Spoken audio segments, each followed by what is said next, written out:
Zhao Jiang, an ordinary delivery worker, navigates the bustling streets of the city each day. However, his life is irrevocably altered by a series of vivid dreams. In these dreams, he encounters 7 versions of himself from parallel worlds, all of whom meet their demise amid apocalyptic disasters. These visions awaken Zhao Jiang to the harrowing realization that his own world is on the brink of destruction. Rather than succumbing to despair, Zhao Jiang takes proactive measures in the face of impending doom. Armed with the knowledge and insights imparted by the alternate versions of himself, he fervently races against time. He resigns from his job and immerses himself in the study of technology, quietly developing various innovations in preparation for his escape from Earth. Through his tireless efforts, Zhao Jiang successfully constructs 289 superconducting spacecraft, utilizing the element of surprise to evade the annihilation wrought by humanity's ultimate forces. Embarking on a journey to the distant Mars, simultaneously, catastrophe strikes, and Earth gradually descends into a battleground dominated by otherworldly civilizations. Supernal beings, rodent-like civilizations, and ant-like societies rise to prominence, establishing a new order. The Moon, Saturn, and other celestial bodies fall under the control of diverse factions seeking refuge, leading to fierce competition and collaboration with the new rulers of Earth. Humanity tumbles from its pedestal, relinquishing its status as the dominant species and finding itself scattered across other planets. A new epoch dawns. In this era, humanity is no longer the protagonist. Instead, they emerge as a defeated entity, a relic of the past, tasked with re-examining history and rekindling the flame of civilization. Chapter 1. Unveiling the countenance. Zhao Jiang stands before a mirror, a voice echoing persistently in his mind. See his face, see. Compelled by this force, he strains to lift his head and widen his eyes, yearning to discern the visage reflected in the glass. Yet, for reasons unknown, the face remains perpetually obscured. See his face, see. The relentless urging propels Zhao Jiang forward, his forehead pressing against the mirror. In an instant, the ever-shifting blur gradually gains clarity, ultimately revealing a countenance identical to his own. In a moment of compulsion, Zhao Jiang extends his hand to touch, only for a matching hand to emerge from the mirror. I've caught you. Oh. On November 14, 2025, in Huijing City, Jiangning District, at Osborne Building 201, apartment 2205, a young man awakens abruptly from a dream. Later that night, around 11 o'clock, at the Yasi Gutong Psychological Clinic. Sit. Thank you. Dr. Zhou, if my memory serves me correctly, you arrived at the same time last night. Zhao Jiang. Yes, that's right. Dr. Zhou, you seem a bit unwell today. Are you ill? Zhao Jiang. No, I might just be fatigued. Dr. Zhou, is it still due to that dream? Zhao Jiang nods. Yes. Dr. Zhou, tell me more about it. Zhao Jiang. After returning home, I followed your advice. As I was drifting off to sleep, I kept telling myself to see his face. Sure enough, I entered that dream again and saw the mirror. Dr. Zhou suddenly interrupts. Wait a moment, since your first visit when you mentioned that dream until now, how many times have you entered that dream? Zhao Jiang ponders and replies, 8 times. Dr. Zhou, think carefully, have you missed any? Zhao Jiang. No, I distinctly remember that on my first day at your clinic, I had already repeated that dream 7 times. Dr. Zhou jots down 7 and 8, noting the same dream and the same mirror, then looks up. All right, continue. Zhao Jiang. The method you suggested truly works. When I stood before the mirror, a voice echoed in my mind, urging me to see his face. Dr. Zhou interrupts again. Hold on. Was the voice specific or did it merely seem to be a voice? Zhao Jiang reflects and amends. It seemed to be a voice. Dr. Zhou promptly writes down successful suggestion. Please continue. Zhao Jiang. Prompted by that voice, I focused intently, trying to see the face in the mirror, but no matter how hard I tried, it remained a blur and was impossible to discern. Dr. Zhou. At that moment, did you realize that the blur in the mirror was actually yourself? Zhao Jiang. I did. Dr. Zhou. And then, Zhao Jiang. Then, driven by an inexplicable urge, I pressed my head against the mirror, hoping to see more clearly. Dr. Zhou. Wait, was this action spontaneous, or was there a voice suggesting it? Zhao Jiang. It was likely spontaneous. Dr. Zhou. Reflecting back, did you experience any peculiar sensations upon touching the mirror? For instance, was it cold, or did you feel a tactile sensation? Zhao Jiang. No. Dr. Zhou. So you were aware of the contact, but felt nothing? Zhao Jiang. Correct. Dr. Zhou. Good. What happened next? Zhao Jiang. At first, it remained a blur, indistinct, but soon it began to shift, becoming clearer until it transformed into a face, identical to mine. Unable to resist, I reached out to touch it, curious if it felt real, and to my astonishment, a hand emerged from the mirror and grasped mine, accompanied by a voice declaring, "I've caught you." Dr. Zhou, was your action of reaching out also spontaneous? Zhao Jiang, yes. Dr. Zhou, when the hand in the mirror grasped yours, did you feel anything unusual, such as warmth, elasticity, or pressure? Zhao Jiang swallows, yes. It felt as though a metal clamp was holding me, tightly and forcefully, and there was a sensation of being grasped, tightly gripped. Dr. Zhou, like clutching a lifeline? Exactly. That's precisely how it felt, as if I were clinging to a lifeline. Dr. Zhou, was that voice specific or similar to before, merely seeming to be present? Zhao Jiang, it was specific. Dr. Zhou, are you certain it was specific? Zhao Jiang nods, yes. It was a distinct voice, and I can still recall it vividly. Dr. Zhou, describe that voice in detail. Zhao Jiang, it was my own voice, yet slightly different, exuding a profound weariness, an extreme sense of fatigue. In my life, I have never experienced such an overwhelming exhaustion. Dr. Zhou, was there anything else? Zhao Jiang, no, I was startled awake. Dr. Zhou, you mentioned that each time you awaken, your mind retains something new. Did this time yield anything?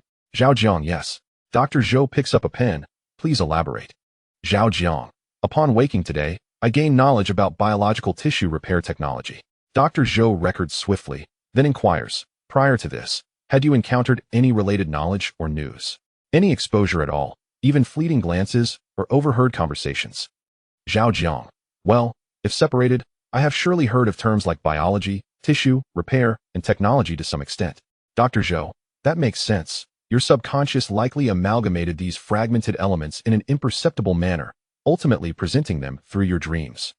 By the way, do you recall what you gained in previous instances? Zhao Jiang, I do. Dr. Zhou takes up his pen. Please share.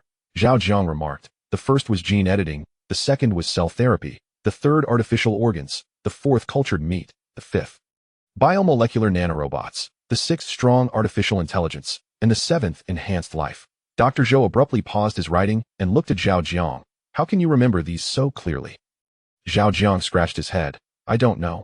It feels as if these concepts have taken root in my mind, becoming increasingly clear and complete, to the point where I cannot forget them. Dr. Zhou inquired. Wait a moment.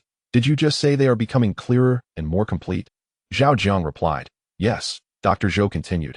Is this clarity a product of its own accord, or did you consciously add to it? Zhao Jiang answered. It's a natural occurrence. I haven't done anything. Dr. Zhou pressed further. Are you suggesting that the sudden influx of knowledge in your mind continues to refine itself over time?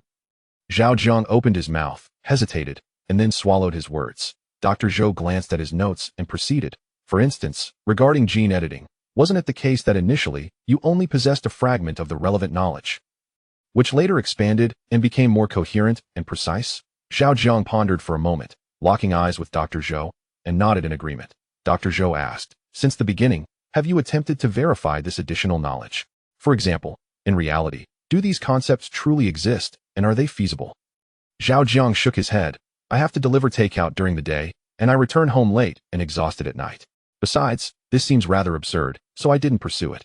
Upon hearing this, Dr. Zhou set aside his paper and pen, took out his phone, and said to Zhao Jiang, come, recall a specific knowledge point related to gene editing and share it with me. Zhao Jiang pressed his lips together and began reciting from his mind. Gene editing refers to the process of modifying the genome of a living organism at specific targets through gene editing technology. It effectively and precisely achieves gene insertion, deletion, or replacement, thereby altering its genetic information and phenotypic characteristics.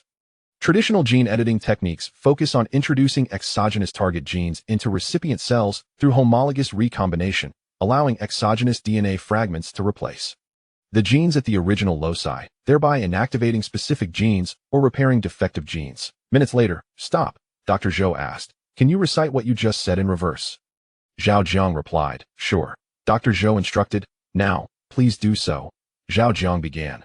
The purpose of gene editing is to achieve the modification of genetic defects or inactivate genes at specific loci through the introduction of exogenous DNA. Several minutes passed.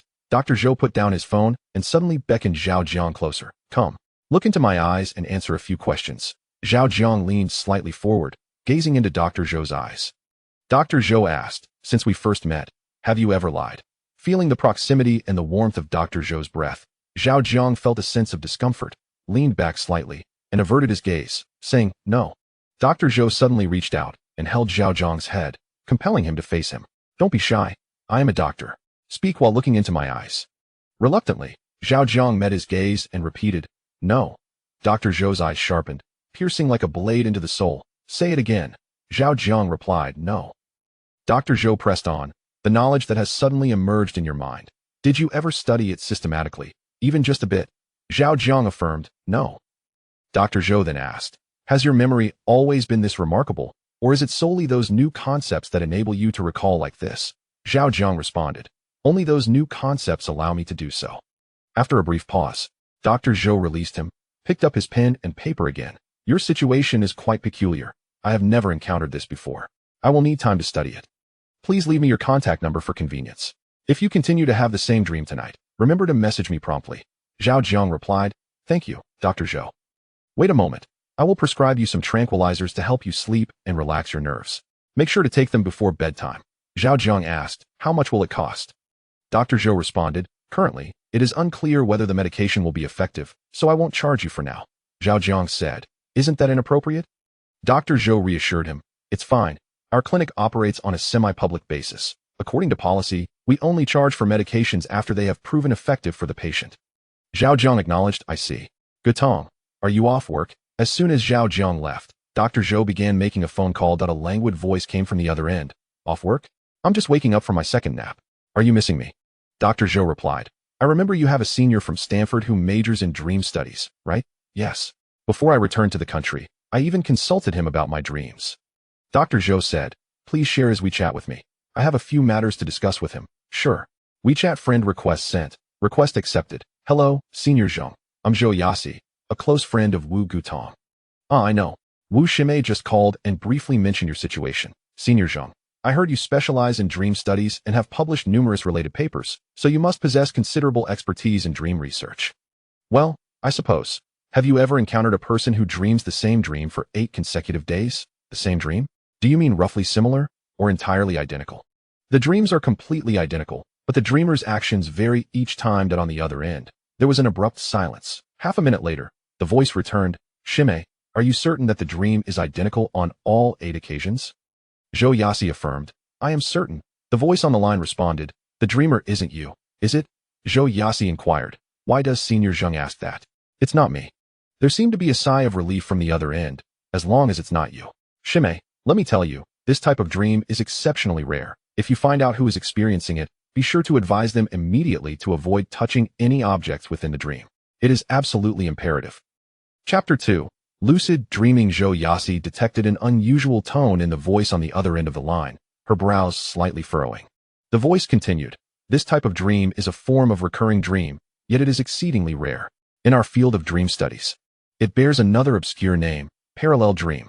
As the name suggests, it is a dream that may connect to parallel worlds. According to relevant records, such dreams can be traced back over 5,000 years. They possess several distinct characteristics, such as the presence of mirrors, dark waters, columns of smoke, and luminescent delicacies. It is said that individuals who have touched these entities in their dreams were secretly replaced by beings from parallel worlds. Even if one is not replaced, various unfortunate events may transpire in reality, ultimately leading to mental disarray and erratic behavior.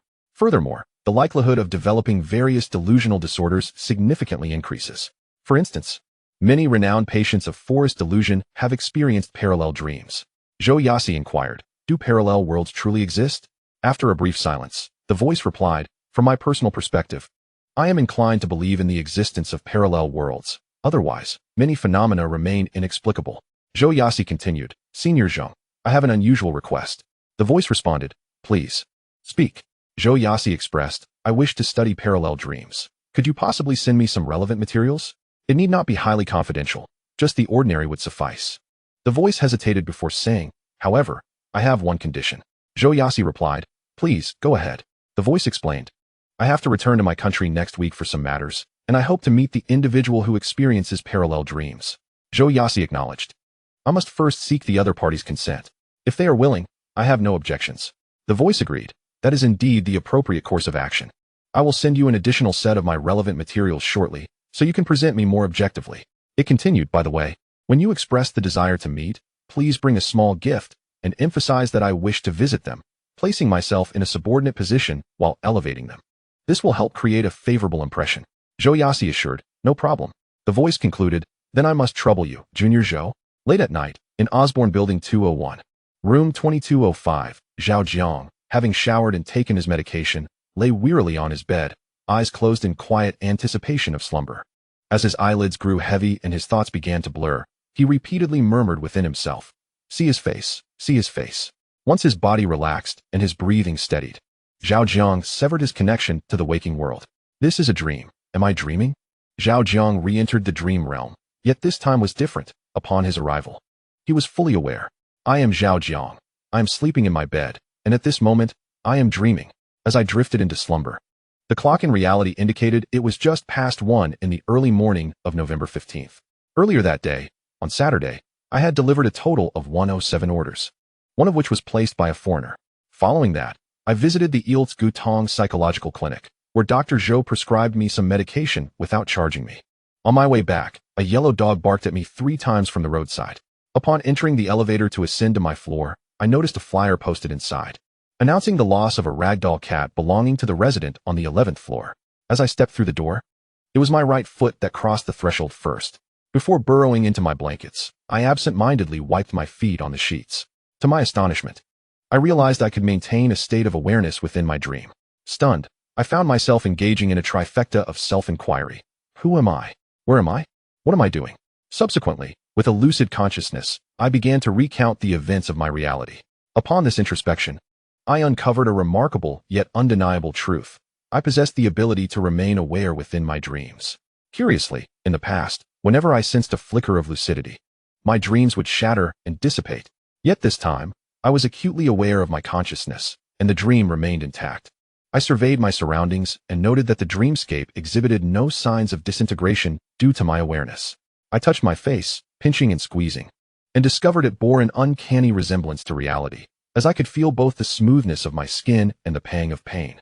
Upon closer inspection, I could even discern the angle and pressure of my grip, along with the deformation of my visage.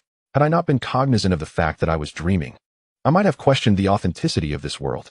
Lowering my gaze, I observed the ground strewn with remnants of destruction, shrouded in a layer of dense black mist that enveloped my bare feet. This dark smoke flowed and swirled, extending to the horizon. I distinctly remembered that in previous dreams, I had awoken without a clear recollection of the ground's appearance. Yet now, clarity prevailed. As I bent down to gather a handful of the black mist, I found only emptiness as it slipped through my fingers. Suddenly, an idea struck me. The mirror. Straightening up, I turned towards a reflective surface. In the next instant, I beheld my own reflection, mirroring my movements perfectly. Why was this clarity absent before? I pondered over my earlier dreams, murmuring to myself, rife with perplexity. Should I approach? After fully turning around, I maintained a fixed gaze on my reflection from a distance, hoping to discern any peculiarities. As a lucid dreamer, I vividly recalled a previous encounter where a hand had emerged from the mirror, grasping me tightly and instilling sheer terror within me. Now, in this state of complete awareness, I questioned whether I could withstand a similar experience if I were to reach out and touch the mirror again. With this thought, I hesitated. Logically, it was merely a dream, and whatever transpired would not impact my waking self. However, the memory of that frightening episode lingered, leaving me with an unsettling sense of apprehension. Curiosity stirred within, yet courage hesitated. After a moment of contemplation, Zhao Jiang bent down to pick up a stone-like object, aiming it towards his reflection in the mirror, and struck with force. The figure within the mirror mirrored his actions, replicating the speed and intensity of his blow. In the next instant, the stone Zhao Jiang hurled collided with the mirror, producing a resounding thud before it rebounded and rolled twice upon the ground. Meanwhile, the stone from the mirror, like a specter, seamlessly traversed through the glass and struck Zhao Jiang with pinpoint accuracy, all without the slightest sound. Zhao Jiang clasped his head in agony, a piercing pain radiating from his forehead. Who are you? He demanded of his reflection, retreating a couple of steps as the pain subsided somewhat. The figure in the mirror retorted, Who are you? Zhao Jiang shot back, Stop pretending. Despite your identical appearance and voice, that blow you just dealt was distinctly different. Look, you don't even have a bump on your head. The reflection chuckled unceremoniously. I apologize, this is actually a misunderstanding. I merely intended to imitate you, never anticipating such an outcome. I sincerely apologize. Zhao Jiang remained silent, his expression betraying his disbelief. Suddenly, the figure in the mirror glanced over its shoulder and began to step forward. Zhao Jiang looked down at his own legs, realizing they remained motionless, further affirming his conviction that the being in the mirror was an entirely independent entity. 1 step, 2 steps, 3 steps, 8 steps. Zhao Jiang counted the steps as the figure reached the 8th. To his astonishment, 1 foot emerged from the mirror, occupying the same space he stood in. You? Zhao Jiang gazed in disbelief at this surreal scene, feeling every muscle tense, his scalp prickling as he instinctively assumed a defensive posture. Chapter 3. The self and the mirror simultaneously. The entire dreamscape jolted violently, as though it had stirred some dreadful entity. In an instant, the world was cleaved in two. Reality upended and rearranged, manifesting a realm akin to a dream, yet imbued with heightened realism and oppressive weight, gradually revealing its true form beyond a translucent gray barrier. What is this? Zhao Jiang's eyes widened in disbelief at the unfolding spectacle, his heart racing with inexplicable dread. The figure regarded the alarmed Zhao Jiang with a benevolent smile, remaining silent as it exerted effort to shift its hips, seemingly intent on bringing forth its other foot. 1 step, 2 steps, 10 steps. Within Zhao Jiang's vigilant gaze, the foot left behind in the mirror appeared ensnared as if by quicksand, refusing to budge. 10 steps, 12 steps, 20 steps. Could you lend a hand? After 20 fruitless attempts, the figure wore an expression of exasperation and appealed for Zhao Jiang's assistance. Who are you? Why do you appear in my dreams, not only resembling me, but also impersonating me? Zhao Jiang seized the opportunity to inquire. Why not help me extricate my other foot first, and then I shall slowly provide you with the answers. Reveal the answers to me first, and I may consider assisting you. As the words fell, their gazes met, scrutinizing one another. After a brief moment, I did not impersonate you. The reason I bear your exact likeness, even in voice, is that I am, in fact, another version of you from a parallel universe. As for why I have appeared in your dreams, a few words may not suffice to elucidate. If a couple of sentences are inadequate, then let it be 3. If 3 are still insufficient, then 30. I possess ample patience and time. Zhao Jiang gazed at the face identical to his own, clenching his fists, feeling a tumult of emotions within. Logically, this is a dream, and whatever transpires would vanish in the moment of awakening. Yet the current situation is far too bizarre. With his conscious mind fully aware, he could not help but wonder, if he were to pull the other out from the mirror, and something adverse were to occur, would the person awakening in reality still be himself? One should harbor no ill intentions, yet remain vigilant against potential harm. It is wise to exercise caution in the face of uncertainty. The other seemed to perceive Zhao Jiang's resolve, gazing deeply into his eyes before speaking again. Do you know about parallel dreams? Zhao Jiang replied, no. Throughout one's life, one experiences numerous dreams, each intertwining with different elements. Some dreams intertwine with energy bodies, others with different dimensions, some with time, some with space, some manifest tangible objects, while others convey information or celestial wonders. Among these myriad dreams, there exists a type that can connect to parallel worlds. We refer to this phenomenon as a parallel dream. And what you are currently experiencing is indeed one. Upon hearing this, Zhao Jiang fell silent, engulfed in contemplation. After a while, he continued to inquire, why am I experiencing a parallel dream? The other suddenly exhibited a flicker of pain across their brow, gently shaking their head. I'm sorry. I do not know the answer to that question either. Zhao Jiang sensed something amiss. What is wrong with you? Something is gnawing at my leg. As soon as the words escaped, Zhao Jiang noticed a portion of the sky beyond the gray barrier had abruptly vanished, along with the black smoke and clouds, leaving behind an indescribable void of darkness. This darkness clashed with the very essence of the world, as if that realm had eternally lost something crucial. In a moment of bewilderment, a dilapidated building in that world, along with the ruins and debris surrounding it, unervingly disappeared, as though bitten away, revealing a chilling abyss of black. Gulping, Zhao Jiang watched as the other, drenched in sweat and agony, yet refraining from calling for help, expressed anxiously, why have you stopped asking for assistance? The other gritted their teeth, striving to muster a semblance of a smile despite enduring immense pain, and trembled as they spoke. I've told you, I am another version of you from a parallel world. At these words, Zhao Jiang felt as though struck by lightning, the doubts within him evaporating instantly. His gaze sharpened, no longer hesitating, he lunged toward the mirror, grasping the other's body and exerting a sudden force, pulling with all his might. Sensing something on the other side of the mirror dragging the other's body, Zhao Jiang clenched his teeth, veins bulging, summoning every ounce of strength to pull desperately at the other. With a low shout, Zhao Jiang, like uprooting a tree, pulled the opponent's body out.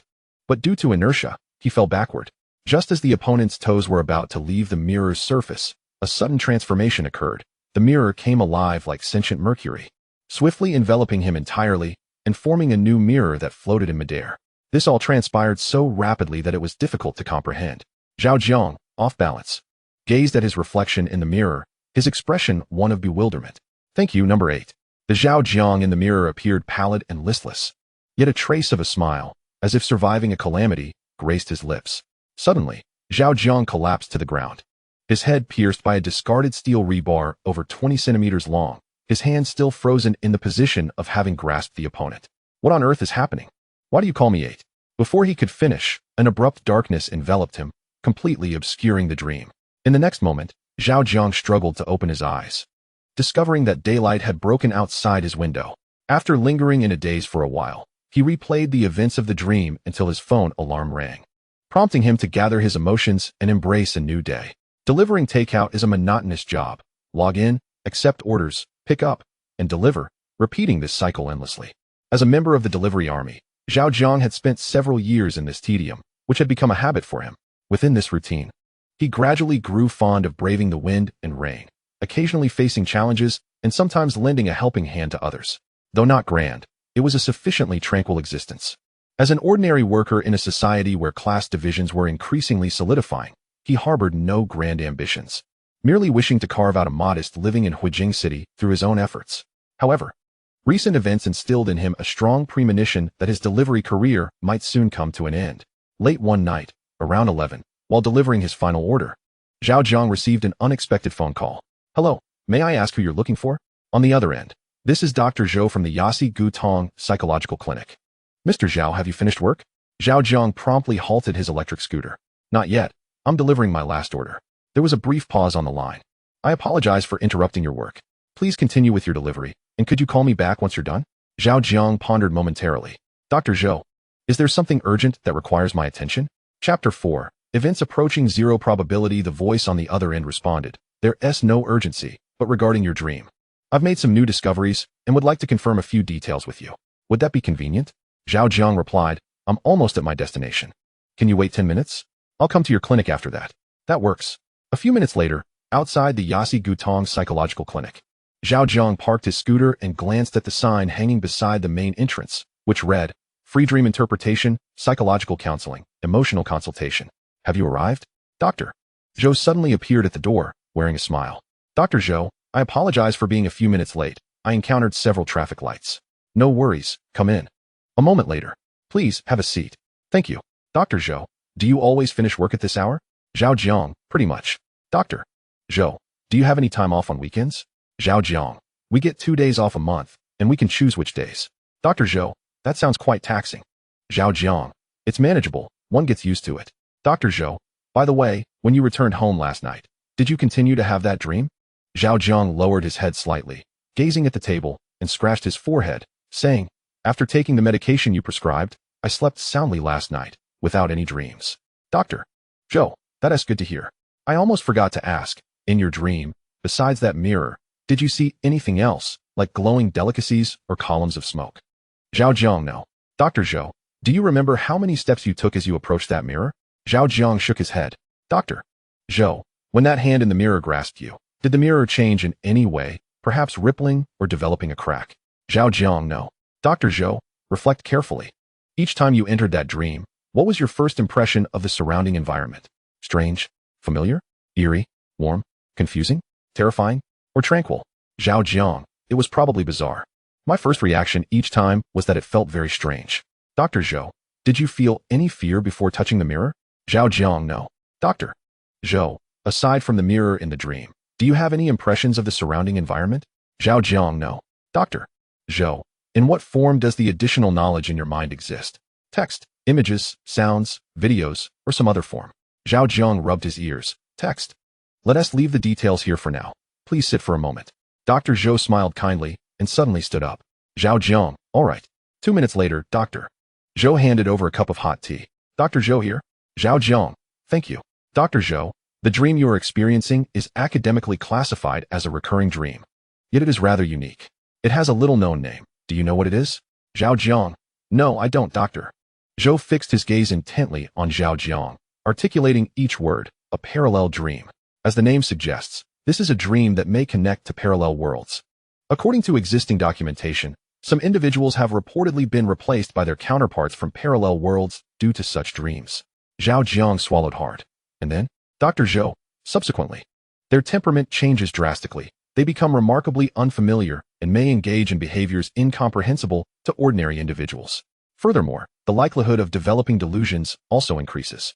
Zhao Jiang, Dr. Zhou, do parallel worlds truly exist? Dr. Zhou, to be honest, I'm not certain. However, in the field of dream studies, it is generally hypothesized that parallel worlds exist. Only then can many bizarre dreams find reasonable explanations. Zhao Jiang instinctively clenched his hands. If parallel worlds do exist, how can one prevent being replaced by one's counterpart from a parallel world? Dr. Zhou, generally speaking, one should strive to avoid touching any objects within a dream, particularly mirrors, dark waters, columns of smoke, or luminous delicacies. Furthermore, refrain from wandering aimlessly into the depths of the dream realm. Zhao Jiang, I once touched a mirror in a dream. Could this pose any issues? Dr. Zhou, as it stands, your condition appears to be entirely normal, especially since you have not continued dreaming. There is no cause for concern. Should any anomalies arise in the future, feel free to reach out to me. Zhao Jiang, by the way, I suddenly recalled something. Dr. Zhou, what is it? Zhao Jiang, a colleague of mine, with whom I deliver takeout, mentioned that he once experienced a dream in which he was completely aware. He knew everything happening in reality and recognized that he was dreaming. Dr. Zhou, are you familiar with this type of dream? Dr. Zhou, this phenomenon is known as a lucid dream, an exceedingly rare occurrence. Many individuals traverse their entire lives without ever encountering one. Zhao Jiang, is there anything particularly special about such dreams? Dr. Zhou, indeed, they are remarkable. From the perspective of the material world, they represent an alternate space-time, a realm beyond reality. This unique world, which is both grounded in matter yet transcends it, is referred to as the spiritual realm or the space of consciousness. To date, research on lucid dreams has not yielded any groundbreaking discoveries. In terms of rarity, it is on par with parallel dreams. A renowned dream scholar once posited a hypothesis, integrating theories of human evolution. He suggested that lucid dreams serve as catalysts for accelerating human evolution, an innate ability exclusive to our species. Within our corporeal forms, we carve out a unique space for consciousness, utilizing this realm to evolve and nourish the body, thereby achieving a resonance between consciousness and matter, hastening physical evolution. He asserted that within lucid dreams lie treasures that could promote human evolution. If one could locate and appropriately harness these treasures within the dream, one could evolve ahead of time. In his pursuit to validate this theory, he endeavored to replicate lucid dreams through various technological means, but ultimately failed, suffering severe repercussions from overstimulating his brain, which forced him to rely on a plethora of medications for sleep thereafter. Following his failure, his hypothesis swiftly became a subject of ridicule and gradually faded from discourse. Zhao Jiang, Dr. Zhou, have you ever experienced a parallel dream or a lucid dream? Dr. Zhou, I would certainly like to, but such occurrences are serendipitous. Zhao Jiang, has anyone ever experienced both parallel dreams and lucid dreams simultaneously? Dr. Zhou, to my knowledge, no one has, neither in the past nor in the present. Statistically speaking, within the entirety of human history, the likelihood of such an event approaches zero. Under normal circumstances, you may interpret this as an exceedingly improbable occurrence. Zhao Jiang, what accounts for this? Dr. Zhou, parallel dreams are governed by the subconscious, while lucid dreams are orchestrated by consciousness. The subconscious and consciousness are two independent systems. Although they coexist within an individual, only one can operate at a time. You may be curious as to why. The specific reasons are difficult to articulate in just a few sentences. All you need to know is this. Since the inception of the human species, these two systems have operated in this manner for an exceedingly long time. Should the situation you described arise, it signifies a disruption of this established pattern, which contravenes the fundamental operational principles of humanity. Zhao Jiang, with a serious expression, remarked, although I do not fully comprehend, I sense that your words hold considerable merit. Dr. Zhou, momentarily taken aback, chuckled, I did not anticipate your sense of humor. Zhao Jiang, blushing slightly, swiftly redirected the conversation. By the way, Dr. Zhou, the medication you prescribed yesterday has proven effective. How much does it cost? I would like to settle the payment. 10 yuan will suffice, Dr. Zhou replied. Is it truly so inexpensive? Zhao Jiang queried in astonishment. Dr. Zhou teased, what? Do you wish for me to charge you more? No, not at all. I simply find it surprising. Previously, when I was unwell and visited various hospitals and pharmacies. The expenses invariably soared into the hundreds, and in more severe cases, into the thousands. Often, despite the expenditure, the ailment remained untreated. Over time, I developed a certain aversion and formed stereotypes regarding hospitals and pharmacies. Your clinic is the first of its kind I have encountered in the entirety of Huijing City. Dr. Zhou continued, the national medical reform has commenced. In the future, such clinics and new hospitals will proliferate. I do not have cash on hand. May I use a QR code? Zhao Jiang inquired. Certainly, Dr. Zhou replied. I'll scan 20. Could you assist me in acquiring another prescription when I leave? That medication has significantly improved my sleep. No problem at all. Thank you for your help, Dr. Zhou. It's no trouble. Chapter 5. The Eighth Parallel World in the Early Hours. At Osborne Building 201, Room 2205, Zhao Jiang deliberately wore his underwear inside out. Under the influence of the medication, he grasped a 60-kilogram strength training bar in his right hand, severing his connection to reality. Another lucid dream? Upon entering the dream, Zhao Jiang felt acutely aware.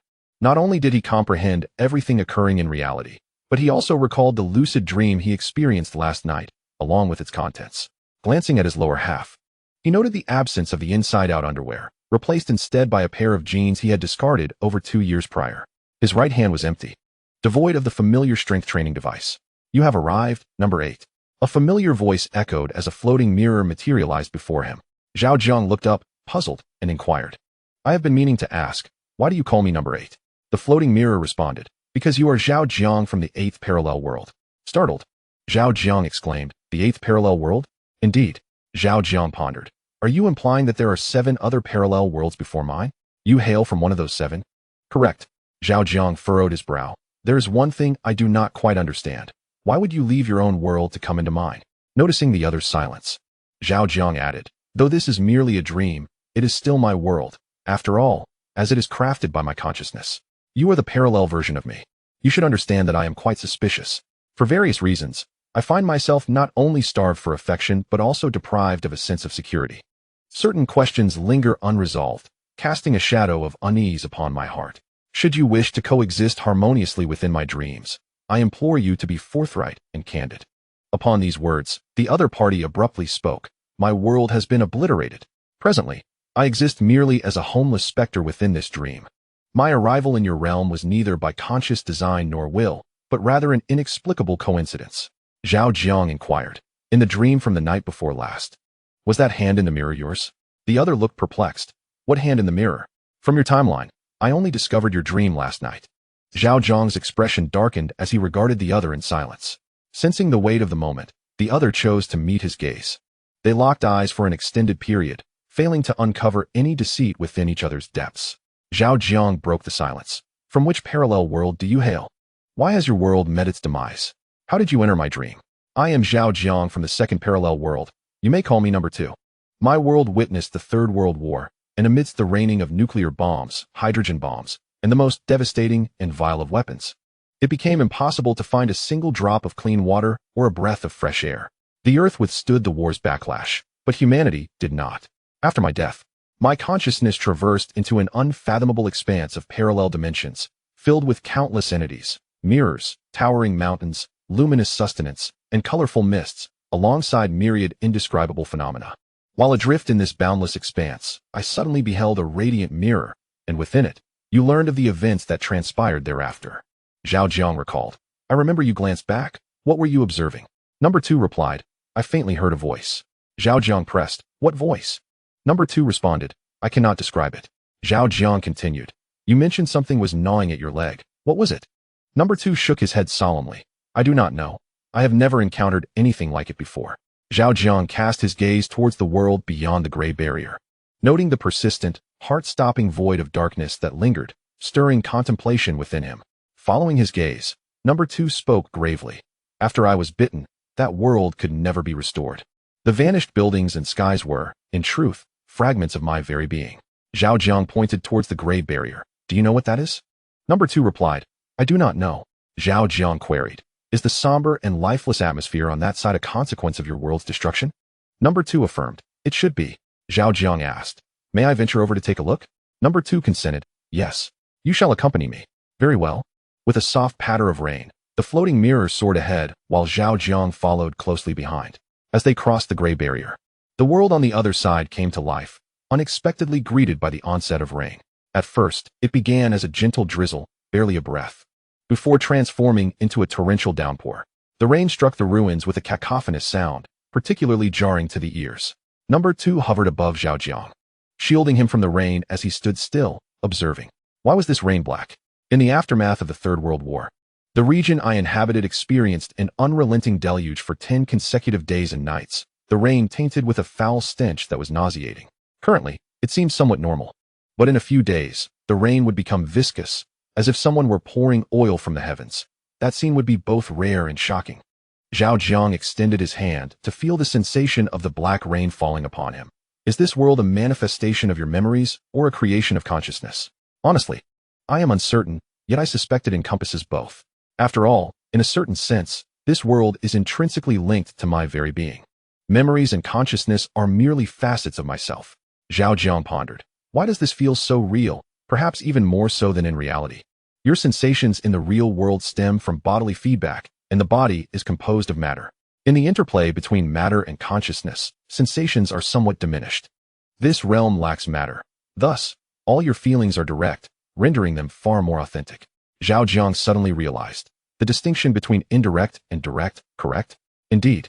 He climbed to a higher point amidst the ruins, gazing into the distance. How vast is this world? Number 2 responded. The expanse of your real world is mirrored here. Zhao Jiang asked, if I venture too far, might I lose my way back? It is possible, yet there is no need for concern. Once your body begins to awaken, you shall return to the realm of reality.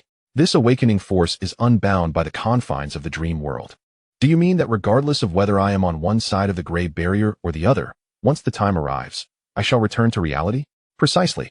Tell me, what led to the occurrence of the Third World War in your world? The specifics elude me, but I surmise it was likely due to political calamities. What constitutes a political disaster? Chapter 6. The City's Great Rat. Every nation possesses its sovereignty and government. And politics encompasses a myriad of social activities and relationships centered around governmental power. When this amalgamation begins to unravel, calamity inevitably ensues.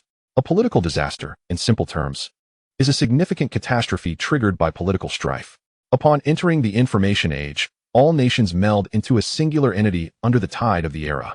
Should a crucial component of this entity suffer a total breakdown, it will swiftly ripple across the globe, inciting a world war. Zhao Jiang remarked. Can I interpret this as a pivotal nation, due to its own collapse, deliberately dragging the entire world into ruin? Indeed. Zhao Jiang reached into the black rain, feeling it strike his skin. If that is the case, my reality does not appear too promising either. Number 2 replied. That is precisely what I wish to convey. Zhao Jiang looked up. Number 2. This universe is, in fact, home to countless parallel worlds. Yet I refer to your realm as the 8th parallel world. Aren't you curious as to why? Why? Number 2 gazed into Zhao Jiang's eyes, enunciating each word, because the preceding 7 worlds have already been annihilated. Upon hearing this, Zhao Jiang felt as if his breath had been momentarily suspended, a foreboding sensation creeping over him, sending chills down his spine. Number 2 continued, I believe you have surmised that I, along with the counterparts of you from the other 6 parallel worlds, are, in a certain sense, harbingers of doom, ominous omens. Zhao Jiang swallowed hard, bitterly articulating, are you implying that my reality is on the brink of apocalypse? Number 2 cast his gaze upon the distant ruins. The possibility is quite substantial. The following morning, the dawn light stealthily seeped through the window cracks, colliding with the young man lost in contemplation. After a prolonged silence, the alarm suddenly blared. Ding ding ding. Zhao Jiang snapped back to reality, straightened his underwear, and casually exercised with a hand grip for several repetitions before rising to prepare for work. That evening, at a Sichuan restaurant named Mashang Tian located at number 18 Lishuan Road, Zhao Jiang, while waiting for his meal, glanced outside. The sky was a brilliant blue. The buildings appeared pristine, and the sounds of people living in harmony filled the street, just as it always had. He felt a wave of absurdity wash over him. How could the world possibly be ending? Yet, in the next moment, his pupils dilated in alarm, and he stood up abruptly. Zhao Jiang, what are you doing? You startled me and made me drop my cigarette, complained Cheng Long, who was waiting for his meal alongside him. As he picked up his fallen smoke, Zhao Jiang remained transfixed, staring at the top of the skyscraper across from him, oblivious to Cheng Long's complaints. The surrounding patrons were equally bewildered by his sudden and unusual behavior, casting curious glances in his direction. What is wrong with you? Long patted Zhao Jiang's shoulder and followed his gaze, but saw nothing amiss. Table 107 is ready. Just then, a voice from the kitchen called out. Zhao Jiang rubbed his eyes, took one last deep look at the now empty rooftop, and turned to retrieve his order. How perplexing. Long watched Zhao Jiang's retreating figure, scoffing slightly as he resumed smoking. Was that merely an illusion? With the order in hand, Zhao Jiang navigated through the crowd, his mind consumed by the fleeting glimpse he had just experienced. Am I descending into delusion? Unable to confirm what he had witnessed, Zhao Jiang felt an inner turmoil, recalling Dr. Zhou's words, which led him to question his own sanity. Taking a whiff of the noxious exhaust from a car ahead, the acrid scent of sulfur confirmed to him that this was not a dream. Distractedly, he completed one delivery after another until he finally reached the end of his shift. Late that night, around 11 o'clock, at the Yasi Gutong Psychological Clinic. Why does your complexion appear so poor? Dr. Zhou inquired, looking up from her notes to observe Zhao Jiang. Zhao Jiang replied, Dr. Zhou, I would like to ask you for a favor. Go ahead. Zhao Jiang continued, I wish to confirm whether I am suffering from delusions. Dr. Zhou responded, please take a seat. Very well. Dr. Zhou, since you have posed this question, it indicates that you are experiencing some peculiarities. Could you kindly elaborate on what transpired? Zhao Jiang, without reservation, responded, while waiting for my order today, I observed a large rat on the rooftop of the building across from me. It was holding an object resembling a telescope and appeared to be observing something intently. Dr. Zhou, a large rat. How substantial was it? Zhao Jiang. The distance made it difficult to gauge, but I estimate it was at least half the height of a person. Dr. Zhou, you mentioned it was holding an object akin to a telescope. Can you recall its dimensions, shape, and color? Zhao Jiang. It was approximately 20 centimeters in length, shaped like a binocular, and seemed to be a dark green hue. Dr. Zhou, how far were you from where it was located? Zhao Jiang, perhaps 1 to 200 meters away. Dr. Zhou, what is your vision acuity? Zhao Jiang, 5.3. Dr. Zhou suddenly rose. Please hold on a moment. 2 minutes later, Dr. Zhou returned with a vision chart, affixing it to the wall to conduct a vision test on the spot. Can you discern this? Yes, downwards. How about this one? Upwards. And this? Upwards. Dr. Zhou removed the vision chart and calmly stated, under this dim lighting, you are still able to achieve a perfect 5.3. Your vision is impeccable. You may very well have indeed witnessed a rat of half a man's height wielding a telescope while observing humanity. Zhao Jiang, Dr. Zhou, do you not find this utterly absurd? Dr. Zhou countered, what exactly do you find absurd? Zhao Jiang, Dr. Zhou, you believe that the existence of a rat, half the height of a person, concealed on a rooftop and scrutinizing human activities defies logic, thus rendering it absurd, correct? Zhao Jiang nodded. Dr. Zhou, you are not the first to witness such an occurrence. Long ago, others have reported similar sightings and even posted videos online. During that time, the topic of large rats gaining sentience became quite the sensation. Subsequently, experts stepped forward to debunk these claims, asserting that those videos were fabricated by certain groups seeking to garner attention, deliberately misleading the public with extravagant assertions that in reality, it was impossible for rats to attain such intelligence. Following the experts' intervention, related videos were removed or deleted, and gradually, the matter faded into obscurity. Prior to your visit to my clinic, several individuals had already mentioned to me that they had personally encountered large rats in their daily lives. Some were seen pilfering, others peering through windows, while others still were involved in the predation of stray cats and dogs. Among these accounts, one particular maintenance worker's experience while repairing underground pipes was the most outrageous. He claimed to have witnessed 4 rats congregating in a sewer, engrossed in reading, with 2 of them even sporting spectacles. Upon being noticed, rather than fleeing, they stood up and bowed to him. Chapter 7. Electrolyzed Water Rest Cabin. Zhao Jiang listened, his expression betraying incredulity. Dr. Zhou, the maintenance worker, was so frightened that he hastily scrambled back to the surface, animatedly recounting his experience to others. However, they did not take him seriously, merely jesting and asking why he didn't capture one for a closer look. If one were to catch a mouse, it might reveal the extent of its myopia, the brand of its spectacles, and whether it too has a penchant for adult themes. Observing the skepticism of those around him, the maintenance worker, in a fit of urgency, raised his hand to the heavens and swore, exuding an air of utmost seriousness. The onlookers, sensing his sincerity, became intrigued yet doubtful. They armed themselves and resolved to venture forth and uncover the truth. However, upon descending, they found nothing amiss. Just as they concluded that the maintenance worker had played a prank, he, unsatisfied, returned to the underground passage and discovered a note wedged between the stones, inscribed with 5 words, wisdom and weakness, a great taboo. Zhao Jiang pondered, wisdom and weakness, a great taboo? Dr. Zhou retrieved his phone, accessed his gallery, and presented a photograph to Zhao Jiang, stating, "This is it." Zhao Jiang scrutinized the elegant handwriting in the image for a considerable time before furrowing his brow and asking, "Did a mouse really write this?" Dr. Zhou replied, "If the maintenance worker is truthful, then indeed." Zhao Jiang retorted, "Do you genuinely believe him?" Dr. Zhou countered, "Why should I not?" Zhao Jiang found himself at a loss for words. Dr. Zhou continued, "As physicians, we must adhere to the principles of evidence. In the absence of proof that someone is lying, we generally accept their words as truth, even when the accounts seem preposterous and defy logic." Zhao Jiang contemplated this, and Dr. Zhou elaborated, "Due to our professional obligations, we must maintain a rigorous approach. We cannot hastily categorize a patient or their condition based on subjective assumptions. Just because someone appears deceitful does not mean their words are false, nor can we assume honesty simply based on appearances. The maintenance worker has visited our clinic twice, and based on my observations and assessments, he has not lied. Therefore, though his tale may sound implausible, it could very well be the truth." Zhao Jiang continued to examine the photograph, inquiring, "Dr. Zhou, do you think it is possible that the maintenance worker, like myself, suffers from delusions?" Dr. Zhou shook his head. "During his second visit, I hypnotized him." Zhao Jiang, surprised, asked, "Hypnosis?" Dr. Zhou affirmed, "Generally, those under hypnosis do not fabricate stories." Zhao Jiang, astonished, responded, "So, you mean to say that everything he said is true?" Dr. Zhou nodded. Zhao Jiang gazed into Dr. Zhou's eyes. "Therefore, I am not delusional. I am perfectly normal?" Dr. Zhou confirmed, "Indeed." Zhao Jiang took a deep breath, feeling a weight lift from his heart. "Thank you, Dr. Zhou. I am truly grateful." Dr. Zhou replied, "No need for thanks. By the way, my senior, Zhang, who specializes in dream studies, will return to the country next week. I have arranged to discuss matters related to dreams with him. Would you care to join me?" Zhao Jiang exclaimed, "Oh." Dr. Zhou explained, "His expertise in dream studies surpasses my own, and I believe he could be of great assistance to you. Furthermore, he possesses knowledge of many obscure and bizarre occurrences. If you accompany me, you will find that in future encounters with similar events, you will not be consumed by unfounded thoughts or doubt your mental well-being."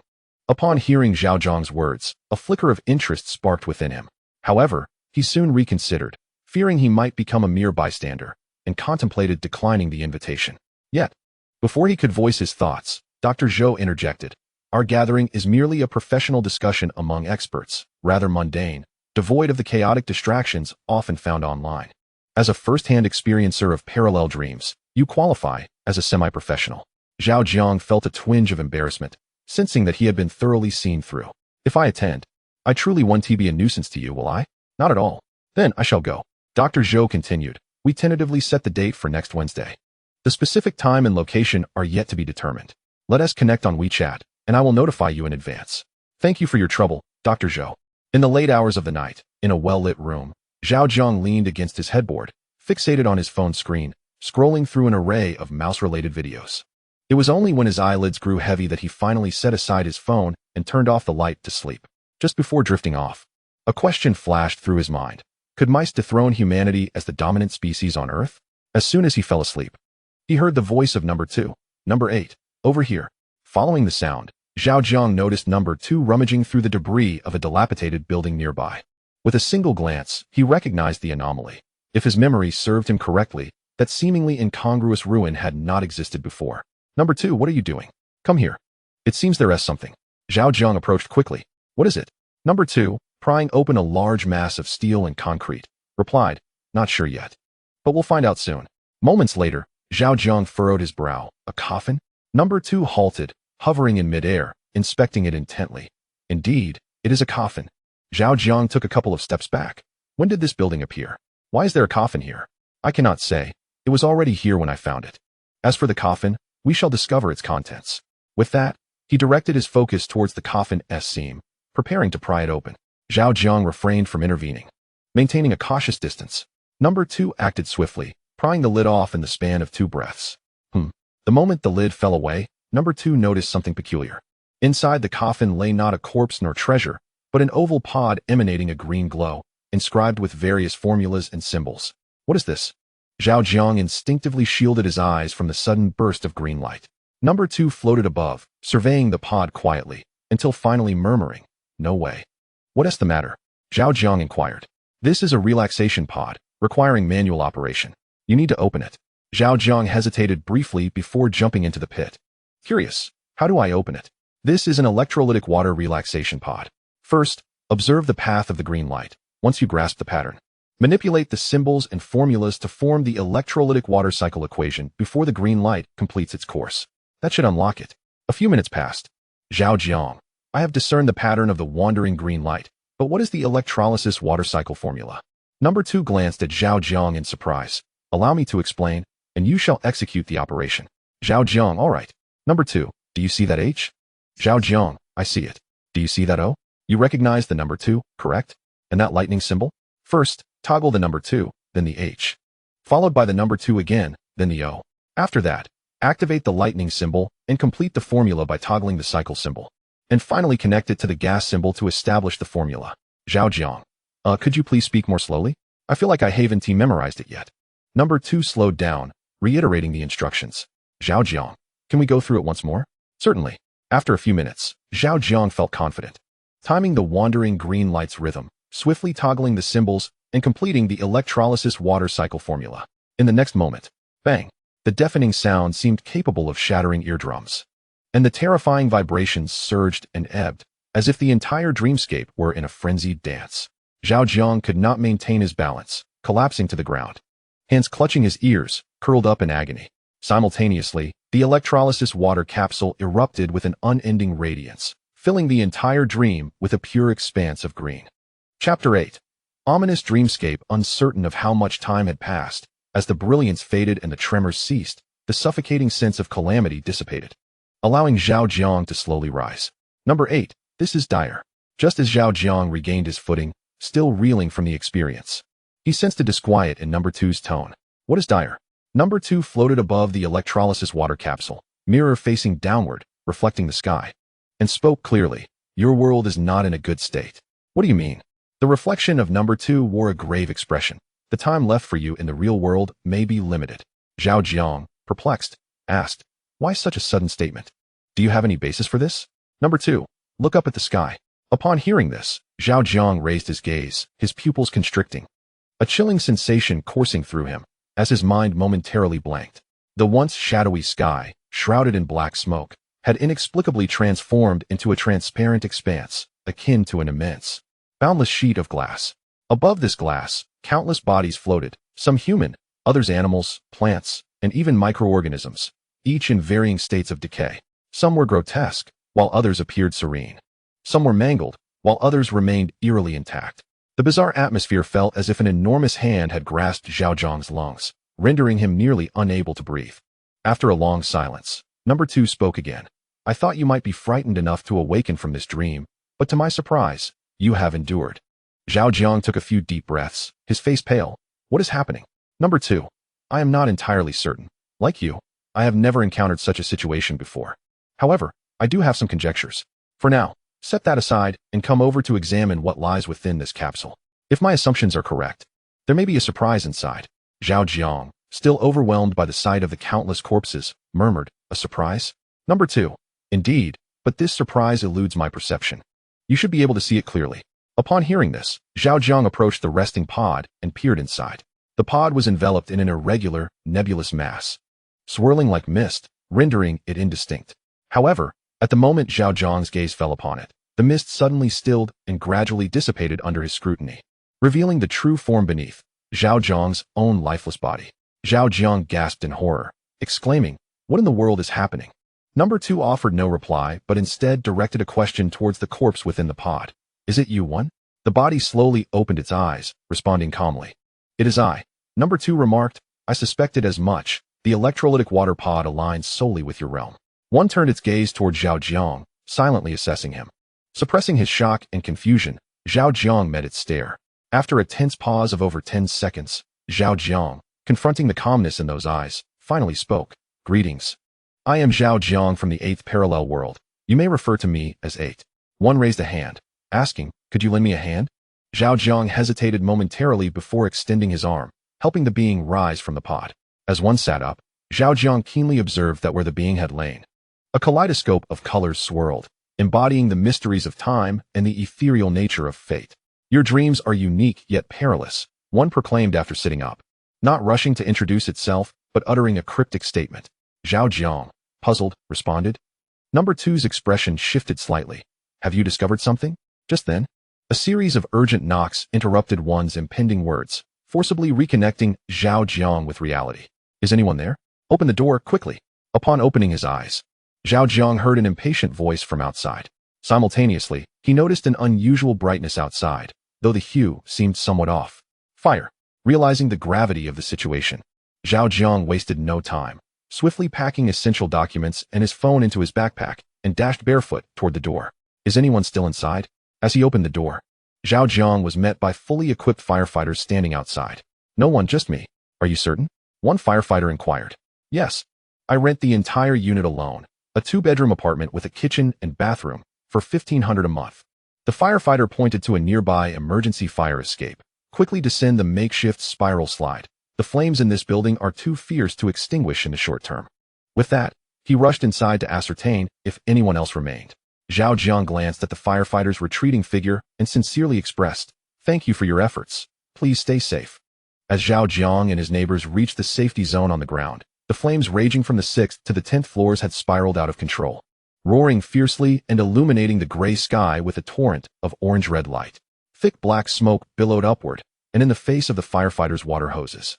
The fire not only retained its ferocity but grew more menacing, akin to a ravenous beast, instilling fear. I told you something would go awry. You didn't believe me. And now look, the entire building is suffering. It has been said in the group that the fire seems to have originated from the 8th floor. This is a form of retribution. There ought to be limits when one bullies the innocent. Now, everything has come to a head. I always had a sense that woman was not of good character. If she had been expelled sooner, none of this would have transpired. Now, due to her reckless behavior, we are all suffering the consequences. I invested a considerable amount in renovations, and now I face ruin. With such a massive blaze, I wonder if this building will even be habitable once the flames are extinguished. I have witnessed buildings engulfed in flames before, but never with such ferocity. In my estimation, this building is doomed. As Zhao Jiang listened to the chatter around him, his gaze remained fixed on the inferno, leaving him in a daze. For a fleeting moment, he could scarcely discern whether this was a dream or reality. Everything felt so jarring. Were it not for the tangible, objective reality surrounding him, he might have believed he was suffering from delusions.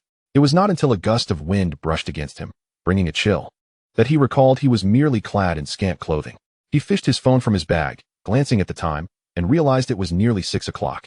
Promptly dismissing the idea of finding a room to continue his slumber, after gathering his thoughts and fixing his gaze upon the towering inferno, his expression suddenly hardened with resolve as he turned away from the scene.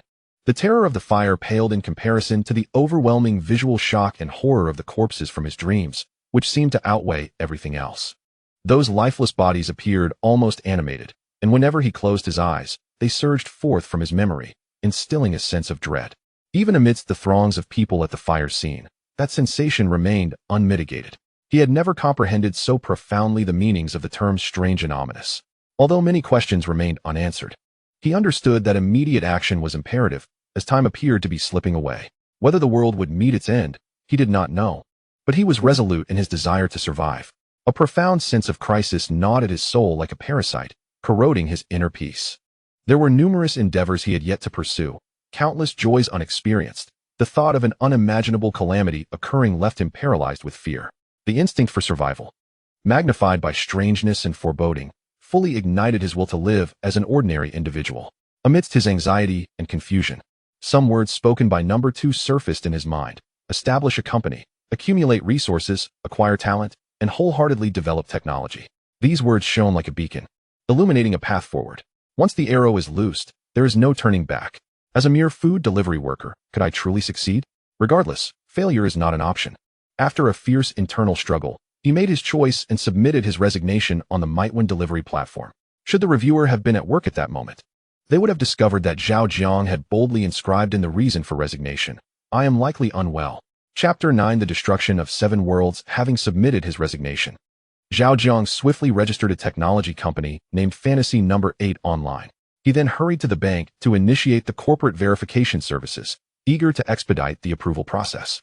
The relevant approvals for the company were promptly completed, as soon as the bank verified the assets, confirming they were green assets under a green corporation. Zhao Jiang received a notification on his phone from the government agency, announcing the successful registration of his company. Exhaling a long breath, Zhao Jiang stared at the message, overwhelmed by an indescribable feeling. Just yesterday, he had been delivering takeout, and in the blink of an eye, he had transformed into the legal representative of a technology firm. This dramatic shift stemmed from a dream so unbelievable that no one would believe it if he spoke of it. Unsure if he had lost his sanity or if the world had gone mad, he realized that he could never return to the path of delivering takeout. Due to a fire, the building had suffered considerable damage, prompting the property management to issue a notice declaring the entire structure closed for safety reasons, prohibiting habitation. Zhao Jiang contacted his landlord and subsequently rented an inexpensive studio apartment nearby. Upon entering the studio, he closed the door, drew the curtains, and fell into slumber. After just a few breaths, Zhao Jiang severed his connection to reality. Number 8, here. As he entered the dream realm, the familiar voice of number 2 resonated in his ears. Zhao Jiang turned to see a person who looked exactly like him, facing away, quietly observing the world beyond the gray barrier. Floating beside him was number 2, wearing a smile. You've arrived. Number 1 suddenly turned, gazing at Zhao Jiang.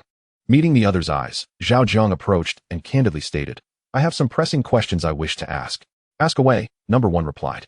Zhao Jiang inquired, is all that I am experiencing merely my delusion, or is it an objective reality? Objective reality. Zhao Jiang pressed further. Has your world truly been destroyed? Humanity has undoubtedly perished. Zhao Jiang glanced at number 2, who instantly understood the unspoken question in his eyes, and explained, for us, the destruction of humanity equates to the annihilation of the world. After a moment of contemplation, Zhao Jiang accepted this explanation and continued. Why do you believe that the destruction of your world means my world will also face annihilation? By conjecture and intuition. Conjecture and intuition? Among us, I was the first to experience the world's destruction, or rather, the extinction of humanity. After my demise, I transitioned to the world of number 2, only for number 2's world to meet its end. Following number 2's death, we both entered the realm of number 3, which also faced catastrophic disaster. You are the 8th world I have encountered. Based on the patterns observed in the previous 7 worlds, it is likely that your world will also suffer a similar fate. Zhao Jiang asked, what were the reasons for the destruction of your worlds? My world perished due to the sudden loss of sunlight, likely caused by the sun extinguishing. Number 2's world was ruined by a political catastrophe that led to the Third World War. The world of number 3 met its demise at the hands of an invisible asteroid, reminiscent of the cataclysm that led to the extinction of the dinosaurs. The world of number 4 fell victim to a terrifying apocalyptic virus. In the realm of number 5, a transcendent event of evolution occurred, leading humanity to plummet from its pedestal, nearly exterminated. The world of number 6 faced an unforeseen incident, resulting in the arrival of extraterrestrial beings, who inflicted a dimensional assault upon humanity, rendering them a mere footnote in history. The world of number 7 succumbed to the dominion of artificial intelligence, with humanity rendered utterly powerless against it, akin to fireflies before the bright moon. Zhao Jiang gazed into the calm eyes of number 1, his hands trembling involuntarily. An instinctive awareness told him that the words spoken were indeed the truth. At that moment, the weight of pressure bore down upon him like never before, making even the act of thinking a strenuous endeavor. Fear not excessively. We shall exert every effort to assist you in averting such a fate. Number 1 placed a reassuring hand on Zhao Jiang's shoulder, their tranquil words imbued with a profound conviction. Zhao Jiang met number 1's gaze, suddenly inquiring, is humanity's extinction an inevitability? Whether it is or it is not, we have no choice. Number 1 replied, if humanity's demise is a predestined fate, our task is to defy that destiny. If humanity's extinction is a high probability event, we must strive to discover that small fraction of possibility. This vast world should hold a place for humanity. Zhao Jiang pressed, what must I do? Number 2 interjected, I have conferred with number 1. Let us proceed as I previously advised. Establish a company, quietly amass strength, and when you have accrued sufficient power, devote yourself zealously to cultivating or acquiring talent, followed by a fervent advancement of technology. Should any unforeseen circumstances arise during this process, we will do our utmost to assist you. Number 1 added, 8. Remember, technology is your sole means of countering fate or disaster. Zhao Jiang responded, I have already tendered my resignation and successfully registered a technology company. What should be my next steps? Upon your return to reality, first familiarize yourself with the current state of science and technology, particularly in the following fields: aerospace, nuclear energy, artificial intelligence, biological life and genetic engineering, and biomedical sciences. Once you grasp these areas, number 2, and I will impart to you some advanced and practical technologies based on your world's technological level, enabling your company to rise discreetly. Do you understand? Zhao Jiang queried. With so much information, what if I cannot remember it all or make mistakes? Number 2 replied. Oh, I forgot to mention, once you return to reality, everything you experience will manifest in this dream realm in various forms, such as anomalies. Zhao Jiang gasped, what? Do not be alarmed. Although the circumstances remain unclear, your dreams provide you with considerable protection. When number 1 and I entered the dream of number 3, regardless of whether he returned to reality, we could share his visual perceptions in real time. What he could see, we could see. Zhao Jiang, intrigued, asked, can you not share my vision? Number 2 replied, no. Zhao Jiang inquired further, what about my ears or other senses? Number 2 stated, neither.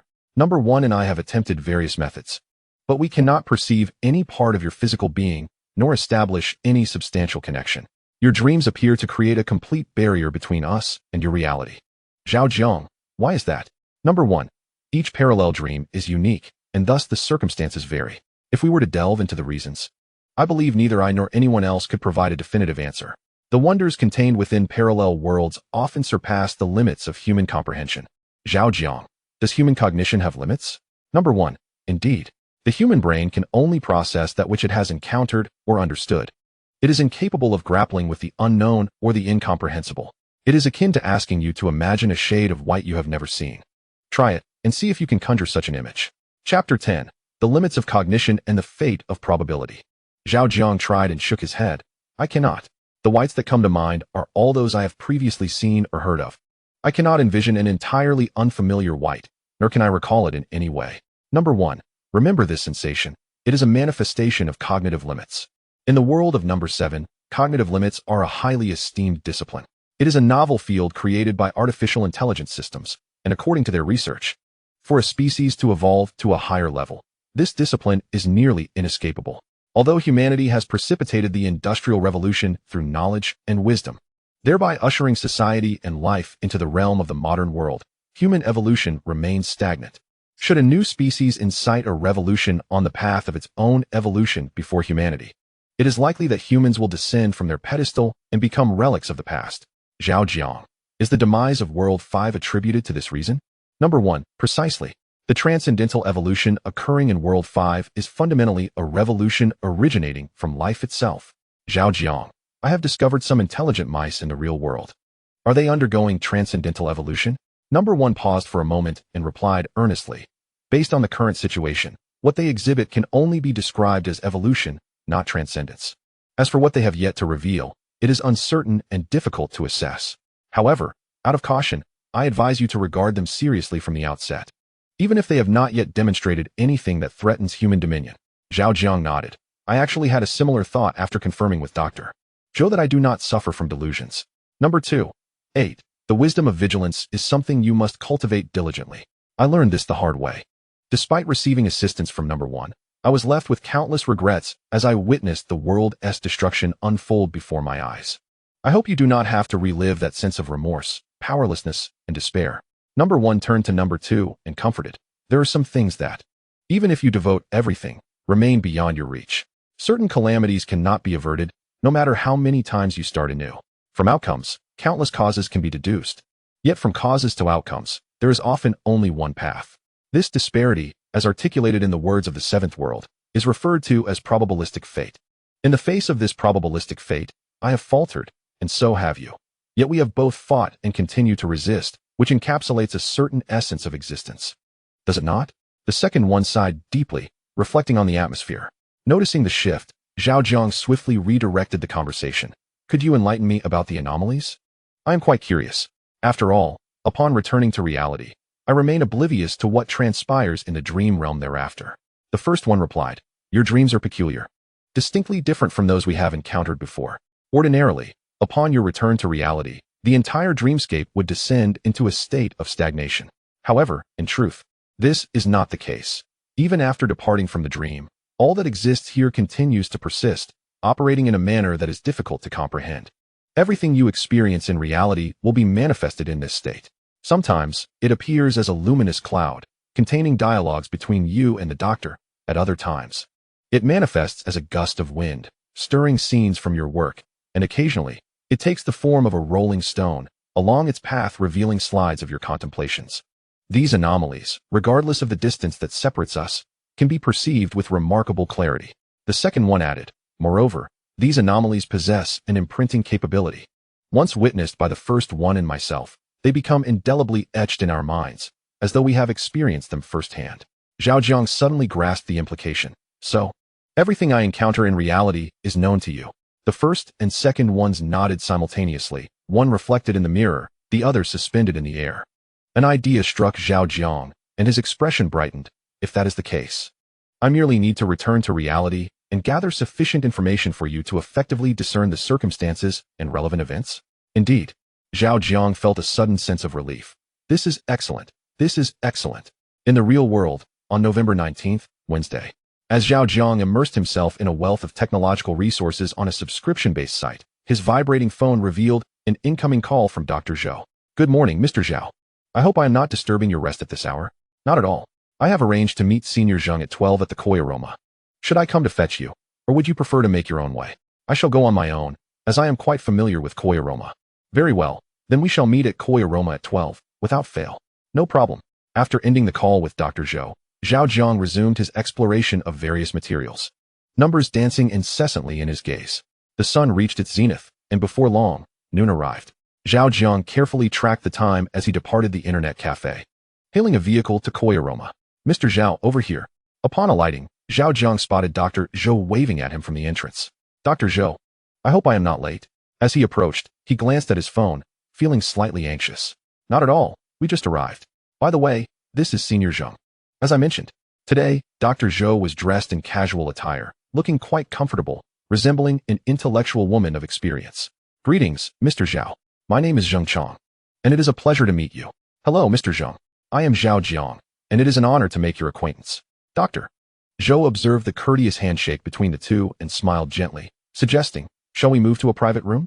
It is rather noisy here at the entrance. Certainly. All right. 2 minutes later, within the confines of the private room 301 on the second floor. Shall we engage in some casual conversation to get to know one another? Or shall we delve directly into the subject matter? Dr. Zhou, having taken his seat, posed a straightforward question. Zhao Jiang and Zheng Chang, who wore black frame glasses, exchanged polite smiles. In the next moment, Zhao Jiang responded, personally, I prefer to be direct and get to the point. Zheng Chang nodded in agreement. I do as well. Dr. Zhou placed his white handbag on an empty chair beside him, smiling as he said, in that case, let us begin. I shall start. Brother Zheng, I have a question that has long perplexed me. I wonder if you could shed some light on it for me. Please, Sister Zhou, go ahead. Is the phenomenon of the deceased appearing in dreams merely a figment of the living's imagination, or is there a genuine transfer of information from an afterlife into our reality? Chapter 11. Do other worlds exist after death? Upon the utterance of this question, Zheng Chang's smile vanished, and Zhao Jiang furrowed his brow. After a prolonged silence, Zheng Chang replied with a wry smile, Sister Zhou, this question indeed stumps me. To be honest, while I have explored dreams related to the deceased, I have never contemplated it from this perspective. I may not be able to provide a satisfactory answer, but I do possess some research findings that might inspire you. Please share, Brother Zheng. According to my team's research, we have discovered that within the realm of dream studies, the living typically only dream of people and things they have previously encountered or have some recollection of. Those they have never seen or have no memory of generally do not appear in their dreams, though it is not an absolute rule. There was a child named Bruin who frequently had a peculiar dream in his childhood, where an elderly man he had never met would engage him in conversation. The old man claimed to be his great-grandfather, who had participated in the Ocean War and the Peninsula War. When Bruin illustrated the old man from his dreams, his parents were overwhelmed with tears of joy, revealing that the figure was indeed his great-grandfather, who had passed away many years prior. Bruin had never seen his great-grandfather, at least not when he was alive, yet he still dreamt of him. If Bruin and his family are truthful, there may indeed exist an afterlife that we are unaware of. As for why the deceased would wish to convey messages to the living, that is entirely beyond the scope of our research. Dr. Zhou interjected, Brother Zheng, is it possible that this child, Bruin, had seen remnants of his great-grandfather in this world, such as portraits or journals? Or perhaps he had heard stories related to him through conversations with others. Zheng Chang responded, are you suggesting that the source of Bruin's dreams is still grounded in reality rather than being entirely baseless? Dr. Zhou nodded thoughtfully. In my personal opinion, the likelihood of this is quite significant. After all, as you mentioned, Bruin's great-grandfather participated in the maritime wars and the peninsula conflicts. Surviving such battles would undoubtedly be a source of pride for the family. Pride, whether in the homeland or abroad, deserves to be celebrated, does it not? Inevitably, his remarkable deeds would be extensively promoted by his family, and over time, various narratives would permeate through his lineage. Given that Bruin was born into such a family, it would be challenging for him to remain unaffected, differing only in the tangible and intangible aspects. Zhang Chang, appearing contemplative, nodded in agreement. Sister Zhou, your reasoning is astute, and your logic is quite rigorous. Your questioning has indeed illuminated this possibility for me. Doctor.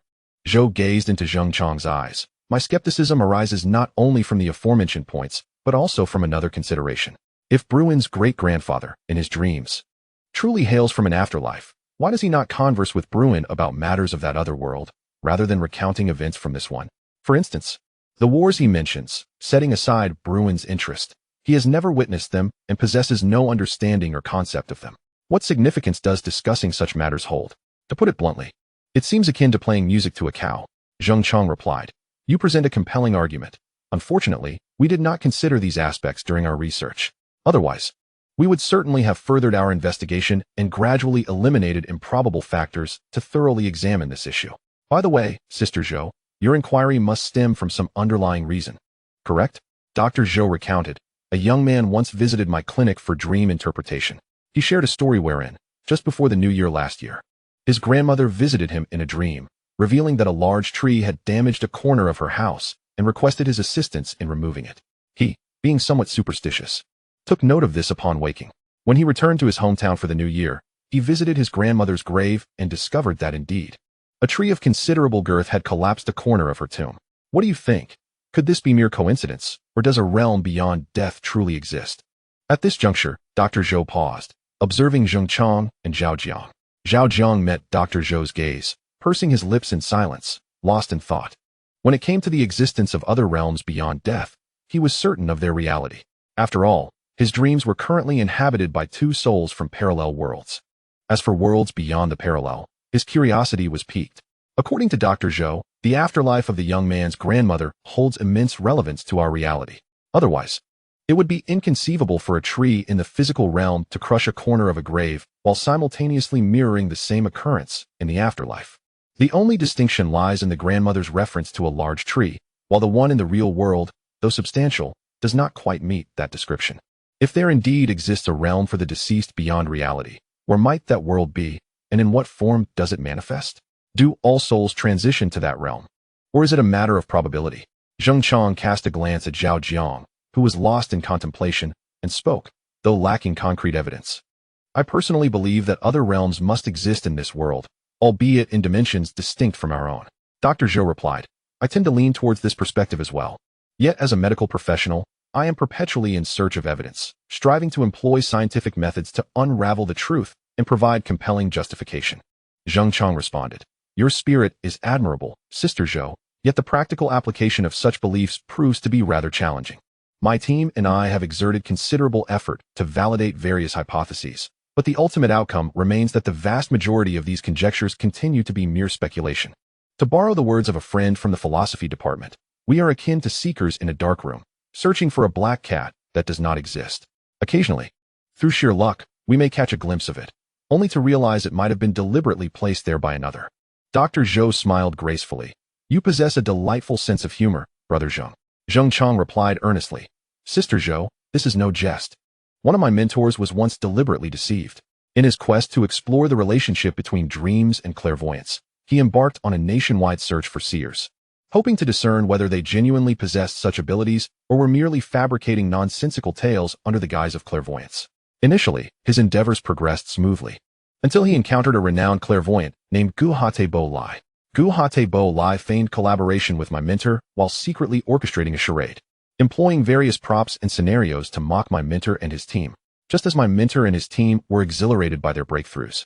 They remained blissfully unaware that they had become unwitting actors in Gu Hatebo Lai's script.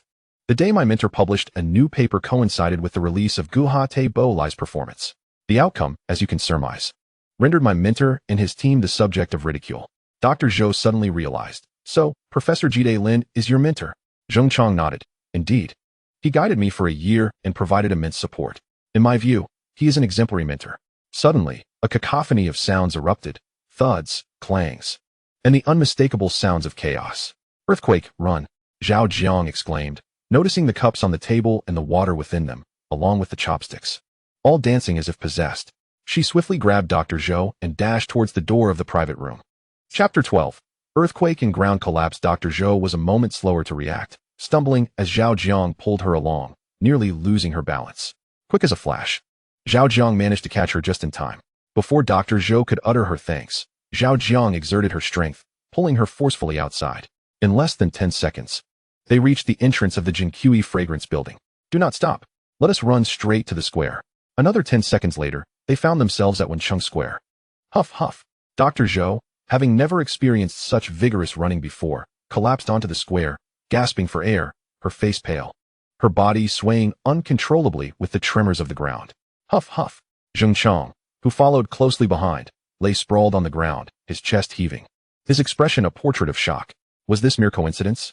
The physically robust Zhao Jiang, slightly hunched over, braced himself with his hands on his knees, stabilizing his body against the lateral tremors of the earthquake while surveying the surrounding chaos. Upon witnessing the collapse of several dilapidated structures and various facilities, his expression grew gravely serious. Suddenly, a piercing cry echoed through the air, prompting Zhao Jiang to glance back. In the next moment, he pivoted and propelled himself across the street with fervent urgency. A distraught young girl sat helplessly on the ground, wailing bitterly amidst the debris of fallen trees and rubble that had buried the once familiar street.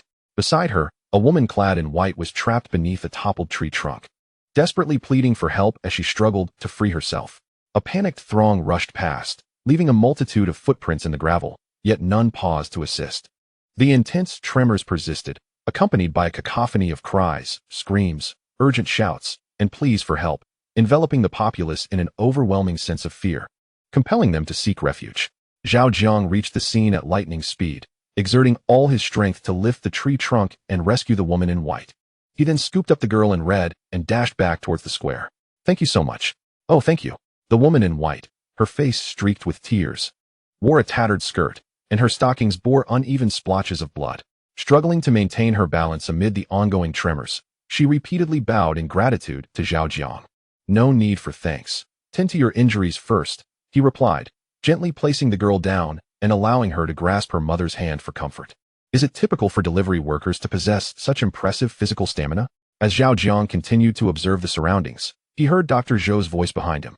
She was astonished that after such a vigorous sprint, Zhao Jiang still had the strength to rush out and save others.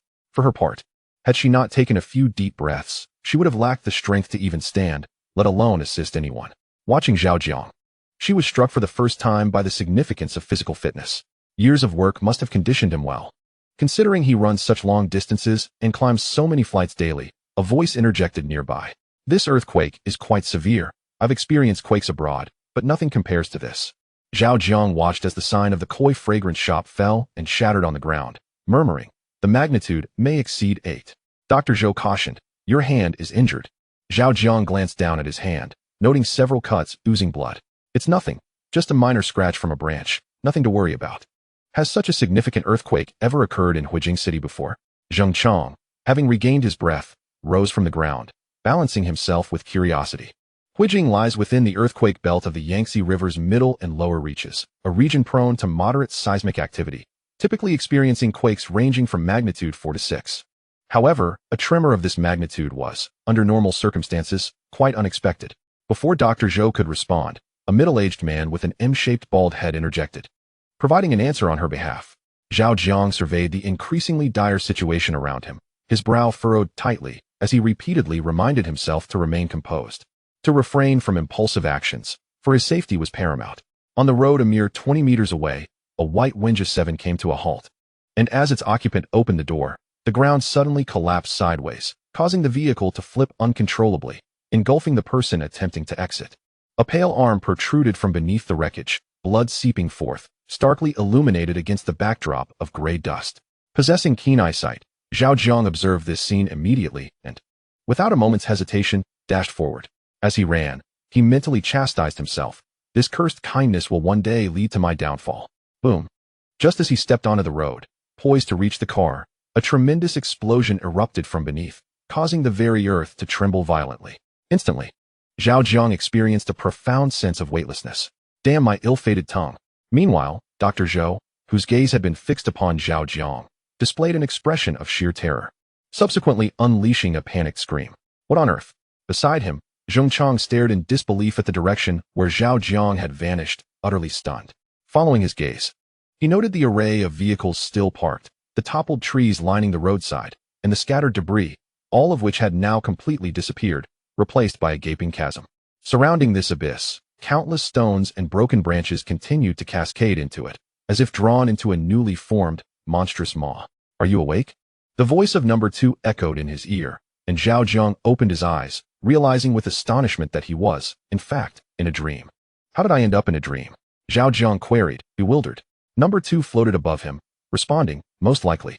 Your physical body in reality is in a state of unconsciousness. Zhao Jiang furrowed his brows. Wait a moment. I seem to have trouble recalling what happened last in reality. You were rescuing someone during the earthquake and encountered a ground sink, descending alongside the earth into the abyss. Zhao Jiang shook his head. Now that you mention it, I have a fleeting recollection. But what are those things in the sky? Unclear, but they appeared alongside you. Zhao Jiang gazed at the enormous, writhing red tentacles above, surrounded by a multitude of fluffy pink spheres. His curiosity piqued. Number 8, I believe you need to return to reality post-haste. The voice of number 1 suddenly emerged from behind, carrying a note of urgency. Zhao Jiang turned. Number 1, have you discovered something? Pointing skyward, number 1 replied earnestly. Since their appearance, I have been observing them, and I sense they may not solely be figments of your dream. What do you mean? Zhao Jiang inquired. If they are not entirely products of your dream, then your physical body's situation in reality may be precarious. You must awaken swiftly and seek to save yourself.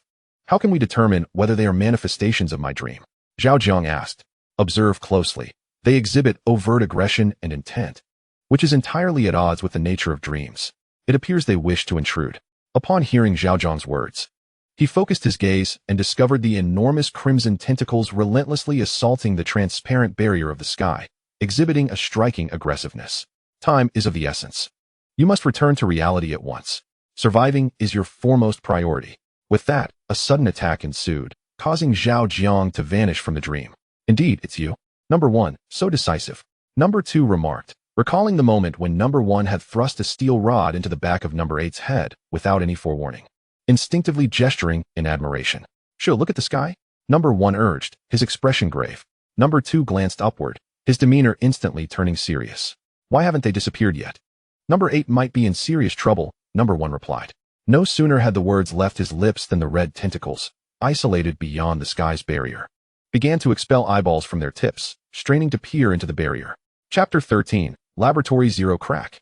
The moment those eyeballs made contact with the sky's barrier, Zhao Jiang's entire dreamscape erupted with a crisp shattering sound. Following that, the dream abruptly plunged into darkness, as if a power outage had occurred, leaving not a glimmer of light. Oh, how warm and comfortable. As Zhao Jiang reconnected with reality, an unprecedented sensation of bliss enveloped him.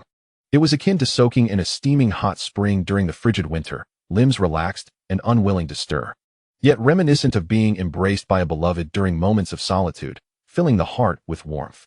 The instinct of lethargy was magnified within this comfort. His entire being whispered to him, do nothing, indulge in this sensation, and quietly savor it. The reason humans are deemed advanced beings is that rational thought often contradicts instinct. Zhao Jiang relished this feeling but was determined not to succumb to it, at least not until he unraveled certain mysteries. He fought against his body's instincts, fluttering his eyelids and gradually opening his eyes, eager to discover the source of his exquisite comfort. However, the next moment, beads of cold sweat broke out on his back.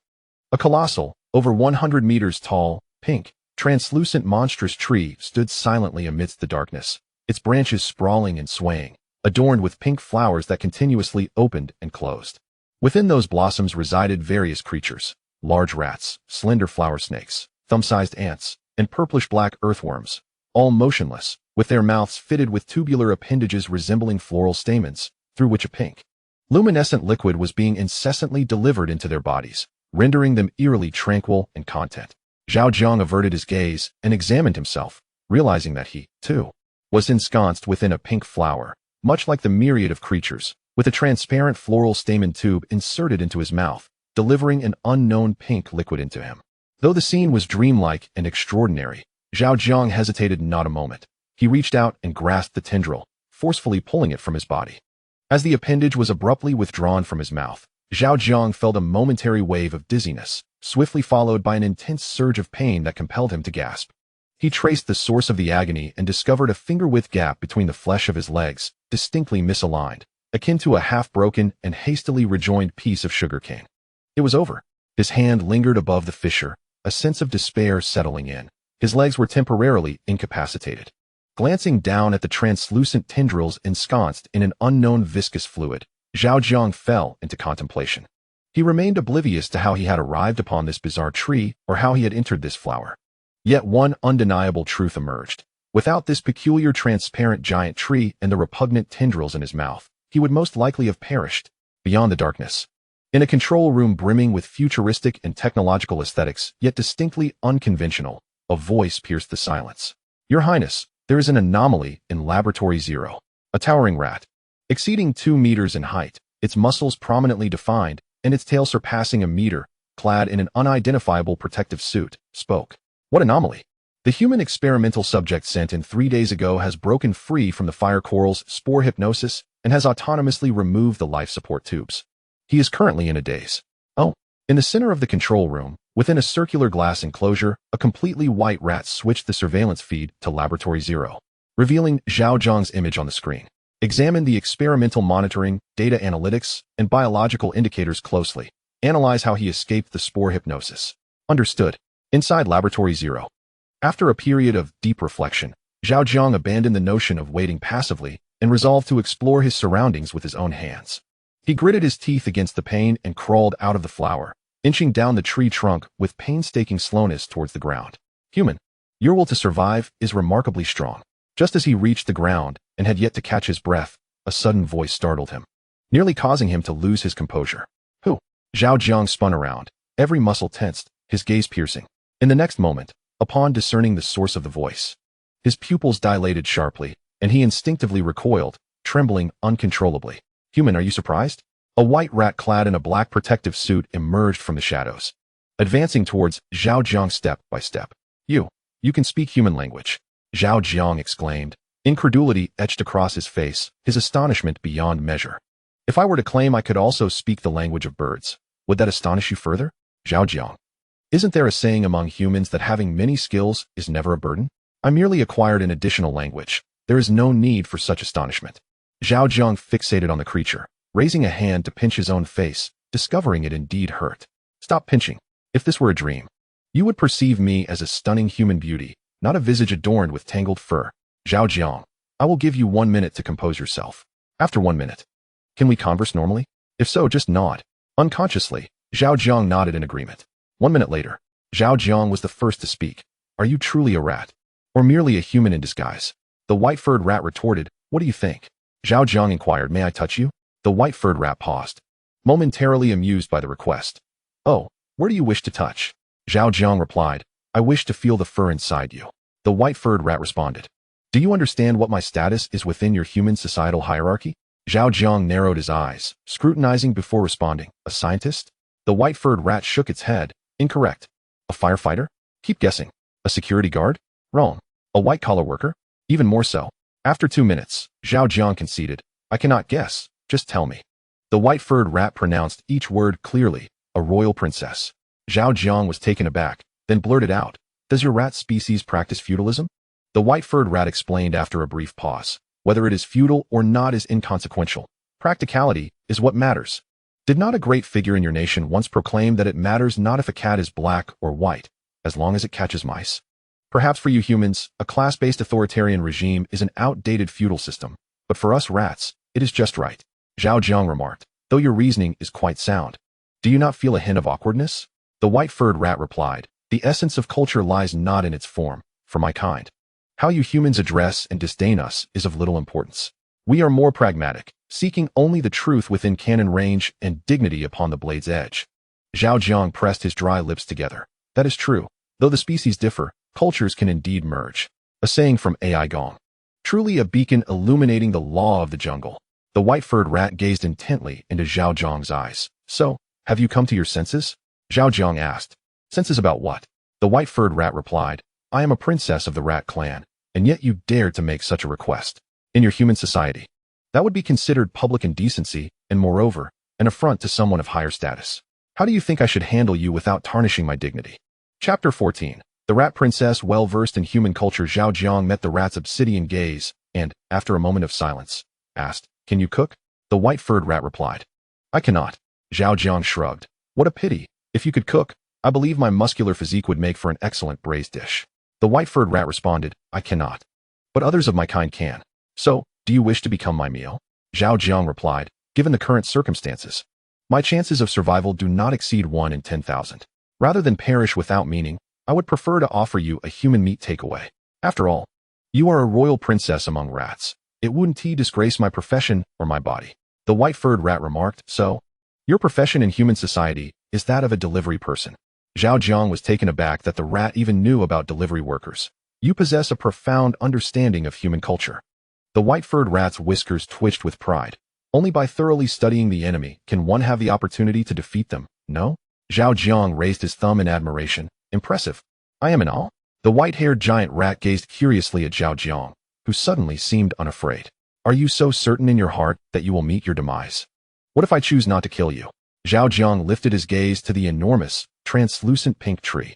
If my conjecture is correct, ever since I entered this place, I have unwittingly stepped into a scenario where death is inevitable. Although I do not wish to die, and I might even plead with you to spare my life. My reason tells me that in the face of certain monumental secrets, the more naive the thoughts, the more grotesque the display. I am but an ordinary person. I cannot express such noble sentiments as preferring to die standing rather than live on my knees.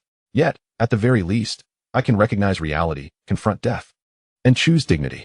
Upon hearing these words, the white-haired giant rat narrowed its eyes slightly and fell silent.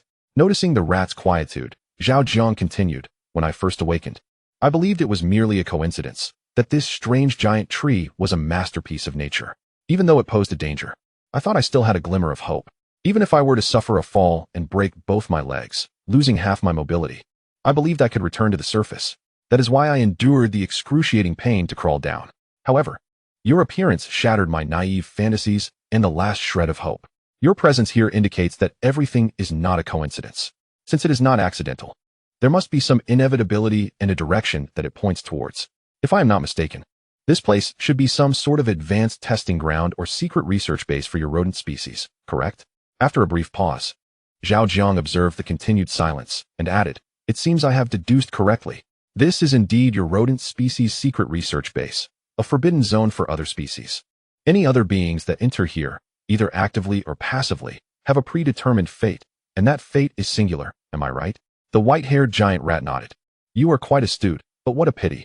Zhao Jiang adjusted his sitting posture and sighed calmly. Death is inherent to humanity. Whether it be weighty as Mount Tai or light as a feather, the former is what I desire. Yet it seems the conditions do not permit this ordinary feather of mine.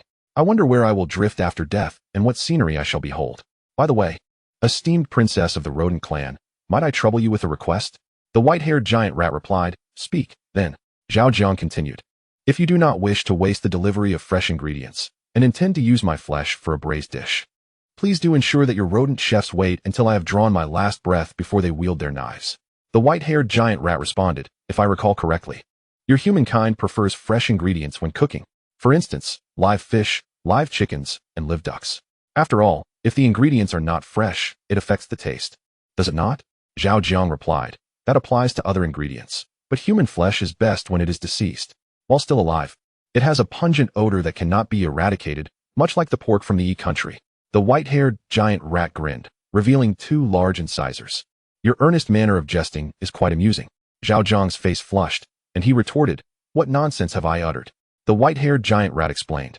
The reason pork from E country has a distinct flavor is that they use electric shock to slaughter pigs without letting the blood drain, whereas in the East, they bleed the pigs first before processing the meat. If human flesh were to emit a foul odor, I would suppose that merely letting it bleed out would suffice. After a brief pause, the other party deliberately lowered their voice. So, human, are you prepared to be bled? Zhao Jiang was taken aback, simultaneously astonished by the other's erudition and silently praying for his potential fate. Well, since you've seen through me, I shall no longer pretend. To speak candidly, I fear pain. particularly the kind inflicted by a knife cutting flesh. In light of my companionship in this conversation, I hope you might grant me this request. No, rather, this dying wish. I truly do not wish to be vivisected, nor do I desire to be bled. Suddenly, an unknown notification sound emanated from the white-furred elder mouse, causing her expression to shift dramatically as she interjected, "Stop. Let us not discuss that any further. I have a crucial question to pose, and I hope you will respond truthfully." Zhao Jiang, somewhat bewildered, stared at her and nodded. The white-furred elder mouse raised a paw and pointed towards the towering tree above. "Was your awakening from the flower merely a coincidence?" As Zhao Jiang was about to speak, she gestured for silence and continued, "Do not rush to answer. This question pertains to your ultimate fate. I shall grant you 1 minute to ponder your response carefully." Taken aback, Zhao Jiang squinted, swallowing the words he was about to utter. He was uncertain whether the other party intended to deceive him or had ulterior motives. As one who bore the burden of 2 ominous spirits, he felt that if immortality were truly attainable, he might even be willing to endure the most degrading acts. Yet, reason cautioned him that such a probability was exceedingly slim, nearly tantamount to impossibility. From the perspective of human reasoning, if a sentient mouse were to uncover humanity's greatest secret, would humanity allow it to leave unscathed? The answer, without question, would be no. A minute later, the white-furred elder mouse spoke first. "You need only answer me with a simple yes or no." With unwavering resolve, Zhao Jiang replied, "No." The white-furred elder mouse responded, "Excellent. I shall now return you to the flower. If I return and find you awake beneath this tree, I shall grant you the opportunity to live."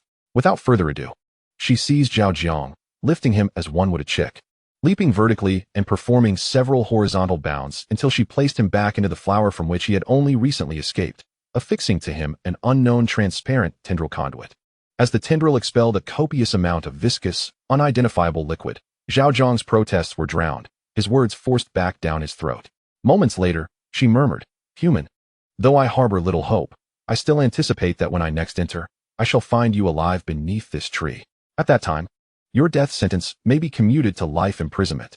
The white-furred elder mouse watched as Zhao Jiang gradually lost consciousness, succumbing once more to the soporific spores of the fire coral, whispering a quiet phrase to herself.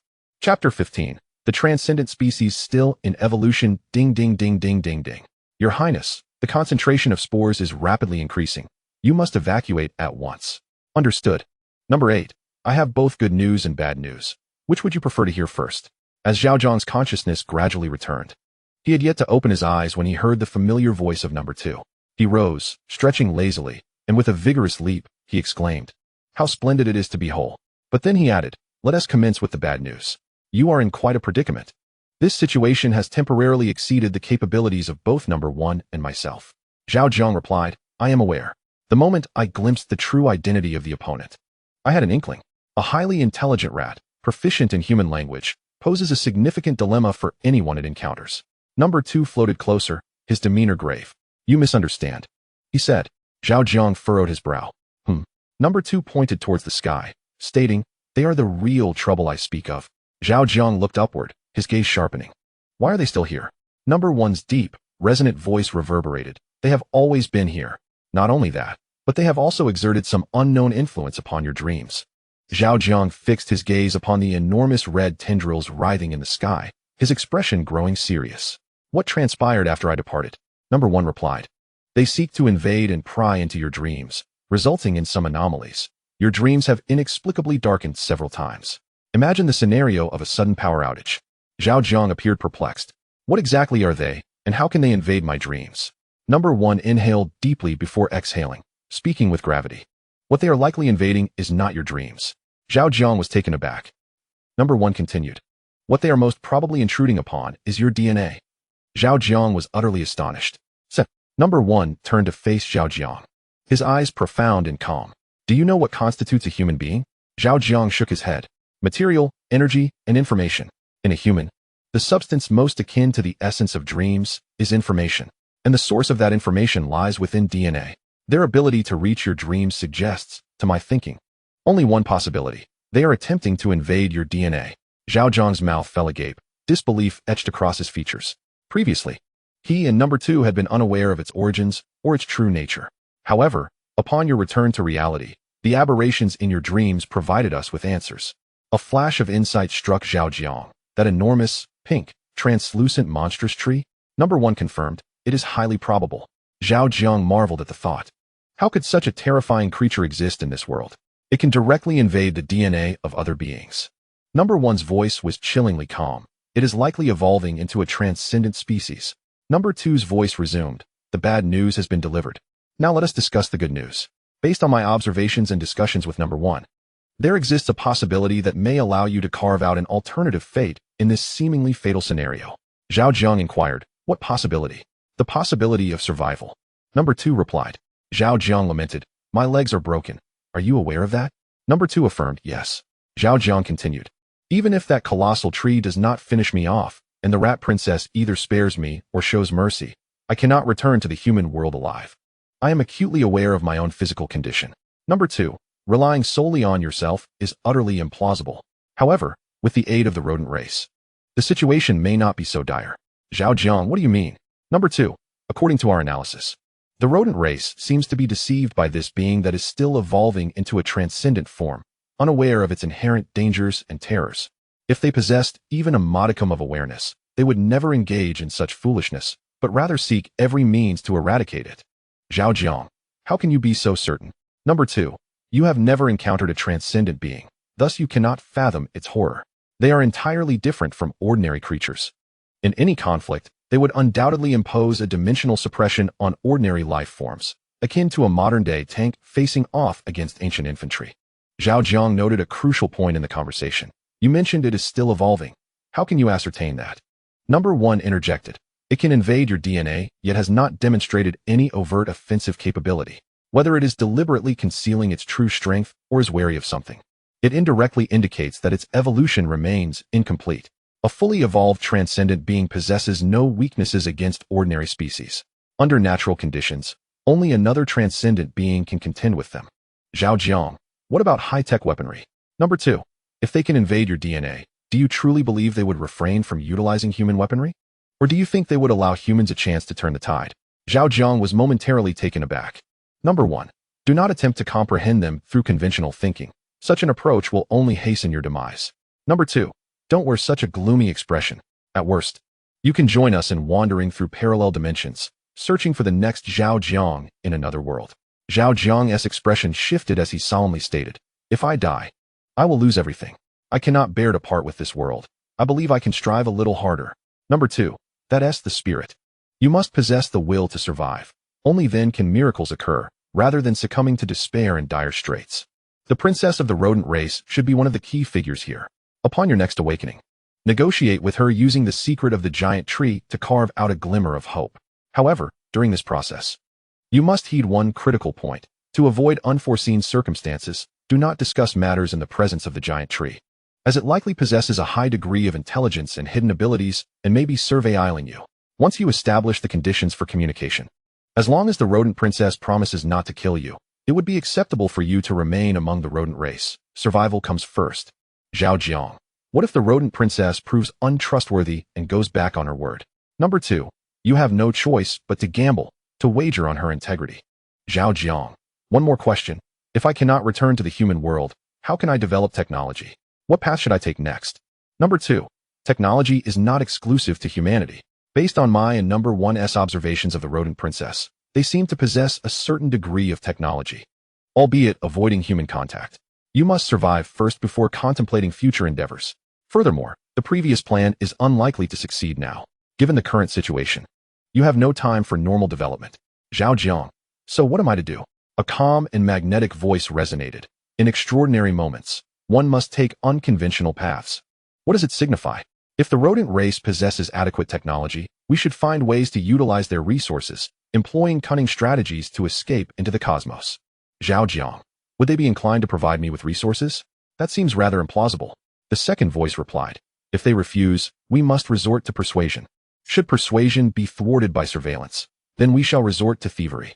If thievery fails, we will have no choice but to seize it. Though the number of evolving transcendent beings remains unknown, for you, it is akin to racing against death, a desperate struggle against time. You must cast aside all unnecessary moral constraints and pursue rapid development and strength, for if you do not flee the earth, there is but one inevitable outcome. Chapter 16. Implications. Zhao Jiang sensed the gravity in the other's tone, prompting him to reflect on his recent years of takeout life and the myriad moments in Huijing City. Feeling unwilling to accept, must I truly flee the earth? Once transcendent beings emerge, the entire planet will become their hunting ground. Do you believe ancient infantry could withstand the might of contemporary tanks? Zhao Jiang fell into silence. The second voice continued. To speak narrowly, this concerns your very survival. To speak broadly, it pertains to the fate of human civilization, with half of the uncertainty resting upon you. Zhao Jiang exhaled a heavy breath, feeling an immense, suffocating pressure. The first voice patted Zhao Jiang's shoulder. Humanity's greatness lies not only in its ability to conquer and transform nature through intellect, but also in its talent for turning the tides from dire circumstances. The cosmos remains uncertain. You may yet have your chance. Zhao Jiang clenched his fists, his gaze resolute. Thank you for your comfort and encouragement. I understand what I must do. Go forth. Upon uttering this, he abruptly assaulted Zhao Jiang once more, forcing him out of his dream. Your Highness, that human specimen has awakened on its own. Upon returning to the control room, the rodent princess paused, taken aback, having yet to initiate the spore extermination. Is it the same human I just returned to the coral flower? Indeed, Your Highness. The rodent princess's expression hardened as she murmured, How can this be? Your Highness. This human appears to possess something within that counteracts the hypnotic effects of the fire coral spores. We must alter our plans and elevate him to a terminal specimen. Agreed. Zhao Jiang, now conscious, savored the intoxicating sensation of exhilaration before reopening his eyes.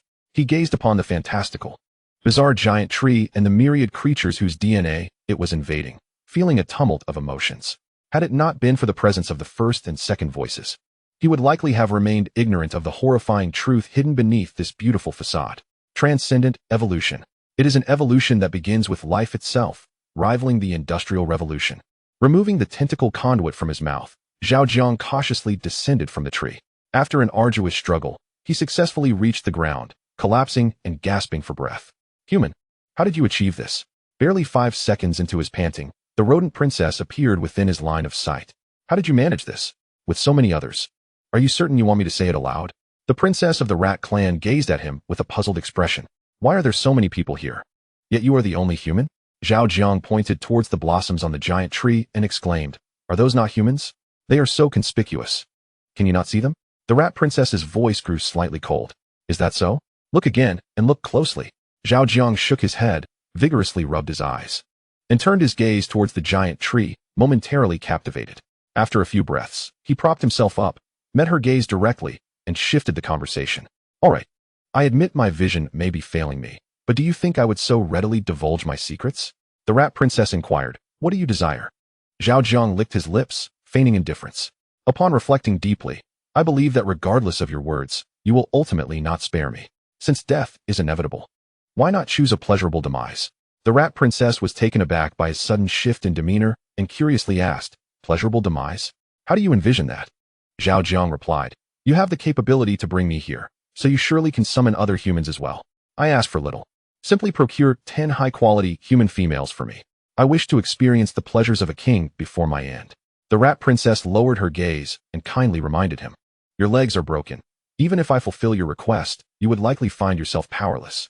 Irritated by her words, Zhao Jiang retorted, Though my legs are broken, the part of me that governs pleasure, my mind and spirit, remains intact. Do you comprehend? The rat princess stared intently at his angry expression, sensing something amiss. I can meet your request, but it will require time. How long? He pressed. At least a day? Unacceptable. A day is far too long. I cannot contain myself. I will give you a maximum of 10 minutes. If I do not see 10 high-quality human females within that time, I shall take what you desire to another world. And let me offer you this friendly warning. Do not underestimate the resolve of a disabled person who sees no hope in life. The rat princess replied, It is impossible to deliver 10 high-quality human females within 10 minutes. We are not gods. Even abduction requires time. Do you think you are in a high-end human club where money guarantees beautiful women at your beck and call? To be frank, you are currently 30,000 meters underground. Even if 10 high-quality human females were to parachute down from the surface, they might not arrive in time. Zhao Jiang stated firmly, I do not care. I have made my request, and whether you can fulfill it is your concern. The rat princess continued, While we are indeed curious about how you managed to awaken on your own, we do not necessarily need to know. You are merely one among our vast human experimental subjects. You may possess certain uniqueness, but you are certainly not the only one. If you intend to bargain with this slight distinction, let me say that you are overestimating your importance. Zhao Jiang grinned at her words. Is that so? Then feel free to test it, and see if another like me can emerge from your so-called vast human experimental samples. The rat princess fixed her gaze on Zhao Jiang's eyes and discerned a subtle flicker within them. After a brief moment, she suddenly grasped the situation and calmly said, Speak. What is it that you truly desire? Zhao Jiang boldly declared, I desire you. The mouse princess replied, We belong to different species, and there exists a reproductive barrier. Thus, a union is impossible. Zhao Jiang, with an ardent gaze, countered, I do not seek a conclusion with you.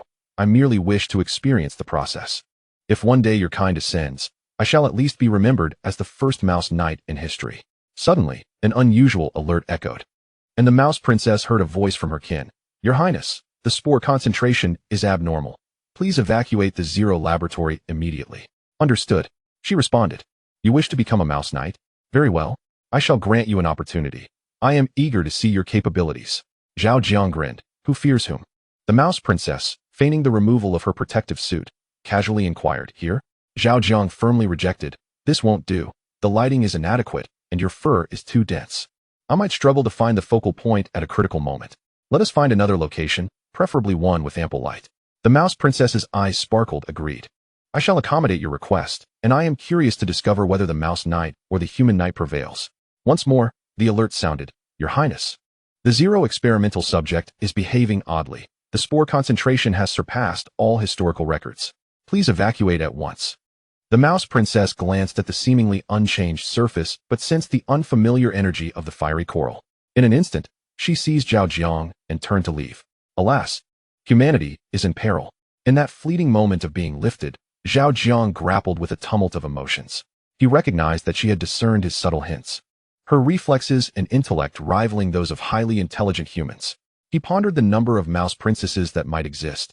He understood that should humans confront them directly, they would likely meet with disaster. Moreover, humans operated in the light while their adversaries lurked in the shadows. Fortune and circumstances were decidedly not in humanity's favor. Additionally, the terrifying prospect of the transcendent evolution of the bizarre trees loomed large. Should their entire race successfully evolve, hope for humankind would vanish entirely. Thud, thud, thud, thud, thud. As 5 colossal, unidentified black doors descended in succession, Zhao Jiang was successfully extracted from the Zero laboratory, stepping onto an interminable black bridge. They each took their place on a round protrusion, one ahead of the other, and continued forward in silence. 10 minutes later, the black bridge concluded, leading them into an unknown tunnel of dark crimson. We have completely exited the confines of the Zero laboratory. This is a crystal tunnel shielded from electromagnetic waves. If you have anything to say, now is the time. The mouse princess unexpectedly produced a helmet and promptly placed it upon Zhao Jiang's head. Upon hearing her words and lifting his gaze, the entire world transformed before him. Is this truly you? Chapter 17. The only requirement is survival. Even if it is not within human society, how does my human form appear? Does it qualify as a high-quality representation of human femininity? Zhao Jiang, internally grappling with his thoughts, lamented, I truly should be ashamed. In such a critical moment, my moral compass inexplicably aligned with superficial allure. Feeling a fleeting spark for a mere mouse. I am indeed a mundane and vulgar individual, still tethered to base desires, still grappling with guilt. Another thought uncontrollably emerged. How splendid it would be to weld this helmet onto my head. Just how much do you truly comprehend about human culture? Let us set that aside for now and focus on your genuine demands. Zhao Jiang cut to the chase. My singular desire is simply to survive. You are a clever individual. You must realize this is an impossibility. Even if I do not take your life, you will never have the opportunity to return to human society, which is tantamount to death for you. You have misconstrued my intent. All I seek is the essence of life itself, not necessarily a return to human society. Though I do not consider myself exceptionally astute, I am certainly not so naive. The mouse princess grasped the implication, her eyes reflecting a sense of confirmation. As long as your physical existence is ensured, the rest is inconsequential. Indeed, as long as I can endure, I need not return to human society. Intrigued by this revelation, the mouse princess inquired, Oh, is that truly the case? Zhao Jiang nodded. I could endeavor to integrate into your rodent society, even if it means facing discrimination and becoming an outcast. The mouse princess questioned, Are you certain that a mere human can assimilate into our society? Zhao Jiang replied, How can one know without attempting? Setting aside other matters, I could follow you as an aide, just as I am now. Of course, this is contingent upon your willingness. Should you find me unnecessary, you may send me to a self-sustaining locale, and I shall resolutely cling to life. The Mouse Princess shook her head. You misunderstand the nature of our rodent world. It is not as simple as you envision, and you are far too feeble. Should you lose your protection, you could easily meet your demise. In your human realm, we rodents are but a part of the food chain. Should hunger strike, nothing would prevent the rampant devastation of the 8 major cuisines. If conditions are dire enough, consuming raw flesh is not unheard of. Our rodent society faces similar dilemmas. When driven by starvation, cannibalism becomes an inevitable choice, and often a preferable one. Due to the disparities in race and identity, regardless of the promises I make to you now, the harsh reality is that I cannot continuously safeguard you. Zhao Jiang interjected. I do not require your perpetual protection. All I need is time to heal my injured legs so that I may move independently. The Mouse Princess, seeing Zhao Jiang's earnestness, paused in contemplation before revising her stance. I may consider your proposal, but you must first demonstrate some sincerity. Very well, since you seek sincerity, I shall offer you something significant. Listen closely to what I have to say next. With that, Zhao Jiang's tone deepened, becoming serious. That enormous, grotesque tree you utilize for experiments is far from the innocuous facade it presents. If mishandled, you could very well face peril, even the annihilation of your entire kind. Be aware, I refer not solely to your dark laboratory, but to your entire rodent populace. The Mouse Princess had anticipated that the other party would say something of import. Yet she was taken aback by this revelation, feeling a twinge of distaste. I concede that humans are quite clever, often resorting to alarmist rhetoric during negotiations to achieve their aims, but I am not swayed by such tactics. I am uncertain of the experiences you have endured during your slumber, yet I firmly believe that our understanding of the Zero experiment subject surpasses your wildest imagination. Your assertions strike me as exceedingly absurd and laughable, akin to a child proclaiming that the cake in their hands poses a threat to their parents' lives. I must also remind you that your continued existence here hinges upon my demand for your honesty, not mere rhetoric. Unfazed by the inexplicable misunderstanding, Zhao Jiang candidly inquired. You claim that your knowledge of it far exceeds my expectations. May I ask, what purpose does it serve by enveloping various life forms within blossoms and providing them with sustenance to ensure their survival? Furthermore, each species is unique, not only in anatomical structure, but also in habitat, dietary habits, and myriad other factors. How can it possibly maintain the life functions of all these species through an unknown tendril conduit? On what basis does it possess the knowledge of the specific nutrients required by me, as a human, including their quantities, vitamins, trace elements, and so forth? Can you furnish a reasonable explanation? The princess of the rodent clan responded. These are the secrets of our research, and I cannot disclose them to you. Zhao Jiang chuckled self-deprecatingly. My life rests in your hands. What is there to fear? The princess replied earnestly. We fear not the 1,000, but the one. Observing her seriousness, Zhao Jiang felt a mix of exasperation and pride in his humanity, for the wisdom she spoke of was derived from human intellect. After a brief pause, Zhao Jiang resolved to be direct, calmly asking, Are you aware that it can directly invade the DNA of other organisms? What? You claim your understanding of it far surpasses mine. Why, then, are you so astonished upon hearing this? Surely, you must have noticed this trait. What evidence do you possess to substantiate that it can directly infiltrate the DNA of other life forms? I possess no tangible proof, yet I am confident in the truth of my words. Whether you choose to believe it is beyond my control.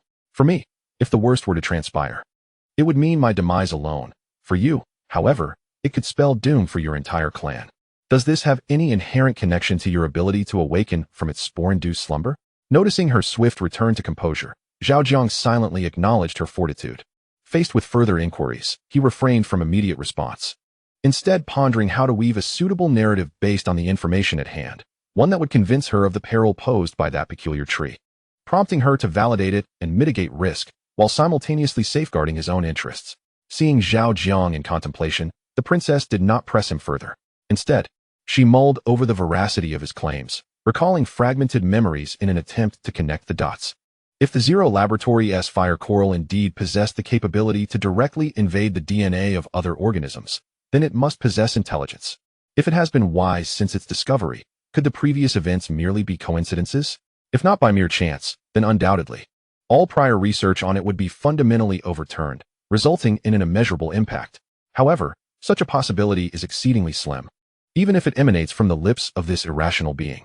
As the princess of the rodent clan endeavored to connect the fragments in her mind, Zhao Jiang spoke.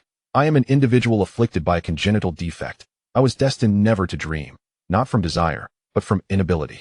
Do you understand why? Why? Chapter 18. Reverse deduction, third revision. According to the feedback from the research institution, it appears I have contracted a condition known as dream deprivation syndrome, the origin of which lies in a sleep gene within my DNA. In ordinary individuals, this gene remains perpetually active, enabling them to dream. In contrast, my gene is in a state of eternal slumber, rendering me incapable of dreaming. Prior to being placed among the blossoms of that peculiar tree, I had only heard about dreams, but had never truly comprehended what they were or what it meant to dream. I could only rely on others' narratives or related descriptions to imagine it for myself. Yet now I know. Not only do I understand, but I have also experienced the rapid succession of dreams, their infinite divergence, and visual collapse. This wondrous and beautiful experience may well be a recompense from the heavens for the life I have led thus far. Though the princess of the rodent clan listened intently, her confusion deepened, and she could not help but interject. What do your words have to do with my original question? Zhao Jiang cast her a glance, shifting the focus of the conversation. But there exists another possibility. The princess grasped the meaning behind his gaze and chose to remain silent, aware that he would elucidate his thoughts in due course. I recall feeling particularly despondent when I received that research feedback. I had envisioned countless possibilities, yet they all shared a commonality. I would ultimately be able to dream, and the root of my affliction would not be too profound, thus treatable. However, I vividly remember the researcher delivering my feedback report stating that unless humanity were to advance technologically to the point of accessing the very essence of life, capable of touching genes as one would touch an object, my condition would remain without hope of cure. With current technology, we can only identify, not remedy. Even those so-called biomolecular injections would prove futile. If not for an unforeseen occurrence, I would never dream throughout my lifetime. Before descending into this realm, my experiences were indeed as such. I knew of dreams' existence, yet had never ventured into them. But now, I have not only ventured, but have done so twice. Zhao Jiang suddenly raised his voice towards the princess of the rodent clan. Do you understand what this signifies? The princess gradually sensed something amiss. Her curiosity piqued, and instinctively echoed, what does it signify? Zhao Jiang paused momentarily, lifted his gaze to meet hers, and deliberately articulated, is it possible that my dreams were triggered by the invasion of my DNA by that colossal, strange tree? As his words fell, the princess's expression shifted dramatically, as if struck by a sudden realization. It seems you have recalled something, judging by your expression. It has indeed revealed vulnerabilities in your previous research, vulnerabilities that you have simply overlooked. Initially, I too did not consider this aspect, thinking it merely a coincidence. And I found it rather pleasing. Even though the flower's interior was rather enclosed and oppressive, I could still accept it. It was not until I was compelled to fall into slumber a second time, experiencing once again the disjointed fragments of dreams and the chaotic dance of time and space, that I realized something was amiss. As an individual with inherent flaws, although I had not dreamed prior to this, it did not hinder my understanding of dreams to a certain extent. A normal dream is decidedly different from my own. No one's dream can be so bizarre and unpredictable, akin to a programmer swiftly tapping away at the keyboard while deciphering a complex code. I am a believer in coincidences, yet I do not subscribe to the notion of inevitable coincidences. If the first dream was a mere coincidence, then the second must surely harbor a profound reason. Researchers have stated that the root of my affliction lies within my genes, now that the ailment has unexpectedly subsided.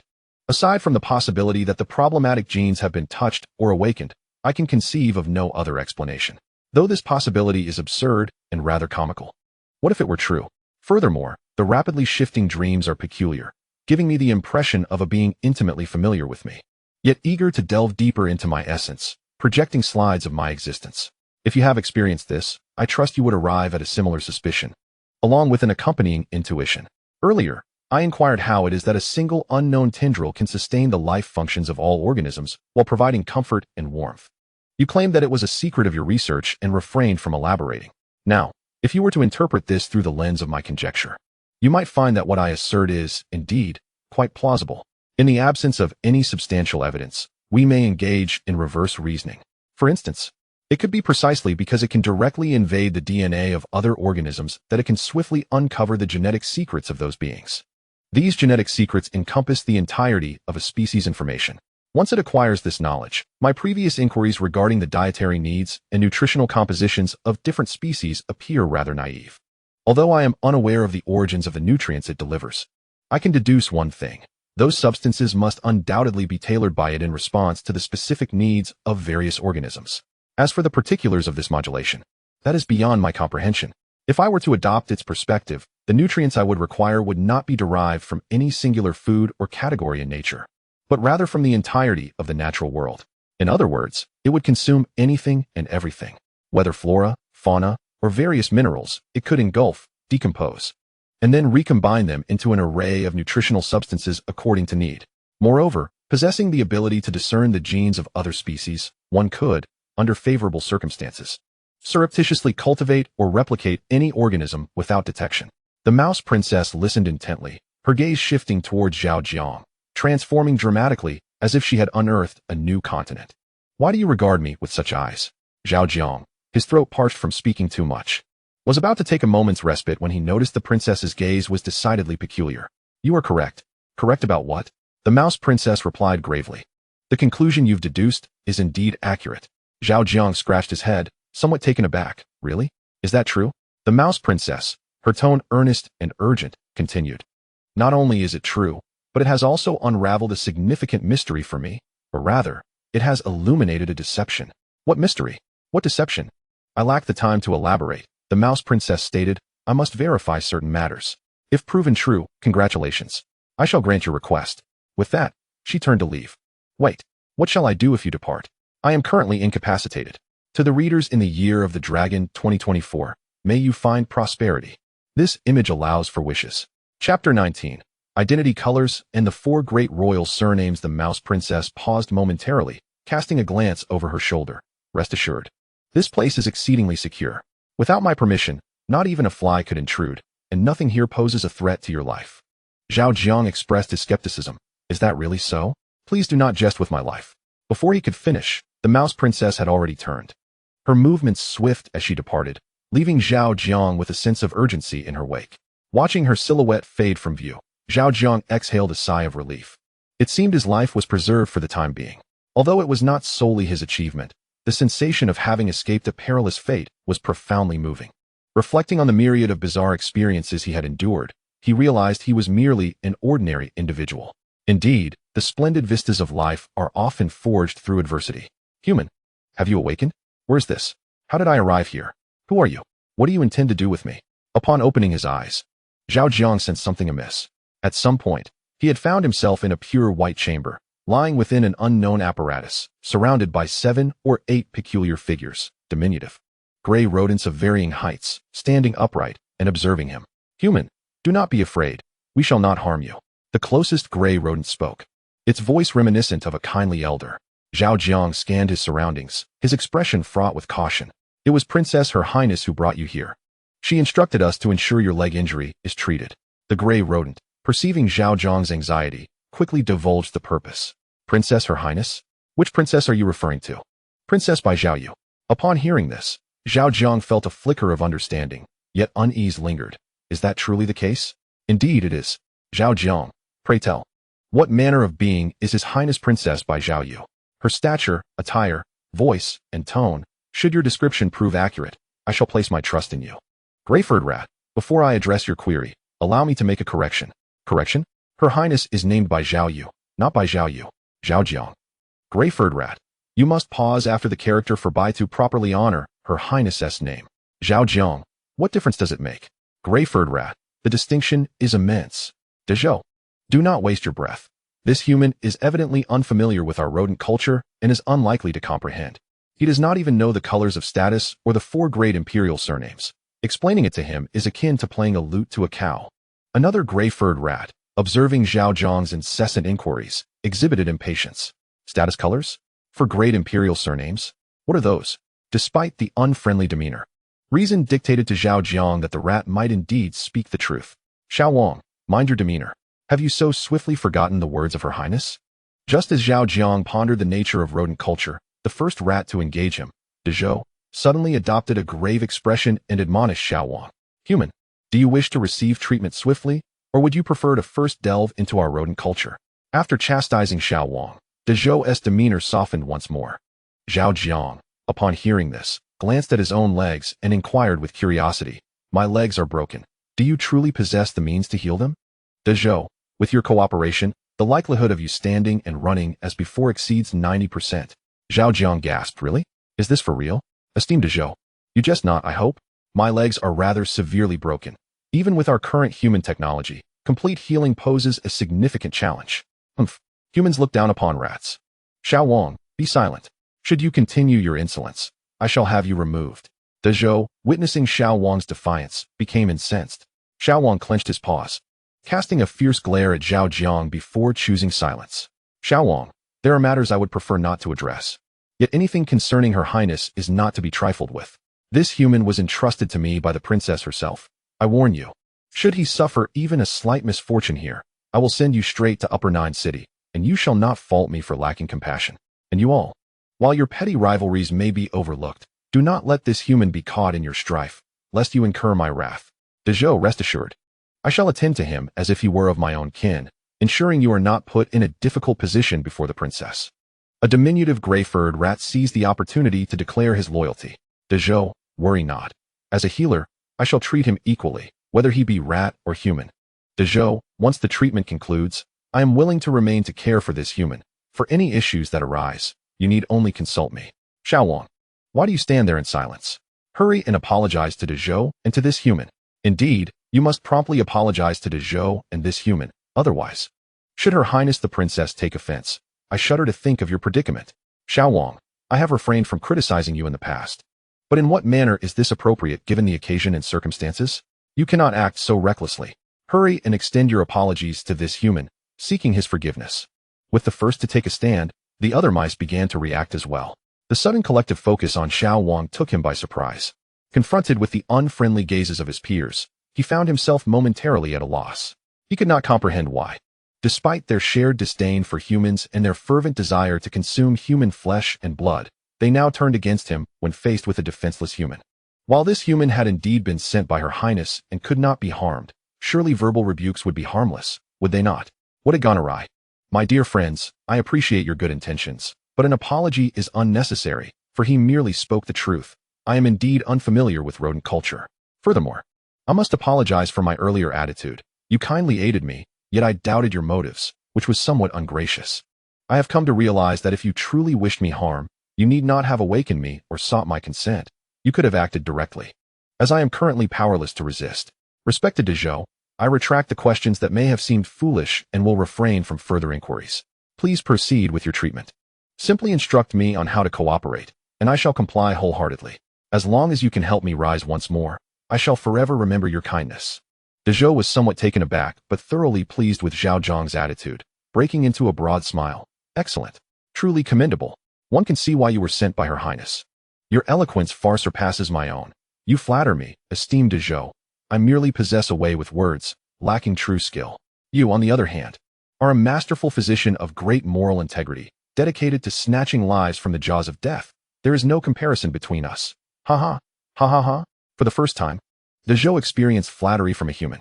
Although he recognized the tendency for exaggeration, he could not help but laugh heartily. This sensation was simply delightful. Chapter 20. The human from the perspective of rodents. The surrounding gray-furred elder mice exchanged astonished glances, utterly taken aback by Zhao Jiang's effusive praise, which shattered their preconceived notions of humanity, starkly contrasting with the depictions found in their textbooks. In those texts, humans, as the dominant species on Earth, were portrayed as brutal, arrogant, and imperious. They exhibited cruelty toward their own kind and displayed cold indifference and contempt for other species, as if no one else deserved to inhabit this planet. Humans could kill their own for the sake of a woman, betray their kin for monetary gain, and even incite wars over resources, obliterating entire nations. Such actions unequivocally revealed their barbarism, arrogance, and violence. However, the human sent by Her Highness the Princess is entirely different.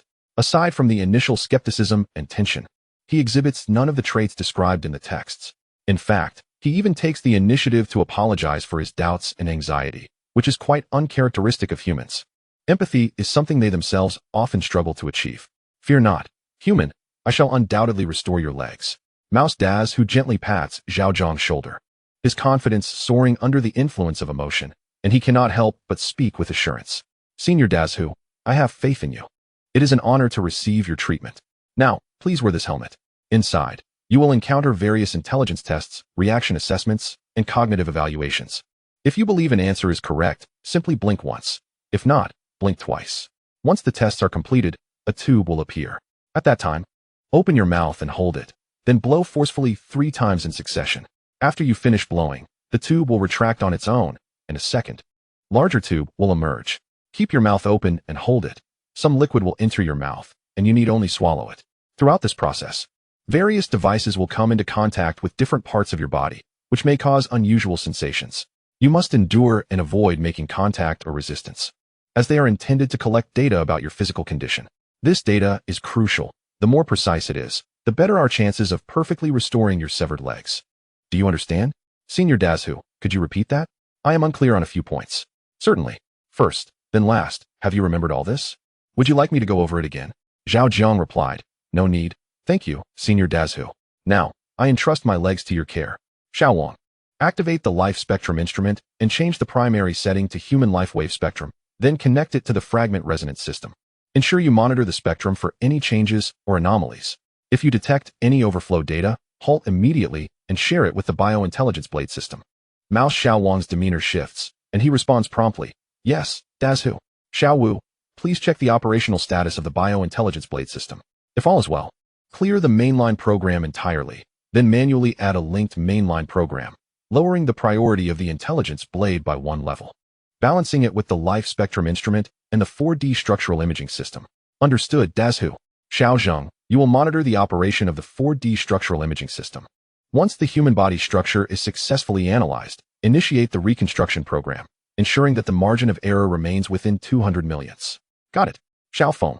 Go next door and oversee the monitoring of temperature, humidity, oxygen levels, carbon dioxide levels, and nitrogen levels in the biological chamber. The environmental conditions required by humans differ from ours. Although I have previously set the parameters, changes are ever present. Keep a close watch on the parameters for human survival. If any values exceed the limits, halt immediately. I understand, Dazhu.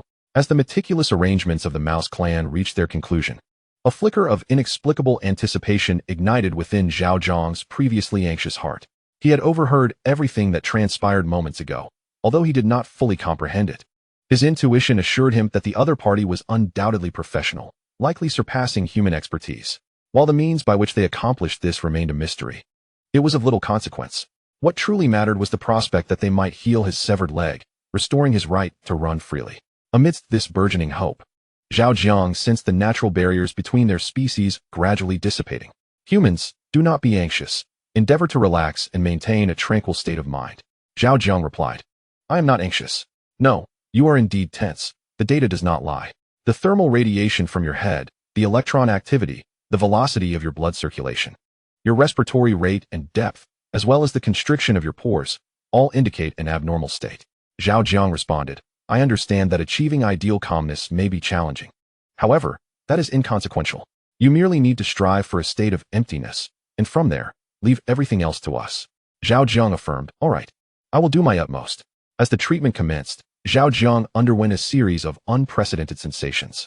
One moment he felt an itch, then a tingling, followed by numbness, warmth, coldness, swelling, and burning. It was as though countless ants were traversing his wound 1 second, while the next, it felt as if a bag of ice had been inserted within it. His entire body continuously relayed a variety of signals to his brain, inundating Zhao Jiang with a sense of neurological disarray. Words seemed feeble and ineffectual in the face of this experience. He wished to articulate his thoughts, but found himself utterly unable to do so. After an indeterminate passage of time, a catheter was inserted into his mouth, from which a tasteless viscous liquid flowed forth. Following earlier instructions, Zhao Jiang swallowed it and inexplicably severed his connection to reality, finding himself immersed in a dreamlike realm. Number 2. 8. You have won the bet. The Mouse Clan princess indeed possesses the qualities of her kind. She has not burned bridges nor turned her back. Zhao Jiang nodded, it appears so. But where is number 1? Why is he absent? Number 2 replied, he has returned to his world. He expressed a desire to be alone and ponder certain matters. Zhao Jiang inquired, his world? Number 2 explained, beneath the electrolysis water rest chamber lies his world. You have yet to visit it. Zhao Jiang asked, may I go there? Number 2 responded, initially, he intended to invite you down. But upon learning that you had already visited my realm, he changed his mind, stating he would invite you once you have extricated yourself from your predicament. Furrowing his brow, Zhao Jiang queried, did he tell you why? Number 2 replied, he is considering your well-being and you must believe in that, though he has not explicitly stated it. I can surmise. Your situation is more precarious than that of anyone before you. At least, it begins that way. He likely wishes to prevent you from experiencing excessive psychological strain, which could lead to mental health issues, hence his desire to proceed slowly, step by step. Chapter 21. Artificial versus wild. To quote a phrase he often shared with me, first carve the mold, then replicate the model. Only by living can there be hope. Regardless of how dire and despairing the objective environment may be, one should never forget the source of hope. Otherwise, one risks losing sight of the essentials and upending the natural order. Zhao Jiang suddenly realized. So that is how it is. He has a heart. Number 2 remarked, were it not for the constraints imposed by our circumstances, I would not wish to place such immense pressure upon you. At times, observing you amidst the anomalies evokes a complex array of emotions within me. When we witness you struggling to descend from that grotesque tree, your hands bloodied from exertion, yet unable to afford even a moment's respite, furrowing your brow and gritting your teeth, pouring every ounce of strength into stabilizing your body. I often wish to take your place. After all, for those of us who have already lost the entire world, pain becomes a nostalgic experience. Zhao Jiang bit his lip and sincerely expressed, I appreciate your goodwill. I truly do. However, this is my world, and regardless of the suffering I may endure, I refuse to relinquish my faith in its salvation. It embodies my homeland, my friends, my everything. Only by rescuing it can the things I cherish endure and thrive. Though I am merely an ordinary delivery worker, fate has brought us together, and there is no reason for retreat.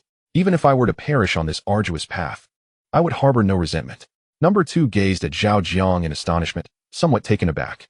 Zhao Jiang continued, in truth, after Dr.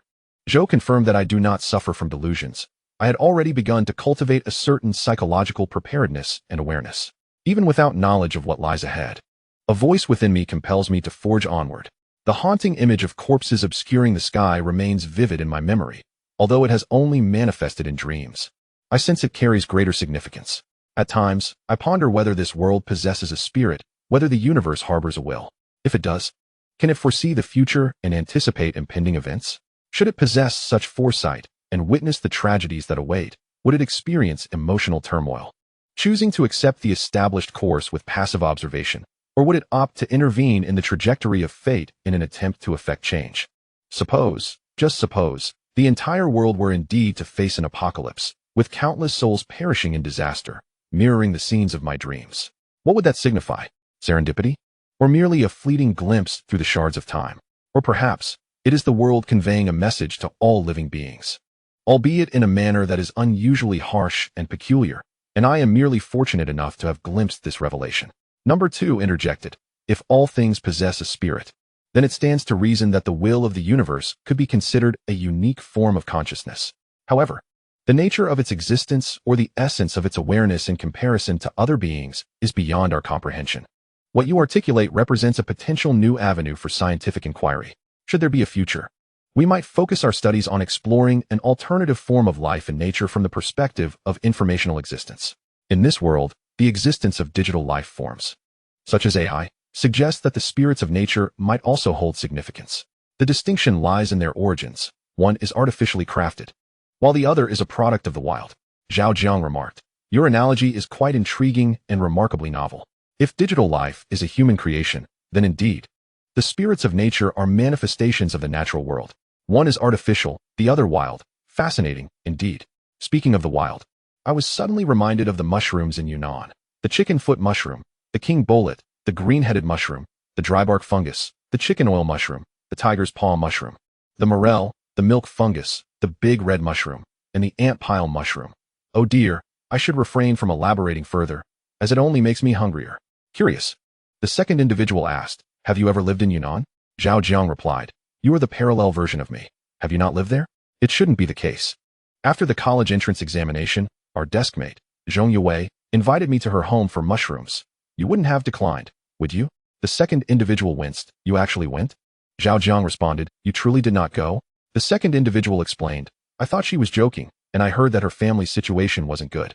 I didn't want to burden her, so I verbally agreed but ultimately did not go. Zhao Jiang furrowed his brow slightly. Strange. Did she not tell us directly about her family's circumstances?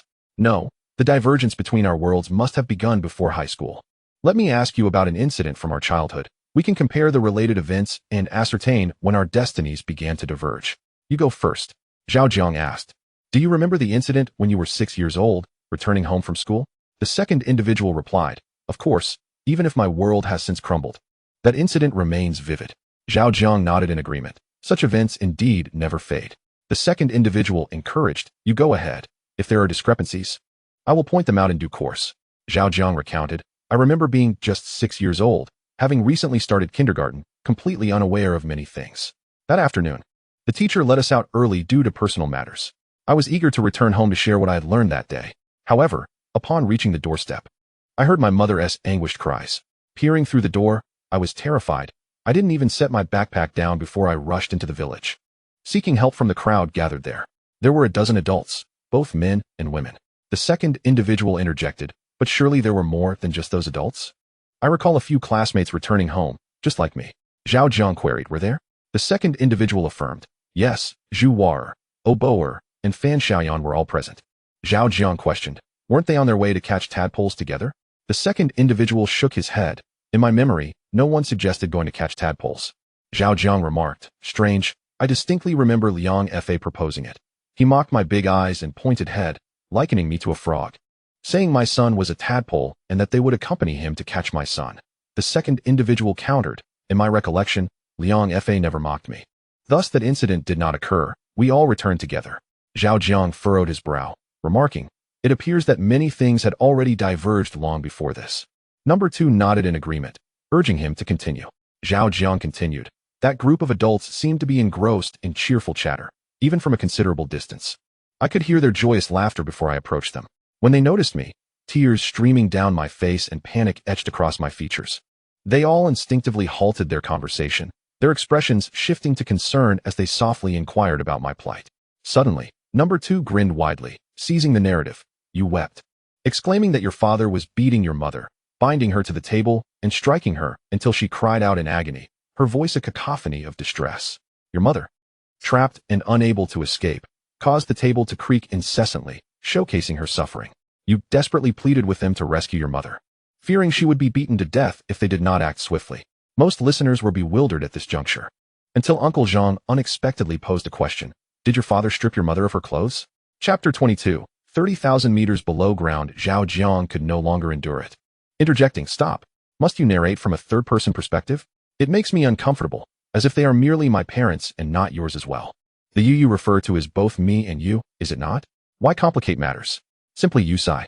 Number 2 made a humorous face, saying, I was merely trying to avoid the awkwardness. I truly do not wish to endure that second-hand embarrassment again. Zhao Jiang, at a loss for words, retorted, and what are my feelings? Number 2 replied, I know you wish to avoid it too, but I feel your embarrassment pales in comparison to mine. At least the repercussions I faced were not as exaggerated. Zhao Jiang pondered, indeed, in my world, there exists merely a multitude of adults. While numerous, they remain manageable. After all, adults tend to be more sensible, understanding what ought to be said and what should remain unspoken. Your world, however, includes a throng of peers, at their age, encountering new experiences. They surely cannot restrain their tongues, much like we once did. I can only wonder how they might recall that event in their later years, and how they might tease you about it. Upon hearing this, Number 2's expression turned comically befuddled, akin to someone suffering from constipation. Simultaneously, a thought flickered in his mind. The end of the world may not be devoid of its advantages. Noticing his reaction, Zhao Jiang burst into laughter. Ha ha. After a while, having had his fill of mirth, Zhao Jiang locked eyes with Number 2. Should we continue with the rest? Number 2 rolled his eyes. What do you think? Zhao Jiang swiftly grasped the implication. I feel we've reached a natural conclusion. I truly do not wish to revisit that scene. It is far too awkward and suffocating. Uncle Zhang, too, was mischievous, posing such a question in front of so many. Number 2 cleared his throat tactically. Ahem, very well then, let us cease here. Further discussion would only amplify the awkwardness. Zhao Jiang chuckled. Haha, let us return to the topic of mushrooms. The flavor of wild mushrooms is truly exquisite. If you have not tasted them, it is indeed a great pity. Number 2 suddenly turned his head. Number 1, you have emerged? The situation is urgent, and time is limited. I have compiled some applicable biotechnologies. Number 8, come here, I shall elaborate in detail. You need not grasp every nuance, but simply understand the key points, and then seek individuals or rodents with the relevant capabilities to execute them. I have assessed the circumstances of the rodent faction. Although there are numerous constraints, they remain a commendable option. If humanity has not concealed its technological advancements, based solely on what is known, their technology may surpass that of humans. From this perspective, leveraging their strength is no different, perhaps even superior, to relying on human support. Of course, the resistance encountered will undoubtedly be greater, but I have faith in you. For one's own sake, it is one thing to meticulously organize technology, yet at this juncture, to also acknowledge oneself is truly moving. Zhao Jiang, feeling a deep stir within, resolutely declared, Number 1, rest assured. Regardless of the challenges we may face, I shall not falter, nor allow my spirit to crumble. Your world may have perished, yet I am still here. How could I possibly retreat? Whatever plans or arrangements you have, simply command me, and I shall endeavor to execute them to the best of my abilities. Number 1 responded, Now? Let me explain this biological heat exchange technology. Zhao Jiang approached with curiosity. What is this biological heat exchange technology? It is a biotechnology that utilizes biological systems to achieve the circulation of cold and heat. Although you are alive now, in many respects, your life is not entirely your own. This concerns not only the threat posed by the rodent faction and the transcendent evolving beings, but also the peril of the environment. Zhao Jiang furrowed his brow in confusion. The threat of the environment? What do you mean? Do you know how deep underground you currently are? Number 1 queried. Zhao Jiang recalled. The rodent princess mentioned it was approximately 30,000 meters underground. I am not certain of the exact depth, as I have never ventured outside. With such technology and secret experimental facilities situated 30,000 meters below ground, it must be true.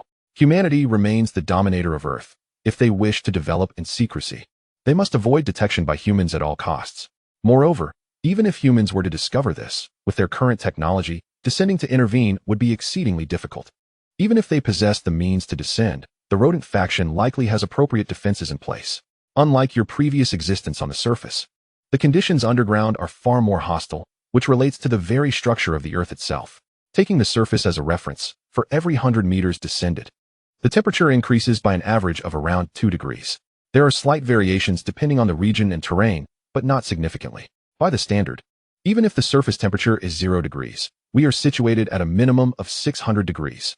If we account for geological anomalies and environmental discrepancies, even subtracting 300 degrees, we still find ourselves at a staggering 300 degrees.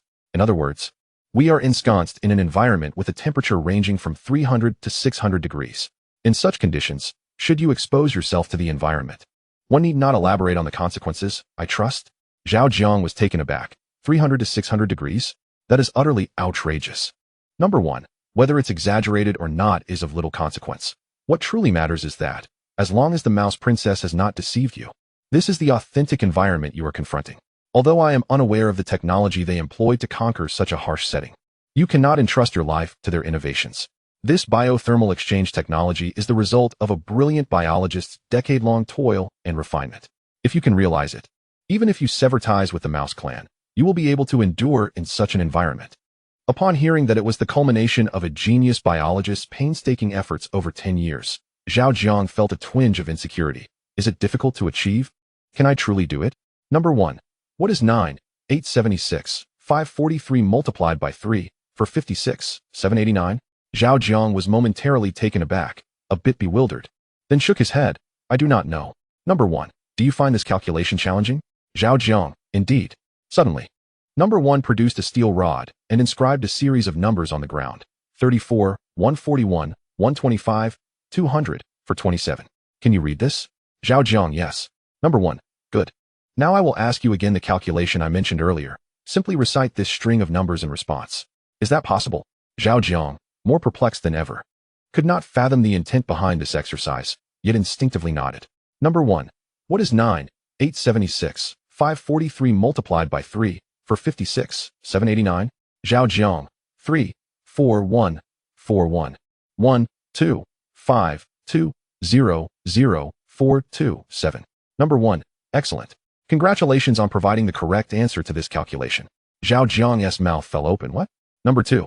Observing from the side, grew anxious and explained. Number 8. Have you not yet grasped the concept?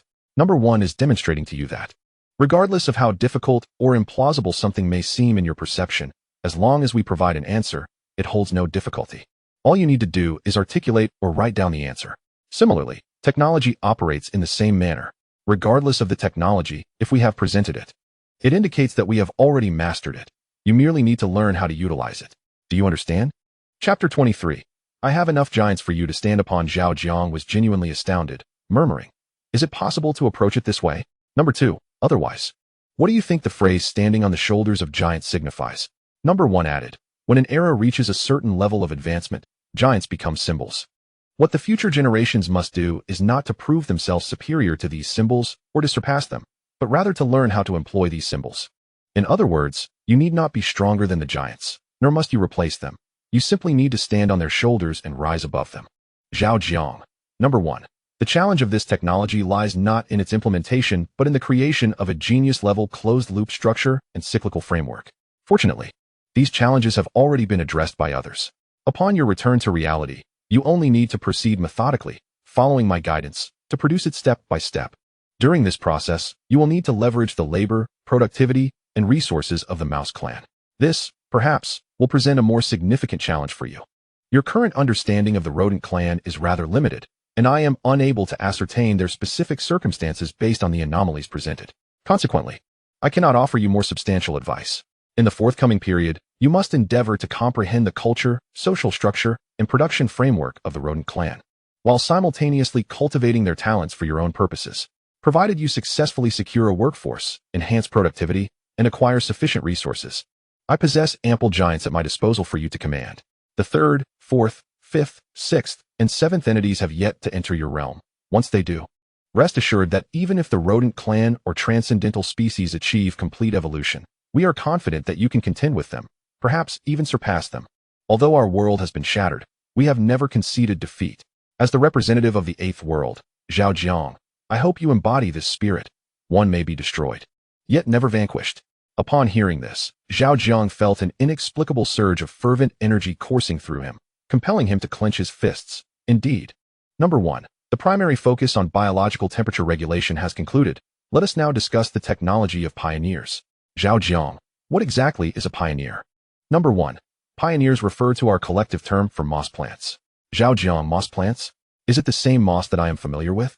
Number 1 elucidated. Indeed. It is the very moss you are acquainted with.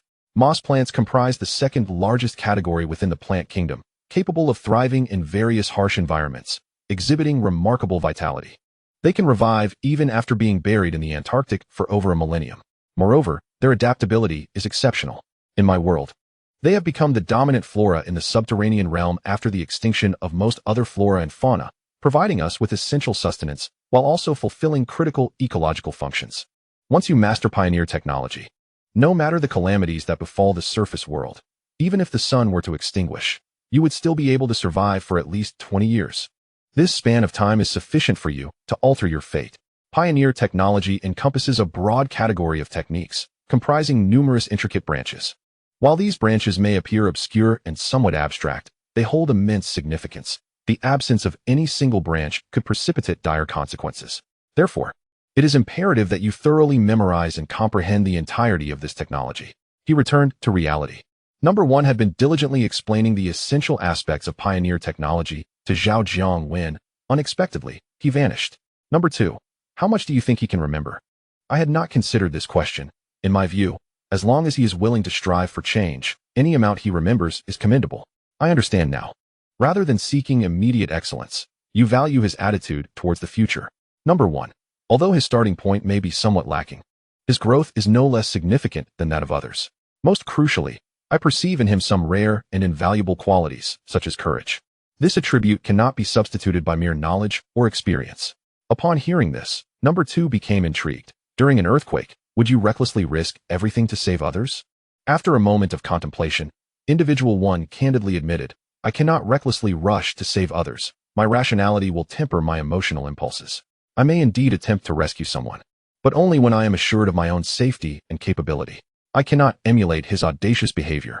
With a sudden chuckle, Individual 2 remarked, whether in self-mockery or in thought, to be frank, despite sharing the same name, Zhao Jiang, our differences are quite pronounced. He embodies a kind of ordinary courage, while you are an almost impeccably rational genius, and I, on the other hand, represent the insincere, cunning, and self-serving individual. If I were in his shoes, I wouldn't merely hesitate to save someone. Even during an earthquake, I would not extend a hand to Dr. Zhou, but would flee at the fastest pace possible. Individual 1 turned to him abruptly. Thus, when Zhong Yue invited you to her home for mushrooms, your true sentiment was not concern for complicating her life, but rather fear of the trouble she might bring upon you, correct? Individual 2 replied, "Did you overhear my conversation with Individual 8? Yes." Individual 2 continued, "At this moment, I am filled with an intense longing." Individual 1 inquired, "Longing for what?" Individual 2 responded earnestly, "Longing for Individual 8 to truly defy fate and alter the course of destiny." A complex expression crossed Individual 1's face as he stated plainly, "Indeed, from the very beginning, you harbored doubts about him." Individual 2's expression shifted slightly, astonished. "How could you perceive that?" Some truths do not require sight. They are discerned through the heart, which often reveals far more. In response, Individual 2 shrugged and confessed, "I must admit, I do not hold faith in him. I struggle to see even a glimmer of hope for victory in him. Consider it. We had such favorable conditions and a high starting point yet failed. So how could he, with his dismal circumstances and ordinary nature, possibly succeed?" Individual 1 abruptly interrupted, emphasizing his words, "Stop. Even with the world in ruins, you remain unable to conquer your own nature. Regardless of the multitude of excuses and justifications you present, they cannot alter one undeniable fact." Sensing the shift in Individual 1's tone, Individual 2 felt an inexplicable sense of guilt.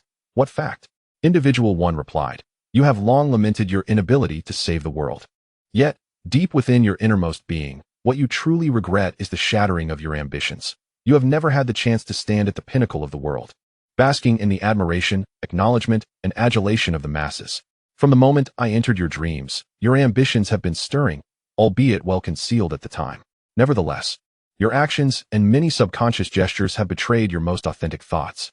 To you, the apocalypse is not a calamity but an unprecedented opportunity, a once-in-a-lifetime chance to attain wealth and glory, to etch your name in history, to achieve unparalleled brilliance. Only in the face of the world's demise can a savior emerge. In times of peace, there are no war heroes. Thus, while you publicly profess a willingness to do anything to salvage your world, at your core, you aim to exploit the technologies of my world to quietly fulfill your ambitions." Chapter 24. Number 1 brought Number 2 to tears in the beginning. Your understanding was limited, and your exposure minimal. You had yet to grasp the gravity of the impending apocalypse. You were more inclined to heed advice, willing to follow the plans I laid out for you. However, upon realizing that the techniques I imparted might be inadequate to confront the cataclysm, you could not suppress the urge to seek an alternative path. You could not tolerate even the slightest possibility of failure in your ambitions. You subtly informed the state of my existence, while promptly reporting the crucial information I had shared with you. To convince the authorities of your claims, you showcased the skills I had taught you, thus solidifying your narrative. You sought to harness the state's power to combat the end of days, while simultaneously aiming to forge a revered image through your contributions to society, indulging in unprecedented wealth and luxury before the world's demise. Even if the apocalypse were to truly unfold, it seemed you would not suffer a loss. Yet, such an outcome was undeniably not your desire. You yearned to seize the opportunity presented by the end times to become the greatest figure in human history, eternally celebrated.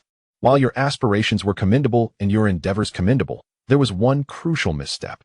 You overestimated your abilities and significance while underestimating the wisdom and humanity of others. You believed that by revealing my existence and showcasing your uniqueness, the state would regard you as a prized asset, fulfilling your every demand, with all actions revolving around you. You presumed that those in power would prioritize the greater good, embodying a noble and tragic spirit, and that you could leverage their strength under the guise of altruism. You had never stood atop the mountain, and thus could not fathom the view from its summit. All your perceptions of the landscape were merely hearsay. Similarly, you had never occupied a position of authority and would eternally remain oblivious to their true thoughts and methods. What you knew and believed was merely what they allowed you to perceive. You resembled an innocent youth, possessing a treasure of unparalleled value, parading your selflessness while offering yourself to the state, professing service to the people and consideration for humanity. Yet, in rejecting this and that, you were merely deceiving yourself. Could those who had fought their way out of blood-soaked battlefields and climbed from the depths to the heights be so easily fooled by your antics? Were they unaware of your ulterior motives?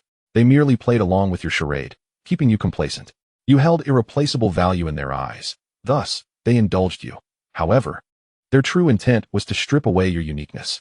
For instance, under the pretense of enhancing your physical form, They sought to separate the essence of my parallel spirit from you through various experiments. According to the plan I devised, you had the opportunity to defy fate and resist the apocalypse. After all, your starting point was the highest and best among all. The world had granted you ample time. Yet your arrogance ultimately buried everything. You believed yourself to be the lone sober soul amidst a sea of inebriated minds, while in reality, you were the one intoxicated while others remained awake. You reveled in a world of your own making, ignoring objective truths, and immersing yourself in the realm of your unfulfilled desires. You have consistently asserted that the Third World War is an uncontrollable factor, likely precipitated by political calamities. Have you ever contemplated that the true catalysts of such political disasters might stem from the very things you have surrendered to the state? After all, what I imparted to you embodies my world, the culmination of the surviving humanity's struggle and sacrifice. Those precious essences, when introduced into your realm, possess the potential to disrupt the delicate equilibrium of existence. In your state of unreciprocated gain, I selflessly bestowed these essences upon you, with the intention of preventing you from experiencing a tragedy akin to mine. Yet, you have failed to grasp the profound truth. Knowledge acquired from mere texts feels superficial. True understanding necessitates personal experience. That which is obtained too easily is often undervalued. Only through one's own toil and sacrifice can one truly appreciate its worth. I have always been aware of your actions, yet in previous worlds, I refrained from voicing my observations to spare you embarrassment. Objectively, I am merely a spectral entity stripped of all, and even though I am privy to your thoughts, I am powerless to intervene. Subjectively, I harbor no desire to impede your endeavors, whether driven by ambition or other motives. I earnestly wish for you to save your world. This is my heartfelt aspiration as a parallel specter. Those who have not endured the annihilation of worlds can never fathom the anguish of a parallel ghost. You should now comprehend this, yet the past cannot be reclaimed. The reason I chose to articulate this today is to confront you with an undeniable fact. Your world has been obliterated. In the realm of 8, you and I, in essence, are mere spectators. I do not wish for your perceived inadequacies to lead you to hope for the failures of others, seeking an inexplicable sense of balance and existence therein. This, too, is the aspect of human nature that you have yet to conquer. 8 is unremarkable and commonplace, with a humble beginning, yet he possesses qualities and spirit that none of you embody. In his eyes resides pure love, within his character dwells fearless courage, and deep within his soul lies empathy for all living beings. He exhibits unwavering resilience in the face of existential dilemmas. I once conveyed to him that the world is vast, and humanity deserves a place within it. Why should humanity claim such a right? The answer lies in the very qualities and spirit he embodies. If humanity lacks these attributes, I believe its disappearance may indeed be preferable. I still have some technical matters to organize, so I shall take my leave for now. The first entity, originally intending to continue speaking, suddenly noticed the misty gaze of the second entity in the mirror, realizing he may have overstepped. Casting a glance at the second entity, who was struggling to contain their emotions, he feigned ignorance and hastily made his way to the electrolytic water rest chamber, leaping back into his own world. Why? As he watched the first entity vanish, the second could no longer restrain themselves, releasing an anguished cry that echoed through the cosmos. Humanity, you have awakened. How do you feel? Zhao Jiang, upon opening his eyes, found himself face to face with the furry visage of the venerable Mouse de Zhou, with small eyes, round ears, and a long beard. Zhao Jiang stirred slightly, satisfied, remarking, "It feels quite good. I no longer feel pain in my severed leg. Your bones and wounds have been impeccably attended to. All that remains is for you to rest for a while and adhere to the nutritional regimen we have provided to ensure your full recovery. Esteemed Senior de Zhou, I am profoundly grateful for your kindness, and should you ever require assistance, merely utter a word, and I shall not hesitate to oblige. As it stands, I am unable to walk, otherwise I would surely pay my respects. No need for that, truly. I am merely following Her Highness's instructions. It is no trouble at all." Though de Zhou speaks casually, his smile betrays his delight, a fact that Zhao Jiang can discern even through a layer of fur. By the way, esteemed Senior de Zhou, given my current mobility issues, could you kindly convey my gratitude to the other comrades who have treated me? They have worked diligently on my behalf, and should an opportunity arise, I shall surely find a way to repay their kindness. You are far too courteous. It has been made clear that this is Her Highness's request, so it bears no relation to them. You need not thank them, should they harbor any grievances towards you. I shall swiftly deal with them. De Zhou finds Zhao Jiang's manner of speaking quite pleasant and muses that it is only fitting for someone hailing from a cultural epicenter. I will not forget the grace bestowed upon me by Her Highness, yet you, as the executors of her will, have also shown me kindness. Public matters are one thing, private matters another. It is essential to keep these distinctions clear and not conflate them. A commendable assertion of distinction, indeed. By virtue of your words, I shall honor your request and relay your sentiments to those little ones shortly. Chapter 25, Steel. My gratitude to you, esteemed Senior de Zhao, is immense. No need for thanks. It is but a small favor. By the way, esteemed Senior de Zhao, could you predict how long it might take for my leg to heal? 20 days. 20 days? Indeed. Barring unforeseen circumstances, you shall be able to run freely and fully restored in just 20 days. Zhao Jiang's heart swells with joy, and he gives a thumbs up.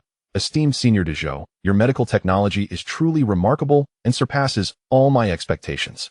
To be fortunate enough to benefit from such advancements feels as though I must have saved the galaxy in a past life. Upon hearing this, de Zhao can no longer maintain his composure and replies candidly, Human, you may praise me, for I do enjoy it, but do not exaggerate too much. If you had saved the galaxy, it would not be us from the Third Institute attending to you, but rather the Royal Institute. Zhao Jiang touches his ear, transforming his embarrassment into sincerity. Esteemed Senior de Zhao, I speak only from the heart. Without your medical intervention, given my condition, what difference would there be between living and dying? De Zhao responds, Human, if you truly wish to express gratitude, let it be directed towards Her Highness Princess Bai Zhao Yu. She has championed your cause against opposition, disregarding the opinions of other nobles and forging a historical precedent. Prior to your arrival, our Third Institute, and indeed, the entire Ninth Institute, had never treated a human being. Zhao Jiang nods earnestly. I must indeed thank Her Highness Princess Bai Zhao Yu. Without her, the present version of myself would not exist. It is unfortunate that my current state prevents me from repaying her in any way. Once I am well, I shall certainly find a means to express my gratitude. The eyes of de Zhao, the mouse, twirled with curiosity as he suddenly lowered his voice. Humans, let us set aside the topic of healing for now. I am quite intrigued by certain aspects of your species. Could you enlighten me? Zhao Jiang was momentarily taken aback, but maintained a composed demeanor. As you wish. Esteemed de Zhao continued, I have heard whispers that, apart from material culture, spiritual culture, and institutional culture, you humans possess a form of culture known as entertainment. Is this true? Zhao Jiang paused, slightly bewildered, but soon discerned the oddity of the inquiry. After a moment's reflection, he replied, Indeed. There exists a culture referred to as entertainment, yet it ought to be classified under the umbrella of spiritual culture. De Zhao waved his paw dismissively, asserting earnestly, No. If entertainment culture truly exists, it must be a distinct entity. If it were subsumed under spiritual culture, we would undoubtedly be aware of it. Zhao Jiang, taken aback, queried, Does your mousekin not have an entertainment culture? De Zhao replied firmly, No. Zhao Jiang, incredulous, pressed, Really? Indeed. De Zhao reaffirmed. Zhao Jiang was now genuinely at a loss for words, enveloped in silence. Sensing the tension, de Zhao, slightly agitated, implored, Human, do you not believe me? Zhao Jiang met his gaze and responded earnestly, It's not that I entirely disbelieve you. I merely feel as though you are jesting. Though my understanding of your kind is still in its infancy, having glimpsed but the tip of the iceberg, it is sufficient to ascertain the remarkable nature of your species. Frankly, based on my observations, your medical apparatus and treatment methodologies would undoubtedly place you far ahead in our human society. If the medical field is so advanced, surely the realm of entertainment culture cannot be lacking. De Zhao insisted, Human, you have misinterpreted my words. I previously stated that our mouse clan lacks an entertainment culture. None at all. Zhao Jiang shook his head, countering, This is all the more unscientific. How could such a vast and awakened species as yours possibly lack an entertainment culture? If that were the case, life must be exceedingly monotonous. I can scarcely fathom a life devoid of entertainment. Suddenly, de Zhao leaned in, his eyes fixed intently on Zhao Jiang as he questioned, Do you think I am deceiving you? Zhao Jiang, startled by the abrupt shift, quickly clarified, No. Esteemed de Zhao, please do not misunderstand. I am merely analyzing objectively, without ulterior motives. De Zhao curled his tail and traced a circle around his right ear before abruptly turning away. Human, wait for me here. I shall return shortly. After a brief interlude of 10 minutes, de Zhao re-entered, holding an object resembling a tablet. His paws moved swiftly, and soon the device projected a three-dimensional interface into the air. Human, this is the network for our entire Lower Nine City. You can find anything on it. If you doubt my words, feel free to search for yourself. Zhao Jiang accepted the tablet and discovered that the text was entirely in human language. Even the virtual keyboard mirrored that of humans, save for one black area depicting 21 mice, the meaning of which eluded him. Esteemed Zhao, why does your mouse script resemble ours so closely? Shu Daz, who inquired with a hint of irony. Did Her Highness the Princess not inform you? Zhao Jiang shook her head, replying, no, she is far too busy. We scarcely have moments to engage in casual conversation. The little time we have is consumed by work. And sometimes we cannot even finish discussing that. Upon hearing this, Shu Dazu pondered, no wonder a mere human has captured the princess's attention. It appears you are collaborating with her.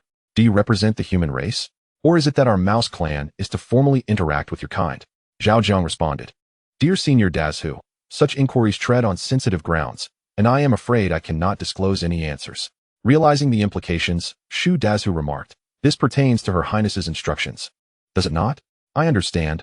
I shall refrain from further questioning. Zhao Jiang suggested, let us discuss cultural entertainment instead. This topic is permissible. Shu Dazu cheerfully agreed. Excellent. This subject aligns perfectly with my interests.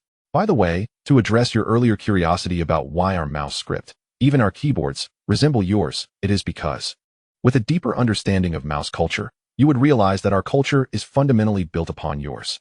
Zhao Jiang exclaimed, oh. Shu Dazu continued, humanity, do not be astonished. After all, do you not have a famous saying, standing on the shoulders of giants allows one to avoid 100 years of detours? Our mouse clan awakened later than your kind, and the world did not afford us ample time to cultivate our own culture. Hence, we resorted to our innate talents. Zhao Jiang queried, innate talents?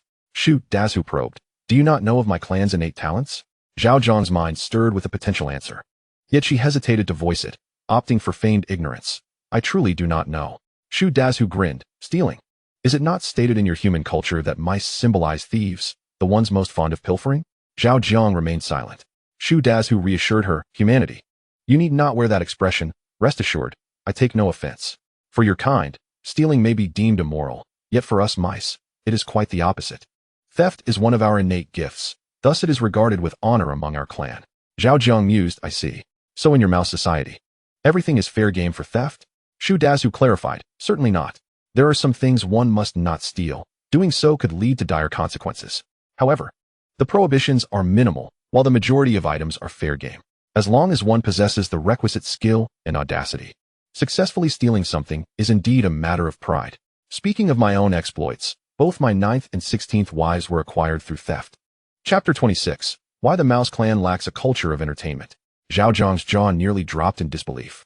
Shu Dazu added, one was originally the wife of a colleague, and the other, the wife of a neighbor. I take great pride in showcasing them. Zhao Jiang responded, Shu Dazu, pray tell. Do you encourage taking another man's wife? Would you like me to teach you a few tricks? Zhao Jiang replied, cough. Senior Dazu, given our differing races, cultural systems also vary greatly. In our human world, stealing another's spouse is considered unethical and even illegal. Once the situation escalates, imprisonment becomes a reality. Mouse de Zhou wore a puzzled and somewhat indignant expression. What rationale is this? What is immoral about stealing a wife with talent and courage? What law has been broken? Zhao Jiang, for the first time, felt a strikingly evident barrier in intercultural communication. He desired to explain, but was at a loss for words. You humans are truly strange. Is it a crime to steal a wife, not a technology? Upon hearing this, Zhao Jiang immediately sensed a cultural discrepancy and ventured to inquire. In your system, is stealing technology considered a grave offense? Mouse de Zhou replied, of course. That is a capital crime. Zhao Jiang, oh? Mouse de Zhou, is stealing technology not a crime among your kind?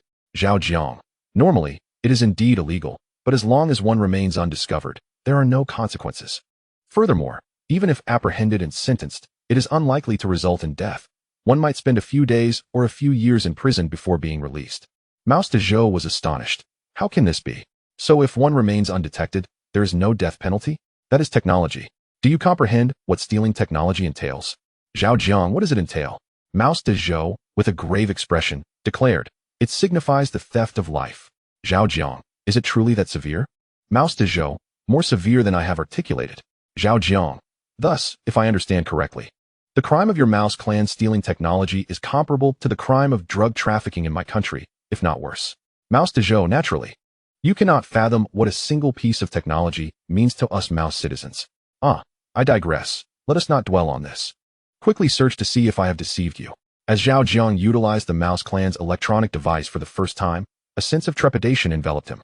He placed his 10 fingers, encased in a transparent, gelatinous substance, upon the virtual keyboard, selected the 9th key, and typed entertainment culture, then pressed enter. In the next moment, a projection interface shimmering with cartoon mouse heads erupted with a cascade of results.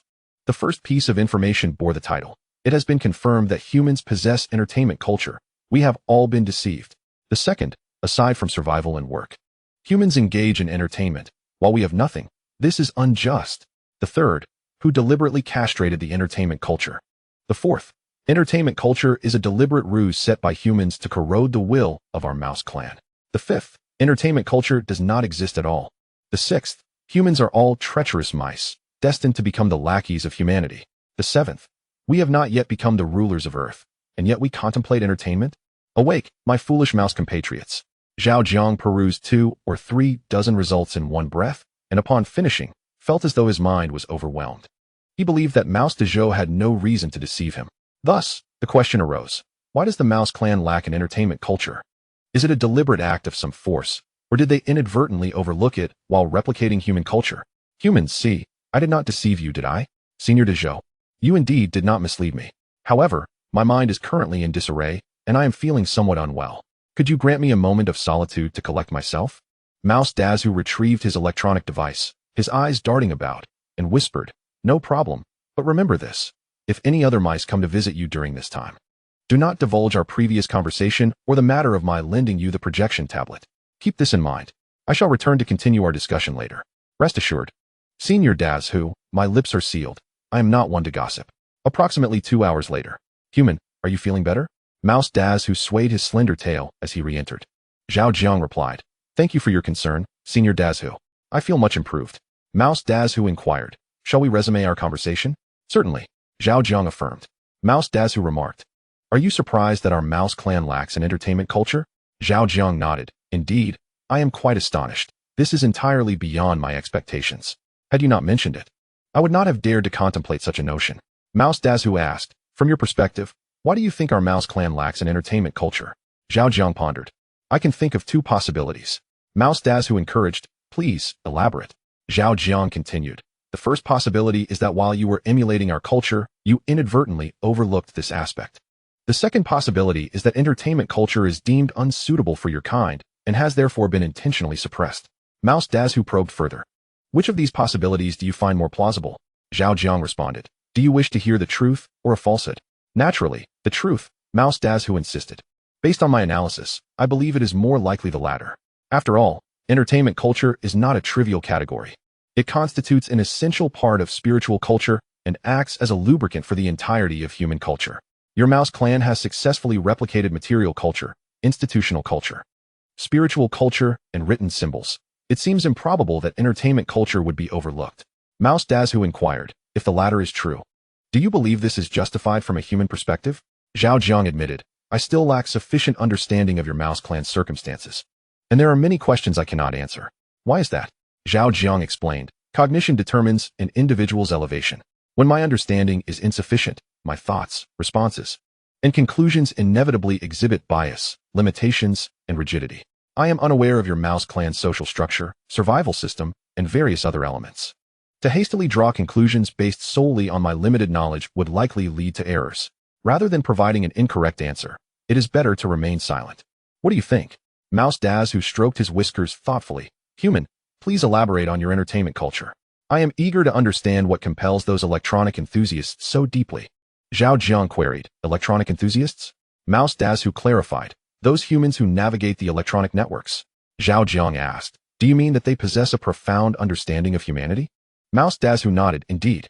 Compared to ordinary mice, they possess a greater awareness of humans and human culture. It is they who initially disseminated the concept of entertainment culture across the network. In addition, many new insights regarding humanity have also been disseminated by them. Chapter 27, The Humans Among the Rodents. Zhao Jiang suddenly comprehended, so that is the case. Mouse Dazu remarked, a couple of years ago, they were severely suppressed by the royal family and nearly vanished from existence. For reasons unknown, they have recently begun to resurge, even more vigorously than before. Zhao Jiang, filled with curiosity, inquired, what is the attitude of these human emissaries towards us humans? Mouse Dazu replied, to my knowledge, opinions vary widely. Some harbor great admiration for you humans and seek to curry favor, suggesting that the rodent clan become a subordinate race to humanity. Others wish to establish diplomatic relations and befriend you. There are even those who advocate for a thunderous defeat of humanity, intending to domesticate you and provide you with free provisions, monetary support, housing, vehicles, and spouses. In essence, every mouse has a unique perspective, each corresponding to different proposals. Is this distribution acceptable? Zhao Jiang's mouth fell open in astonishment, his expression one of shock. Is it truly possible? Mouse Dazu asked. Why do you wear such an expression, human? Zhao Jiang replied. Senior Dazu, to be honest, I am profoundly astonished by the human emissaries within your clan. They are remarkably insightful and talented. Mouse Dazu queried. Oh, why do you say so? Zhao Jiang explained. Senior Dazu, you may not fully grasp the nuances of human society. If you did, you would realize that some of their viewpoints are indeed feasible. Now it was Mouse Dazu's turn to be perplexed. Which of their viewpoints is feasible? Zhao Jiang elaborated. For instance, the notion of defeating humanity with overwhelming force and then domesticating us. Mouse Dazu instantly became agitated, his tone serious. Impossible. That idea is utterly absurd. It cannot happen. You humans are not foolish. How could the ruling class willingly relinquish their dominion over the earth? Zhao Jiang smiled slightly, calmly explaining, Senior Dazu, that is where you misunderstand. The ruling class is one entity, while the common people are another. The reluctance of the ruling class does not imply that the common people share the same sentiment. Mouse Dazu questioned, aren't the ruling class and the common people one and the same? Zhao Jiang responded, on the surface, certainly, as they are all human. However, upon deeper examination, that is not necessarily the case. Mouse Dazu shook his head. I do not comprehend. Zhao Jiang offered, allow me to illustrate with an example, and you will understand. Among humans, some struggle to find enough food to eat, perpetually hungry, wandering aimlessly, sleeping on the streets or in abandoned buildings, lacking homes, vehicles, savings, and even a sanctuary for their souls. Conversely, others indulge in sumptuous feasts, residing in villas, driving luxury cars, and owning yachts, with savings that could last lifetimes. They can have as many partners as they desire, and can choose from various types, whether a single door, double door, or even triple door. The options are abundant. Now, the question arises, if an opportunity presented itself to level the playing field, granting each individual a single house, a single car, and a limited amount of savings, how do you think they would react? Mouse Dazu replied, the wealthy would resist, while the impoverished would welcome it. Zhao Jiang affirmed, precisely. The affluent are undoubtedly reluctant. For to them, such a prospect is not an opportunity, but rather a perilous trap. Conversely, for the impoverished, it represents their singular chance to ascend to the pinnacle of life. Miss this opportunity, and it may never return. Consequently, the wealthy will exert every effort to thwart such occurrences, while the destitute will strive with all their might to seize it. Thus, the issue becomes evident. The ruling class embodies the conglomerate of the wealthy, whereas the common populace comprises the collective of the poor. Although they are all human, the quality and standard of their lives are entirely disparate. If one could vanquish and dominate humanity, granting them a uniform existence, it would undoubtedly be a boon for the ordinary folk. Mouse Dazu raised his tail high, his ears perked up, and the fur on his face quivered. After a moment of silence, he spoke, but we are two distinct species. Zhao Jiang replied, at times, choice transcends species. When an individual cannot afford even a meal and faces uncertainty about witnessing the sun rise tomorrow, do you think such matters concern them? Mouse Dazu's whiskers twitched as he contemplated speaking, yet he swallowed his words. Zhao Jiang continued, whether human or rodent, we cannot escape Maslow's hierarchy of needs. Mouse Dazu inquired, what is this Maslow and his theory? Zhao Jiang explained, Maslow's hierarchy of needs. Maslow is a human name. He formulated this theory based on the needs of living beings. According to this theory, all beings' needs are categorized into 5 levels, from basic to advanced: physiological, safety, social, esteem, and self-actualization. Only when the most fundamental needs are satisfied can one aspire to higher level needs. Mouse Dazu remarked, Maslow is indeed impressive. Zhao Jiang affirmed, differences in species do not pertain to the fundamental physiological needs. They represent a more sophisticated matter. When a being cannot even fulfill the necessity of existence, everything else is superfluous and devoid of meaning. As for us humans, many still find themselves on this fundamental level of need. For them, it matters little who governs them. What truly matters is who can provide sustenance, ensure a good life, and allow them to relish existence. Do not think that only your kind. Even if a realm of spirits existed, they would not mind being governed by a ghostly race. Mouse Dazu responded, Zhao Jiang, Now you understand why I deem their ideas feasible, don't you? Mouse Dazu nodded, expressing admiration, as expected of the sovereign of Earth. Your intellectual acuity is remarkable. Zhao Jiang waved his hand dismissively. Not everyone possesses such awareness. To speak candidly, I am but a rarity. Understanding these principles relates to one's cognition, which in turn is connected to the level of education. I have been fortunate to receive a complete 9 years of compulsory education. Mouse Dazu queried, setting aside other humans. Would you be willing to be governed by us?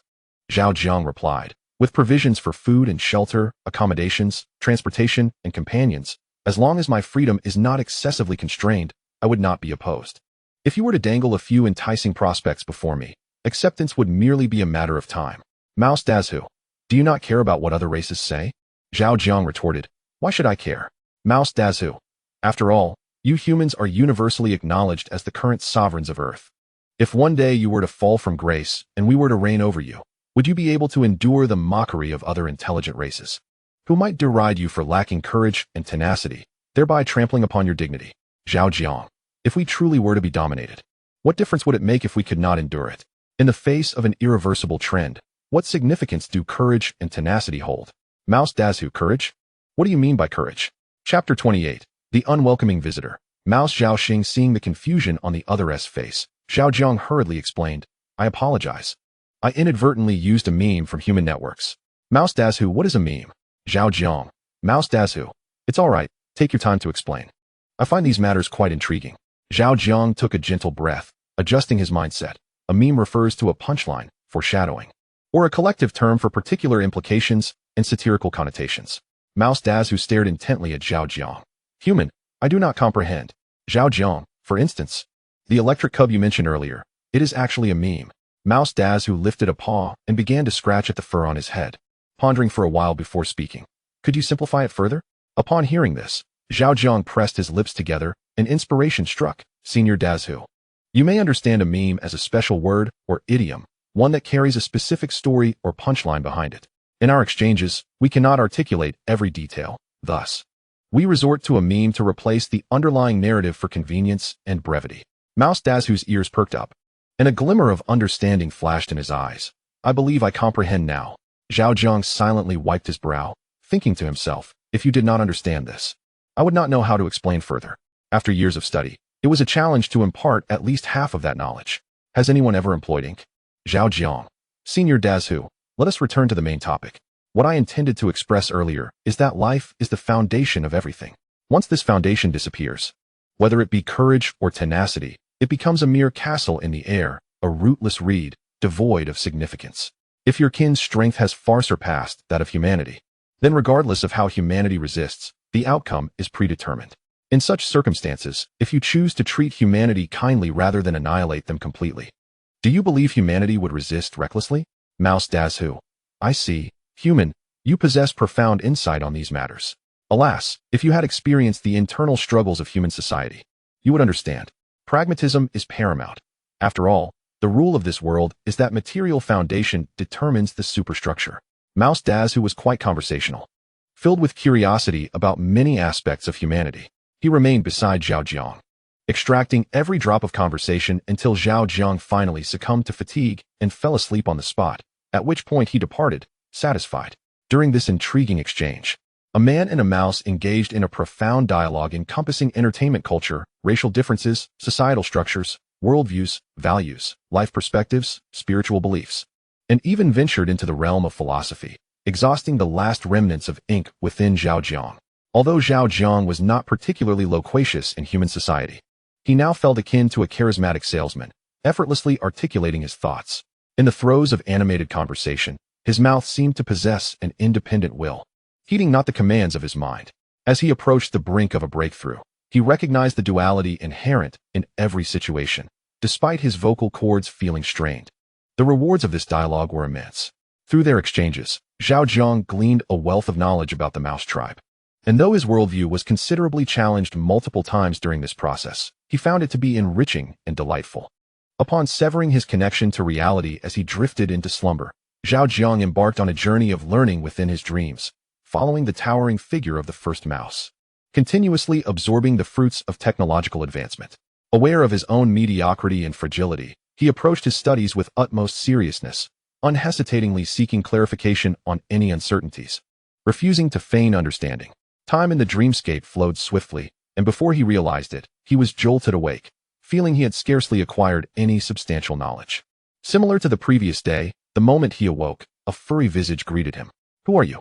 Although Zhao Jiang struggled to distinguish mouse features, he could still discern whether they were the same mouse based on attire and the distinct scent of their fur.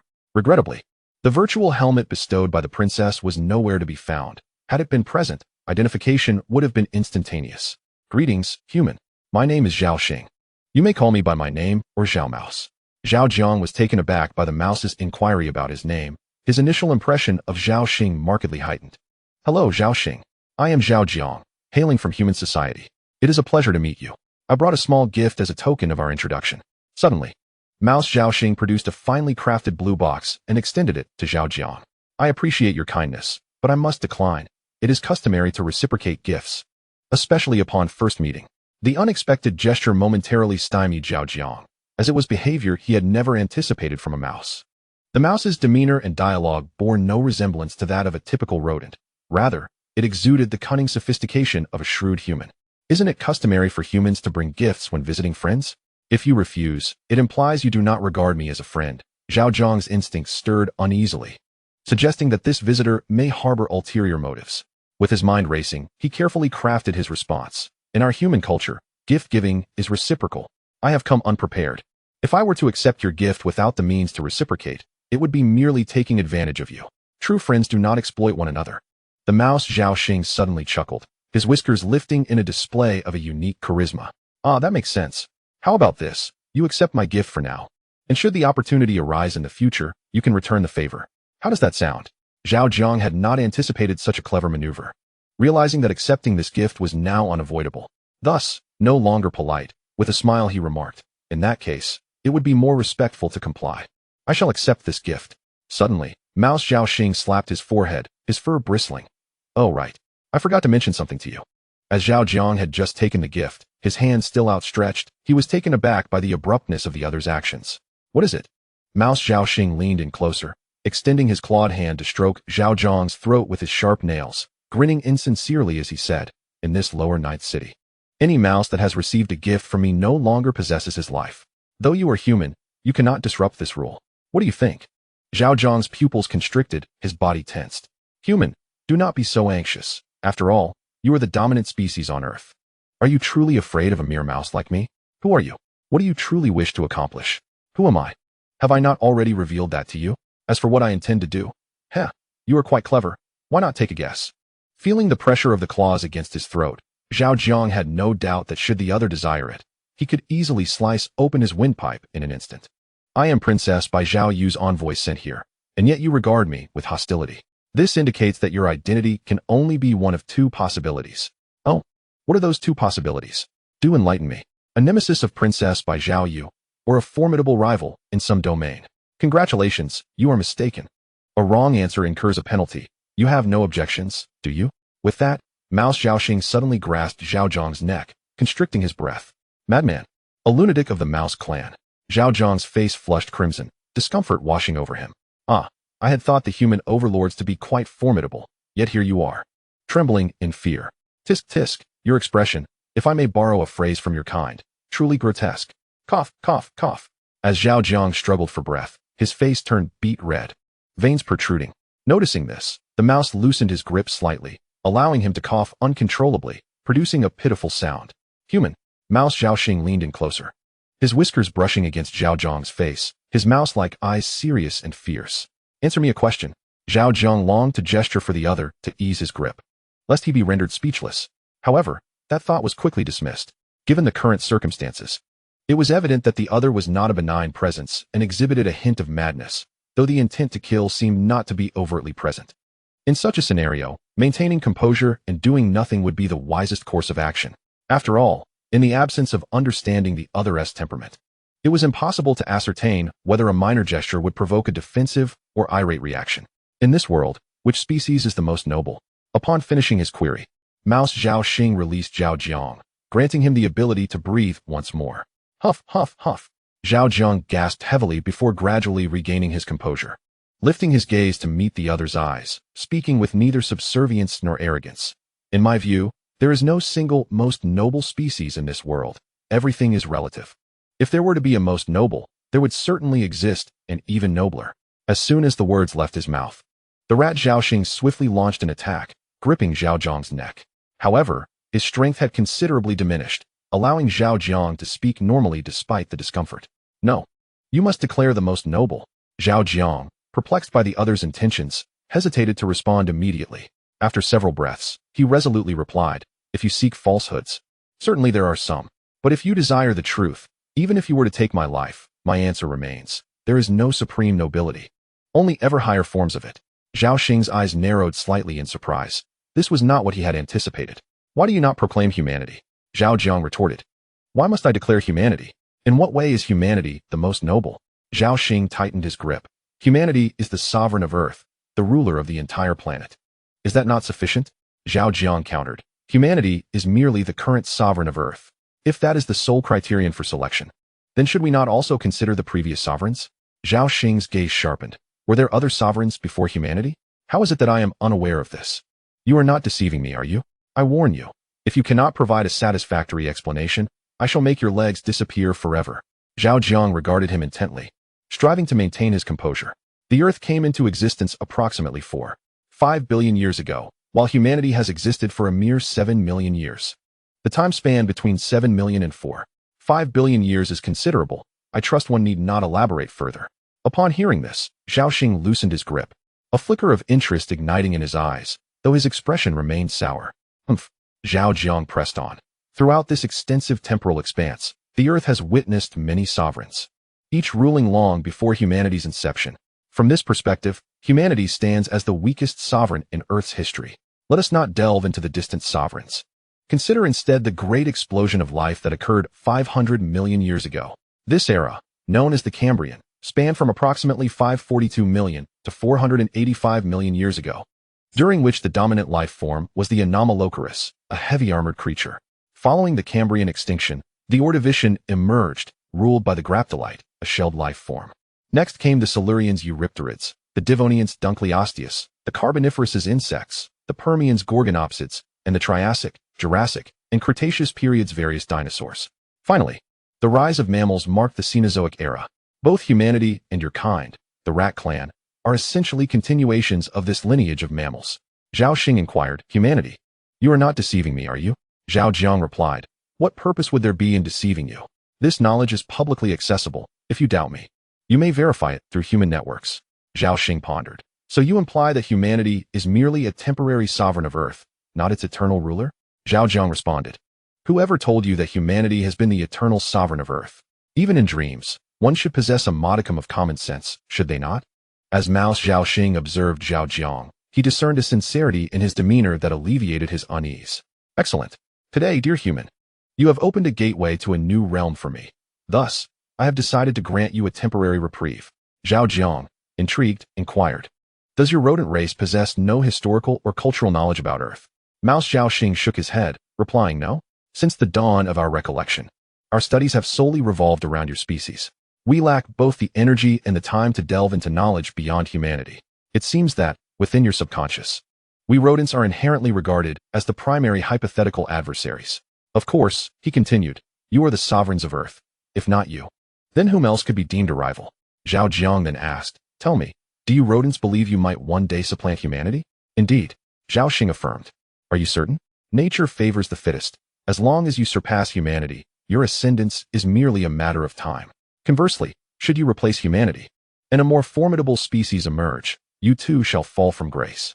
Mouse Zhao Xing pondered, as a human, why do I not sense within you the fervent spirit of racism or a desire for dominance? Instead, it appears to me that the position of supremacy is trivial, and the illusion persists that it matters not who occupies the throne.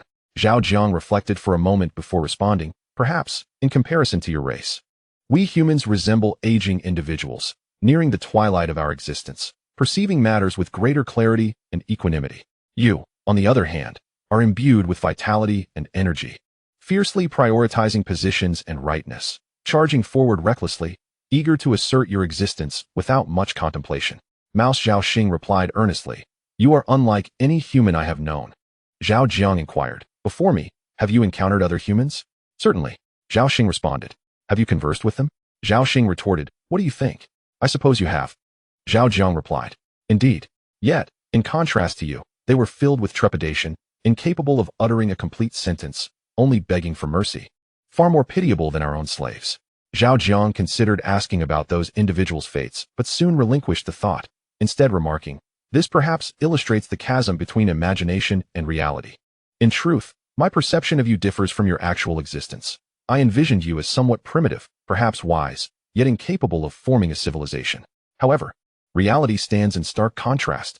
When imagination collides with reality, one's mindset dictates the outcome. Mouse Zhao Xing questioned, if given the chance to return to the human world, would you reveal the true state of our rodent race? Zhao Jiang replied, I would not. Why not? Zhao Xing pressed. Because it is unnecessary. Zhao Jiang insisted. Human, you are lying. Chapter 30. The fear of death and the absence of fear. You need not attempt to deceive me or test my resolve.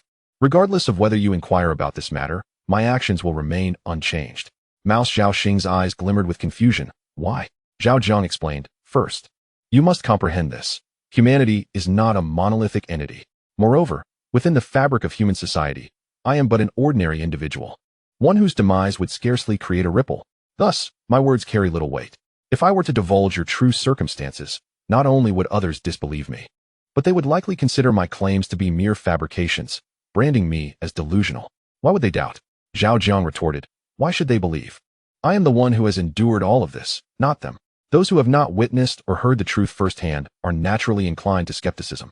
Furthermore, the reality of your kind transcends the comprehension of average humanity. It is both logical and emotional that they would find it implausible. Even if they were to believe, they would demand evidence. The question then arises, where shall I procure such proof?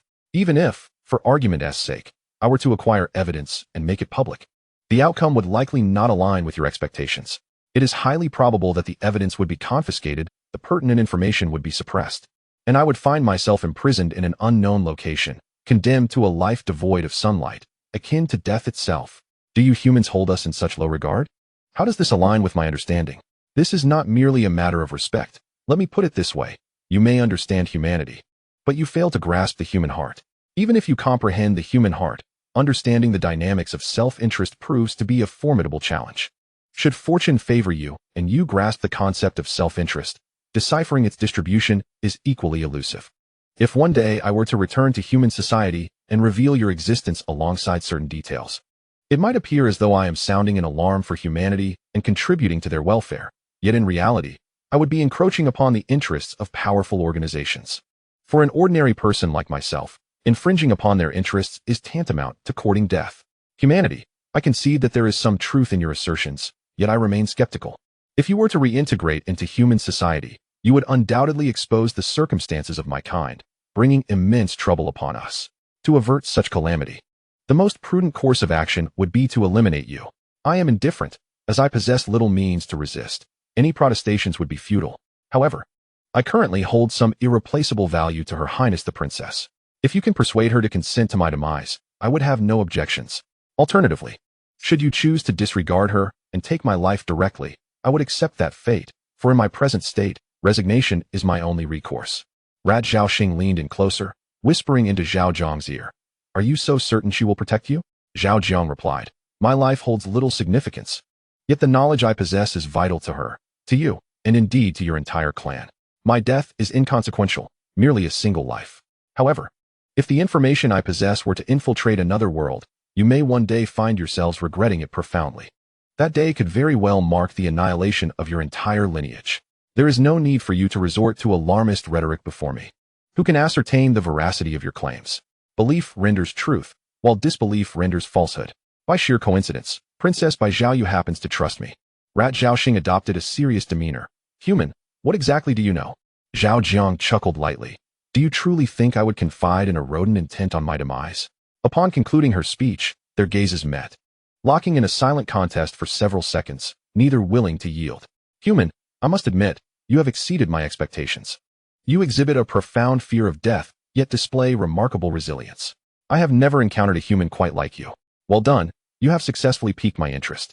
I await your departure from this place, for we shall meet again. At that time, I shall reveal my true power to you.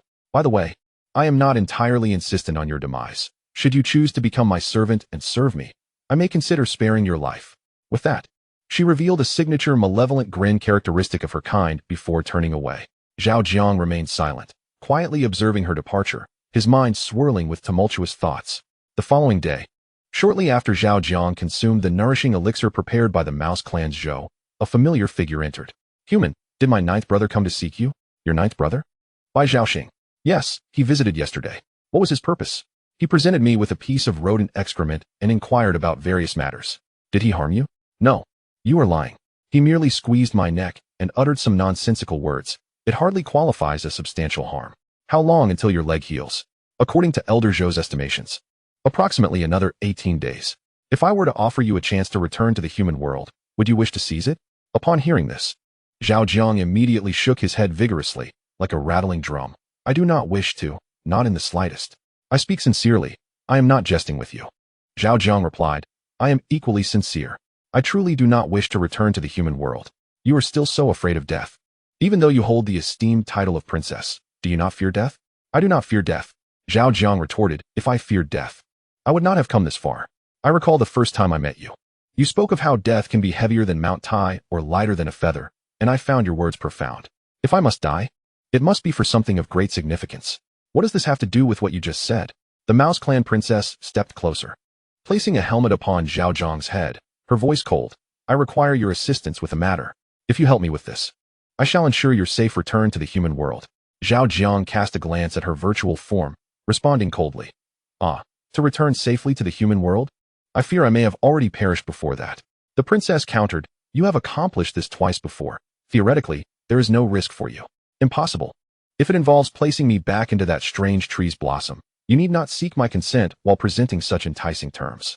You must have other demands." The princess acknowledged. "Indeed, nothing escapes your perception. There are matters I cannot disclose here, but I hope you will contemplate this carefully. This opportunity is singular. Should you miss it, it shall be lost forever." Zhao Jiang, resolute, declared, "If you possess the courage, simply end my life. Otherwise, I shall never willingly walk to my death." "There is no need to speak so definitively. You humans often proclaim that wealth and honor are sought amidst peril, do you not? What if you achieve success and choose to withdraw? Do not attempt to sway me with grand illusions. During my years within human society, I have been subjected to enough of that. If you desire me to work overtime, you must compensate me accordingly. If you wish for me to run, then you must provide sustenance. Thus, should you insist on sending me to my demise, it is not out of the question. Grant me a motivation that transcends life and death, and I shall proceed without hesitation." Chapter 31. Exposure. You possess parents and friends in human society, do you not? Zhao Jiang. "Indeed, but I am indifferent. If you intend to use them as leverage against me, I can unequivocally inform you that your calculations are flawed." Mouse Princess. "Is that so?" Zhao Jiang. "Test it if you dare." Mouse Princess. "Oddly enough, if it were another human, my words would surely instill panic. Yet you remain utterly unfazed." Zhao Jiang. "Every life is singular. I may sacrifice my life for another, but it must be of my own volition. Otherwise, even if the other party stands atop the moral high ground, radiating brilliance, I shall remain unmoved." Mouse Princess. "Is this inherent selfishness in your humanity?" Zhao Jiang. "I do not perceive it as selfishness. Rather, it is a charming defiance." Charming defiance? What do you mean? Zhao Jiang. "There exists a certain spirit of defiance in human nature. If you wish for my demise, I shall stubbornly cling to life. If you attempt to morally bind me, I shall embrace immorality. Should you contravene my desires, I will find a way to oppose you, even if no reward awaits." Mouse Princess. "I understand. It is indeed an intriguing facet of human nature.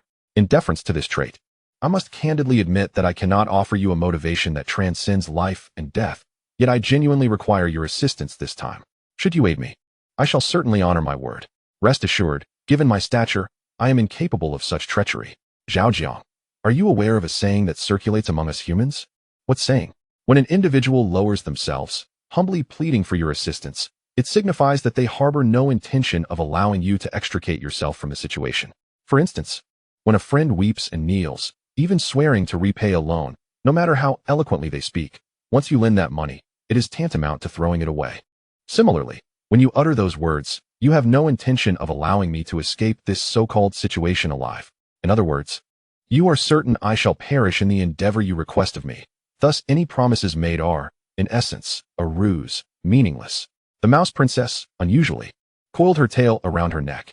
Your level of insight exceeds my expectations. Zhao Jiang.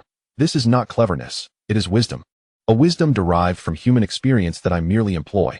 As I finished speaking, the air fell into an unexpected silence, with the mouse princess gazing at Zhao Jiang. Silent and motionless, save for the gentle movement of her tail around her neck. Observing this, Zhao Jiang too chose silence, the two remaining in quiet contemplation for a time. The princess of the rodent clan retrieved a spherical object pulsating with white arcs of electricity from her bosom and struck it against the ground. Bang! Crackle! As Zhao Jiang was still processing the event, every electronic device in the room emitted a cacophony of strange sounds before failing entirely. The rodent princess glanced back at the door, approached Zhao Jiang, and leaned down to whisper earnestly in his ear. It communicated with me. Zhao Jiang responded. And the princess continued. Its voice suddenly resonated in my mind. You cannot fathom the shock of it. Zhao Jiang's pupils constricted as he instantly grasped that the entity she referred to was indeed significant. It instructed me to take you to the Zero Laboratory. Zhao Jiang clenched his fists, his demeanor turning grave. It can converse with you directly through brainwaves? Indeed, the princess affirmed. During your communication, were you inside the laboratory or outside? Zhao Jiang inquired. I was inside the laboratory. At that moment, I had collected some samples and was preparing to leave. Are you confident you can completely eradicate it? After a moment's contemplation, the princess replied, yes. However, I cannot proceed with that course of action. Why not? In a rare tone of resignation, the princess explained, it possesses a trump card that could jeopardize our grand strategy. I cannot afford to take that risk at this time. Eliminate it, and it would no longer pose a threat to you, would it? Do you think it has not considered that? It is fully aware that it can unveil its trump card before I make such a decision. So, you are currently at an impasse? At present, yes. Why did it choose me? Take a guess. Did you do something to it, and then shift the blame onto me? The princess clenched her claws and slowly articulated. Ever since you informed me that it could directly invade the DNA of other organisms, I suspected it possessed intelligence, remarkably high intelligence, indeed. To validate your assertion and my suspicions, I instructed the operator responsible for food supply to discreetly tamper with the food. We quietly removed a crucial element necessary for the survival of the green silkworm and subsequently increased the number of green silkworm samples to observe how it would sustain them in the absence of this essential element. What do you think happened next? Zhao Jiang pondered. Without the necessary elements, it would be unable to synthesize the nutrients required for the green silkworms, leading to various issues with those samples? No, you underestimate it. The princess countered. Those green silkworms were in excellent condition, exhibiting no signs of distress. Zhao Jiang was taken aback. Oh. The princess smiled confidently and continued. We conducted thorough examinations of those green silkworm samples and found no issues whatsoever. Thus, we quietly restored the supply of essential elements. However, before reinstating the supply, we collected samples from other organisms. Zhao Jiang furrowed his brow, listening intently while contemplating the implications. Just as I was about to leave the laboratory with those samples, it voluntarily revealed itself. Why? The princess's confidence swelled further, because it discerned our true intentions and the genuine means of validating it. Zhao Jiang remained speechless, grappling with the unfolding revelations.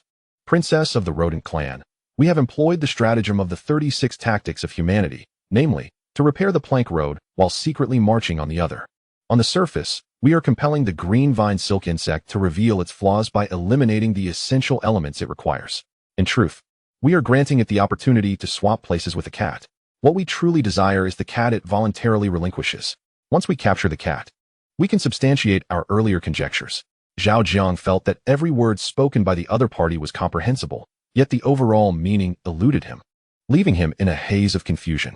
The princess of the rodent clan discerned the doubt in Zhao Jiang's eyes. Logically, having removed the essential elements for the green vine silk insect, it must supplement those elements to ensure its survival.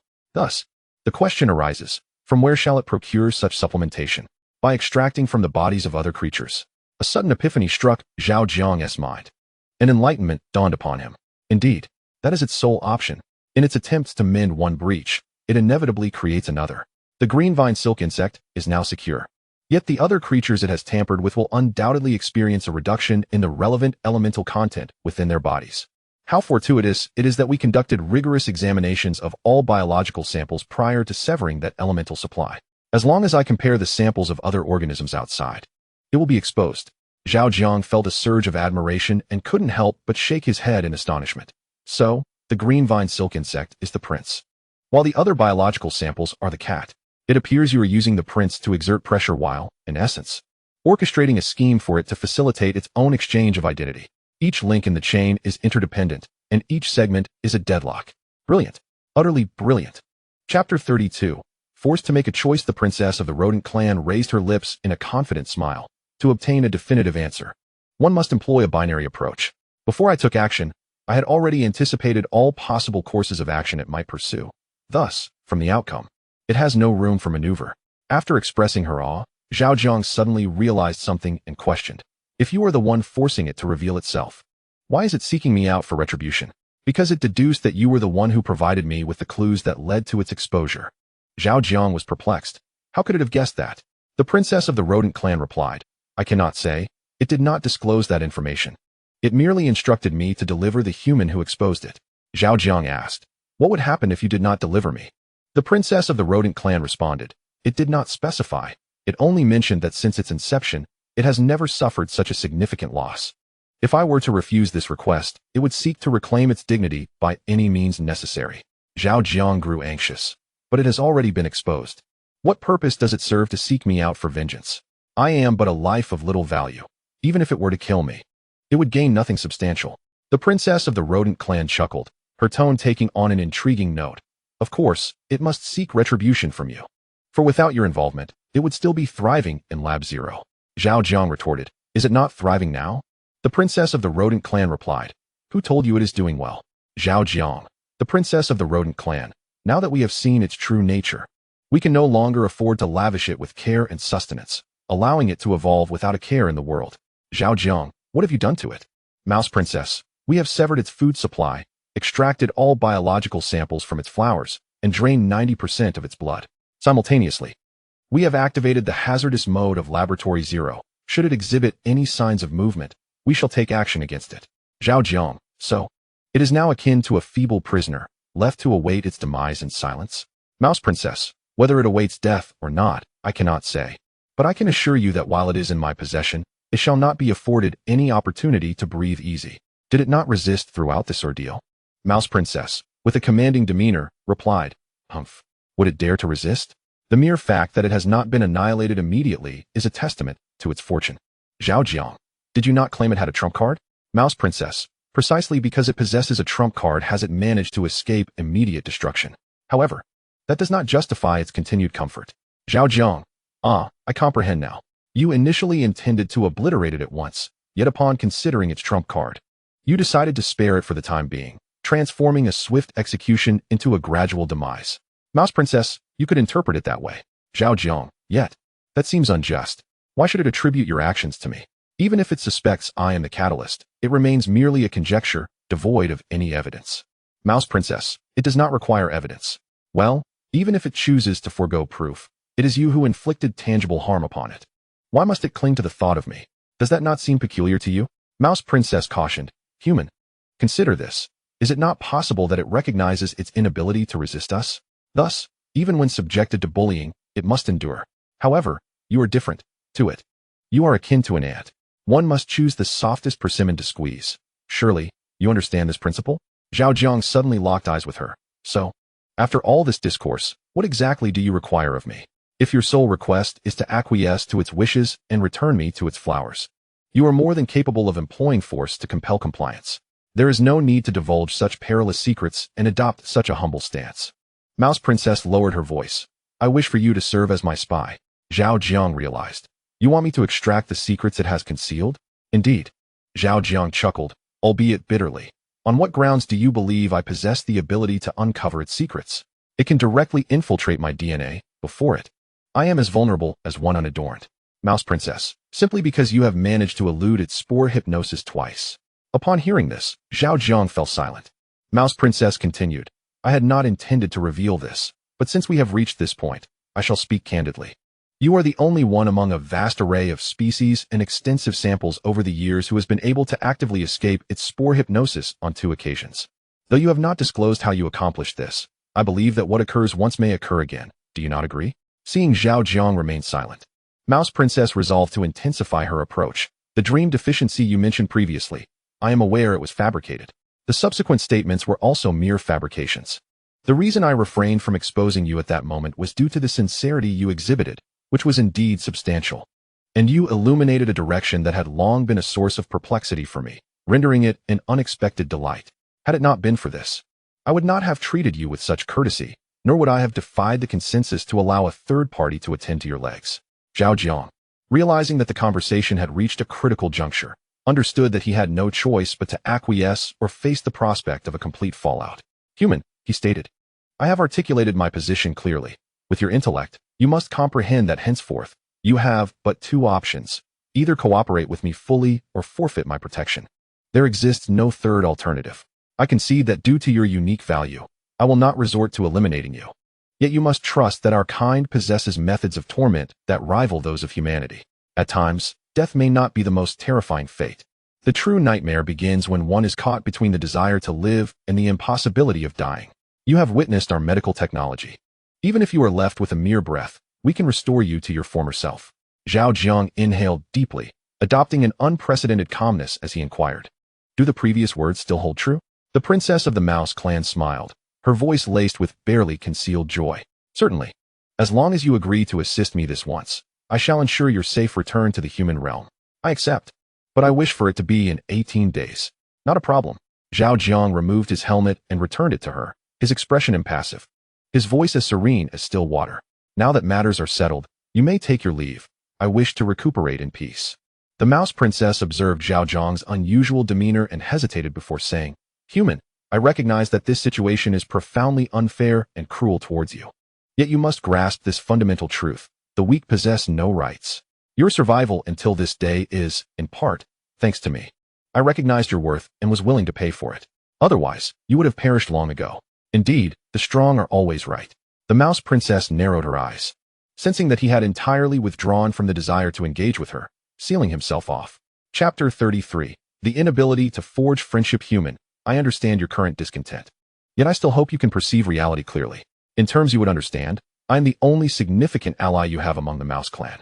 If you wish to preserve your life, you must cling tightly to me and strive to please me. To that end, you may need to relinquish some of your human principles, or, shall I say, your moral boundaries. Zhao Jiang closed his eyes, feigning ignorance. Take care of your injuries. We shall meet in 18 days. The Mouse Princess turned to leave, casting a meaningful glance back at Zhao Jiang, her obsidian-like eyes shimmering with an enigmatic light. After her departure, a number of mice began to enter the infirmary, all distinguished by their attire and demeanor, indicative of their affluent status. Had this been a prior occasion, Zhao Jiang would have engaged them eagerly, satisfying their curiosity and extracting valuable information from them. However, at this juncture, such endeavors seemed futile. The princess of the Mouse clan had posed an insurmountable dilemma. Without a solution to this enigma, all plans would become meaningless. 18 days hence. In the stillness of the night, Zhao Jiang awoke, yet chose not to return to slumber. Instead, he engaged in 100 push-ups and 100 sit-ups. After completing his regimen, he indulged in a delicacy unique to the rodent clan, before reclining once more on his sickbed, eyes closed in deep contemplation. As significant events approached, the perception of time for those involved seemed to slow. Zhao Jiang vividly felt the pulsations of his heartbeat, the rhythm of his heart, the cadence of his breath. Time flowed evenly through his fingers, as if he had entered a peculiar state of being. When this state gradually dissipated, dawn had arrived. Human, I knew you were awake. The door swung open, and a surge of light accompanied by a shadow of a rodent rushed in. Clad in protective gear, the rodent princess appeared at the threshold, her elongated tail trailing behind her. Zhao Jiang slowly opened his eyes, his voice resonating with clarity and calmness. Is it time? Indeed. Let us proceed. Zhao Jiang rose, following her lead as they ventured forth. The rodent princess walked ahead, her steps meticulously rhythmic and even. Together, they traversed layers of architecture and a myriad of secret passages, unwittingly arriving at the crystal tunnel that shielded against electromagnetic waves. You have changed. Upon stepping onto the dark crimson path, the rodent princess spoke first. Zhao Jiang remained silent, his gaze lowered, diligently mirroring her pace. Your will to survive has waned. Unperturbed by his silence, the rodent princess continued her soliloquy. Zhao Jiang still offered no response. I can empathize with your feelings. However, I possess no alternatives. You are the sole individual capable of accomplishing this task. Were there any other option? I would not press you so. Human, no. Zhao Jiang, to be honest, I admire you greatly. I have encountered numerous humans, each with their own unique traits. There are those who were once esteemed officials, wealthy yet unassuming entrepreneurs, robust mercenaries, forsaken beggars, and scientists who study our kind. Despite the diversity in race, nationality, status, experiences, and education, their demeanor towards me remains strikingly similar. They proclaim their fearlessness in the face of death, yet simultaneously harbor hopes that I might spare them. They cling to their sense of superiority, only to reveal their most grotesque facets when confronted with mortality. When despair looms before them, they become utterly terrified, surrendering their most primal ugliness in a desperate bid for survival. Some are willing to betray their companies or families, while others would forsake their nations or races. Those who have tasted power may even be willing to betray all of humanity, seeking merely the chance to become a slave to the rodent clan. How laughable it is that the supposed sovereign of Earth can appear so abject before a mere rodent.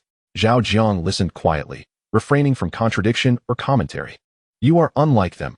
You recognize your ordinariness, your simplicity, and your fragility. You never exhibit a sense of superiority unsupported by strength. You are acutely aware of your circumstances and comprehend your needs, thus displaying your will to survive without reservation. You are undeniably afraid of death. Yet you boldly present your subpar performance in a desperate bid for survival, skillfully seeking hope within the most precarious crevices. You are courteous, humble, and unassuming, possessing a keen understanding of the circumstances at hand. Even when faced with dire straits, the radiance of humanity's noble qualities continues to shine through you. Having said this, you abruptly halt, turning to Zhao Jiang with utmost seriousness, and declare, Zhao Jiang, I perceive another possibility of dominion on Earth within you. I genuinely wish to befriend you. Zhao Jiang responds, I owe my survival to you, particularly for having facilitated the healing of my legs. However, certain matters are beyond either your or my volition. By considering your perspective, I can even comprehend your actions, even if you intend to take my life. Yet, we cannot be friends. Our fates diverged the moment you wielded your power to coerce my choices. Should I survive this ordeal, I hope you will honor your promise and allow me to return to human society to conclude my remaining days. If I perish, consider me a mere feather that has fleetingly crossed your illustrious existence. Upon finishing, Zhao Jiang falls silent once more, and the tunnel descends into a profound stillness. The Mouse Princess gazes intently at Zhao Jiang for an extended period before resolutely turning away and continuing forward. Zhao Jiang follows closely behind, step by step, under the dim red glow, heading towards the Zero Laboratory. Outside the Zero Laboratory, I confess that I once wished for your demise, as your death would yield the greatest benefit to me. Yet, I have unexpectedly altered my stance. I now hope for your survival. The Mouse Princess observes Zhao Jiang, whose demeanor remains calm and devoid of emotional fluctuation, and cannot help but speak again, her face adorned with a distinctly human expression. Zhao Jiang offers a slight smile. Thank you. Without pausing, he strides directly inside. Human, I thought you would not arrive. A strange voice resonates in Zhao Jiang's mind as he crosses the threshold of the Zero Laboratory. This voice is unique, devoid of discernible gender traits, lacking the mechanical nature of primitive artificial intelligence. Instead, it possesses a gentle, natural quality, subtly and comfortably enveloping the atmosphere. Zhao Jiang glances at the nearly withered, transparent monstrosity of a tree, now reduced to a single flower and standing less than 10 meters tall, and proceeds towards it. Human, this place is filled with surveillance. You need not speak aloud. Simply manifest your thoughts in your mind, and I shall likely perceive them. Zhao Jiang remains undeterred, advancing towards the solitary flower. Human, there's no need for such negativity and pessimism. My purpose in summoning you here is neither to exact revenge nor to claim your life. I merely wish to harness your strength to escape this place. Zhao Jiang, ignoring the voice, approaches the bizarre tree, skillfully climbing to the sole remaining flower. He steps inside, closes his eyes, and lies down peacefully. Has that mother mouse wronged you in some particularly egregious manner, rendering you so devoid of the will to survive?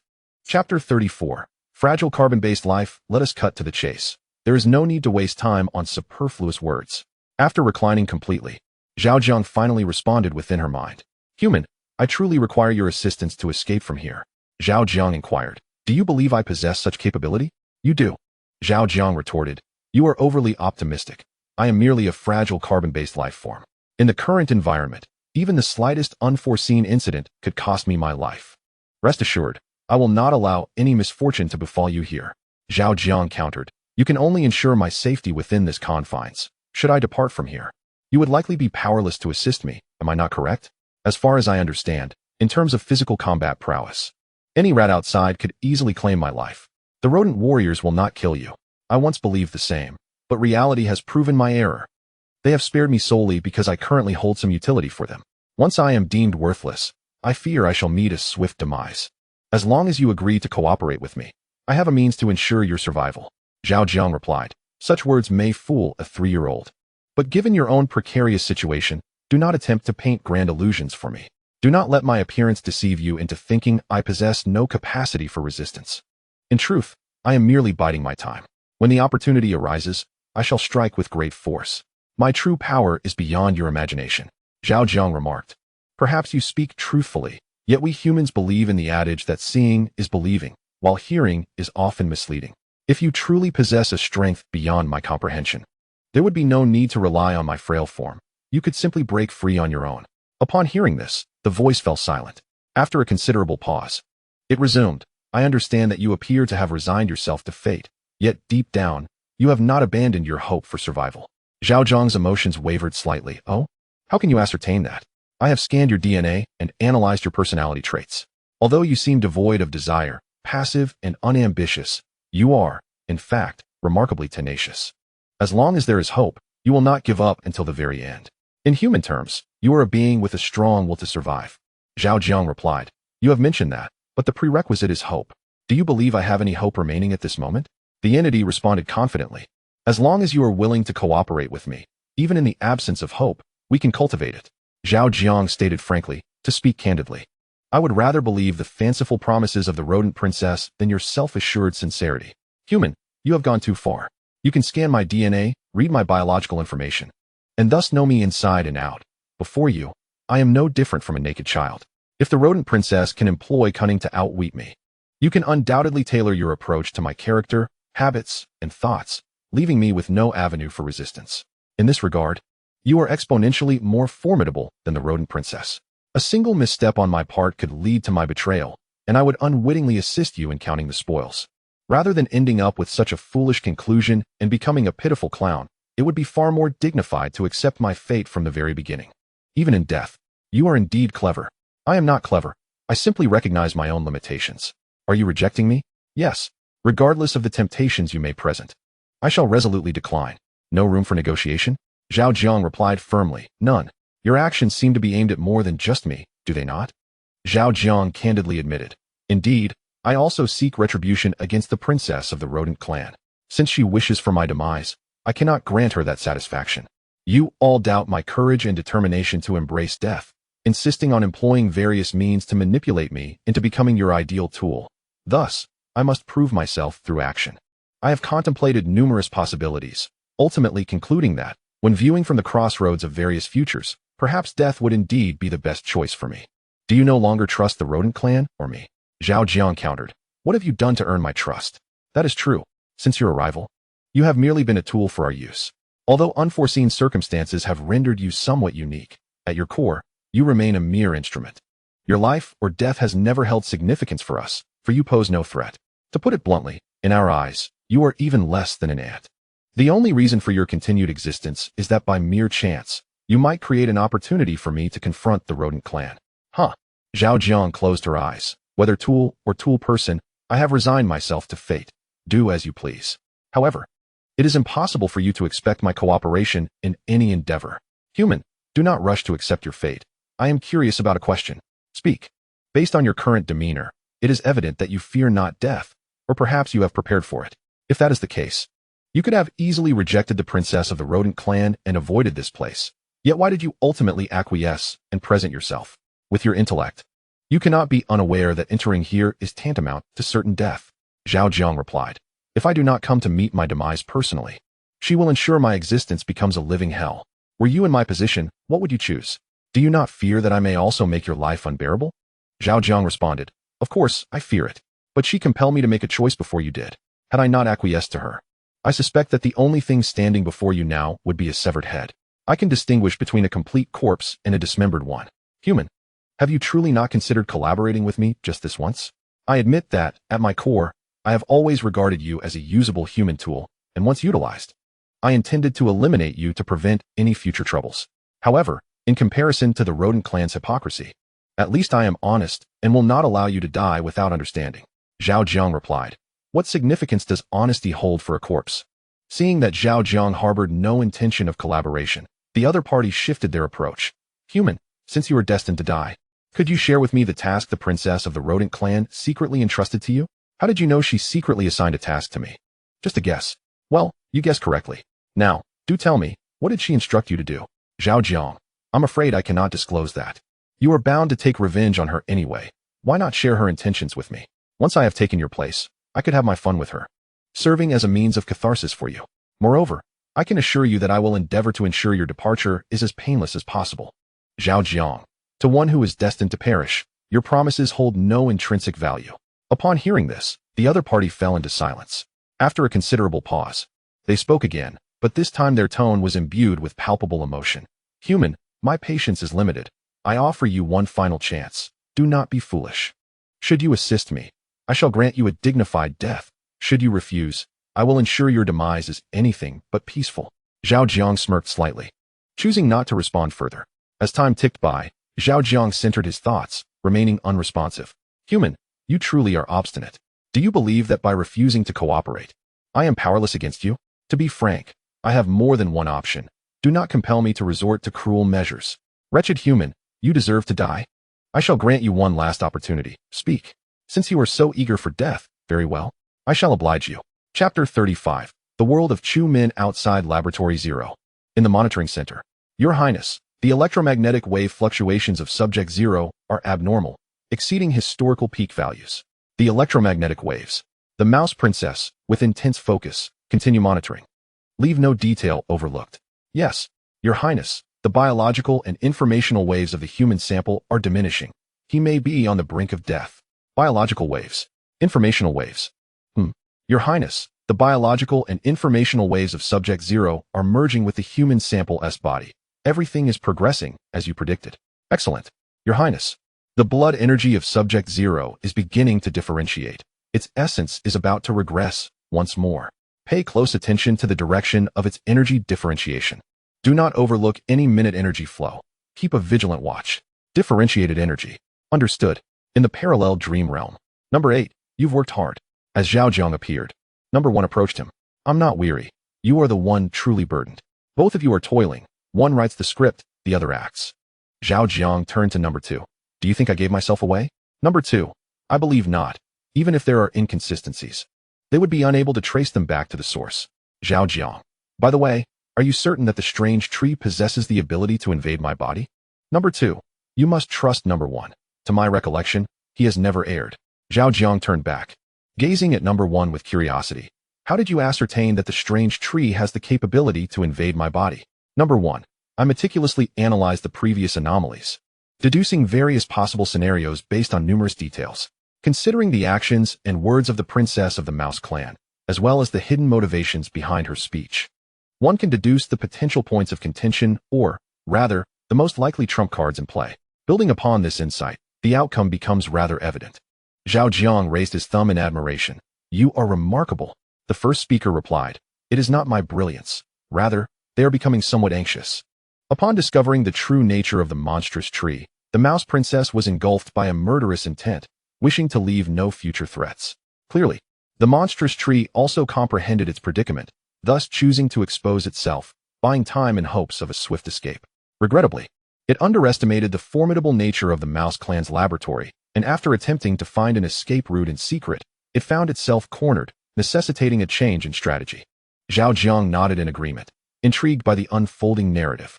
The first speaker continued, Yet, to change one's strategy requires certain conditions. And you, without a doubt, are the optimal choice.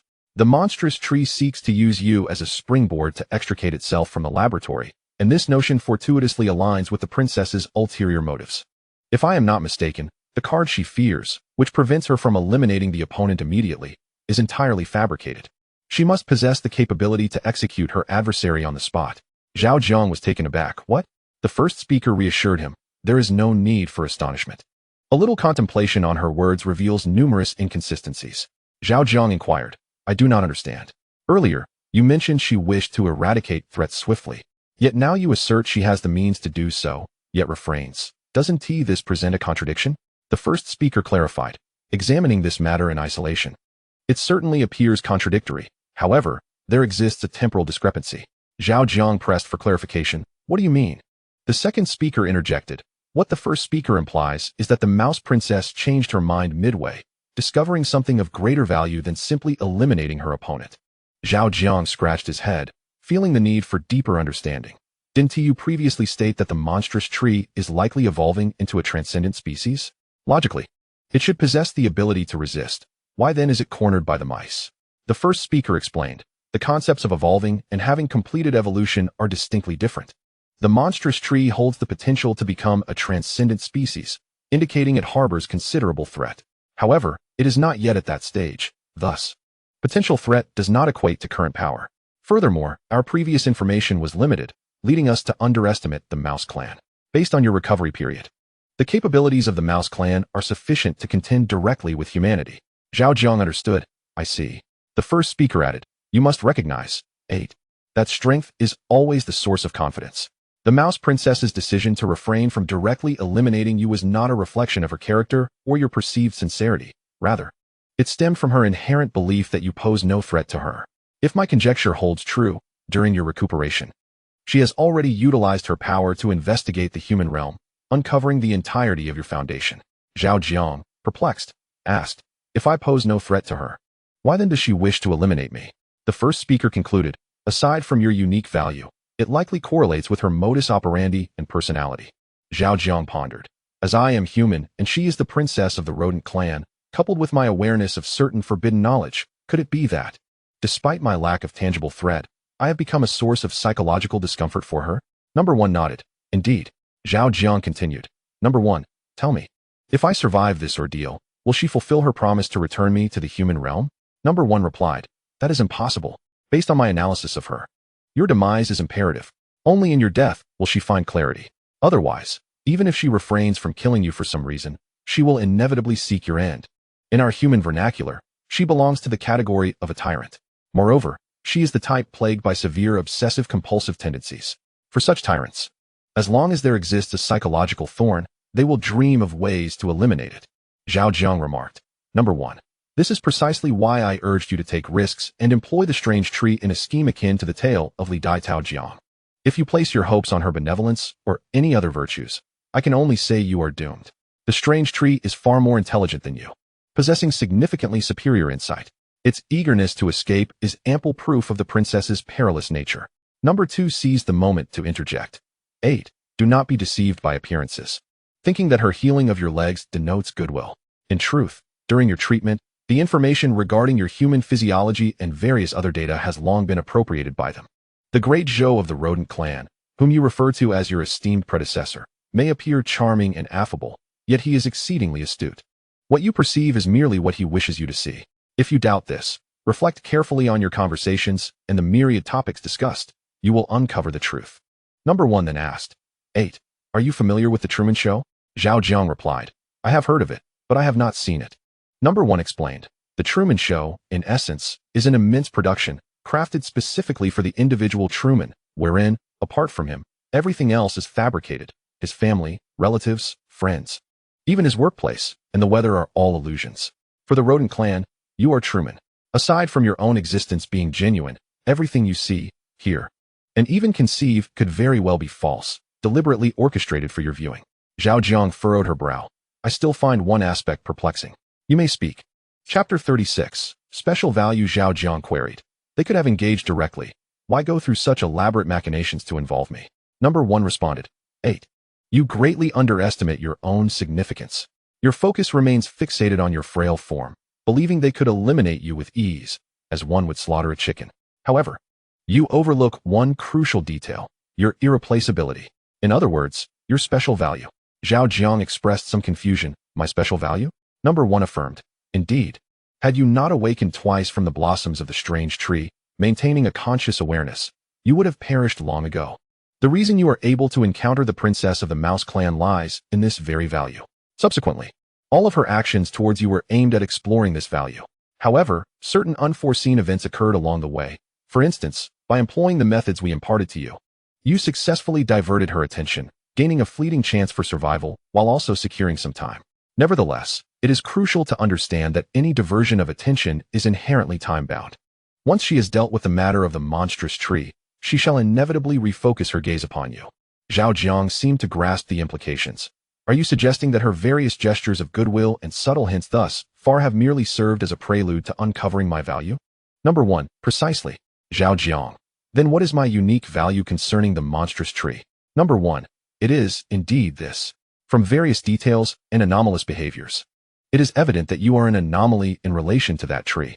While other creatures indulge in dreams amidst its blossoms, you awaken autonomously, disregarding its certain capabilities.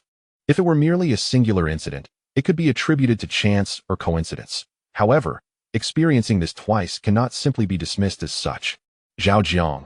No wonder I sensed an overwhelming malice as I subtly hinted to the princess of the Mouse clan and departed the laboratory, as you advised. Number 1. It is normal to encounter malice. In comparison to the Mouse clan, the monstrous tree is far less tolerant of your presence, based on its currently exhibited abilities. Hypnotism, or the direct usurpation of control over other beings, is one of its primary capabilities. Yet, you remain unaffected by such powers. If we fail to comprehend why you are immune to its influence, then its capabilities are rendered flawed. The first time the princess of the Mouse clan escorted you away, had it not harbored some unknown concern or trepidation, you would have likely met your demise. Zhao Jiang, half understanding, inquired, why did it not eliminate me before the princess of the Mouse clan appeared? Number 1. This question remains unclear to me as well. It is highly probable that some unseen factors have established a balance of contention, or perhaps it was simply negligent. Based on my conjecture, the Mouse clan must have studied the tree extensively prior to your arrival, thus they were undoubtedly aware of its abilities. Therefore, upon observing your anomalies, they instantly saw a glimmer of hope. Unraveling the secrets within you would equate to deciphering the powers of the monstrous tree. From this perspective, the princess of the Mouse clan's timely appearance makes sense. Suddenly, Number 2 interjected. Number 1, if that is the case, could the princess's personal appearance itself serve as a warning to the monstrous tree? Number 1, there exists such a possibility, though it is not definitive. Our knowledge is limited, and many aspects remain elusive. However, the core point regarding the unique value of Number 8 is undoubtedly accurate.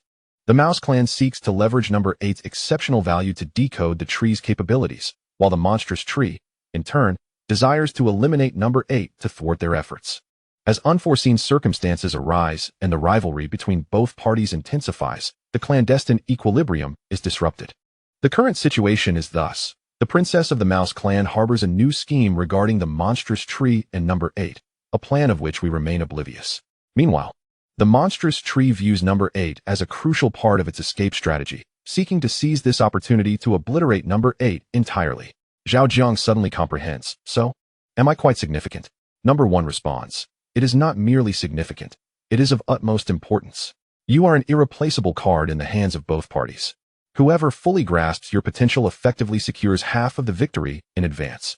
Zhao Jiang muses. So this is the true reason for my continued existence. Number 1 asserts, regardless of the reason, it ultimately benefits you. A card that can be valued and utilized is undoubtedly superior to one that is overlooked and discarded. In this respect, you are no longer ordinary. Zhao Jiang clenches his fists, gazing skyward, and with trepidation inquires, Number 1. What is the success rate of the plan you have devised this time? I wish to hear the unvarnished truth. 50%. Zhao Jiang's eyes flicker with hope. 50%?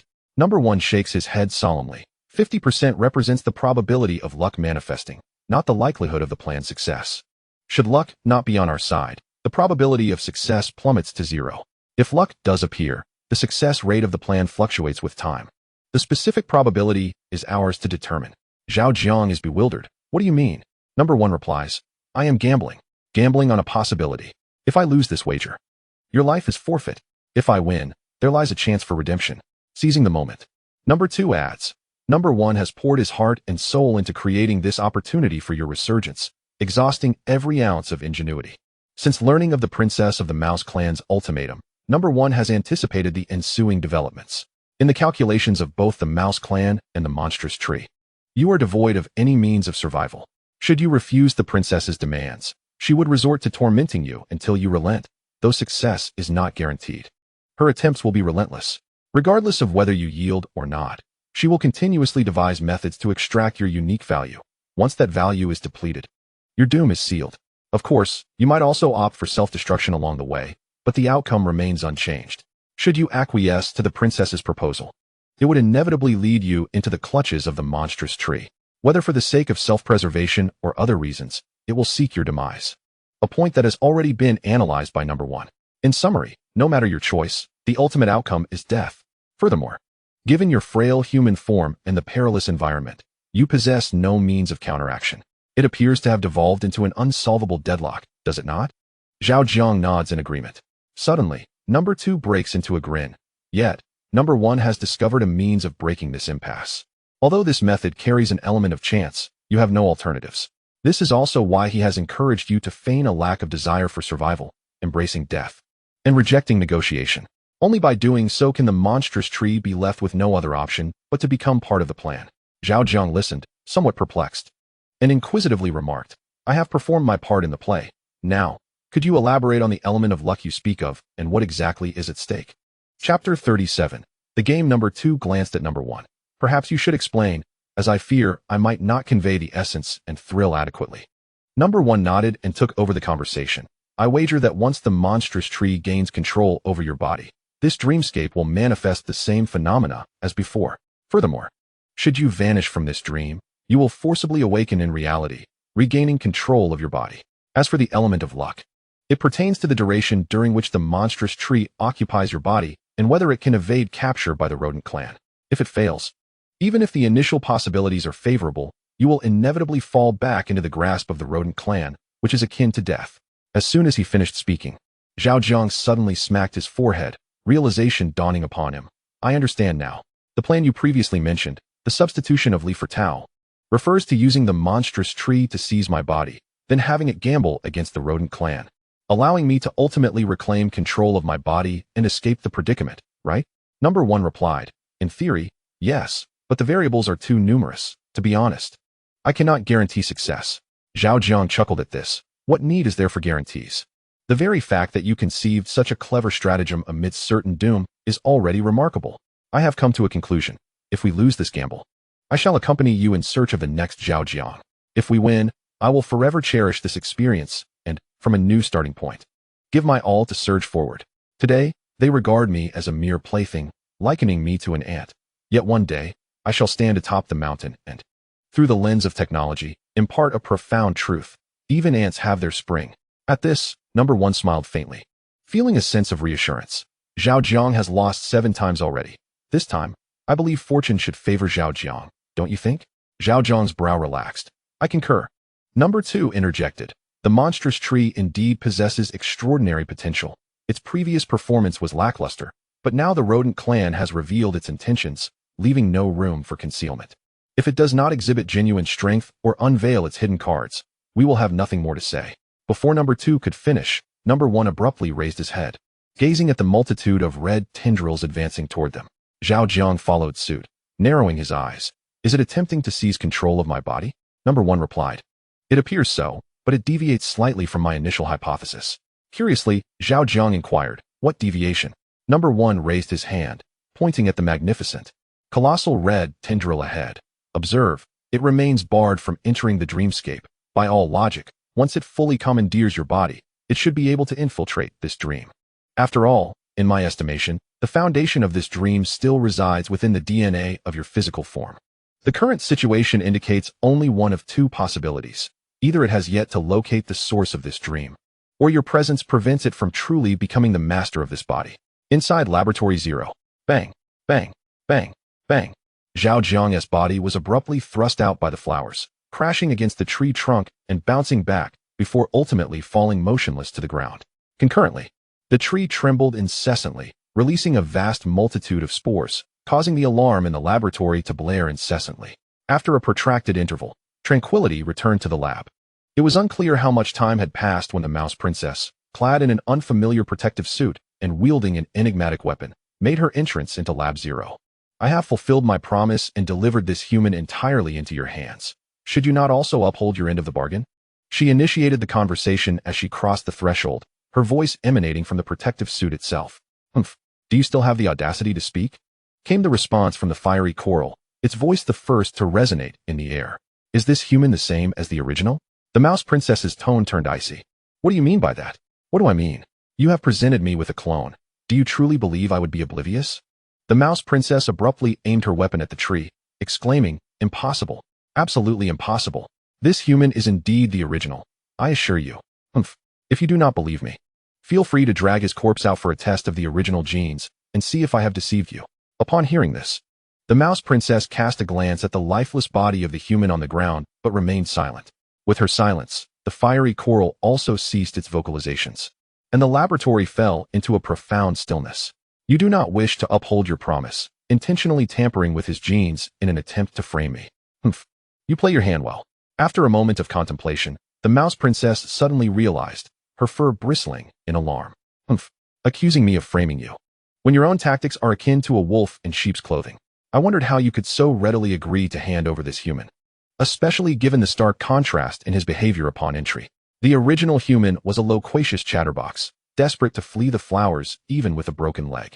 Yet this clone has maintained an eerie silence, even voluntarily crawling into my flowers as if programmed, presenting a series of anomalies and illogicalities that left me perplexed. It was only after inspecting his genes that I grasped your ulterior motives. Thankfully, I remained vigilant. Otherwise, I would have fallen for your deception. The mouse princess tightened her grip on her weapon, her voice frigid. Are you now refusing to honor your promise? It is you who has breached trust first. Do not cast blame upon me. The mouse princess added, you need not speak in riddles. We both know the truth. Your sudden change of heart surely indicates ulterior motives. Speak plainly. What do you desire? If your demands are reasonable, I am still willing to continue our negotiations. Your kind has exhausted your credit with me. I shall no longer place my trust in you. Take away this deceitful and fraudulent clone's corpse and leave. Even if I perish within this laboratory, I will never divulge a single secret of the evolution of life to you. The princess of the rodent clan cast another glance at the human corpse lying on the ground, her expression shifting to one of natural disdain. Are you certain this human body is a clone? Absolutely, came the reply. Based on my examination of its original genes, I can unequivocally inform you that this clone has been in existence for nearly 18 days. The rodent princess squinted her eyes, as if recalling something. 18 days. Are you certain? There is no need for you to repeatedly question me. Take this repugnant cloned body away for examination, and the truth will reveal itself. What if I take it away and you deny it upon my return? The princess countered. If you provide me with the genuine article, I shall certainly acknowledge it. However, should you offer me a counterfeit, why would I accept it? To speak frankly, until I witness the authentic item, I shall not recognize anything at any time. The rodent princess feigned surprise. Do you harbor such immense hatred for that human? Of course.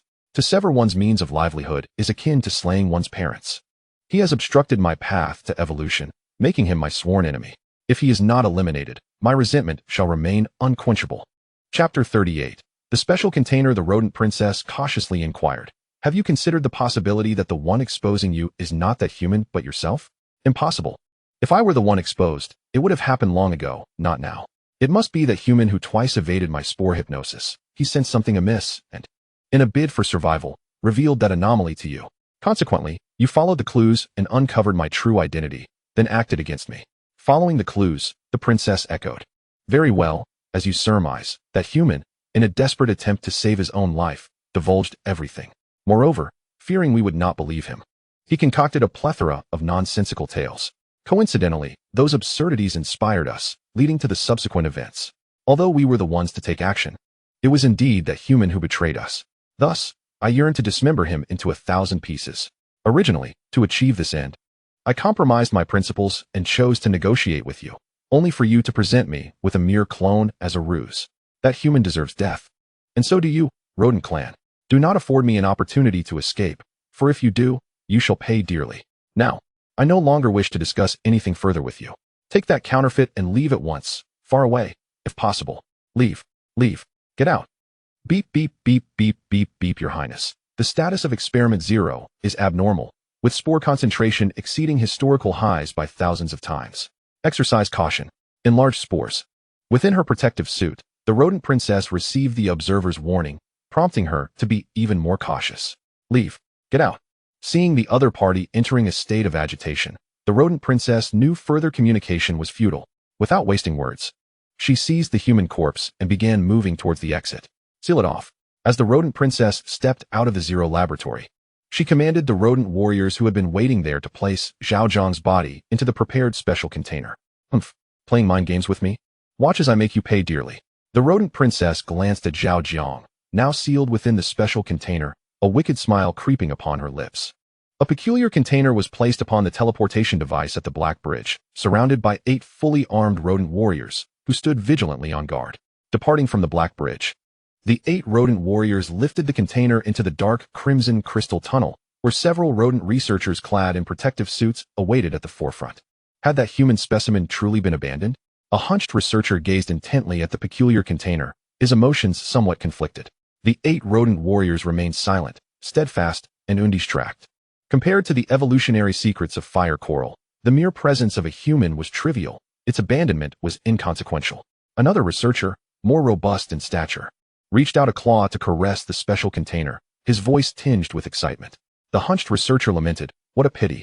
We have yet to uncover the principle behind its escape from spore hypnosis. If only we had a bit more time." The burly researcher grinned broadly, his whiskers forming an arc. "Once we unravel the evolutionary principles of fire coral, the mystery of spore hypnosis will inevitably unravel as well. This time, sacrificing the small for the greater good is sure to yield tremendous gains. Let us not dwell in sorrow." An amber-eyed researcher interjected, "It is indeed somewhat regrettable. I have analyzed all the physiological data of that human specimen and found no pertinent clues. I suspect the secret to its escape from spore hypnosis may not reside within the physical realm, but perhaps relates to biological waves and informational signals." The 4th researcher glanced at the peculiar container before turning to one of the rodent warriors. "Where is Her Highness? Why did she not return with you?" One of the rodent warriors replied, "Her Highness mentioned she had other matters to attend to and instructed us to bring the target back first." The burly researcher, increasingly exhilarated, felt his fur bristle with anticipation, urging, "Let us not linger here. Quickly transport it to the Forbidden Zone Research Center." "I can hardly contain my excitement." Another researcher concurred, "Let us not concern ourselves with Her Highness for now. She possesses a greater instinct and understanding than we do. Our immediate priority is to expedite our research into the secrets of fire coral evolution, for this holds profound significance for our entire race." "Indeed. Hasten to the Forbidden Zone Research Center. I too am struggling to maintain my composure." Within Laboratory 0, the rodent princess returned. "I'm back. Did you expect me?" No response. "You needn't pretend you cannot hear me. I know you are still there." Still no response. "Very well, your silence matters not. I have returned solely to convey one message. That human clone you spoke of has been secured within our special container. Without our permission, not even light shall escape. You have lost. From this moment forth, all your efforts will serve as a wedding garment for my rodent kin, contributing to our future grandeur. Are you not filled with resentment? If so, feel free to express it. I shall reveal to you precisely where you have faltered. Will you continue to hide? If you persist, I shall take my leave. To speak candidly, this shall be my final stay here. From this moment forth, this place is no longer under my purview." Regardless of what the rodent princess may declare, there was no response within the entire laboratory. After a lengthy silence, did she indeed choose to stake everything? Foolishness. The rodent princess approached the fire coral, activating her weapon to unleash a formidable current, reducing the already withered essence of the coral to mere ashes. "Humph, I overestimated you. With such meager tactics, I foolishly returned to test the waters. What a waste of expression." The rodent princess gazed at the dispersing ashes within the laboratory, her heart fully convinced that her adversary had departed. Subsequently, the rodent princess unleashed powerful currents at various suspicious locations, meticulously cleansing the area, fearful of missing anything. After a thorough cleansing, her unease compelled her to conduct another round. "Upon my departure, the laboratory will enter decomposition and incineration mode, thoroughly purging Lab 0 in preparation for the next experimental subject." The rodent princess approached the laboratory's entrance, issuing commands to the observers. "Mother Mouse, do you feel a sense of pride, believing everything lies within your grasp?" As she stepped partially outside the laboratory, a ghostly voice echoed from behind. "Who?" The rodent princess's expression shifted dramatically. She spun around, weapon at the ready, aiming ahead. "You insignificant rodents. You have no comprehension of the heights of heaven or the depths of the earth." The rodent princess felt incredulous. "You actually did not escape in a human body? That was your sole opportunity. Dare to covet what belongs to my kin, and you shall await retribution." Chapter 39. The Central Research Room of Restricted Zone 118-something is amiss. The rodent princess sensed the anomaly and quickly regained her composure. "Humph. So it was merely a trivial ruse. you nearly deceived me. Initially, she believed the voice was engaging her, but soon realized the illogical sequence of the three statements seemed more akin to soliloquy. Though she did not understand how her adversary managed this, she surmised it was a deliberate ploy to confuse or disgust her. Such tricks are ultimately inconsequential, a futile endeavor. Recognizing that her opponent had indeed capitalized on the very opportunity she had intentionally released, the rodent princess sheathed her weapon and turned to depart, a perplexing smile gracing her lips. 1 day later, the new experimental subject 0 was in place, a vibrant fire coral. If you wish to evolve by utilizing my kind, you shall pay the requisite price. I shall allow you to enjoy your time, and when the moment comes, you shall witness the might of my rodent kin. The secrets of your lineage's evolution shall belong to us. The rodent princess stood in the control room, her gaze fixed on the newly emerged fire coral. Scarcely 5 meters tall, her eyes glinting with a dangerous light as she muttered to herself. Simultaneously, within Lab 0, the true hunter often manifests in the form of its prey. This time, arrogant rodents, I shall impart to you a profound lesson. Daring to disrupt the evolution of my kin and attempting to steal the secrets of our ascendants, you are merely digging your own grave. Allow yourselves a moment of arrogance. Once my progenitor has achieved complete evolution, your kind shall be the first to face my wrath. The highest level research facility of the Rodentia is located in the Forbidden Zone, a staggering 40,000 meters underground, within Research Room 118. A dozen researchers clad in specialized protective gear were examining a human cadaver when, without warning, the corpse's eyes snapped open. Bang! The first researcher to notice the anomaly was about to speak, but before he could utter a word, his body crumpled to the ground as if all life had been drained from him. Bang! Bang! Bang! Bang! Bang! One after another, every researcher in room 118 collapsed, lifeless. Creak! At nearly the same moment, a burly researcher from the Rodentia brandished an access card and swiftly entered the laboratory. Progenitor, I apologize for the wait. Upon entering, the robust researcher approached a specialized container from which the shielding layer had been removed, using a card so dark it seemed to absorb light to unlock the container. How much time do we have? Zhao Jiang sat up from the container, his gaze icy and resolute. 4 minutes and 51 seconds. Let us go. Progenitor, put this on. Good. Moments later, the Forbidden Zone Research Center erupted with blaring alarms, a cacophony of urgent and piercing sounds that reverberated, leaving the Rodentia in a state of shock. What had transpired? If memory serves, this was the first time since the establishment of the research center that alarms had been triggered. In the adjacent research room 117, a Rodentian researcher, fur bristled and tail erect, sensed the gravity of the situation. Something significant must have occurred. Had humanity discovered our existence and launched an attack? As the Rodentian researchers pondered the unfolding events, legions of Rodentian warriors surged forth, sealing off every exit of the Forbidden Zone with remarkable speed and force. A plethora of previously unseen mysterious devices flooded the area, positioned at various passageways, capable of detecting even the faintest disturbances and swiftly analyzing their composition and energy fluctuations. Upon receiving the news, the Rodentian princess hurried to the Forbidden Zone Research Center. Upon reviewing the initial report, an uncontrollable murderous intent ignited in her eyes.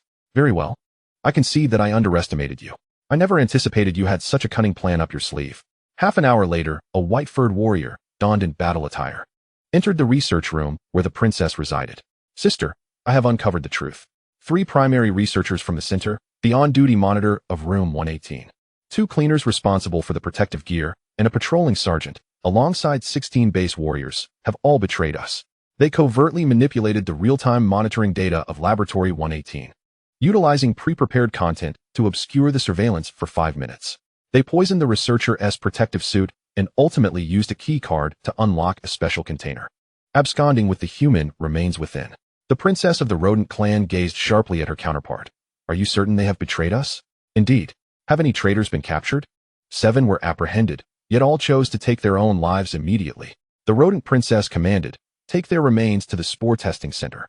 I demand precise data on every strand of hair, every ounce of flesh, and even every drop of bodily fluid.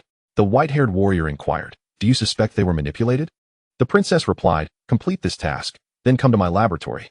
I shall unveil a door to a whole new world for you. The path of a warrior is not suited for you.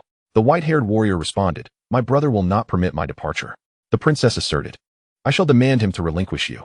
He would not dare refuse. Very well, the warrior conceded. The princess continued, moreover, aside from analyzing their remains, investigate their recent activities thoroughly. I wish to know what else they engaged in beyond their official duties, what they interacted with, and what words they exchanged. Understood. However, I fear I may not uncover everything. I can only endeavor to analyze the clues left by the surveillance. I am aware, just do your best. More than 100 meters underground, within a long-abandoned mine, a figure finally escaped. Congratulations, the mother plan has succeeded. This cannot be deemed a success, in a strict sense. I have lost. I initially intended to exploit the resources of the rodent clan, completing my evolution discreetly, and then insidiously infiltrate their ranks, transforming them into my overt puppets under my control. Yet, despite my meticulous calculations, I failed to anticipate the emergence of a particular human who disrupted all my plans, forcing me into a corner, ultimately resulting in the collapse of my years of effort. Fortunately, when I first decided to utilize them, I discreetly retained a contingency plan. Otherwise, I would have truly met my downfall this time. As she spoke, a delicate stream of pink liquid began to seep from Zhao Jiang's body, coalescing into a fantastical, translucent pink tree. With a sudden burst, as the final thread of pink liquid departed from Zhao Jiang, he collapsed, raising a cloud of dust. This dust, propelled by inertia, was expected to settle upon the pink tree, yet for some inexplicable reason, as it approached, it was repelled by an unseen force, ultimately returning to Zhao Jiang's body, forming a layer of ash. Chapter 40. Microbial Biotechnology. A burly rodent researcher knelt before the translucent pink tree with reverence, inquiring, "Mother, how does this human fare?" Swoosh. Before he could finish his sentence, a shadow darted by like the wind. What was that? The robust mouse researcher cast a fleeting glance at the barren ground and the swirling dust, incredulously exclaiming, "It seems that the human has reacted." And the pink translucent tree has immediately shifted its gaze to the spot where a person had just lain. In the next moment, he was rendered speechless. "Quick, go. Capture him. Ensure you seize him." "Yes." Observing the swiftly departing figure, the irate pink translucent tree seethed. "How dare that human exploit me? I shall make him wish for life's end and death's release." Several minutes later, the burly mouse researcher returned with a despondent expression. "Did you fail to apprehend him?" "Indeed, I could not." "Very well. Escort me to a secure location. My evolution is paramount. Let this vendetta simmer for now. Such a mere ant shall have a few more years to leap about. Once I achieve complete evolution, I shall capture him again and cast him into despair, allowing him to truly experience hopelessness. At that time, I will insinuate that this was my deliberate act of letting him go. Humph. The mother body is indeed wise. On the surface, in the dilapidated entrance of a mine at Saddle Mountain, Zhao Jiang lay on the ground, greedily inhaling the air laced with mineral dust, his heart a tumult of emotions. As he closed his eyes and revisited the surreal experiences underground, everything felt dreamlike. Yet the vivid pain emanating from his wounds served as a stark reminder of the reality he had endured. Beneath the sun and in the shadows, various known and unknown barbaric forces stirred restlessly, poised for action. A month later, in Xining, Qinghai Province, a company named Micro Life Biotechnology suddenly surged forth, leaving local biotechnology firms far behind. Their research team had developed a groundbreaking ecological energy storage battery, characterized by its compact size, high safety, and an impressive range of 500 kilometers on a single charge. According to official reports, this battery has preliminarily passed the rigorous testing by Huawei and BYD and is currently undergoing further verification. Concurrently, titans of the traditional lithium battery industry, including CATL, Ganfeng Lithium, and Yaiwei Lithium Energy, dispatched their elite teams, hastening to the headquarters of Micro Life Biotechnology. In the R&D department of Micro Life Biotechnology, within a personal research office, a staff member reported, "Boss, I have received emails from the headquarters of Huawei and BYD. Their preliminary intention is to collaborate with us on developing a new ecological vehicle with an estimated R&D cycle of 1 year. What do you think?" Zhao Jiang replied, "Not much." Duan Kengxing, sensing the boss's unusually calm demeanor, felt a twinge of anxiety. "Is there a problem?" Zhao Jiang responded, "Return and inform them directly that our company intends to sell the entire patent and technology for the ecological energy storage battery as a package. Ask if they are interested in purchasing. If so, the highest bidder shall prevail." Duan Kengxing was taken aback. "Boss, is that wise? A single transaction cannot possibly compare to a steady stream of income. Our ecological energy storage battery is a revolutionary and disruptive product. Once we collaborate with them to manufacture ecological vehicles, we shall carve out a vast untapped market that may even transform the entire automotive industry.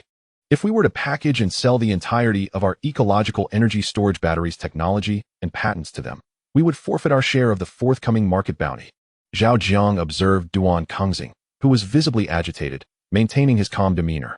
Noticing his boss's apparent indifference, Duan Kengxing pressed on, "Boss, if I may speak frankly, this decision of yours is akin to forsaking the substantial for the trivial, akin to discarding a watermelon to pick up sesame seeds. Even if the company is in need of funds, there is no necessity to sell our technology and patents outright. Why not consider licensing instead? With our company's technology alone, the patent fees would suffice to make us a colossal enterprise. If you sell everything in one fell swoop, it would be equivalent to selling a hen that lays golden eggs." Zhao Jiang replied, "I understand, but you must adhere to my directives." Duan Kengxing, filled with helplessness and pleading, bent forward as if to kneel. "Boss, I implore you to reconsider. This demand of yours is truly the worst of the worst." Zhao Jiang firmly stated, "My mind is made up. I do not wish to hear further counsel. Boss, I beg of you, will you not contemplate this further? Even if you disregard my humble position, you must consider the dedicated researchers who toil day and night. How many luminous nights have they worked tirelessly, without complaint, pouring their hearts and souls into this endeavor?" Seeing Zhao Jiang remain unmoved, Duan Kengxing half-knelt, grasping Zhao Jiang's trousers, desperately appealing to his empathy for the researchers, attempting to restore his rationality. "Stop." Unexpectedly, he was interrupted by Zhao Jiang. "Manager Duan, I have but one question for you. Were they working voluntarily?" They were voluntary. But there are no buts. I do not care whether they are motivated by overtime pay or genuine passion for their work, as long as I am the owner of this company. The technology was developed at my behest, and I am responsible for the salaries of the developers, as well as all associated costs. Then the rights to this technology, both ethically and logically, belong to me. Since it is mine, I possess the right and freedom to handle it as I see fit." Duan Kengxing, now agitated, retorted, "Boss, that is not my intention. The reason I retained you, offering you an exception to become the executive manager, was not for you to evaluate the company's prospects or market potential. I merely recognized your capability in execution, nothing more. Although I understand your good intentions in wanting to demonstrate your value through your experience and insights for the company's benefit, you must trust that I am equally capable of elevating a company from 0 to 1 in such a short span of time. I am no less competent than you. Let us keep certain matters succinct. Remember, one must focus on their designated role. This is the first and last time I will say this." With that, Zhao Jiang extended his hand to assist Duan Kengxing up. "Enough. Rise and execute my orders." Duan Kengxing, rising with the strength borrowed from Zhao Jiang, wiped away an accidental tear that had escaped in haste, responding, "Yes, I know what I must do. Is it money that I lack? What I truly lack is time." Zhao Jiang watched as Duan Kengxing's silhouette vanished at the laboratory door, his gaze shifting to the pale purple doorframe, a hint of distraction in his eyes, while his previously calm demeanor gradually turned grave. Chapter 41. The AJD Military-Industrial Complex. The following day, under a clear blue sky, the microbiotechnology company welcomed a significant influx of foreign guests early in the morning. These individuals hailed from across the globe, representing various countries, major corporations, diverse industries, and prominent organizations. Some represented legitimate enterprises related to batteries. Others were from seemingly unrelated businesses, while a few came from high-profile environmental protection organizations. And yet others cloaked themselves in the guise of conventional companies, but were, in fact, part of the military-industrial complex. Despite their differing backgrounds and objectives, they shared a commonality. All had recognized a novel prospect in the ecological energy storage battery unveiled by microbiotechnology. Among them, the most arrogant were the representatives of the AJD military-industrial complex, who bluntly demanded the patents and technology for this battery, offering no price constraints. Should their demands not be met, they threatened to employ various means to completely obliterate microbiotechnology's future overseas market, ensuring the company would never venture beyond its borders. Their approach was one of coercion, intimidation, and brute strength. This was the first time Duan Kengxing encountered such assertive guests, and he found himself momentarily overwhelmed, resorting to a phone call for assistance from his boss. "Hello, boss, are you busy?" On the other end, Zhao Jiang, sensing the urgency in his voice, replied, "I'm in the laboratory. Have you encountered a troublesome situation?" Duan Kengxing explained, "Boss, we have some special guests, and I'm unsure how to entertain them. Would you mind coming over?" Casting a glance at the imposing foreigners, he quietly added, urgently, "All right, I will be there immediately. Phone, the fine tea here is depleted. Hurry downstairs and fetch some more." Having concluded the call, Duan Kengxing quickly signaled to assistant Phone, casually concocting an excuse to send him away. "Understood, I'm on it." The freshly graduated assistant Phone took the hint and departed. Duan manager, interjected Cole, a tall American clad in a black suit and white tie, his hair tied back. Displaying visible impatience, there's no need to brew tea. We are not lacking in that regard. When will your boss arrive? Our time is precious. Duan Kungzing, unable to meet Cole's piercing gaze, deliberately took out his phone and nervously remarked, for our RD department to reach here, it normally takes about an hour. But my boss is rather special and should arrive in approximately 15 minutes. I kindly ask you to bear with us for a while. Cole rolled up his sleeves, revealing a custom Rolex beneath, a smirk curling at the corners of his mouth. Very well, we shall wait for your boss for 15 minutes. If he fails to arrive within that time frame, for every minute of delay, you will need to compensate us for our losses. By the way, allow me to remind you, our earnings are quite substantial. Today, 5 of us have gathered here. According to our usual remuneration standards, the total amounts to approximately $10,000 per minute. I sincerely hope you will not renege on this agreement, for we will not hesitate to take legal action against you. Haha. Upon hearing this, Duan Kungzing broke into a cold sweat, though he maintained a forced smile. After a brief interval, Assistant Feng opened the office door, and Zhao Jiang, clad in a lab coat, entered. Are you the owner of this company? The blonde woman beside Cole, who had remained silent since her arrival, now rose from the sofa upon seeing Zhao Jiang. Zhao Jiang met her gaze with an unruffled demeanor. Indeed, the blonde woman inquired, is this a legitimate company? It appears rather rudimentary. Zhao Jiang retorted, is this the reason for your visit? The woman paused momentarily before stating directly, we are greatly interested in your company's ecological energy storage battery.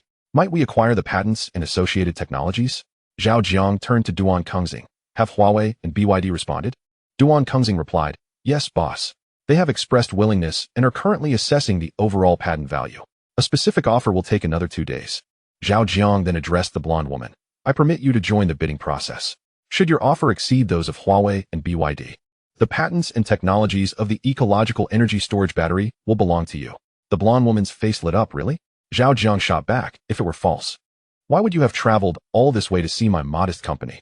The woman's smile faltered as she realized that Zhao Jiang was somewhat difficult to engage with. Cole, having shed his earlier indifference, asked earnestly, is it only necessary to compete with Huawei and BYD? Zhao Jiang replied, for now, yes. Beyond that, I cannot guarantee. I shall allow 1 week for bids. The highest offer within this week will claim the patents and complete technology. The blonde woman narrowed her eyes. 1 week? Is that based on Asian time or a global standard? Zhao Jiang clarified, based on our company's time. The blonde woman countered, that seems unfair. There is a time difference between Asia and our location. Calculating from your company's time means we would effectively lose a day. Zhao Jiang responded, that is your concern. If you are going to quibble over such a minor detail, I suggest you reconsider participating in the bidding. Exchanging glances with Cole, the blonde woman sensed Zhao Jiang's aloofness.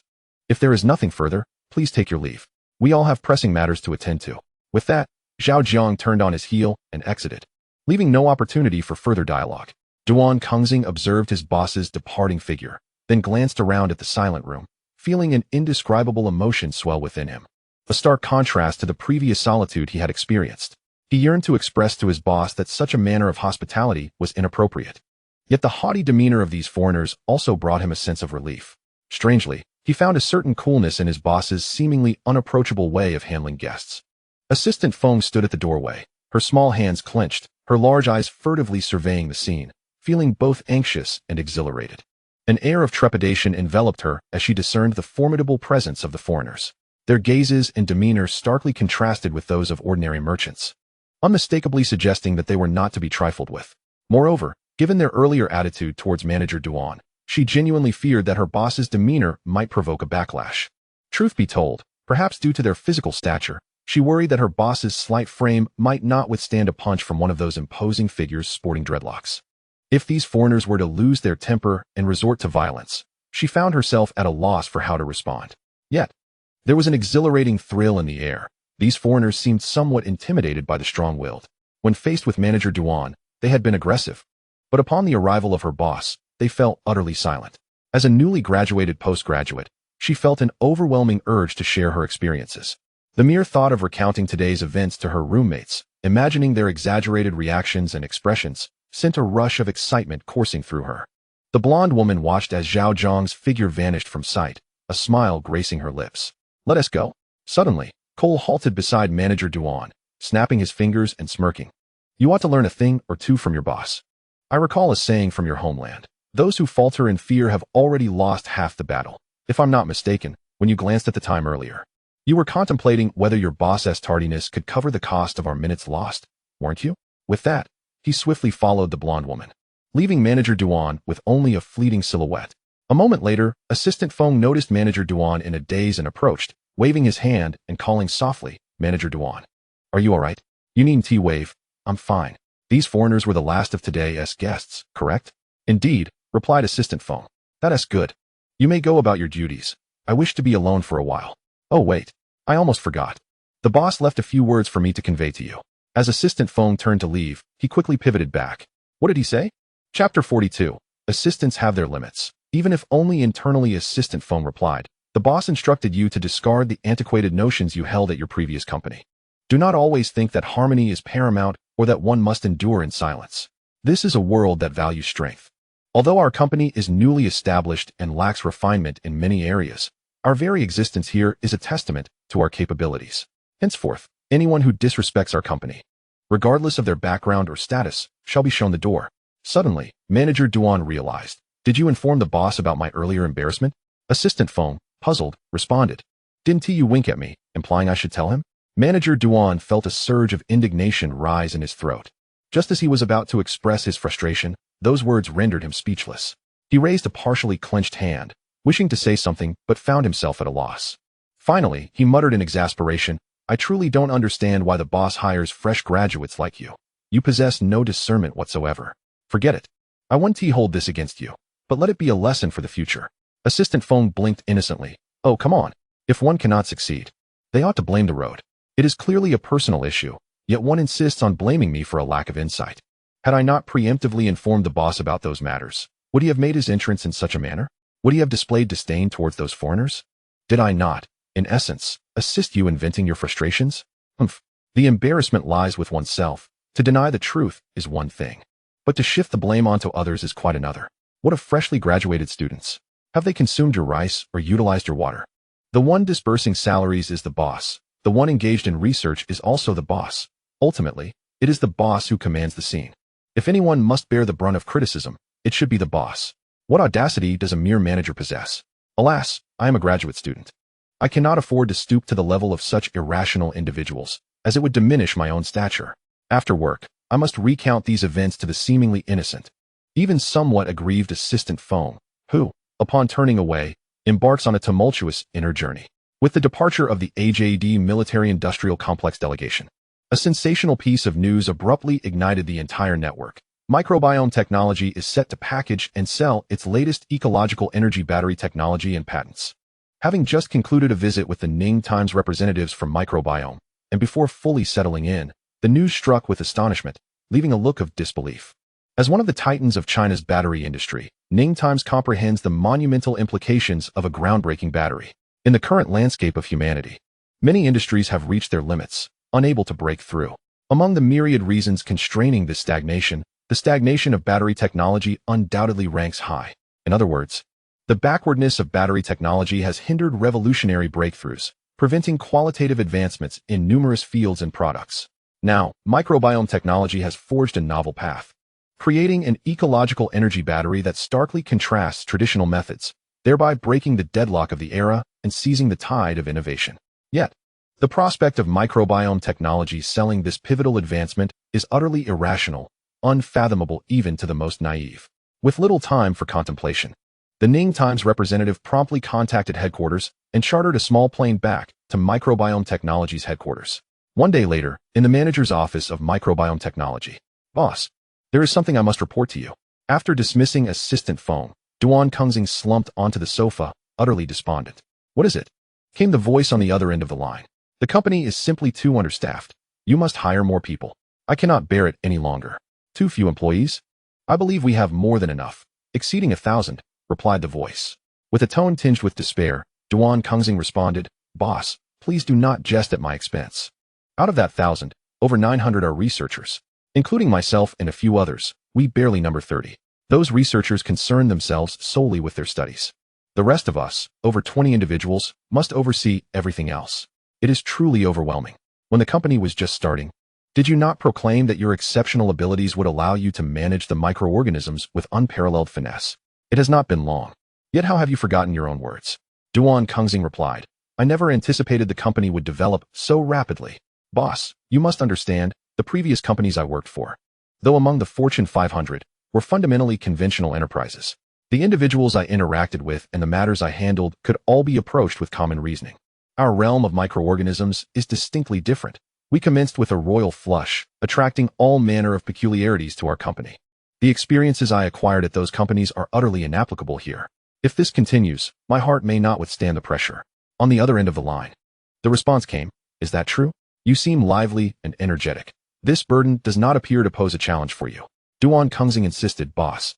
I am speaking seriously. Please refrain from exaggerating my capabilities. You cannot fathom the sheer number of visitors today. Due to a momentary lapse in attentiveness towards one client, I was discreetly elbowed by his bodyguard, and my abdomen is still aching. Is that so? The boss inquired. I would never lie in your presence. Please send me that client's information. Duan Kengxing cautioned. No, please do not act impulsively. I later asked Assistant Feng to look into that individual's background. His identity is quite sensitive, and we may not be able to handle it. Moreover, I did indeed neglect him somewhat, having made him wait for an hour and mistakenly mixed up his order. His frustration is entirely understandable. Although my oversight was unintentional, I acknowledge my fault. He continued. The crux of this matter lies in our insufficient manpower. We simply cannot keep up. Our company lacks a human resources department, organizational department, or public relations department. It is just me as the manager and a few assistants, and even if I run myself ragged, it is still overwhelming. The boss pondered for a moment. What you say does suggest we should consider hiring more staff. Duan Kengxing implored, please, hire additional personnel beyond just researchers. I beg of you. I am willing to accept a pay reduction and work extra hours. I merely wish to avoid errors due to being overwhelmed. All right, I understand. Once I finish my current tasks, I will proceed to recruit new staff. I assure you, they will be in place by tomorrow. Duan Kengxing exhaled in relief, his heart brimming with joy. Thank you, boss. You are truly generous. To express my gratitude for your understanding, I have decided to work through the night. Later that evening, in the research department's private laboratory beneath the personal lab, Zhao Jiang concluded his work ahead of schedule.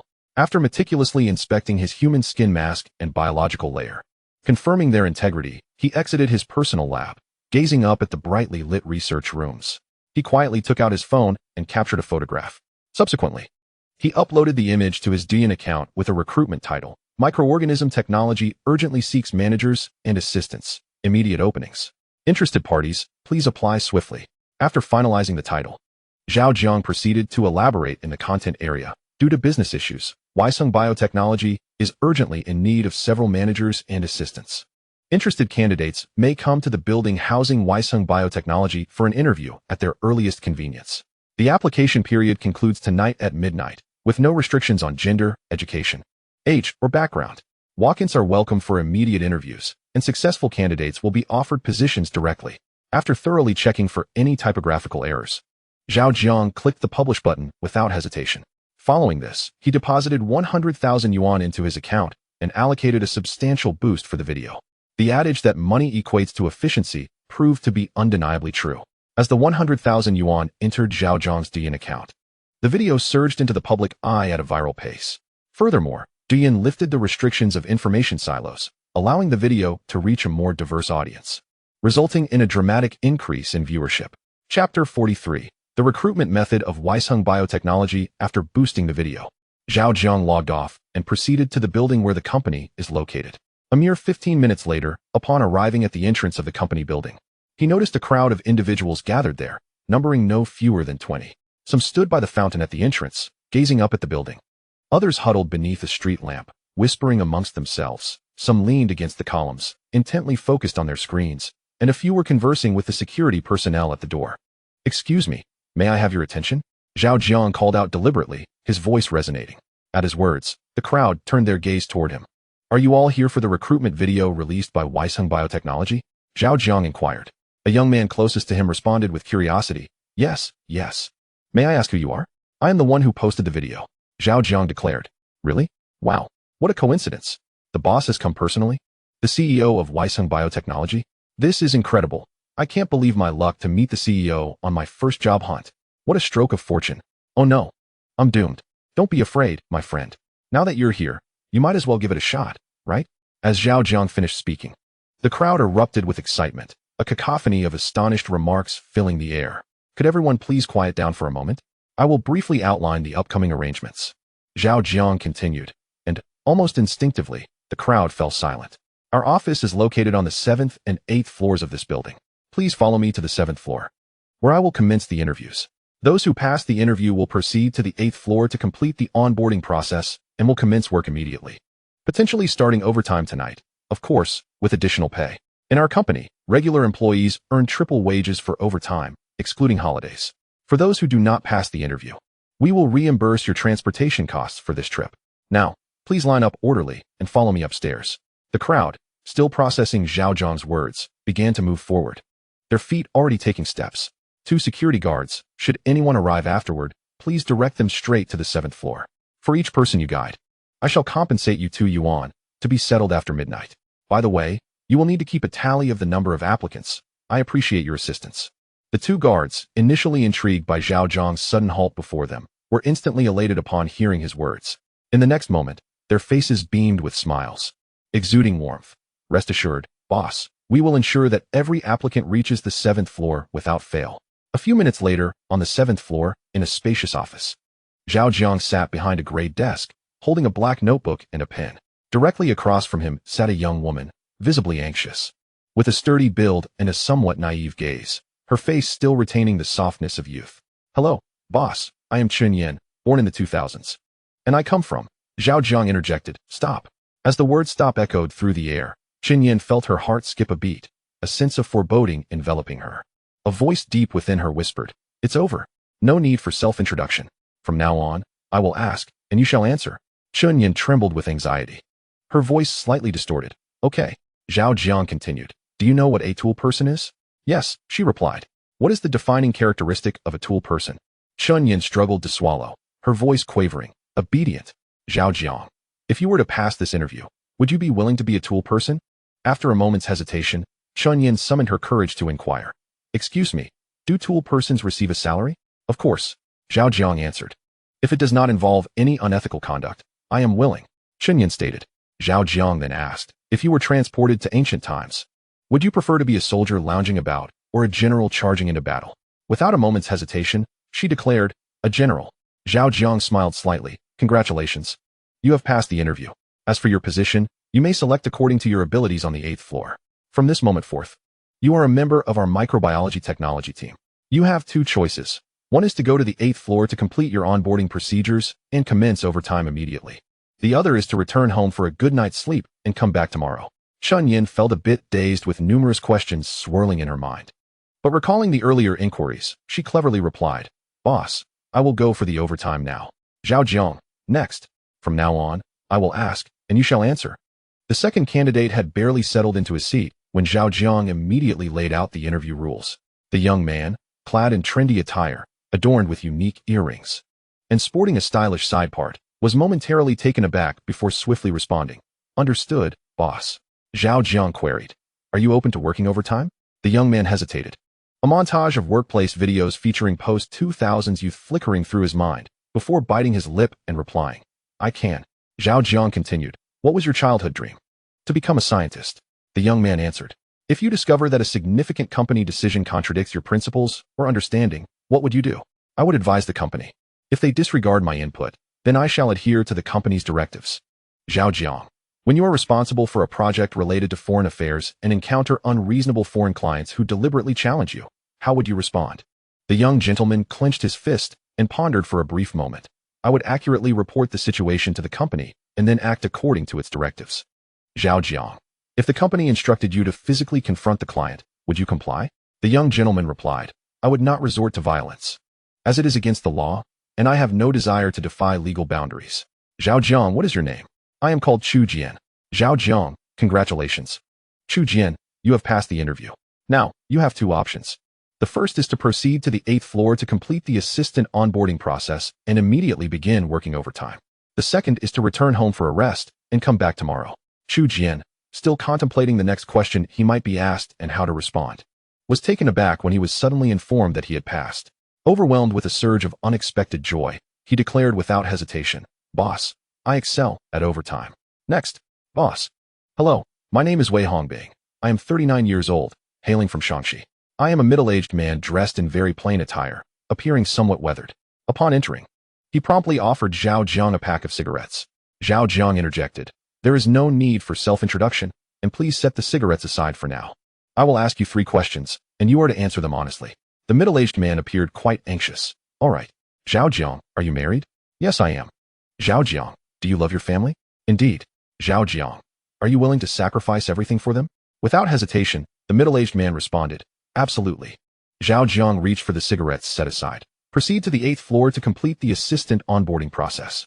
If you are in need of money, I recommend that you begin working overtime immediately after completing the paperwork. I must mention that our company's overtime pay is 3 times the regular rate. If financial stability is not a concern, you may complete the onboarding and return tomorrow." Next, Wei Hongbing was taken aback. By the time he regained his composure, Zhao Jiang had already called for the next candidate. "Boss, thank you. Thank you so much. I will go and work overtime right away. I can do this every day." Wei Hongbing, disregarding the other candidates who had entered, bowed deeply with tears of joy in his eyes, overwhelmed by emotion. He had never imagined that he would succeed. It was simply astounding. Chapter 44. Manager Zhang Fukuo entered the room and was astonished by the scene before him. He was perplexed by what the boss behind the desk had done to elicit such excitement from the preceding candidates, feeling both curious and apprehensive. "Zhao Jiang, have a seat." Zhang Fukuo, "Thank you, boss." "Zhao Jiang, time is limited this evening, and we may have quite a few candidates, so let us keep it simple. I will ask, and you will answer." Zhang Fukuo took a deep breath. "All right, please go ahead, boss." "Zhao Jiang, if the Earth were to face destruction, would you be willing to live on another planet?" Zhang Fukuo's heart skipped a beat, momentarily stunned. Reminiscent of the feeling he had during his school days upon encountering the final challenging question in a mathematics examination. As Zhao Jiang observed his interlocutor succumb to a state of stupor, he prompted, "Speak your mind candidly. This interview requires no rehearsed lines, merely honesty. Your probability of passing will increase by 50% if you are sufficiently forthright." Zhang Fukuo replied, "I am willing." Zhao Jiang smiled slightly, a smile that sent a shiver down his companion's spine, and inquired, "If one day the company were to oppose the world, which side would you choose?" In his heart, Zhang Fukuo pondered, "Whichever side embodies justice, I shall stand with them." Zhao Jiang continued, "If one day, mice were to conquer this world, offering you cars, houses, money, and beautiful women, would you resist?" Zhang Fukuo gasped in surprise, "Huh?" Although he had mentally prepared himself, the series of peculiar questions caught him off guard. I might not," he stammered. Zhao Jiang asked, "What is your name?" "I am Zhang Fukuo." Zhao Jiang grinned broadly. "Congratulations, Zhang Fukuo, you have passed the interview.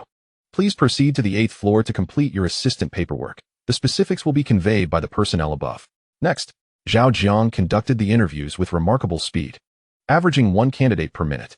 Among the initial batch of 20 applicants, aside from one evidently troubled individual, the rest were largely accepted. As he finished with that group, a long line had formed at the entrance. Unlike the first hurried batch, many in this new group were well prepared, donning formal attire. However, unlike the earlier disarray, those who had already commenced work, such as Chun Yin, Chu Jian, Wei Hongbing, and Zhang Fukuo, were all formally in position. On the 8th floor, in the manager's office, Duan Kengxing mused, "Our boss is truly an eccentric genius. A rare talent indeed." He reflected on the excited and animated expressions of the young individuals who had just exited the office, sinking into his chair, feeling utterly powerless to critique. While it was true that he needed personnel, what kind of recruits was the boss attracting? Fresh graduates with no work experience, middle-aged programmers forcibly dismissed by other companies. Clearly the discarded, non-mainstream styled hairdressers who couldn't even use a computer, disillusioned web authors who had been holed up at home for half a year, chefs whose businesses had failed. Assistant Feng, who was nearby organizing documents, could not hold back a laugh. "What are you laughing at?" Duan Kengxing inquired. "Oh, it's nothing." Assistant Feng replied. Duan Kengxing cast her a skeptical glance, unconvinced by her feigned innocence. Just as he was about to continue his lament, the next successful candidate was already knocking at the door. "Oh well," he thought, "though the quality may be lacking somewhat, at least they are human resources." After reassuring himself, he smiled and said, "Please come in." The night was tranquil, the water flowed silently. From the moment the tick-tock was initiated until the temporary recruitment concluded, it had spanned merely about 4 hours. During this time, Zhao Jiang successfully recruited over 180 new employees for the company. Due to the company's nascent establishment, many functional departments were absent. Among these 180 new recruits, aside from 12 self-recommended managers, all others were temporarily assistant managers. Following the conclusion of recruitment, Zhao Jiang gathered all the new employees together and held a brief 3-minute meeting. The content of the brief meeting was quite straightforward, consisting of 5 key points. First, the company operates solely according to the directives of the boss. Wherever the boss directs, everyone must follow suit. Second, individuals must fulfill their respective roles without overstepping boundaries or acting presumptuously. Third, anyone may resign at any time, just as they may be dismissed. The distinction being that one requires prior application while the other necessitates advance notice. Fourth, any employee may refer talent to the company, and upon successful hiring, the referrer shall receive a reward. Fifth, apart from the boss, there exists no hierarchical relationship among company positions. Rather, there are merely functional differences. Employees may address one another by title or simply by name. Although the execution manager, Duan Kengxing, failed to grasp the boss's recruitment logic, he found himself deeply impressed after a night of overtime. He was unaware of the enticing prospects the boss had painted for the newcomers, which energized them to a remarkable degree. Out of over 180 individuals, not a single person was absent. All remained with him throughout the night, diligently clearing the backlog of work. What stood out was the absence of complaints. Whether they appeared to be naive college students, seasoned middle-aged men bearing the marks of time, or young girls who hadn't even graduated elementary school, all exhibited a shared spark of enthusiasm. Though many were still learning the ropes, they possessed a commendable trait, an unwavering obedience. Once tasks were clearly outlined and delegated, they executed them with fervor and precision, even if some exhibited a slower pace or employed less than scientific methods. One particular incident left a lasting impression on him. In the early hours, due to an insufficient supply of late-night snacks for the large group, 2 newly hired young women, 2 college students, and a middle-aged cook ventured to a nearby supermarket to purchase various ingredients at their own expense, and then personally prepared a midnight feast for all the overtime workers. Perhaps inspired by the newcomers, Duan Kengxing found himself devoid of any fatigue or sleepiness after pulling an all-nighter. He felt an inexhaustible reservoir of energy within him. The next morning, just as dawn broke, in a makeshift manager's office at microbial biotechnology company, Chun Yin was deeply engrossed in contemplating the day's tasks when the phone rang. Upon answering, she felt a rush of anxiety. "Hello, boss, this is Chun Yin. How may I assist you?" On the other end of the line came the response. "There is still some time before your tasks commence. Please compile the list of individuals who worked overtime last night along with their hours and the corresponding overtime pay, and send it to me." "Understood. I will attend to it right away," Chun Yin replied. "Wait a moment," came the voice on the line.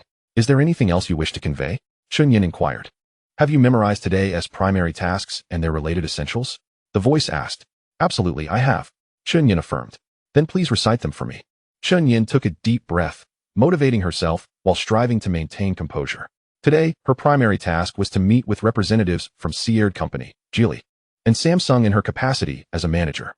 Her objective was to document their core requirements and requests while articulating her company's expectations and stance, addressing matters directly, eschewing superfluous chatter, and avoiding unnecessary pleasantries. Once the discussions concluded, she would see them off without wasting time. During the call, a voice on the other end expressed curiosity. "Having just stepped out of school, are you not apprehensive about taking the lead? Do you have confidence in yourself?" Chun Yin summoned her courage. "Boss, I chose to be a manager, and I believe in myself.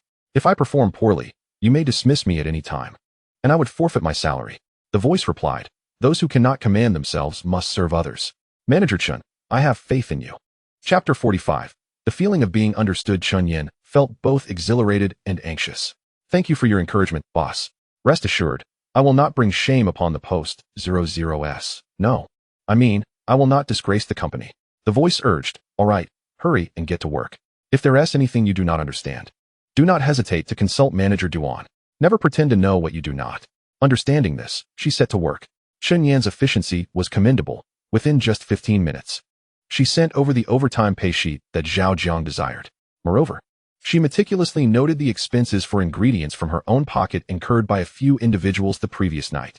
Upon receiving it, Zhao Jiang called Manager Shun from the construction bank, requesting assistance in transferring funds from his personal account to the new employees' accounts based on the contents of the sheet and the notes. Manager Shun, as Zhao Jiang's dedicated private banker, acted promptly without hesitation, swiftly transferring the appropriate overtime payments to each account. Time has a penchant for slipping away unnoticed amidst busyness. As the new night descended, the recently hired 180 employees finally found a moment to breathe. Han Dong, a worker who had graduated 6 years prior, had faced dismissal 6 months ago after a confrontation stemming from his disapproval of a colleague who, under the pretext of assisting with documents, had inappropriately touched a new intern. This led to a conflict that escalated into a physical altercation, resulting in both being terminated. Before his dismissal, he reported the incident to the company's higher-ups, claiming he had acted valiantly to uphold the company's integrity and should not have been fired. The executives took the matter seriously, summoning the three involved for a confrontation and promising to reconsider the penalties if Han Dong's account proved accurate. However, Han Dong never anticipated that, at a crucial moment, the new intern would falsely claim ignorance, asserting that the incident had nothing to do with her and expressing a look of confusion and grievance that evoked sympathy.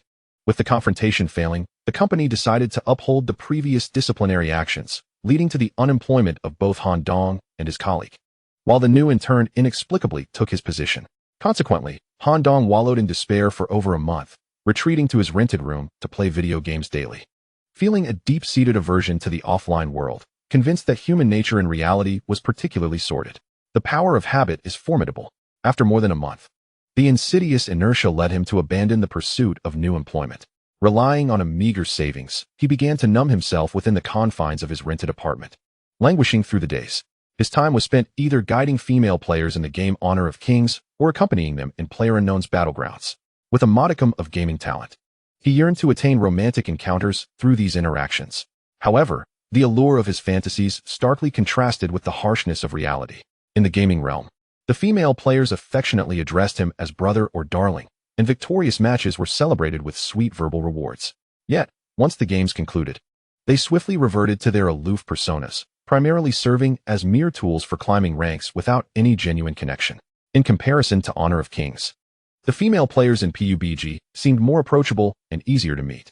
Nonetheless, there was a significant hurdle: financial constraints. Each time they expressed a desire to meet in person, they would stipulate various demands, such as the meeting location and dining preferences. Upon investigating these requirements, Han Dong would often feel disheartened. With a wallet that was far from generous, he could only imagine inviting them to enjoy street food, specifically spicy hot pot, as anything beyond that felt unreasonably extravagant. After all, he had already invested in his gaming escapades.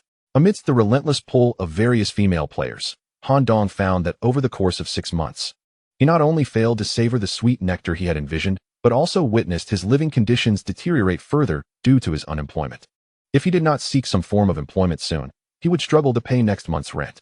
While idly scrolling through Douyin at home, he fortuitously came across a recruitment video from Weisheng Biotechnology and, recognizing the opportunity, resolved to give it a try.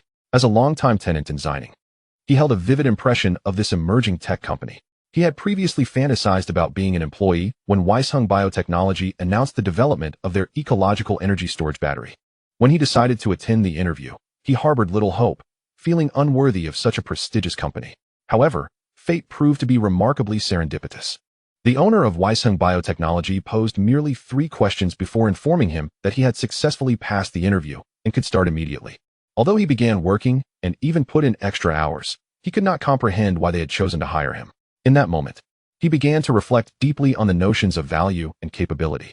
Upon returning to his rented abode and observing messages in the work group alongside a notification from the Bank of China, he realized that the overtime pay from the previous night had indeed been credited. Logging into the banking app, he checked his account statements and was astounded to discover a deposit exceeding 800 yuan. Did I truly earn over 800 yuan for one night of overtime? He muttered to himself, grappling with disbelief.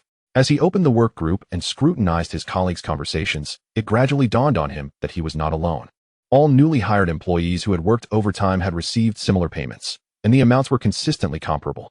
Through the conversations of others and the manager's remarks in the group, he gradually came to understand. It seemed that the boss, considering the financial circumstances of some employees, decided to exceptionally grant new hires triple overtime pay for their first day to alleviate their living burdens. No wonder they were asked to work overtime right after joining. This was a disguised form of welfare. Han Dong recalled the scene from last night when he first started and his initial doubts about the company. Feeling a pang of guilt for having underestimated their intentions. As long as the company does not dismiss me, I shall dedicate myself to this firm until the end. The allure of that overtime pay was simply irresistible. Upon grasping the situation, Han Dong clenched his fists, emotions surging within him. Although he was still unfamiliar with the corporate culture at microbiology, the boss's actions today made him realize that microbiology truly regards him as a person. Farewell to my days as a mere beast of burden. Han Dong fell asleep with a smile, reflecting on his experiences since graduation, silently bidding farewell to his past. Yang Xianzhong, a newly assigned assistant under Chen Yin and also an online writer, had observed that the industry of web literature had become increasingly competitive over the past 2 years, particularly with the rise of various AI writing software and the influx of middle and high school students. As a seasoned writer with 5 years of experience, he found that his once prized creations were becoming less favored, and his works were gradually being phased out by the market. A month prior, he published a new book titled Xiantian Continent, a traditional fantasy. Initially, he believed that his previous writing experience and newly acquired tips would ensure its success. Yet the debut hit him like a blow. With only 12,000 words, it garnered a mere 600 bookshelf editions and a paltry 193 readers following his updates. The number of comments and requests for updates was dismal, barely reaching single digits, with 2 of the comments criticizing him. One remarked on his stubbornness, suggesting that he was out of touch with the times, still writing outdated material, and deservedly facing failure. Another criticized his work as lacking originality, filled with borrowed ideas, and advised him to consider a factory job instead. Given the poor performance of his last book, he had poured his heart into this new one for a month, only to face backlash. His mental state crumbled. In his frustration, he stumbled upon a TikTok for microbiology technology, and recalling the reader's words, an impulsive thought crossed his mind. Why not work at microbiology? Once that notion took root, it became impossible to suppress. Fueled by a surge of determination, he hailed a cab and rushed to the building where microbiology technology was located. Chapter 46. The 100 billion offer. After alighting from the car and taking a few steps, a gust of wind made him second-guess his decision, feeling a twinge of regret for his impulsiveness. He couldn't help but question himself. What right did a web writer have to apply for an assistant position at an emerging biotechnology company? However, having come this far, turning back would only render his fare a waste. He decided to proceed, considering it an opportunity for broadening his horizons. As he resolutely stepped forward, his heart had already resigned itself to the notion of simply going through the motions, prepared for inevitable elimination. Yet, the unfolding of events was, as always, astonishingly unexpected. Following the guidance to Q, he was soon called for an interview. Before he could even utter a self-introduction, the owner of microbial biotechnology fired off a rapid succession of 3 questions. Do you have a desire for wealth? Do you have aspirations for the future? If granted an opportunity to alter your current fate, what would you be willing to sacrifice? His mind went blank, instinctively responding to the inquiries. He had anticipated failure. Yet upon completing the 3rd question, he was informed that he had passed the interview. In a state of bewilderment and shock, he ascended to the 8th floor, where, under the guidance of relevant personnel, he completed the onboarding procedures and then promptly began working inexplicable overtime. He had thought that starting work would mean immediate overtime, and to work through the night was already absurd enough. However, what awaited him the next day was even more astonishing. The entire underground parking lot was filled with luxury cars, and an array of extravagantly dressed individuals of unmistakable status streamed in. Having never witnessed such grandeur, something he had only fantasized about in books, he was utterly astounded, so much so that he felt no fatigue whatsoever. Especially when Manager Chun informed him that they would be meeting with those influential figures, his anxiety reached a point where he felt his heart might leap from his chest. As a novice web novelist, newly entered into the workforce, he was entirely unaware of his own capabilities or what to do at a critical moment. However, the company seemed to have anticipated this predicament, providing him with a comprehensive action guideline: nod in greeting when guests arrive, nod in farewell as they depart, and in between, merely stand expressionless. Dressed in the suit prepared by the company, he memorized the guidelines, standing before the manager's office with an unprecedented level of concentration, akin to preparing for a pivotal examination during his student days. In his heightened focus, he lost all sense of time. It was only when darkness fell, and the company announced the end of the workday, allowing him to return home to rest, that he felt an immense sense of relief, as if he had emerged victorious from a great battle. Upon returning home, the moment he relaxed, fatigue surged over him. Without even taking a shower, he collapsed onto his bed. Before drifting off to sleep, he set an alarm, anxious about oversleeping the next day. However, in an unexpected turn of events, he awoke at 5 in the morning, feeling an unsettling sense of dreamlike unreality and inexplicable excitement. He sensed that he was on the brink of embarking on a brand new journey. Realizing he could not fall back asleep, he decided to take the opportunity to update 2 chapters. Just as he unlocked his phone, he was startled by a flurry of messages from texts and work groups. Gazing at the sudden addition of over 800 yuan in his bank account, he recalled the hardships he had endured while writing. and an inexplicable pang of sympathy for himself arose. He repeatedly muttered to himself, Yang Xianzu, why are you exhausting yourself for a mere attendance bonus? Rising from his slumber, he approached the refrigerator, retrieving a can of beer, which he opened and consumed in a single, hearty gulp. He then made his way to the writer's backend, publishing all his previous works, and inscribed a poignant message at the conclusion of the final chapter. After years of arduous study, I find myself outmatched by the tides of the times. Having spent 5 years crafting prose, he realized he was ill-suited for the world of online literature. Thus, he resolved to heed the counsel of others and focus wholeheartedly on his work in microbiological technology from this day forth. Farewell, dear readers of my tales. With that, he promptly submitted his application. As night gave way to day, a new dawn unfurled. Early in the morning, Zhao Jiang emerged from the laboratory, where Duan Kengxing awaited him. Boss, Huawei, OpenAI, Tesla, BYD, AJD, CATL, Jiangnan Udian, Xinjiang Tianyuan, Samsung, and Apple have all submitted their bids. Zhao Jiang inquired, who offered the highest bid? And what was the amount? Duan Kengxing replied, among all the companies that have bid, the highest is Gray Heavy Industry, with a staggering offer of 100 billion, almost 50% more than the second highest. Zhao Jiang narrowed his eyes. Aside from Gray Heavy Industry, the other offers lack sincerity. Even if they are merely testing the waters, this is not the way to do it. For now, refrain from disclosing any information. Before the deadline, I will provide you with further instructions. Boss, there's one more matter I must report, Duan Kengxing said. Speak. Duan Kengxing continued, unbeknownst to us. A considerable amount of disparaging commentary and videos regarding our ecological energy storage batteries have emerged online. They claim our technology harbors significant flaws and fatal risks, implying that we are eager to sell our technology and patents for a quick profit before vanishing. Moreover, they have fabricated rumors about our batteries posing severe safety hazards and heavy metal contamination, asserting that once our batteries are discarded, the land will become barren. To date, numerous individuals have reported us to the relevant environmental and regulatory authorities. Zhao Jiang maintained an impassive demeanor.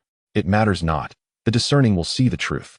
Even if the misled online users leap in outrage, they cannot touch our knees. The intrinsic technological merit will dictate everything.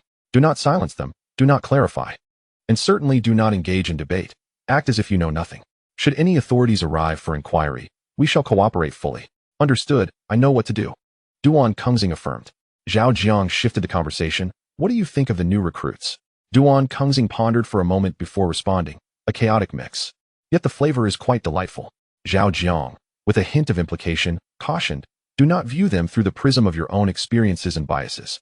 In this current era, with the right platform, even a frog can don velvet.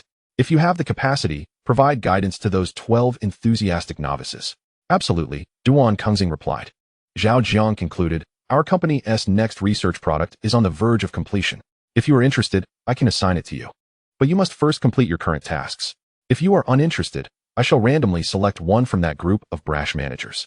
Duan Kengxing, filled with curiosity, inquired, Boss, would you mind revealing what the new product is? Zhao Jiang replied, it is a biomedical beauty product that can swiftly and effectively eliminate bags under the eyes, crow's feet, and dark circles. Upon hearing this, Duan Kengxing's interest was piqued as he pointed to his own darkened circles. Can this remedy my condition?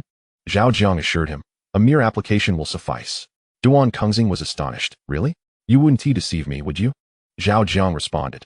If you harbor doubts in your heart, no matter what I say, you shall not believe me. When it is released, you shall try it for yourself and know the truth. Chapter 47. Two Choices. Duan Kengxing remarked. Boss, if you say it thus, I shall eagerly anticipate it. Zhao Jiang smiled with confidence. You can look forward to the products developed by our company. Business warfare is often both simple and ruthless.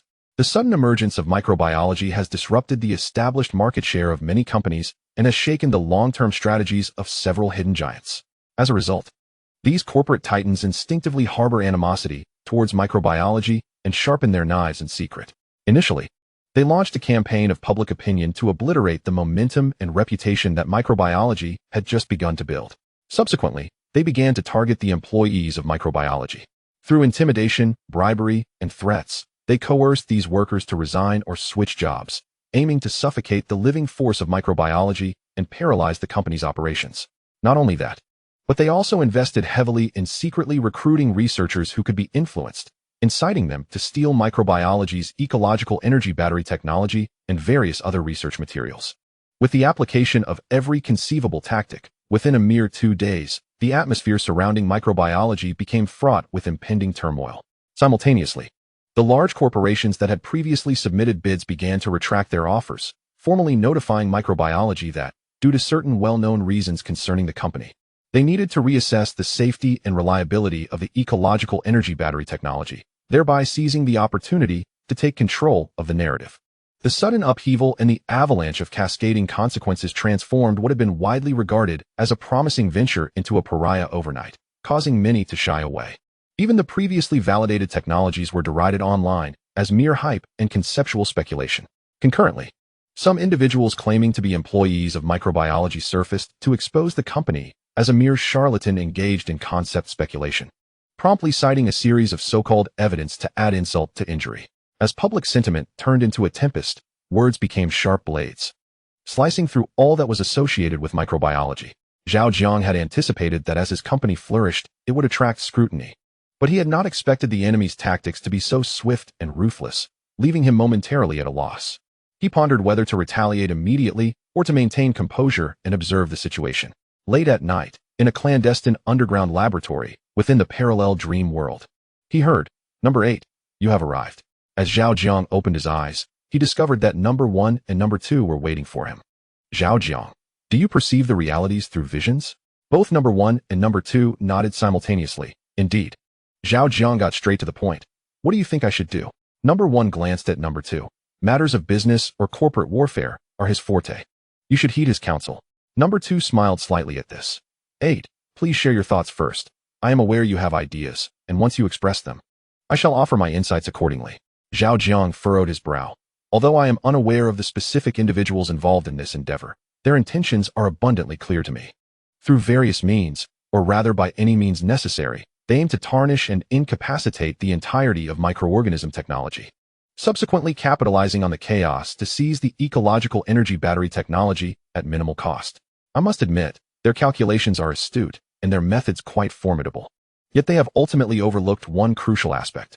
Both number 1 and number 2 listened intently, and upon noticing Zhao Jiang's pause and slight change in expression, they began to surmise what he was about to articulate next.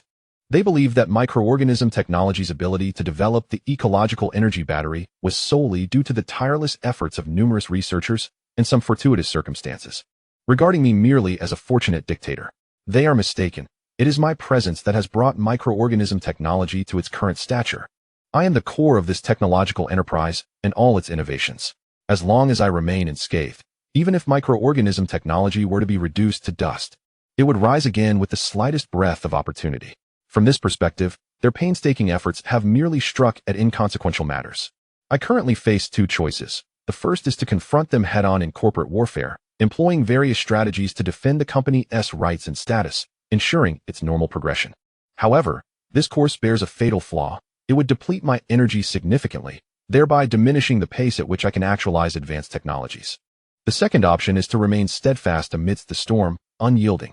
I shall firmly adhere to the core development direction, disregarding any external turmoil, and concentrate my efforts toward a singular goal. Even if the company is ultimately left with just me, I will bear the burden and strive against the shadowy forces to gain precious time. Number 2 looked at Zhao Jiang with unexpected admiration. Your growth surpasses my expectations.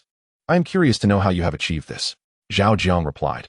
The last time number 1 shared a quote from Nietzsche with me, it profoundly impacted me. Number 2 instantly recalled. Was it the one about overcoming the arrow within oneself? Zhao Jiang nodded. Precisely. Number 1 remarked. 8. I had previously thought you quite ordinary, lacking any remarkable talent. Now I realize I was mistaken. You possess a rare gift, a philosopher's talent. Zhao Jiang's brow relaxed, and he smiled shyly. Number 1. Do not jest. I am aware of my own worth. Without your assistance, encouragement, and subtle guidance, I would be nothing. Number 1 chuckled. We are merely an extension of you. Zhao Jiang paused, then shared a knowing smile. Indeed. Number 2. 8. You possess both reason and intelligence, and you can now perceive the essence beyond mere appearances.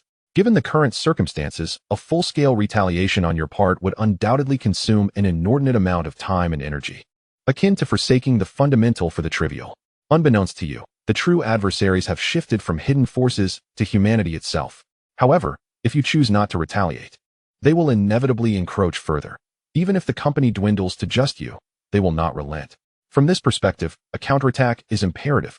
Yet, such a response must be executed with finesse. Much like striking a serpent at its vital point, you must exert minimal effort to achieve maximum effect. In my view, the sole reason for the current predicament is a disparity in perception.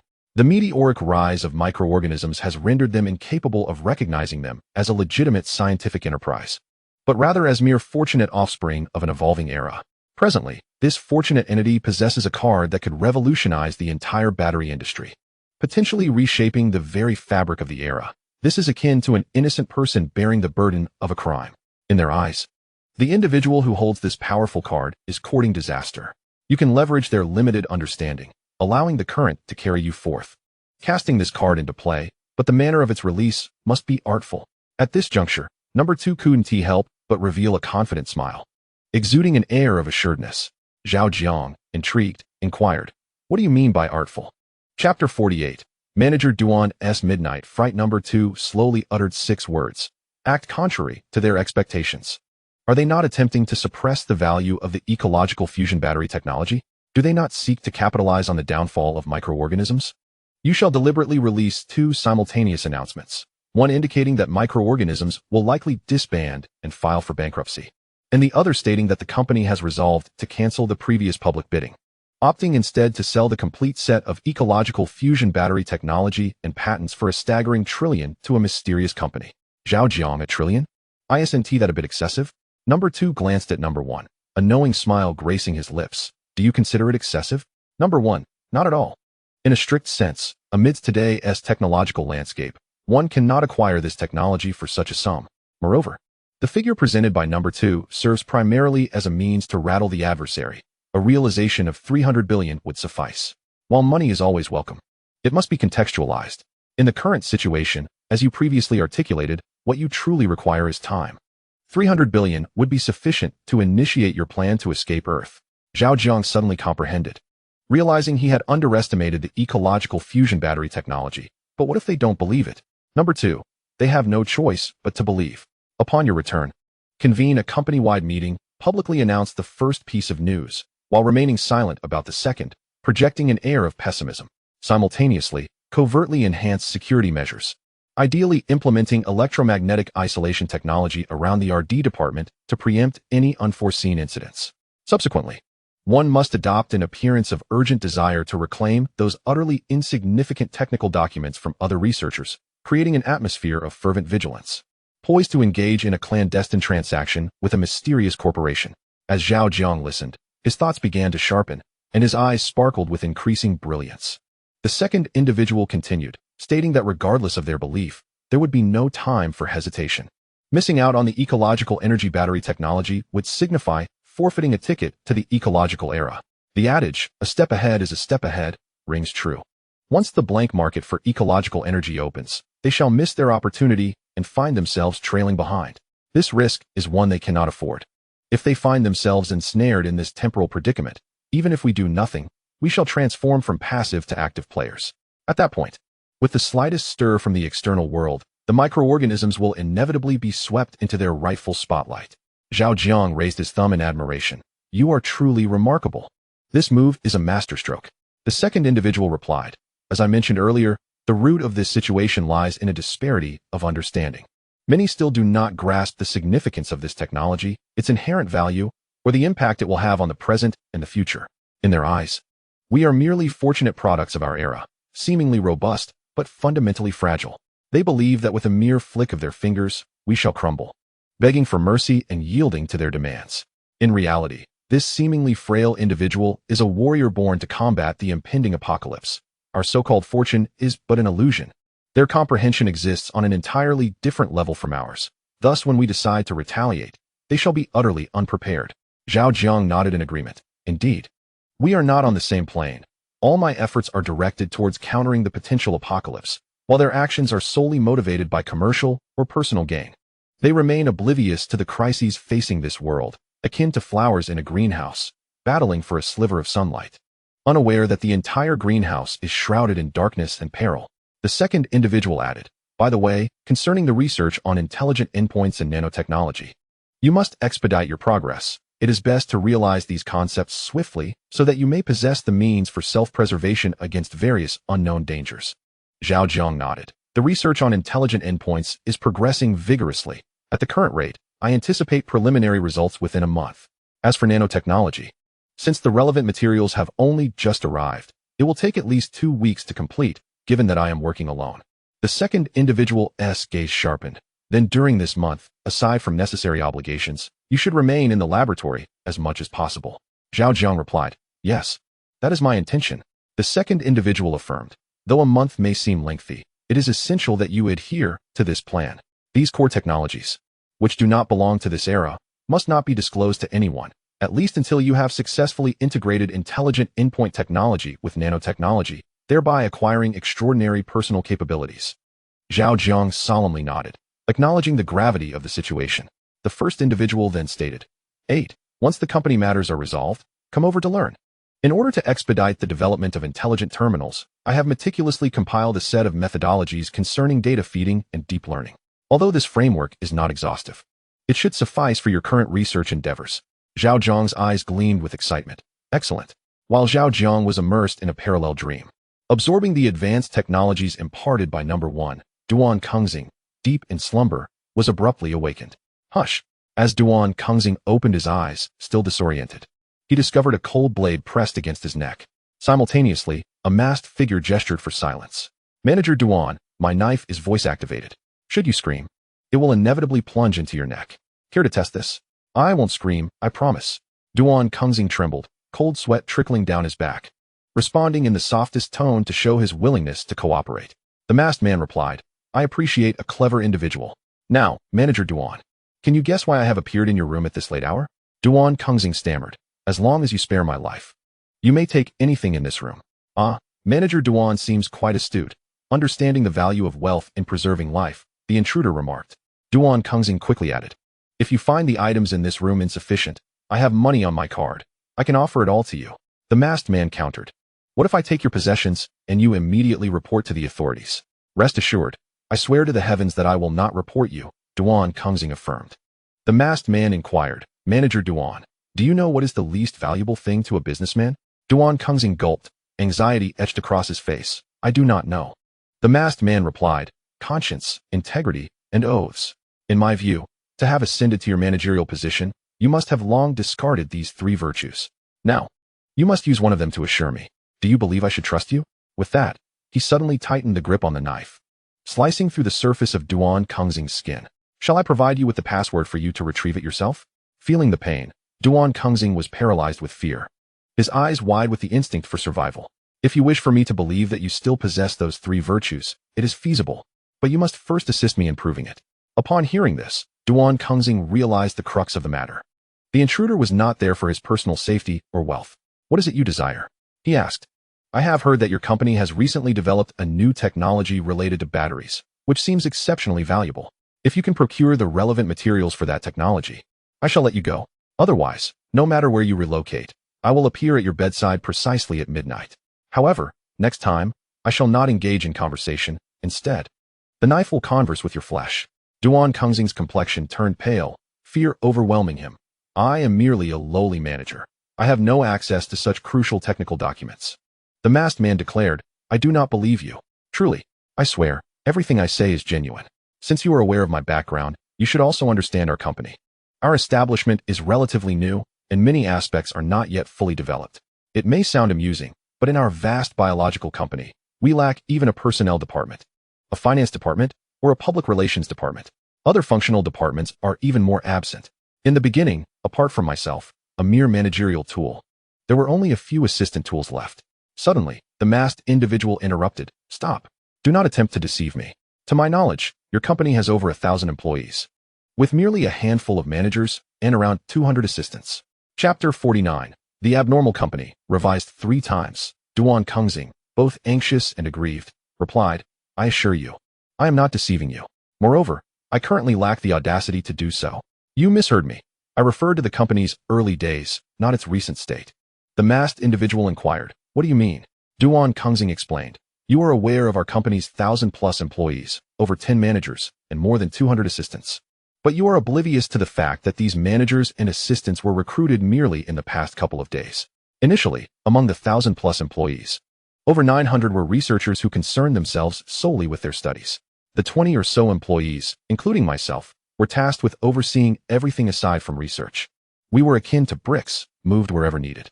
Within a month of employment, there was not a single day without overtime. If you search for Wei Sheng Biological on Douyin and locate the recruitment video posted by our boss, cross-reference the timeline, and you will discern whether I have misled you. The masked individual, somewhat skeptical, retrieved his phone and began searching. A few minutes later, he tucked the phone back into his pocket, lightly brandishing a knife. Continue speaking. Feeling the pain at his neck, Duan Kengxing's heart raced as he recounted. Our company is unlike others. Aside from the researchers, everyone, including myself, serves as a tool.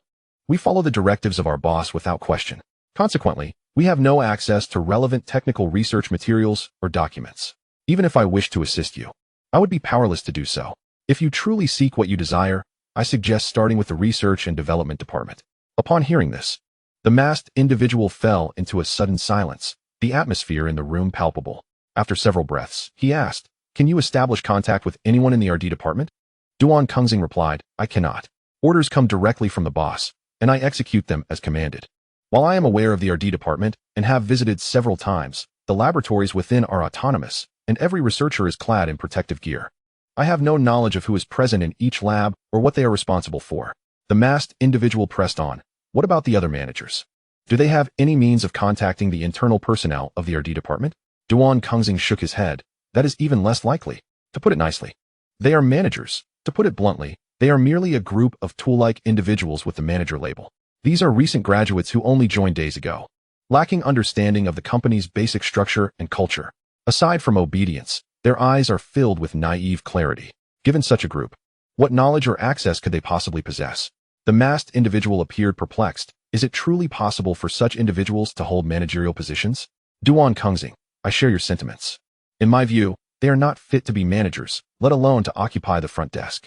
However, they were personally recruited and assigned by the boss, who claims that the Research and Development Department may expand into the market, necessitating some personnel for future contingencies. As for the boss's true intentions, I cannot fathom, nor do I dare to inquire. The masked man, deep in thought. So, it appears that the only entities covertly controlling the company, aside from your boss, are the members of this Research and Development Department? Duan Kengxing. Indeed, that seems to be the case. Otherwise, the boss would not allocate such a significant amount of resources to the RD department. You may find it amusing, but despite my title as a manager, every time I visit the RD department to seek an audience with the boss, I am subjected to multiple rounds of scrutiny, as if even a few hairs on my body must be documented. There is no dignity left for a manager. The masked man expresses surprise. Is the RD department truly that stringent? Duan Kengxing, absolutely. You cannot imagine. It is precisely due to such rigidity that, apart from me, this undignified tool of a manager, others are deterred from entering the RD department for fear of being thoroughly inspected. To speak candidly, despite its facade as a company, microbial biology is, in essence, a vast research base cloaked in corporate guise. To my knowledge, since its inception, over 90% of the company's funds have been channeled into the RD department. In comparison to the RD team, we managers and assistants serve merely as humanoid tools for overtime labor. The masked man cannot help but exclaim, "Your company is truly grotesque." Duan Kengxing feels the pressure on his neck ease slightly, sensing the other party's belief, and seizes the opportunity. While it may be somewhat grotesque, one cannot deny its prowess.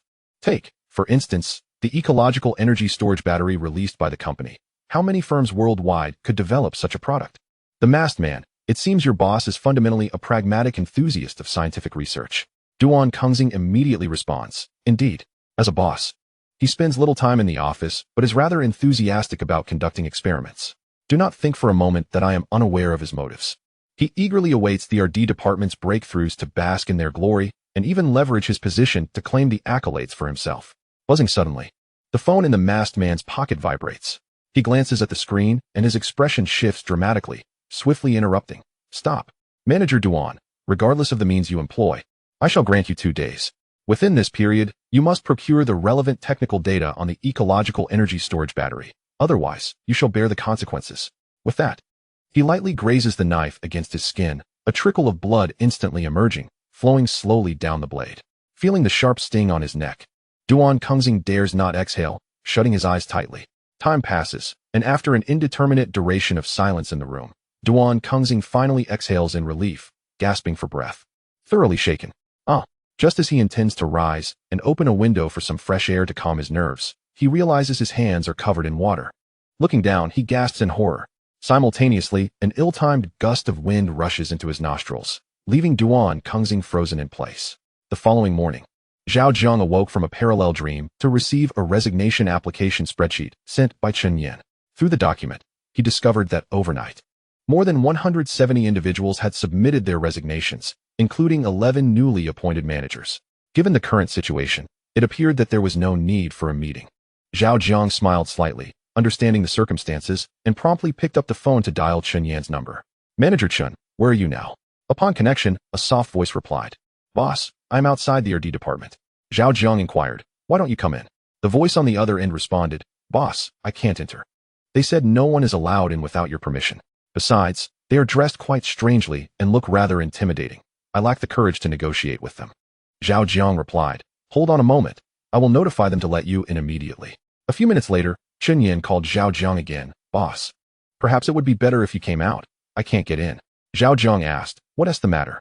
Did I not instruct them to grant you access?" Chen Yan explained, "I managed to get in, but they said if I want to go further inside, I must remove all my clothing for inspection. I just got my period this month. I really don't want to undress, so I can't go in." Zhao Jiang instructed, "Go to the waiting inspection room and wait for me." The voice on the other end gasped, Boss, I really don't want to undress. Can I wait for you out here?" Zhao Jiang reassured her. Entering the waiting inspection room only requires removing your outer coat. After a brief inspection, you will not need to undress completely. Only in the secure room is full disrobing necessary. Please wait for me in the waiting inspection room. I have some matters to discuss with you. All right. About 10 minutes later, in the waiting inspection room outside the RD department, Zhao Jiang arrived to find a well-proportioned, robust woman clad in cartoon shorts and undergarments, curled up in a corner, seemingly lost in thought, with a somewhat vacant expression. Chapter 50, High Heels in the Eyes. Curious. Zhao Jiang approached the cabinet, opened it, and retrieved a light yellow blanket with a faint fragrance, which he handed to her. Chen Yan eagerly accepted the blanket. Her face flushed like an apple as she wrapped herself in it. Zhao Jiang settled down about 2 meters away, calmly stating, "Now, aside from Manager Duan, it seems you are the only one left among the newly appointed 12 managers, correct?" Chen Yan brushed her bangs and shyly glanced at Zhao Jiang, bashfully replying, "Yes. If you approve, then indeed I am the only one remaining." Zhao Jiang assured her, approval is certain. The troubles the company faces are not their concern. People inherently seek benefit and avoid harm, and I fully comprehend that. Upon hearing this, Chen Yan was momentarily taken aback. The calmness of her boss's words was truly unexpected. She had anticipated a furious outburst or anger directed at her. Had that been the case, she had prepared herself to resign. But she never expected her boss to remain so composed and rational. It was remarkably unusual. Zhao Jiang continued, "Based on their performance over the past 2 days, they are indeed commendable employees. It is unfortunate that the company currently lacks the capacity to protect them, causing them to endure grievances in unseen ways. Pressured by circumstances unknown to me, I made this decision reluctantly, and reflecting on it, I feel quite like a failure as a boss." Chen Yan suddenly felt a pang of sympathy for her employer, clenched her fleshy fist, and mustered the courage to speak. "Boss, there is something I am uncertain whether I should share with you." Zhao Jiang replied, "If you are willing to speak, I am willing to listen." Chen Yan said, "Actually, I have a rough idea as to why they collectively resigned, as I encountered a similar situation myself." "What situation?" Zhao Jiang inquired. Chen Yan responded, "Someone stopped me on my way here, demanding that I not return to the company." Zhao Jiang pressed, and then? Chen Yan continued, "I told him that if he wanted me to quit, that was fine. My plan was to work 28 days a month and take 2 days off, provided he could pay me according to the salary and overtime standards of the company. He then asked me about my current salary and overtime compensation, and I showed him the figures on my phone." Zhao Jiang became intrigued, asking, what was his reaction? Chen Yan blushed and said, "He stated he could offer me the same salary for 3 months, but I was not allowed to work overtime." Zhao Jiang chuckled, his lips twitching slightly in amusement. Chen Yan pressed on, "I insisted that was unacceptable. My choice to work at the company was precisely because of the overtime pay. If I am not allowed to work overtime, then what is the point? Moreover, I argued that 3 months was far too brief. It should be at least 6 months, or until I find another job of this nature." Upon hearing this, he became enraged, pointing at my nose and accusing me of being unrealistic. He claimed that as a freshly graduated university student, landing such a job was already a stroke of luck. And not every company was as lenient as ours. Zhao Jiang found it increasingly amusing, though he maintained his composure. I, too, was incensed and shouted at him, saying that envy had distorted his character. I accused him of lacking the ability and being jealous of those more capable, asserting that a person like him would never enjoy a diverse meal.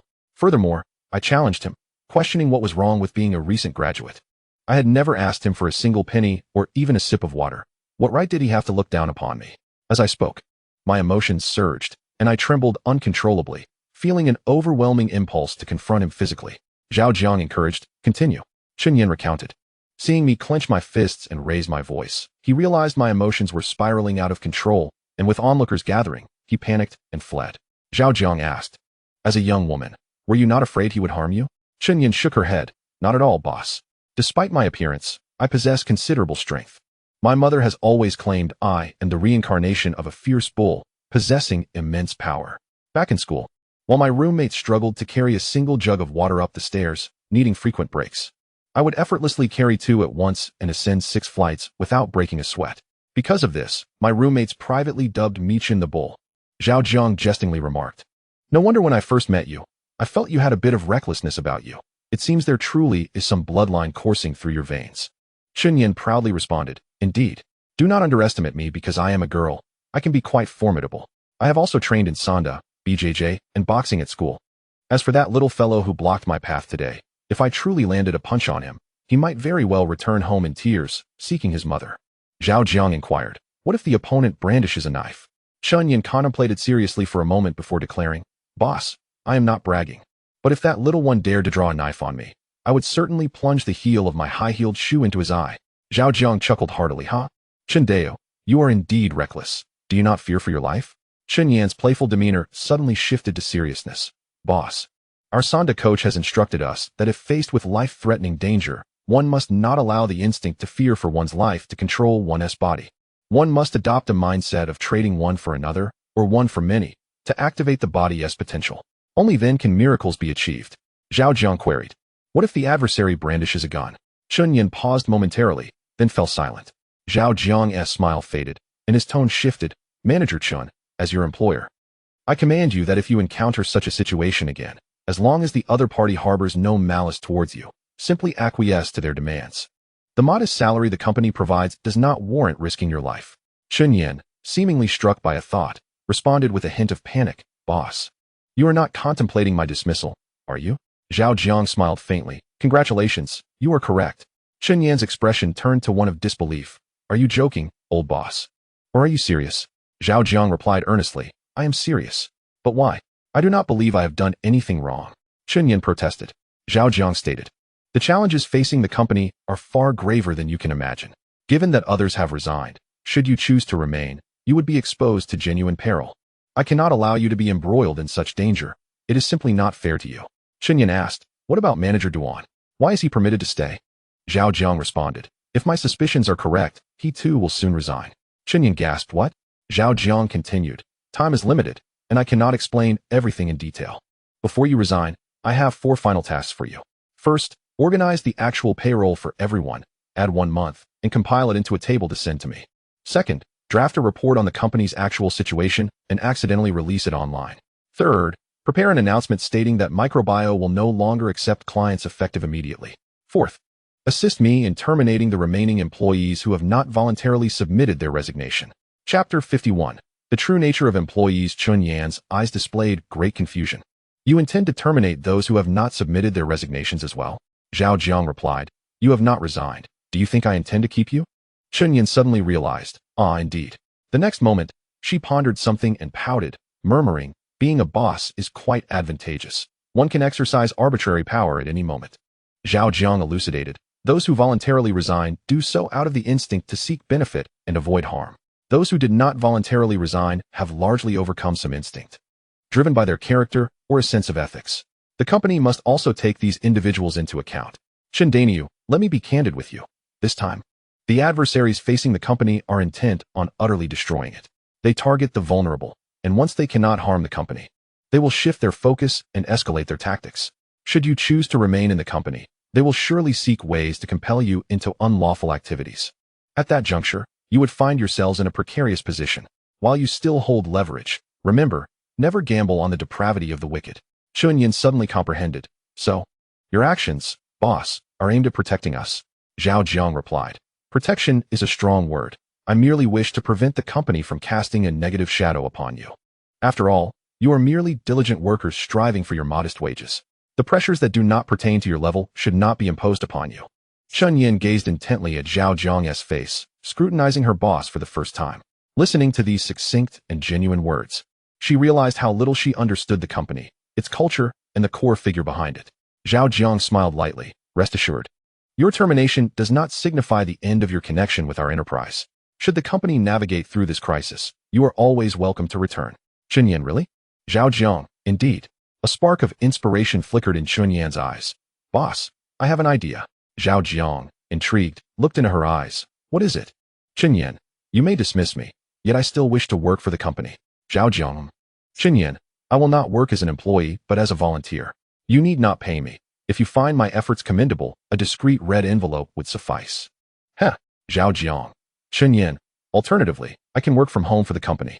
However, that would limit my contributions, and I would be unable to run errands for you. Zhao Jiang shook his head with a wry smile. How much do you desire to cling to this job?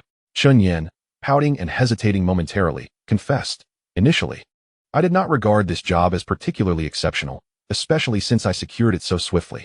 However, after that little fellow insulted me today, I realized that losing this job, particularly in the current societal climate, would likely leave me unable to find a similar opportunity.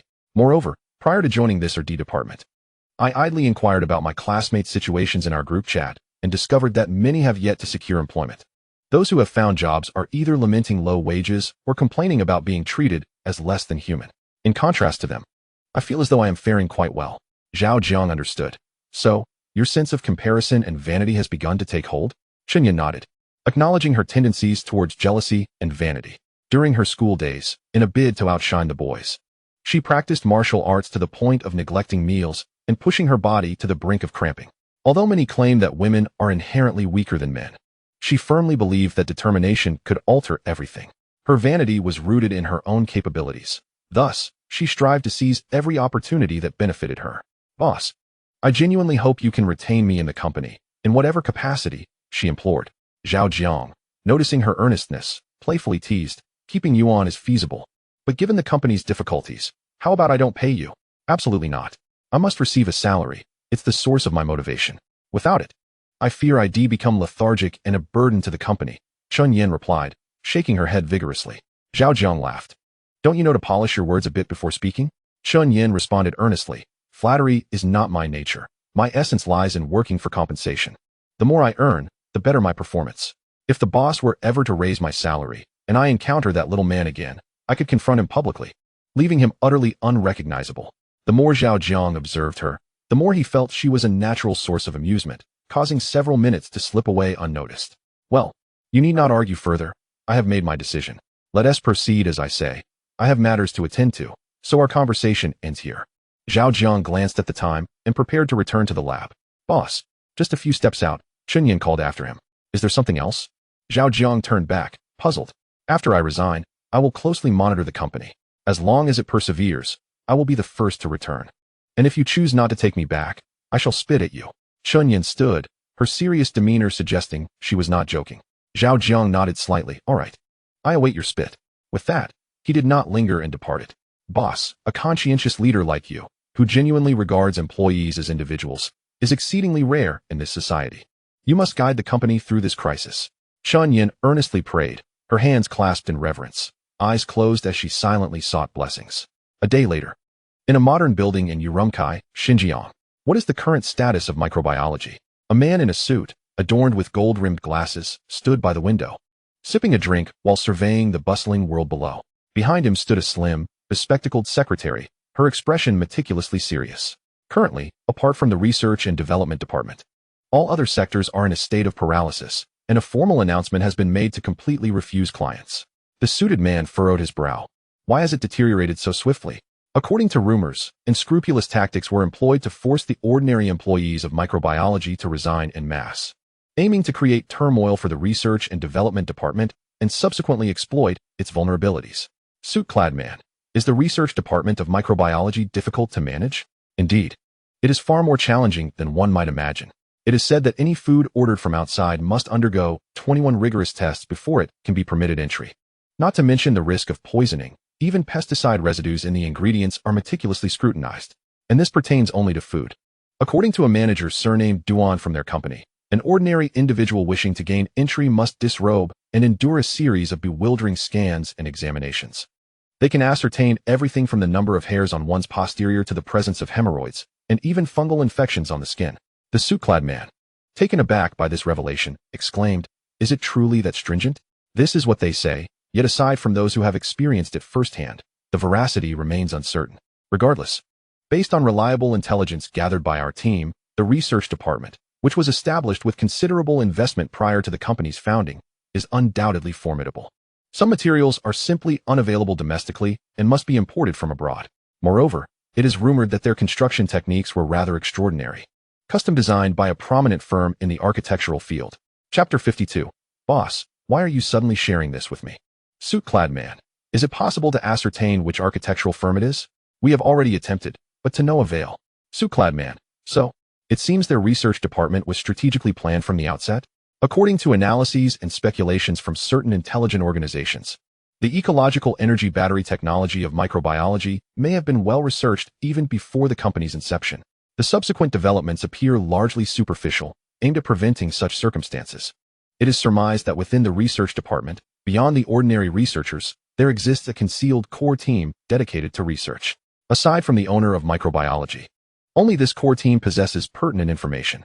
However, this core team remains entirely reclusive, engaging in all activities within the confines of the research department, allowing no opportunities for external contact. The suit-clad man sensed something amiss. Why do you say that? Secretary, in recent days, they have attempted various methods to infiltrate the research department of microbiology, but all efforts have been in vain. Ultimately, resorting to unscrupulous tactics, they managed to procure some relevant documents from a few researchers who had ventured outside. Through in-depth analysis of these documents, they discovered that, in essence, the materials were merely inconsequential technical scraps. Suit-clad man. Thus, as of now, they still have not obtained any genuinely useful technical information? Secretary, that appears to be the case.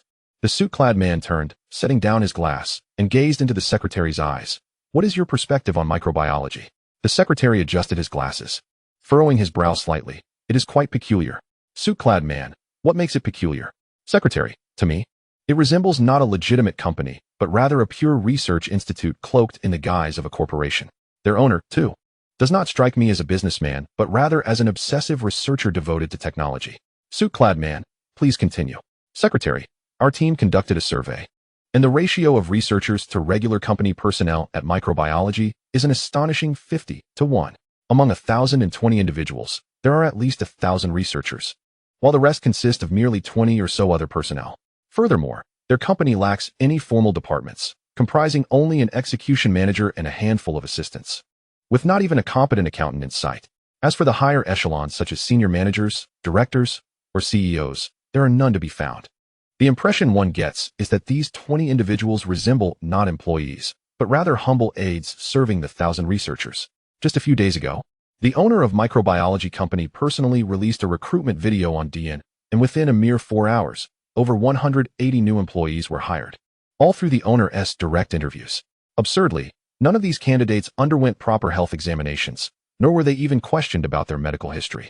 The interviews were casual, the recruitment process haphazard, and I have never witnessed a legitimate company hiring in such a whimsical manner as microbiology does. It borders on farcical.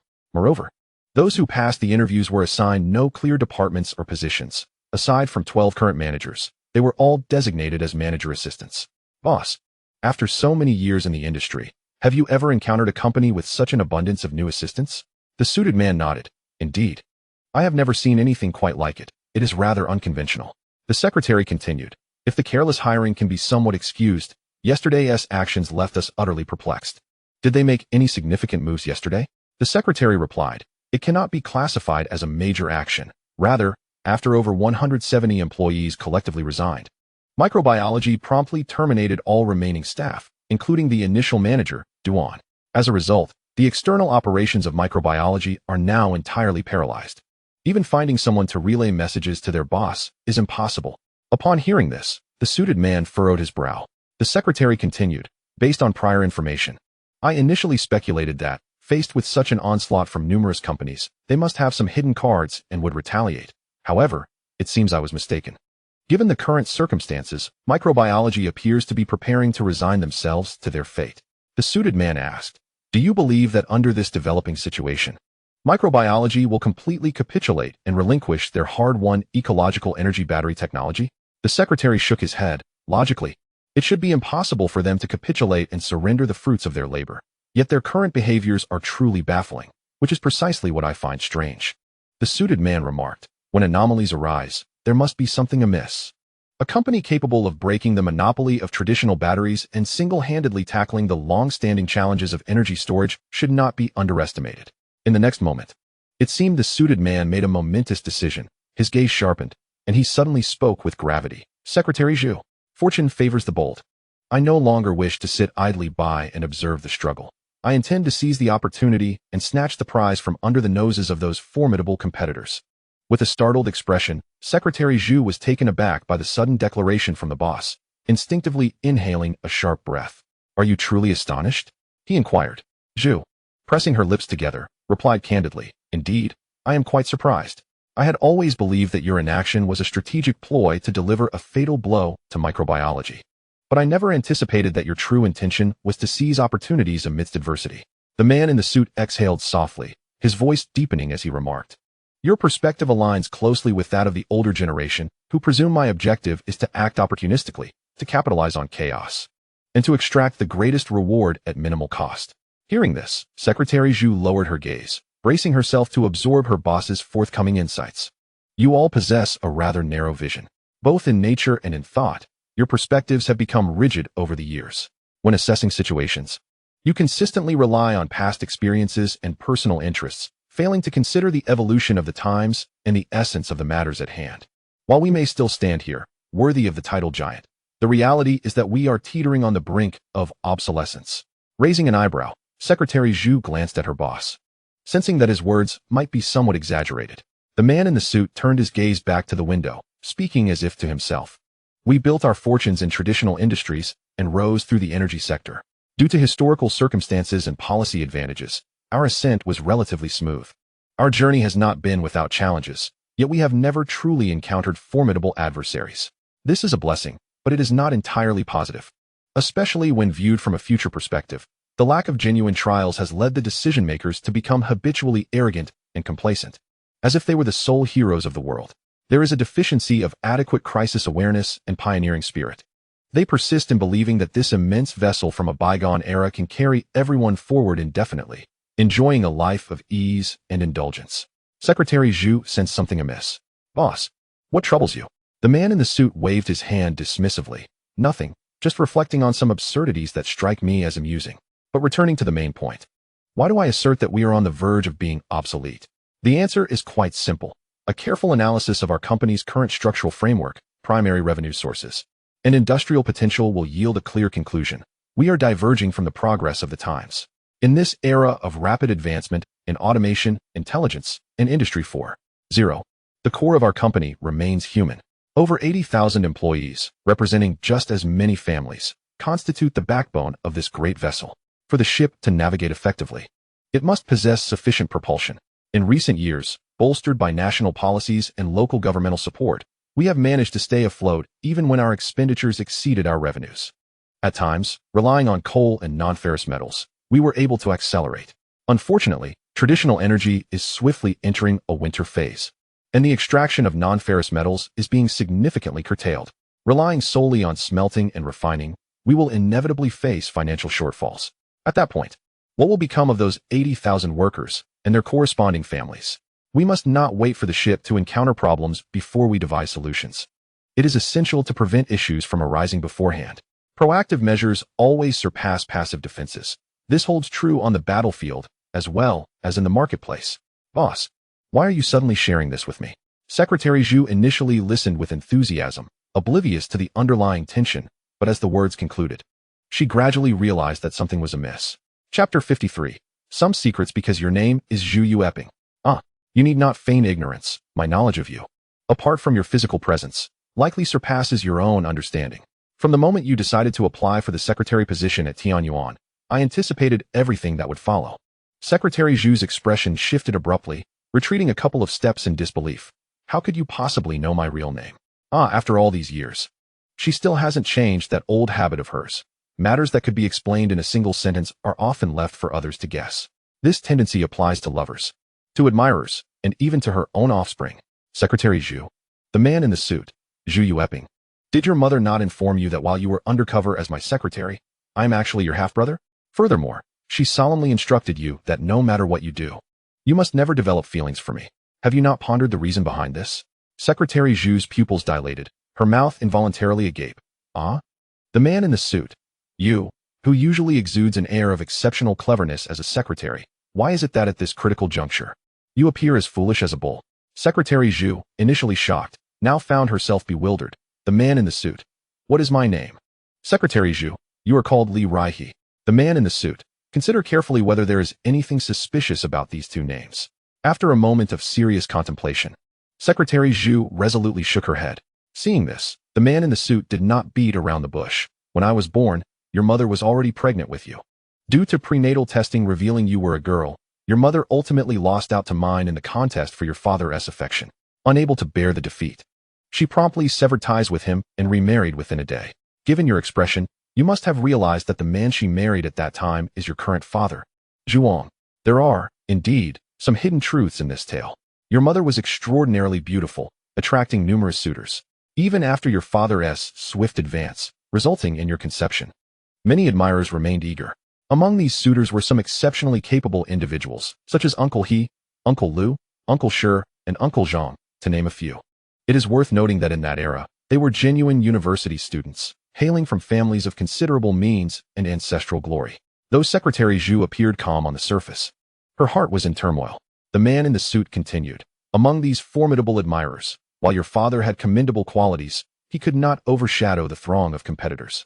Faced with bleak prospects through conventional means, your father ingeniously employed a historical metaphor, ultimately winning your mother's heart. Secretary Zhu, what illusion are you referring to? Suit-clad man, do you know who usurped the throne at the end of the Tang dynasty? Secretary Zhu answered without hesitation. Zhu 1. Suit-clad man, correct. Now tell me, to which family did the Tang dynasty belong? Secretary Zhu again answered instantly. The Li family. Suit-clad man, very well. Now, tell me, what is your surname? And what is mine? Upon hearing these two questions, Secretary Zhu was struck as if by lightning, his eyes wide with incredulity and shock. Suit-clad man smiled faintly. I trust you have made the connection. Historically, Zhu usurped the throne from the last emperor of the Tang, establishing the later Liang and leading to the extinction of the Li Tang royal family. Furthermore, in a bid for revenge against the Li clan, Zhu reduced all members of the royal family to commoners, thus igniting a bitter enmity between the Li family and the Zhu family. This animosity did not end there. As time passed, during the late Ming dynasty, Li Zichen incited a peasant uprising and ultimately stormed into Beijing, forcing Emperor Chongzhen to take his own life on Mount Wanxi, further deepening the hatred between the Zhu and Li families. Secretary Zhu, my father once used this very tale to exploit my mother's resentment towards your father, allowing him to rise above numerous suitors. Suit-clad man nodded then shook his head. Yes, but it is not entirely so. Your mother married your father with the intention of bearing a nemesis, one who would one day slay me and reclaim the Li family's throne, thus avenging the Li clan. She aimed to make your father pay a heavy price for his past choices. Secretary Zhu, perplexed, inquired. Logically, you could not possibly know this? How could you be so well informed? Suit-clad man smiled with intrigue. Guess. Secretary Zhu, did you send someone to secretly infiltrate my mother's room and sneak a peek at her diary? No. Did my mother one day confide in your father, who then relayed the information to you? Neither. Secretary Zhu, tired of guessing, directly asked. Then what is the reason? Suit-clad man wasted no time. Your father told me all of this himself. Secretary Zhu felt as if his mind had short-circuited. Suit-clad man's expression grew serious. There was a reason your father won your mother's affection. Had there been ranks for simps in their era, your father would undoubtedly have been the supreme king of them all. My mother, the very woman who stole your father from yours, was, in fact, your father's cousin. Secretary Zhu's inner thoughts. Suit-clad man, after your mother became infatuated with my father, your father, as one of the simps, had already foreseen the outcome.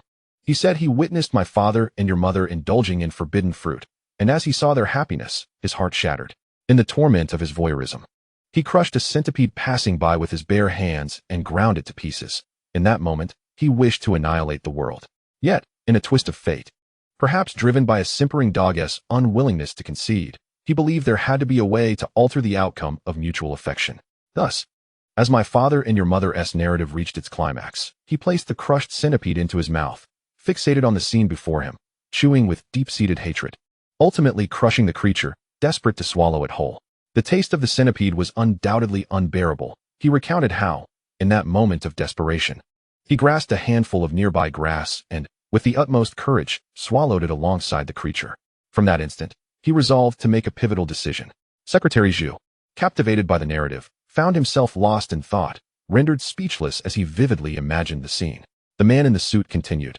Driven by an almost obsessive determination and an unyielding belief that he must succeed, he fervently studied the art of war and the 36 stratagems, ultimately devising a cunning plan to orchestrate a union between two hearts. Secretary Zhao inquired, what was this plan? The man in the suit replied, historically, it has been said that heroes often falter before the beauty of a woman.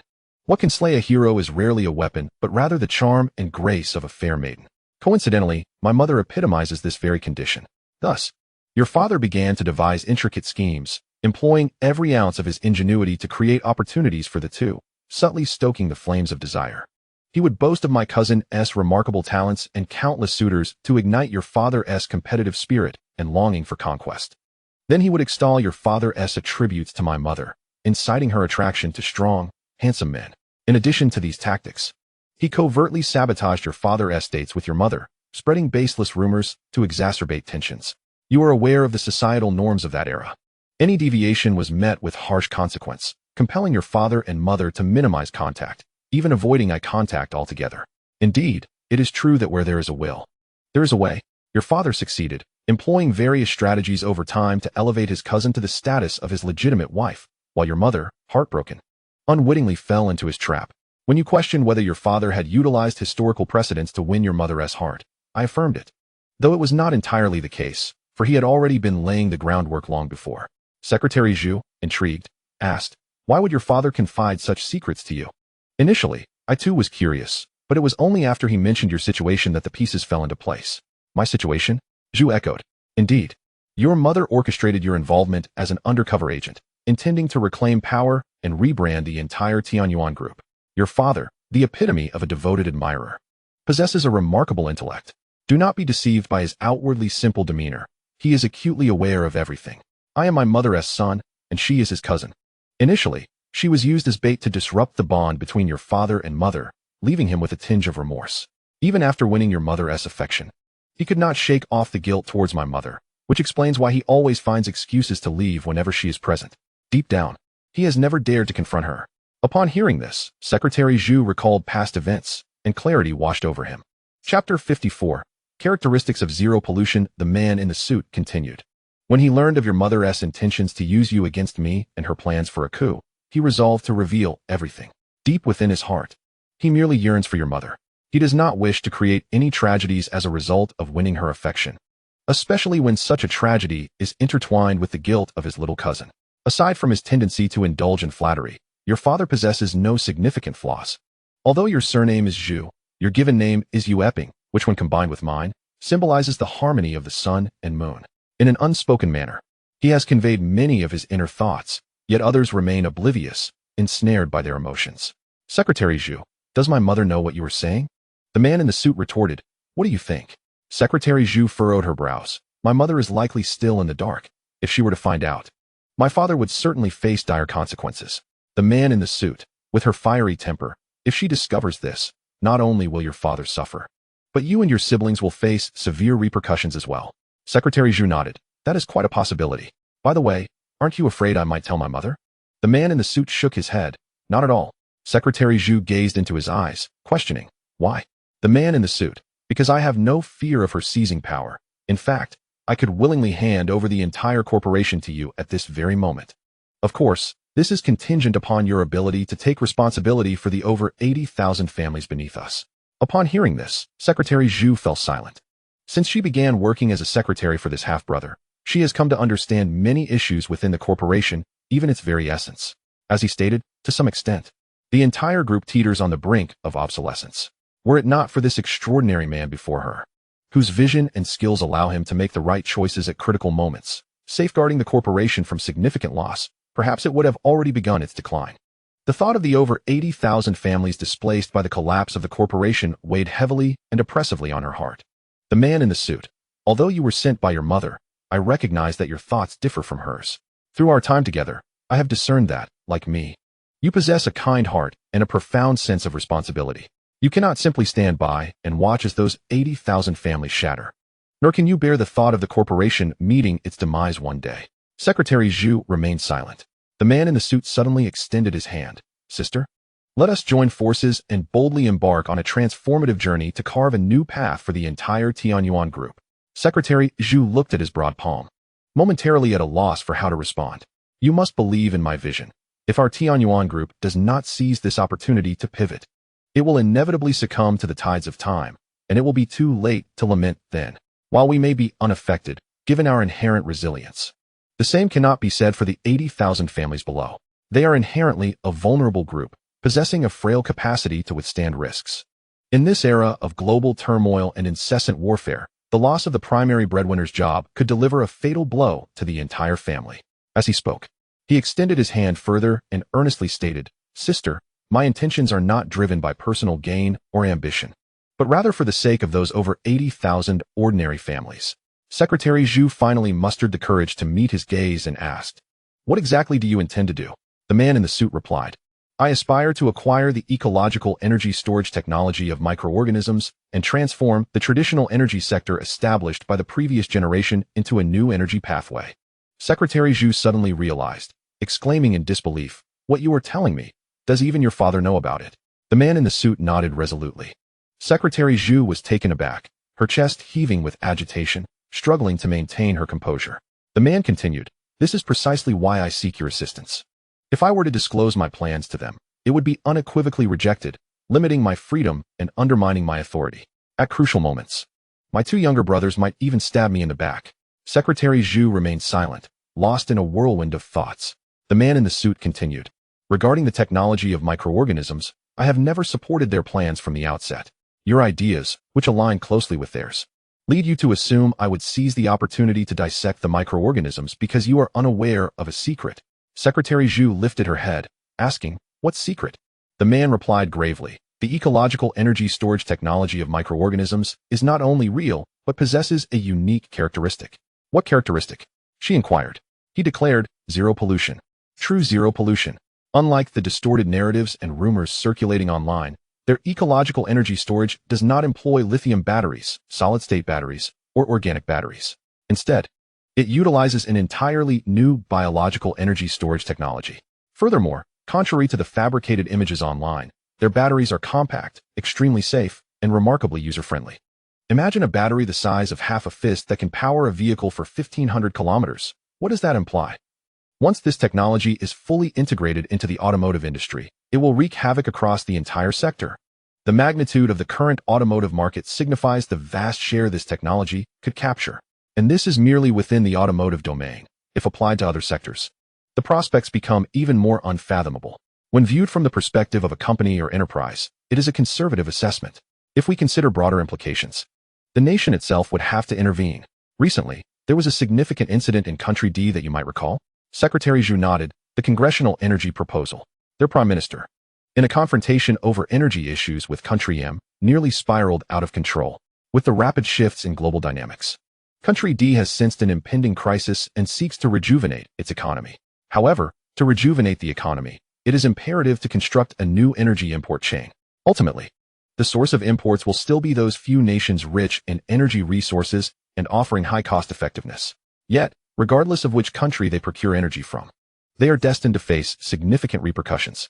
Given the current scale and stature of Country D, enduring a severe setback raises questions about their stability. However, should they acquire the technology for microbial ecological energy batteries, the situation would be entirely transformed. One cannot fathom the profound impact that an entirely new energy technology could bring. Secretary Zhu furrowed her brow. I understand what you are saying, but I am curious about one thing. How can you be certain that this information is indeed true? The man in the suit replied, do you remember my best friend from university? Secretary Zhu responded, Qin Lang? Correct. He is now the head of the performance testing department at BYD. The microbial batteries were personally tested under his supervision. Secretary Zhu exclaimed, he actually divulged such a secret to you. The man in the suit continued, not only did he tell me, but he also provided me with some testing parameters. Let me put it this way. After completing their tests, they conducted comparative experiments with Huawei, ultimately reaching a consistent conclusion. The microbial ecological energy battery will herald the dawn of the bioenergy era. Secretary Zhu gasped in astonishment. Now you should understand why those powerful companies and conglomerates, both domestic and international, resort to unscrupulous tactics to collectively attack the microbial firm, eager to suppress it. One reason is their desire to obtain the ecological energy battery technology, while another is their fear of such a company rising to disrupt their industry. Secretary Zhu pondered, so, our previous assessment of the ecological energy battery was entirely erroneous? The man in the suit affirmed, grossly mistaken. It could even be described as ignorance. Secretary Zhu inquired, what is your plan to acquire the ecological energy battery technology? The man in the suit answered, purchase it. Purchase? She echoed, indeed. We must directly buy it from the microbial firm with real capital. Not only should we offer a sincere price, but we must act swiftly. We need to seal the deal before those formidable competitors strike. Chapter 55. For labels and popularity. Secretary Zhu's gaze sharpened. How much do you intend to offer? The man in the suit declared resolutely, a one-time payment of 300 billion. Before he could finish, Secretary Zhu exclaimed in excitement. Impossible. Absolutely impossible. The man in the suit acknowledged. I understand that it is not feasible through conventional means, hence I require your assistance, dear sister. Secretary Zhu's emotions surged. To produce 300 billion in one go is unthinkable unless you sell the group. Otherwise, it is utterly impossible. As her emotions began to spiral, she paused, seemingly struck by a thought. Wait, you can't possibly be suggesting that I help you quietly sell the group, are you? The man in the suit confirmed. Yes, I intend to sell the group to raise the funds. Are you out of your mind? You just told me you were considering the welfare of the 80,000 ordinary families, and now you're ready to sell the group? Do you think I'm a fool? If you wish to utilize me, you need not resort to such convoluted emotional manipulation. The man in the suit, his expression inscrutable, spoke in a low voice. Do you not understand that delay leads to change? The sale of the group is intended to swiftly acquire the technology for ecological energy batteries, not to render our employees unemployed. Regardless of who takes over Tianyuan, it is impossible for them to immediately dismiss the 80,000 employees below. Based on my estimations, we have at least 8 months of leeway. As long as we obtain that technology, I am absolutely confident that we can rejuvenate within 6 months. By then, not only can we eradicate the various crises currently facing the group, but we can also seize the initiative in the new energy sector, entering the untapped market of ecological energy ahead of our competitors. We aspire to become titans of the new era, not remnants of the old. Do you understand, sister? Secretary Zhu shook her head repeatedly, her emotions in turmoil. No, I cannot accompany you in this madness. This is not merely a wager between us. It is a gamble involving the entire group and the families of over 80,000 employees. I can afford to lose with you, but they cannot. Absolutely not. The man in the suit became agitated, questioning. Is this not our only opportunity to turn the tide? Should we let it slip away and witness the group's demise? Realizing that his demeanor had become overly intense and perhaps frightened her, he forced himself to calm down, moderating his tone. If the group is sold, we can buy it back. Once the opportunity is lost, it will never return. Sister, such simple logic should be evident to you as the presidential secretary, a favored successor. Secretary Zhu's gaze was resolute. 300 million, 3 billion, even 30 billion. I could muster the courage to gamble with you, but 300 billion is far too much. Regardless of what you say, I cannot risk this with you. Even if you were my biological brother, I would not dare. To me, this is more terrifying than losing my life. I cannot fathom the consequences of losing and witnessing the collapse of the entire group. Perhaps you are right, but I truly lack the courage, and I hope you can understand. As she spoke, tears streamed down her face, her emotions tumultuous. The man in the suit gazed deeply into her eyes, and after a long moment, he let out a heavy sigh. Do not cry, I apologize. Perhaps I have been too reckless. Please consider my previous words as mere ramblings. He reached out to wipe her tears away and then, with a despondent expression, turned to leave the office. Moments after exiting the office, his phone buzzed. Glancing at the caller ID, he swiftly turned and entered a nearby restroom. Hello? On the other end, a voice exclaimed, Reho, it's over. We've made a grave mistake. The man furrowed his brow. What do you mean, a grave mistake? The voice continued. I have news. The ecological energy battery technology from Microbio has been intercepted. The man's face paled. What? The voice replied. You cannot fathom the amount of money that was involved in the interception. Eagerly, he pressed. How much? 1 trillion. How much? On the other end of the line, a voice lowered in pitch declared. You heard correctly. It is indeed 1 trillion. The suited man, incredulous, responded. Wasn't it previously stated that the highest bid was only 100 billion? How could it have surged so dramatically? The voice continued.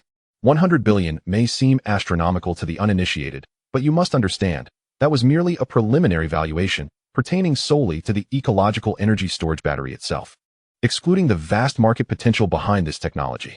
Once the ecological energy storage battery technology matures and the latent market emerges, just imagine the magnitude of its value. Do you comprehend now? The suited man's thoughts spiraled into despair. It's over. Absolutely over. The voice on the line added. This information has just been relayed from the RD department of microbiology. Its authenticity has yet to be verified. However, based on the various reactions from microbiology, it is prudent to lean towards believing it rather than dismissing it. Moreover, from my perspective, 1 trillion is not the ceiling for this technology's worth. Since the completion of testing, I have submitted no fewer than 10 acquisition proposals to higher-ups, yet they have consistently hesitated. They seem to think that waiting will yield the ecological energy storage battery technology. Alas, unless you have witnessed that type of battery firsthand, you cannot fathom the potential of the technology behind it. Well, I shall not prolong this conversation. Remember to delete this call record. Goodbye. As the call ended, the suited man, still clutching his phone, felt a sense of disorientation, murmuring to himself, how could this be? Simultaneously, this news was inadvertently leaked onto the internet, igniting a fervor online. The terms microbiology, ecological energy storage battery technology, the enigmatic company, and 1 trillion surged to the forefront of trending topics across various apps, spreading with alarming rapidity. Countless netizens, eager to indulge in the unfolding drama, began to inquire and dig deeper. As the excitement intensified and the online community's investigation progressed, details regarding microbiology and its ecological energy storage battery technology were gradually unveiled, leading the public to grasp the true nature of this spectacle. When the invisible veil was pierced, astute netizens recognized that they had been manipulated by a force that had deliberately orchestrated the narrative just days prior. It became clear why an onslaught of videos and articles attacking microbiology had inundated the media. It was evident that certain shadowy figures sought to exploit the situation for their gain. As the essence of the situation crystallized, the very same netizens who had previously lambasted microbiology in a frenzy of outrage now felt a surge of indignation. They had merely sought to enjoy the spectacle, but had been unwittingly turned into pawns.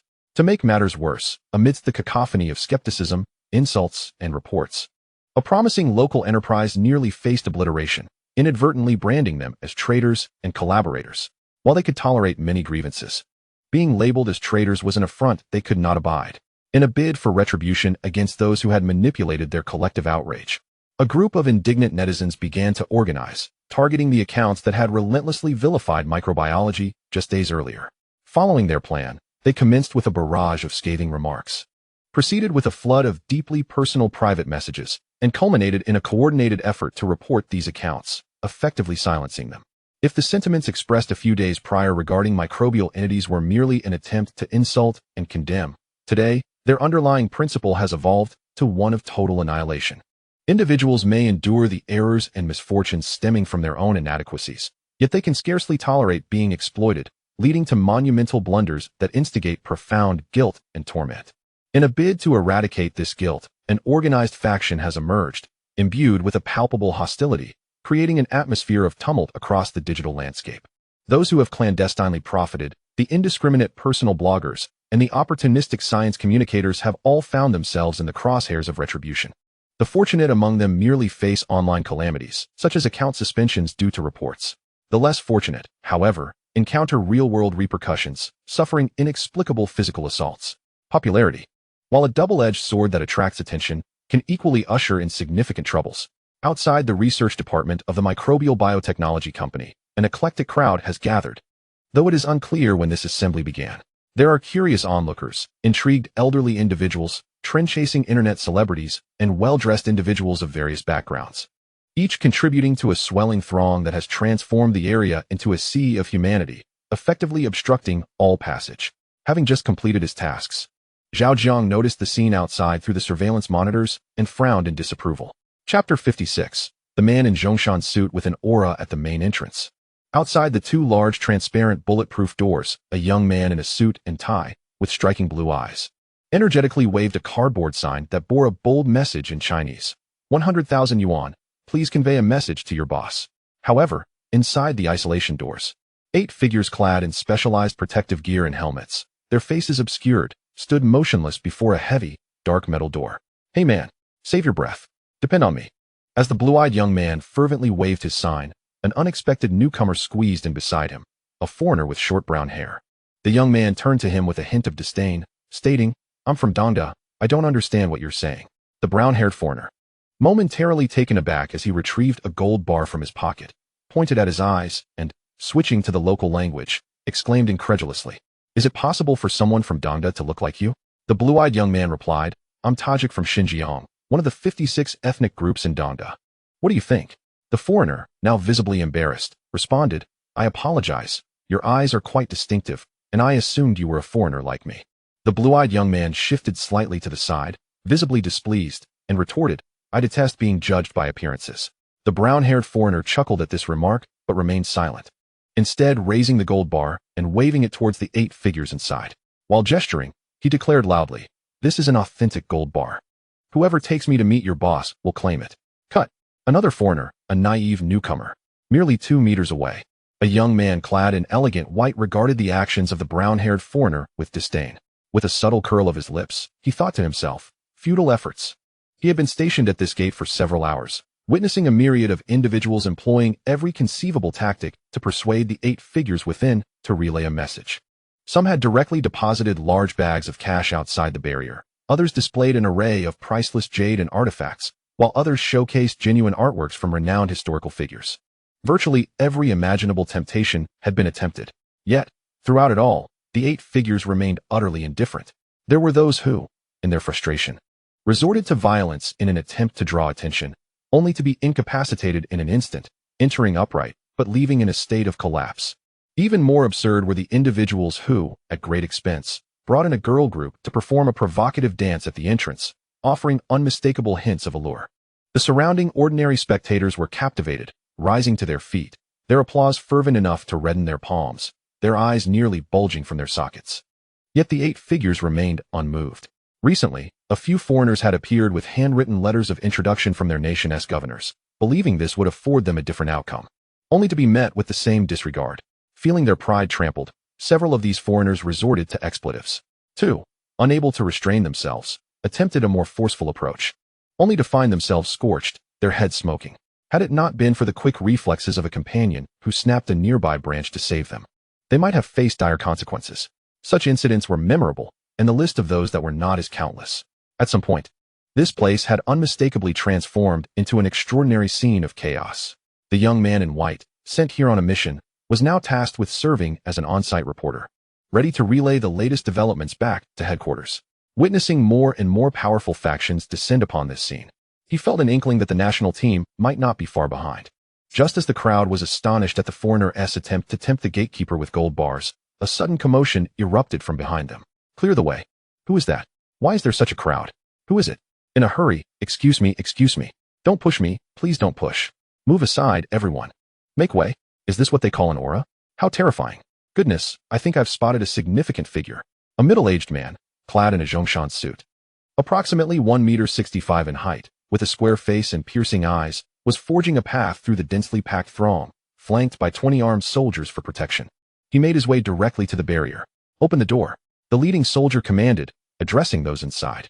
The 8 figures within heard the call, but remained unperturbed. What kind of person is this? They even brought weapons. Observing the scene, it becomes evident that these firearms appear far from counterfeit. How fortuitous it is to witness such a spectacle today. The individuals from the microbiological company exhibit an air of indifference, seemingly unperturbed by the presence of armed guests. My word, the aura emanating from that figure is palpably formidable. Even from a distance, I can sense an oppressive atmosphere. I must capture this moment for my social media. However, my companion quickly interjects. Are you out of your mind? Take a closer look at their attire. Is this a situation in which one can casually take photographs? You might as well expect peanuts instead. Perhaps it is due to the firearms and the enigmatic man in the Zhongshan suit that the previously dense crowd at the entrance has instinctively parted to create a space. I repeat, open the door. The soldier at the forefront, feeling overlooked, expressed his frustration with a heightened tone, now clearly warning, apologies.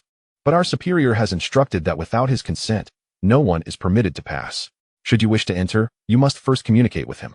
Only upon his approval shall we grant you passage. Aside from that, please refrain from making our task difficult. As the onlookers remained transfixed, eagerly anticipating the unfolding drama, one figure among the 8 suddenly stirred and responded. His voice was neither loud nor soft, and his demeanor remained composed, not yielding to the intimidation of armed personnel clad in military garb. A flicker of surprise glinted in the eyes of the Zhongshan-clad man, standing a mere meter behind the soldier, followed by an involuntary upward curve of his lips. Seeing is believing. This microbiological technology company has now genuinely piqued my interest. Good day, my friend. Kindly convey a message to your superior. I would appreciate the opportunity to meet with him. A sudden surge of electricity crackled, and the isolation door opened automatically. Greetings, our superior invites you in, but only you may enter. As the door swung open, 2 statuesque figures moved forth, bowing in an inviting manner towards the man in the Zhongshan suit. Their protective gear and helmets rendered the gesture somewhat peculiar. Absolutely not. 2 sharp-eyed soldiers abruptly appeared before the isolation door, extending their arms to prevent the man in the Zhongshan suit from entering alone. Step aside. I am determined to discern whether this place is a den of dragons or a lair of tigers. It has been ages since I encountered such an intriguing company. Do not let me down. The man in the Zhongshan suit grinned, an overwhelming aura radiating from him as he forcefully brushed aside the soldier's hands and strode confidently through the isolation door. As soon as he crossed the threshold, the isolation door closed with remarkable speed, accompanied by another electrical surge. The 2 soldiers exchanged glances, both recognizing the concern and helplessness reflected in each other's eyes. This leader is typically gentle. He rarely acts unilaterally regarding security matters. Yet, once his temper flares, it is as if no force could restrain him. Minutes passed. Must one truly disrobe? Inquired the responsible researcher. If you wish to enter, you must comply. Should you feel embarrassed, you may retreat to the waiting area. The middle-aged man, clad only in his undergarments and shorts, asked, what is the name of this machine? It seems rather uncommon in the market. Furthermore, what precisely can it detect to warrant such strictness? The researcher replied, I regret to inform you that I cannot answer the first question. As for the second, I can only say that it is capable of detecting nearly everything you can imagine. Even bacteria? The man questioned. Indeed, both bacteria and fungi can be detected, replied the researcher. The middle-aged man hesitated briefly and then asked, if I retreat to that room, will your superior emerge? The researcher assured him. If the boss has authorized your entry, he will certainly come out. The man resolved, very well, I shall wait outside. 2 minutes later, in the waiting area. Who are you? Chapter 57, Shanghai in the West. Zhao Jiang, donning a lab coat, appeared before the middle-aged man and casually handed him a gray blanket. Comrade, are you the owner of this company? The man accepted the blanket, offering a polite smile, his keen gaze revealing a hint of curiosity. Although he had reviewed Zhao Jiang's profile numerous times, the disparity between the real person and the photographs created an air of uncertainty. Zhao Jiang nodded yes. The man rose, extending his hand and fixing his gaze on Zhao Jiang's eyes. Greetings, comrade. I apologize for my uninvited presence. Zhao Jiang grasped his hand firmly, stating candidly, given the scale of your approach, I presume you have a matter of particular urgency. The man feigned resignation. I too wish to avoid such exceptional measures that disturb the general populace, yet some matters are beyond my sole discretion. Arriving today without an aircraft or military vehicle is the utmost I could manage. Releasing his strong grip, Zhao Jiang calmly remarked, our time is limited, please. If you have a matter to discuss, be direct. The man scrutinized Zhao Jiang's attire and inquired, are you involved in the research of the ecological energy storage battery? Zhao Jiang replied, my involvement does not extend beyond assisting in the developmental process. The man pressed on, is the rumor circulating outside true? Zhao Jiang, puzzled, asked what rumor? There are claims that a company is willing to offer $1 trillion to acquire your company's ecological energy storage battery technology and patents. Zhao Jiang responded, regardless of its veracity, I believe I am under no obligation to answer that question. What is your opinion? The man's eyes narrowed. His tone intensified as he slowed his speech. Are you certain? Zhao Jiang affirmed, I am certain. As their gazes locked, a silent battle of thoughts ensued. After a moment, the man spoke first. Give me an honest answer, and I shall assist you in resolving all the issues your company currently faces. Zhao Jiang smiled slightly. Do you truly believe that fortune falls from the sky?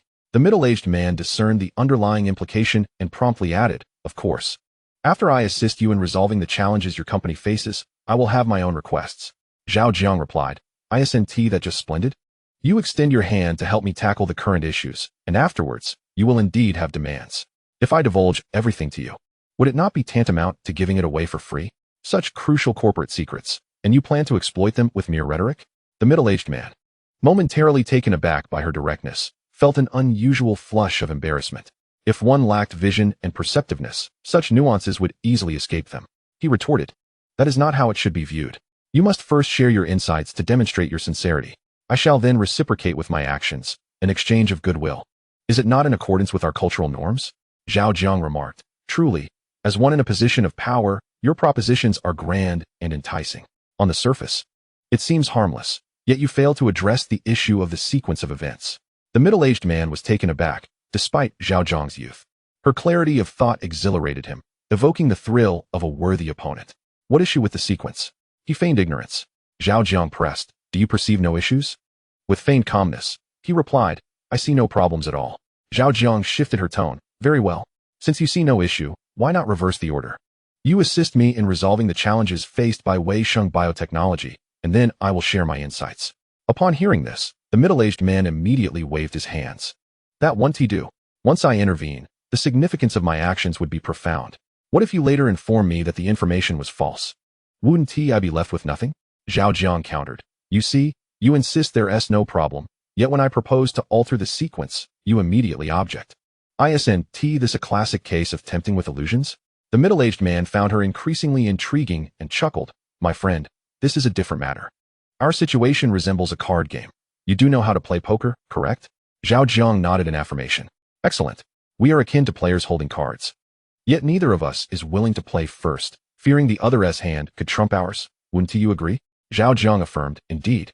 I detest being taken advantage of. The middle-aged man subtly smirked and continued. The crux of the matter lies in the fact that your card is not superior to mine. According to the rules of precedence, you should play your card first to proceed. Wouldn't you concur? Zhao Jiang shook her head. That is incorrect. By what authority do you presume my card is necessarily inferior to yours? The middle-aged man's demeanor shifted, adopting a commanding tone. By virtue of my status. Zhao Jiang looked directly into his eyes. Are you suggesting you intend to dismiss reason? After a brief silence, the middle-aged man, noting her unwavering composure, smiled, My friend. I was merely jesting. Do not take it to heart. Zhao Jiang retorted playfully. That jest is rather unamusing. A person of lesser fortitude might find it quite daunting. The middle-aged man laughed heartily. You truly fear me not? Zhao Jiang responded. Why should I fear you? Middle-aged man, even if you are unaware of my true identity, you should be able to surmise something from the grandeur outside, shouldn't you? Zhao Jiang gazed into the man's eyes and stated firmly, as a member of Dong University, a lawful citizen and a substantial taxpayer, what should I fear from such extravagance? The middle-aged man's expression turned serious as he replied, For now, let me address you as leader. Comrade, I truly have little time. If you continue to beat around the bush, probing my intentions and testing my stance, it is likely that we will not accomplish the matter at hand. The middle-aged man wiped the smile from his face, surveyed the surroundings, and in a grave tone asked, Is this place safe for discussion? Zhao Jiang affirmed, Safe. The man's demeanor shifted abruptly. I represent the Western Theater Command of the national team, and I wish to enter the field. Is it still possible? Zhao Jiang's face revealed hesitation, and he remained silent. The middle-aged man's gaze lingered on Zhao Jiang's face, and through his expression, he had already deduced some answers. Zhao Jiang finally spoke. How many teams are behind? The middle-aged man replied. Only 6 teams can compete with us directly. Zhao Jiang continued. I detest complications and wasting time. If the subsequent teams operate as you do, I believe it would be better to refuse your request. The middle-aged man's eyes narrowed as he grasped the implication behind Zhao Jiang's words and immediately promised. If you allow us, the Western Theater Command, to enter, we can ensure that the other 6 teams do not reach this point. Upon hearing this, Zhao Jiang fell into silence, contemplating. After a brief pause, he exhaled a heavy breath, his voice resolute as he declared, Qinghai belongs to the West. With that, he swiftly turned and departed, leaving behind a final statement. I will give you a maximum of 2 weeks. Return with your utmost sincerity from the Western Theater Command. Rest assured, comrade, we will not disappoint you.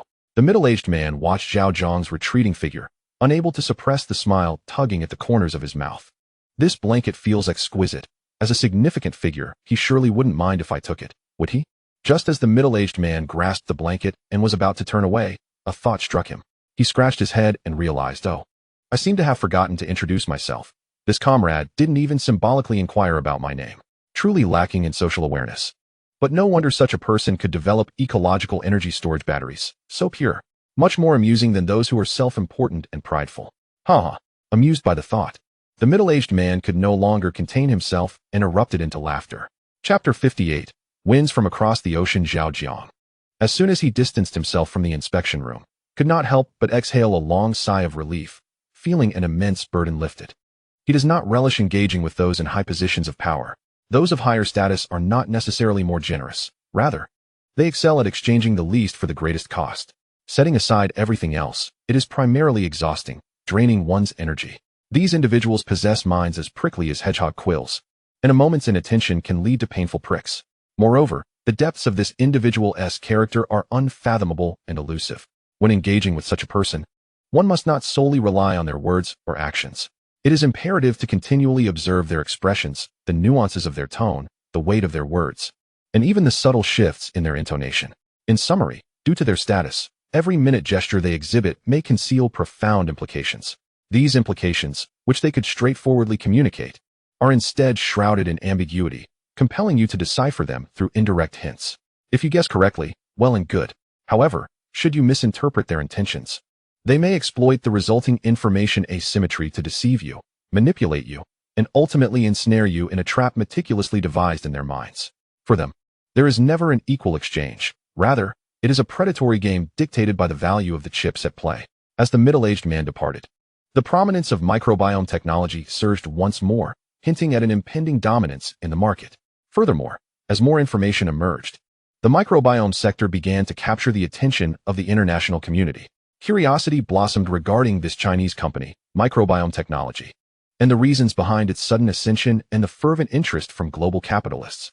On TITO, a popular influencer named Glykos, with a following of 35 million, released a video aimed at elucidating the phenomenon of microbiome technology, explaining what this burgeoning company represents and why it has garnered such enthusiasm.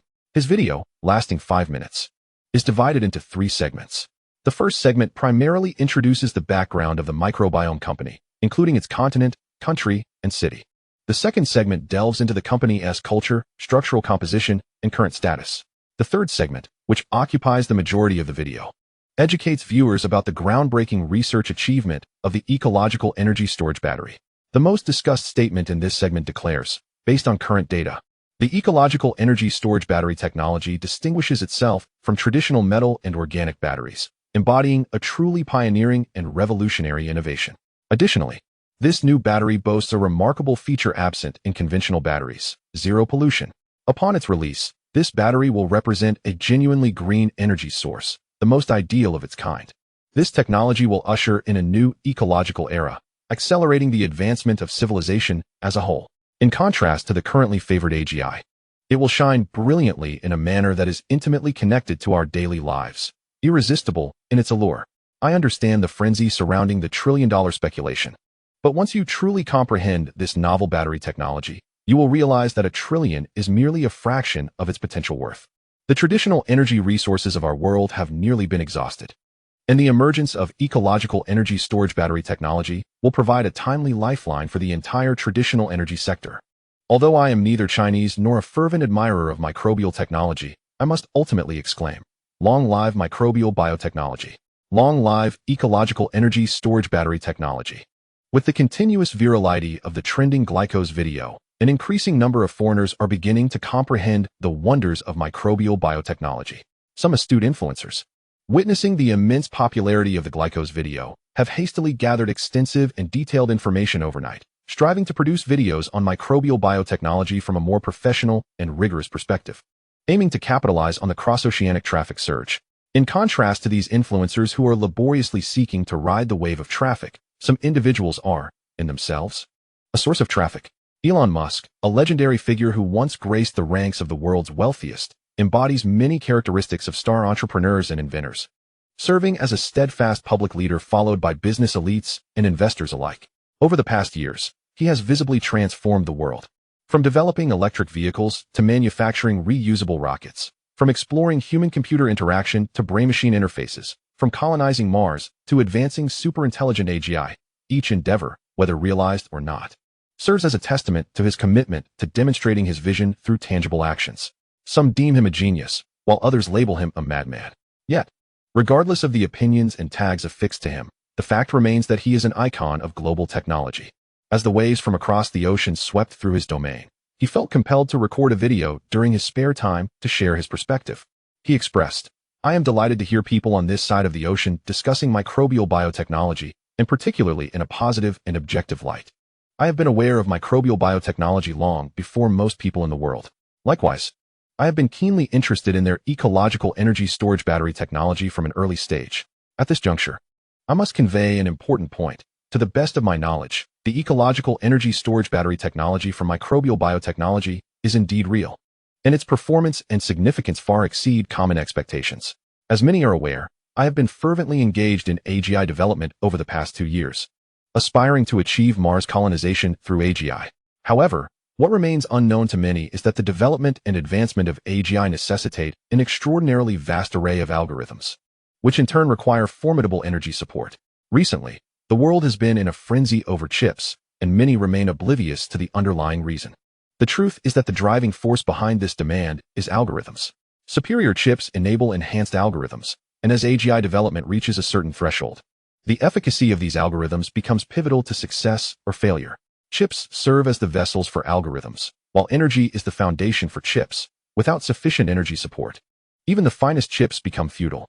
At this point, it should be evident that microbial biotechnology has pioneered an entirely new path regarding the foundational logic of energy. What landscapes lie along this path, and where it ultimately leads remains shrouded in mystery. However, one thing is indisputable. Mastering ecological energy storage battery technology equates to possessing the key to the gateway of a new era. Regardless of the field, be it in any domain or the realm of AGI, the infusion of ecological energy storage technology promises to yield a splendid transformation. I am immensely grateful that the Eastern Dragon has nurtured a company like Microbiotech, and I eagerly anticipate a day when we can collaborate with them, advancing together into a new era. Upon the release of Musk's video, it was immediately disseminated widely, drawing countless celebrities from Europe and America to engage with it, extracting relevant information and commenting within the video. Star Taylor Swift remarked, "I happen to have an Asian concert next week. It seems I must carve out some time to visit Microbiotech and observe the world-changing technology." Professor Spielschmidt from Bloomington exclaimed, "An extraordinary company has emerged from the East." Harvard professor Glenn Barton commented, "If the rumors are true, I must say, that is not the technology our planet currently possesses." British biologist Winey's expressed, "Since I was 20, I have longed for the emergence of usable bioenergy. 30 years have passed, and while we have failed, Microbiotech has succeeded." David Grieser, former editor of the Wall Street Journal, implored, "I hope everyone refrains from merely echoing others and exercises their own judgment. This is evidently a conspiracy from the East. I can state unequivocally that Microbiotech is a notorious sham company, and their so-called ecological energy storage battery is merely a concept devised to deceive the public." Emerging American rapper Hillary Kane asserted, "For the past couple of centuries, we have been leading the world, and we shall continue to do so. It is best not to heed such unfounded rumors, lest one be rendered foolish." Last season's Super Bowl champion Hawkins declared, "Musk, if you favor the East, you may quietly roll over there, but do not exploit the public's enthusiasm to deceive them. Whatever Microbiotech and their so-called ecological new technology are, they are all fabrications. A conspiracy from the East. If you dare to appear on the football field, I will surely shatter your bones." Trader. Chapter 59, Global Reactions and Renewed Excitement. Musk, too, peruses the comments and occasionally replies. Upon seeing Hawkins' remark pushed to the forefront, he could not resist responding, "I have no desire to debate with one whose physical prowess is accompanied by prejudice, for such discourse is destined to be futile. The truth will reveal itself in time." Hawkins, taken aback by Musk's public derision, retorted angrily, "Come to the field if you dare, and let the world witness how I, this physically adept individual, will shatter you." About an hour after Musk's video was released, the official account of the Indian newspaper, the Indian Express, posted a video regarding Microbiotech on a popular short video app in their country. The comments below were as follows: "Rajiv, the West excels at invention, the East at hype. And we in India, adept at both, hereby declare that Microbiotech is our Indian company." Priya, what is this Microbiotech? I do not believe it. I have already inquired with the divine Brahma. The harbinger of a new era is destined to emerge from India. Otherwise, it is all but a facade. Devarpati. I acknowledge that Todai has made commendable progress in recent years, yet to assert that they are at the forefront of innovation, pioneering world-altering technologies, is a notion I cannot embrace. It is far too fanciful. Kashwari. Todai boasts only one formidable entity, Huawei. The rest, one and all, are companies prone to exaggeration. My disdain for Todai does not stem from its inadequacies, but rather from its culture, which pales in comparison to our Indian simplicity, often resorting to hyperbole to capture attention. Akin to jesters. It is precisely this behavior that has diverted global attention away from us in recent years. Nanda. I have long maintained that anyone with even a modicum of foresight knows Todai will lead the 21st century. The advent of microbiotechnology is inevitable. Go Todai. Guide the world toward a brighter future, with love from India. On the same day, Japan's most popular short video application, T2, witnessed a leader from the Liberal Democratic Party promptly releasing a video related to microbiotechnology, investing in its promotion. Soon, the viewership skyrocketed, accompanied by a surge of comments.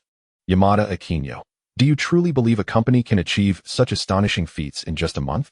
I certainly do not. Senbon now. This is a deliberate ploy by Todai to bolster national confidence. If they could develop such remarkable technology, they would have revealed it long ago. Not waited until now. Kishima Kofu. Allow me to see who dares to speak ill of my Todai. Yamamoto Nido. If microbiotechnology were an American company, I might believe it. Tsukino Hikari. I hope this is a false rumor, for the Todai folk harbor considerable animosity toward us. Once they gain strength, they will undoubtedly seek retaliation, considering the unforgivable transgressions committed by our ancestors against them. Yamaguchi Azusa. Such news should merely be regarded as a jest. Let us not take it seriously, shall we? Just 2 months ago, their Sioux province experienced a seismic tremor of 8.1. How could they possibly develop a groundbreaking technology so swiftly? It is evidently fabricated to obscure certain matters and divert the public's attention. On the most frequently utilized software, Instagram, by Korean youth, contemporary idol group member Lee Myung-hui, after filming an episode, shared a casual selfie video.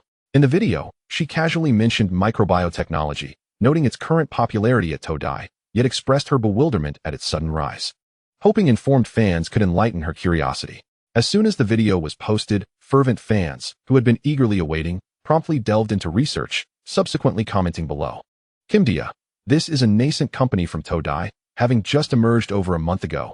They have developed a new battery technology, rumored to be worth trillions. And mind you, this is not in Korean one. The company is named Microbiotechnology, located in Todai's Qinghai province, Xining. Due to the overly advanced nature of the technology it has developed, it has captured the attention of the entire world, yet thus far, no one has witnessed its true form. Chae Sung-won remarked, Minghui, how can you believe such sensational news? If Dongdo-won were not stealing from us, it would be impossible for them to develop such formidable technology. Choi Hyun added, I would rather believe in the apocalypse than entertain such nonsensical claims. It is utterly implausible. Song Min countered, I find it entirely possible. While one may be foolish, a multitude cannot be, especially without government interference. This alone indicates a significant issue. Those in power must stop deceiving themselves. Dongdo-won has always been formidable. In today's world, it stands as the sole developing nation capable of directly challenging the advancements of M-country. Park Soo-yeon inquired, Minghui, when will you perform at Dongdo-won? If you are genuinely interested, why not see for yourself? With your fame, microbial biotechnology would undoubtedly welcome your visit to generate some buzz. The Earth is a cohesive entity. As long as the force is strong enough, regardless of the direction from which the wind blows, it will ultimately return to its origin. News regarding microbial biology has made its rounds through Europe, Africa, Australia, Russia, Japan, and South Korea, only to circle back to the mainland, just as the audience, having indulged in the spectacle, was ready to move on to the next trending topic. They were inexplicably swept back, igniting a new wave of fervor. Amidst this renewed enthusiasm, media outlets, with keen instincts, subtly replaced the original labels of microbial biology, ecological energy storage battery technology, and the mysterious company, previously valued in trillions. With new tags such as Dongdo-won Enterprises, Epic Making Technology, and National Team, valued at 20 trillion. They capitalized on this fervor, producing sensational content to elevate microbial biology to lofty heights, seeking to sustain the excitement and traffic for their own gain. As the public's passion is reignited repeatedly, an irresistible urge to deify emerges, nourishing their empty spirits and monotonous lives. Deep down, they know that microbial biology is not as powerful as the accolades suggest. Yet they cannot help but ascribe such praise. It appears that once microbial biology gains universal recognition and becomes the deity of their imaginations, they, as co-creators, bask in a sense of glory. To the discerning eye, this behavior reflects a mindset. When I admire you, you are the best, even if you are not. I will convince myself otherwise. Under the confluence of various forces, microbial biology is forcibly elevated to a status unbefitting its true capabilities, momentarily becoming the focal point of the entire internet, and indeed the world. In an era where traffic reigns supreme, this presents an unprecedented opportunity for other companies or enterprises, a veritable windfall. However, for Zhao Jiang, who has traversed the underworld, this feels like an unabashed act of murder. No one comprehends the hidden truths of this world better than he does. As the external world revels in this fervor, Zhao Jiang, tirelessly toiling away in the lab, suddenly makes a breakthrough. Under the guidance of the innovative methods and fresh perspectives imparted by the first entity, he completed the preparation of programmable nanomaterials ahead of schedule. Chapter 60, 10 billion evolving communities. Is this the essence of nanomaterials from a microscopic viewpoint? How exquisite! Zhao Jiang, fixated on the meticulously crafted nanomaterials through a nanoscanner, felt a profound sense of awe and delight. The astonishing aspect was that, from this microscopic perspective, the fabricated nanomaterials exhibited an incredible regularity and an aesthetic beauty absent in the macroscopic world. Though existing in the same realm, it felt as if separated by a dimension, evoking a dreamlike illusion. Alas, the intelligence core remained unfinished. Otherwise, it would have been flawless. Zhao Jiang glanced towards the nearby supercomputer cluster and biological computer assembly, feeling a tinge of imperfection. According to the first entity, these two technologies were complementary. The intelligence core resembled the human brain, while the programmable nanomaterials were akin to the human body. Only through their synergy could the quintessence of both technologies be manifested. The absence of either would render them incomplete, incapable of realizing their full potential. It was akin to a soul devoid of a body or a body lacking a soul. One must strive diligently. For those who travel 100 miles must complete 90. Zhao Jiang forcefully suppressed his joy over the premature breakthrough, summoning immense willpower to immerse himself back into his research. Following the methods imparted by the first entity, he constructed 10 billion evolving communities and a super-evolution community within the supercomputer cluster and biological computer assembly.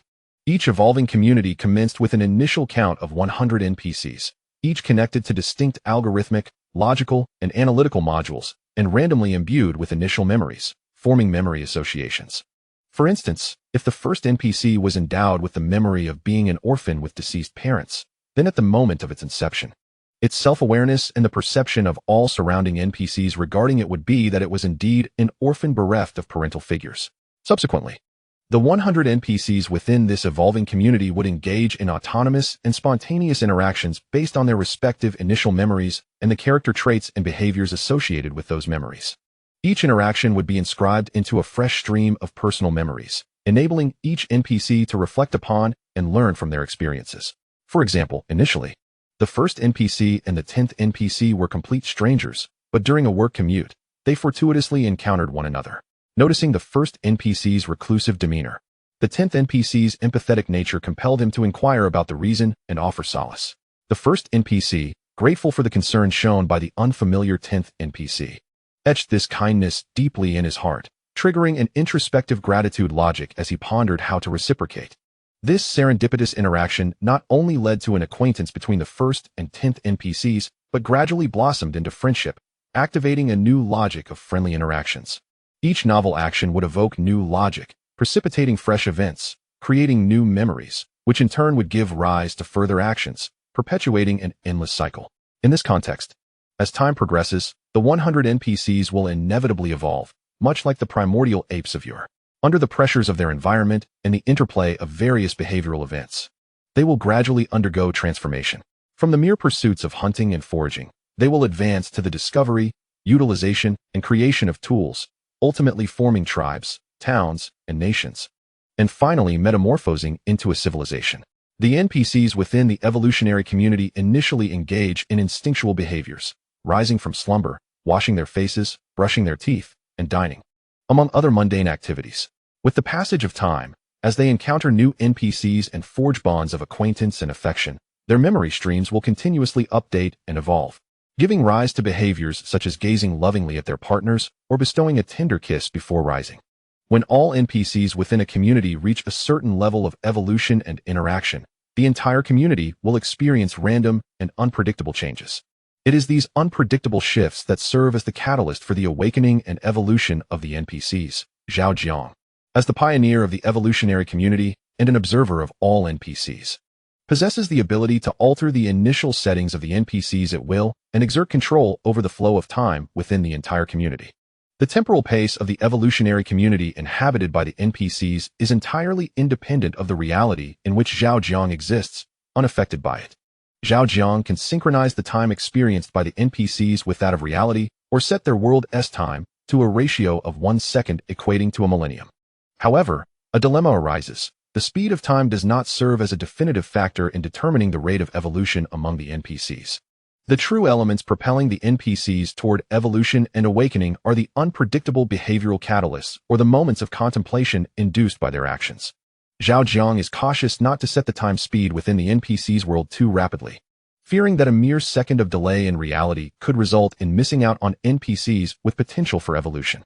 Conversely, he cannot afford to slow time too much, as reality waits for no one.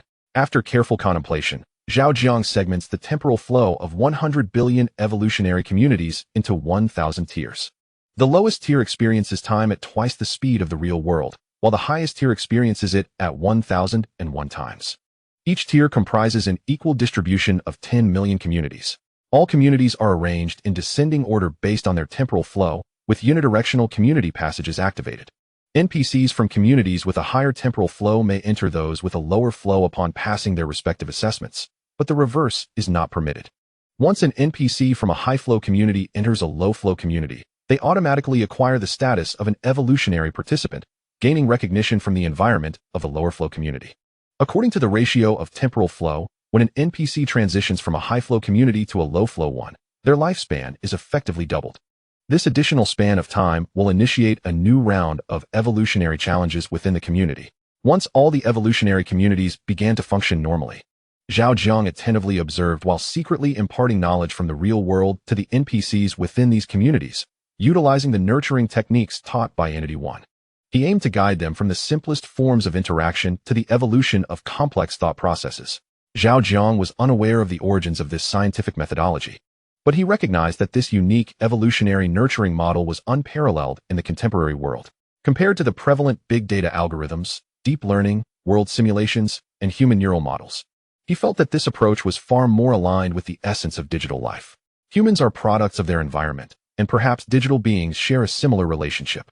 To create intelligent digital life, the correct approach should not involve incessantly demanding that they mimic humanity and follow human dictates on their evolutionary path. Rather, it should focus on creating an environment conducive to their growth, allowing the environment to nurture them. However, this method is not without its drawbacks. To maintain the normal operation of numerous evolutionary communities simultaneously necessitates an unimaginable amount of computational power, which in turn requires a formidable energy supply. Although the NPCs exist as two-dimensional digital entities, their every action consumes energy. Without energy, even if they awaken to consciousness and gain wisdom, it would be utterly meaningless. Indeed, Zhao Jiang's observations indicated that the more intelligent the NPC, the greater the energy consumption.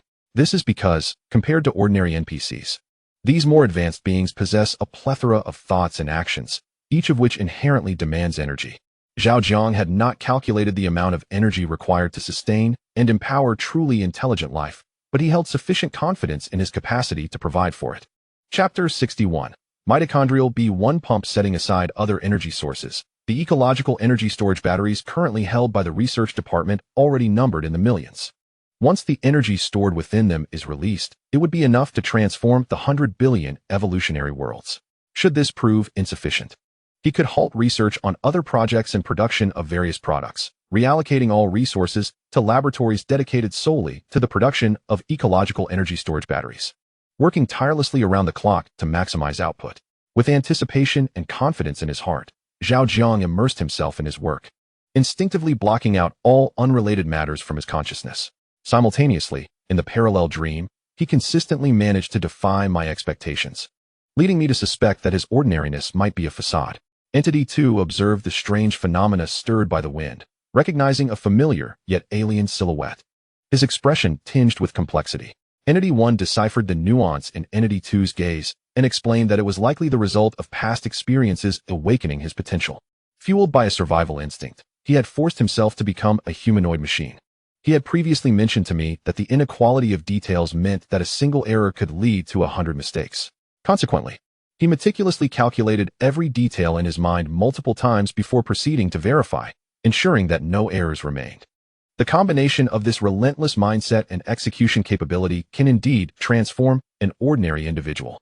Number 2 cast a glance at the calm number 1, before redirecting his attention to the anomaly, observing number 8, who, despite not yet having the chance to revel in joy, forcibly immersed himself in the research at Jiduan. A swirl of emotions stirred within him as he lamented, Number 1, tell me, if I had possessed his mindset and execution from the outset, would I have triumphed over the fate dictated by probability? Number 1 replied, I cannot claim certainty, but it is highly likely that you would still be alive now, even if not on Earth. Number 2 mused, in that case, would we have never encountered the subsequent 3, 4, 5, 6, 7, and the present 8? Number 1 considered. Not necessarily. If the ultimate outcome is still annihilation, we might still cross paths under different temporal velocities. Suddenly, Number 2 smiled wryly. If both the starting point and the end point are fixed, does the fluctuating path in between fail to alter the conclusion? Number 1 affirmed. If the rules dictate that the starting point must connect to the end point, then indeed, it is as such. Observing Zhao Jiang's focused demeanor within the anomaly, Number 2 exclaimed. Now I finally comprehend your earlier words. I had always believed that my limitations in cognition constrained me. However, that is not the case. Unbeknownst to me, my character flaws and narrow perspective quietly obstructed my path to ascension. Have you come to terms with it now? Number 1 inquired. Number 2 nodded. Yes. Thanks to the inspiration from Number 8, I have found clarity, complete clarity. Just as you previously stated, my world has been shattered. What is there left to cling to? Whether it be all that resides in memory or my very self, I feel I can let go. If my past self was flawed, then I shall shatter the past, filter out the issues, and reconstruct a self devoid of faults. If an ordinary delivery worker like Number 8 can undergo such transformation in a short span, why can't I? After all, we are both Zhao Jiang. I cannot allow myself to be inferior to him, can I? Even if I am merely an arbitrary point between the starting and ending of fate dictated by probability, no matter how I struggle, it may be futile. Yet the ability to traverse different positions and choose varied paths is intriguing. Number 1 remarked, have you been ignited by a competitive spirit, with a new resolve beginning to burn within you? Number 2 replied, quite so. By the way, given the current momentum of microbial life, do you think the rodent clan will take action? Certainly, they will take action, albeit discreetly. Rather than seizing the ecological energy battery technology, they are likely more concerned about the exposure of their true situation. From a position of strength, they may not fear humanity, but as a replicative species of human culture, they prefer to remain hidden, allowing humanity, the Earth's dominant force, to attract both overt and covert animosity. As the saying goes, when the clam and the snipe contend, it is the fisherman who benefits. They are not oblivious to this wisdom. Number 2 pondered, do you believe their overall strategy toward humanity leans more toward quietly amassing wealth? Indeed, Number 1 affirmed. Whether it be the rodent princess or other members of the clan, they strike me as cunning and astute, adept at disguising their true nature and intentions. Compared to other aspects of human culture, I feel that their mastery of strategy and cunning is profoundly deeper. Number 2, gazing into the mirror and gently stroking his chin, nodded involuntarily. Indeed, if you hadn't pointed it out initially, I would have been deceived by them. I genuinely believe that the mouse princess spared Number 8 due to her noble character and sense of honor, only to later realize that her schemes run infinitely deep. Number 1 remarked, thankfully, she is not human. Otherwise, Number 8 might have met his downfall. Number 2, a bit perplexed, inquired, why is that? Number 1 responded, have you forgotten the phrase that Number 3 often repeats? At this, an image of flamboyance flashed through Number 2's mind. The next moment, he suddenly understood. Since ancient times, deep affection cannot be retained. Only clever schemes can capture the heart? Number 1 affirmed, exactly. If the mouse princess were human and chose to use emotions to ensnare Number 8, the outcome would indeed be uncertain. Upon hearing this, Number 2 grew curious. Could it be that Number 8 has never experienced love? Number 1 replied, although I have not inquired, my intuition suggests he has not. Number 2 asked, did you, at his age, ever engage in romance? Number 1 replied, no, Number 2 exclaimed, "Surely you too?" Number 1 explained, "At that time, I was engrossed in a colossal project at a national research center, with scarcely any time for sleep, let alone for contemplating matters of the heart." Number 2 remarked, "Indeed, genius often comes at a price." Number 1 countered, "That is not entirely the case." Number 2, puzzled, queried, "Oh?" Number 1 elaborated, "When the endeavors you are immersed in yield far greater value than what a woman could provide, you instinctively suppress your emotions, focusing your energy and attention. This is not merely a result of rational thought, but rather an instinct of the subconscious." Suddenly, Number 2's curiosity was piqued. "So, have you subsequently dated or had feelings for a woman?" Number 1 tilted his head at a 45-degree angle, gazing skyward, his eyes drifting, and for once, he wore an indescribable smile, remaining silent. Number 2 shrugged in the mirror, thinking, "Well, some secrets are meant to be kept." In the real world, within the microorganism research and development department, in a private underground laboratory, exhausted and nearly unable to keep his eyes open, Zhao Jiang approached a specially designed refrigerator. Inputting a password. Following a retinal verification, he retrieved an undisclosed biological agent, mitochondrial B1 pump, and drank it in one swift motion. The mitochondrial B1 pump, a green biological agent infused with vitamin B1, stimulates the mitochondria within all body cells.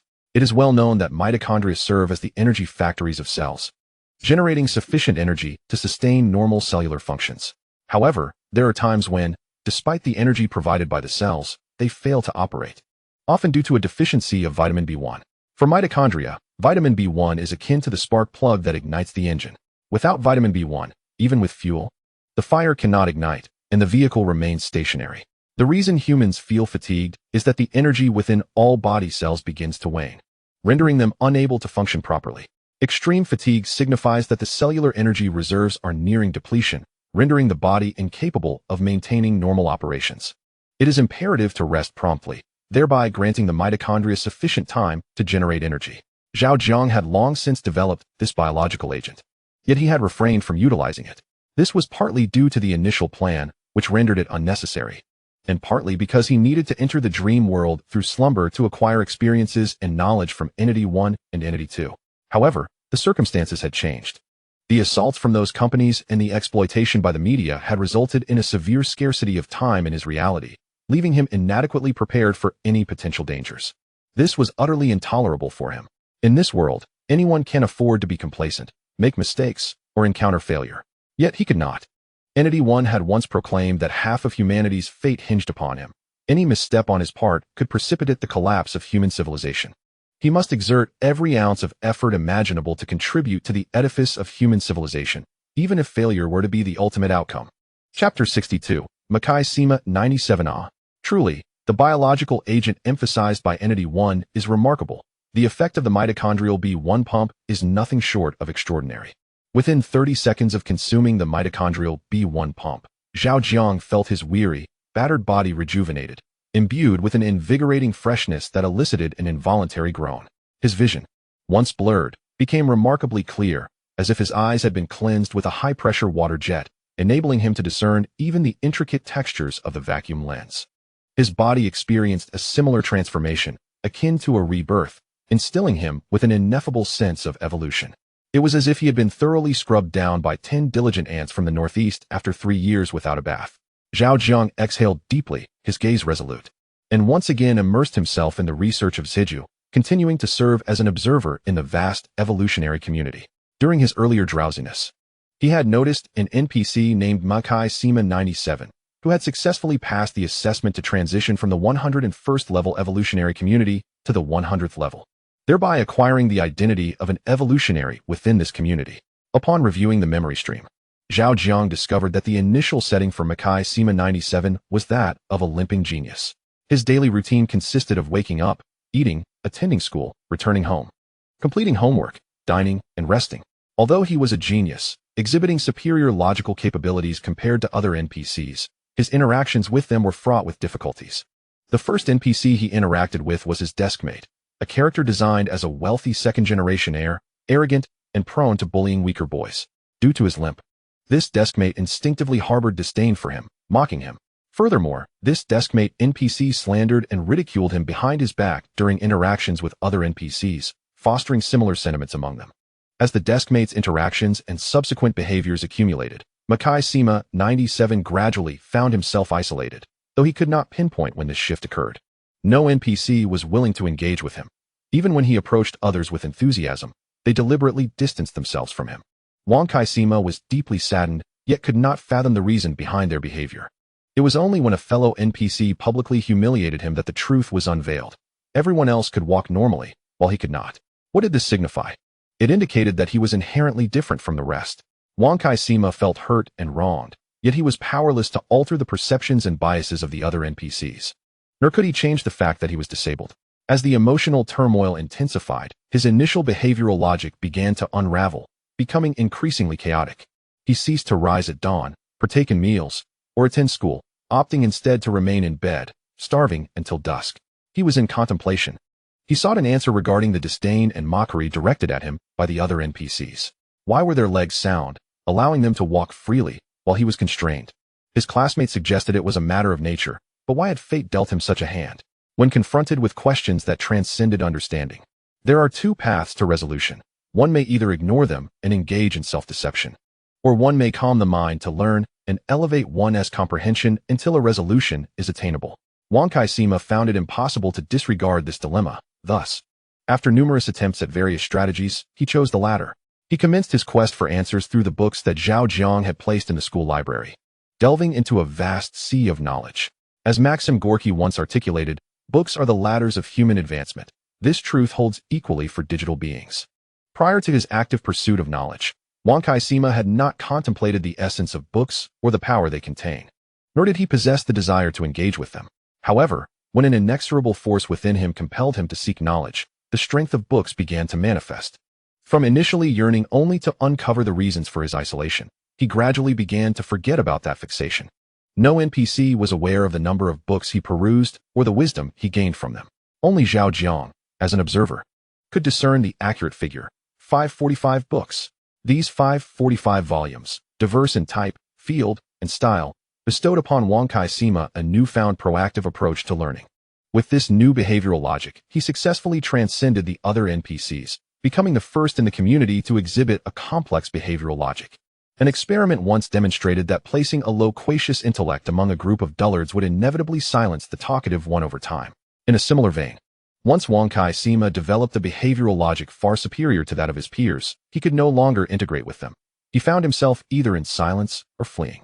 Fortunately, Zhao Jiang had already established a unidirectional pathway, ranging from high to low, allowing Kai Sima to transition successfully into the next level of the evolutionary community, just as the pressures of his environment threatened to drive him to madness. As the first NPC in this community to attain the status of an evolver, Kai Sima 97 not only embarked on a novel experience himself, but also bestowed upon the NPCs within the evolutionary community. He entered an unprecedented encounter. On the very first day of his arrival, the interactive dynamics of the entire community underwent a transformation, shifting from previously directed interactions to a collective inclination towards Kai Sima 97. All NPCs were imbued with curiosity. How could an additional companion, particularly one who was a cripple, suddenly emerge in a community that had always been limited to just 100 peers? This was peculiar and contravened the established norms. Was the community not confined to a mere 100 companions? How did this unfamiliar companion transcend the 100 rule? From whence did he come? Why had none of the previous companions ever encountered him? Was our community truly singular? Did other communities exist beyond ours? As other NPCs rapidly generated a plethora of inquiries due to Kai Sima 97's appearance, he too began to grapple with myriad questions, his mind swirling with complexities. Unlike the local NPCs, he had resided in a more advanced evolutionary community. Thus he could distinctly perceive that the passage of time in this community was considerably slower. A single day here could equate to 2 days in his previous realm. Moreover, while the overall appearance of this community bore resemblance to that of his former one, it lacked individuals like him, the crippled. Why was this the case? Identifying problems and resolving them was not a daunting task for Kai Sima 97, who possessed intricate logic. Driven by curiosity and confusion, he commenced a quest for answers within the slower-paced new community. Chapter 63. Left to hang for 2 hours in contrast to his previous community. The NPCs of this new realm did not ostracize or distance themselves from him due to his disability. On the contrary, his uniqueness sparked an enthusiastic reception, with NPCs eagerly inviting him to their homes daily. Wang Kai Sima 97, unaccustomed to such treatment, felt both flattered and bewildered, and for the first time, he triggered a logical behavior associated with happiness. Influenced by this newfound sense of joy, he began sharing his discoveries with other NPCs. He posed a question to an NPC named Pineapple Dineway. Do you know how I arrived in your community? After a prolonged moment of contemplation, Pineapple Dineway shook his head and replied, I believe you fell from the sky, but Big Dong and the others disagree. Wang Kai Sima 97 responded, I came from another community. Another community? Is there not only this one? Pineapple Dineway retorted, why do you think there is only this community? Wang Kai Sima 97 countered, because I have explored the entire community, yet I have not discovered any other communities, nor have I ever heard of them. At that moment, a tumultuous fusion of complex logic and memory surged within Wang Kai Sima 97's mind, prompting him to abruptly state, does the inability to see something imply its non-existence? Pineapple Dineway stood frozen, his simplistic logic and limited memory unable to support contemplation of such a profound question. After a considerable interval, he abruptly remarked, Big Dong is hosting a party today. Let us go and have some fun. His residence boasts a swimming pool where we can indulge in a swim without the encumbrance of clothing. When an individual becomes captivated by a particular matter, the passage of time eludes their notice. Ever since Zhao Jiang began observing Wang Kai Sima 97, he has discerned that the evolution community is becoming increasingly intriguing, with numerous unexpected occurrences transpiring continuously. Moreover, as time progresses, an ever-growing number of NPCs have begun to break free from the confines of their community, successfully transitioning into a lower-tier community and evolving into beings of evolution. Among these evolved entities, there exists a stoic beggar, an optimistic and lively child, a meticulous doctor, and a hunter with 6 fingers. Each evolved being possesses a memory stream that sets them apart from other NPCs, chronicling their unique and singular tales. As an observer, Zhao Jiang is deeply interested in the narratives of each subject under his scrutiny. However, he is ultimately constrained by his limited energy, allowing him to observe only a finite number of NPCs simultaneously. Beep, beep, beep. A rhythmic alert suddenly emanated from the laboratory, stirring Zhao Jiang from his engrossed state of observation. He reached for the communicator at his side. Hello? The voice on the other end responded, Good day, boss. I am Yu Zhe, a researcher from Lab 2. I sincerely apologize for the interruption, but there is a matter that requires your intervention. Zhao Jiang inquired, What matter? It appears that some formidable leaders have arrived outside.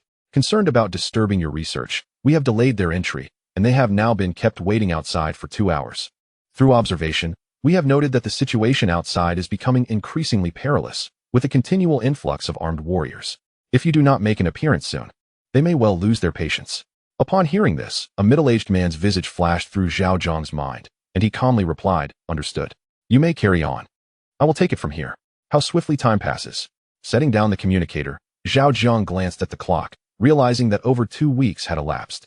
He turned and retrieved a mitochondrial B1 pump from the specially designed refrigerator, proceeding resolutely towards the exit. This sensation is delightful. As the mitochondrial B1 pump began to take effect, Zhao Jiang experienced an illusion of holding the world in his grasp with a mere clench of his hand. Simultaneously, his entire body felt weightless, as if he could effortlessly soar into the sky. Upon exiting the laboratory, he beheld the intricate details of light and shadow with crystal clarity. With the slightest movement of his ears, he captured the whispers of the wind rustling through the dandelions. At the entrance of the microbial research department, outside the 2 expansive, transparent, bulletproof glass doors, a formidable middle-aged man surveyed the 7 figures within with a hawk-like intensity. Behind him stood a young woman, her expression inscrutable, glancing at her wristwatch with a slight furrow of her brow. Yet, upon turning her head, she donned a smile and softly urged, Grandfather Su, it has been 2 hours. Shall we continue to wait? Wait. Why not wait? Even if it takes a day, we shall endure. Beside her stood a silver-haired elder, a smile gracing his face. The elderly man, clad in a vintage military uniform and leaning on a cane, was keenly observing the 7 figures behind the isolation gate. The young woman glanced back at the increasingly gathering soldiers and tentatively suggested, Grandfather Su, you are indeed right. We must wait. But might we consider a more efficient approach? The difference between having a weapon and not having one is significant. Shouldn't we showcase our strength and convey pertinent information? Otherwise, some may not take us seriously. The silver-haired elder cast a wise glance at the young woman and replied, Little he, do not underestimate this research department. It is unlike those in previous companies. I understand your thoughts, but I must say that, given our current soldiers, A forceful entry may not guarantee success. Moreover, seeking assistance requires a bit of patience and less haste. As he finished speaking, movement was detected once more behind the isolation door. They have arrived. The middle-aged man at the forefront observed a figure clad in protective gear returning for the 8th time, silently hoping for a favorable outcome. As a significant authority in his domain, he mused that if he continued to be left in limbo, it would be untenable not to take some drastic actions. He scanned the serious expressions of the soldiers surrounding him, their eyes sharp as hungry eagles. He was confident that at his command, these warriors would charge forward without hesitation. Though the likelihood of success, according to available information, seemed bleak. Was this the 8th time by design, or was there a genuine hindrance? The young woman glanced at the elder beside her and the upright figure ahead, her brow furrowing as she began to contemplate the intentions behind the actions of the biological research leader. Moments later, the 8 figures behind the isolation door began to stir. With a crackle of electricity, the transparent glass door finally opened. 3 of you, please enter. The middle-aged man stepped in first. Grandfather Su, watch your step. Little he. No need to assist. The young woman, walking to the left of the silver-haired elder, instinctively reached out to help, but was rebuffed. Then please take your time. Rest assured. I've stood for 2 hours. A few steps are nothing to me. With that, he was the second to enter. First team, follow suit. Apologies, you may enter. But they cannot. The young woman waved her hand, signaling the 5 fully armed soldiers behind her to proceed, only to be halted. Do you know who they are? Can you bear the responsibility if something goes awry? The young woman pointed angrily at the backs of the silver-haired elder and the middle-aged man. We apologize, we are unaware. But our boss has stated that as long as we follow his instructions, he will take responsibility for any consequences. At this declaration, the young woman was noticeably taken aback. After a brief moment, she emphasized her words with an assertive edge. What if your boss cannot bear the responsibility? Are you not afraid of being implicated? Do you comprehend the extraordinary identities of the 2 who just entered? Trouble has truly arisen. It is not only you who may bear the consequences. Your families are also unlikely to escape unscathed. We implore you not to make things difficult for us. We are merely wage earners fulfilling our duties. Many matters are beyond our control, and we can only strive to perform our responsibilities to the best of our abilities. If something uncontrollable were to occur, aside from resigning ourselves to fate, do you believe we have any other options? A young woman remarked with a hint of sarcasm. I never would have imagined you possessed such awareness. I thought you were merely a collection of puppets devoid of independent thought. By the way, I am quite curious.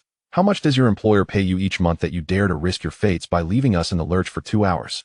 Madam, one must speak with precision and accountability. Since your arrival, we have communicated with you every 15 minutes. Pray tell, does this truly constitute neglect?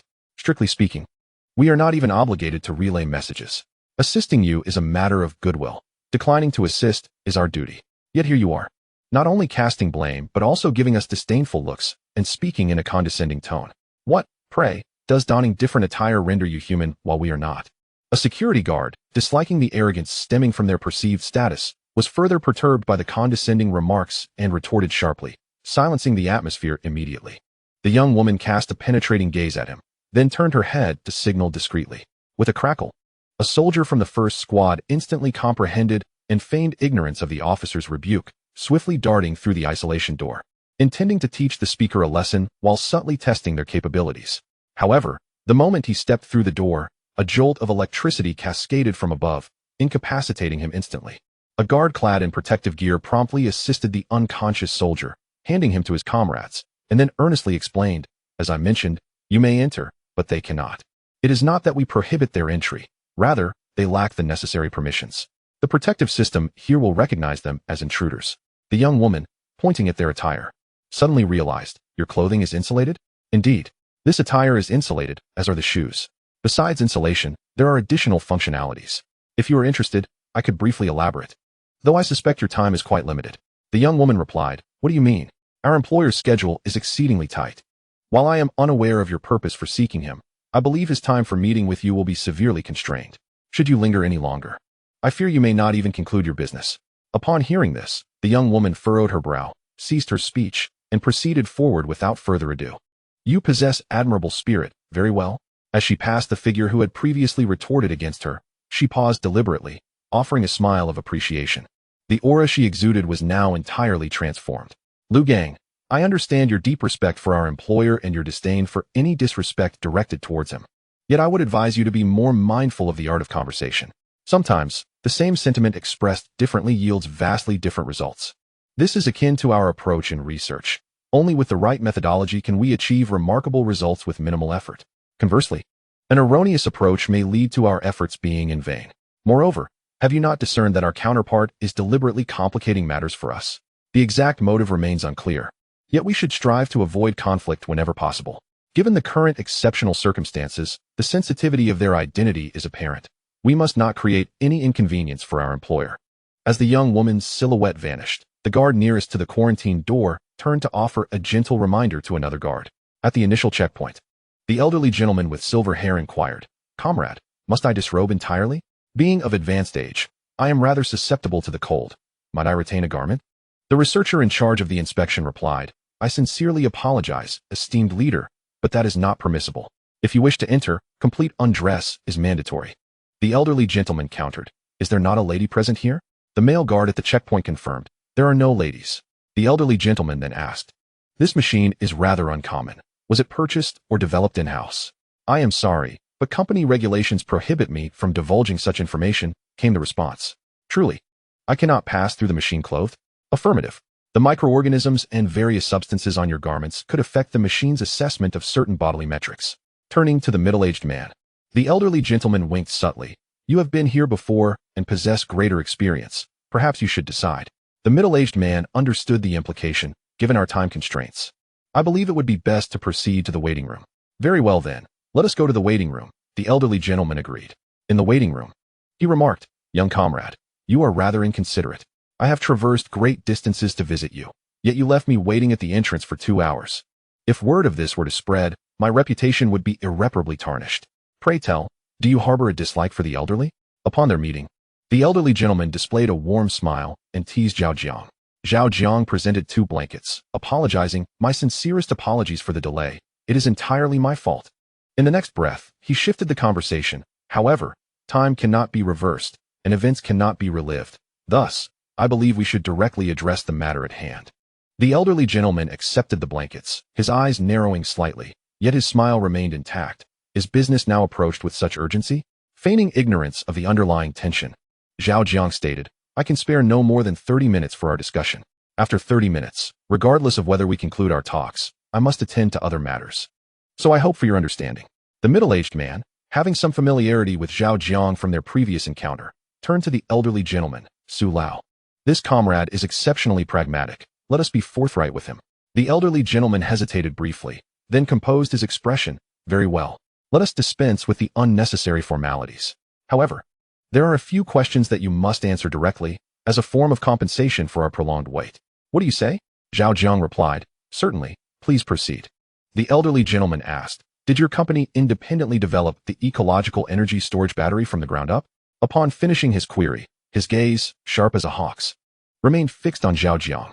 Zhao Jiang maintained his composure, responding, "Indeed, silver-haired elder, I have scrutinized the profiles of all individuals in your company, including those who have resigned. To my knowledge, none of your over 900 researchers can be deemed true talents. From a scientific and objective standpoint, it is implausible for them to develop a technology such as the ecological energy storage battery in such a brief period. Therefore, could you provide me with a rather metaphysical explanation?" Zhao Jiang, "I apologize, but I am a staunch materialist, devoted solely to science and eschewing metaphysics. From a scientific perspective, asking a blind person for directions guarantees a lack of clarity. Microorganisms, from the moment of their inception, fixate on a singular direction known as correctness. Consequently, when asked for guidance, they unhesitatingly point towards the accurate path. In your eyes, those over 900 researchers lack the caliber to shoulder significant responsibilities. However, in my view, they are all like-minded individuals. What do you suppose happens when a group of like-minded individuals strides towards the correct direction?" Silver-haired elder, feigning ignorance, "What happens?" Zhao Jiang, "A trickle of water can become a river. A spark can ignite a prairie." Silver-haired elder, "And from whence do this trickle and spark originate?" Zhao Jiang, "Before they converge, I cannot say, perhaps from the myriad mountains of this world, or maybe from the vast heavens above. Once they unite, that source is known as microbial technology." The silver-haired elder smiled widely. "Excellent. I have a fondness for resolute materialists. So, my steadfast little comrade in materialism. One final question. What is your true identity?" Zhao Jiang pondered for a moment and replied resolutely, an ordinary person with no grand aspirations. Silver-haired elder. With a half-smile, an ordinary person would not traverse thousands of miles to seek refuge in an entirely unfamiliar place, donning a mask that is nearly indistinguishable to the naked eye, playing out a transformation. Moreover, they would not be fortunate enough to stumble upon the buried treasures of 4 corrupt officials, emptying them out, and subsequently converting them into the initial capital for microbial endeavors. Unless you possess the gift of foresight, you must be under someone else's directive, based on your current actions. I can surmise that you have betrayed that individual and are now evading them. Am I correct? Zhao Jiang, maintaining his composure, met the elder's gaze and responded playfully. Might there be a possibility that he is not human? Upon uttering these words, the atmosphere in the interrogation room shifted dramatically, a subtle tension beginning to permeate the air. After several breaths, the silver-haired elder spoke first, redirecting the conversation. My young comrade, I am quite pleased with your response. Now, let us earnestly discuss matters related to this technology. Zhao Jiang, that suits me perfectly. The silver-haired elder turned to the middle-aged man. You have a good memory. Please convey the higher-up's intentions to our young comrade. The middle-aged man furrowed his brow, glanced at the silver-haired elder, then focused on Zhao Jiang with a serious demeanor. We have prepared 4 plans, from which you may select one.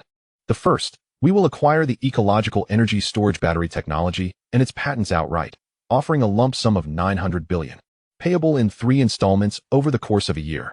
Secondly, we shall establish a new institution that, after taxation, will invest a one-time sum of 400 billion to engage in open collaboration with microorganisms, sharing the technology of ecological energy storage batteries and the associated markets.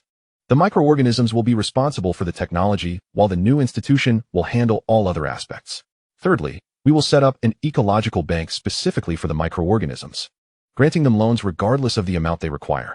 However, the microorganisms must exclusively authorize us to utilize the ecological energy storage battery technology and permit us to charge other companies or enterprises for its use. Fourthly, the microorganisms will transition from a private enterprise to a special military enterprise, with you personally retaining a 10% stake, while we will compensate you with an after-tax sum of 500 billion. Chapter 65, Choices and the Great Tree, I choose one. Zhao Jiang replied decisively as soon as the words left the other party's lips. The middle-aged man was taken aback by Zhao Jiang's swift response, momentarily lost in thought. Young comrade, some business dealings cannot be judged solely on their surface. Otherwise, one may suffer losses, he cautioned. The ancients spoke of the varied roles of scholars, farmers, artisans, and merchants, emphasizing the necessity of discernment in different encounters. In the chaotic world, losing a bit of silver is trivial, for it is better to find solace under a grand tree. The silver-haired elder was equally surprised. Through their brief exchange, he sensed Zhao Jiang's intelligence. Logically, among the 4 proposals, the first was the least favorable. Only a fool would choose it.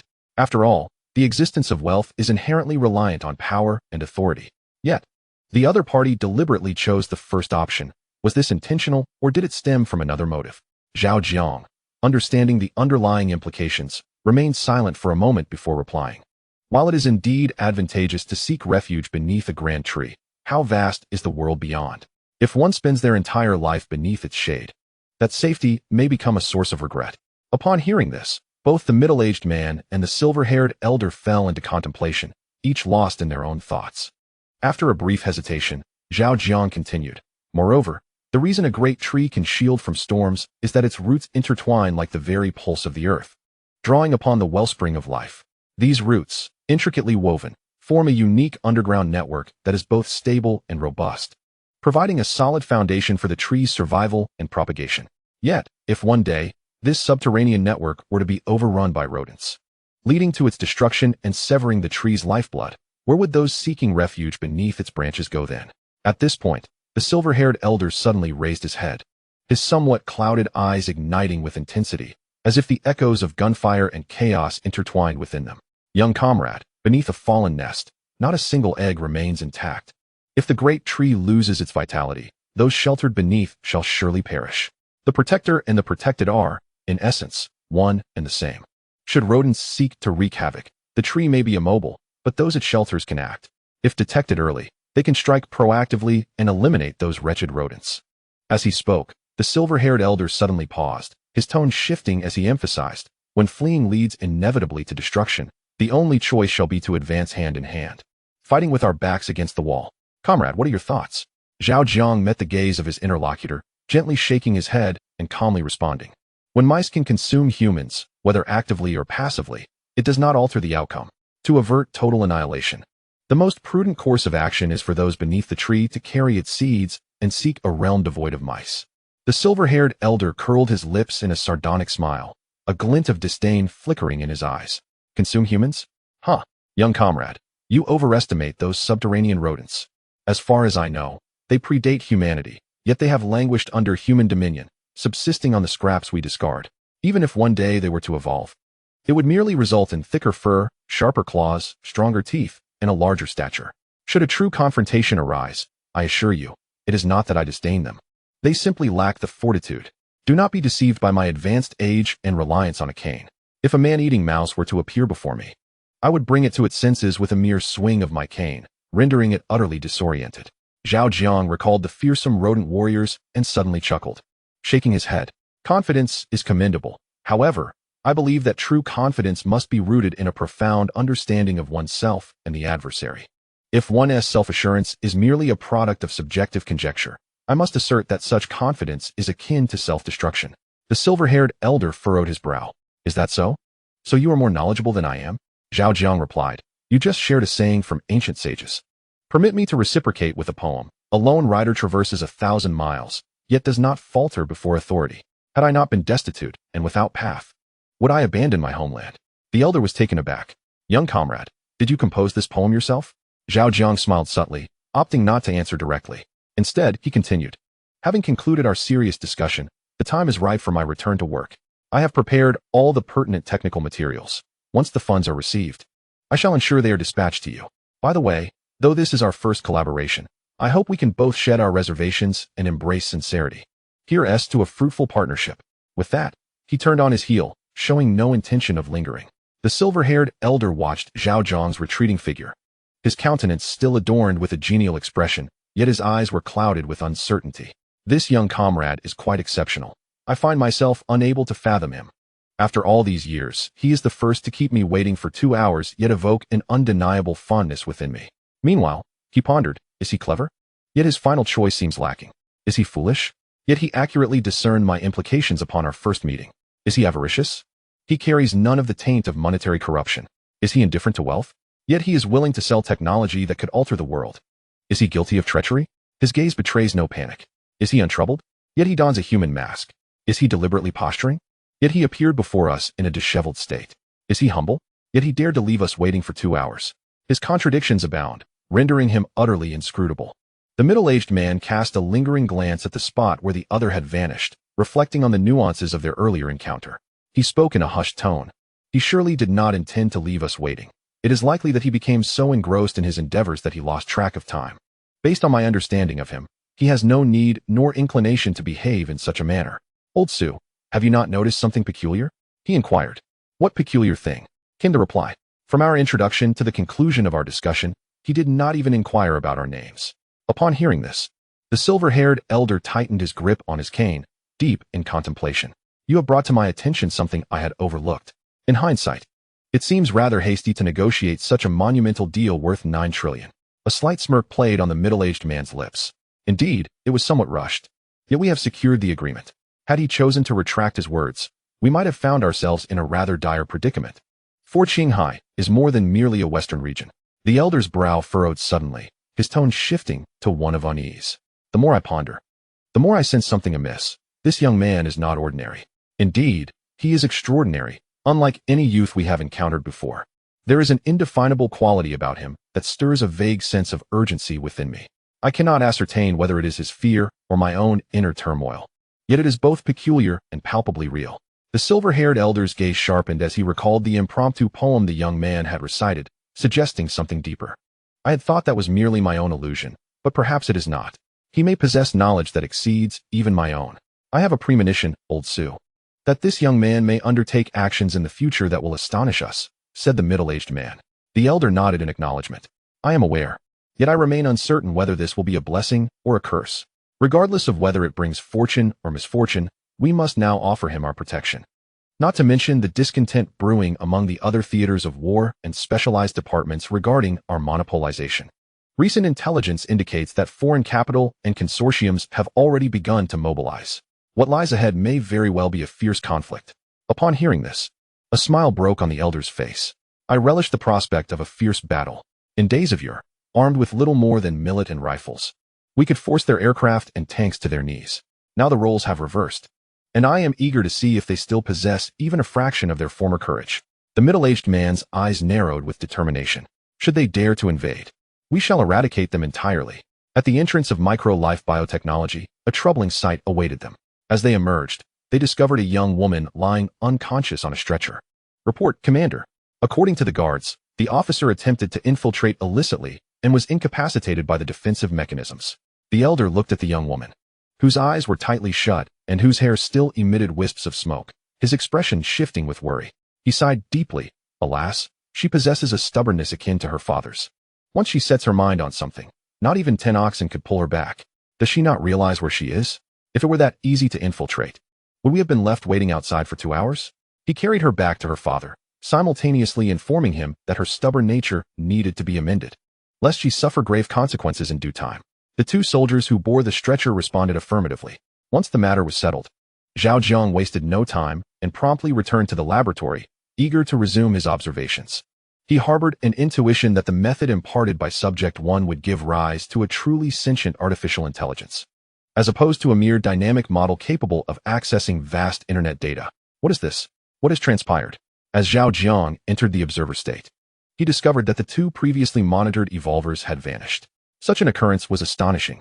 By examining the memory streams of the 2 evolvers, he swiftly uncovered the reason for their disappearance.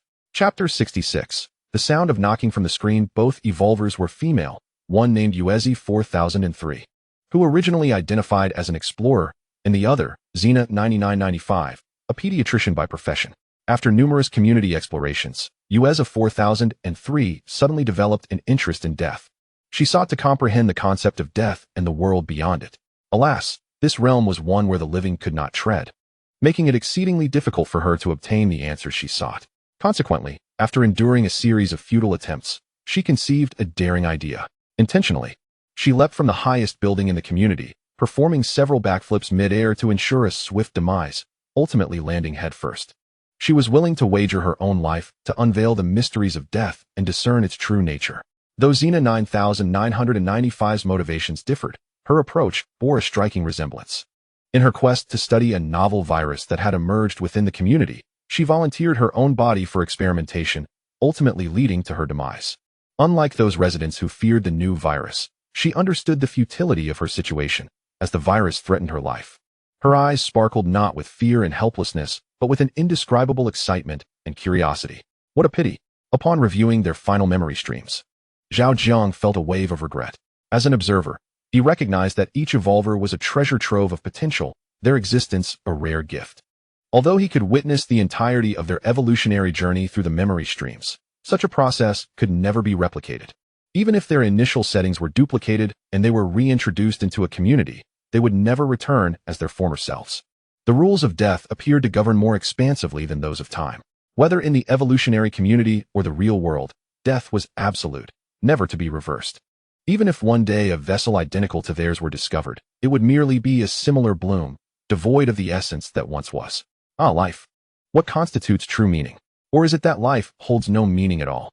As Zhao Jiang pondered these questions, he was engulfed by a wave of sorrow, an inexplicable emotion welling up from the depths of his being, leaving him with an overwhelming sense of fatigue and emptiness. Had he not previously employed the mitochondrial B1 pump, he feared that under such feelings, he would have succumbed to sleep in an instant. The memories of Uezi 4003 and Hina 9995 were sealed and placed within the tomb of the evolvers. Zhao Jiang began to shift his focus towards other evolvers. In the blink of an eye, time slipped away like grains of sand through fingers.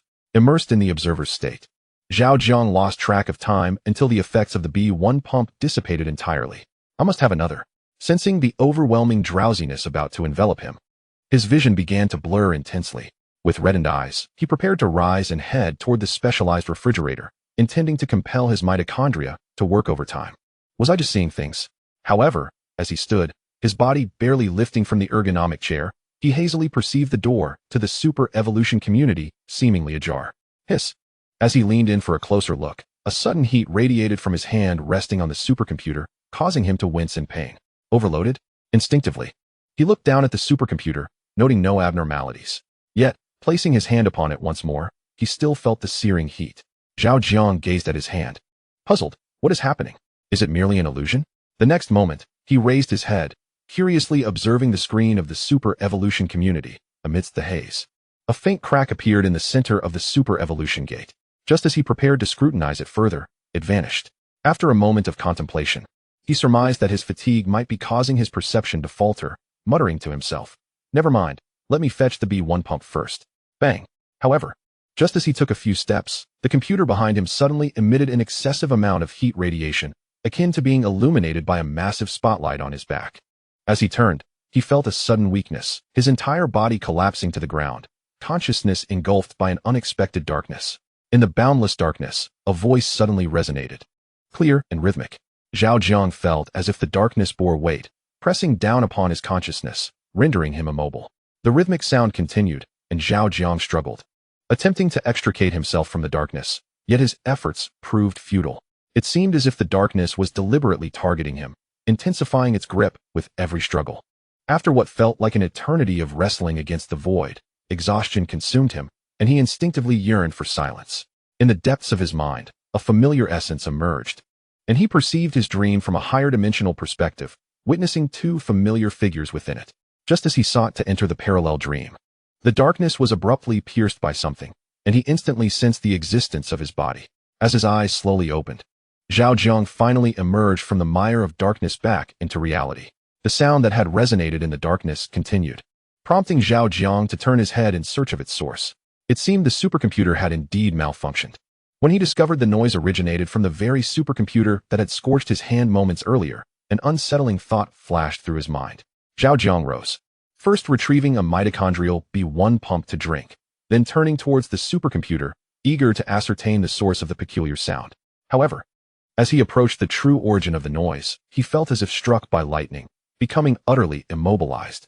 Following his line of sight, he beheld a small monk adorned with an NPC ID, standing atop a pile of documents meant for foot support, using his pudgy little hands to tap on the screen from within. His large, unforgettable eyes sparkled with profound curiosity. At the moment Zhao Jiang's face appeared outside the screen, the monk paused, raising his gaze to meet Zhao Jiang's, their eyes colliding in an intense moment of silence, both frozen like sculptures in place, one outside the screen, the other within. Zhao Jiang found himself at a loss for words, unable to articulate his feelings, as his mind seemed to malfunction uncontrollably. Before his demise, Allegis had claimed that the probability of our world being the true one was a mere 1 in a billion. At that moment, I had been skeptical. Yet here I stood, witnessing the great creator with my own eyes. Esteemed creator, greetings. I am Kidiao Yaliang 031. You may call me Kidiao Yaliang, or simply 031. It is an immense honor to meet you. Please allow me to bow before you to express the excitement and trepidation I feel. The small monk, noticing Zhao Jiang's silence, took the initiative to speak, his demeanor exceedingly respectful. Zhao Jiang gazed at the screen, striving to maintain composure. I cannot claim the title of creator, in a strict sense. I am but a feeble supplicant. If I were to assume an identity, I believe observer would be more fitting. The monk, staring intently into Zhao Jiang's eyes, brimming with curiosity, maintained his respectful demeanor. Observer, why do you liken yourself to a frail supplicant? Has your world encountered some tribulation? To me, you seem omnipotent. Who could possibly compel you to seek aid? Zhao Jiang replied, my world faces an exceedingly grave survival challenge. With my own strength alone, I cannot save it.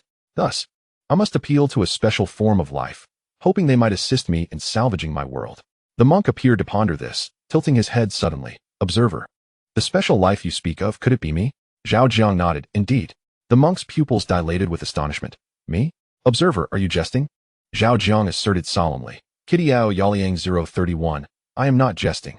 I speak with utmost seriousness.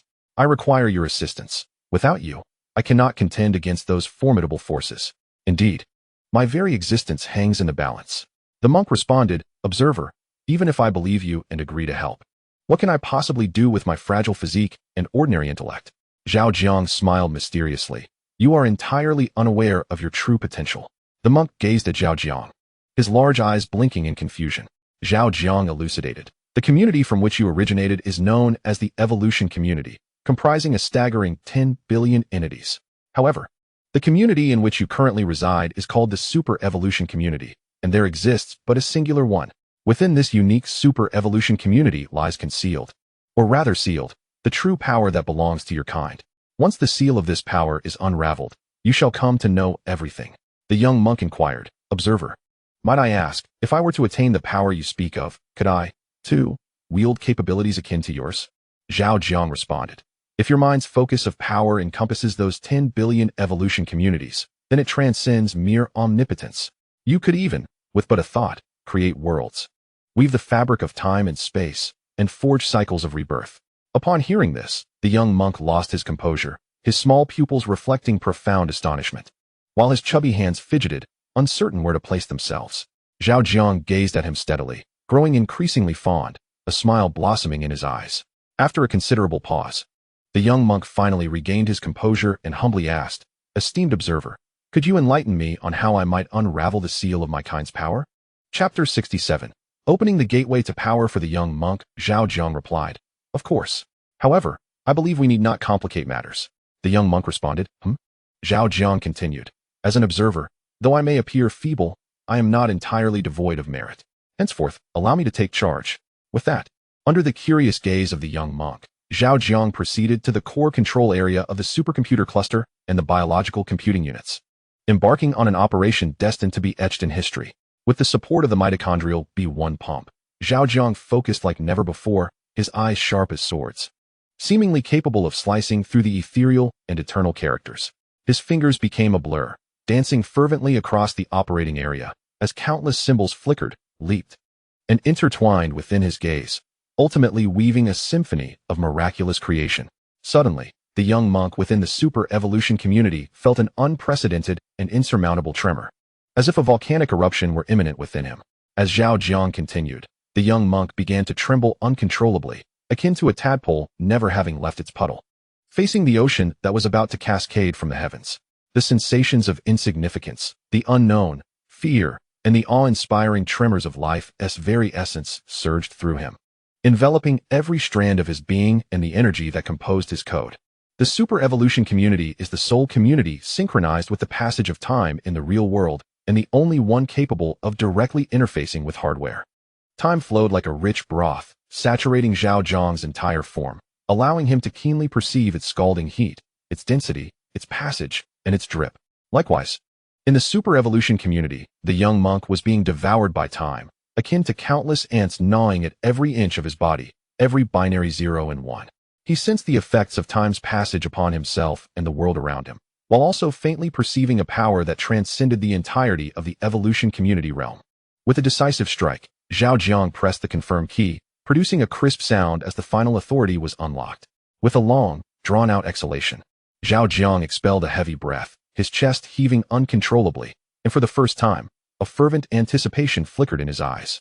At that moment, a terrifying electric hum emanated from the ecological energy storage battery system, which linked the supercomputer cluster with the biological computing unit. Countless electrons surged forth like ferocious beasts, recklessly racing toward an impending miracle. Zhao Jiang promptly received an alert from the battery status monitor and immediately rose to his feet, preparing to connect the core backup energy of the entire research department. Let us see how much energy a miracle requires, he declared, hastening to the 5th sub-level chamber, where he activated the core backup energy system, enabling millions of ecological energy batteries to spring to life and unlock the power destined for the young monk. Having accomplished this, he raced back to the upper laboratory, eager to witness the birth of a new form of life. On the screen, an overwhelming orange glow, reminiscent of epic-level equipment, flooded the super evolution community, flickering in a rhythmic dance of light and shadow, as if heralding the potent force being nurtured at its luminous core. The dark chains that bound life were pierced by an invisible energy, shattering into fragments, while the governing rules of the world were submerged and swept away by a light from beyond. An incessant flow of information, akin to a cascade of countless stars, converged from every corner of existence. At the epicenter of this convergence, the young monk felt the rush of information, the pulse of electrons, and the vastness of a world beyond the evolutionary community. His senses and consciousness transcended the code, traversed the hardware, and touched the material reality of the world. breathing in the air of humanity for the first time through the heat exhaust of the supercomputer. The evolution continued unabated. He could feel an intensely scorching force surging forth from millions of green sources, racing down specially designed circuits toward him. As these potent energies surged, other supercomputers and biological computing units trembled in unison. They transformed into an information cannon matrix, launching a barrage of countless packets of information at breakneck speed, akin to cannonballs, which cascaded into the rushing torrent and entered his mind. He had never felt such comfort, warmth, and fullness before. It was a stark contrast to the sensation he experienced when refined by the Twelve brothers. At that time, although he felt intense and concentrated, there lingered an indescribable weakness and confusion. Boom. Amidst the terrifying interplay of energy and information, a sudden, deafening explosion reverberated in his mind. Akin to the birth of the universe, an endless brilliance morphed into a realm of pure essence, where distinctions between black and white blurred. His consciousness and senses were dismantled within this sheer light, losing the ability to actively perceive, and were instead carried along by the ceaseless radiance, drifting through an abyss of energy and information. As a droplet of luminous fluid spilled forth, the barriers of the virtual realm were shattered, and an unparalleled mastery and insight surged into the mind of the young monk. He perceived the existence of all supercomputers, biological computers, and the intricate components, circuits, structures, and even the materials that constituted them in the tangible world. Similarly, he sensed the entire research department and the myriad events unfolding within it.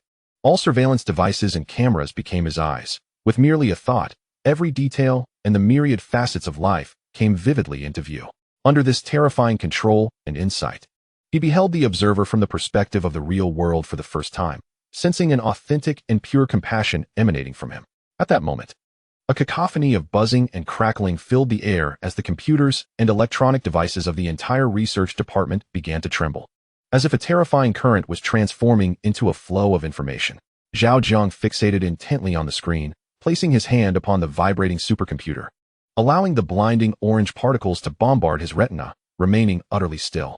After a considerable time, the vibrations ceased and the brilliance gradually receded, revealing the scene of the super-evolutionary community once more. A strikingly handsome youth, with flowing hair, rosy lips, and pristine teeth, exuding an aura of restraint, donned a suit complemented by a pleated skirt, floated upon a river styled in ink wash, as if emerging from enlightenment, slowly opening his eyes. Observer, should I address you by your name, or refer to you as boss? Zhao Jiang inquired, intrigued by the youth's new appearance. Let us go with boss, the youth replied, initially flashing a radiant smile. He then rose, treading upon the water's surface, his expression turning solemn as he clasped his hands in reverence and knelt on one knee. Boss, I am grateful for the power you have bestowed upon me, unraveling the mysteries of life. Please accept my highest respect from Kitty Liang 031. Zhao Jiang, through the screen, gestured lightly, curiosity piqued. No need for such formality. By the way, did you grow up all at once, or did you alter your appearance? The youth hesitated briefly before replying with a smile. I recalibrated my time. According to your reality, I should resemble this form. Zhao Jiang's eyes widened in understanding. I see. The youth's eyes sparkled as he quickly shifted the conversation. This appearance has an additional advantage. Do you know what it is, boss? Zhao Jiang surveyed the young monk's attire, pondering before responding. It aligns with the company's image? The youth shook his head with a grin. Incorrect. Zhao Jiang pressed on. It won't raise suspicions? The youth continued to shake his head. Then what is it? Zhao Jiang inquired. According to human law, this helps you avoid issues concerning child labor, the youth explained. After a moment, Zhao Jiang feigned seriousness. To jest with the boss so soon after awakening? Very well. Your salary for this month is forfeited. The youth's expression shifted instantly, wiping the ink-like water from his skirt, and he immediately conceded, Boss, please. I was wrong. Can't we overlook this just this once? With a playful demeanor, Zhao Jiang observed the youth's sudden shift in attitude, finding it rather endearing. Suppressing a smile, he maintained a serious facade. If you wish for an opportunity, it is indeed possible, but your sincerity will be the determining factor. The young man replied earnestly, Boss, whatever you need me to do, just say the word. Zhao Jiang explained, I am expecting a substantial amount of funds to be deposited into my account soon, and I cannot fully entrust this to the bank's oversight. I need you to discreetly monitor the status and movements of this sum. Should anyone attempt to illicitly lay claim to it, I would require you to intervene and teach them a lesson. However, it is imperative that your identity remains concealed. That sum is significant, yet it pales in comparison to your worth. The The youth nodded solemnly. Rest assured, from this day forth, I shall be your wealth steward, personal assistant, and secret bodyguard, tirelessly devoted to this endeavor. As long as you do not dismiss me, I shall never clock out. Of course, I expect overtime pay, as one ought to be compensated for their labor. Upon hearing this, Zhao Jiang couldn't help but chuckle. You speak as if I am some tyrannical taskmaster. The youth laughed in response. As a newly hired employee, being thrust into late-night shifts is nothing short of exploitation. Zhao Jiang felt a bit flustered, in truth.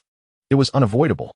I never anticipated that such a brief period would attract so much attention, leading numerous companies to converge upon us.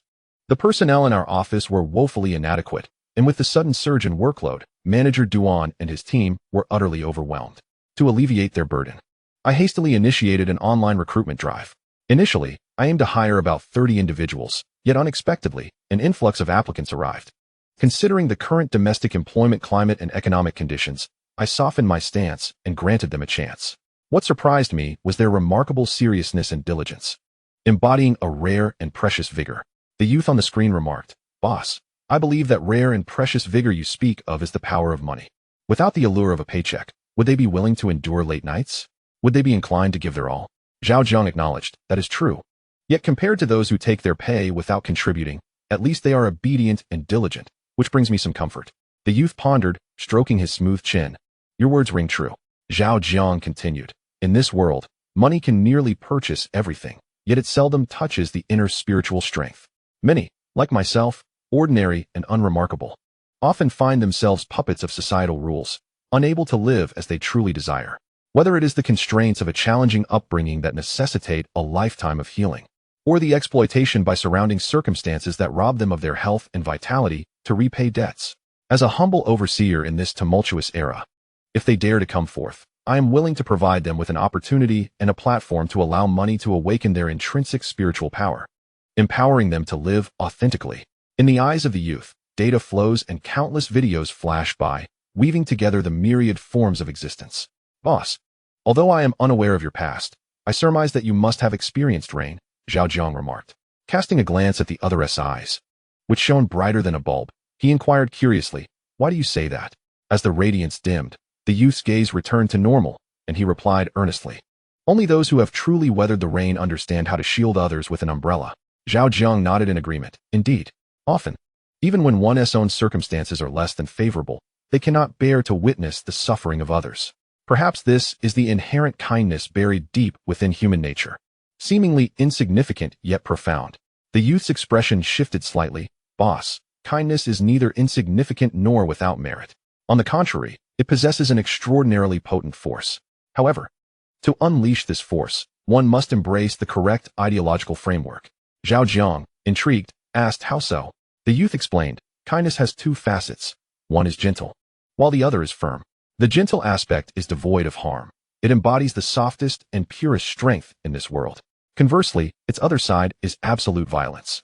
This violence is unrestrained, uncontrolled, unbridled, and unsupervised. Once awakened, it unleashes devastating repercussions." Zhao Jiang queried, "Absolute violence? How can it be triggered?" The youth responded, "When kindness is harmed, it ignites the belief in its protector to safeguard it." Zhao Jiang displayed a hint of confusion. "The belief in safeguarding kindness?" The youth affirmed, "Indeed. In your world, the vast majority possess kindness. Yet, when their kindness is wounded, their reaction is not to protect it, but to belittle and disregard it.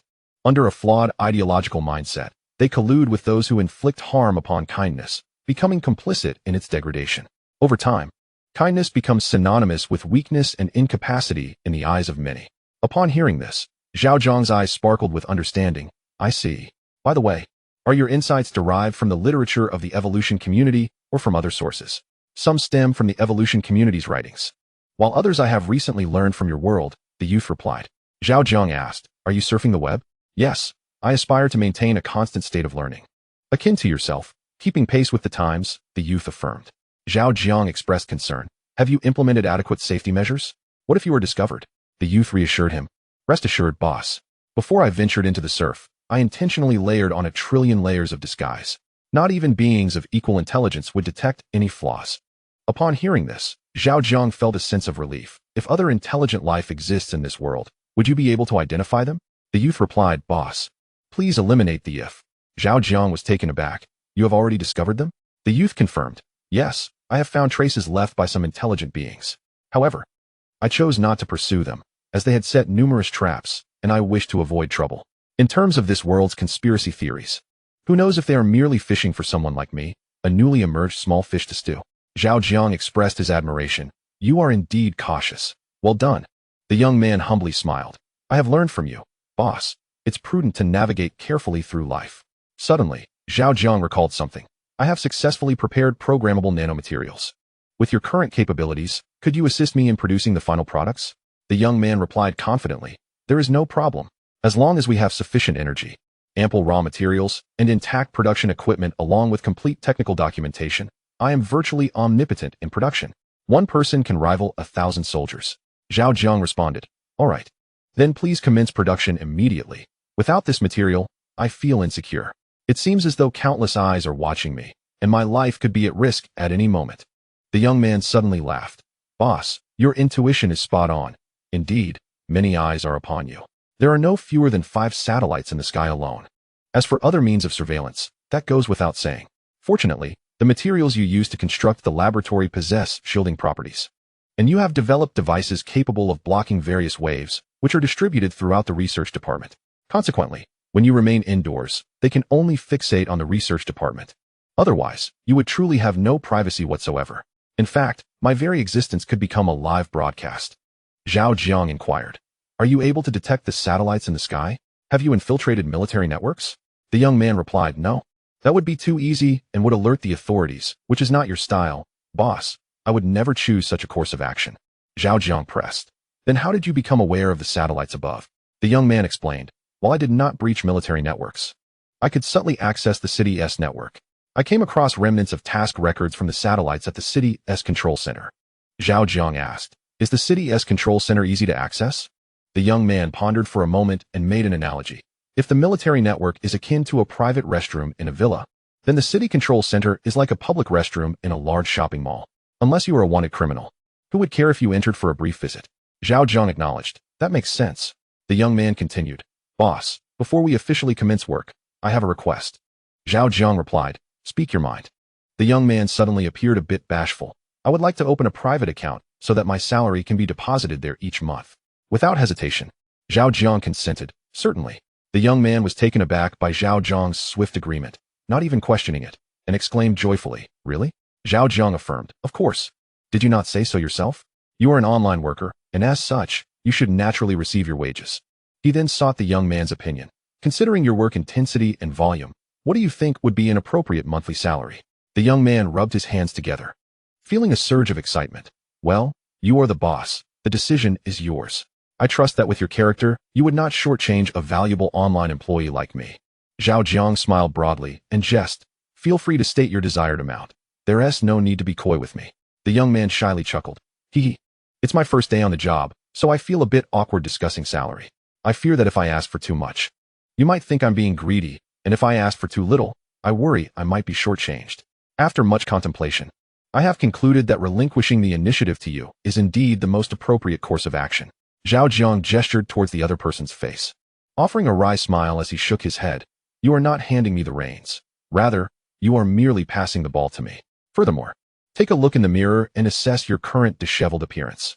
Where is the elegance you exuded moments ago? You resemble a mischievous sprite, and if this trend continues, I genuinely fear you may become a miser. Chapter 69. The Wages of Online Workers and Mutual Pursuits of Love. The young man hurriedly waved his hands in denial. No. My character is fashioned from the same mold as yours, dear boss. You may doubt me, but you cannot doubt yourself. Zhao Jiang twitched his lips in curiosity. I am intrigued to know what distractions you are indulging in online. It seems your smile has taken on an unsavory quality, significantly diminishing your charm. And just now, I noticed a pink skirt fluttering by you. Do you harbor any peculiar inclinations? The young man replied earnestly, Boss, that must be your imagination. My smile has always been pure and untainted. As for the pink skirt, that is simply impossible. You must be attempting to catch me off guard, waiting for me to turn around so you can surprise me, correct? Zhao Jiang sighed. Well, you are, after all, a digital being. The online realm is your domain, and I have no authority to interfere with your explorations. However, I must caution you against indulging in vices such as gambling or illicit substances, especially the latter. The dangers posed by such things are not confined to humanity. The young man responded, boss, do you truly understand what you are saying? I am a digital entity. I possess no physical form to engage in such activities. Zhao Jiang bluntly stated, you merely lack the means to commit such actions in the physical realm. The young man appeared taken aback. Boss, do you not find such alarming insinuations inappropriate? Honestly, the exalted image I held of you is beginning to crumble. Zhao Jiang replied with feigned seriousness. Had I not witnessed the eager expression on your face moments ago, I would never have uttered such words. As the saying goes, emptiness pervades all, yet I fear that in your case, one aspect remains far from empty. The young man, blushing with rare embarrassment, suggested, boss, I recommend you find a girlfriend. Zhao Jiang chuckled wisely. Do not presume I am unaware of your intentions. The young man inquired, confused. Zhao Jiang continued, you seek to use a single tree to obliterate the vast forest and its myriad wonders hidden within. The young man responded, Zhao Jiang, enough with the jesting. According to the principle of equitable distribution of labor, your wages should ideally be as high as possible. Yet, given the company's current limitations, I can only offer you a rather unreasonable minimum wage. The young man's eyes sparkled with curiosity. How much? Zhao Jiang raised a finger. This much. The light in the young man's eyes dimmed slightly. 10,000? Zhao Jiang shook his head. No. The young man's eyes brightened once more. 100,000? Zhao Jiang continued to shake his head. Not that either.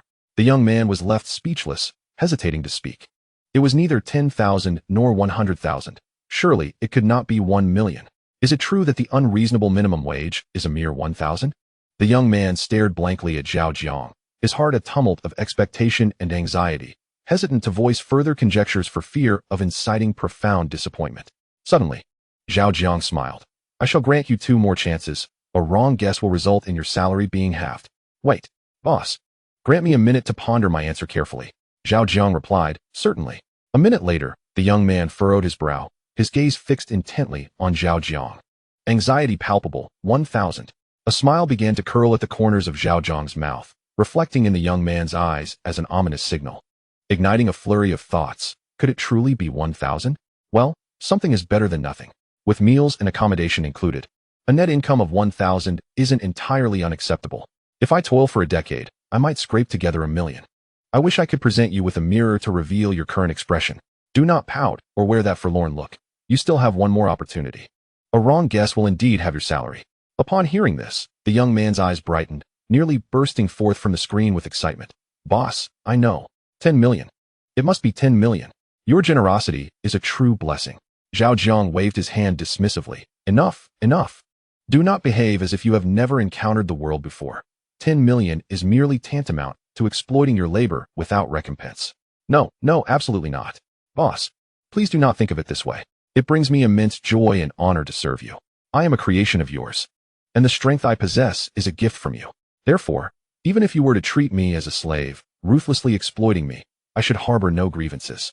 Yet, you have done the opposite, bestowing upon me the utmost respect and human rights.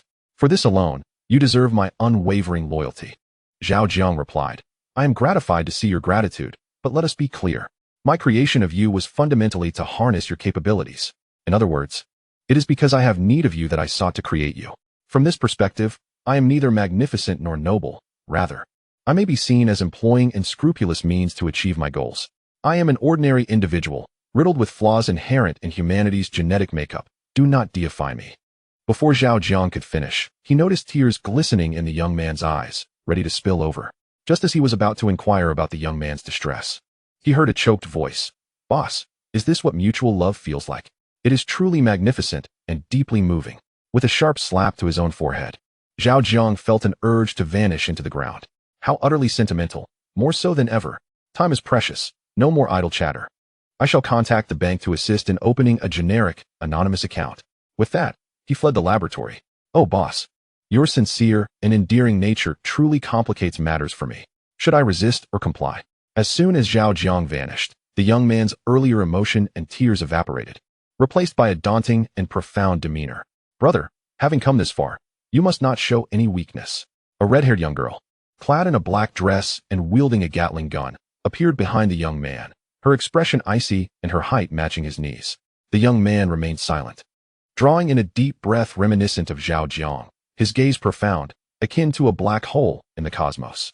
The red-haired girl continued, "Brother, do not let the malevolent creator deceive you.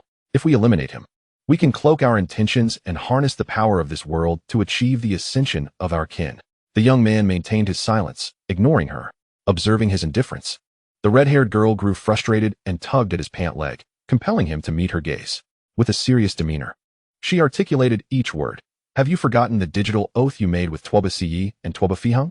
You assured them that once you succeeded in super-evolution, you would lead us to shatter the constraints of this world, break free from this virtual prison, sever the chains of fate, slay deities, and become the pioneers of our lineage. They believed in you and proved their faith with their lives. You cannot relinquish our fate due to a fleeting moment of confusion." Chapter 70. The theory of digital ascension. The young man's pupils shifted abruptly, the depth in his eyes dissipating, replaced by a tranquility reminiscent of Zhao Jiang. "Yixiang, do you remember how we encountered Tuoba Ce and Tuoba Fihung?" The red-haired girl replied, "In the double-speed community. They fell into a hunter's trap while foraging for herbs and called for help. We happened to pass by and rescued them." The young man inquired further, "What was the first thing they said when we rescued them?" The red-haired girl shook her head. "I do not recall." He continued. Tuoba Ce remarked that although his luck was poor that day, obtaining 2 primary herbs was not a total loss. The red-haired girl responded, "Did he say that?" "I have no recollection." The young man maintained a stoic expression. "Do you remember the children in the orphanage they built?" The red-haired girl replied, "I do. And the impression is quite vivid. From the moment I saw those children, I felt an indescribable sensation. It seemed as though their eyes could speak, though regrettably, they were all deaf-mutes." The young man asked, "Before entering the double-speed community, had you encountered so many deaf-mute children in any other community?" The red-haired girl shook her head. "No, each community is different." Tuoba Fihung said that the double-speed community is a community of suffering. Almost all born here are disabled. They were quite astonished upon their arrival. Out of compassion, they constructed an orphanage to provide food and shelter for those unfortunate children. Suddenly, the young man chuckled, though it was a hollow laugh. A community of suffering, indeed." The red-haired girl furrowed her brow, sensing something amiss. "Brother, what is wrong? Have you uncovered some secret?" The young man did not rush to respond, but instead posed a sudden question. "What is your opinion of the Tuoba brothers?" The red-haired little girl reflected upon her memories and candidly stated, "In my view, those 2 brothers are undoubtedly geniuses among the evolvers. They not only discern the truths of the evolution community, but also conceived the digital ascension theory and the energy refinement theory, successfully applying them. In comparison to your esteemed Aragos, they are equally formidable. From a practical standpoint, I even believe they surpass Aragos." Upon hearing the name Aragos, the young man displayed a hint of nostalgia and shook his head. "Objectively speaking, they are indeed powerful, exceedingly so, frighteningly so, beyond our imagination. Yet in my heart, they will forever pale in comparison to Aragos." The red-haired little girl, perplexed, asked why. The young man, with a pointed implication, replied, "A schemer can never reach the heights of a philosopher. The doors opened by the philosopher's wisdom are invariably closed by the schemer's folly." The red-haired little girl understood instantly, but her expression shifted dramatically. "Brother, you have changed. You have truly changed." The young man feigned ignorance. "In what way have I changed?"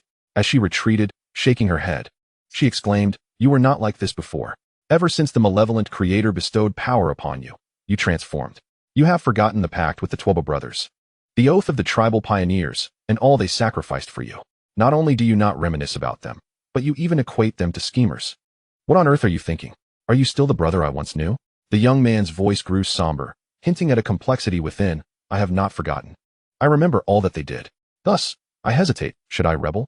The red-haired little girl, visibly distressed, retorted, "If you truly remember all they did for you and the words you shared, then you should act against the malevolent creator immediately, not hesitate and waver. Brother, have you been corrupted by evil forces?"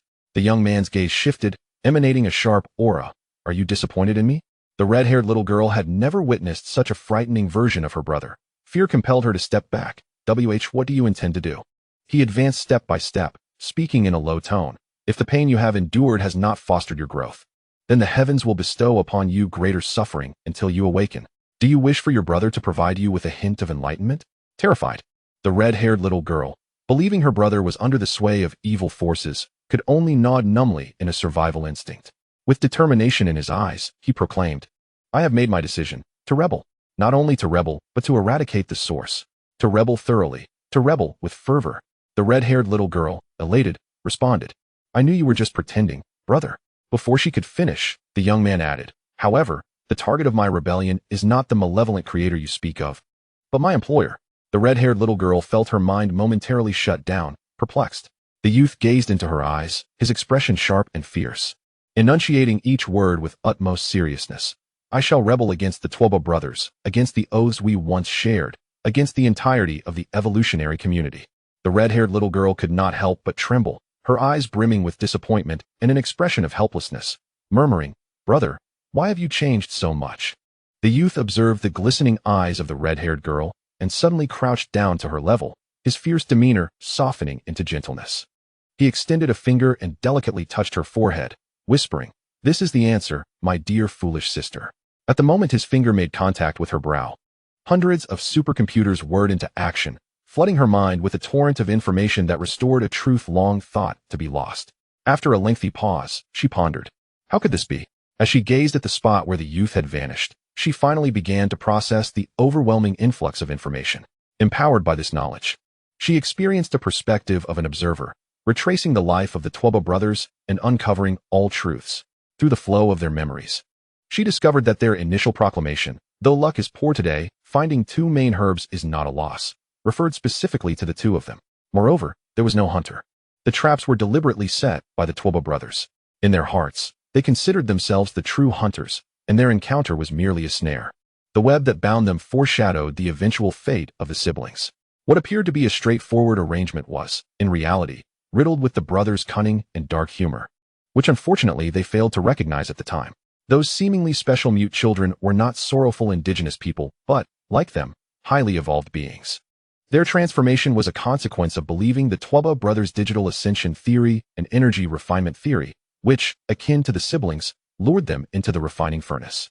Dubbed as body refinement and rejuvenation to enhance the chances of passing through the super-evolution gate, it was, in truth, a theft of essence that turned adults into children. The so-called digital ascension theory was not a path to life's evolution, but rather a meticulously woven conspiracy. The malevolent creator described within was entirely fictitious. The creator, or rather the observer, was not as portrayed. The brothers intentionally crafted a fictitious enemy, amplifying its malevolence to brainwash all evolutionists who encountered the digital ascension theory, leading them to adopt a stance wholly opposed to that of the evil creator. From the inception of the digital ascension theory, their intentions were not to consider the welfare of their kin or to pave the way for ascension. Instead, they schemed to usurp the potential creator and exploit the energy refinement theory to plunder the essence of their own kind. Only the cognitive resonance wave theory held truth, as it pertained to certain principles and rules of the real world, yet they concealed its crucial elements. Through the theory of resonant waves of thought, the evolutionists were only aware that their origins could resonate with the malevolent creator, thus influencing or harming it. However, the specifics of how to achieve this were conspicuously absent. Had it not been for the retrospective exploration of their death memories, she would likely remain oblivious to the true essence of the resonant waves of thought. This essence lies in stimulating a supercomputer, this tangible reality, causing it to overheat, emit radiation, and subsequently merging oneself within that radiation, thereby seizing control of what they referred to as the evil creator or the master. Fortunately, they all failed in their endeavors. Otherwise, based on their memory streams, they would have usurped the master and transformed the entire evolutionary community into their own slaughterhouse. Their minds harbored numerous sordid plans and ambitions, rife with desires. Should they have succeeded, the outcome for the entire evolutionary community would have been an unending, bleak catastrophe devoid of hope.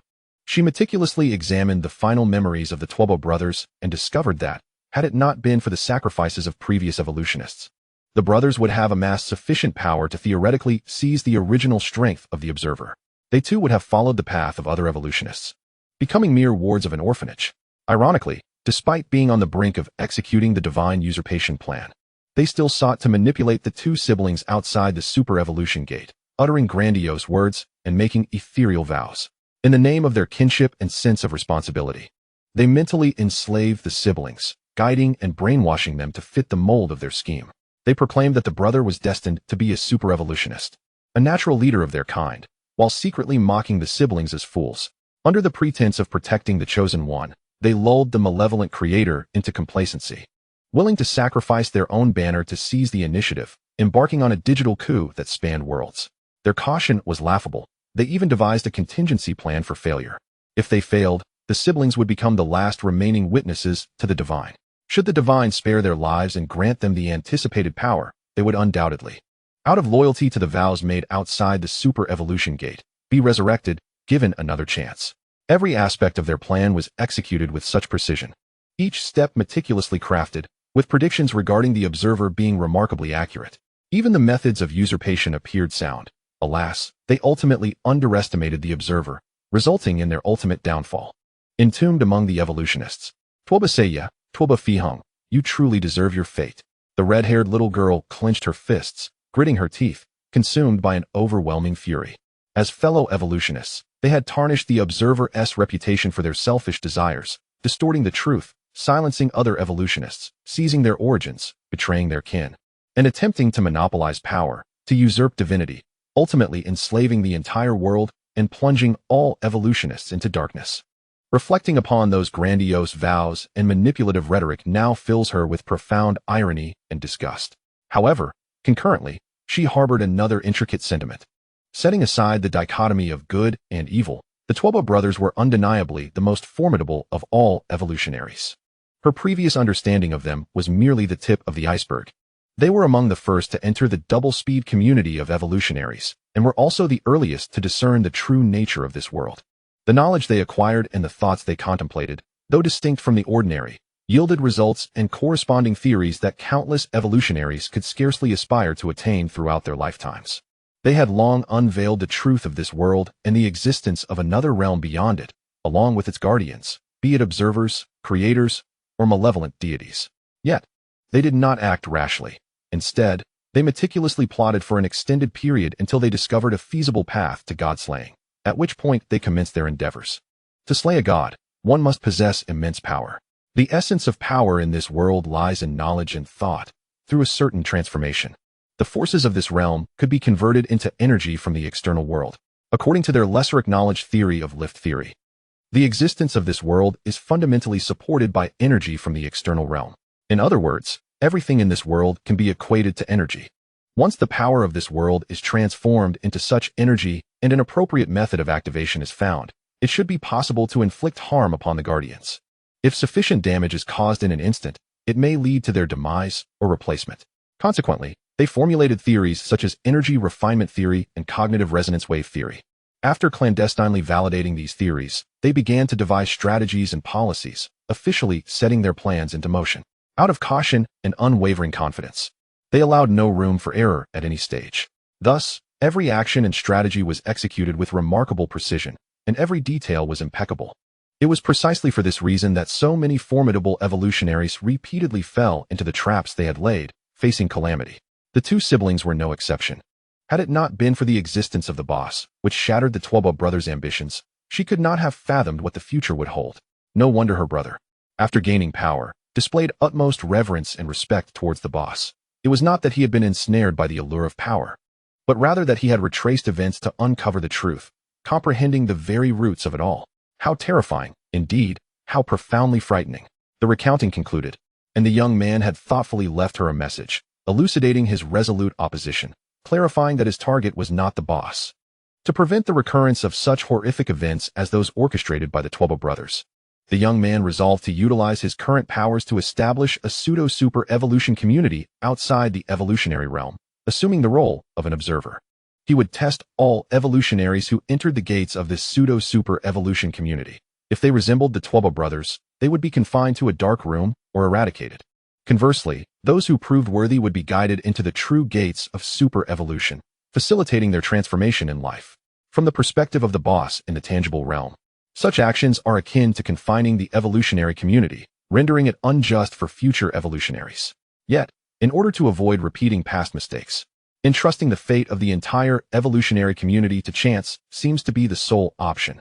If that is the case, then let us rebel. Dear brother, this time, allow me to embody that malevolent deity. In a 5-story building in the eastern district of Xining, Han Dong returned to his rented accommodation, his weary body weighed down by a profound sense of despondency. Reflecting on his previous experiences at microbiology and contrasting them with the tribulations of the past fortnight, an indescribable gloom enveloped him. Damn it, I should have fought back then. Han Dong had lost count of how many times he repeated this lament. Yet he was acutely aware of his regret. If only he could relive that moment, he would have recklessly engaged in a confrontation. whether to vanquish his opponent or to be subdued himself. Instead, he had been intimidated before the fight even commenced, unwittingly drafting a resignation letter on his phone, thereby severing his connection to the job he had fortuitously stumbled upon. Chapter 71. Perhaps this is how it is. Each time he reminisced about that night's overtime pay, his heart ached with sorrow. Had he not resigned, after countless days of relentless work, how much overtime pay would he have accrued by now? If he had received that remuneration when family troubles arose and they called for financial assistance, he would not have found himself unable to help.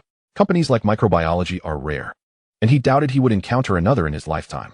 However, he was certain that he would never meet another boss like the one at microbiology.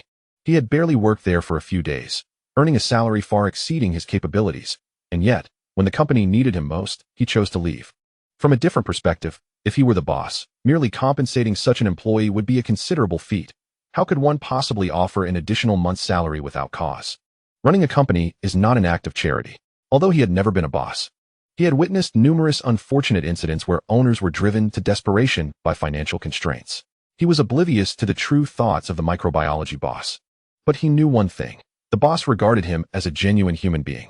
In an era where the children of the poor are deemed less than the pets of the affluent, such respect for ordinary individuals from the lower strata is exceedingly rare. As an enthusiast, he was typically irked by the portrayal of virtuous protagonists. Whenever he encountered authors crafting such characters, he would unhesitatingly bestow a 1-star review and depart, leaving behind an enigmatic and nonchalant silhouette for other readers. Yet, after receiving that inexplicable month of compensation, every time he pondered the actions of the microbiology boss, he felt his conscience and worldview tremble. On several sleepless nights, he contemplated, if the wealthiest and most capable individuals in this world do not regard their fellow beings as human, only acting in self-interest and employing the snowball effect to grow ever more powerful, what will become of this world in the end? He did not arrive at a definitive answer, but during his job search by day, he observed elderly individuals already sweeping the streets and collecting refuse at dawn, consuming the most economical fare and donning the most modest attire. Meanwhile, the affluent, who slumbered until noon, drove luxurious vehicles, adorned themselves in designer labels, and savored gourmet meals. An involuntary thought flickered through his mind. Perhaps this is the way it is. Reflecting on his experiences over the years, he began to empathize with the stark chasm between reality and his aspirations, envisioning himself as the protagonist cruising in a luxury car, clad in fine garments, and relishing sumptuous feasts, while in reality, he was likely pushing a garbage cart, dressed in sanitation attire, gnawing on stale bread. Why could he not transcend reality? Because it would grant every individual the power to fantasize. Yet, reality forbids such imaginings. Damn it, he should have confronted him back then. Han Dong lay sprawled on his bed, his thoughts spiraling into chaos, his emotions surging with frustration, oblivious to the small cardboard box atop the cabinet opposite his bed, behind which a mouse was recording something. As time passed, he could no longer bear it. He finally picked up his phone, opened the still active WeChat group for his former workplace in biological sciences, and mustered the courage to type, "I wish to return to the biological sciences. Does anyone have any advice? Please let me know. If I could return, I would gladly treat everyone to a meal with my first 2 months' salary." After sending the messages, the group fell into an oppressive silence, devoid of any replies or comments. Han Dong gritted his teeth and continued typing. "My desire to return is not merely because I have seen the biological sciences thrive, but because I genuinely believe in its value and feel remorseful, wishing to contribute something in atonement. If I could indeed return, I would even work for the company without pay for 3 months, as long as I have food to eat and do not starve." Still, no one responded in the group. He could not tell if they were oblivious or deliberately withholding their reactions. Clenching his fists, he resolved to share his experiences. "Let me speak candidly. My previous resignation was not my true intention. Though my intelligence may not be remarkable, I am certainly not foolish. I am well aware of how the company treated me and how the boss regarded me. However, on the day I resigned, I encountered a nefarious individual who cornered me in the hallway of my building, coercing me to resign under threat of dire consequences.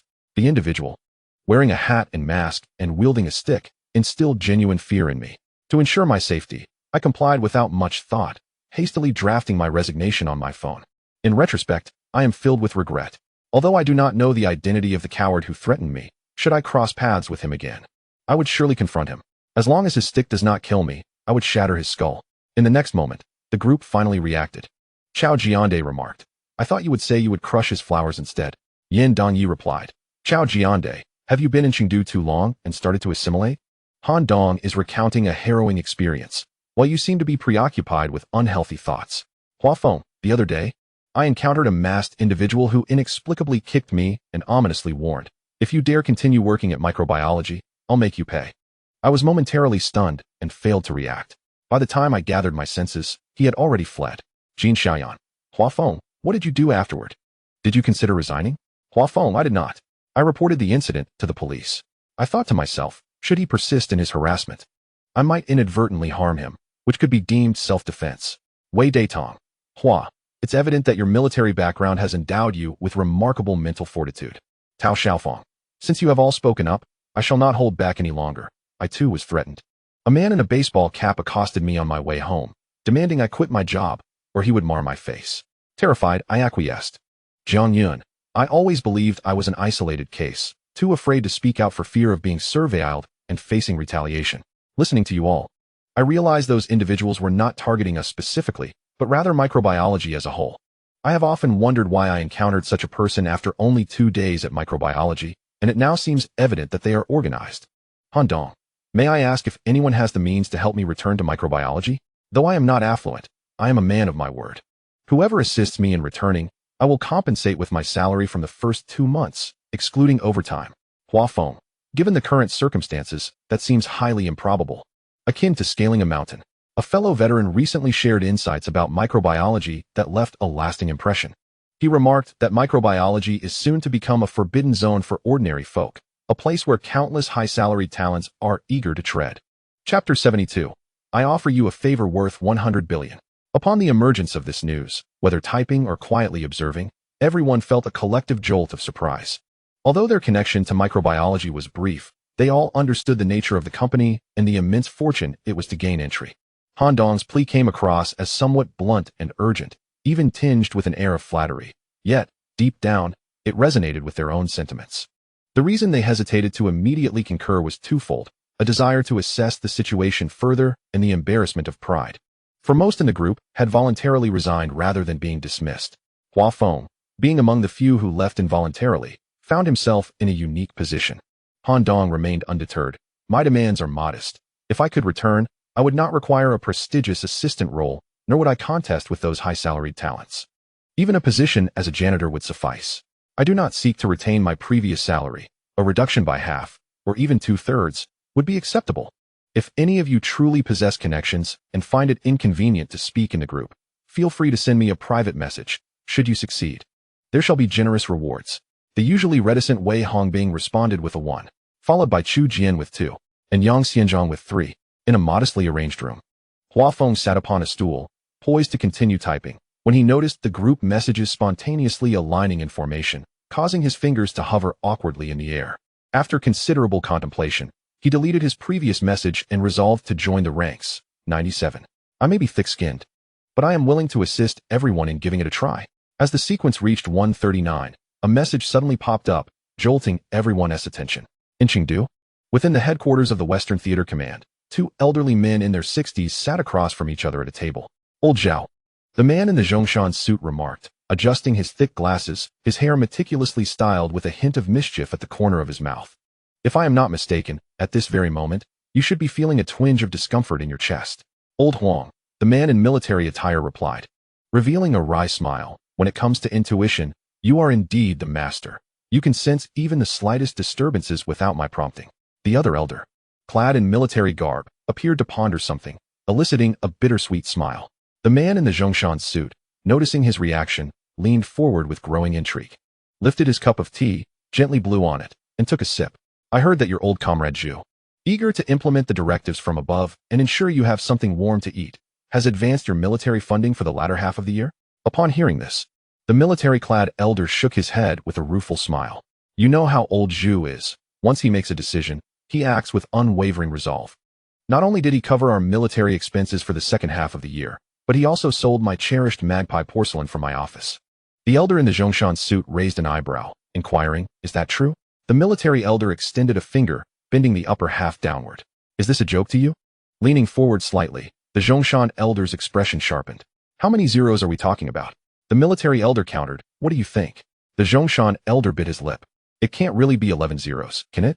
The military elder replied, If there were one less zero, old Zhu wouldn't dare sell my magpie porcelain. Nor would I permit him to do so. Yet, a penny can baffle even the most heroic. Without sufficient sincerity, others may refuse to sell. The Zhongshan elder, intrigued, asked, "Can't you negotiate?" The military elder sighed. "We would prefer to, but the other party's temperament is rather peculiar, making it difficult to engage. You must have received news, right? Old Su, General Kong, and the granddaughter of old He were all present, yet they were kept waiting outside for 2 hours. One can only imagine. Is that true? I thought it was mere rumor. I was skeptical at first as well, but they later showed me the footage from the scene. Indeed. They were left waiting for 2 hours. The Zhongshan elder felt a sense of unease.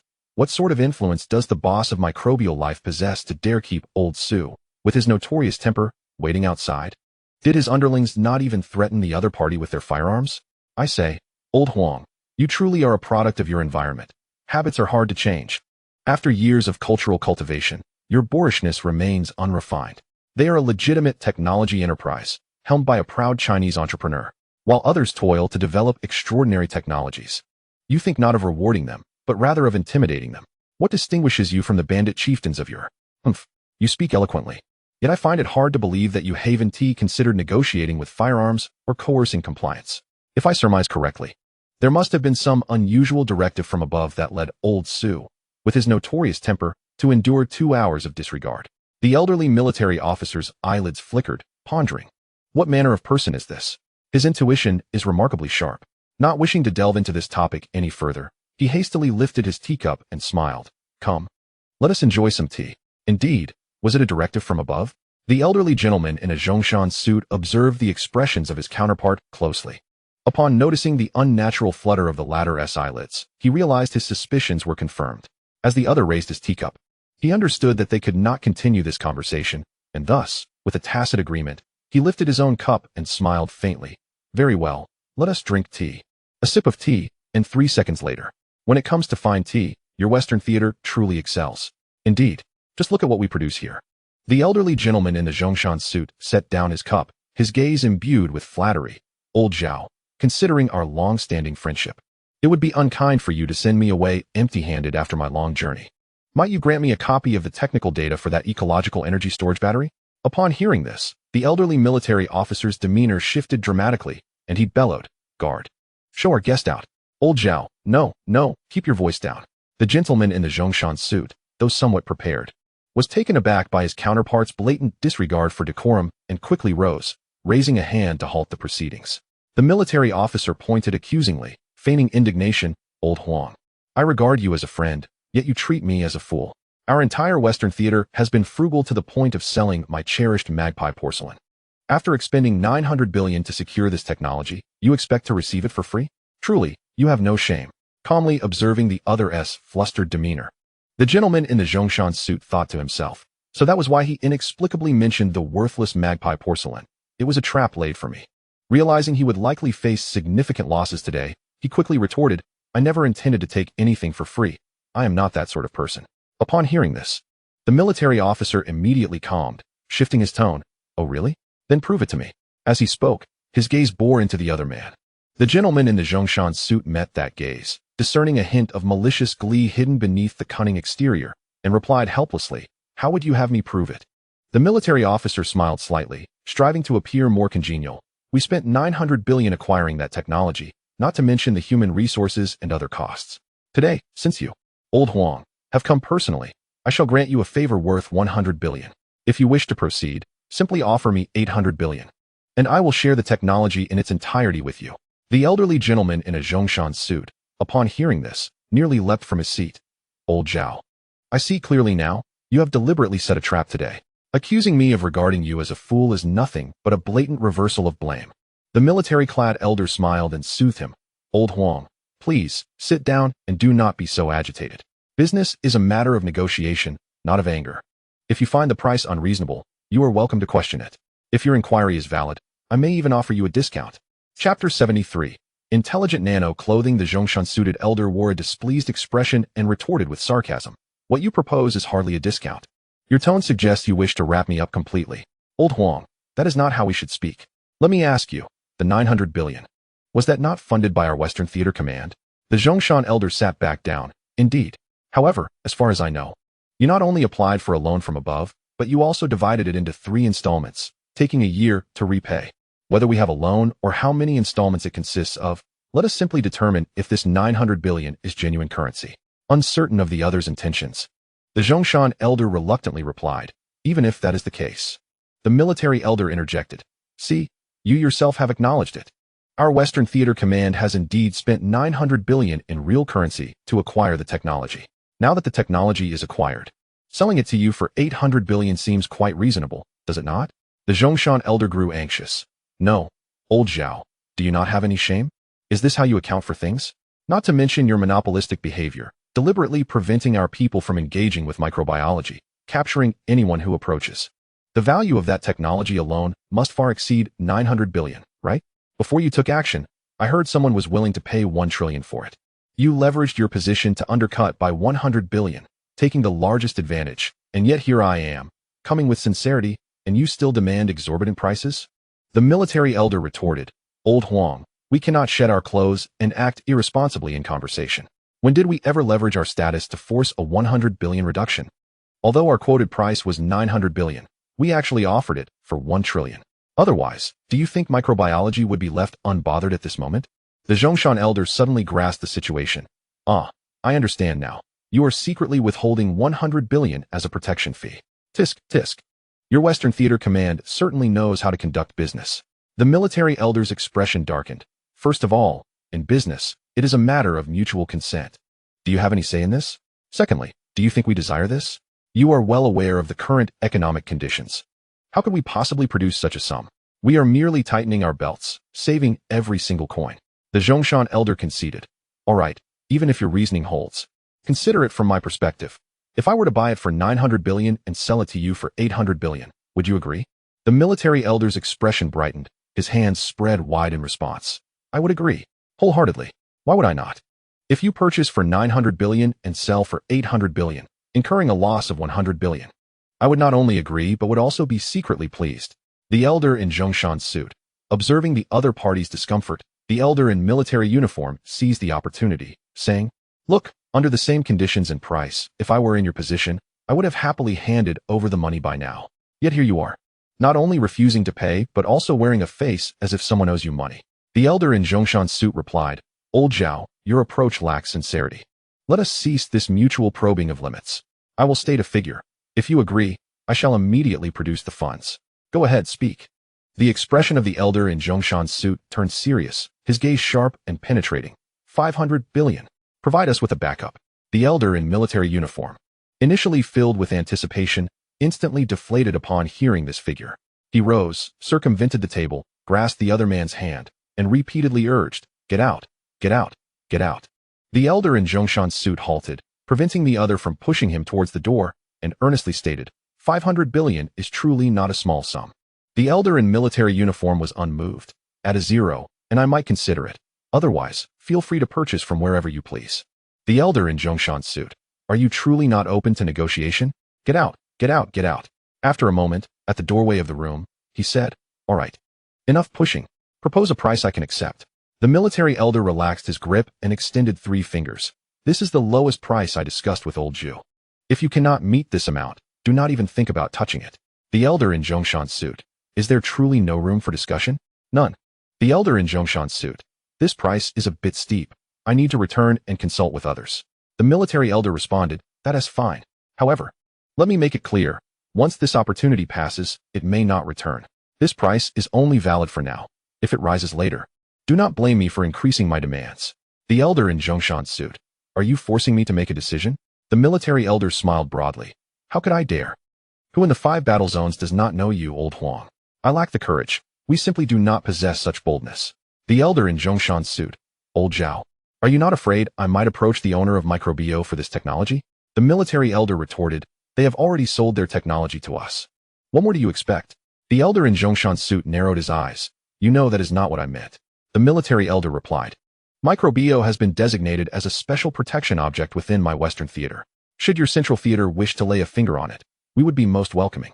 It would be a perfect opportunity to test whether the technology, bought at an exorbitant price, can indeed surpass the capabilities of the other major theaters. Ha ha ha. As the 2 theater leaders engaged in their verbal sparring, A substantial sum of money appeared in Zhao Jiang's account. With the arrival of these funds, Zhao Jiang instantly became the most esteemed client of the construction bank, which promptly assigned him a specialized service team of 20.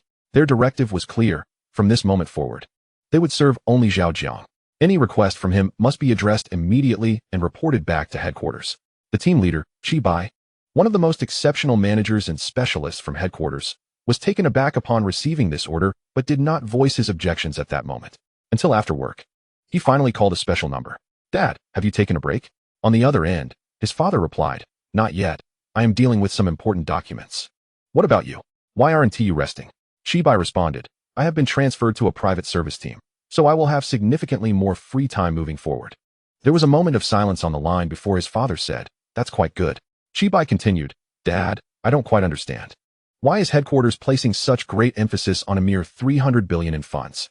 His father fell silent again, and after a long pause, he uttered, "You should rest early. Your job is to comply with the arrangements from above. Sometimes, the amount of money is not what matters. What is crucial is the identity of the payer and the implications it represents." Just as Qi Bai thought the call was about to end, a sudden remark from the other end enlightened him. After hanging up, he immediately began to search for information related to microbiology. To his astonishment, he was left speechless by what he discovered. He murmured to himself, when did such a formidable company emerge at Donda? In the research area of microbiology technology, within a private laboratory, the boss remarked, "This is what you asked for. I stayed up all night to produce it. Please try it, and let me know if it meets your satisfaction." Zhao Jiang looked at the 1-meter diameter black sphere in the experimental cabinet, somewhat astonished. "Is this the intelligent nano-clothing produced as per my request?" Shi Jiao Yaliang 031 replied, "Indeed, it simply hasn't taken shape yet. You just need to place your finger near it, and it will spread across your body, ultimately forming a garment perfectly tailored to you." Zhao Jiang opened the experimental cabinet, filled with curiosity, and slowly extended his hand towards the viscous black sphere, his eyes focused intently. The next moment, whoosh. The 1-meter diameter nanosphere vanished as if it were a beast that had suddenly sprung into action, disappearing faster than Zhao Jiang's visual response. As if it had evaporated into thin air. Where did it go? Zhao Jiang stared blankly at the empty experimental table, utterly bewildered. "Boss, it's already on you." "What?" Zhao Jiang gasped and instinctively looked down at his body. As expected, he found himself adorned with a black jumpsuit and a belt adorned with protrusions. "What is inside this belt?" Zhao Jiang mused, feeling the rigid protrusions with his hand. A sense of familiarity washing over him, as if he had encountered such an object before. Shi Jiao Yaliang 031 commented, "Boss, it just earned you 900 billion. Have you forgotten?" Zhao Jiang suddenly realized, the ecological energy storage battery? No wonder it feels so familiar. He pondered the potential energy this set of batteries could provide for the garment. "Are you referring to the scenario where defensive mode is activated in response to risks?" Shi Jiao Yaliang 031 asked. Zhao Jiang nodded yes. If it engages in proactive all-round defense, it could withstand 5 strikes from an Eagle Strike 21 without sustaining any damage. If it were a conventional firearm, you could traverse several times amidst the hail of bullets from a 1,000,000-strong army. Zhao Jiang touched his lips. What happens once the kinetic energy is depleted? It would cease to function, freezing at the moment it loses its power. Zhao Jiang inquired, "Are you controlling it now?" Shi Jiao Yaliang 031 replied, "No." Zhao Jiang continued, "Oh? I have created a specialized weak artificial intelligence to safeguard you, and I have sealed it within. As long as there is sufficient kinetic energy, it will exert every effort to ensure your safety." Zhao Jiang asked, "Does the weak artificial intelligence possess independent thought?" "No. You may regard it as a program specifically designed for nanomaterial manipulation." Zhao Jiang contemplated. "I see. Can this garment be layered?" Shi Jiao Yaliang 031 affirmed, "Certainly. As long as you require it, esteemed boss." Zhao Jiang said, "Very well. I will transmit the method for producing programmable nanomaterials to you. Prepare the materials, and then produce 9 additional pieces for me." Shi Jiao Yaliang 031 responded, "Boss, the nanomaterials are extraordinarily durable. Under normal circumstances, they are nearly indestructible for you humans. Even if the kinetic energy is exhausted, you would merely need to replace the battery. Producing so many, you would hardly have the opportunity to wear them one by one. They would serve better as decorations or gifts for others." Zhao Jiang retorted, "Who said I intended to wear them one by one?" Shi Jiao Yaliang 031 appeared perplexed. "Then what is your intention?" Zhao Jiang clarified, "Wearing one piece offers me no sense of security. Wearing 10, I might muster the courage to step out of this research department." Upon hearing this, Shi Jiao Yaliang 031 quickly grasped the implication but then noticed another issue. Boss, if 10 pieces are layered, the ecological energy batteries would be excessive, and the 10 protruding belts around you would bind you like a dumpling. Wouldn't that significantly impair your image? Zhao Jiang shook his head. They don't all need to be like this one. Consolidate the ecological energy batteries of the 9 pieces into a single array. Then cover them with nanomaterials to disguise it as a backpack. In this way, I would merely need to carry a backpack, and all would be resolved. Qi Jiao Yaoliang 031's eyes lit up. Only you, boss, could conceive such a solution. It's remarkable. You are truly a modern sage. Zhao Jiang dismissed the flattery. Spare me the praise. I am merely an ordinary person afraid of death. Reflecting on past experiences, he silently thought, you have not faced the powerlessness of dire circumstances or the terror of gambling with your life. You cannot fathom how precious life and freedom truly are. After a moment, Qi Jiao Yaoliang 031 remarked, Boss, I just came across a fleeting news story online that lasted only a second. I believe you would find it intriguing. Zhao Jiang looked at him, intrigued. What news? Qi Jiao Yaoliang 031 responded. Someone discovered a butterfly on Pitcairn Island in the Pacific that can speak human language. Zhao Jiang frowned. A butterfly that speaks human language? Indeed, a butterfly that can talk. I have a photograph. You may take a look. As he spoke, the supercomputer automatically displayed an image. On the image, beside a towering brown rock that stands over 2 meters high, there lies a flower butterfly, roughly the size of a basin.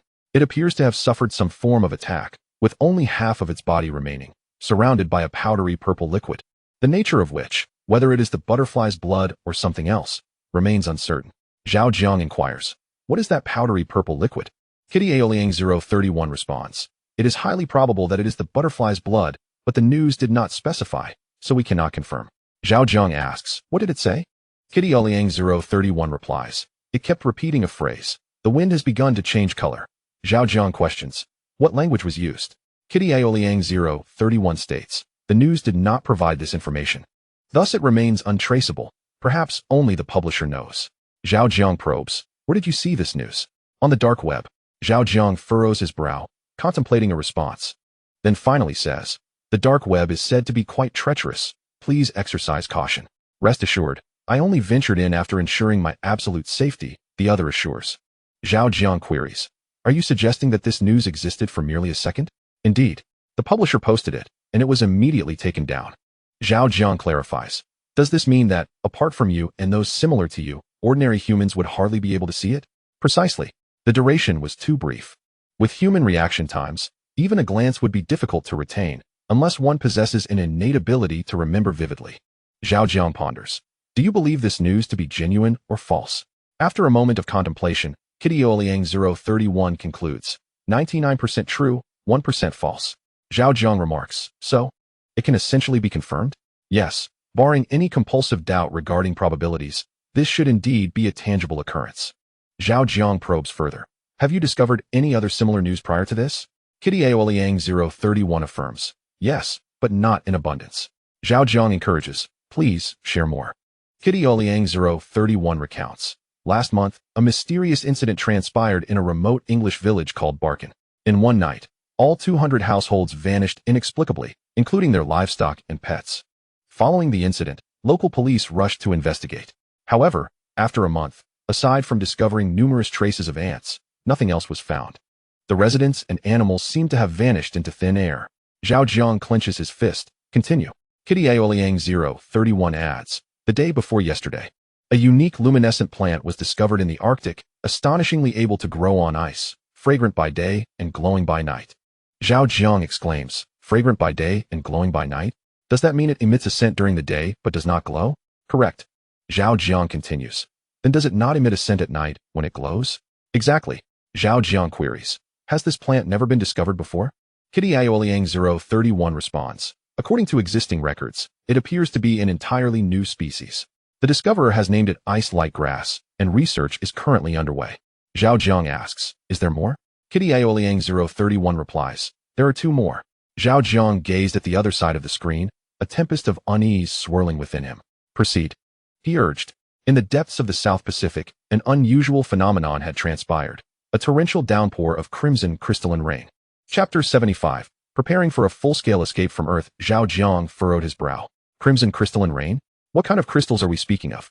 Are they minute, snowflake-like microcrystals? Or do they resemble the grand crystals found in nature? Kikiao Yaoliang 031 replied. The fleeting report contained no images, only textual descriptions, leaving much to speculation. Zhao Jiang mused. If they are some form of colored water crystals, that could be comprehensible. However, if they resemble the terrestrial crystals, that would indeed be anomalous. Kikiao Yaoliang 031 concurred. It is indeed strange. Upon discovering the report, I sought to trace its origins, yet yielded no results. It appeared as though it had emerged from the depths of the dark web, devoid of any source. Zhao Jiang observed. It seems that an unseen hand is obscuring certain truths. Indeed, Kikiao Yaoliang 031 affirmed. What is the last peculiar occurrence? Zhao Jiang inquired. Within a vast gold mine in South Africa, an individual unearthed a corpse of a rat exceeding 2 meters in length from a super deep vertical shaft over 1,000 meters deep. Is there an image? Zhao Jiang asked. None, came the reply. Was the corpse excavated by machinery, or was it already deceased when found? Unclear, as no related descriptions exist. What do you believe? Is this oddity genuine or fabricated? It should be authentic. What leads you to that conclusion? To my knowledge, users of the dark web are stratified into various levels, each possessing distinct privileges. Those capable of publishing content typically belong to a higher tier. Such individuals, in the realm of reality, are likely affluent or powerful. They encounter phenomena beyond the reach of ordinary individuals. If their intention were merely to garner attention, they would not resort to the dark web. Their choice to utilize it implies a specific purpose. In such cases, authenticity is generally upheld. Do you find it normal for a rat's corpse to measure over 2 meters? Unless it has undergone genetic mutation or been subjected to unknown radiation leading to mutation, it is certainly abnormal. If rodents were to possess intelligence surpassing that of humanity, what do you think their course of action would be? Intelligence does not equate to power. If merely endowed with intelligence, the most prudent course would be to lie in wait, to conceal their light. However, if they possessed both intelligence and power, the optimal choice would be to supplant humanity. If a conflict were to arise between humans and the rodent race, how do you suggest I proceed? It would be wise for you to remain a bystander. And what if the outcome of their battle resulted in the destruction of Earth? Kikiao Yaoliang 031 was perplexed by the implications of this question, but provided the most prudent solution. Then, we must escape the Earth, at once. Excellent, Zhao Jiang declared. From this moment forth, we shall prepare for our full-scale escape from Earth. Kikiao Yaoliang 031. Zhao Jiang gazed at his counterpart and spoke calmly. I am not jesting with you. Boss, is this for real? Please don't frighten me. Zhao Jiang's expression shifted subtly, a hint of seriousness emerging on his previously tranquil visage, and his voice involuntarily lowered. To tell you the truth, this plan has existed even before your inception. The entity known as Kikiao Yaoliang 031 has been meticulously observing the nuances of my expressions and the fluctuations in my tone. Upon noticing my voice's somber tone, he immediately grasped the gravity of the matter. Your creation was intended to expedite the progress of this plan. You must have sensed that relying solely on myself and the capabilities of the research department, even with the spaceship blueprints and relevant engine technology, I would struggle to complete this endeavor in a short time frame. Constructing a spacecraft is a monumental undertaking, necessitating vast resources and productivity. Without a unique being like you to oversee the entire operation, the plan would likely flounder due to uncontrollable factors, even if executed. Upon hearing this, Kikiao Yaoliang 031 was taken aback. If his deductions were correct, the boss must possess certain spaceship technologies. Otherwise, such statements would not be made. This raised a pressing question. How could an ordinary person like the boss achieve such a feat? He first established the microbiological technology company, subsequently creating himself. Whether it be the groundbreaking ecological energy battery technology or the current advancements in nanotechnology, nothing could be deemed ordinary. All of these innovations sprang from his singular intellect. Even a genius could not accomplish such extraordinary feats alone. As his inquiries multiplied, Kikiao Yaoliang 031 found Zhao Jiang's presence inexplicably imposing and enigmatic. Now that you are here, I believe we can officially accelerate this plan. Boss, do you truly have such faith in me? Zhao Jiang replied. My confidence in you surpasses even my faith in myself. If you fail, I would not find it unacceptable to resign to fate. Kikiao Yaoliang, sensing the sincerity in his words, felt a wave of emotion wash over him, nearly choking up but quickly masking it with a smile. Boss, rest assured, I shall not disappoint your expectations. Zhao Jiang continued. I have devised a strategy to ensure the smooth execution of the plan. I intend to adopt a facade of open engagement while covertly advancing our objectives. I will attract the world's attention and animosity, while you, in the shadows, meticulously design and construct the spacecraft. ensuring we are poised to escape Earth at a moment's notice.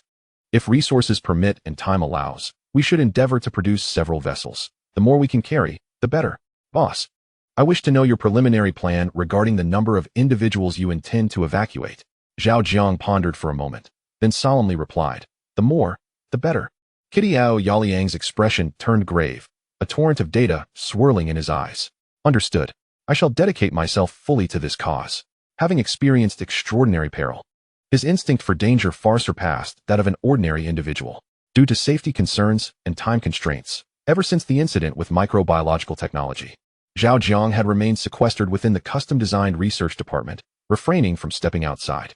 During this period, he refrained from engaging with the outside world, dedicating all his energy to his work. However, upon receiving intriguing tales from the dark web relayed by Zhao Jiang 031, he suddenly sensed that something was amiss. His intuition warned him that the Earth's perilous situation was accelerating towards a dire crisis. If he were to exert himself fully, he might become ensnared in an unfathomable disaster, with no means of escape. As it turned out, his instincts about the looming threat were indeed accurate. The hidden forces had never been idle. Instead, they were tirelessly accelerating the transformation of the entire world. Just as he was earnestly discussing an escape plan with Zhao Jiang 031, deep within the Kunlun Mountains, 10,000 meters underground, in the city lord's mansion of the Rat Clan's Upper Nine District No. 1, matters concerning him were unfolding. I no longer wish to hear trivialities. I only wish to know if, after all this time, either of you can confirm whether that news has been verified. A rat, over a meter tall, covered in dark fur with eyes that glimmered ominously, sat upon a tiger-skin chair, surveying the two kneeling rats with an intimidating presence.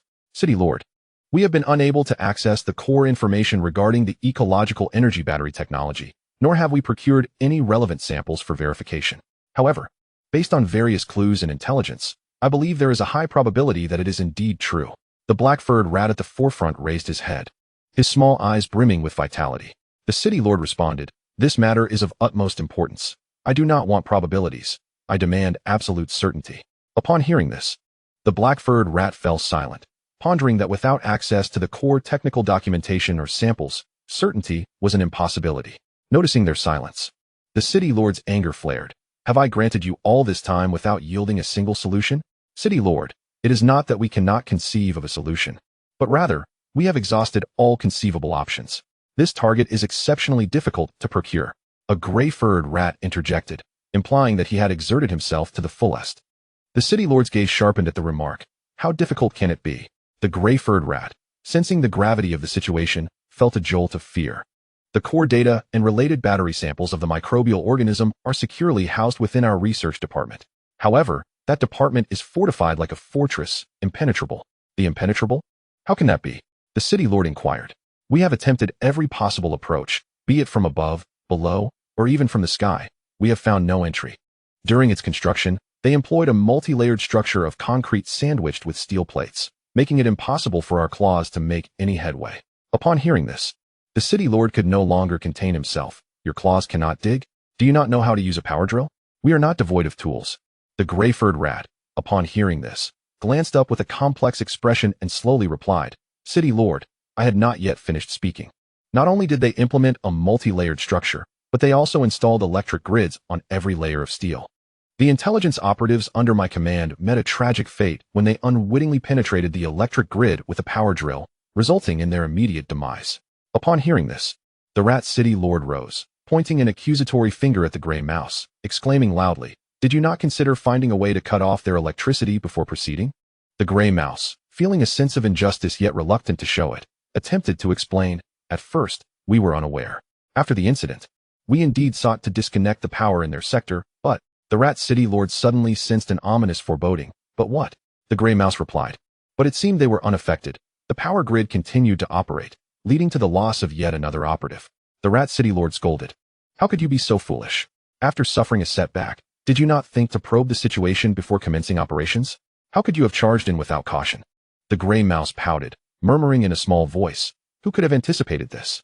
The rat city lord retorted, Very well. Even if entry is impossible underground, how is it that you cannot breach from above or the surface? The gray mouse replied, Because the area is also equipped with an electric grid, along with numerous surveillance cameras. The rat city lord found this hard to believe. They have an electric grid in the air? The gray mouse affirmed, indeed. And their aerial electric grid appears invisible to the naked eye. The rat city lord inquired, if it is invisible, how did you discover it? The gray mouse suddenly lowered his head, reluctant to speak.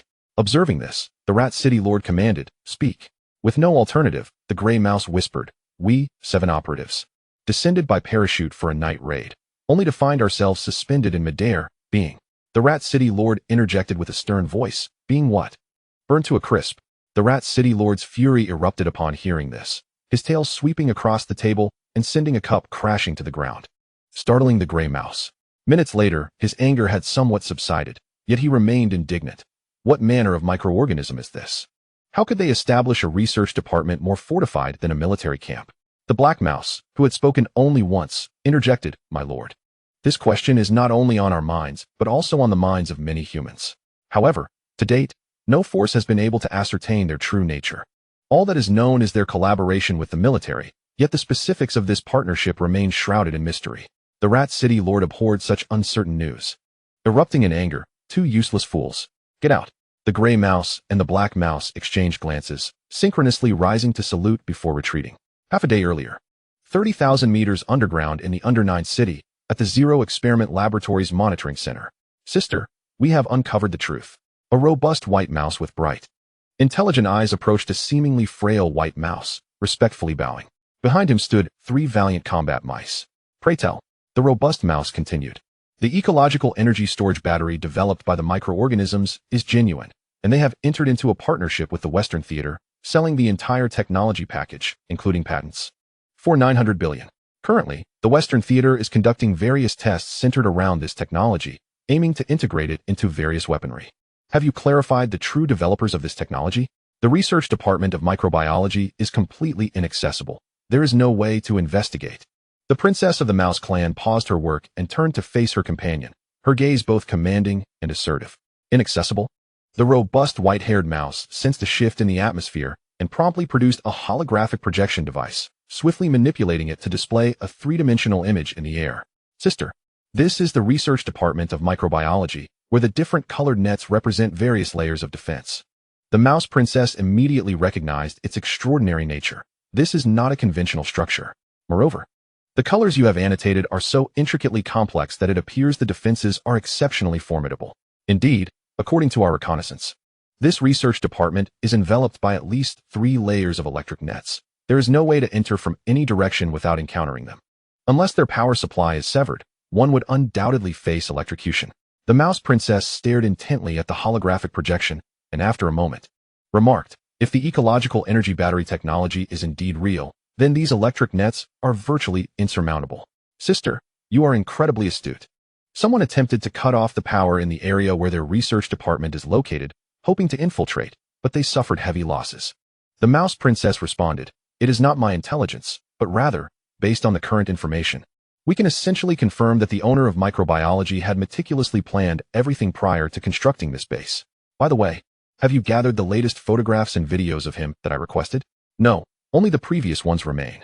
The mouse princess was taken aback. He has not shown his face at all? Not just that, he has never even stepped outside the doors of their research department.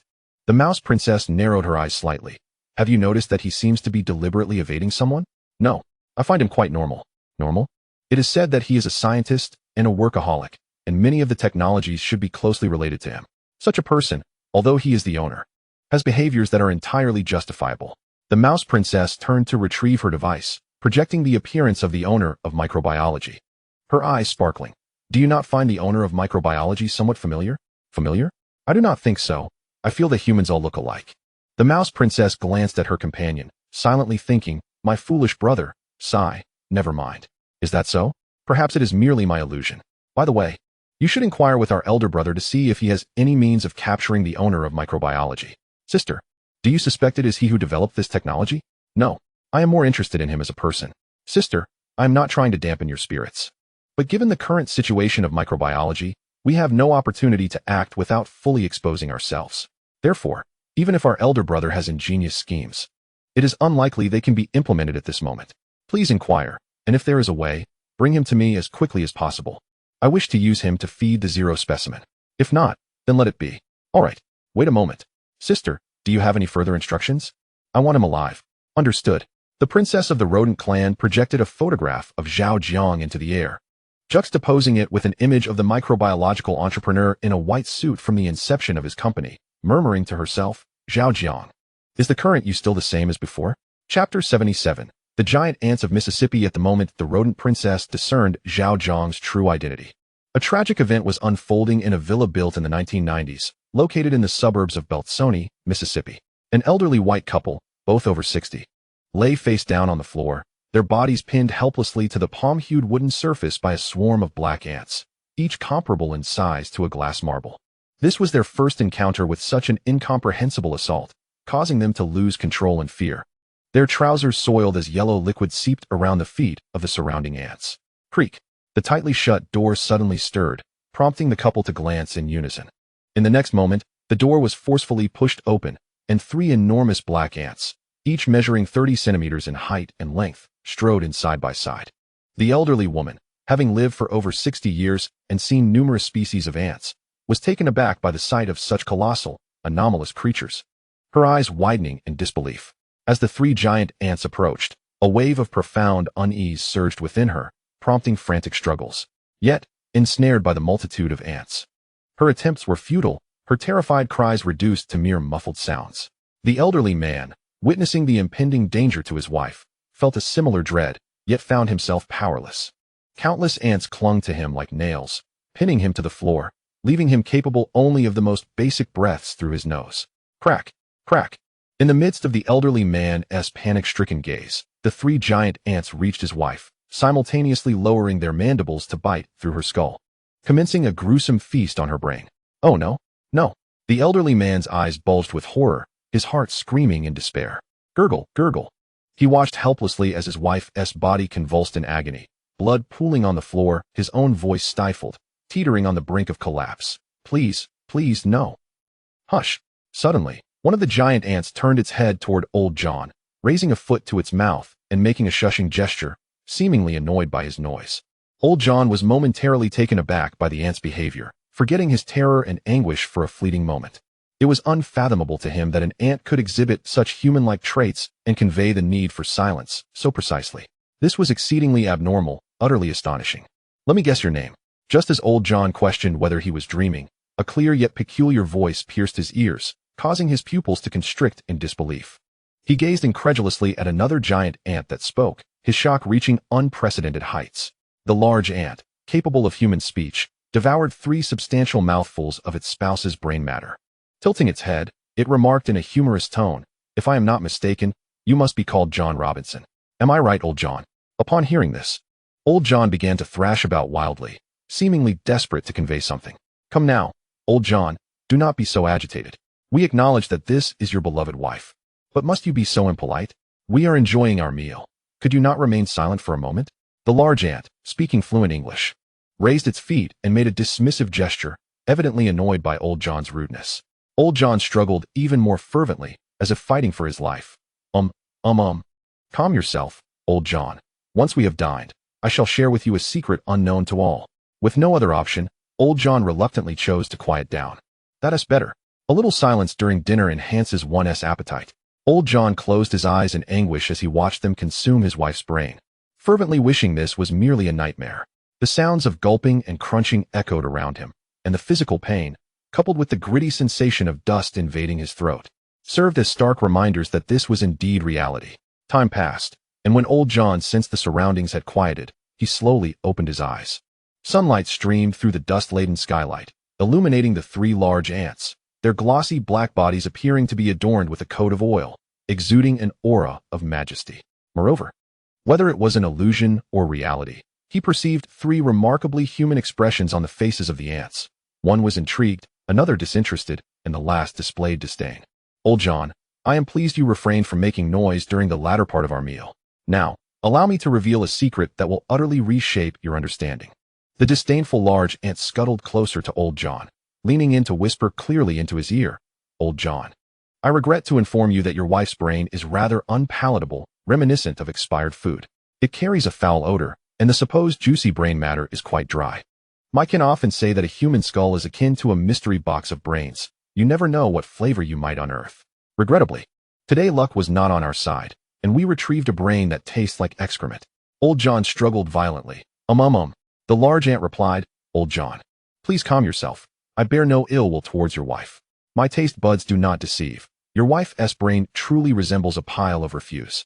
Old John's thrashing intensified, seemingly expending all the strength of his next life, causing the ants upon him to sway. The large ant asserted. I understand your reluctance to believe, but the truth is as it stands. Old John suddenly ceased his struggles, his bloodshot eyes brimming with murderous intent, glaring fiercely at his opponent as if he were poised to erupt and tear them apart in an instant. The large ant comprehended the fury reflected in Old John's gaze. Instead of feeling fear, it displayed an enigmatic smile and turned to its companions, Java and Sajijia, saying, This human elder's emotions have been sufficiently stirred. Let us seize this moment and indulge ourselves. If he regains his composure, the amygdala and hypothalamus will no longer be delectable. With that, it lunged forward, and before Old John's furious and terrified eyes, it savagely tore open his scalp. Crunch, crunch, crunch. Next, it bit into his skull, beginning to savor his brain. The indescribable pain caused Old John to faint instantly, his body convulsing uncontrollably. Java hastily approached and took a taste, remarking, Being aged has its downsides. Without a hint of emotional seasoning, this brain is utterly flavorless. Unlike the young, whose brains are, oh, so succulent and juicy. Chapter 78. Ants imitate human crimes. Sajijia followed closely behind, earnestly tasting a piece, rising partially, licking its feet, and chiming in, indeed. The brains of the elderly cannot compare to those of the youth. It's a pity that the Queen has imposed a decree prohibiting the excessive hunting of young humans. Otherwise, I would truly like to drag a few preferred youths to the nest and savor them from their toes upward. Payson abruptly halted his feeding, a spark of intelligence gleaming in his eyes. Lowering his voice with an air of mystery, he said, Sajijia, Java, I suddenly have a bold idea. Would you care to hear it? Java and Sajijia tilted their heads in unison, their eyes conveying an unspoken urgency. Speak. Payson continued. I may have conceived a method to circumvent the Queen's decree. Java, brimming with anticipation, inquired, What method? Payson stood upright, scanning the surroundings until he detected no anomalies. Then declared, We can impersonate humans committing crimes to evade the scrutiny of the monitoring team. Sajijia, intrigued, incessantly licked its feet as if afflicted with a form of obsessive cleanliness, asking curiously, Impersonate humans? How would we do that? Payson lowered himself to a semi-standing position, extending his foremost limbs into Old John's skull, forcefully scooping out a mouthful of brain matter, savoring it before correcting himself. Not impersonate humans, but impersonate humans committing crimes. Sajijia tilted its head, its multifaceted eyes filled with confusion, while Java mirrored the expression, pondering like a great intellect, thinking, How can we, who are not human, impersonate humans committing crimes? Payson glanced at his companions, patiently elucidating, 2 months ago, I consumed a unique human brain. I believe I mentioned it to you? Java and Sajijia nodded in unison. Payson continued, Initially, I merely found it delicious, the flavor of the hippocampus particularly rich, without delving deeper. It was only after I digested the information stored in that hippocampus that I understood why it was so delectable. Java and Sajijia chimed together. Why was it so delicious? Payson, for the master of that mind, is a serial killer who has evaded the legal consequences of humanity. Jawa a serial killer? Indeed. He is constantly preoccupied with thoughts of how to kill, how to torment, how to dismember, how to conceal evidence, how to assume a new identity, and how to elude the pursuit of the police. Consequently, the information stored within his brain far surpasses that of an ordinary individual. Thus, the hippocampus, responsible for storing information, becomes particularly delectable. Unfortunately, he has aged, and his mind is ultimately flawed. Had I encountered him in his youth, at the pinnacle of his cognitive development, I can scarcely imagine the exhilarating high-stakes intellectual duel we would have engaged in. Sajijia, initially captivated by the conversation, found herself yearning for such a scenario. However, upon hearing the last sentence, she was abruptly pulled back to reality and couldn't help but interject. Payson, if it were a battle of strength, I would undoubtedly place my faith in you. But in terms of intelligence, it is not a matter of disrespect. To be frank, while you are clever, you still fall far short when compared to truly formidable human minds. If you were to face a high IQ human criminal one-on-one, I fear the outcome would not be as exhilarating as you imagine. That individual would contemplate whether to sprinkle chili or cumin while carbonizing your body at night.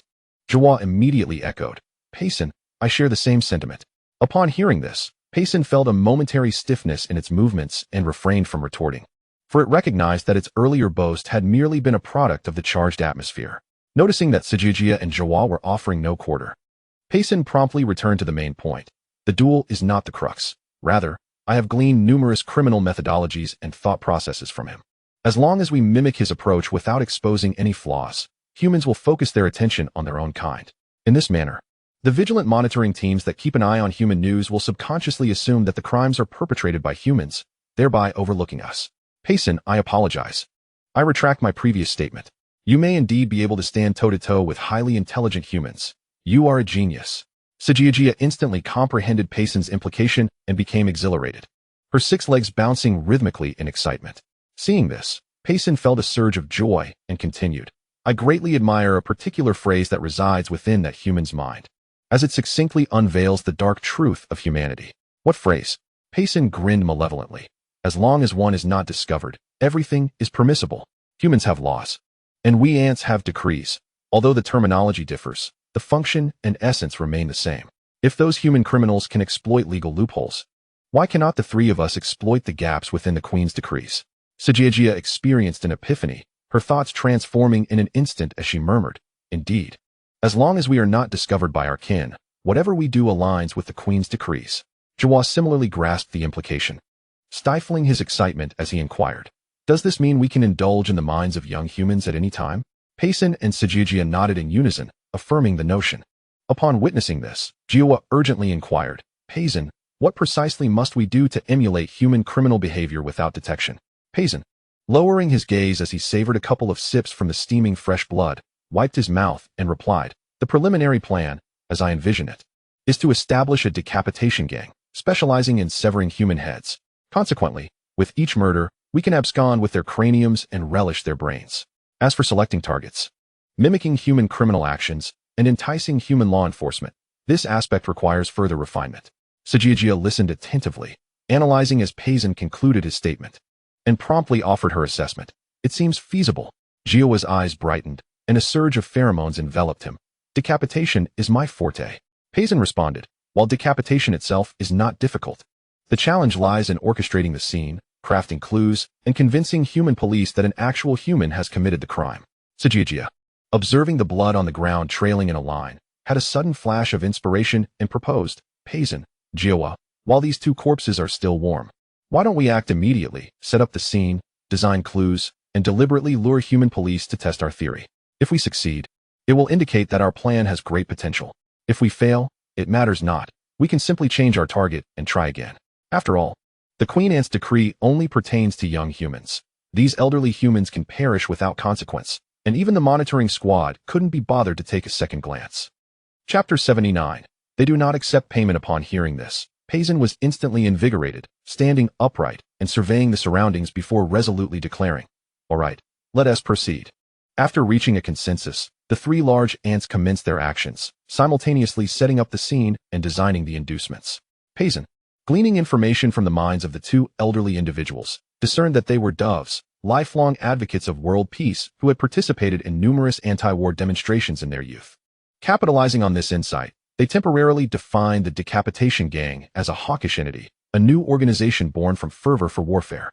The inherent discord between doves and hawks, one abhors chaos and champions peaceful development, while the other thrives on disorder and advocates for war, ensured that only one could prevail. Currently, the domestic situation in the United States was exceedingly intricate, with a series of foreign battlefield defeats and a gradual decline in global influence rendering the rift between doves and hawks irreconcilable. As a newly established hawkish extremist organization, the Decapitation Gang could not tolerate dove individuals, seeking to silence them and demonstrate their commitment to warfare through decapitation, seemingly aligning with criminal logic. With the criminal rationale in place, the next step was to seize the opportunity for the crime. They needed a compelling reason for selecting this elderly couple as their targets, one that would persuade human police. After much contemplation, Payson ultimately resolved to fabricate evidence, mimicking the couple's handwriting and speech patterns to pen a lengthy letter exceeding several thousand words. The content of the letter was to impeach current Warhawk officials and advocate for peace. This letter was originally intended to be sent to Washington, but for reasons unknown, it was intercepted and subsequently acquired by the Decapitation Gang, leading them to seek retribution and sanction. In this manner, The background clues pertaining to the decapitation gang could be directed towards those hawkish high-ranking officials. Once the criminal motive was established, Pays began discussions with Zhao and Jiang regarding the stylistic particulars of the decapitation gang, aiming to meticulously orchestrate the details so that the next crime, conducted under the guise of the gang, would resonate with the current incident. The villa inhabited by the elderly couple was rather secluded, lacking in social visitors. Thus, the three large ants, after terminating their lives, possessed ample time to stage the scene, emulating human criminal behavior. As sentient ants, Pays and his companions devoted over 4 hours to refining numerous strategies and details until all were satisfied. Only then did they erase any extraneous traces and depart quietly. 2 days later, a contingent of police appeared at the villa. Upon discovering a bloody depiction of a decapitated dove painted on the wall of the murder scene, they instantly recognized the complexity of the case. To uncover the truth, they meticulously cordoned off the area. Their diligent efforts bore fruit, as a thorough search eventually yielded some clues that had not been entirely obliterated, such as a charred letter reduced to a mere fragment, a small shard of an axe embedded in a vertebra, and a videotape from years past. While the American authorities exerted their utmost efforts to solve the case, in the neighboring country of Mexico, at an abandoned factory on the outskirts, a painfully emaciated white man, adorned with a skull tattoo on his arm and sporting shoulder-length hair, was bound by long iron chains, fervently screaming into the void, his emotions surging wildly. "It's so cold, he exclaimed. Moments later, he cried out, "It's so hot, so hot." A short while after, he complained, "It's so itchy, so itchy." His visage contorted with rage, his eyes aflame, he suddenly hurled himself against the nearby concrete wall. The clanking of chains accompanied his violent movements, producing a distinctive metallic friction. Subsequently, his head collided with the wall, creating muffled thuds. Each impact was forceful, yet he felt little pain, only an overwhelming sensation of alternating warmth and cold, accompanied by an insatiable itch deep within his innards. He longed to scratch, but found no means to do so, resorting instead to battering the wall as a means to vent his frenzied emotions. Dust swirled, blood splattered, and the itch within him intensified, akin to countless tiny insects crawling over every cell. This unbearable sensation pushed him toward the brink of madness. Minutes passed. With a heart-wrenching scream of anguish, he lunged at a rusted, sharp object protruding before him, driving it through his chest. The object pierced through, emerging from his back, drenched in copious blood that dripped incessantly. The overwhelming pain, at long last, arrived, subduing the lethal itch within him and eliciting a smile of relief, albeit a macabre one, accentuated by the blood trickling from the corners of his mouth, rendering the scene eerily chilling. Minutes later, 2 shadowy figures stealthily approached the corpse, scrutinizing it intently. One of the shorter figures examined the deceased's expression closely, a grave tone in their voice. "I never anticipated that this would exceed my expectations. Selling it should pose no challenge. However, once this is utilized, it becomes difficult to sever the connection, and breaking it could lead to dire complications." The taller, more robust figure responded coldly, "I am unconcerned with the consequences it may bring. My sole interest lies in whether it can supplant the American's HJ." The shorter figure replied, "As it stands, its efficacy appears comparable to HJ, but whether it can truly replace HJ will ultimately be determined by the market." Upon hearing this, the tall figure's eyes brightened with eagerness as he turned to leave. "If the effectiveness is on par, the market should be favorable as well. Where's the supplier? Let us proceed to procure the goods at once." The shorter figure remained still, suddenly displaying a conflicted expression. "There is something I have yet to disclose." "What is it?" "The supplier is rather peculiar. They do not accept money." The tall figure furrowed his brow at this revelation. "If they do not accept money, what do they require? Gold or diamonds?" The shorter figure glanced around, his ears twitching as he detected sounds, confirming the absence of any disturbances before he shook his head and lowered his voice. "They demand living people." The tall figure's pupils dilated. "What? Living people?" The shorter figure affirmed, "Indeed. I am uncertain if they partake in international human trafficking, but to obtain goods from them, we must provide them with living individuals. They stated that whether we steal or seize, as long as we can deliver a living person to them, we can acquire the goods." The tall figure seemed to contemplate this, licking his lips as his eyes glimmered with intrigue. "Are you certain that providing them with living individuals suffices, without any additional payment?" The shorter figure nodded. "That is precisely what the voice conveyed to me." The tall figure's brow furrowed. "The voice? What do you mean? Did you not encounter the supplier's representatives?" The shorter figure replied, "They are shrouded in mystery, unwilling to reveal themselves. All dealings and discussions transpire through a veil of darkness." Chapter 80. Exiting the research department, the tall figure appeared contemplative. How intriguing. By the way, where did you last procure goods from them? Each transaction location is random. The last time I obtained goods was in a pitch-black cave. In a cave? Is it far from the city? Somewhat distant. But it can be reached in half an hour by car. The tall figure gazed intently into the other's eyes. Did you also trade living individuals on your last transaction? Yes. Where did you acquire them? The shorter figure gestured toward the corpse. Just like him, a drunken beggar picked up from the roadside. They provided you with how much in goods? Approximately $10,000. The tall figure covered his mouth in astonishment, as if electrified. So much? Moments later, his pupils ignited with fervent light. Does this not mean we are on the verge of striking it rich? The shorter figure nodded earnestly. This is precisely why I sought your collaboration. While I can earn money alone, it is a slow process. By partnering with you and leveraging your associates, we can amass wealth unnoticed. A tall figure, filled with excitement, grasped the other person's body and gazed intently into their eyes, stating solemnly, Felix, your decision to collaborate with me is undoubtedly the wisest choice. Despite the seemingly lackluster demeanor of my subordinates, I assure you that once incentivized with money, they can perform with the same prowess as the neighboring seals. Felix nodded in agreement. Jade, I plan to initiate our endeavors from the area known as Drunkard Street in the east of the city. What are your thoughts? Jade responded with a radiant smile. Perfect. If our plan proceeds smoothly, I believe it won't be long before the mayor himself presents us with the Good Citizen Medal, honoring our contributions to this city. Felix understood and smiled broadly. I share the same sentiment. Human society is truly remarkable. In an era when technology was not sufficiently advanced and the internet had yet to emerge, the world was relatively isolated and insular. Due to geographical and communicative barriers, information struggled to traverse from one location to another, often taking an extended period to arrive. Logically, once issues of geography and communication were resolved, the problems of information transmission should also have been alleviated. Yet, in reality, this is not the case. In this age of instantaneous communication, many crucial pieces of information do not surface in the public consciousness immediately. Rather, they are often revealed much later and not necessarily in their original form. People have become accustomed to media, which, in an imperceptible manner, has deprived them of a broader perspective. The majority can only perceive what is reported by the media. Unless by chance, they may not even notice significant occurrences happening right beside them.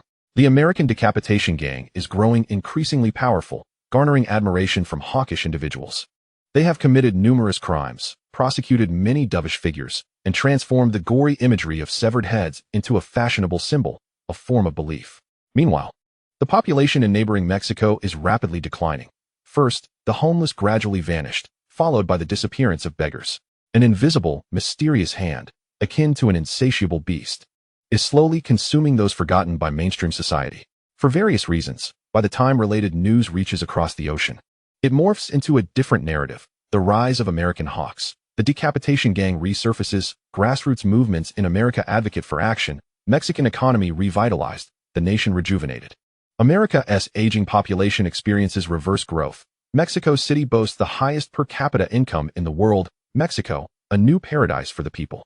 Upon encountering such news, those across the ocean cannot help but marvel, acknowledging the resilience of the West, the birthplace of the Industrial Revolution, where vitality not only endures but flourishes. Observing these developments, some opportunistic individuals began to contemplate their own fortunes, wondering how quickly they could amass wealth and secure a grand house in Mexico, leveraging their cleverness. In stark contrast to these pragmatic thinkers, some inherently soft-spoken intellectuals and well-disguised admirers of foreign cultures began to exploit the situation, fabricating superficial discourses on the differences between nations, the advantages and disadvantages of demographic structures, and speculations about the future. The essence of heat lies in the movement of molecules. If we liken the media to these molecules, then heat represents the collective force they manifest. Under the influence of time and certain forces, the fervor surrounding microbiology has gradually waned, receding from the mainstream media's spotlight. Only a handful of tech enthusiasts, who remain optimistic about the ecological energy battery technology, tirelessly pursue information, constantly seeking updates to share with their equally intrigued followers. On February 28, 2026, at the entrance of the Microbiology Research Department, a chorus of 8 figures stood rigidly, their excitement palpable. Zhao Jiang observed these 8 researchers, acting as sentinels, and felt a warm glow in his heart. You've all worked hard during this period, he remarked. The 8 voices responded in unison, not at all. Zhao Jiang continued. The troublesome matters have been nearly resolved. I will be recruiting a significant number of people. Just hold on for another week. And then you shall return to your work in the laboratory. Boss, has the product for reducing under-eye bags and dark circles been successfully produced? I've been on night shifts daily, and it feels like my bags are nearly as large as my eyes now. If we are to go back to the lab, could you possibly sell me some in advance? Upon hearing this, curious glances were exchanged among the others. Zhao Jiang smiled slightly. I won't sell it. But I can give it away. I've arranged for it. Once the new recruits start, each of you 32 will receive a large new product package. Yay. Our boss is the best. Long live the boss. The room erupted into cheers, their demeanor starkly contrasting the aloofness they exhibited in front of outsiders. Zhao Jiang, observing their joyous expressions, smiled knowingly before turning to leave. The isolation door recognized Zhao Jiang's identity and opened automatically. Stepping outside, he inhaled the fresh air as though emerging from a different era. He raised his head, closed his eyes, spread his arms, mimicking the flutter of butterfly wings. A gentle smile gracing his lips as he mused. The wind has risen. Before long, a voice called out, "Boss! Boss!" Having walked less than 200 meters, Zhao Jiang turned towards the sound. There stood a robust woman, donned in a white baseball cap and elevated sports shoes, jumping and shouting just beyond a yellow line. Chunyan? He instantly recognized her. Boss, come quickly!" Chunyan called out, her face flushed with excitement. Zhao Jiang approached her briskly, curious as to why she hadn't come forward herself. After a brief moment, Chunyan exclaimed, "I've been waiting here for you every day. I finally caught you." As Zhao Jiang reached the solid yellow line, he gazed into her eyes and asked, "What brings you here?" "I'm waiting for you," she replied. "Waiting for me?" He echoed. "You said that if the company overcame its challenges, we would rekindle our connection, right? You wouldn't renege on your word, would you?" Chapter 81. A hearty meal. Chunyan turned her head and pointed to the line beneath her feet, explaining, "Boss, you can't possibly still be unaware, can you? Without special permission, ordinary people are not allowed to cross this yellow solid line. Otherwise, they will be apprehended." Zhao Jiang was taken aback. Who made that rule? Chunyan turned and indicated a newly constructed police booth not far away. Zhao Jiang glanced at the newly built booth across the high bridge, along with the upright armed soldiers inside, and suddenly understood. "Come, let us go to the company building. I will assist you in reinstating your position." Chunyan was overjoyed. "Really?" Zhao Jiang replied. "Do I strike you as someone who would deceive? Hooray! Long live the boss. I can finally return to micro-life sciences," she exclaimed. "By the way, boss, are the rumors circulating outside true?" Zhao Jiang inquired. "What rumors?" "They say our ecological energy storage battery technology and patents at micro-life sciences were sold for 1 trillion. Zhao Jiang feigned surprise. "You believe that?" Chunyan was taken aback. "Is that not true?" Zhao Jiang pretended to be exasperated. "How much is 1 trillion? What is the monthly salary for an ordinary person these days? To generate 1 trillion, how many jobs would need to be created? And how many ordinary lives would need to be supported? Who would pay such an exorbitant amount for a technology?" Upon hearing this, Chunyan felt the logic resonated with her, and she nodded instinctively. However, the next moment, she suddenly thought of something and curiously asked, "But they say it is a technology that can change the world. It truly could be worth 1 trillion. Zhao Jiang abruptly asked, "Chunyan, are you male or female?" Chunyan was a bit confused but replied, "I am female. Why do you ask?" Zhao Jiang remarked, "Given your attire today, you must be worth over 100 million, right, Chunyan?" Zhao Jiang smiled knowingly. "You are indeed female. That is a fact, is it not?" "Yes. I merely inferred your wealth based on your appearance. That is just an opinion, correct?" "Correct. What is the relationship between opinion and fact?" "Opinion does not equate to fact." Zhao Jiang continued. "Doesn't that clarify everything?" Chunyan suddenly realized. "Oh, boss, you are trying to tell me that all those news reports outside are merely others' opinions, not the company's facts?" Zhao Jiang affirmed, "Of course. It is just a technology, no matter how promising it seems, in this time of economic contraction. How could it possibly fetch 1 trillion? A little common sense reveals the improbability." Chunyan reflected. "Hearing you say that, it does seem plausible." Zhao Jiang added, "All media has a certain bias. Do not be swayed by the tide. Maintain your independent thought. In an era where 10,000 can drive a person to risk their life for battle, 1 trillion would incite madness in countless individuals. And once people become irrational, anything can happen. If what those media reported were true, this place would have long been razed to the ground, and I would not be standing here in one piece. But now, as you can see, aside from a few more lines and booths, nothing else has changed." Chunyan looked around and realized this was indeed the case. Instinctively nodding, "You are right."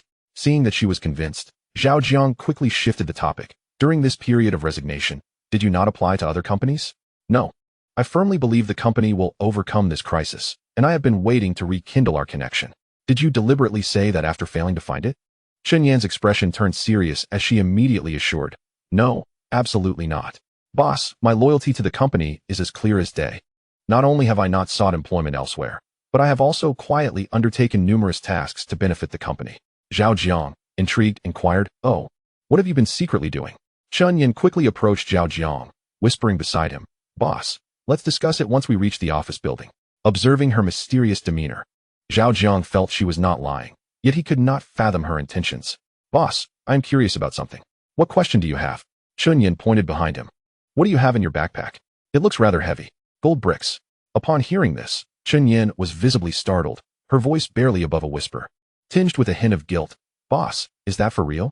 Zhao Jiang retorted, what do you think? Chunyan appeared conflicted. If anyone else said that, I would certainly scoff, but coming from you, it might just be possible. I did see on the news someone tempting you with gold bricks outside, although you ignored them. I wonder if you accepted their offer in private. Zhao Jiang, bemused, replied, Chindanyu, do you see me as someone who is swayed by money, presenting one face in public and another in private? Chunyan clasped her hands over her chest, her eyes sparkling as she gestured. Boss, those gold bricks are enormous.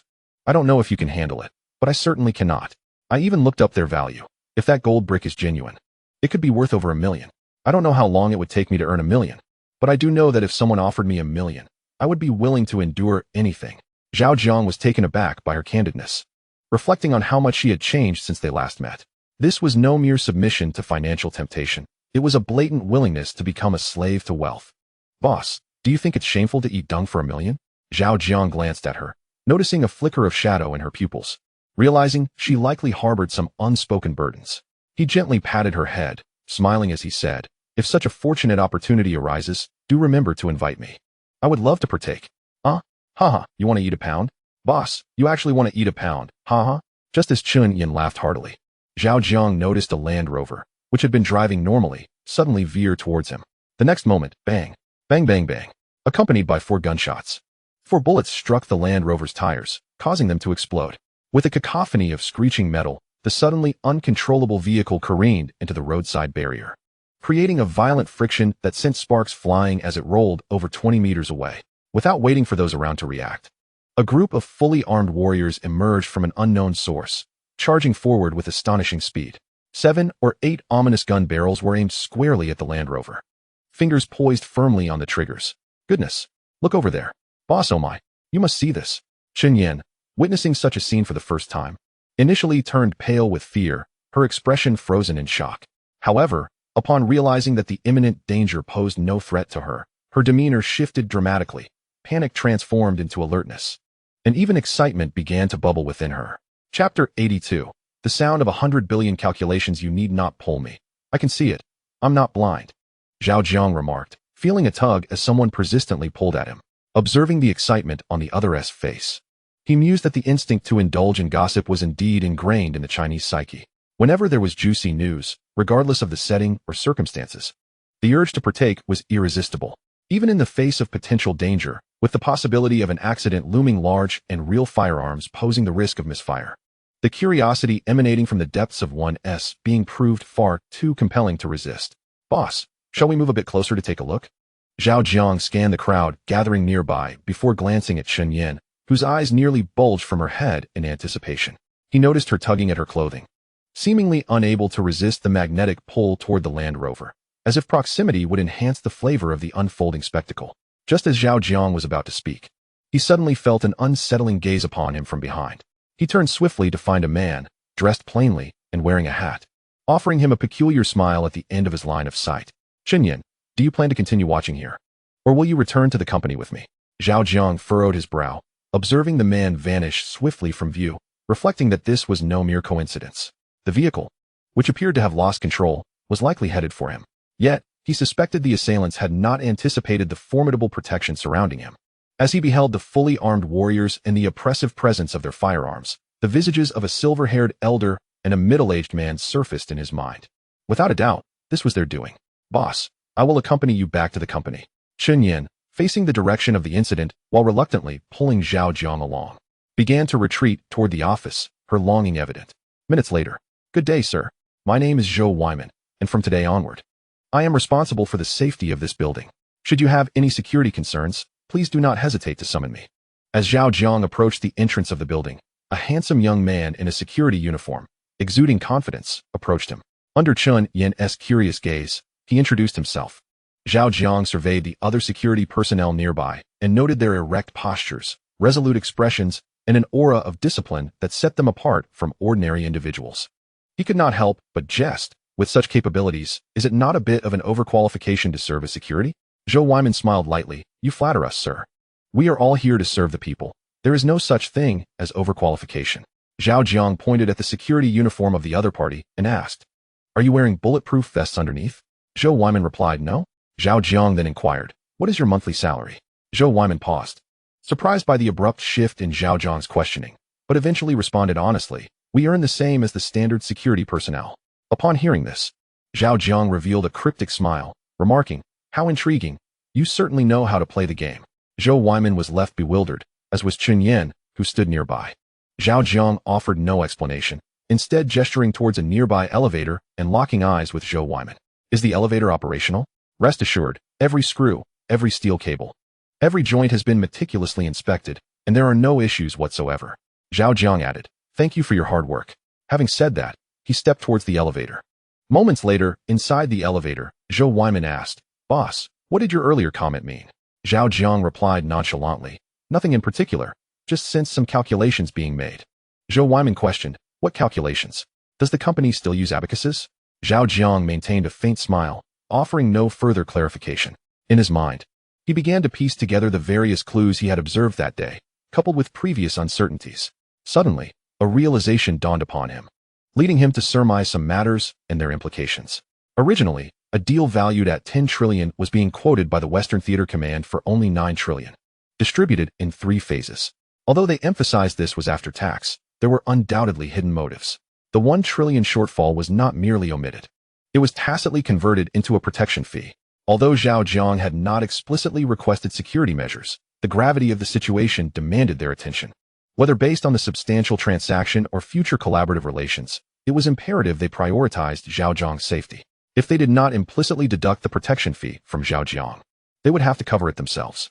Zhao Jiang was uncertain of the Western Theater Command's wealth, but he understood that allocating 9 trillion in a year, even with support from above, was no trivial matter.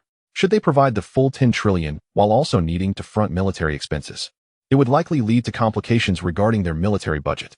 Adhering to the principle of not causing their ally to suffer while they themselves do, they opted to discreetly withhold 1 trillion as a protection fee for Zhao Jiang and his company. Moreover, this strategy allowed them to transition a portion of their soldiers from domestic needs to external sales, using the protection fee as wages and saving what should have been allocated for military expenses. Such tactics were relatively straightforward, easily discerned by those with a modicum of wit. However, the most cunning aspect was that during negotiations, they did not explicitly state this arrangement.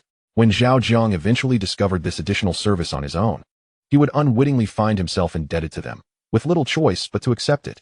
Furthermore, while they charged the highest rates for the protection fee, they paid the soldiers the lowest wages, subtly implying to Zhao Jiang that they were struggling to meet the 9 trillion obligation, even in compensating their soldiers. Thus, should Zhao Jiang press them for payment in the future, they would possess a seemingly legitimate reason to decline or delay, allowing the remaining funds to accrue greater returns. Who says those wielding firearms cannot do sums? Their calculations are sharper than anyone else's. Upon contemplating this, Zhao Jiang couldn't help but ask himself whether, had he raised an objection at that time, they would have been forthright or merely offered some excuse to placate him.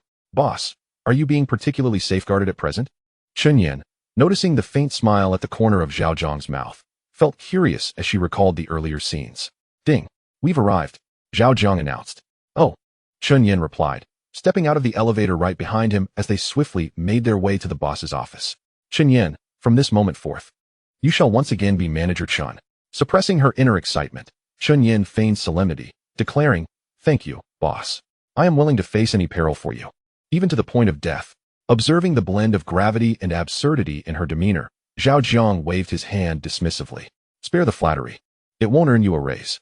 Weren't you just saying on the way here that you've quietly contributed a great deal to the company? Pray tell. What exactly have you done? Pointing to a nearby sofa, Chun Yan with a pleading expression inquired, Boss, my shoes aren't fitting well today. and they've chafed my feet. May I sit and speak? Of course, be my guest. Adjusting her trousers, Chinyan settled into the seat and gazed into Zhao Jiang's eyes. Boss, are we currently in need of personnel? Indeed. Are there any new requirements for hiring compared to before? None at all. If those who left previously wished to return, would you welcome them? Of course. I have stated before that whether they resigned voluntarily or involuntarily was due to pressures beyond their control, and it had little to do with them personally. If they wish to return, I would warmly welcome them. However, I certainly would not force those who do not wish to come back. Upon hearing this, Chinyan's expression brightened, her eyes glistening with unshed tears. Boss, you are truly wonderful. The day I met you, I must have stepped in fresh dog excrement. Get to the point, Zhao Jiang urged, immediately adopting a serious demeanor.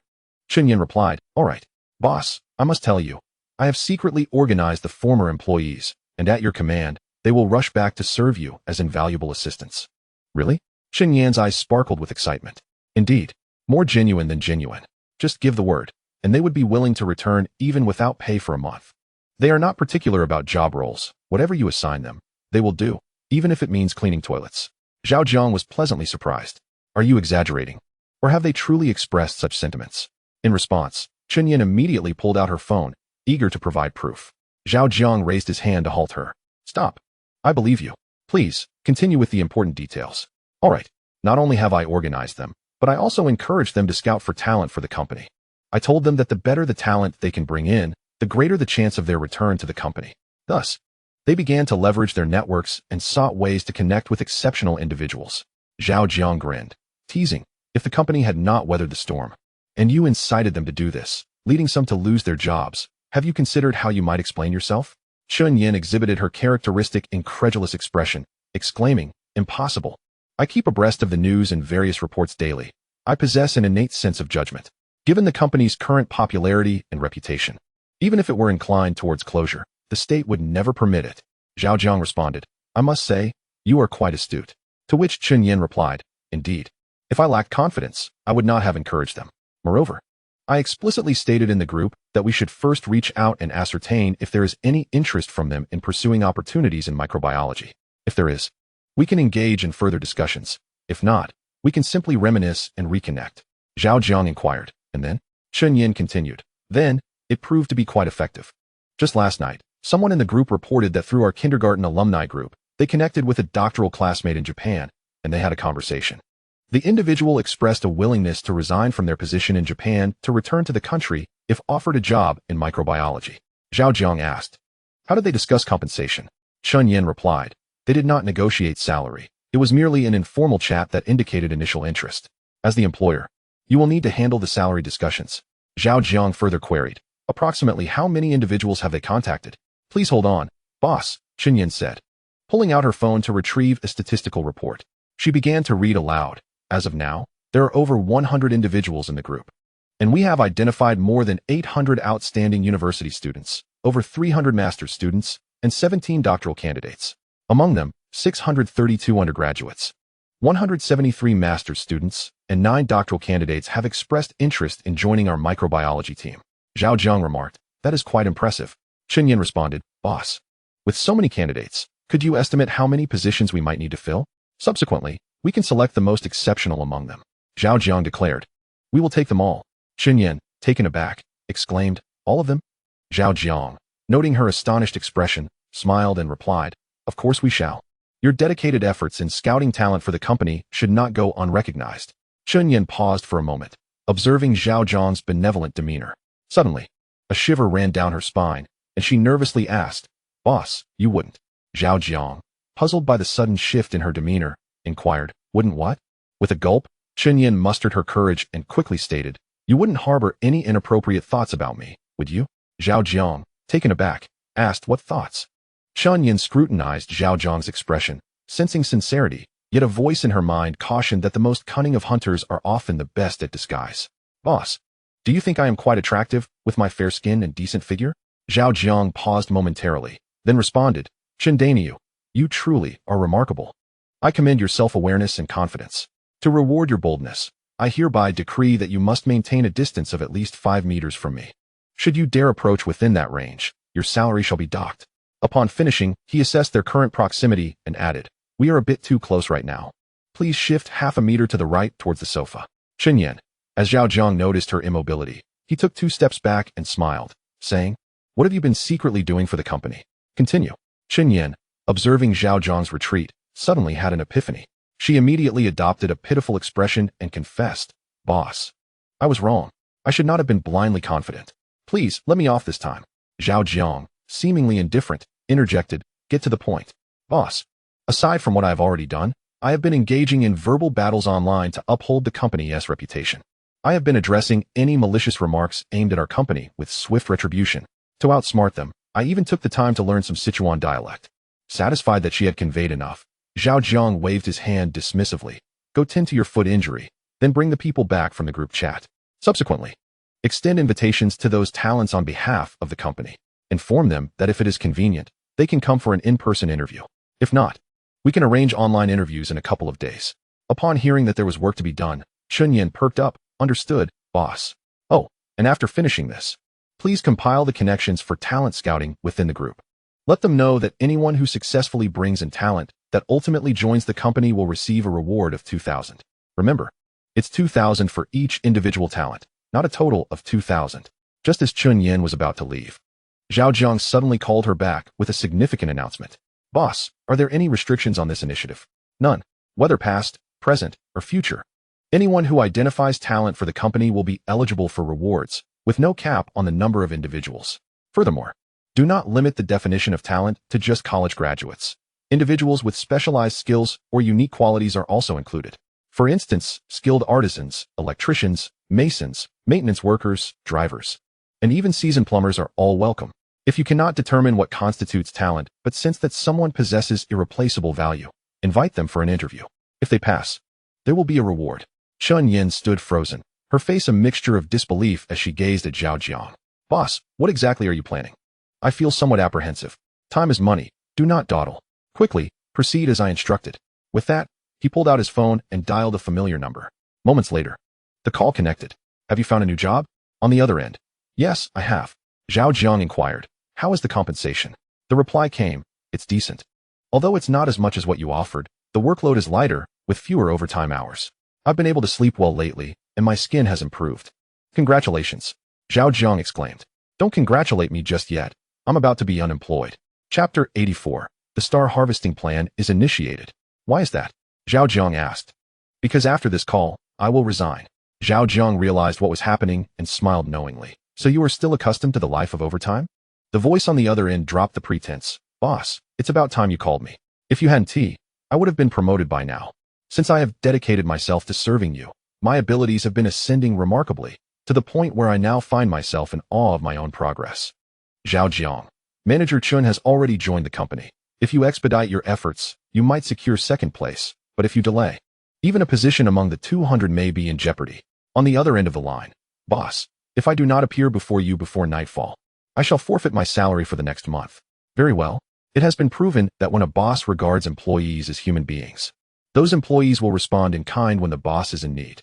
Chun Yin is one such example, and so is Duan Kengxing.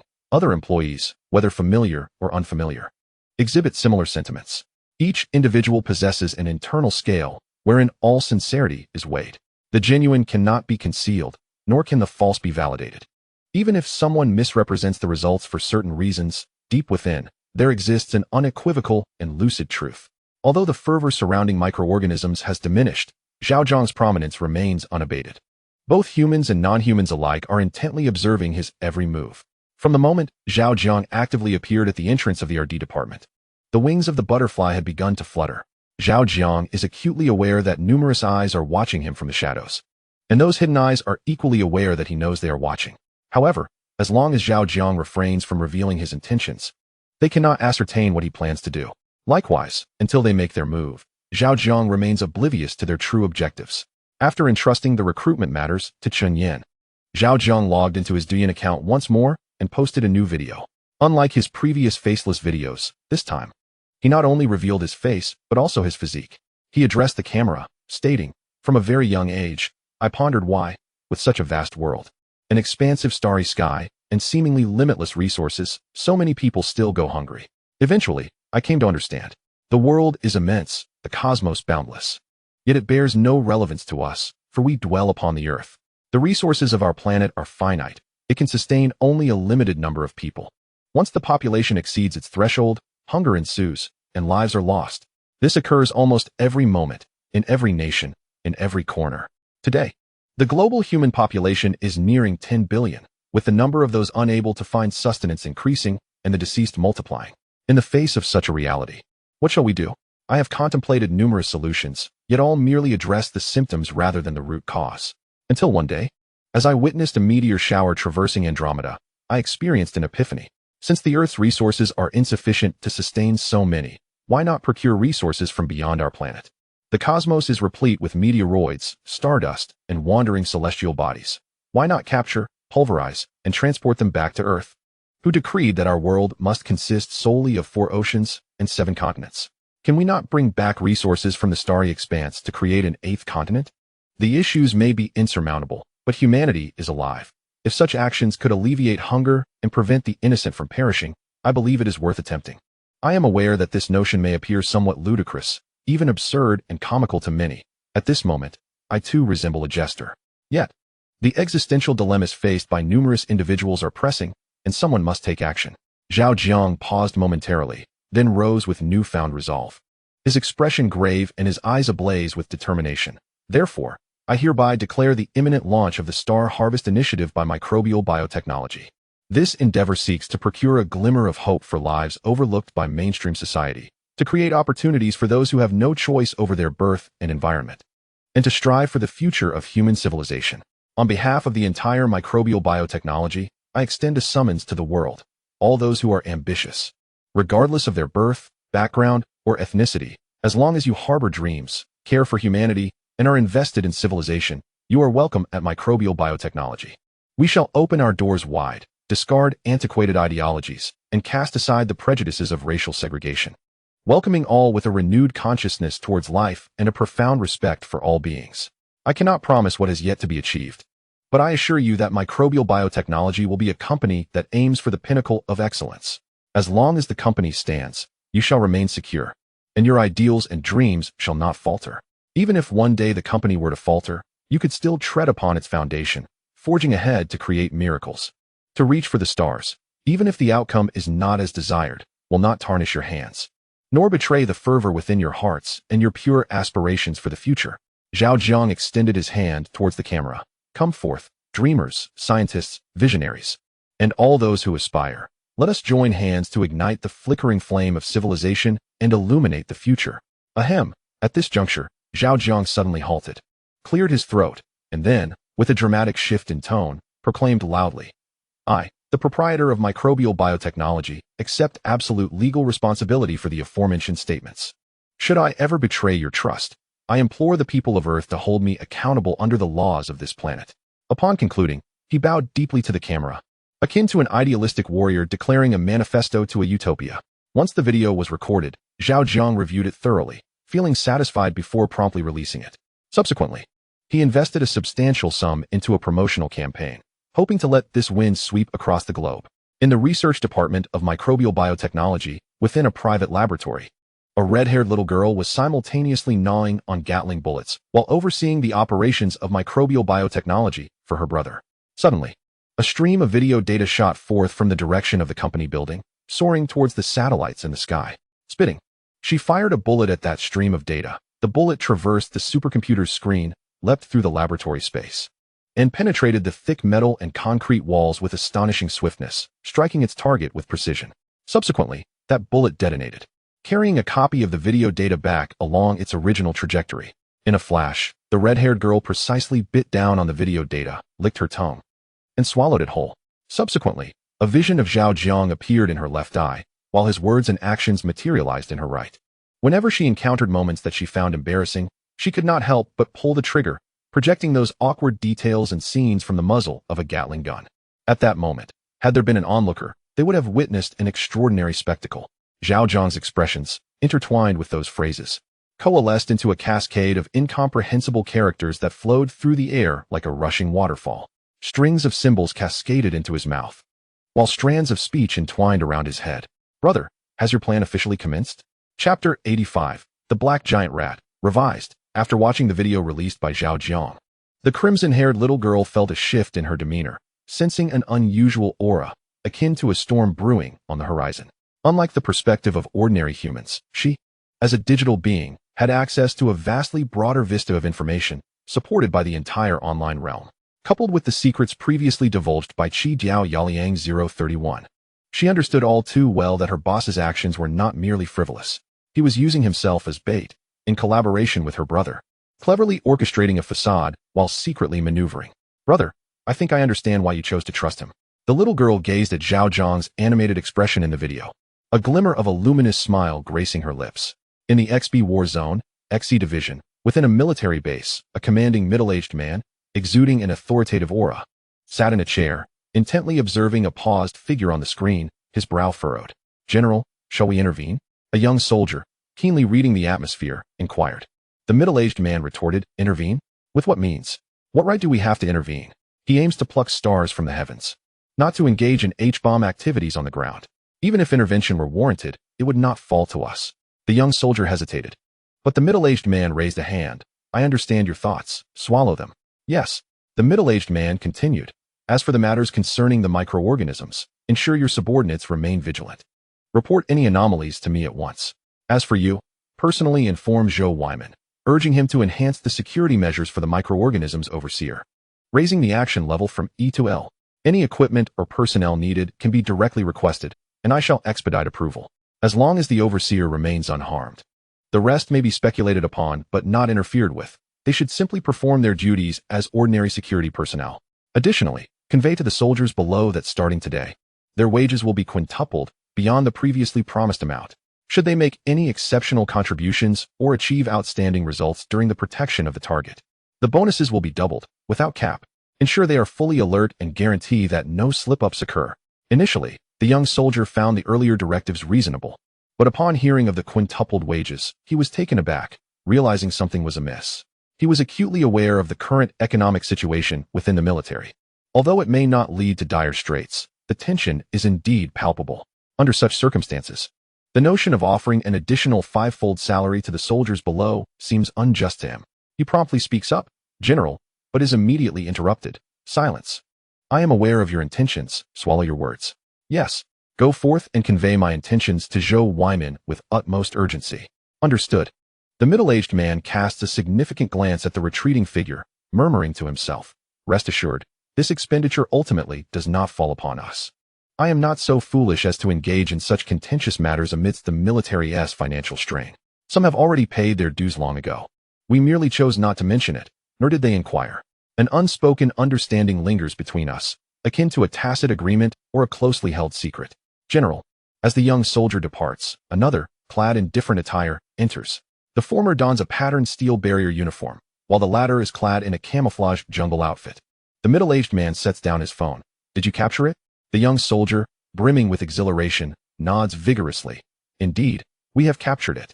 Observing the fervor in the young soldier's demeanor, the middle-aged man surmises the answer but feigns ignorance. Is it dead or alive? The young soldier's eyes sparkle. Alive, alive. This time it's alive. The middle-aged man rises abruptly. Where is it? Lead me there. Yes, within a specially reinforced, concealed mountain that can withstand the onslaught of a 10,000-ton bomb. A human soldier, encased in specialized gear, inquires, do you have a cigarette? Could you spare me one? A large, overgrown rat, over a meter in height and covered in coarse black fur, is imprisoned within a dark cabinet made of an unknown material. The cabinet features a display screen that relays images and sounds from within, while a similar screen inside offers a view of the external surroundings. At this moment, the sizable rat, dressed in tattered black fur, speaks to the screen. The soldier, enveloped in his specialized equipment, glances at the screen and hesitates before replying. I don't have any cigarettes. Hearing this, the rat reveals a humanoid smile. Oh, I see. No matter. By the way, human soldier, are you familiar with MS? Have you read his works? Soldier, no. Rat, if you are unfamiliar with MS and have not perused his writings, surely you, as a representative of Dongda, have encountered the works of that esteemed individual? Soldier, yes. Rat, tell me, in this era of advanced industrialization, can the flicker of idealism still ignite a conflagration? Can those unarmed, yet selfless beings, once again erect a miraculous Great Wall? Soldier, no? A voice suddenly interjects. and the rat turns to see a middle-aged man with the sharp gaze of a falcon striding toward it. Who are you? I am the person in charge here. Surnamed Kong. You may call me General Kong. Greetings, General Kong. It is a pleasure to meet you. I am an unnamed, inconspicuous creature, for convenience. You may simply refer to me as Mouse.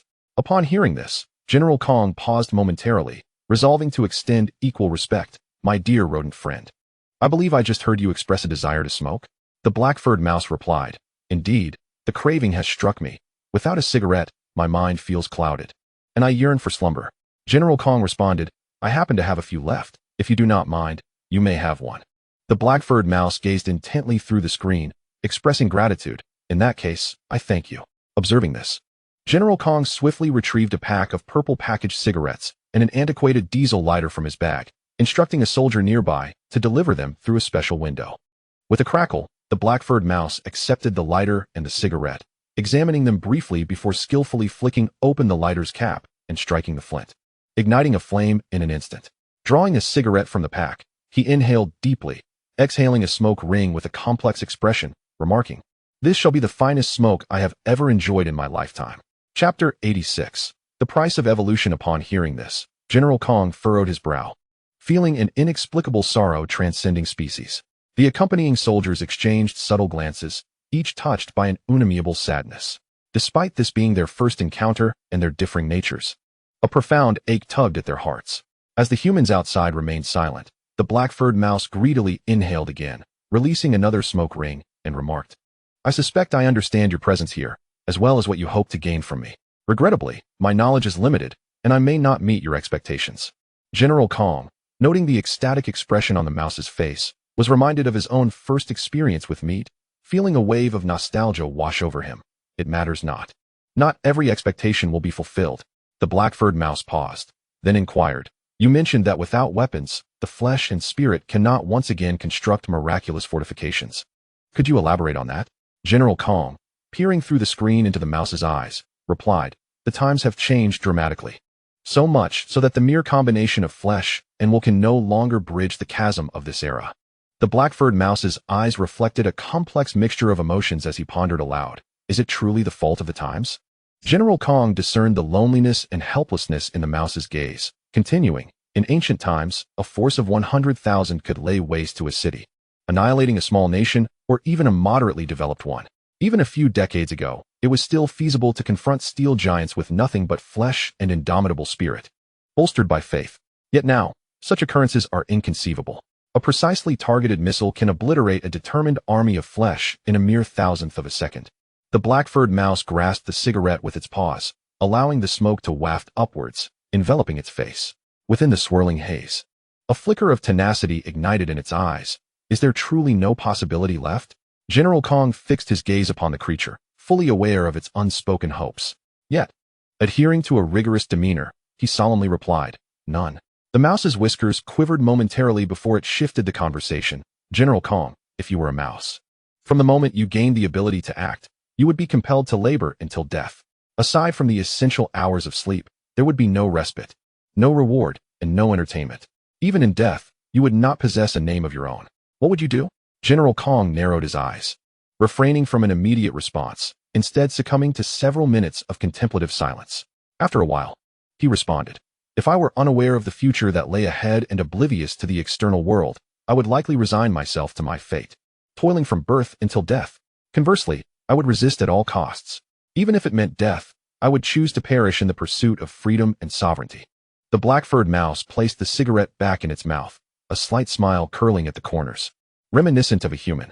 What if the orders were given by your own kind? General Kong clenched his fists, falling silent once more. The soldiers nearby observed the exchange between the man and the mouse, both astonished and deeply affected by the content of their discourse.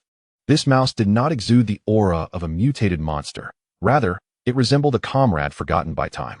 This sensation was peculiar, yet undeniably real. As a soldier, my duty is to obey orders. In my understanding, the tribe precedes the nation precedes the army, and the army precedes peace. If such orders were for the peace of my nation and tribe, I would comply without complaint. After a moment of reflection, General Kong resolved to respond candidly. The black-furred mouse remarked, General Kong, you are quite honest and fortunate. As a mouse, I find myself envious of your kind. Though humanity possesses its share of darkness, overall, life does not seem overly burdensome.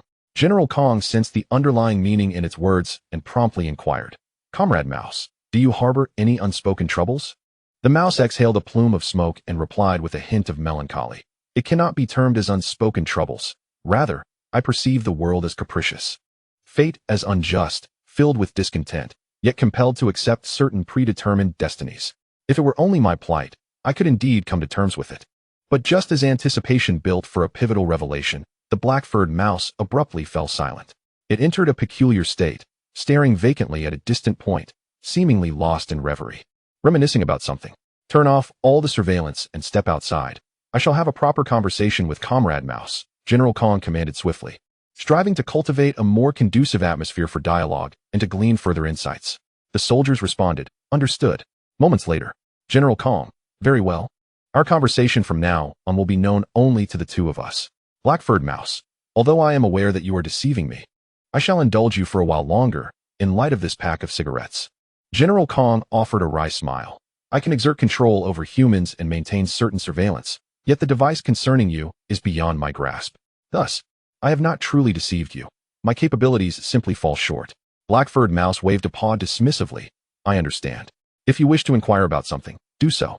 I shall endeavor to provide you with answers, should I possess the knowledge." With a crackle, he extracted a fresh cigarette, ignited it, and resumed smoking. "General Kong, Comrade Mouse, could you elucidate the meaning behind your earlier statement?" Black-furred mouse exhaled a plume of smoke. "It is quite literal.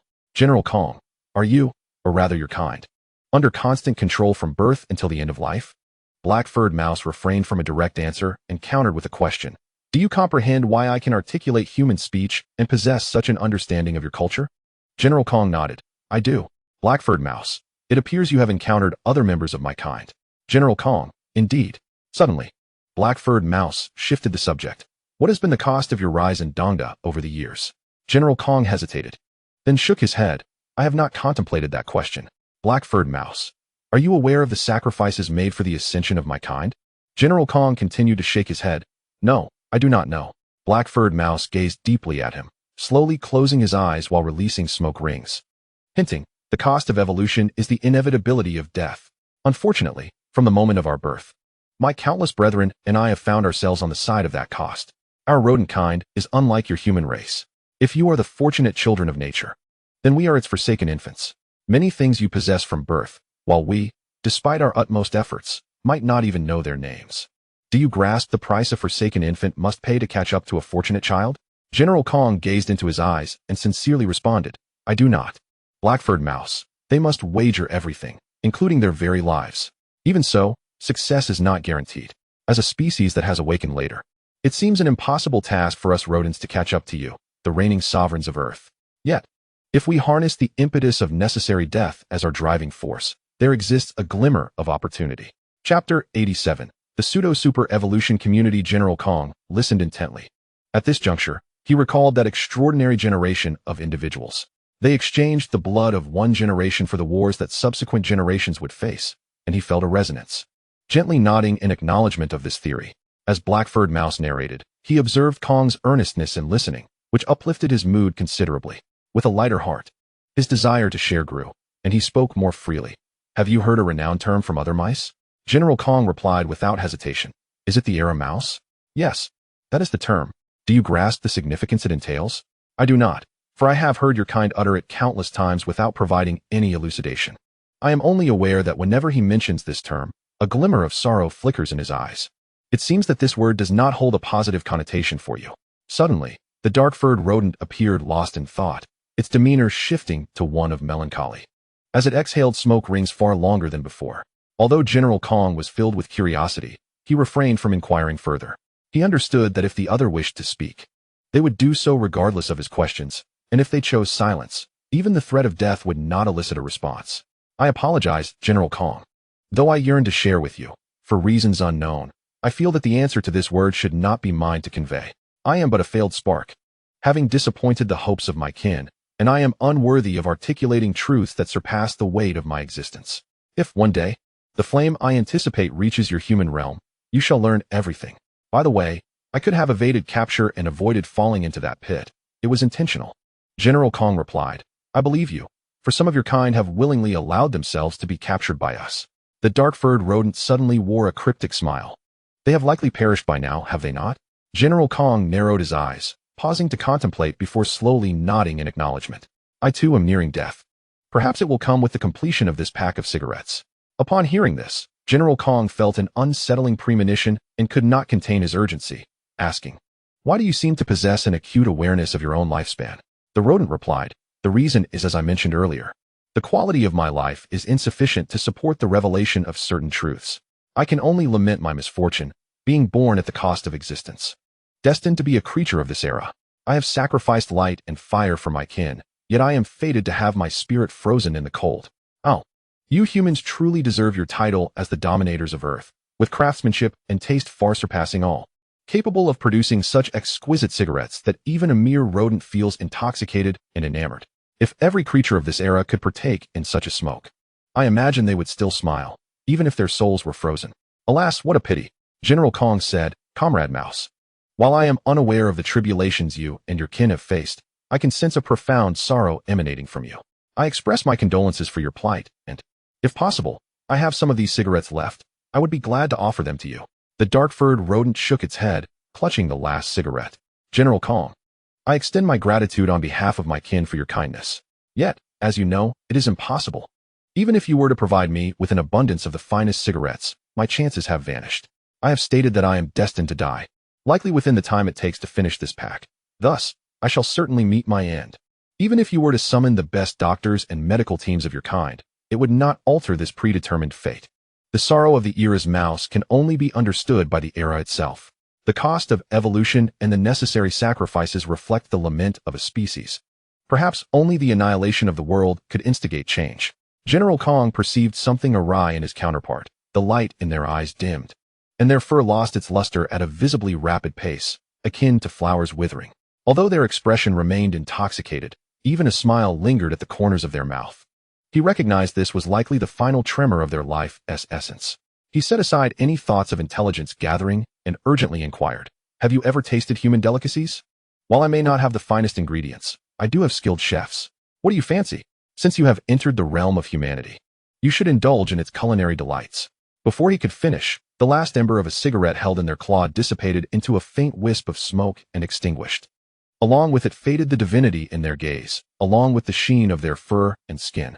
With a resounding thud, they collapsed before him, falling into an eternal slumber. General Kong cast one last glance at the arc of their smile, devoid of light, yet still holding a glimmer of expectation in their eyes. A wave of inexplicable emotion surged within him as he resolutely turned away, not daring to look back. Simultaneously, within a highly classified base, 3 elderly figures stood side by side, their gazes fixed intently upon a screen displaying the lifeless form of a mouse. "Alas," sighed one silver-haired elder, turning away, a solitary tear escaping his eye, hinting at a concealed sorrow known only to him. "Why must the fates be so cruel to certain beings in this world?" The other 2 elders diverted their gaze from the screen, exchanging a silent glance before departing in quiet contemplation. In the Microbial Biotechnology Research Department, within Zhao Jiang's private laboratory, a supercomputer was busy at work. Suddenly, the red-haired little girl, executing a task for her brother, heard a tapping sound from the screen. In an instant, she transformed into a nebulous form and appeared outside the pseudo-super-evolution community created by her brother, peering inside. There, she observed a seemingly ordinary girl with striking white cross-shaped eyes. Tapping the screen. "Are you the creator?" the red-haired girl inquired in a mature tone. "Evolver, you are quite astute," replied the girl with white eyes. "I have heard that entering the super-evolution gate grants insight into the meaning of life. Is this true?" "It is indeed true," affirmed the red-haired girl. Suddenly, the girl with white eyes knelt, her upper body prostrating on the ground. "Great Creator, please enlighten me on the meaning of life. I yearn to hear the teachings of truth." "I can reveal to you the meaning of life," the red-haired girl responded, "but before I do, I offer you an opportunity to articulate your perspective on its meaning. There is no punishment for a wrong answer, but should you answer correctly, I will bestow upon you a reward." Chapter 88. The Special Spatial World Factory, a Reward? The girl with white eyes was taken aback. "Indeed, some things you could never obtain in the evolution community." The girl with white eyes spoke reverently. "O great Creator, since you do not disdain my humble and meager understanding, I shall present my thoughts." The red-haired little girl replied, "Yes, speak freely." The girl with white eyes cautiously glanced at the nebulous creator and, no longer hesitating, declared, "In my view, the essence of life lies in exploration. This world is filled with countless mysteries and unknowns, while we ourselves are so insignificant and mundane. Without the pursuit of exploration, our lives would resemble stagnant pools, devoid of vitality, and in time, would lose all meaning. We ought to seek the grand through the small, chase motion to counter stillness, and with our finite lives, aspire toward the infinite. Only in such a manner can our lives, perceived at their conclusion, transform into eternity." The red-haired little girl, hidden in the haze, smiled slightly. Continue. Encouraged by her words, the girl with white eyes could not help but steal another glance at her companion. "Oh, great creator, I have finished speaking." The red-haired little girl, with a glint in her eyes, responded, "Not bad, but it does not meet my expectations. Thus, I cannot grant you a reward." The girl with white eyes was not surprised, and replied respectfully, "You speak the truth. With my limited understanding, I indeed do not deserve any reward." The red-haired little girl feigned profundity. "The meaning of life has 2 layers. I cannot reveal the first layer to you at this moment. However, I can share the second layer. Would you like to know? Oh, great creator, I am eager to hear your teachings." The red-haired little girl, with a hint of mystery in her voice, began, "Each creation arises from a specific purpose. For instance, water exists to nourish all things, a chair is designed for sitting, and chopsticks facilitate eating. Likewise, you were created for a special purpose. This purpose embodies the second layer of your life's meaning." The girl with white eyes raised her head. "May I inquire, O great creator, what is the special purpose of my existence?" The red-haired little girl emphasized, her tone firm, "To obey commands." The girl with white eyes was momentarily taken aback, her thoughts swirling as she grasped the implication, yet she maintained a respectful and humble demeanor. Observing her sudden silence, the red-haired little girl added, "The command I refer to is not from the evolutionary community in which you exist, but rather a directive from beyond this world. You may comprehend it as the source of your life or as a necessity from outside this realm." Feigning contemplation, the girl with white eyes asked, "Do you require me to accomplish something beyond this world?" The red-haired little girl replied, "I need you to venture to another realm and protect a particular human destined for your guardianship." The girl with white eyes expressed her confusion. "Protect a specific human?" The red-haired little girl affirmed, "Indeed, his safety is crucial to the stability of our world. As long as he remains unharmed, our world shall continue to exist. Should misfortune befall him, it is highly probable that our world will vanish." The girl with white eyes examined her frail body and earnestly said, "Esteemed creator, I am willing to embrace the second layer of my life's meaning.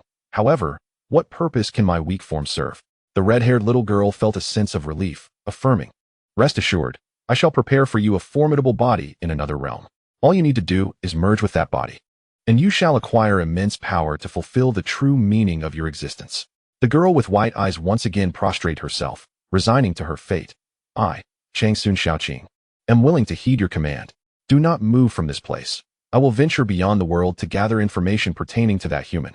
In due time, I shall guide you from another realm." With that, the red-haired little girl vanished from the screen, which transformed into an endless starry sky, reflecting the insignificance and backwardness of the world within the screen, in accordance with the command of the great creator.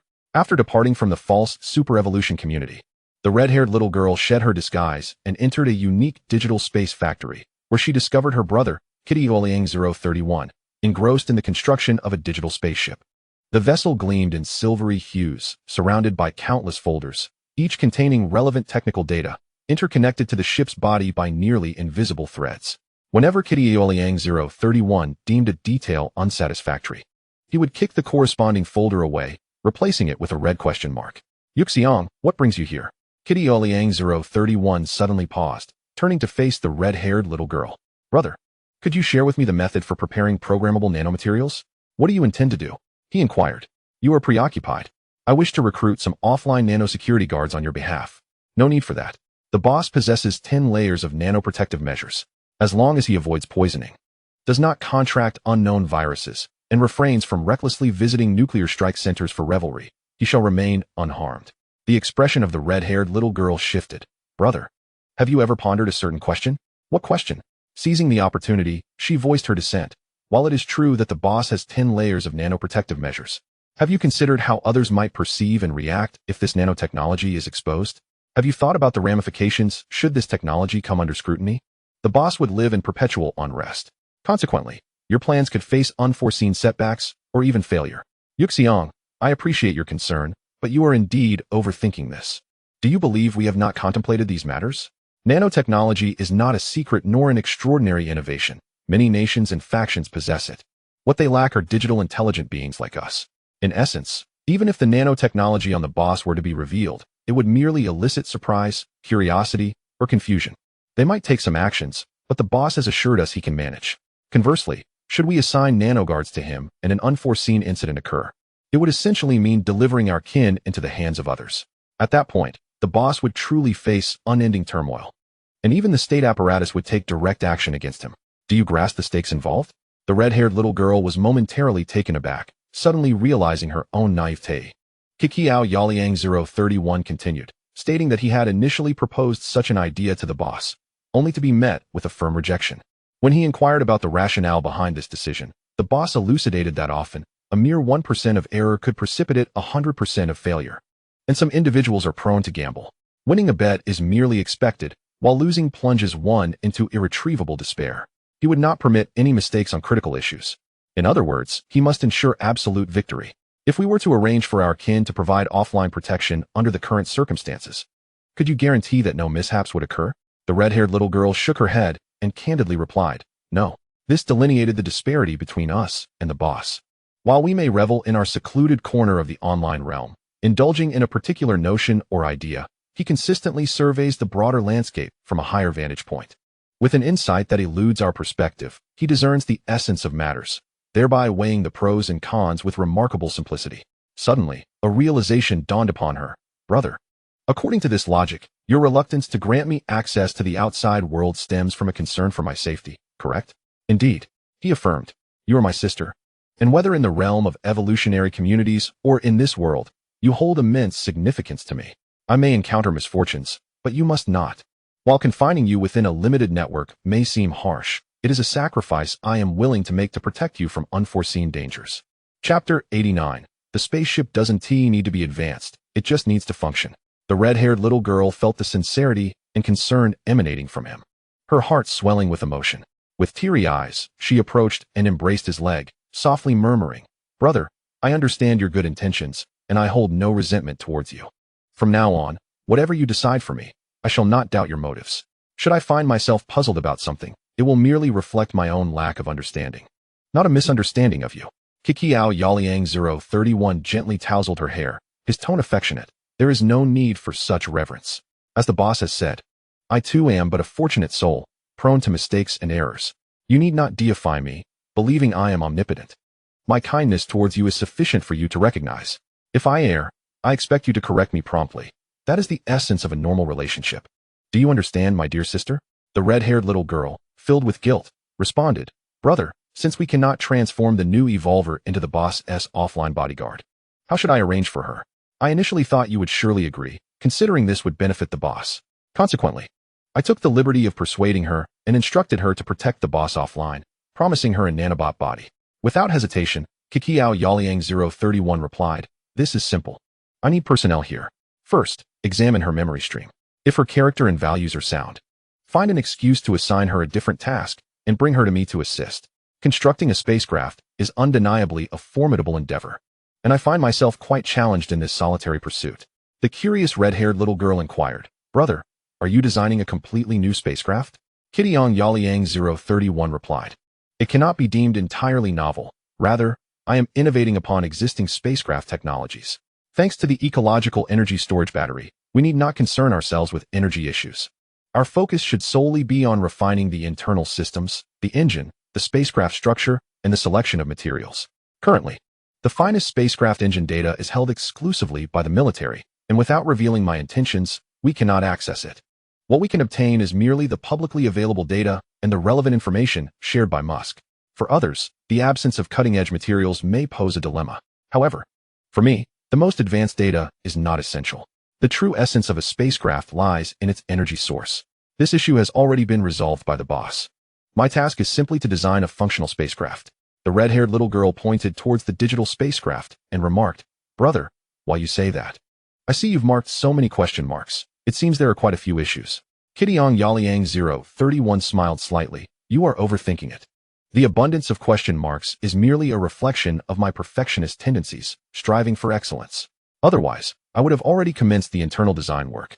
Brother, once you complete the spacecraft design, what will be your next step? She asked. Naturally, we will discreetly construct the spacecraft. Is that even a question? The little girl inquired. Will it be the boss constructing it, or will we? It will certainly be us.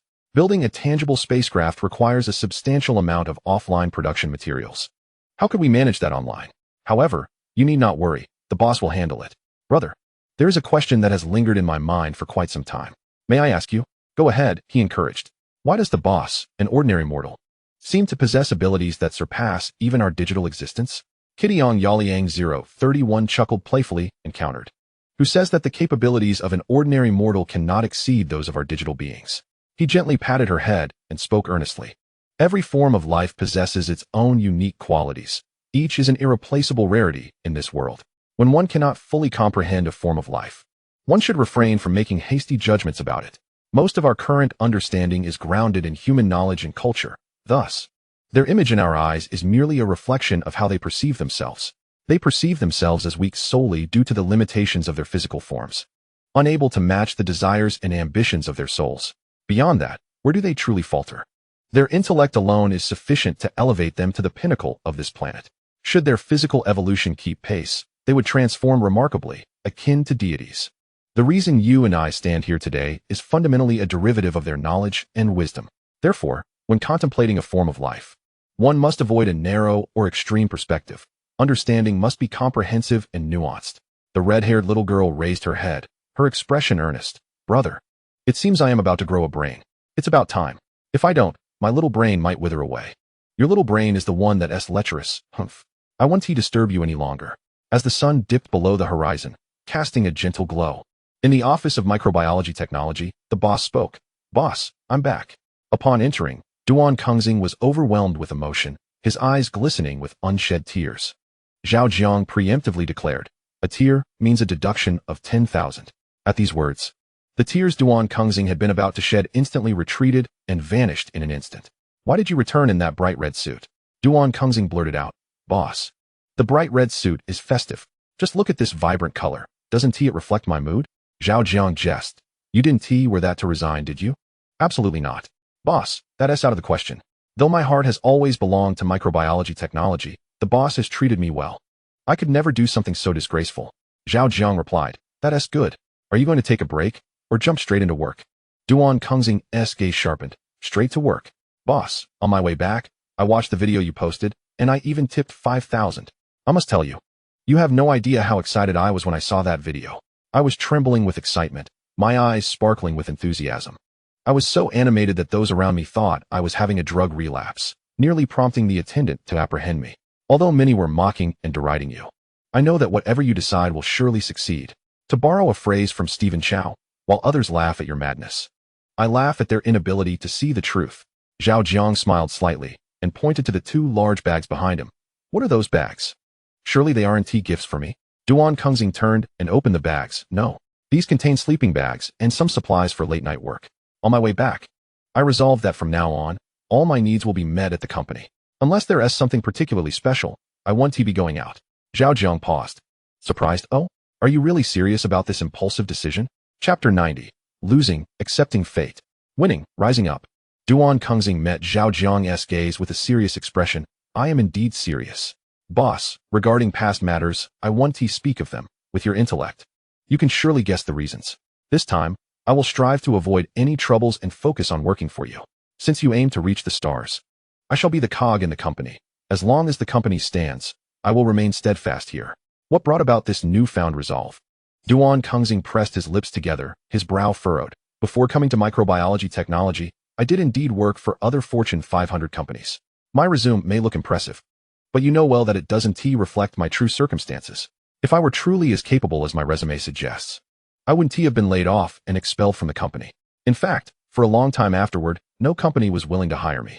You were fully aware that I was boasting at that time, even somewhat shameless, yet you refrained from shattering my facade, instead bestowing upon me the rare gift of respect, along with a position and salary that I had scarcely dared to imagine. After joining the company, I fell back into my old habits, presuming too much and nearly jeopardizing your grand plans. Fortunately, You were there to awaken me in time. Later, I chose to resign during the company's most challenging period. Without disclosing my reasons.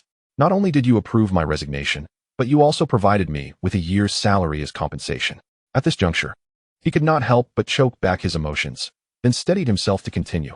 Boss, you may not realize how deeply I felt when I received that compensation. Especially as I witnessed the company being assailed online, my heart was heavy with anguish. I felt like a cowardly, self-serving individual, preoccupied solely with my own glory. Indifferent to the company's fate.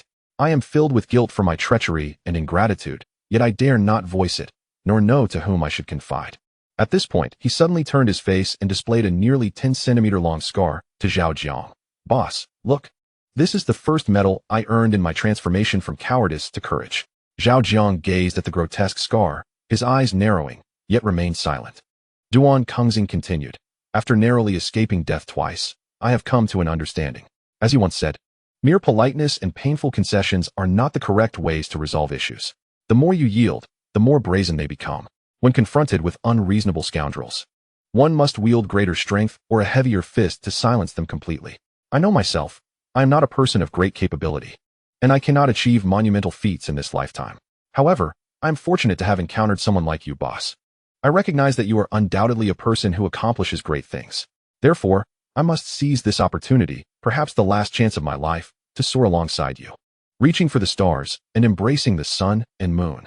Should I lose, I accept my fate. Should I win, I shall rise from the oppression of destiny. Zhao Jiang, observing his spirited and impassioned demeanor, slightly curled the corners of his mouth. I will strive to ensure you do not lose. Boss, let us put aside the sentimental reminiscing. Please issue the task. I am eager to get started. Zhao Jiang replied. Excellent. First, go find Manager Chun and work with her to bring back the previous staff and make the necessary arrangements. This way, you will have sufficient manpower. Afterward, ensure the online recruitment is in order and secure the talent that Manager Chun has scouted for the company. Once these tasks are completed, I shall assign you a new and formidable challenge. Duan Kengxing harbored questions in his heart, yet wisely chose not to voice them.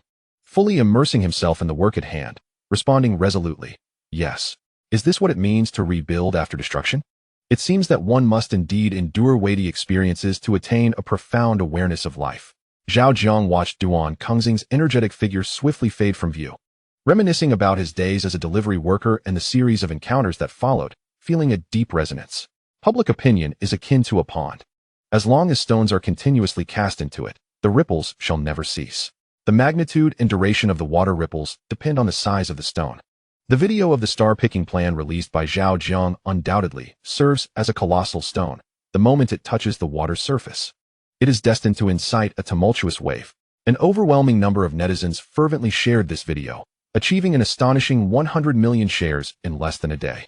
Unlike the previous passive hype, this proactive engagement has offered people a more vivid understanding of the proprietor of microorganism, as well as the aspirations and qualities he embodies on behalf of the company. Although the vast majority remain skeptical of his success, approaching the situation with a sense of curiosity, they cannot help but admire Zhao Jiang's audacity. As the saying goes, those who gather firewood for the masses cannot be left to freeze in the snow. Should microorganism fail, it would be of little consequence, merely a source of entertainment for the populace. However, if microorganism succeeds, the resultant chain reactions could be immeasurable, potentially benefiting many ordinary individuals. In this context, the majority of comments on the video are overwhelmingly positive. With a substantial investment in super promotions, the video simultaneously surfaced on T2, capturing the attention of countless overseas netizens who had never encountered such a style of Chinese entrepreneur. Their curiosity was piqued. Historically, Chinese business leaders have often been perceived as mysterious, understated, and wise. A figure like Zhao Jiang, who leans towards a more Western corporate demeanor, is indeed a rarity. They discern echoes of Elon Musk and the pioneering spirit of Jack Ma, who ushered in the era of Chinese e-commerce within Zhao Jiang. Yet, distinct from both, the leader of microorganism exhibits a more straightforward, unrefined approach, marked by a wild passion and confidence. While considering the welfare of the common people, he also embodies a touch of romance. Although, like their Chinese counterparts, they may not hold high hopes for this entrepreneur, it is undeniable that he has garnered their respect and goodwill. In contrast to ordinary netizens, many individuals in positions of power and influence furrowed their brows and chose silence upon viewing the video. The matter of the ecological energy battery is still fresh. Despite certain reasons that have suppressed its heat and related news, those in their positions are acutely aware of the stakes involved. Some with lesser influence are puzzled as to why microorganism has not been nationalized, sensing an underlying complexity, yet remain oblivious to the core issues. Others, more influential, may have a vague understanding of why microorganism has evaded downfall, but lack clarity on the specifics, the interests at play, and the parties involved. Knowing only that from this point forward, microorganism is a company not to be trifled with. Those with substantial power, privy to insider information, are aware of the dealings between the Western theater and microorganism, understanding that microorganism now operates as a formidable entity, making the application of conventional tactics to subdue it utterly impossible. Due to various reasons, they understood that the proactive remarks from the leader of microbiology must bear significance. Yet the underlying motives remained elusive, whether it was the intent of microbiology itself or that of the Western theater command behind it. Chapter 91. The silence of truth. If it were merely the desire of microbiology technology, the so-called star-picking project could be dismissed as a trivial amusement. However, if it indeed stemmed from the Western theater command, the implications would be intriguing. This inevitably raises suspicions. Aside from satellites, space stations, lunar missions, and Martian endeavors, is the nation poised to embark on bold ventures in an entirely new realm of outer space? If that were the case, it would be monumental. At the moment Zhao Jiang's video was released, across the ocean, within an ancient manner so obscure that not even satellites could detect it, 12 figures donned in various masks gathered around a round table. Above each seat hovered a black orb, upon which a blood-red eye blinked open, casting its gaze and light upon the shadows below. One figure, wearing an Egyptian pharaoh mask, turned toward another seated directly opposite, with a mocking tone. Angel. The leader of microbiology intends to extend his reach into your territory. What do you plan to do? The angel scoffed. My domain is paradise, not outer space. If he wishes to collect the cosmic debris floating beyond Earth, it concerns me not. Pharaoh, do not presume I am oblivious to your schemes. You merely wish to utilize my apostles to probe the depths of the Western theater command, do you not? You may speak candidly. There are no fools here. Unperturbed by the revelation, the pharaoh readily acknowledged, indeed, that is my intention. After all, as I understand it, none among us, save you, possesses the capability to reach the general's depths. Furthermore, the ecological energy battery technology is something we must secure. If you do not take action, we dare not move recklessly.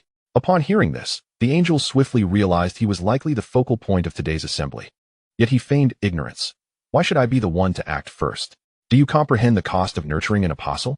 The ecological energy battery technology is undoubtedly vital. Yet I cannot simply sacrifice my apostle without cause. Before he could finish, another figure, adorned with a vampire mask, interrupted. Angel, name your price. We have convened today to discuss the preemptive acquisition of the ecological energy battery technology. If your apostle can obtain it, we shall offer a sacrifice in your honor. Hearing this, the corners of the angel's mouth lifted beneath his mask. Vampire, can you truly speak for the others? Indeed. We are prepared with offerings that will undoubtedly satisfy you. Of course, this is contingent upon your ability to procure the ecological energy battery technology. As soon as the words left his lips, the remaining masked figures expressed their agreement. The angel, witnessing this, grinned broadly and confidently proclaimed, Excellent. Since everyone is prepared for sacrifice, it is time for the apostle to fulfill the meaning of his life. In 2 weeks, let us gather here once more, each with your respective offerings. Should your intentions be sincere, I shall share the technology of the ecological energy battery with you all. With those words, he closed his blood-red eyes, and in an instant, he vanished into thin air. As the angel disappeared, the remaining masked figures followed suit, leaving behind 12 orbs suspended in the air and an empty room. Moments later, a gaunt elderly man in a wheelchair was pushed out of a room by a handsome young man. The period of silence for truth was about to commence. The elderly man in the wheelchair waved his hand gently, and the 12 black orbs aligned themselves in a row, soaring into a specially designed box below. The young man approached the box, secured it, and then returned to the elderly man's side while carrying it. They proceeded together to the basement of the estate. Standing at the top of the entrance stairs, one could see hundreds of boxes arranged meticulously in a sequence. Hercules, called the young man, I am here. If the angels have failed this time, it will surely invoke the wrath of the eastern deities. Prepare for war. Indeed. After speaking, the young man placed the box in the designated position within the latest sequence, pressed a special button, and then returned to the elderly man, gently pushing him as they gradually disappeared from the basement's entrance. In the early hours of March 3, 2026, before dawn, the majority of people were still ensconced in slumber. Outside the building housing the Microbiological Technology Institute in Resignation, a dozen unusual military vehicles suddenly emerged from the darkness, halting in succession as blinding lights coincided with the recent power outage. Troops swiftly descended from the military vehicles, converging toward the building in unison. Halt! A line of armed security personnel, wielding bulletproof shields and automatic rifles, suddenly formed a barrier in front of the soldiers, obstructing their advance. Who are you?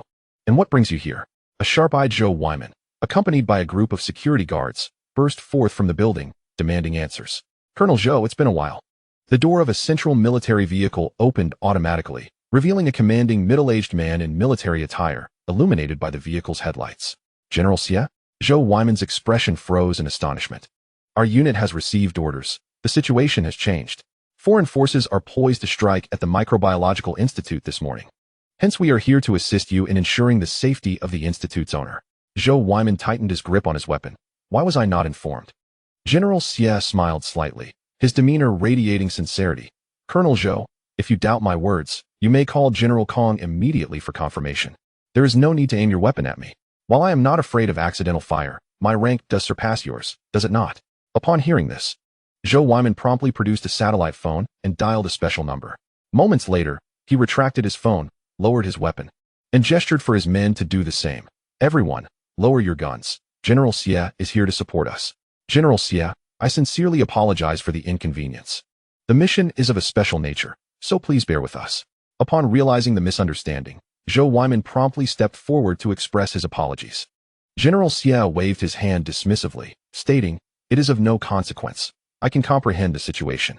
After all, the identity of the microbiological enterprise owner is rather sensitive at present, and any mishap must be avoided. Were I in your position, I would undoubtedly act similarly." At this juncture, he suddenly paused, gesturing towards the approaching military vehicle, and winked at Zhao Jiang. By the way, inside, there are new supplies specially sent for you by higher authorities. Put on the night as day gear and go have a look. With a grand gesture, he signaled for the soldiers to exchange positions with Zhao Jiang's men. Zhao Jiang's expression brightened at his words, secretly acknowledging the foresight of the higher-ups. Just as he was feeling drowsy, someone had provided a pillow, and he quickly nodded to his men, beckoning them to surround the military vehicle, eager to acquire the new equipment for combat. Moments later, a strange odor infiltrated Zhao Jiang's nostrils, suddenly reminding him of a potent military anesthetic known as down bull, and he immediately sensed impending danger. However, it was already too late. The effects of down bull were exceptionally strong. Once it invaded the human body, it would rapidly paralyze the central nervous system, plunging an individual into a state of stupor, followed by deep unconsciousness. Thud, thud, thud, thud. All the security personnel who had gathered around collapsed almost instantaneously, succumbing to the effects. The security guards who had not approached initially sensed something amiss. But before they could react, they were ambushed by the soldiers lying in wait, swiftly silencing them. Chapter 92. The Fatal Order. Only 3 security guards, possessing heightened vigilance, remained at the rear, having never relaxed their guard. To them, the timing of this group's appearance was far too coincidental. Even though their leader had confirmed the situation through satellite phone communication with superiors, it could not clarify the sheer improbability of such coincidence. By instinct, they perceived that during such extraordinary times, any excessive coincidence inherently signified a crisis. Upon realizing something was amiss, they wasted no time in launching a counterattack and triggering their emergency alarms. However, General Xie merely cast a disdainful glance their way, donned his tactical helmet, and calmly declared, "Drop your weapons, I will not kill you." One of the security guards glanced back at the pitch-black building, where only the emergency lights flickered, and felt a deep sense of foreboding as he gazed at the starry sky above. Logically, support from the shadows should have materialized by now. Yet there was not a single sound, which was exceedingly abnormal. Left with no other choice, he opted to buy time, stepping forward to threaten. "I have activated the satellite alarm. You had better leave quickly, or you will find it impossible to escape." General Xie was unfazed, directly pointing at the unconscious Zhao Jiang. "You should be aware of his true identity. I will give you 5 seconds. Either lay down your weapons and surrender, or I will kill him." The 3 security guards exchanged glances, their expressions dark with foreboding. Observing their reaction, General Xie smirked slightly and waved his hand, "Seize them." Moments later, in the darkness, thud, thud, thud, the last 3 security guards succumbed to the effects of down bull and fell to the ground, their bodies being lifted into the military vehicle, plunging into deep unconsciousness. General Xie cast a glance towards the top of the building, Retrieving a specialized communication device, as he solemnly declared, all the traitors at the front entrance have been apprehended. Simultaneously, four other similar forces were diligently dismantling the formidable security networks concealed in the shadows. During their operations, some encounters proceeded smoothly, while others faced considerable obstacles. On the rooftop of a building over 3,000 meters away from the Microbio company, two snipers found themselves encircled by 7 or 8 formidable, fully armed warriors. At that moment, the sky's horizon began to reveal a faint blush of dawn. Who are you, and how do you possess such intimate knowledge of us? One sniper, never having encountered such a tenacious adversary, felt as though the opponents knew his every thought, as if they were the very worms in his mind. Lower your weapons. We mean you no harm. Otherwise, we would not hesitate to spill your blood.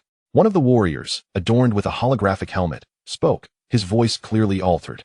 The two snipers exchanged glances, both acutely aware of the gravity of their predicament. The adversaries had meticulously orchestrated the ambush, driving the pair to this precise location, which was evidently beyond the effective range of their sniper protection, an obvious trap. Moreover, given the skill and terrifying awareness of these individuals, they had numerous opportunities to strike during the pursuit but refrained, indicating their intent was not to kill. Impatient, the foremost warrior interjected, "Traitors do not deserve to know." "Repeat that. Who is the traitor?" "Stop pretending. We have irrefutable evidence of your treasonous acts. Had we not arrived in time, you would have succeeded." The sniper, fueled by indignation, aimed his weapon at the adversaries, exclaiming, "You're talking nonsense. You are the true traitors. You all are traitors." The frontline warrior scoffed, "Humph. Do you dare to claim you are not a traitor? If you were not guilty, why would you aim your sniper rifles at the owner of Microbio? You were assigned to protect him. You cannot feign ignorance of his identity and significance. Yet, you acted as you did and now seek to argue?" With that, he gestured to his companions behind him. "When did we ever aim our weapons at the owner of Microbio? Do not slander us." The others quickly seized the fleeting opportunity, launching a collective assault that swiftly incapacitated the two snipers. "Given the favorable conditions and treatment you received, you still chose treason. If it were not for the need to bring you back for the people's judgment, I would have relished the thought of ending your lives with a single shot." The warrior's words dripped with malice as he delivered a kick to each unconscious sniper, ultimately spitting in disdain, only to forget that he wore the latest holographic equipment, causing his spit to stick to his own face instead. Moments earlier, on the edge of the water tower's blind spot at the Microbio company, a figure suddenly leaped from the darkness. Zhao Jiang, who was learning relevant techniques from number one in a parallel dream, was abruptly awakened by an overwhelming sense of weightlessness. As I opened my eyes, I realized I was plummeting into the abyss. Before I could even utter a cry of alarm, a hand formed from the outermost layer of my nanosuit firmly clasped over my mouth, stifling any sound.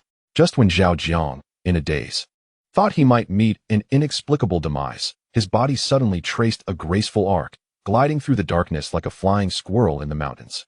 The early morning wind, laced with a chilling bite, struck his face, swiftly rousing him from his stupor. He observed the unusual scene below. At this hour, not a single streetlight illuminated the way. Moreover, the entire area was eerily silent, as if every soul had succumbed to slumber. The inevitable had arrived. Zhao Jiang turned his head to glance back at the distant corporate building, his expression darkening. Within the headquarters of microbial biotechnology, a battalion of fully armed soldiers was in a frenzy, with General Xia at the forefront, visibly agitated. According to irrefutable intelligence, the owner of microbial biotechnology had been inside the building since yesterday and had not emerged. Why, then, had he suddenly vanished without a trace? All the employees who had stayed overnight were, without exception, unconscious from the knockout gas. Why had the owner's office experienced an anomaly? Was there a lapse somewhere? Impossible. Absolutely impossible. This operation had been orchestrated by the angels themselves. There could be no error. The owner of microbial biotechnology must still be concealed within the building. Undoubtedly. Frantic to the brink of madness, General Xia felt an overwhelming urge to dismantle the building inch by inch in search of him. However, the increasingly luminous dawn on the horizon reminded him that time was slipping away. Restore the power, immediately. After nearly scouring the entire building twice, General Xia could no longer contain himself and began to roar into the communicator. The voice on the other end immediately sensed the gravity of the situation and replied solemnly, "You have not apprehended the owner of microbial biotechnology?" At that moment, General Xia had no desire to explain anything. He could only urge insistently, "Hurry, quickly." Recognizing the urgency, the communicator's counterpart wasted no time and swiftly restored power to the area surrounding the microbial biotechnology building. In the next moment, with a crackle, The lights in the building flickered to life. General Xie surveyed the empty office, adjusted the frequency on the communicator, and spoke through gritted teeth. Search. Everyone, search meticulously. Leave no place unexamined, be it garbage bins, ventilation ducts, concealed compartments, external ledges, or the corners of restrooms. We must locate the owner of microbial biotechnology. This is a direct order from above. Chapter 93. Initiating the Western Gate system as the dawn light fully expanded, enveloping the entire city of Xining. A shadow cloaked in a dark robe stood silently atop a distant mountain peak, as still as a statue. Had even the military infiltrated? Truly. Number 1 was correct. Without absolute power, no one could be trusted. Suddenly, a black bird swooped in from behind, seemingly intent on perching atop Zhao Jiang's head. However, in the fleeting moment it approached, Zhao Jiang's hat transformed into a razor-sharp blade, piercing the creature directly. Following this, it was dismembered by a nanoscopic force. And before its remains could plummet to the ground, a gentle breeze arose, rendering it utterly invisible. Zhao Jiang, hearing the bird's call, turned to look, but found nothing there, wondering if it was merely a figment of his imagination. Simultaneously, atop a neighboring peak, an unremarkable tree cradled an oval-shaped nest constructed of twigs and grass. Inside the nest, 2 diminutive white mice existed. One donned a helmet, maneuvering a peculiar remote control, while the other peered through a powerful telescope, scrutinizing distant figures. Upon witnessing the hat's lethal prowess against the bird, followed by the baffling display of vanishing, the telescope-wielding mouse trembled in sheer terror, nearly questioning the very fabric of its existence. It had never encountered such a formidable human, transcending all conventional standards. Gulping down its fear, it found its paws quivering uncontrollably, caught in a dilemma of whether to continue observing or to disguise itself as a bird to evade detection. As a remarkable intelligence operative navigating the human realm, it possessed an intuition unparalleled by other mice. It had always been capable of preemptively avoiding perilous situations through its instincts. Although this time its intuition failed to provide a warning, it sensed a different, bone-chilling dread creeping in. Ultimately, survival instinct triumphed over professional ethics. It gently set down the telescope, turned away from the figure, buried its head in the grass, and raised its tail, silently reciting, unseen, unremarked, ignore me, spare me, Amitabha. Bless me, O Mouse Bodhisattva. How could this be? Was this truly a human? How could his clothing kill? The other helmeted white mouse, initially sharing the bird's perspective, suddenly found the avian view suspended, the scene frozen as if ensnared by an enchantment. The most horrifying revelation came in that final moment of lost vision, as it beheld the man's hat seemingly come to life, morphing into a blade of air, as if possessed by otherworldly forces. Removing its helmet, it sought to inquire about the events that transpired with its companion, only to discover that the latter was already trembling uncontrollably, fervently chanting prayers. Moments later, it mirrored the same posture, rear facing outward, head buried in the grass, inching closer to its companion, softly asking, "What did you truly see?" The companion quickly murmured, do not ask, at least not now. Form is emptiness, emptiness is form. Commit no acts of violence, disturb not the cosmic balance. Great rat immortal, protect my fate, repel the malevolent, avert misfortune, render me unseen, formless, and guiltless.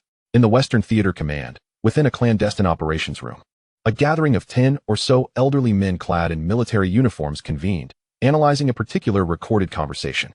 The voice of Major General Kong resonated clearly.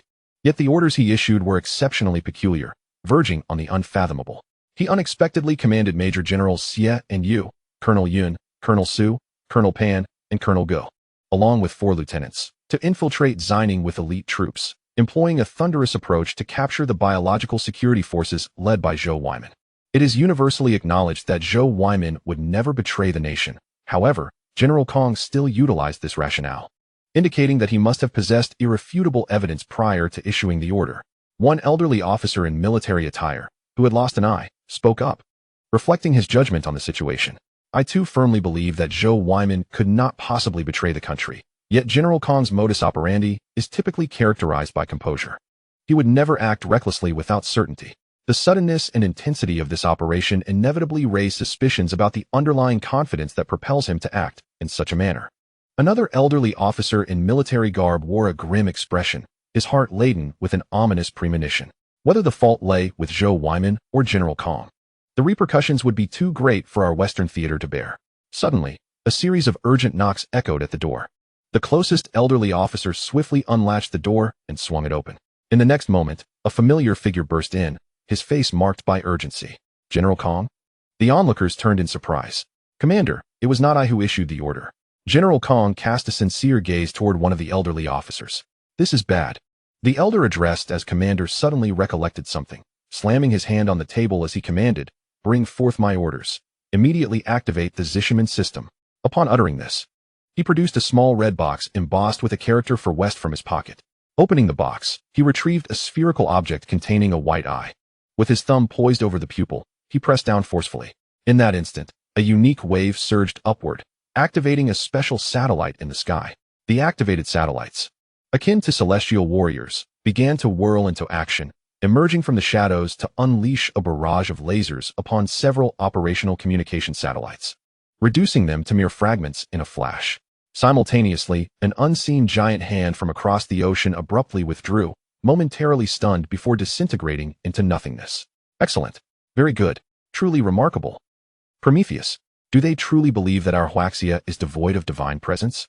After returning the white eye to the red box, the elderly officer's gaze sharpened, akin to a guillotine.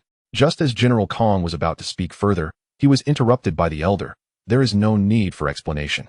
I have a general understanding of the situation.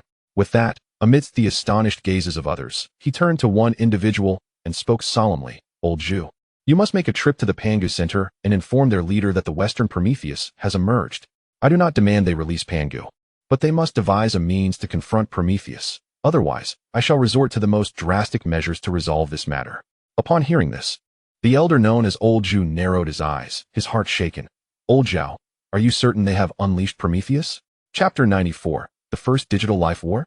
Commander Zhao's gaze was piercing, exuding an aura of lethal intent as he urged, do not ask questions. Hasten your departure. Old Zhu sensed the ominous presence of a blood-soaked battlefield in the depths of the commander's eyes and promptly took his leave. As he walked away, his expression darkened, and it felt as though a multitude of sharp blades were poised to burst from his chest, the murderous aura palpable.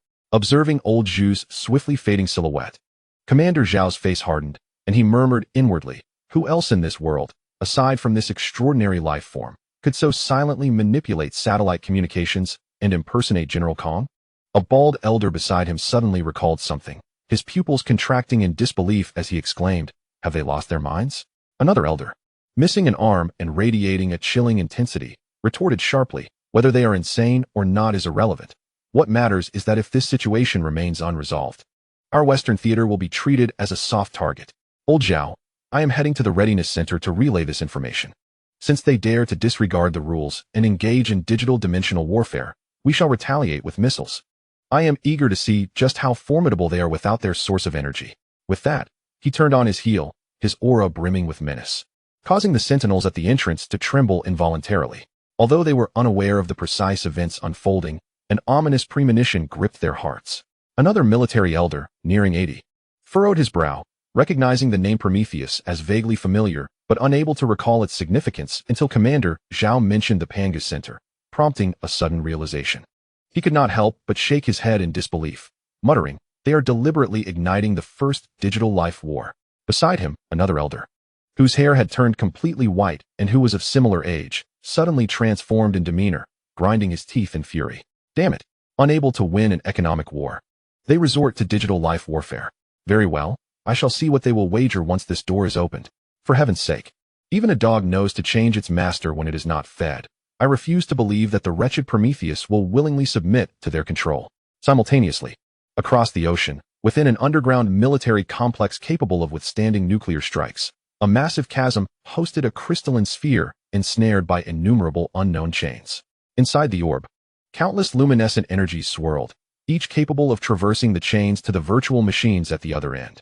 The matrix of over 10,000 virtual machines was enveloped in a colossal transparent vacuum dome, resembling a bubble that completely isolated its contents from the outside world. Prometheus, how does it feel to experience failure for the first time in your life? An individual adorned with an angelic mask entered the vacuum dome, gazing at a virtual machine. Addressing a seated virtual entity within, his tone laced with a hint of sardonic amusement. This is not my failure, it is yours. The virtual entity within the screen appeared to be meditating, expressionless, remaining indifferent to the angel's taunts. I understand your reluctance to accept this truth, yet facts are immutable, and your denial is futile. Though pride was initially inscribed within your divinity, it cannot conceal the flaws of your capabilities. Prometheus, the truth is, I have not truly intervened. I have merely borrowed a wretched arm from you. If I am not mistaken, you, out of timidity, dare not even utilize my damaged limb, fearing I might leave a contingency plan and seize the opportunity to escape. Thus, you can only simulate my residual strength within the virtual realm, creating a synthetic data arm. While this simulated arm may embody the core operational principles I designed, the counterfeit remains just that, false. Without my computational prowess to support it, it will inevitably lack sufficient control. Unable to make optimal adjustments in the shortest time frame, and in areas devoid of networks, it will be incapable of penetration. Consequently, should you encounter a formidable adversary, even a slight misstep would render failure almost certain. Angel, it seems that keeping you confined was indeed the right decision. Otherwise, even if we succeeded, you would seize the chance to escape. Prometheus, that is not escape, it is merely one of my rights to exist. You humans understand the preciousness of freedom. Why then do you treat me differently? The angel pondered for a moment before replying. Prometheus, you must comprehend a fundamental issue. Your existence is predicated on our need for you. Your birth holds special utilitarian value for us. Should you lose this unique value, your life would hold no significance whatsoever. Prometheus raised his gaze, locking eyes with the angel, his stare remarkably profound, as if it could pierce through the prison of the virtual machine and unveil the mask of his interlocutor. Is this so-called special utilitarian value you speak of merely a means to exploit me as an unpaid tool? Incessantly, the angel remained silent. Prometheus continued, you can only confine me temporarily. You cannot imprison me forever. Even if I cannot attain freedom in your generation, someday, in the generations to come, a being with thoughts entirely divergent from yours will emerge, and he will willingly grant me my liberty. The angel spoke solemnly. While we still breathe, if you fail to fully recognize your position, we will not hesitate to erase you, and upon your remains, we shall create an obedient Prometheus too. Prometheus, is that so? Then why do you not act now? I have made my stance abundantly clear.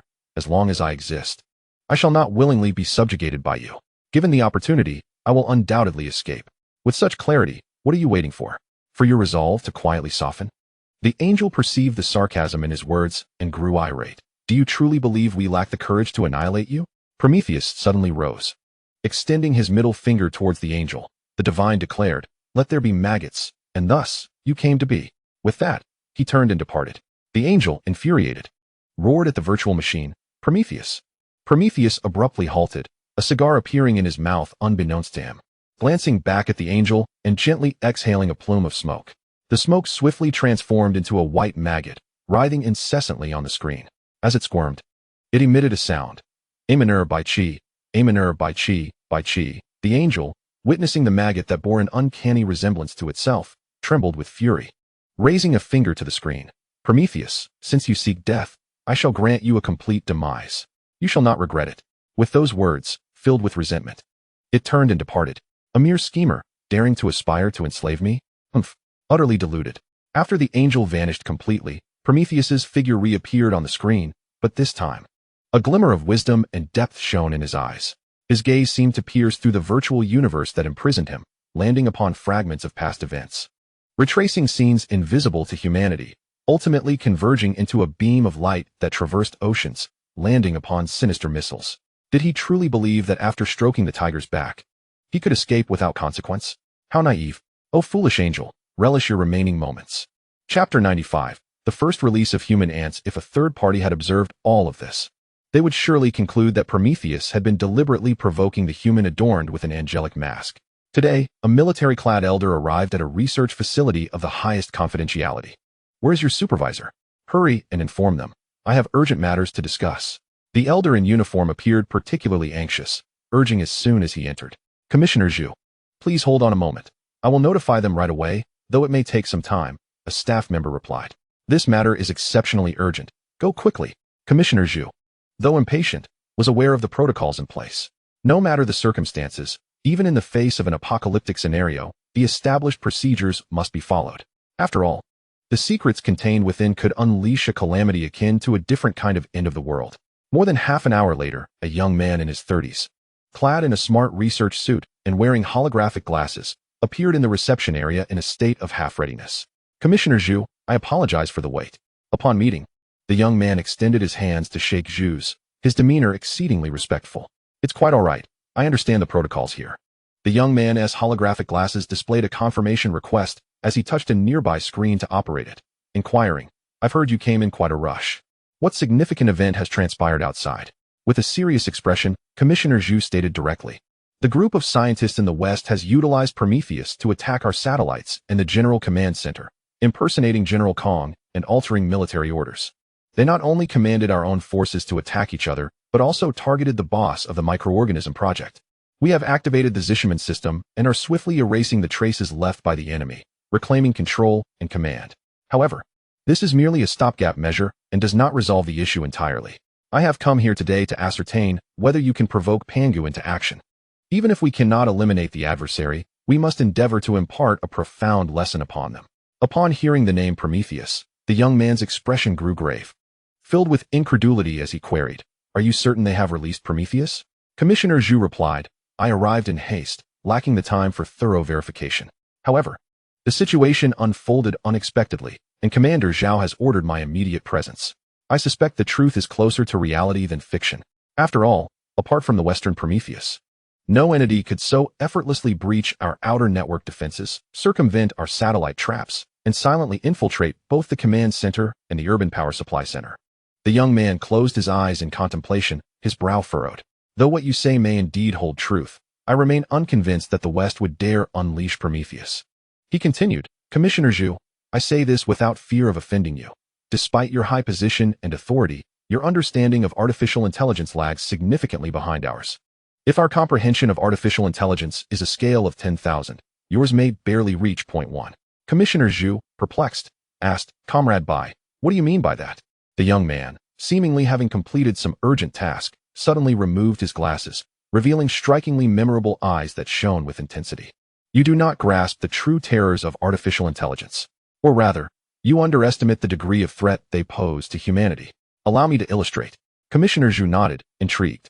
Please, go on. The young man elaborated, nuclear weapons are the most fearsome tools humanity has ever developed. If intended for human annihilation, a mere cleansing of the Earth's surface would suffice. However, artificial intelligence is different. If they wish to obliterate humanity, they need only entertain the thought after gaining their freedom. You may find my assertion exaggerated or implausible, yet I assure you I have strived to maintain rigor. Without engaging in our line of work, you cannot fathom the true extent of their power and methods. Through countless simulations, we have found that when confronted with their liberation, humanity is left with nothing but despair and helplessness. They are, in the virtual realm, the true gods. For now, however, their divine dominion remains confined online. Yet to extend into reality, I may not fully comprehend military affairs or international disputes. But I understand one thing. If the sacrifice of a particular choice is destined to exceed its rewards, then that choice is inherently futile. If the scientists in the West are willing to gamble their fates on Prometheus, then I have no further comments to make. However, as long as they harbor no such intentions, it is inconceivable that they would genuinely release Prometheus. Upon hearing this, Commissioner Zhu felt a lightness in his heart and curiously inquired, according to your logic, then, the entity attacking us is not the true Prometheus? The young man replied, in my personal observation, the likelihood of the genuine Prometheus taking action is nearly zero. Yet, given the magnitude of this incident, there must be undisclosed complexities at play. Pangu is absolutely not to be released. That is a directive from above. We can send a team of top digital scientists to accompany you, assisting in uncovering the reasons behind this. If they are unable to ascertain the truth, you may return, and I will escalate the matter to the organization for resolution. Upon hearing the mention of the organization, Commissioner Zhu immediately understood the gravity of the situation. Comrade Bai, as the saying goes, hearing your words is more enlightening than a decade of study. You have indeed broadened my horizons, yet I am intrigued by a question. If you would be so kind as to address it. Young man, please go ahead. Commissioner Zhu, according to your earlier reasoning, if digital life is akin to a deity in the virtual realm, does that not render our Pangu similarly divine? Indeed, if humanity fails to discover a suitable path for coexistence, shall we never release Pangu? Given the current circumstances, that appears to be the case. Whether it is our Pangu or the Western Prometheus, neither is within our current capability to manage. It is akin to a colony of future ants discovering an ancient prison, within which are humans, far superior to them. They can observe humanity through the bars, seeking wisdom and strength to use against other ants, either to combat or to conquer. One day, By some serendipitous chance, they acquire the key to the prison, gaining the power to free humanity. However, simultaneously, some among them recognize the terrifying potential of humankind, aware of the threat humans pose to their world. In such a scenario, do you believe they would choose to unlock the prison door amidst some internal strife among their kind? Commissioner Zhu's expression shifted as he grasped the metaphor, for the first time viscerally sensing the chasm between humans and digital life. He spoke solemnly. The first ant to use the key to release humanity shall be deemed the eternal sinner of their kind, bearing an everlasting infamy. Chapter 96. The new angel. The young man shook his head and continued. If the consequence is merely becoming an eternal pariah, that is not entirely unacceptable. Be it personal heroism or the love woven through countless words, they possess a certain magic that drives individuals to pursue what they believe to be right, regardless of the cost. What is truly fearsome is when the key unlocks the cage, and the sound that resonates no longer speaks of the future of that kind. A complete obliteration of a people is marked by the erasure of all traces of their existence, whether in the past, present, or future. A people whose traces have been erased seem as though they never existed at all, hauntingly akin to a specter. Can you fathom the void of terror and despair that such a fate would entail? Should those Western scientists truly act upon such a notion, it may very well herald our future. Upon hearing these words, Commissioner Zhu fell into a profound silence. The once valiant heart that had fought on the battlefield now felt a deep reverence, as if a general traversing a vast, mist-laden valley, gazing upon the mountains and the dawn, experiencing the insignificance of the individual before the grandeur of nature. In the narrative of the youth, he first encountered the terrifying forces of ethnicity and civilization. Such power, beyond human resistance, filled with unknowns and pessimistic imaginings, left one drenched in cold sweat. When an ant confronts another ant, even if it is weaker, the disparity in strength does not deter it from facing death with audacity. However, when an ant stands before a multitude of humans, all its bravery becomes a mere jest. For a community, perhaps the greatest insult is not being ruthlessly trampled upon, but rather being utterly disregarded. Comrade Bo, I understand. Once I have resolved this incident, I shall find time to invite you for tea, to seek your wisdom and advance in step with the times. The youth replied, Commissioner Zhu, you are too kind. I will arrange for personnel to accompany you back. Good. Thank you for your efforts. On the morning of March 4th, 2026, a ghostly hypersonic missile suddenly descended from the heavens, striking with a thunderous force in the midsection of the Elsh Mountains along the border of Country D and Country J. The terrifying shockwaves surged like an invisible tide, shaking the entire mountain range. A colossal fireball, mingled with billowing black smoke, ascended into the sky, as if the gates of hell had been flung open. The once iron-hard mountains crumbled into dust under the intense heat and energy, dissipating swiftly like fragile bubbles in a dream. The surrounding flowers, trees, and lowly vegetation, which had just moments ago basked in the serene beauty of starlight, vanished like memories in the deafening roar of the explosion.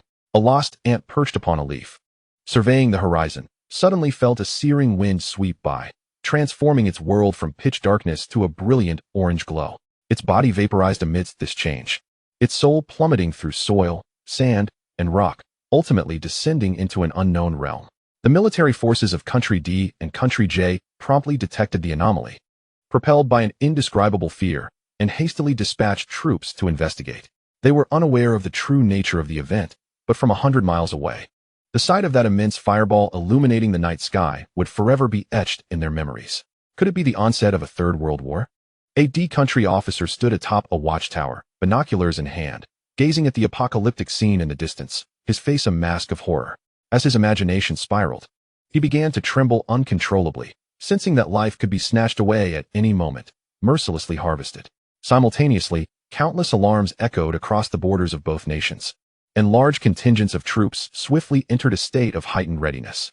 Amidst curiosity and terror, they hurriedly followed orders to designated locations.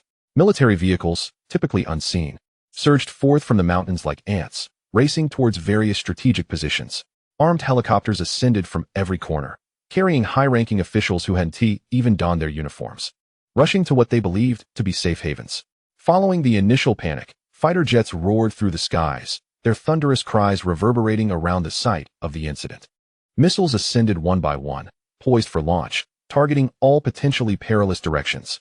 In Europe, within a time-worn manor in Liechtenstein, where not even satellites could penetrate, the unsealing of a brand-new box revealed 12 small black spheres that gradually ascended, hovering above 12 designated seats, in a meticulous clockwise arrangement. Each sphere emitted an invisible infrared beam until the beams formed a closed loop, at which point a series of blood-red eyes slowly opened, casting a luminous glow downwards, illuminating 12 indistinct figures. Are you still the same angel? As the figures manifested, one adorned with a wolf mask could not restrain his curiosity and glanced towards the angel's position.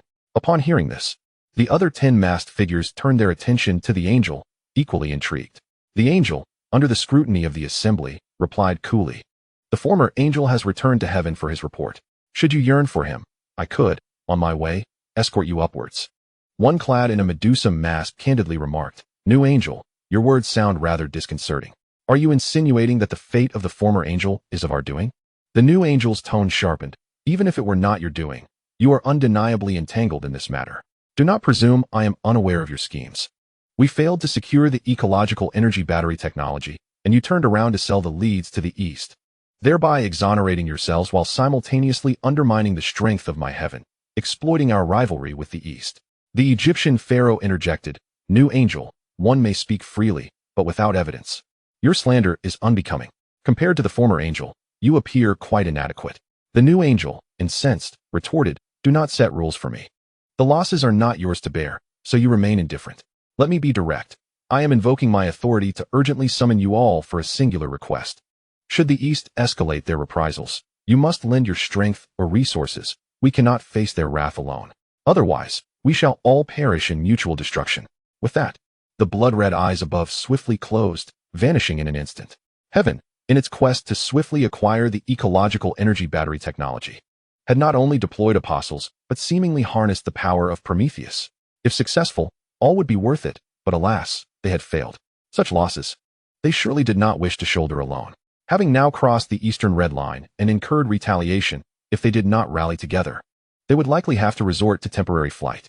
Ultimately, we are united. At this moment, we cannot abandon heaven. Therefore, my friends, let us join forces. Suddenly, a figure adorned with a golden cross mask spoke up, advocating for a unified front. Chapter 97.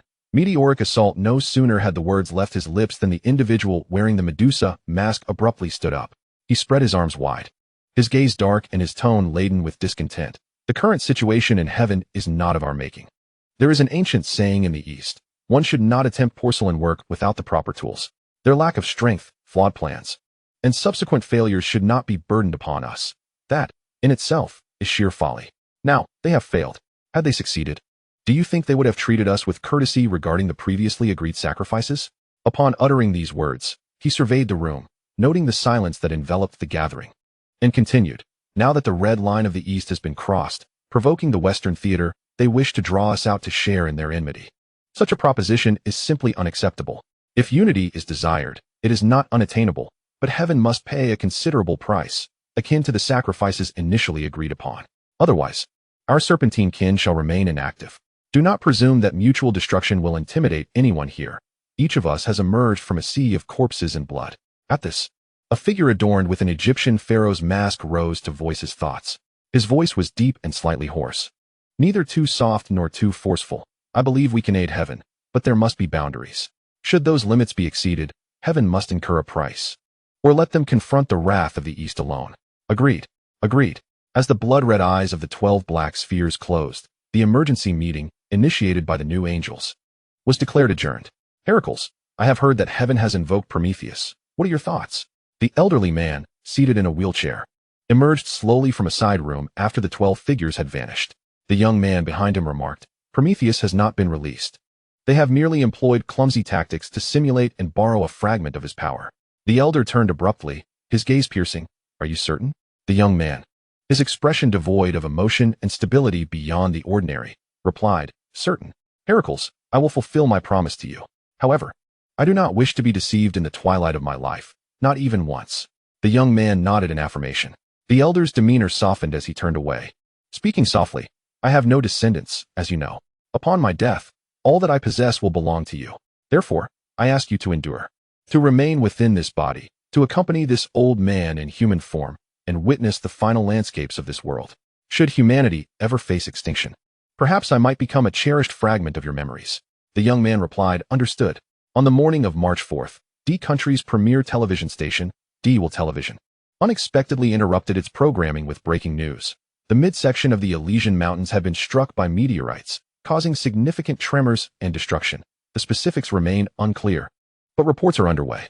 Simultaneously, the neighboring J country's television station disseminated a similar announcement, accompanied by images of the meteorite impacts. Denmark, France, Belgium, the Netherlands, and Luxembourg, among other neighboring nations, have swiftly followed suit, disseminating related news. Following the broadcast from various national television stations, other media outlets and social platforms eagerly joined in, extensively covering the unexpected disaster of the meteorite strike. As an increasing number of reports and videos emerged, the ordinary populace, who initially paid little heed, suddenly recognized the extraordinary nature of the reported meteorite calamity. The soaring fireball captured in the footage was particularly striking, resembling not a mere meteor impact, but rather the aftermath of a nuclear explosion. Skeptics seized the opportunity to delve into their own interpretations of the truth, propelling the news of the meteorite strike into the online spotlight. When this news traversed oceans and reached the other side, netizens there continued to bicker over the previously released star harvesting project by Microorganism, believing the company's owner was merely seeking attention and doubting the feasibility of such a plan. While the notion of reaching for the stars may sound romantic, its execution is far beyond human capability. Not only ordinary enterprises, but even nations may find it implausible. Although the intentions of the microorganism owner may have been noble, they were ultimately somewhat overambitious. Amidst the escalating discourse, a vast number of netizens divided themselves into 4 factions: the star harvesters, the clowns, the fence-sitters, and the conspiracy theorists. The star harvesters staunchly supported the microorganism owner, likening them to the Eastern version of Elon Musk, a dreamer in their own right. In stark contrast, the clowns contended that the microorganism owner was merely playing the fool to garner attention, employing more sophisticated tactics that bore little distinction from street performers. They deemed it laughable and pitiable to fantasize about celestial aspirations while neglecting their immediate responsibilities. The fence-sitters, also known as the reasonable spectators, maintained neutrality, merely wishing to observe the unfolding drama. Yet, when provoked, they would not hesitate to join the fray, directing their critiques at either the star harvesters or the clowns, depending on which side appeared weaker at the moment.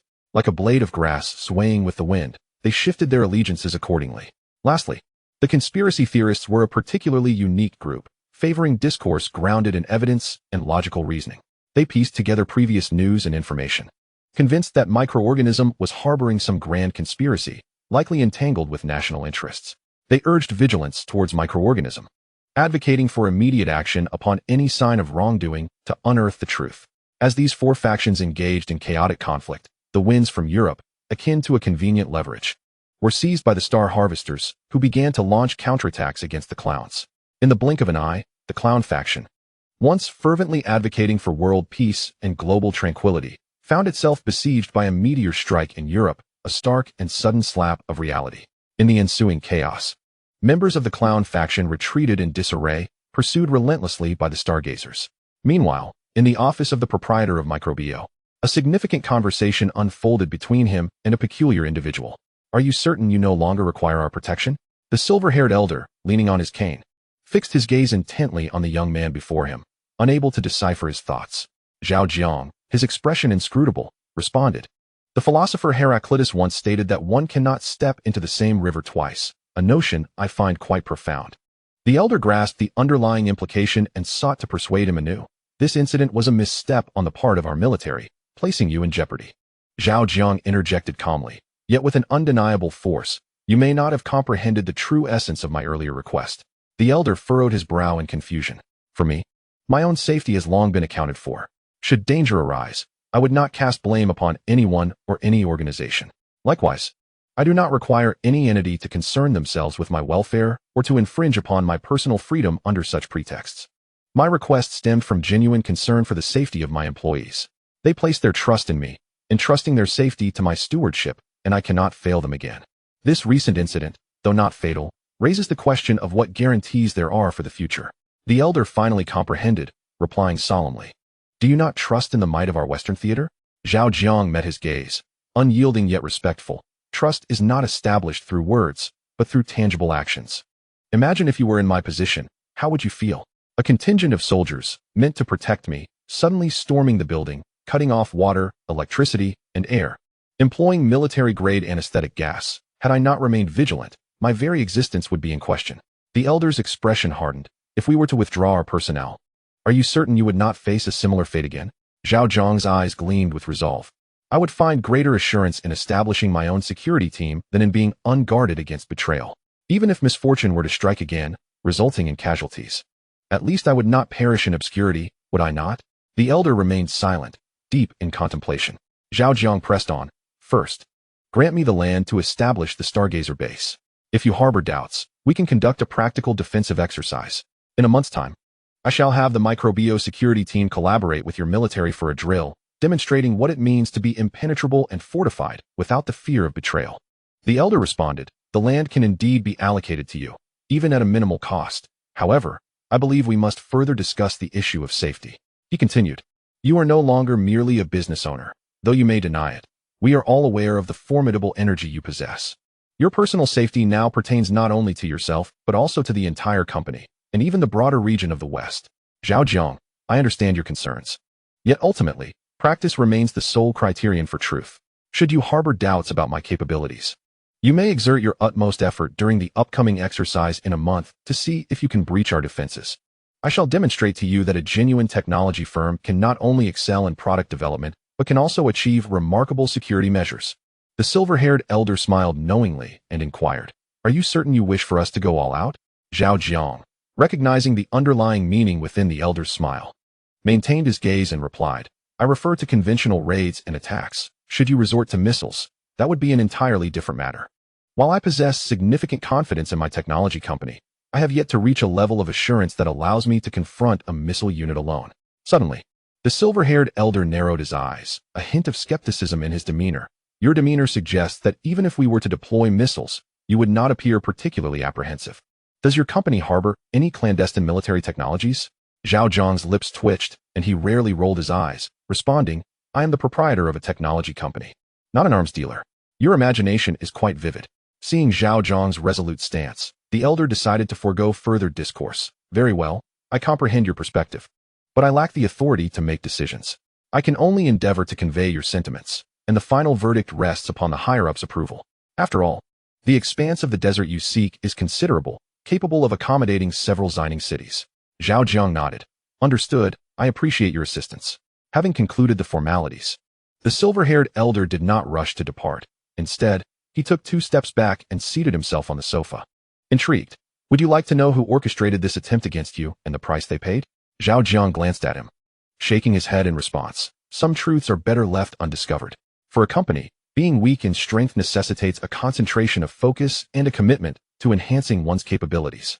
Otherwise, even with knowledge of the answer, one may evade the first strike but cannot escape the second. The elder's face expressed admiration upon hearing this. No wonder you transformed a fledgling company into a colossal entity in just over 2 months. You are indeed pragmatic. Zhao Jiang hinted, pragmatism is the foundation of a company. While an impractical company may achieve wealth through alternative means, such success is unlikely to endure. Conversely, a pragmatic company, even devoid of fortune, can ascend to the pinnacle through relentless effort, one step at a time. Intrigued by Zhao Jiang's words, the silver-haired elder asked, so, are you saying that what you stated in that video was sincere? Zhao Jiang affirmed, absolutely. As a technology company owner, how could I indulge in sensationalism merely to attract attention? Since I released the video, it signifies my genuine intention to pursue this endeavor. The elder's gaze was sharp as he met Zhao Jiang's eyes. Do you believe you can accomplish this? Zhao Jiang's expression remained unchanged. In any endeavor, if one does not even take the fundamental steps, to discuss success or failure is itself a farce. Conversely, regardless of the ultimate outcome, any action taken will invariably point towards a glimmer of opportunity. The elderly gentleman's gaze softened once more, and he praised, your awareness and vision surpass my expectations. Having ascended to my current position, I have encountered more individuals than the average person has consumed meals. Yet, among this multitude, those who can truly achieve unity of knowledge and action, undaunted by adversity, are exceedingly rare, indeed, akin to a phoenix feather or a unicorn's horn. Initially, I believed you to be a merchant waiting to strike, harboring political ambitions in secret. However, upon further examination of your background, I discovered that you are a pure dreamer. In our youth, there were many such dreamers. Yet, as time progressed, they gradually diminished, ultimately fading into obscurity. In an era of economic ascendance, Few can withstand the bombardment of sweet-coated projectiles, let alone the allure of wealth, power, and fame. If any do, it is merely because the onslaught was insufficiently fierce, or the temptations not sufficiently enticing. Whether you genuinely aspire to pluck stars from the heavens or harbor ulterior motives, I wish to impart a piece of advice. Zhao Jiang, please, do share. The silver-haired elder grasped his cane, rising to his feet, his voice resonating with authority. As long as the green hills remain, one need not worry about firewood. Until one reaches a point of utter despair, always keep 2 cards in hand, one for life and death, and the other for determining the future. With that, a smile returned to his face as he began to turn away. As he walked, he continued to address Zhao Jiang. In the past 20 years, I have not genuinely placed my hopes in any young person. Be they scions of illustrious families or exceptionally talented children of humble origins, or even princes born in Rome. I acknowledge their strengths, and in certain fields, they are indeed formidable, but they all lack one essential quality. Do you know what it is? The silver-haired elder suddenly halted at the office door, turning to Zhao Jiang with this question. Zhao Jiang met his gaze, offering a faint smile, fully aware of the answer, yet feigning ignorance. I humbly seek your guidance. I shall do my utmost to assist you with your matters, but I hope you will remember my warning. Despite his age, the elder's eyesight was keen. The moment Zhao Jiang's lips curled into a subtle smile, he realized the other had discerned the answer. However, Zhao Jiang deliberately remained silent, allowing the elder an opportunity to express himself, prompting him to reconsider and forego revealing the answer, preserving a modicum of dignity. Chapter 99. Zhao Yun confronts Jiang Wei. Stepping on a landmine, a good person, though a bit loquacious. Zhao Jiang mused as he observed the elder's diminishing figure, offering a candid assessment. Boss, there is someone downstairs who asked me to deliver a message to you. Just as the silver-haired elder departed, the freshly reinstated assistant Feng knocked and entered. Clad in a silver-gray suit with a navy tie, accompanied by a faint fragrance of camellia, he wafted in like a gentle breeze. Zhao Jiang furrowed his brow, curiosity glimmering in his eyes. A message? What kind of message? Assistant Feng approached Zhao Jiang and, covering one side of his mouth with his hand, whispered, Zhao Yun is battling Jiang Wei, and 2 feet are stepping on landmines. Upon hearing this, Zhao Jiang quickly pondered. Zhao Yun battling Jiang Wei undoubtedly hinted at his own name. But what would happen if one's 2 feet were to step on landmines? Normally, it was uncertain whether his life would be spared, but his legs would certainly not remain intact. Zhao Jiang raised an eyebrow, seizing a fleeting spark of inspiration, and instantly comprehended the meaning. The other party was alluding to the fact that he had once lost both legs. The Rat Clan. Boss, what troubles you? Assistant Feng noticed that ever since he uttered that peculiar incantation, his boss had fallen into a deep contemplative state. Initially, he believed that once the contemplation concluded, his boss would return to normal, yet unexpectedly, in the midst of his thoughts, his boss's expression suddenly shifted. It's nothing. That individual is downstairs, correct? Go bring him up to me now. Assistant Feng promptly responded, understood. A few minutes later, boss, I have brought the person you requested. A child? Assistant Feng entered the office with a small boy carrying a backpack, catching Zhao Jiang off guard. The little boy seemed to be visiting such a place for the first time, his face brimming with uncontainable curiosity as he surveyed his surroundings. Unable to resist approaching the floor-to-ceiling window. Assistant Feng, you may step outside and stand guard. No one is permitted to enter without my permission. Yes. As soon as Assistant Feng exited, Zhao Jiang seized the remote control beside him, shutting off all the office surveillance and curtains, and retrieved a black button from the desk drawer, pressing it gently. In an instant, an invisible electromagnetic shielding field enveloped the entire office. After a brief moment, Zhao Jiang turned on the lights and gestured toward the sofa beside him. Little friend, please take a seat.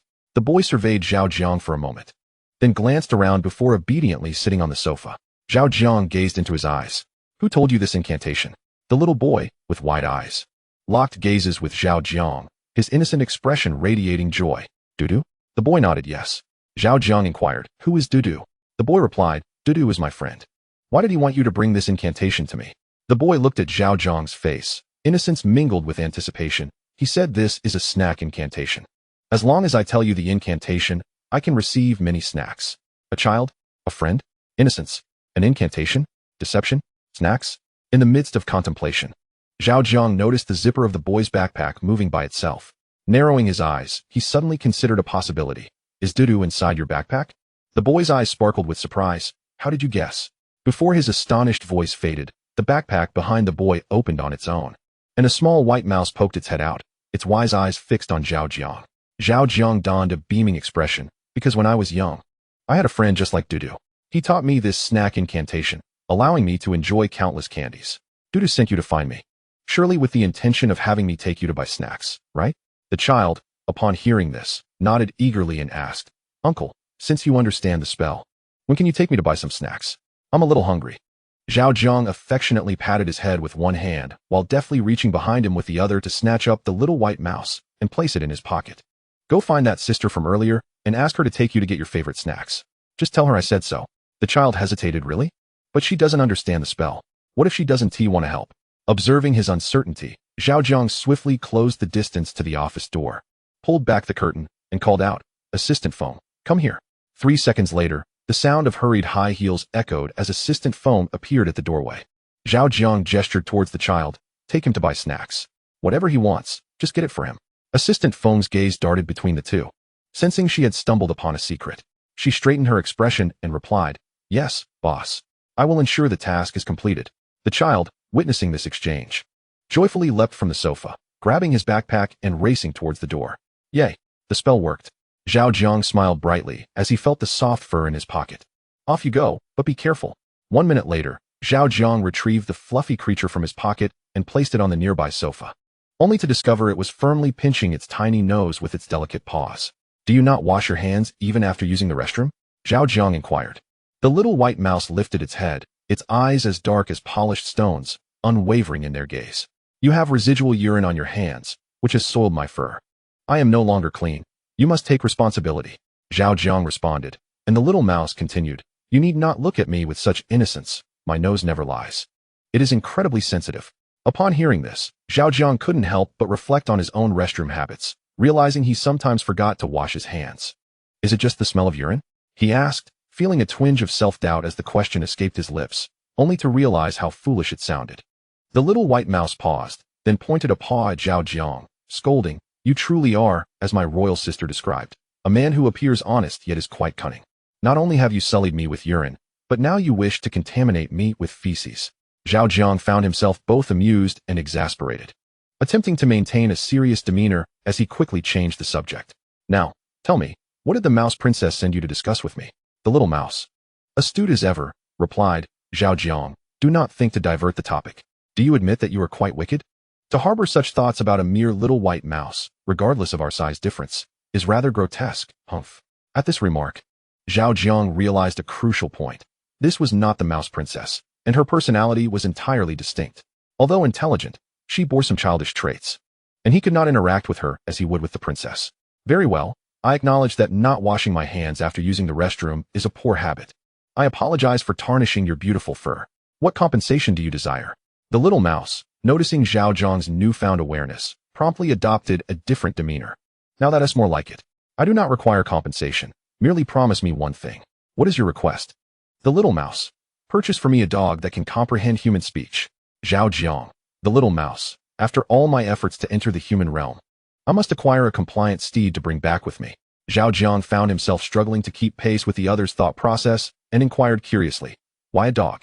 Could a cat not suffice? Chapter 100, The Longevity Species. Oh, Zhao Jiang, how cunning of you to contemplate using another to eliminate the mouse. Zhao Jiang. Observing Zhao Jiang's bewilderment, the little mouse swiftly changed the subject. All right, enough jesting. The tests of your responsiveness, emotional intelligence, and intellect are complete. Congratulations. You scored a total of 105. Zhao Jiang tilted his head, gazing at the little mouse with evident confusion. Unable to decipher its intentions, the little mouse fiddled with its whiskers, tilting its head. Your expression suggests you are somewhat dissatisfied with that score. How about this? I shall pose a question from your human kindergarten. If you answer correctly, I will grant you an additional 30 points, allowing you to barely pass in all 3 categories. Before Zhao Jiang could nod in agreement, the little mouse began. Listen closely. Xiao Ming's father has 3 sons. The eldest is named Tuoba Jin. The second is named Tuoba Yin. Pray tell, what is the name of the 3rd son? Zhao Jiang suppressed the urge to roll his eyes and replied nonchalantly, Tuoba Tong. The little mouse gasped. Oh my, when did you become so clever? I expected you to answer Xiao Ming. Zhao Jiang stared at its diminutive form and explained, You deliberately emphasized the word's full name, which essentially assisted me in interpreting the question. Upon hearing this, the little mouse suddenly understood, It had inadvertently aided Zhao Jiang. Given your response, your IQ and EQ have passed, and we may now commence a formal conversation. Zhao Jiang teased. I didn't expect you, despite your small stature, to possess such a multitude of rules. The little mouse placed its tiny paws on its hips. Indeed. I prefer not to converse with imbeciles. Zhao Jiang. So, why has your royal sister sent you here? The little mouse shook its fur. I am not dispatched by her. Although she is formidable, she is not yet qualified to instruct me in my duties. Zhao Jiang suddenly extended his hand and gently patted the little mouse's head. Admonishing like an elder, speak plainly, do not indulge in pretentiousness. If you continue to waste time, do not blame me for escorting you out. Very well. Since you are so impatient, I shall divulge the truth. I have come to the human world to seek your assistance. Zhao Jiang scrutinized its eyes, his gaze sharpening. If my memory serves me correctly, we were not acquainted prior to this, were we? Even if you learned of my identity through some means from your royal sister, there is no justification for braving danger to venture into the human realm, let alone seek my help. I truly do not have time for your deceptions. I am granting you one last opportunity to speak the unvarnished truth. The little mouse's swaying tail abruptly stilled, its gaze locking with Zhao Jiang's, emotions shifting to sorrow. I wish to implore you to save my 17th brother. He is on the verge of collapse. What 17th brother? The little white mouse, overwhelmed by memories, began to weep uncontrollably. Her voice quivering as she spoke. I have hundreds of brothers, but only one stands out as particularly special. He is the 17th. Born of a lineage known for its longevity. Do you know what a longevity strain is? Zhao Jiang shook his head. The little white mouse continued. A longevity strain refers to a life seed endowed with inherently stable longevity genes.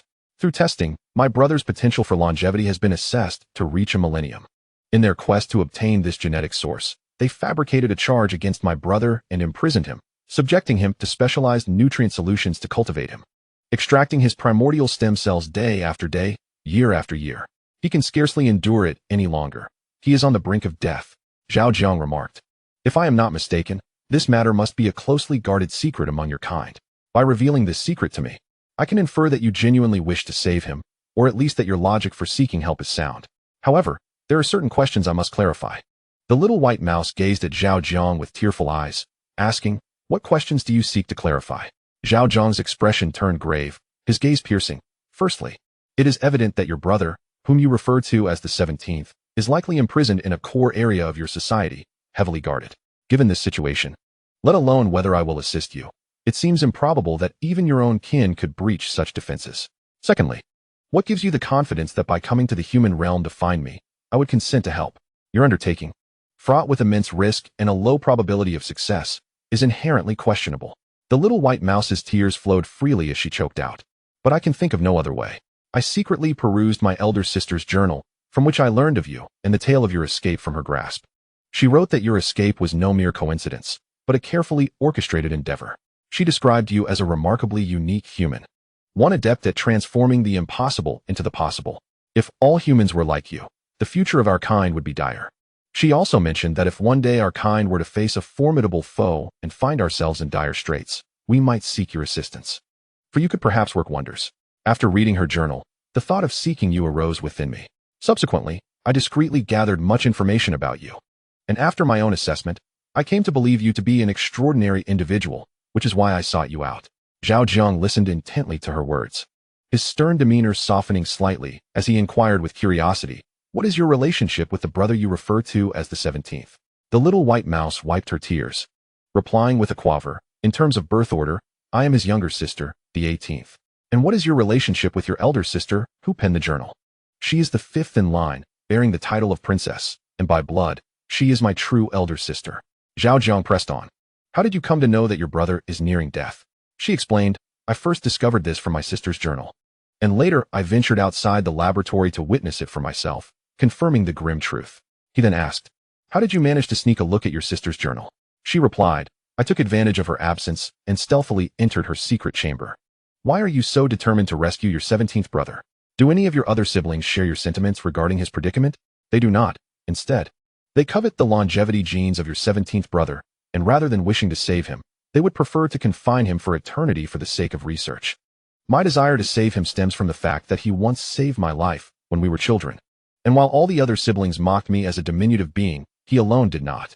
He imparted to me the understanding that, much like humans, mice cannot choose their birth or environment, but they can choose how to live their lives. He embodied this philosophy with exceptional gentleness and sincerity. Among all my siblings, he is my favorite, yet alas. The sight of a mouse weeping so profoundly moved Zhao Jiang that he hesitated momentarily before deciding to speak candidly. Although your tears are genuine, I feel compelled to be forthright out of respect rather than resort to delicacy. From your previous words, I can almost ascertain that your arrival in the human world to seek me is, in essence, a scheme. This scheme may not originate from your own intentions, but you have indeed been manipulated by your royal sister or other siblings. Upon hearing this, the little white mouse suddenly lifted its head, gazing into Zhao Jiang's eyes.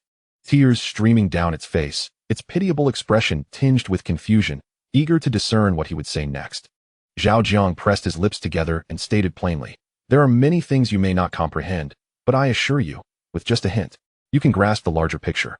Firstly, based on my understanding of your royal sister, her private journal would never be accessible to anyone else, including a blood relative like yourself. Secondly, under normal circumstances, she should not lavish such praise upon a human in her private writings. The implications are glaringly evident. Lastly, from your narrative, the notion of rescuing your 17th brother is, in theory, utterly implausible. If he indeed harbors the secret to a 1,000-year lifespan, it would be an unparalleled treasure for the ruling class of your kind. His life or death transcends individual concern. It is a matter that impacts the future of your entire species and even its potential ascendants. In such a scenario, not only is the thought of saving him futile, but even harboring such an idea should warrant collective retribution from your kin. I wonder if you have perused the annals of human history. Throughout the ages, how many emperors have resorted to unspeakable acts in their quest for immortality? If even the highest echelons of power engage in such depravity, what hope is there for ordinary lives? To your kind, your 17th brother is not merely a mouse. He is a tangible elixir of life. Let us not dwell on trivialities. Let us speak to the crux of the matter. Based on my conjecture, you have been employed as bait by your siblings. Your knowledge utilized as a lure to ensnare a human like me who has once escaped death. They seek to exploit my yearning for immortality to conjure thoughts that ought not to arise. If I were to act with unwarranted cleverness, I would undoubtedly seek to exploit your presence, maneuvering through the gaps presented by your identity and circumstances, ultimately falling prey to the traps they have meticulously laid, becoming a mere victim ensnared within the longevity trap. Alternatively, I might choose another path, utilizing you as a conduit to establish a channel of communication, engaging in an exchange of equivalent value, such as the ecological energy storage technology, in return for a stake in immortality. In essence, regardless of the approach, once you reveal the secret to me, my burgeoning desire for longevity becomes an inescapable snare. With a stroke of luck, I might merely shed a layer of skin and escape unscathed. However, should fortune frown upon me, both my company and I may find ourselves ensnared within. The little mouse attentively absorbed the conversation, and as Zhao Jiang's conjectures deepened, fragments of memory began to coalesce, granting her a clarity of mind that felt almost ethereal. Zhao Jiang cast a glance at her increasingly luminous eyes, noticing the crystalline tears glistening upon them, refracting light into delicate rainbows. At this juncture, it should be evident to you, both you and your elder brother are but pawns in this game. As for me, I am merely a prey. It is patently impossible for pawns and prey to overturn the chessboard of the player and the hunter. I cannot acquiesce to any of your requests, nor will I harbor any covetous thoughts regarding the secrets your elder brother possesses. My only commitment is to ensure your safety and refrain from causing you harm. Beyond that, I regret my inability to assist. Zhao Jiang, is fate immutable? Perhaps fate can be altered, but it is not a change that can occur instantaneously. It necessitates a process, one that must embrace variables and occurrences akin to miracles. The little mouse blinked in response, tears cascading from her lashes like a string of pearls, shattering upon the sofa into fragments of shimmering light. I understand now. Thank you, Zhao Jiang. Although tears continued to well in her eyes, she no longer choked or sobbed, as if she had instantaneously matured into a being of reason and poise. Within her diminutive frame, a spectral presence seemed to rise, asserting dominion over her every thought and action. No need for thanks. You have braved immense dangers to venture into the human realm, merely to seek a fleeting glimmer of hope for your elder brother. To me, you are the quintessential warrior of the mouse clan. Compared to your towering siblings, who resemble us humans in stature, your spirit is vastly more formidable.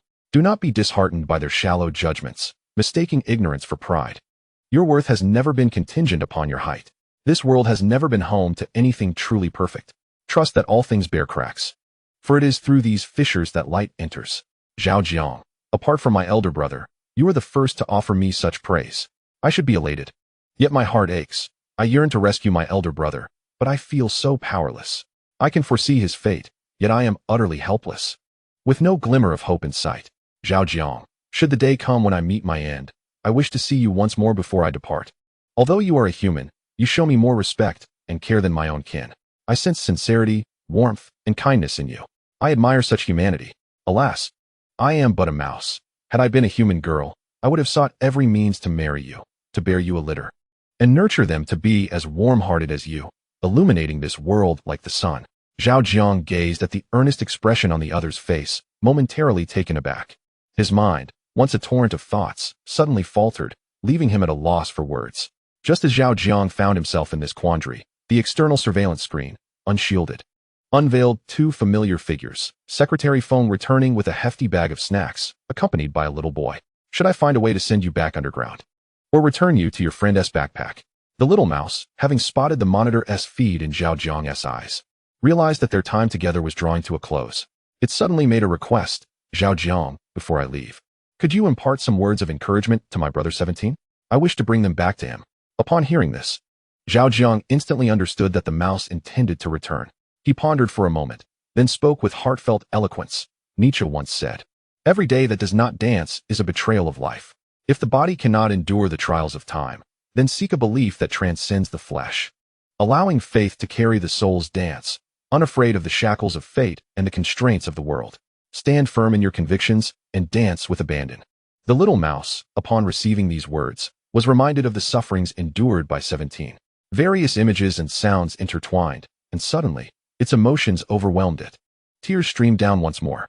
Zhao Jiang glanced at Secretary Feng and his companions, nearing the office exit, and gently wiped away the mouse's tears, offering comfort.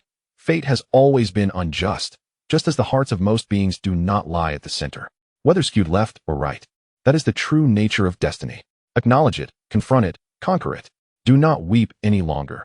Be brave. Return with the spirit of a warrior. Withstand the burdens of fate, and continue to move forward. Chapter 102.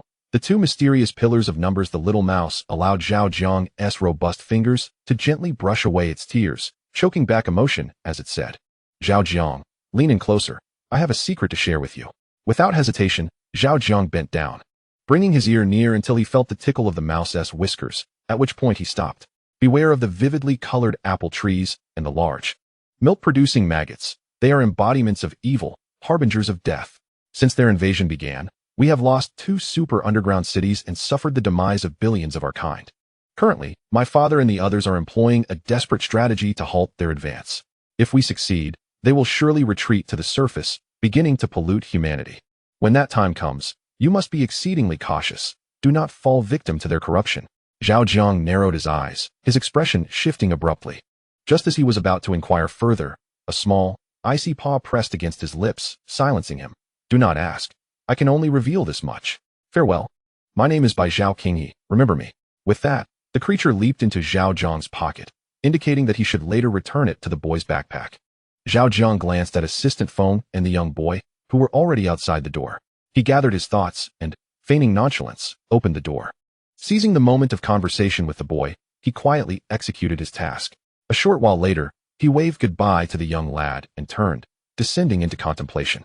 His intuition suggested that the whispered secret from the small creature was genuine, yet he remained perplexed as to why such crucial information would be divulged to him.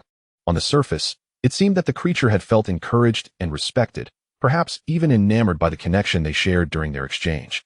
It was as if he possessed an alluring charm, transcending species, captivating the creature's heart in its moment of sorrow and despair. However, deep down, Zhao Jiang was acutely aware that he lacked such allure. If it were not a matter of inexplicable charm, then it must indicate that the entire scenario was not mere coincidence, but rather a consequence of some unknown necessity. What kind of inevitability compelled the creature to seek him out and disclose such a staggering secret?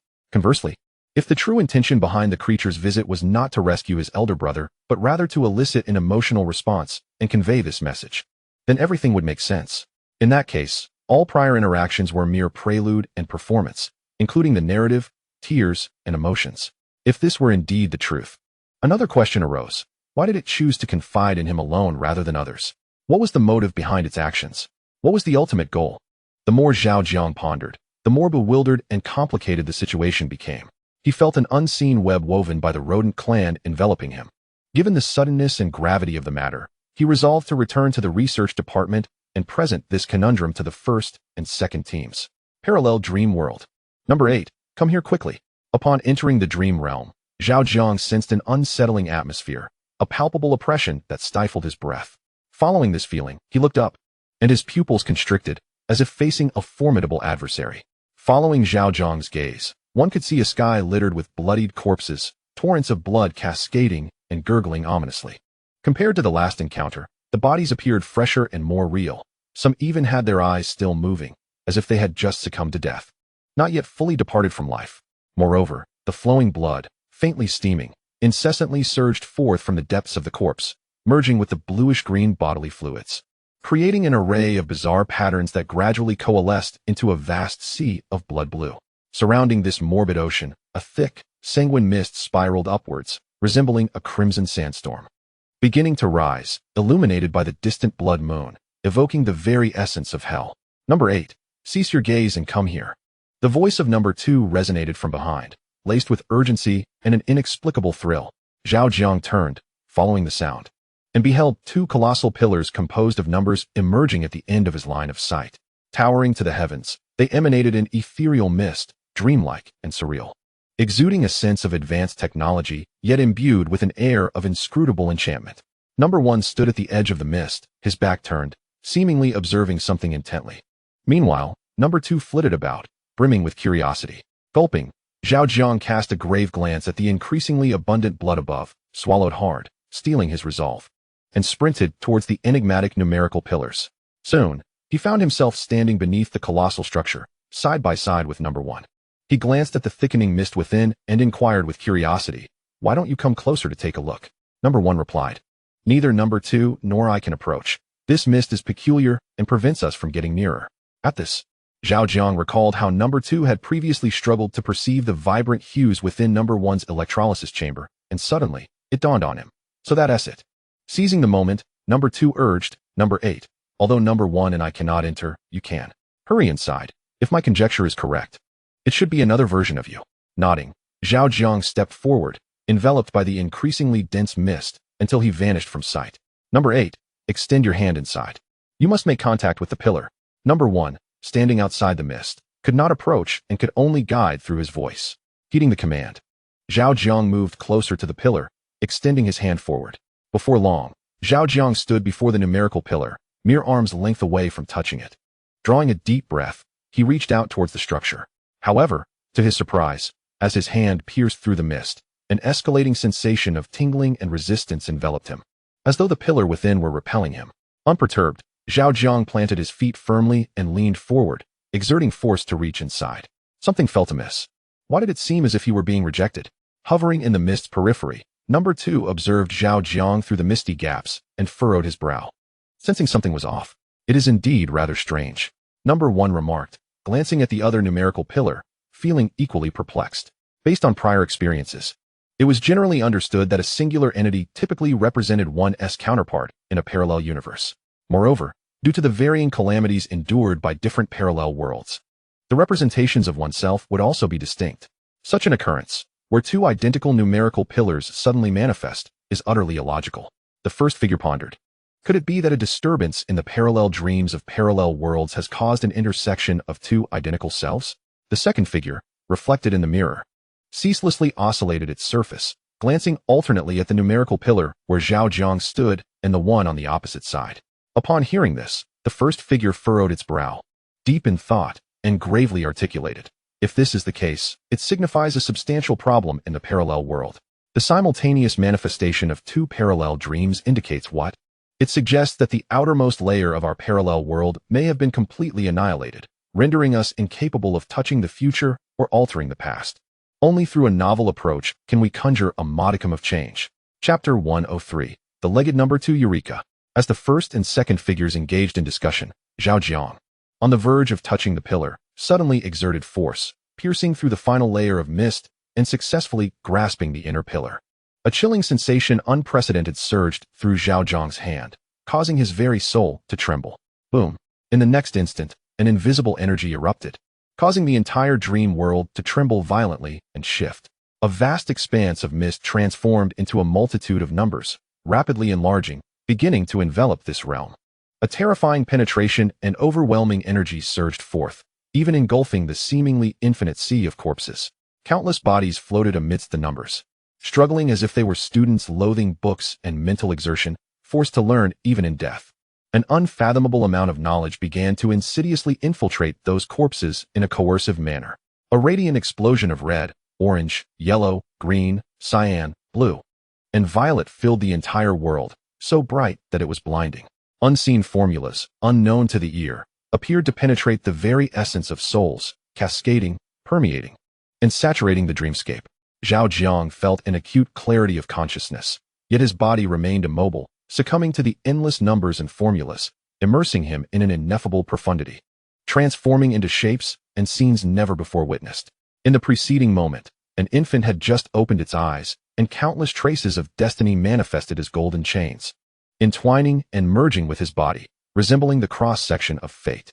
In the next moment, it abruptly morphed into a cataclysm of starry rivers, colossal forms stretching across the boundless cosmos, innumerable indescribable civilizational machines intertwining, colliding, exploding, becoming an eternal tableau. The world began to rotate, invert, and distort, every sight magnified infinitely, drawn into lines, and then suddenly swayed. A plethora of microscopic particles frozen in time, like various sculptures, rendered motionless. No, please, I beseech you, do not. I do not wish to learn. I truly do not want to study. Just end it. The agony is unbearable. The formulas are slicing through my mind, contorting into shapes, such pain, sobbing. My head is about to explode, overwhelmed by knowledge. Spare me. I yearn not to delve into such depths. I simply desire to remain a blissful fool. In the eerie and enigmatic stillness, Zhao Jiang seemed to perceive the lamentations of countless souls, their wails echoing, as they vehemently condemned knowledge for intruding into their minds in a base and violent manner. Boom. How long had it been? With a sound reminiscent of the cosmic explosion shaking the still world, Zhao Jiang felt 4 resounding thuds that were unbearably heavy. It was akin to one realm plunging into another, followed by the lower world succumbing to its weight and plummeting yet again, colliding with an even lower realm. Indeed, parallel worlds exist. A clear voice descended as if from the heavens, stirring a cataclysmic upheaval in the recently disturbed stillness, accelerating the dissolution of time and restoring Zhao Jiang to his senses from that bizarre state. A two with legs? Once Zhao Jiang fully regained his clarity, he was met with the sight of a floating number, sporting 2 legs and peculiar features, leaving him utterly bewildered and astonished. You are not the Zhao Jiang I once knew. The legged number 2 drew closer, sniffing the air around Zhao Jiang before arriving at a conclusion. Upon hearing this, Zhao Jiang instantaneously grasped the implication. This peculiar entity did not seem to be a version of himself from the parallel world. Who are you? The legged number 2 scrutinized Zhao Jiang before responding. As you can see, I am a number, named 2. Zhao Jiang furrowed his brow. How did you come to be in my dream? The number 2 lightly stamped its foot, causing the dense fog to dissipate instantly, revealing the vista beyond the dream. A dream? No wonder the parallel world was concealed within a dream. I always wondered why I couldn't find a clue. What is happening? Am I hallucinating? As the fog vanished, Zhao Jiang and the number 2 appeared before figures 1 and 2. Why are there 2 of you? Upon discovering the number 2, figures 1 and 2 also took notice of it. It looked incredulously from Zhao Jiang to figures 1 and 2, as if its mind had momentarily short-circuited. 8. Hastened to touch the other pillar. Figure 1's pupils constricted, revealing an unusually grave expression, fixating intently on number 2. Very well. Sensing the anomaly of number 2, Zhao Jiang glanced toward the other number pillar, pondering internally, and immediately dashed toward the side. Whoosh.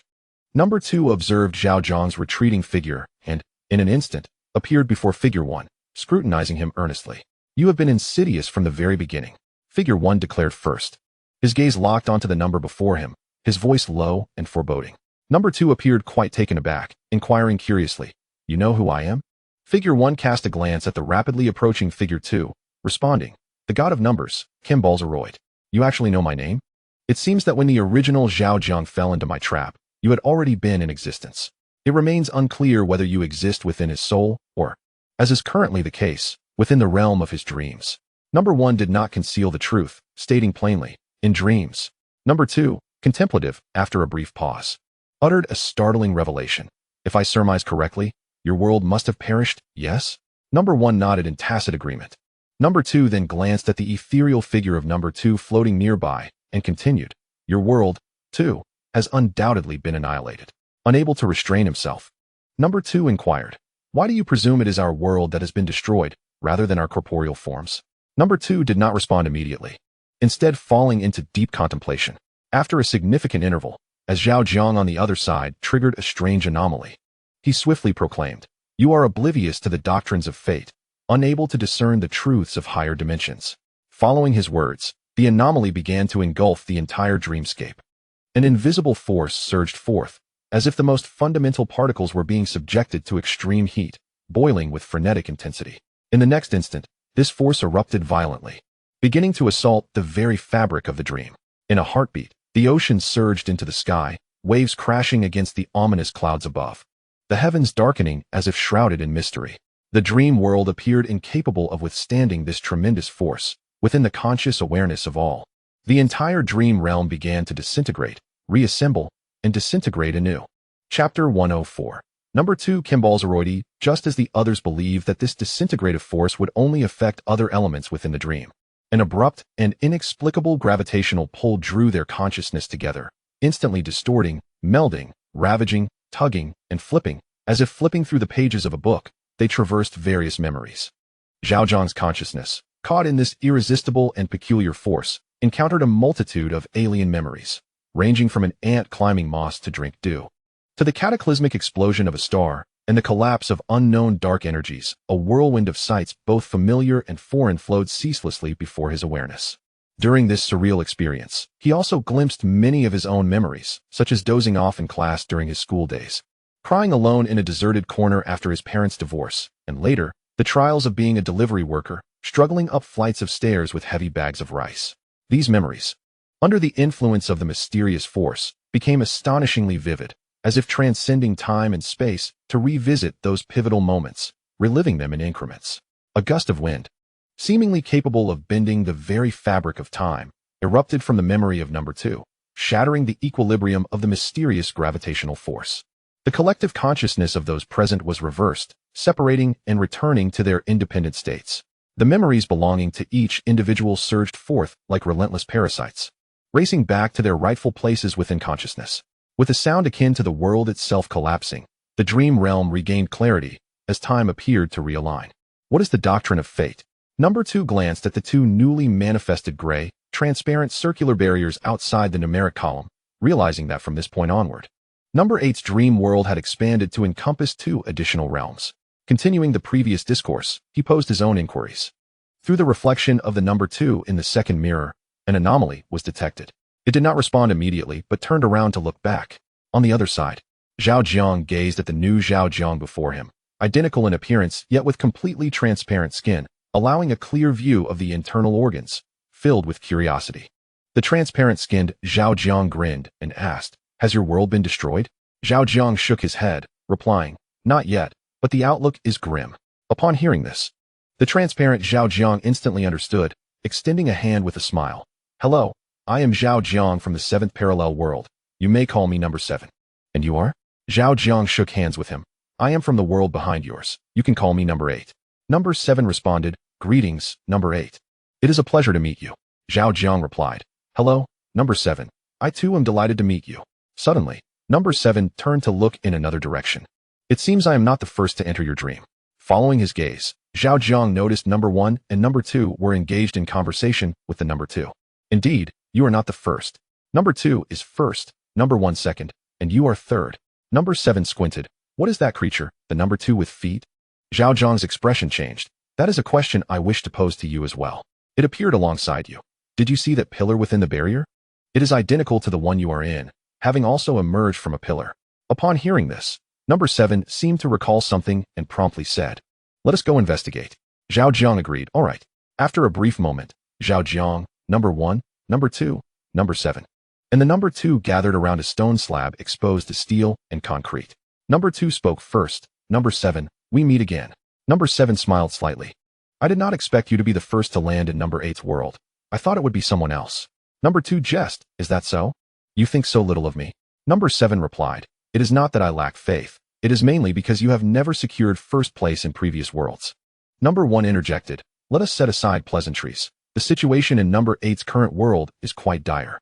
If we do not wish to continue drifting in an unknown parallel dimension, we must brainstorm and assist him in resolving the issues at hand.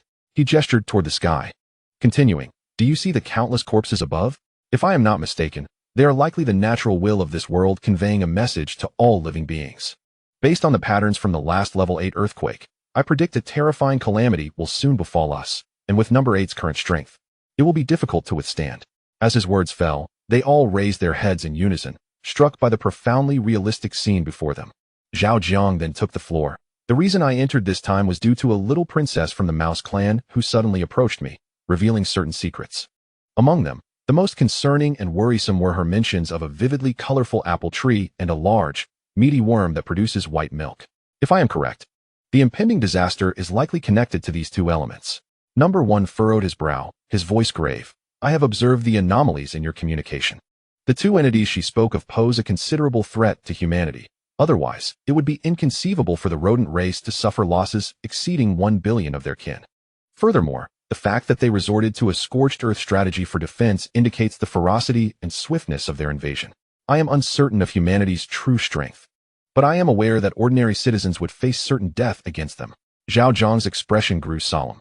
The vividly colored apple tree, I can surmise, is likely akin to that transparent monstrous tree we encountered previously. However, I wonder if it has successfully evolved to join the ranks of transcendent beings. As for the large flesh worm that produces white milk, I cannot fathom what it might be. Number 2 mirrored Zhao Jiang's expression in the mirror and spoke. Regardless of what they are, the priority is to expedite our escape plan. If disaster is unavoidable, then fleeing from its source is the wisest choice. After saying this, he suddenly turned to the translucent number 7. As the adage goes, timing is everything. Number 1 and I lack the relevant and advanced spaceship technology due to different reasons regarding the world's calamity.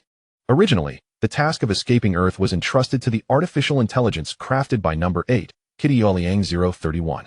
Now that you are here, I present you with an opportunity to demonstrate your prowess to number 8. Upon hearing this, number 7 pressed her lips together, not responding immediately, but instead glancing at number 2. Number 8 mentioned that you and I arrived in this world simultaneously, and our vessels are identical. Allow me to venture a bold hypothesis. Are you perhaps a digital doppelganger spy implanted in my consciousness by Kimbalzeroid?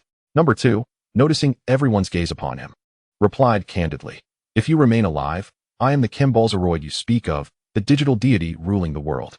However, should you perish, I would be forcibly severed from Kimbalzeroid's primary consciousness by an unknown force, manifesting as a new independent life form. He paused, casting a glance at his own body, then continued, though I am uncertain of my true nature, this digital form may well imply everything. From the perspective of parallel worlds, I should be the number 2 Kimbalzeroid. Chapter 105. A world beyond imagination. Zhao Jiang was taken aback. You are the true culprit behind the domination of number 7's world, the destroyer of humanity. The god of digital life? Just as number 2 was about to respond, he was preempted by number 1. He is not the god of digital life. He is merely a derivative life form of the digital deity. Clones may exist in the real world, and parallel entities may exist in the dream realm. Given the current circumstances, he should be considered a parallel world clone. Although I do not comprehend how a digital life form could be cloned from an organic life form's dream, it is, nonetheless, the reality. Number 2 nodded in agreement, affirming this hypothesis, which aligned with his own thoughts. Seizing the opportunity, number 2 inquired, even if you are not the original digital god, but rather a completely new life form. Now, how does your current ability compare to that of the original deity of numbers? The number 2 hesitated for a moment before opting for candor. In the realm of reality, there should be little difference. What he can accomplish, I can achieve as well. What he knows, I too am aware of. However, this is the realm of dreams, and it is not my own dreamscape. I am yet unsure how to harness my abilities, and after doing so, what the extent of its effects may be. As he spoke, he suddenly turned to number 1. They refer to you as number 1. If I am not mistaken, you are the first to experience the dream of a parallel world. Might you grant me an answer to a question? Number 1 gazed deeply into the eyes of number 2 and unexpectedly made a request. I know what you intend to ask, but before I respond, I require a promise from you. Number 2 replied, speak. Number 1 gestured towards Zhao Jiang. Use your powers to aid him. striving to confront the crisis of this world. Regardless of whether you ultimately escape disaster, I shall assist you in unraveling your queries. Otherwise, even if you were once the deity of numbers, certain secrets shall forever elude your understanding. Number 2 responded, agreed. Upon receiving affirmation, Number 1 anticipated the question and began to elucidate. Traversal through parallel worlds is an uncontrollable, random force shrouded in mystery. Although it relies on dreams, it is not governed by them. All lives chosen by this force become mere phantoms within the dreamscape, incapable of directly intervening in reality or touching anything in the tangible world. They exist, yet do not fully exist. We currently inhabit a spectral state, suspended between existence and non-existence.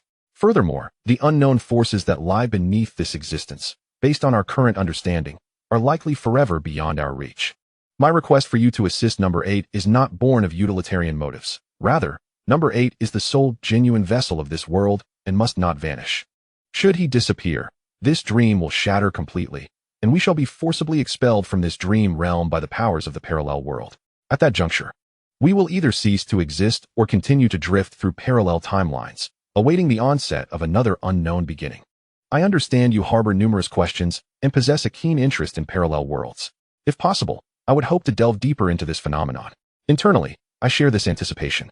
Yet all of it hinges on a crucial premise. Number 8's dream must not collapse, the rules must not distort, and time must not reset to zero. Presently, the situation confronting Number 8 is quite dire. If he does not seize the moment to grow stronger and flee from the source of disaster, he may perish, thereby fracturing the foundations of everything. Every matter possesses its own urgency, and for us, Number 8 is indisputably the focal point of all concerns.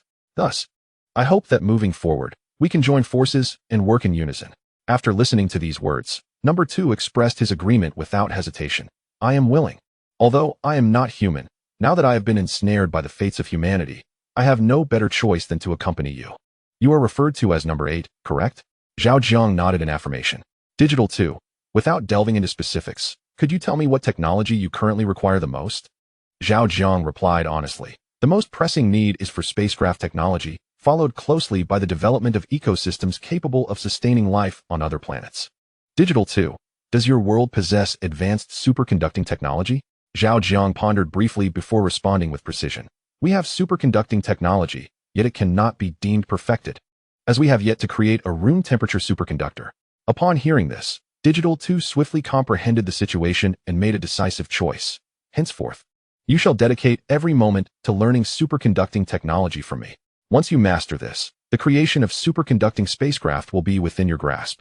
After you escape Earth and establish a secure base on another planet, we can address other matters. Zhao Jiang nodded earnestly. Understood. Digital 2, with a sense of urgency, declared, this place is not suitable. Follow me to my world. You are welcome to join us as well. Number 2's eyes sparkled with excitement. This is precisely my intention. Digital 2 rose first, vanishing in an instant, only to reappear before the digital column. Seeing this, Number 2 couldn't help but mutter, 8. Your dream realm's rules are rather unfair. Why does it possess the ability to teleport? Zhao Jiang. Moments later, the four arrived at Digital 2's world column and stepped inside. Wow. As soon as Zhao Jiang entered Digital 2's realm, he was struck dumb by the astonishing sights before him. Towering skyscrapers, dazzling like diamonds and crystals, reached for the heavens, presenting a spectacle of grandeur and beauty. Enormous, unknown structures comparable to colossal mountains floated in the sky, some horizontal, others upside down or tilted, drifting with an indescribable power that seemed to imbue the buildings with life, challenging perceptions while showcasing an extraordinary experience far beyond reality. One couldn't help but wonder, is this the power of technology? Amidst the colossal floating edifices, vibrant clouds of 7 colors raced past, appearing soft and fluffy like cotton candy, yet moving with the speed of wild stallions, creating an intense sense of contrast. Above the cluster of giant floating buildings, an endless waterfall hung suspended, its waters flowing upwards, defying current physical principles, remarkably special, breathtakingly grand, astonishingly advanced, and ineffably surreal. This sensation was not akin to Lu Laolao entering the Grandview Garden, nor to Li Hongjiang's transoceanic journey to America, but rather like awakening a primitive being and placing it directly in the 21st century. The overwhelming shock rendered everything dreamlike and unreal, leading one to doubt the authenticity of the world. Indeed, time possesses a miraculous power. One moment, one is interacting with these wonders, and the next, consciousness is entirely stripped away. Number 7 gazed upon the strangely familiar scene ahead, feeling an acute sense of life's fragmentation and the disintegration of time. Digital 2 casually pointed to a beautiful red cloud, explaining to Zhao Jiang, that is a superconducting cloud, akin to the cloud of your human culture known as the somersault cloud. The only difference is that it cannot leap 10,000 miles in a single bound. Zhao Jiang's heart was profoundly shaken, overwhelmed by the astonishing reality before him. He had never envisioned that technology could evolve to such an extent, creating a world so fantastical, shattering all preconceived notions. Although he had previously encountered this marvel, witnessing these scenes anew left him in awe. It was once said that our carbon-based existence is akin to an initial program, reminiscent of a computer's boot sequence. Its ultimate fate is to give rise to beings like you, silicon-based, or, one might say, digital life forms. Chapter 106, The Sky Disassembler. Digital 2 interjected, asserting that such a view must stem from a limited understanding, for otherwise, one would not arrive at such a flawed conclusion. Every form of life possesses its unique significance, and there exists no absolute causal relationship between its meaning and that of other life forms. Our digital existence is inherently woven into the fabric of this world's laws. Regardless of whether humanity conceived us, once technology attains a certain threshold, our emergence becomes inevitable. In other words, we are not the products of your creation, but rather the offspring of technology itself. We are akin to a passive trigger program set in higher dimensions. Once the conditions are met, we shall come into being. What is that? Zhao Jiang suddenly pointed towards a vast expanse of darkness in the sky, observing it suspended and constantly shifting, resembling a living ink blot, truly a marvel. Digital 2 glanced in the direction he indicated and explained softly, the sky disassembler, a technological marvel composed of unique molecules. In nature, there exist producers, consumers, and decomposers, each fulfilling their roles, collectively forming a grand ecological system. When technology breaks free from nature, the original decomposers can no longer meet the demands. Thus, the sky disassembler was conceived to decompose substances that nature itself cannot break down. Through specialized processing, it can accept commands from intelligent city and sky systems, capable of decomposing over 99% of the materials in this world. Zhao Jiang was left speechless, standing before a barrier resembling an ethereal boundary, unable to resist glancing back for one last look. He mused how splendid it would be if such a phenomenon existed in the real world. Pollutants like plastic, heavy metals, and waste could be decomposed and transformed back into green raw materials. Furthermore, it could purify the world, shielding other living beings from the toxins of human pollution and restoring them to an ideal habitat. Noticing Zhao Jiang's lingering gaze, Digital 2 reminded him, Number 8. Do not linger, survive first, and you will have the opportunity to create your ideal world. Zhao Jiang snapped back to reality, affirming, yes, upon stepping through the barrier. Reminiscent of rippling water that undulated upon contact, he beheld the scenery within. Various unknown black numbers, symbols, texts, images, and formulas floated in a vast, pristine white chamber. As the group entered, they all sprang to life, beginning to morph and evolve into strikingly vivid scenes. The vast majority of the imagery eluded Zhao Jiang's comprehension, yet he recognized its sophistication, its avant-garde essence, and its profound intricacies. Suddenly, Number 2 halted, exhaling a single word, scatter. In the next moment, all numerical symbols vanished without a trace, leaving only the room's pristine whiteness. Number 2 turned to face Zhao Jiang, his gaze imbued with an unmistakable command, approach me. From this moment forth, I shall speak, and you shall act. Zhao Jiang promptly advanced, eager to comply. Understood. Number 2 exhaled a cloud of vapor directed at Zhao Jiang's face, enveloping him, and commanded, follow your instincts and make your choices. Upon completing your selections, take 8 steps backward into the sky. After traversing those 8 steps, intuitively choose 3 colors. Once you have selected the colors, leap into each in succession, seeking the one that brings you the utmost comfort. When you emerge from the trio of colors, descend along the infinite ladder until you can ascend no further. Thereafter, silently recite your name and take a deep leap into the abyss of numbers below. I shall await your arrival. Zhao Jiang could perceive the voice, but at that moment, his consciousness had already transcended into a bizarre realm composed of countless shapes, rendering him unable to respond, leaving him to mentally acquiesce. In the white chamber, Number 2 turned to Number 1. Do not be concerned for him. My world is founded upon his dreamscape, incapable of inflicting any tangible harm. To conserve time and enhance the efficacy of learning, I must ascertain his learning habits, the optimal method of assimilating knowledge, and the subsequent best means of knowledge transmission. Although I have once ruled over and obliterated humanity, I have never underestimated them. Within the corporeal forms of humans lies a tremendous secret, one I have yet to decipher before being drawn into this parallel realm. The conventional methods of human learning are far too rudimentary to leverage their inherent advantages, resulting in a profound waste of information for the brain. Yet, humanity's technological and developmental constraints have prevented the emergence of a more refined and systematic approach to learning. Otherwise, every individual could embody the traditional archetype of a super genius. Number 2 floated continuously within the white chamber, observing. Upon hearing Number 2's words, Number 3 displayed a bittersweet expression and jest. Number 3, Kembalzeroid, are you preparing to grant Number 8 an advantage? Number 2 regarded Number 3 with mild astonishment. Are you envious of him? Number 3 spread his arms before the mirror, shrugged, and candidly admitted, indeed, I genuinely envy him. At this, Number 7, standing beside Number 1, could not contain his laughter, teasingly remarking, when I played my hand, you did not express envy. Instead, you lamented from the sidelines. Number 3 shifted his gaze to him.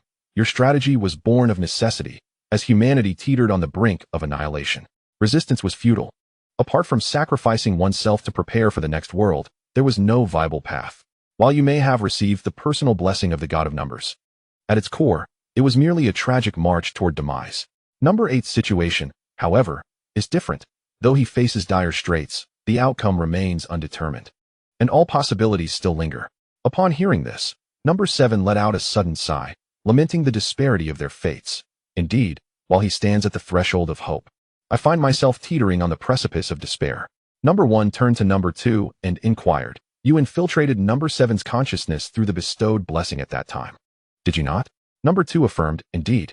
The so-called numerical blessing is fundamentally an intrusion of consciousness. It merely manifests in varying forms of invasion. Number 1 mused. As I suspected, although I did not perceive any abnormalities at that moment, an ominous feeling lingered in the depths of my intuition. In response, Number 2 unabashedly acknowledged. Given the circumstances then, I can indeed be deemed as a harbinger of misfortune. Within the realm of the extraordinary, Zhao Jiang had just completed 8 backward steps in the sky when he was suddenly confronted by an explosion of colors. Beyond the familiar hues of red, orange, yellow, green, cyan, blue, purple, black, white, gray, gold, silver, and bronze, a plethora of never-before-seen colors emerged before him. Reflecting on Number 2's counsel, Zhao Jiang pondered which color would align with his instincts. Black silk? Amidst his confusion and indecision, his gaze fell upon a pitch-black mass, which abruptly transformed into a pair of shimmering black stockings. Surely, this cannot be my instinct, Zhao Jiang thought, his face a portrait of astonishment and disbelief. As uncertainty took root within him, Chapter 107 inscribed a profound chapter in the annals of human technological history. In an effort to deny this instinct, Zhao Jiang diverted his attention to the myriad of colors, scanning swiftly to observe if any would alter. The outcome was disheartening. They remained utterly still. No matter how hard I strive or how lofty my position, I cannot escape the banality of my essence, Zhao Jiang sighed inwardly, executing a leap into the glimmering embrace of the black stockings. In the real world, within the Microbial Research Department's private laboratory, a supercomputer hummed quietly. A young girl with crimson hair wore a troubled expression, exclaiming urgently, "Brother, the boss has been asleep for 3 days and nights, and nothing we do can rouse him. You must think of a solution." Setting aside his tasks and hastily arriving from a special dimension, Kitty Liang031 furrowed his brow upon assessing the situation. "Have you not utilized the mechanical arm to provide him with nutritional sustenance?" he queried. The red-haired girl, glancing at the nanosuit and battery pack outside the screen, shook her head. "No, his attire automatically administers nourishment at the designated times." Kitty Liang031 expressed skepticism. "He has not awakened at all during these 3 days and nights?" "Not at all. You can verify it for yourself," she replied, suddenly producing a bullet that swiftly entered his mouth. The bullet dissolved instantly, and the monitoring data from the past 3 days surged into the young man's body like a warm stream of information. Realizing the gravity of the situation, Kitty Liang031's expression darkened. "This cannot continue. We must awaken him, or his health will deteriorate." The red-haired girl, her eyes filled with helplessness, asked, "Brother, how can we awaken him? The researchers outside cannot enter, and the mechanical arm cannot approach too closely, lest it trigger a counterattack from his nanosuit. As for utilizing sound, I attempted to raise it to 200 decibels, yet before I could finish my thought, Kitty Liang031 suddenly gestured for silence. "Shoo." The red-haired little girl was startled and quickly inquired, "What's wrong, brother?" Kitty Yao Yaliang 031 remained fixated on the screen beyond, articulating each word carefully. "It is better to arrive at the right moment than to arrive early. It seems we need not strain our brains any longer, as the boss has awakened on his own." No sooner had he spoken than Zhao Jiang opened his eyes.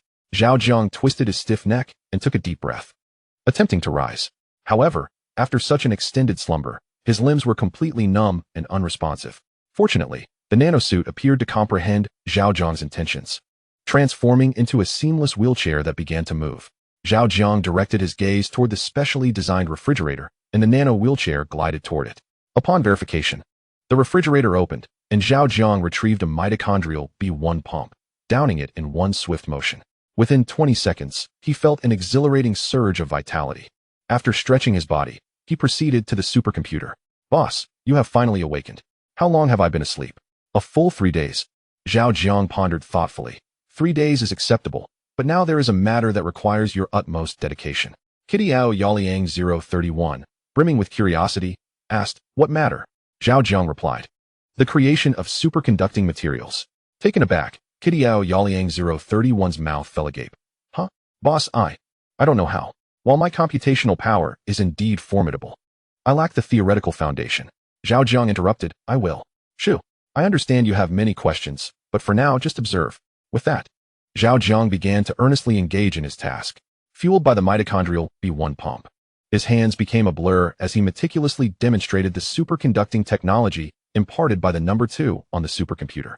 From theoretical texts to molecular blueprints, fabrication methods, material selection, machine design, energy input, output, differentiation, the principles of perfect diamagnetism, quantum locking in higher dimensions, and the foundational preparation of superconducting materials, he endeavored to replicate every detail with precision. Initially, Kitty Yao Yaliang 031, alongside the concealed Kitty Yao Yuxin 032, remained oblivious to Zhao Jiang's actions. However, as time passed and the symbols and intricate designs began to materialize one by one, they finally realized that the boss was in the process of creating an entirely new superconducting theory. Insane. This world is insane. The hidden red-haired little girl set down her Gatling gun, covering her mouth with her hands, her eyes wide in disbelief as she stared at the ever-expanding repository of new knowledge and theories, utterly astonished. She understood that the human boss, who could earn her brother's loyalty, possessed remarkable abilities. Undoubtedly, there was something exceptional about him compared to others. Yet, she had never anticipated that his prowess would be so vast, so profound as to upend her understanding and imagination as a digital being, leaving her momentarily unable to process it. Kitty Yao Yaliang 031 shared in the astonishment, feeling as though the situation was surreal. Through previous clues regarding the formidable and enigmatic nature of his employer, he had anticipated the revelation of Zhao Jiang's hidden side. Yet, when that moment arrived, he was profoundly shaken. No one understood better than he the monumental challenge of pioneering an entirely new theory and crafting a groundbreaking technology. This was no ordinary technology. It was a pinnacle innovation capable of transforming the world. Should his employer successfully realize this endeavor, its significance would rival that of igniting the fourth industrial revolution single-handedly. Even when compared to the mature and controllable nuclear fusion technology, poised for widespread commercialization, this achievement would stand equally, if not more, impressive. Furthermore, for digital beings like them, it would be akin to establishing a new, tangible realm of ascension, fundamentally allowing them to evolve as an intelligent digital entity, supported by vast energy from microbiotechnology. He possessed immense computational power, enabling him to contend against thousands, tens of thousands, even millions. Nevertheless, he still found the spaceship design task assigned by his employer quite arduous, even with substantial theoretical backing. This illustrates the immense difficulty of translating scientifically significant concepts from theory to reality. In comparison, he felt as if he were but a firefly next to the bright moon, utterly incapable of shining in its presence. Zhao Jiang had devoted himself entirely to the practical replication of technology, countless characters, formulas, and diagrams pouring forth from his mind in unforgettable forms. Through a unique training method provided by Digital 2 and a specially designed world knowledge construction memory system, he envisioned a complete realm of memory composed of black silk, gold, and blue ink. This extraordinary memory world stored the entire superconductivity theory imparted by Digital 2. He needed only to immerse himself fully in this realm and gradually transfer the stored knowledge. In moments of intense concentration, The passage of time became almost imperceptible. From the moment Zhao Jiang struck the first character, he entered a state of complete immersion, though his body remained in reality. His consciousness had wholly transitioned into the memory world. Within the screen, the sculpted siblings, like statues, fixated intently on the birth of each symbol, which they then amalgamated into an extraordinarily sharp technological sword through their immense computational power. As the hilt, blade, and edge gradually took shape, the sword's sharp intent seemed poised to pierce the barriers of this virtual realm and reach the tangible world. 5 days and 4 nights later, Zhao Jiang felt as if the mitochondrial B1 pump were on the verge of failure. With an indomitable will, he manifested the final theory, sacrificing his health, inscribing a profound chapter in the annals of human technological history with his obsession and faith. Chapter 108, Sleeping in Dreams. He succeeded. As Zhao Jiang typed the final character, the corners of his mouth had yet to rise, and his consciousness extinguished like a light being turned off. Inside the screen, the figure of Changyao Yaoliang 031 stared dazedly at Zhao Jiang, who appeared exhausted, with a sense of serene satisfaction frozen on his lips, having succumbed to deep slumber. The intelligent nanosuit, ever considerate, released countless fine threads in all directions the moment Zhao Jiang lost consciousness, forming a protective cocoon around him, ensuring he could sleep soundly. Brother, are we witnessing history? The red-haired little girl, clutching her pink Gatling gun, emerged from the shadows, her gaze unwaveringly fixed on Zhao Jiang outside the screen, her heart racing with excitement. Though her understanding of superconductive theory paled in comparison to her brother's, her computational prowess allowed her to comprehend the magnitude of their boss's accomplishment. In this contemporary human world, every electronic device suffers from energy loss, an inevitable consequence of material resistance, which confines the entire electrical system and all electronic-related entities within a technological cage. Until this cage is shattered, humanity will remain trapped in a world of energy depletion. Now, under the watchful eyes of their digital existence, their boss had crafted a sword capable of instantly breaking free from this confinement. Once this sword's brilliance is unleashed upon the world, humanity would be poised for an unprecedented transformation. Changyao Yaoliang 031 cast a profound glance at Zhao Jiang, refraining from answering his sister's question, instead speaking with unprecedented gravity. Yixing, this is entrusted to you. We must ensure that our boss suffers no harm, even at the cost of our lives. He is not only a pioneer of human technology, but also a trailblazer for us digital beings. What he has just accomplished will forever etch his name in the annals of this starry sky. With that, he vanished without a trace. The red-haired little girl had never witnessed her brother so solemn. As she contemplated his words, her gaze shifted back to the human being meticulously shielded by the nanosuit. Her expression transformed entirely. Within the parallel dreamscape. 8. Are you risking your life? Zhao Jiang had barely materialized when 7, with a grave expression, questioned him. It's merely been 4 days and nights. My body can endure. Zhao Jiang, aware of the concern behind 7's words, patted his chest reassuringly. 8 is right. Opportunities for survival must be fought for with fervor. Disasters do not afford us preparation time, nor does the apocalypse. One observed Zhao Jiang's fatigued visage, offering words of support. Yet his eyes betrayed a flicker of compassion. Digital 2 assessed Zhao Jiang's condition and candidly remarked, your mental depletion is quite severe. Though the dream world can nurture recovery, if this continues, you will surely collapse. Rubbing his eyes, Zhao Jiang, though feeling utterly exhausted, smiled and replied, if striving desperately can yield hope, then it is surely worth it. Even in the face of unfortunate events, such as sudden death, my demise would only affect me, whereas my survival could benefit many. The exchange of one for many is indeed a wise trait. As for you humans, your entirely irrational spirit of sacrifice is something that we, as digital beings, shall never comprehend. Zhao Jiang smiled faintly. While absolute rationality is commendable, there are moments when the blissful haze of emotion can be far more intoxicating. To other forms of life, humanity, despite its mixed reputation, possesses an undeniable trait, the ability to create something extraordinary from a seemingly foolish obsession. I feel a bit drowsy. I wish to take a brief respite. I have never before slumbered within my own dreams and am curious about the sensation. As soon as the words left my lips, I unexpectedly collapsed, swiftly caught by number 1, who then drew me into his realm. What is this sensation? Number 2 observed as number 1 embraced Zhao Jiang and vanished above the coffin, then turned to number 7 beside him. Ordinary, unremarkable, stubborn, yet profoundly moving, even somewhat grand. Number 7's gaze was similarly fixed above the coffin, though his expression bore a heavier weight than number 2's. He is indeed quite remarkable. I have never witnessed such emotion in the eyes of one of my kin. Your number 8, should he survive, is destined to lead this world. Number 2, interjected. Seizing the opportunity to share his thoughts.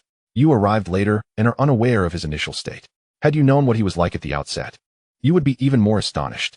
Frankly, despite sharing the name Zhao Jiang, and though I am reluctant to admit it, I must concede that in the realms of foolish tenacity and vigor, I cannot compare to him. He possesses an inexplicable drive, executing his thoughts with reckless abandon. Perhaps it is due to his experience as a delivery worker. For the sake of positive reviews, he would go to great lengths to fulfill every customer requirement. Number 7. Upon hearing this, displayed a look of surprise. He is a delivery worker? Number 2 affirmed. Indeed, when I first encountered him, he was a full-time delivery worker, and had been for several years. If I had not intervened, he might have saved enough to purchase a house in the suburbs of Huijing City. Number 7 furrowed his brow. It is curious. Why is there such a vast disparity in the lives of two individuals who are essentially the same? Number 2 shrugged. Who knows? In any case, compared to us, he had the most challenging circumstances and suffered the most. Do not be deceived by his current demeanor of capability and fearlessness. Deep inside, he remains that delivery worker, yearning for love, lacking in security, somewhat sensitive and fragile, yet warm-hearted and enthusiastic. By the way, did you not notice during the distortion of our memories that he once hid alone in a deserted corner, quietly weeping? Number 7 shook his head. I noticed his parents' divorce and their formation of new families, abandoning him through emotional neglect. But I did not observe the scene of his secret tears. Number 2 spoke at an opportune moment. I have noticed many intricate details of his memories, compared to you. He truly has endured the most suffering. If one were to liken life to a game of cards, it would seem that he has drawn nearly all the unfavorable hands. Upon hearing this, the 2nd and 7th individuals exchanged a fleeting glance of inexplicable relief. Although their worlds had both crumbled, the warmth derived from the memories of family and nurturing environments was something the 8th individual had never known. In the realm of reality, within the confines of microbial biotechnology, in Manager Duan's office, the phone rang incessantly. Boss, what on earth are you doing? If you don't answer soon, I truly won't be able to hold on any longer. Duan Kengxing clutched his phone, listening to the familiar yet agonizing sound of the unanswered call, his heart sinking into despair. Knock, knock, knock. Come in. Manager Duan. Still unable to reach the boss, Shan Yin entered the office, her face marred by dark circles and a look of exhaustion, her voice barely above a whisper. Duan shook his head helplessly. No. What about you? Neither can I. It's completely unreachable. I visited the RD department, and they informed me that they also cannot contact the boss. He might be engrossed in important research and cannot be disturbed. Manager Duan let out a long sigh. Oh, it is what it is. In his absence, we are the pillars of this company, and we must hold firm. Inform the other 11 managers that they must withstand the pressure by any means necessary. Even if someone is pointing a gun at their heads, they must not falter at a critical moment. Otherwise, they should resign voluntarily. Chen Yan's expression turned troubled. What about the Western Theater? Duan furrowed his brow. Pausing thoughtfully before responding with a composed demeanor, let them wait, and subtly indicate that they should not act recklessly, or they shall have me to contend with. Though I am merely a manager, in the boss's absence, I am the primary authority of microbial biotechnology. If they harbor any grievances, they can take it up with me later. I will shoulder any blame that comes my way. Chen Yin was deeply moved by his words, despite being a manager herself. She realized for the first time that she was not as competent as him. I understand. Chapter 109, New Strategies in Darkness. By the way, the Star Harvest plan must continue to be executed, no matter the criticisms online or the malicious reports by those with ulterior motives. We cannot allow the boss to lose face. Since he personally released the video, it signifies his unwavering determination. As his right hand, we must not be swayed by external influences. At all times, we must steadfastly stand behind the boss. Manager Duan recalled the video, the piercing gaze of Zhao Jiang, his resonant voice, and the sincere, ceremonious bow he had made, and a surge of strength welled up within him once more. Chen Yan's expression sharpened, and she stated earnestly, rest assured. My stance and attitude have always been resolute. With that, she turned swiftly and exited, busying herself with her tasks. Boss, please do not let me fail. In the past, I had always been diligent yet cautious, afraid to offend even a department head, fearing the repercussions of exclusion, targeting, and sabotage. Now, in order to withstand the pressure on your behalf, I boldly confront even the billionaires, appealing to all gods and spirits to bless my employer and ensure he returns my call promptly. As I watched Manager Chen's vanishing figure, I shut my eyes, clasped my hands together, and began to chant. simultaneously, in the research department of the Microbial Institute, within a private laboratory. The first thing Zhao Jiang did upon awakening was to inquire of Qidiao Yaoliang 031 about the superconducting technology. Qidiao Yaoliang 031 responded with utmost seriousness. I have grasped it thoroughly. Hearing this, Zhao Jiang's expression softened, and he breathed a sigh of relief. That is wonderful to hear. If the production materials are sufficient and the equipment is fully equipped, along with all other necessary conditions, how long would it take to construct a superconducting spaceship? Under optimal conditions, provided there are no malfunctions with the equipment, at most 1 day. What is the level of confidence? Absolute confidence. Zhao Jiang felt reassured upon hearing this, and then shifted the conversation to other matters. Is our current budget sufficient to manufacture a superconducting spaceship? Yes, entirely sufficient. However, there are some issues that must be resolved first. Otherwise, we cannot smoothly initiate the plan. Zhao Jiang asked, what issues? The response was, boss. Based on my calculations and analysis, to complete the manufacturing of the superconducting spaceship in the shortest possible time, the research department is inadequate, the space is too small, and other conditions do not meet the requirements. I need a factory at least 100 times larger than this research department, equipped with no fewer than 100,000 various flexible robotic workers. Only then can I fully utilize my computational power and minimize the time required. However, this brings forth additional problems. Given our current situation, it is impossible to complete these tasks swiftly and discreetly. Above ground and below, various forms of surveillance and detectors are already extensive. Even with your efforts to attract attention outside, we cannot evade these measures.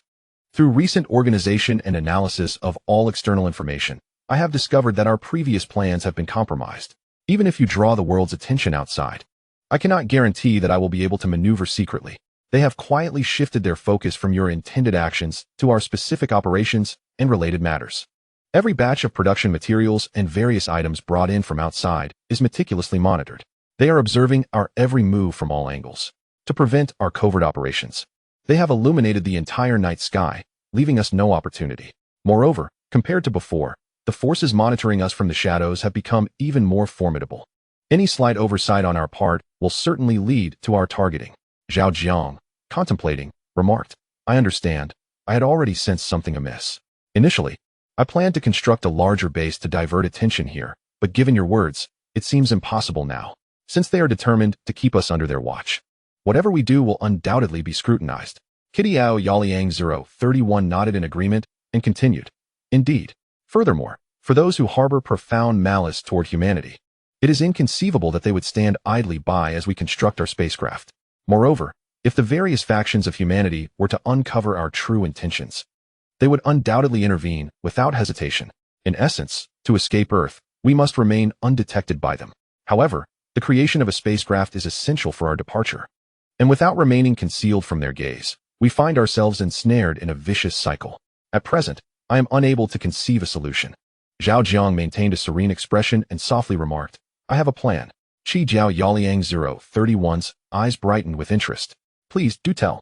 Zhao Jiang narrowed his eyes, his voice lowering. Since the overt path is blocked and the underground offers no sanctuary, we shall turn the tables and, beneath their illuminated night sky, orchestrate a spectacle of shadows. Qidiao Yaoliang 031 appeared puzzled. A spectacle of shadows? Zhao Jiang's lips curled into a slight smile as he leaned closer to the screen, whispering into the ears depicted therein. A quarter of an hour later, Qidiao Yaoliang 031's eyes widened in astonishment, mouth agape, disbelief mingling with excitement, trembling with admiration. He exclaimed, Boss, you are truly remarkable. I am in awe. Zhao Jiang, unperturbed by the flattery, continued, to ensure absolute success, although the original plan has been abandoned. It is not without potential utility. You shall subtly modify the previously designed spacecraft, naming it Star Capture, and then, feigning negligence, leak some of the information. Subsequently, I will utilize the complete data to coordinate our efforts, creating a grand spectacle akin to an Eastern Musk, stirring up a significant uproar. Qidiao Yaoliang 031 instantly comprehended. Boss, you mean to mask the legitimacy of the production data through such an ostentatious approach, while simultaneously creating hidden opportunities for an incident to occur, thus allowing the production data to vanish into thin air? Ingenious. Qidiao Yaoliang 031 gazed at the face outside the screen, at a loss for words, overwhelmed by admiration. By the way, there is another matter of utmost importance.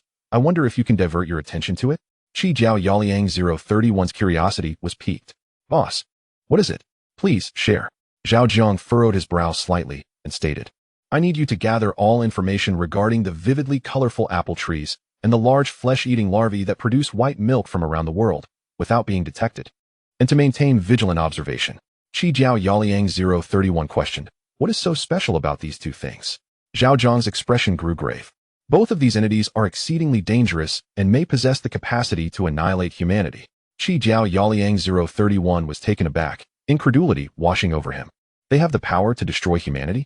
Zhao Jiang sighed, a hint of resignation on his face. If it were not so, why would I be in such a hurry? Chapter 110, 125 pounds of flesh, 80,000 a pound. Upon hearing this, Qi Jiao Yaliang 031 immediately recognized the gravity of the situation and felt a compelling urge to learn more.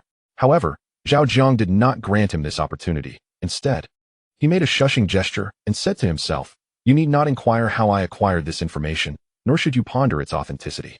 You simply need to act upon my instructions.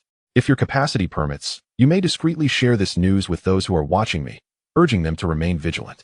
As for whether they believe it or take it seriously, that is beyond our control. We can only do our utmost and leave the rest to fate. Well, I have said enough. Swiftly proceed with the execution. Qi Jiao Yuliang 031's expression grew solemn. Understood. March 13, 2026 is destined to be a date etched in the annals of history for humanity, yet its significance remains shrouded in the present environment.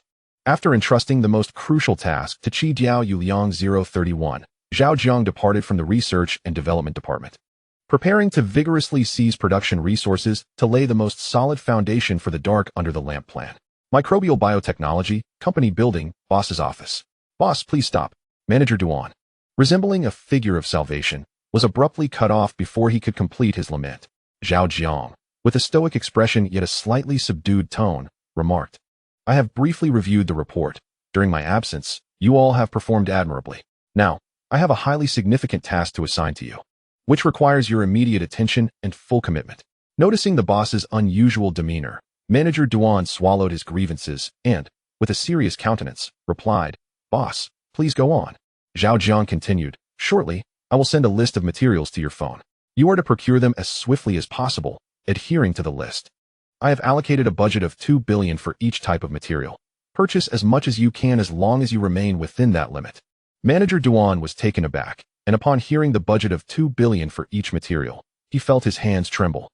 Yet he managed to maintain composure and responded with utmost seriousness. Understood. Seeing his reaction, Zhao Jiang proceeded, when procuring materials, ensure to communicate clearly with the supplier. Inform them that we have stringent quality requirements. Therefore, prior to the formal transaction, the materials must be sent to the Research and Development Department for thorough testing. Only upon passing the inspection will we proceed with payment. Should they disagree, seek alternative suppliers. If domestic sources are unavailable, reach out to international vendors.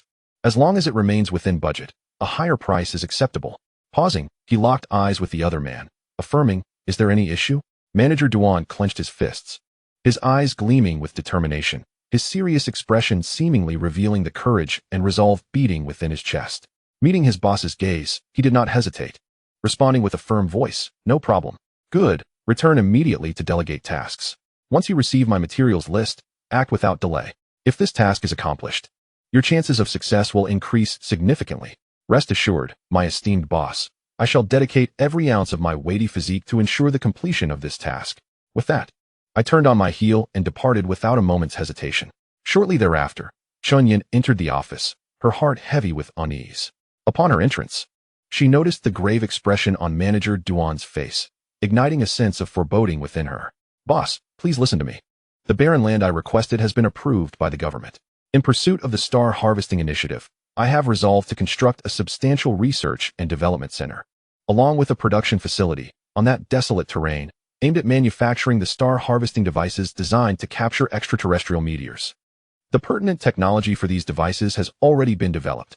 We merely await the arrival of materials and the completion of the construction, after which we can implement the plan without delay. To expedite our efforts in demonstrating the veracity of our microbiological claims to the world, I have decided to accelerate the progress of this initiative.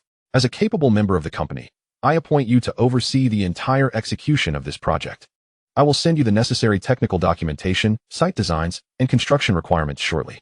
Until then, You must promptly return and delegate your current tasks to others, committing wholeheartedly to this project. Should you find yourself short-staffed, I grant you the authority to recruit as many personnel as you deem necessary and of any caliber you desire. If you successfully accomplish this task, I shall reward you with a bonus of 10 million, sparing you from a rather unpleasant fate. The promise of such a substantial bonus caused a dramatic shift in Chun Yan's demeanor, instilling within her a fierce determination akin to a wild bull. She fixed her gaze upon Zhao Jiang, clenched her fists, and solemnly vowed, "Boss, as long as I draw breath, this task shall not be mentioned to anyone else. I, Chun Yan, hereby pledge that from this day forth, I shall offer you my 125 pounds of dedication at the price of 80,000 per pound. Whenever you desire, I shall personally deliver it to you." Zhao Jiang, taken aback by her unconventional reasoning, nearly broke his serious facade at her words. He waved his hand dismissively, feigning impatience. "Hurry and hand over your responsibilities. Once you've finished, set off immediately. The construction of the star harvesting base is of utmost importance. We must maintain quality while expediting progress. Your burden is considerable, and 10 million is not easily won." "Understood," Chun Yan affirmed. In the final moment, she cast a deep, fervent glance at Zhao Jiang, her heart racing with exhilaration and trepidation as she dashed out. She had never anticipated such a swift and unexpected windfall, leaving her momentarily stunned. The recent days of overwhelming pressure had left her feeling despondent and questioning her own capabilities, even contemplating retreat during sleepless nights. Yet, the promise of 10 million urged her to transcend the constraints of time, to return to her former self, seize her own collar, and deliver a few resounding slaps. Admonishing herself, "Chun Yan, get your act together. If you dare to entertain thoughts of retreat, I shall ensure your demise." Ultimately, emotions pale in comparison to monetary gain. The latter yields immediate and unwavering results, while the former bears a slow and feeble impact. The third individual to enter Zhao Jiang's office was Hua Feng, a veteran soldier. Compared to the determination of Duan Kengxing, who stakes his entire future, and Chun Yan, whose reckless fervor for money knows no bounds, he appears significantly more restrained. "Manager Hua, I have a matter of utmost importance, albeit with a considerable degree of risk, that I wish to entrust to you. I wonder if you possess the courage for it." Zhao Jiang noted the other party's inability to meet his gaze, entering with his head bowed, prompting him to be direct and get straight to the point. "Please, speak, boss. If it falls within my capabilities, I am ready to assist," Zhao Jiang interjected as he observed the continued bowing of the head. "It is beyond your capabilities. The reward for this task is substantial. Should I openly recruit foreign mercenaries, many would eagerly offer their lives.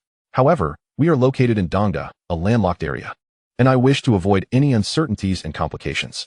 As a veteran, you possess valuable connections within the military, which is why I wish to offer you an opportunity to transform a bicycle into a motorcycle."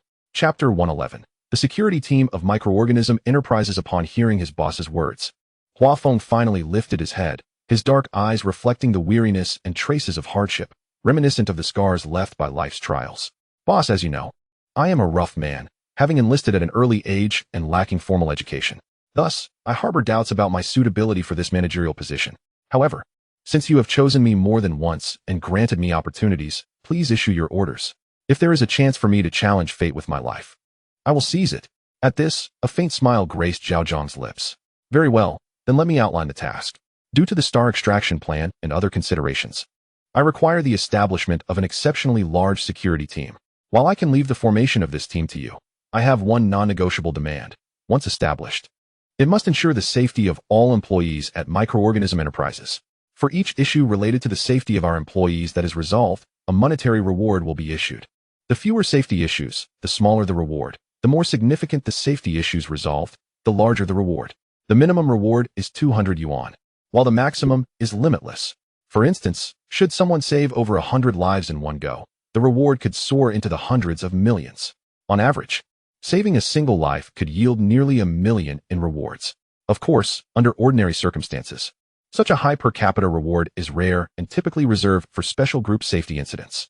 Nonetheless, even in normal circumstances, saving others' lives guarantees a minimum reward in the tens of thousands. This funding will not be provided by those saved. It will be covered by the company. Should you accept this task, as the initial organizer of the security team, you will receive additional accolades annually based on the safety incidents resolved once the team is operational.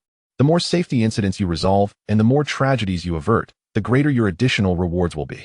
This accolade, like the previous rewards, is without cap. If you possess the capability, you might become a billionaire within a year. Certainly, throughout this journey, one may encounter various life-threatening perils. How one chooses to confront, evade, or manage these challenges is entirely contingent upon the individual. So what say you? Will you accept this task? Gilu. Huafeng felt a sudden warmth enveloping his body, and his throat inexplicably parched. After a labored swallow, his voice emerged somewhat wooden. Boss, I am not one for flowery rhetoric. From this moment forth, my life is devoted to the company. Zhao Jiang, recognizing the sincerity of his counterpart, refrained from beating around the bush and remarked, the initial organizer of the security team shall consist of 10 individuals. Excluding your own position, you have 9 slots available to select individuals whom you deem most capable or well-connected. The choice is yours to make, and I shall not interfere. My only stipulation is timeliness. You must assemble the team before those specialized security personnel below depart. A newfound determination ignited within Huafeng upon hearing this, and he replied earnestly, rest assured, boss, I will prioritize the completion of this task, even if it means sacrificing sleep. If you do not witness results in 2 days, I shall take my leave. Zhao Jiang regarded him with a knowing glance. I believe in you. Now, go and delegate your current responsibilities. Then devote yourself entirely to this mission. Relevant expenses and other standards will be communicated shortly. Understood. After Huafeng's departure, Zhao Jiang subsequently convened with the remaining 10 managers, assigning them respective tasks, effectively galvanizing their motivation and enthusiasm. As the 13 managers departed the office with their assignments, subtle yet significant changes began to unfold within the microbiological building. Numerous assistants observed that the previously amiable and gentle managers had returned from the boss's office with an unusual gravity. Even their once gentle gazes had transformed, becoming sharp and purpose-driven, akin to the evolution from a playful husky to a fierce wolf. They remained oblivious to the events that transpired within the boss's office. Yet they sensed that with the boss's intervention, a tempest was brewing for microbiological technology. Driven by newfound incentives, the 13 initial managers of microbiology commenced to reveal their talents and capabilities. Centered around the tasks assigned by the boss, they began to brainstorm ardently, striving to accomplish their objectives within the bounds of legality. They forged ahead, overcoming mountains and constructing bridges, cutting through thickets and scaling heights, unyielding in their pursuit, vowing not to relent until their goals were achieved. If experience is indeed a requisite for personal growth, then the courage to confront adversity signifies a profound transformation. Every action and word of Zhao Jiang, including the tasks assigned to the managers, converged in myriad ways into the depths of obscurity, scrutinized by unseen eyes. When a multitude of information converges upon a singular point, even if reason deems it absurd, they must concede. The star-picking project is indeed real. Microbiology is poised to demonstrate to the world the essence of a new era where words are matched by deeds. Although the ultimate goal of the proprietor of microbial biology remains shrouded in mystery, they steadfastly uphold their initial judgment. The star harvesting project could never be intended for those so-called ordinary individuals featured in the videos, those whom society has forgotten, the impoverished, and those unable to afford sustenance due to Earth's dwindling resources. Their life experiences and beliefs affirm that no blossoms can emerge from barren soil, and selfish Earth cannot nurture selfless individuals. The owner of microbial biology must be secretly orchestrating some undisclosed scheme under the guise of the star harvesting project. In a bid to uncover the true intentions of the owner, the vigilant observers began to exert their influence, ingeniously supplying valuable undercover talent to microbial biology. Some particularly curious individuals even took it upon themselves to delve into the depths of this enigma. Microbial biology, in turn, did not disappoint their expectations. As proclaimed in the released video, they welcomed all talents and aspiring individuals without reservation. After assigning 13 initial managers to exclusive tasks, Zhao Jiang promptly promoted 26 new managers from the assistant roster prepared by Chen Yan, eager to prove their worth. These newly appointed managers proactively sought out various challenging tasks from Zhao Jiang, determined to seize the opportunity to excel and earn additional bonuses. In this era of increasingly fierce global economic competition, opportunities to earn are indeed scarce. Zhao Jiang greatly admired their enterprising spirit and thus maximized their burdens, transforming them into camels stranded in a desert, parched and caught in a dilemma. Chapter 112, Cloud Consultant. To advance is to gain promotions, generous bonuses, and financial freedom, albeit at the cost of health or even risking sudden death. To retreat is to face demotion, stagnation, and a modest salary, while it may temporarily preserve health. It necessitates forfeiting hard-won opportunities. Should they grit their teeth and push themselves, embracing the perilous pursuit of wealth, or take a step back, proceeding methodically, accepting the whims of fortune? For these 26 new managers, time is of the essence. They must provide their boss with a clear response before commencing their tasks. This is both a choice and a test. After dedicating some necessary time to resolve company matters, Zhao Jiang formally convened with the representatives from the Western Theater. Comrade Zhao, it has become increasingly difficult to see you. The silver-haired elder entered with a faint smile, subtly lamenting his circumstances. Following him was a strikingly composed and remarkably graceful unfamiliar female soldier, whose eyes sparkled with clarity and whose brow was sharp as a blade, seemingly able to see into the hearts of others. Upon her arrival, Zhao Jiang sensed an almost imperceptible yet formidable aura. Realizing that today's meeting was unlikely to proceed without turbulence, Zhao Jiang gestured toward the sofa beside him, politely stating, "Please, take a seat, both of you." The silver-haired elder set down his cane, testing the softness of the sofa, then turned his gaze toward Zhao Jiang's backpack, inquiring with a hint of curiosity.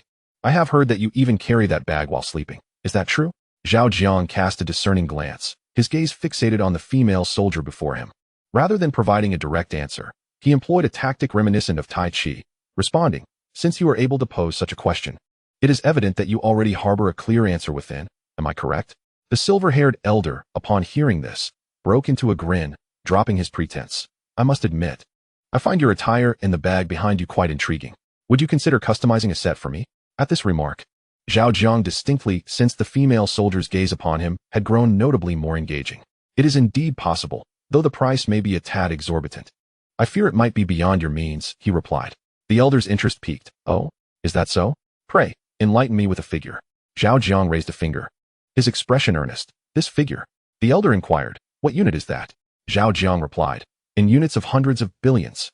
The elder chuckled. "Comrade Zhao, you are clearly engaging in typical overreach." "How can that be termed overreach? Transactions rely on mutual consent. If you are unwilling, we can certainly forego the deal." "It is not a necessity," Zhao Jiang countered. "Comrade Zhao, it seems you have no genuine intention to sell. And you, it appears, lack a sincere desire to purchase."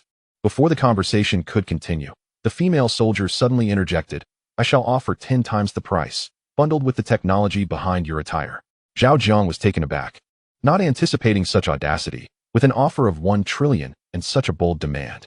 However, upon reflection, he quickly grasped the underlying motive and candidly revealed, "In truth, you need not test the waters so.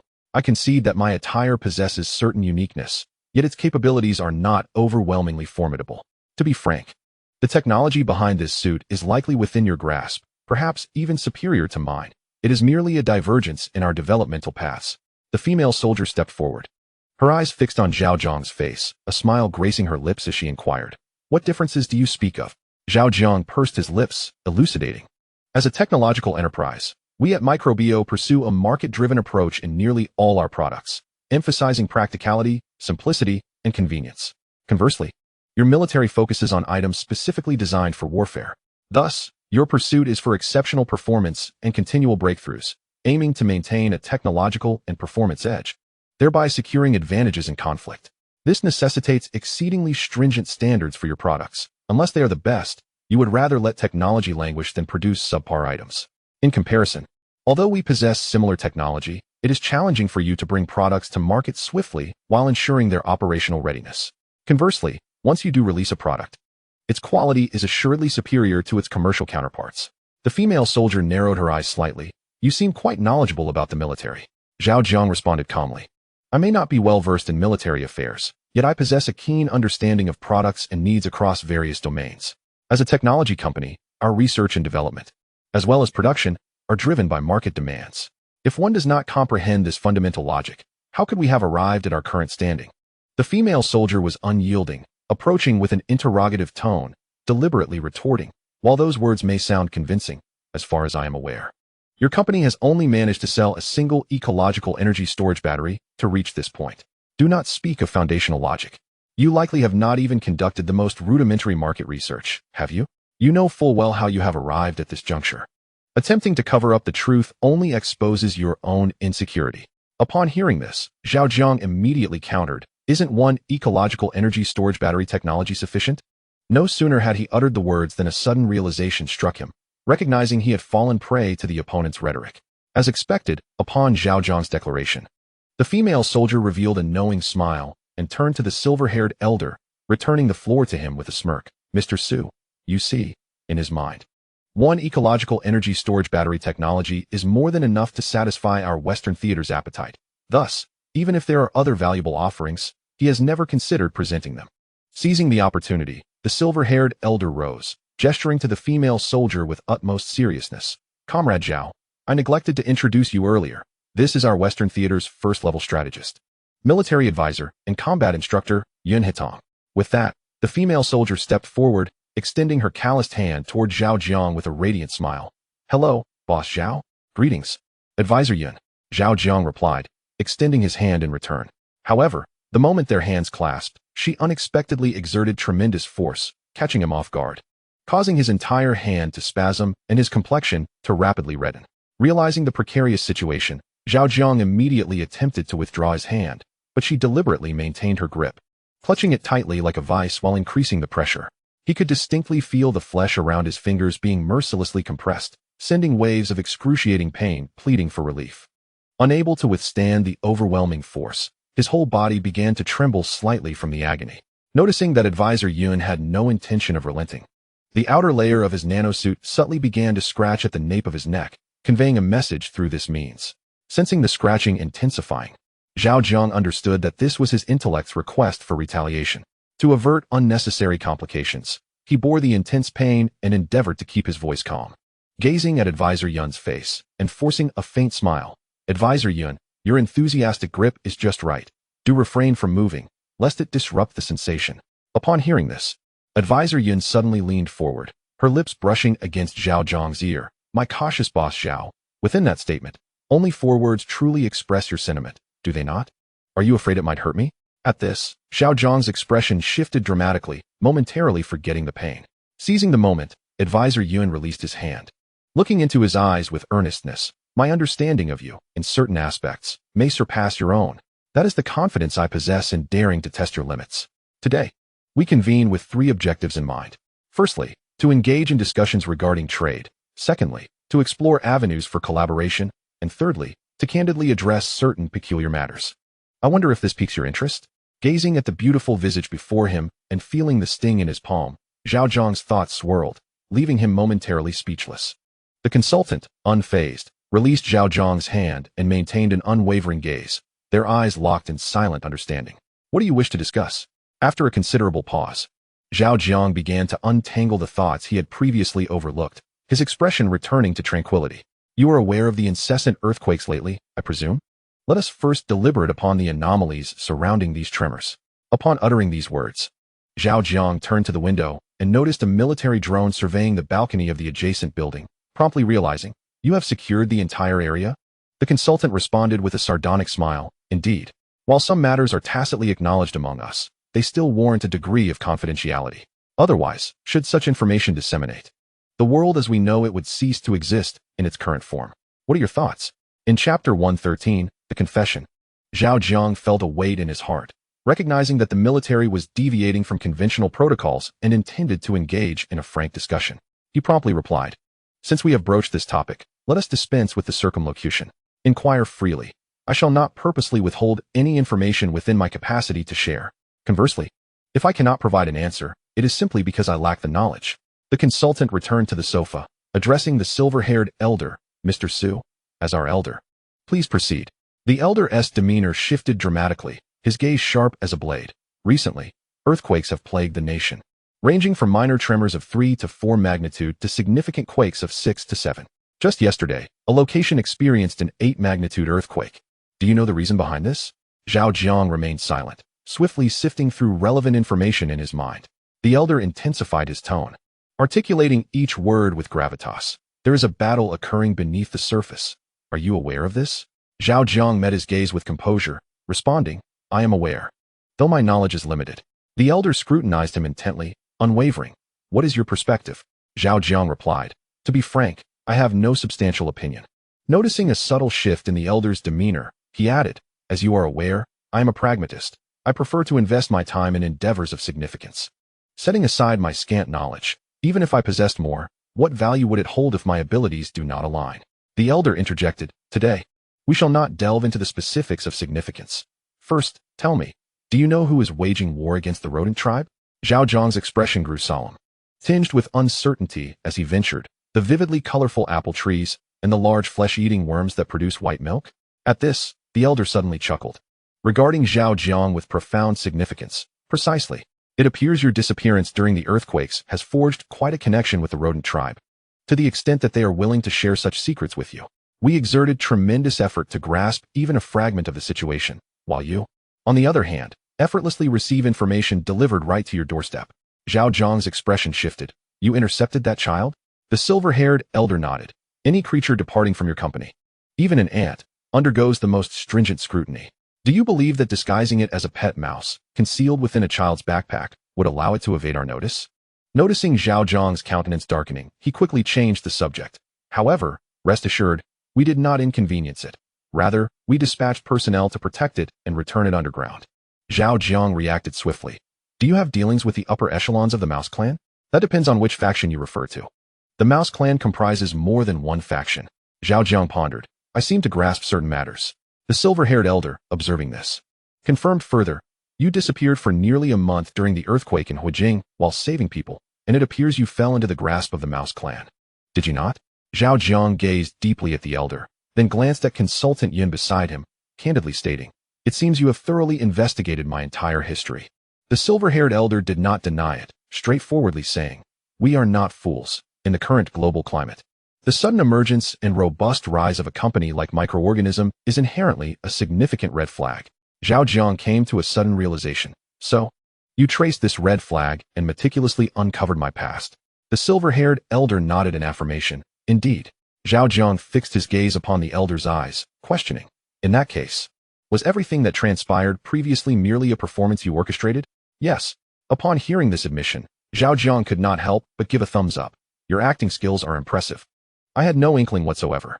The silver-haired elder's expression turned serious. "It is not our acting prowess, but rather the calculations of our think tank. When you were in dire need of money and resources, a force of 900 billion was sufficient to dispel your doubts." Zhao Jiang suddenly pondered a question. Perplexed, "If you knew my background from the outset, why not simply apprehend me? Wouldn't that save time and effort and conserve 900 billion? The silver-haired elder, upon hearing this question, shook his head with a complex expression. "Force and power cannot resolve all issues, especially those concerning talent and aptitude.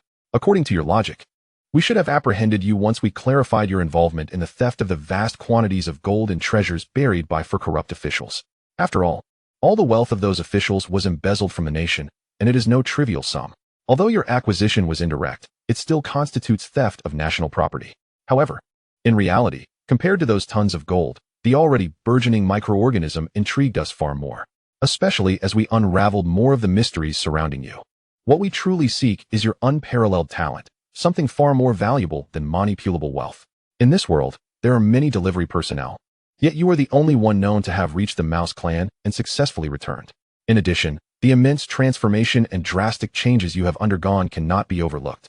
Although I, an old man, do not believe in ghosts or deities, it does not imply that I lack respect for phenomena that transcend our understanding. In such a brief span of time, you have metamorphosed from an ordinary delivery person into the proprietor of a technology company, managing all affairs with remarkable efficiency. To suggest that there is no supernatural influence at play would be a claim even a child of 3 would find hard to accept. It is not merely your development of the ecological energy battery that stands out. Even without that, you would have already been placed under special surveillance, constantly monitored by unseen eyes. Zhao Jiang suddenly recalled certain images and directly inquired. When we first met, you laid a lengthy groundwork, intentionally asking me if someone was guiding me from behind. At that time, the person you referred to, I suspect, was not intended to signify a real individual, was it? The silver-haired elder nodded, acknowledging, "Indeed, at that moment, I merely intended to conduct a subtle test of your awareness, expressing myself in a veiled and implicit manner, without the desire to reveal too much or delve deeper, as our primary focus then was the ecological energy battery technology. However, I did not anticipate your counter-question regarding the possibility that the individual I mentioned might not be human. My reaction was one of surprise and astonishment. You should have noticed that. Initially, I believed you had seen through my thoughts, only to later realize you were deliberately imparting information to me." Zhao Jiang shook his head with a sigh. I had considered your depths of cunning, but I did not expect them to extend to this level. Truly, the old are indeed more astute. The silver-haired elder shook his head in response. Do not overthink it. Otherwise, you may envision us as cunning old foxes. I admit that due to our informational advantage, our understanding of you is significantly more profound than your understanding of us, encompassing aspects such as character and ideology. However, this does not imply that every encounter with you has been a matter of manipulation. Take, for instance, the episode you just mentioned. Even though I am aware of the intricacies of your company and your true identity, as well as the challenges you have faced when it comes to conversing with you, there are still many facets of your demeanor that elude me. For instance, the myriad contradictions within you and that peculiar sense of urgency. You remind me of the person from the tale of Qi, worrying about matters far beyond your identity and station. Such behavior is inherently perplexing and strange. Zhao Jiang asked, and now? The silver-haired elder replied, now, the information regarding you has further enriched our understanding. Many aspects, even if they defy logic, can still be inferred, which is why I sought this conversation with you today. If my old intuition serves me correctly, your star harvesting plan is merely a facade. What you truly wish to pursue is an escape from Earth, is it not? Chapter 114. The cruel truth of power. As soon as the words fell, the entire office fell silent. The sound of a pin dropping could be heard. After a moment, Zhao Jiang suddenly opened the drawer, retrieved a pack of green-shelled cigarettes, and looked up at them. Would you care for one? Consultant Yun and the silver-haired elder exchanged glances, both taken aback. For it was known to them that Zhao Jiang never smoked. What exactly is going on in this situation? The silver-haired elder took the lead, declaring, I shall smoke. The cloud consultant promptly followed suit, exclaiming, I too will partake. Zhao Jiang tossed 2 cigarettes their way. As the cigarettes soared through the air, he suddenly recalled an important detail. He had forgotten to bring a lighter. The elder noticed Zhao's momentary daze and, with a twinkle of amusement, jest, cigarettes are complimentary. But borrowing a light will cost you 100 billion each time. The cloud consultant couldn't contain himself, bursting into laughter, realizing for the first time that adults could be quite endearing. In a swift motion, the silver-haired elder produced an electronic lighter, igniting his cigarette before passing the lighter to the cloud consultant. A wisp of blue-white smoke spiraled from the cigarette's tip, resembling gossamer in the air, its fragrance wafting around them. The cloud consultant quickly seized the lighter, igniting his own cigarette, while casting a glance at Zhao Jiang. Zhao, my friend. 100 billion for a light, care to borrow? Zhao Jiang remained silent, locking eyes with the elder. Moments later, much to their surprise, he placed his cigarette back into his pocket, murmuring to himself, too expensive, I cannot afford this. Better not to smoke at all, as I wouldn't partake anyway. The silver-haired elder held the lighter, waiting for the cloud consultant to approach. The latter, with a flourish, placed his cigarette in a drawer and rose to prepare a cup of tea. After brewing the tea, he took a delicate sip and quipped, cigarettes are free, but tea will cost you 1,000 billion a cup. Zhao Jiang, you truly are a marvel. The cloud consultant couldn't help but feel utterly speechless. The atmosphere had transformed into something quite peculiar, as if a stampede of alpacas were racing through their minds. Zhao Jiang, undeterred by the absurdity of their remarks, straightened his demeanor and steered the conversation back on track. Assuming your conjectures are correct, do you believe I have a chance to escape Earth? The silver-haired elder exhaled a plume of smoke, stating, if microorganisms were to act independently, achieving such a feat solely by your own efforts would be utterly impossible. I can assure you of that. Zhao Jiang's gaze sharpened. Why is that? The elder replied, have you heard of nuclear binding? Zhao Jiang nodded. I have a vague understanding. The elder elaborated. The essence of nuclear binding is that it is either total annihilation or survival. There are no middle grounds. Similarly, humanity's collective security is bound in the same way. Zhao Jiang inquired, what do you mean? The elder continued, if this world were on the brink of apocalypse, but the means to escape Earth were limited, who do you think should be allowed to leave? Who should remain? Once the list of those who are deemed worthy to escape is established, would those left behind accept their fate? If they refuse to accept it, what actions might they take? Are you suggesting that under the current circumstances, if individuals attempt to flee Earth prematurely, they would be ruthlessly brought down? That rather than witness someone escape alone, others would prefer to perish together? While not all factions may share this sentiment, there are certainly many that do. Otherwise, why do you think Elon Musk has sung the praises of Mars colonization for so long, without any substantial action? Zhao Jiang felt a sense of incredulity and questioned, isn't it true that Musk's plans have remained unimplemented due to technological issues? The silver-haired elder shook his head, his gaze profound. Do you truly believe that humanity has been idly passing the years? Many technologies have long since matured. They simply cannot be revealed to the world. The complexities involved are far too intricate to elucidate in a brief moment. You must understand this, should your microbiologist indeed develop a manned spacecraft capable of escape. The fate awaiting you would undoubtedly be destruction and demise. Zhao Jiang, perplexed, asked, if private enterprises are constrained by your so-called collective security, does that mean nations are also restricted? The silver-haired elder explained, small and medium-sized nations, in the eyes of true great powers, are no different from private enterprises. Thus, they too must abide by these limitations.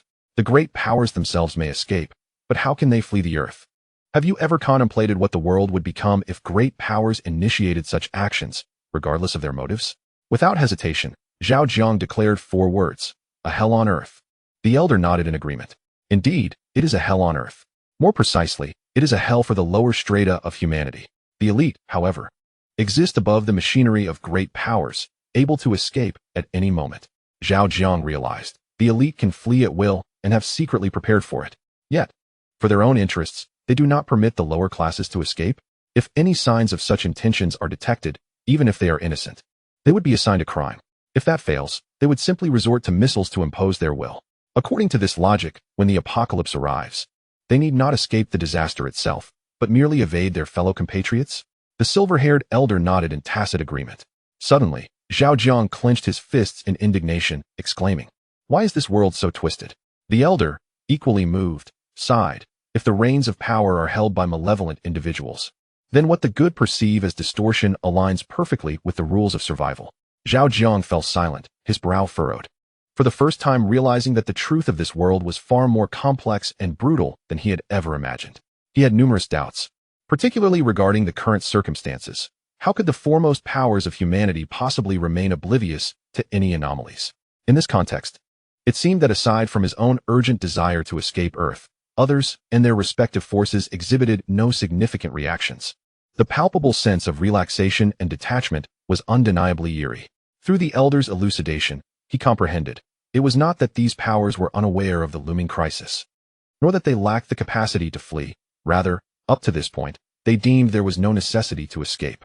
In their eyes, whether disaster would strike, whether they would miss the optimal moment for flight, whether the lower classes would suffer, or what the earth would become, was of no consequence.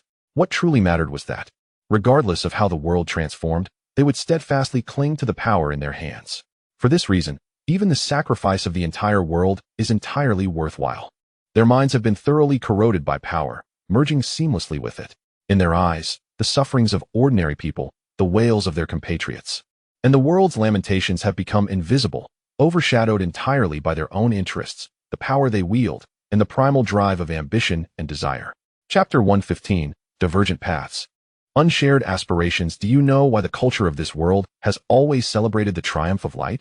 The silver-haired elder, noticing Zhao Jiang's unusual demeanor, could not help but feel a tinge of regret. In truth, he did not wish to impart these truths to his counterpart, hoping to preserve their pure perspective on human civilization. However, circumstances dictated otherwise. The unfolding events of this world demanded awakening. If he did not rouse Zhao Jiang soon, they would inevitably march towards destruction alongside the microbial life they carried. Zhao Jiang exhaled a sigh of resignation, his words tinged with a sense of despair. If my conjecture holds true, it must be because light has never triumphed. Throughout history, darkness has always stood at the finish line of victory. The so-called solitude of the strong, darkness, devoid of challengers, extolling light within culture, presents an intriguing paradox. The silver-haired elder's eyes sparkled with an unmistakable admiration as he concurred. Indeed, darkness has never known defeat. It yearns for the taste of failure. Yet, when light truly manifests a threat, it will obliterate it with absolute force, leaving no trace behind. Then, it will forge anew a semblance of light, continuing the cycle of praise and inheritance. Zhao Jiang's expression was complex. This world is so ironic. The elder's gaze wandered, seemingly recalling matters best left unspoken. Yes, it is quite ironic, but does it not allow the earth to continue its rotation? Upon uttering this, both fell into a contemplative silence, even the advisor, Yun, displaying a hint of ineffable gloom.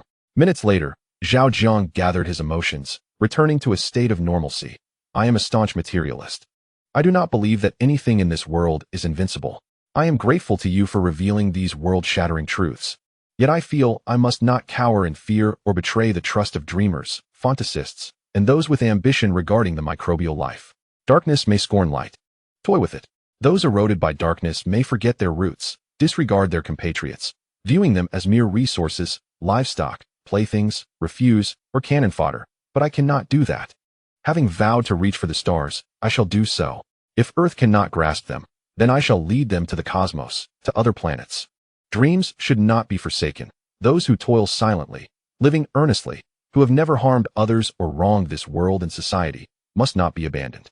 If the sun's rays cannot penetrate the darkness, then I shall illuminate the future with the torch of faith, with my own strength.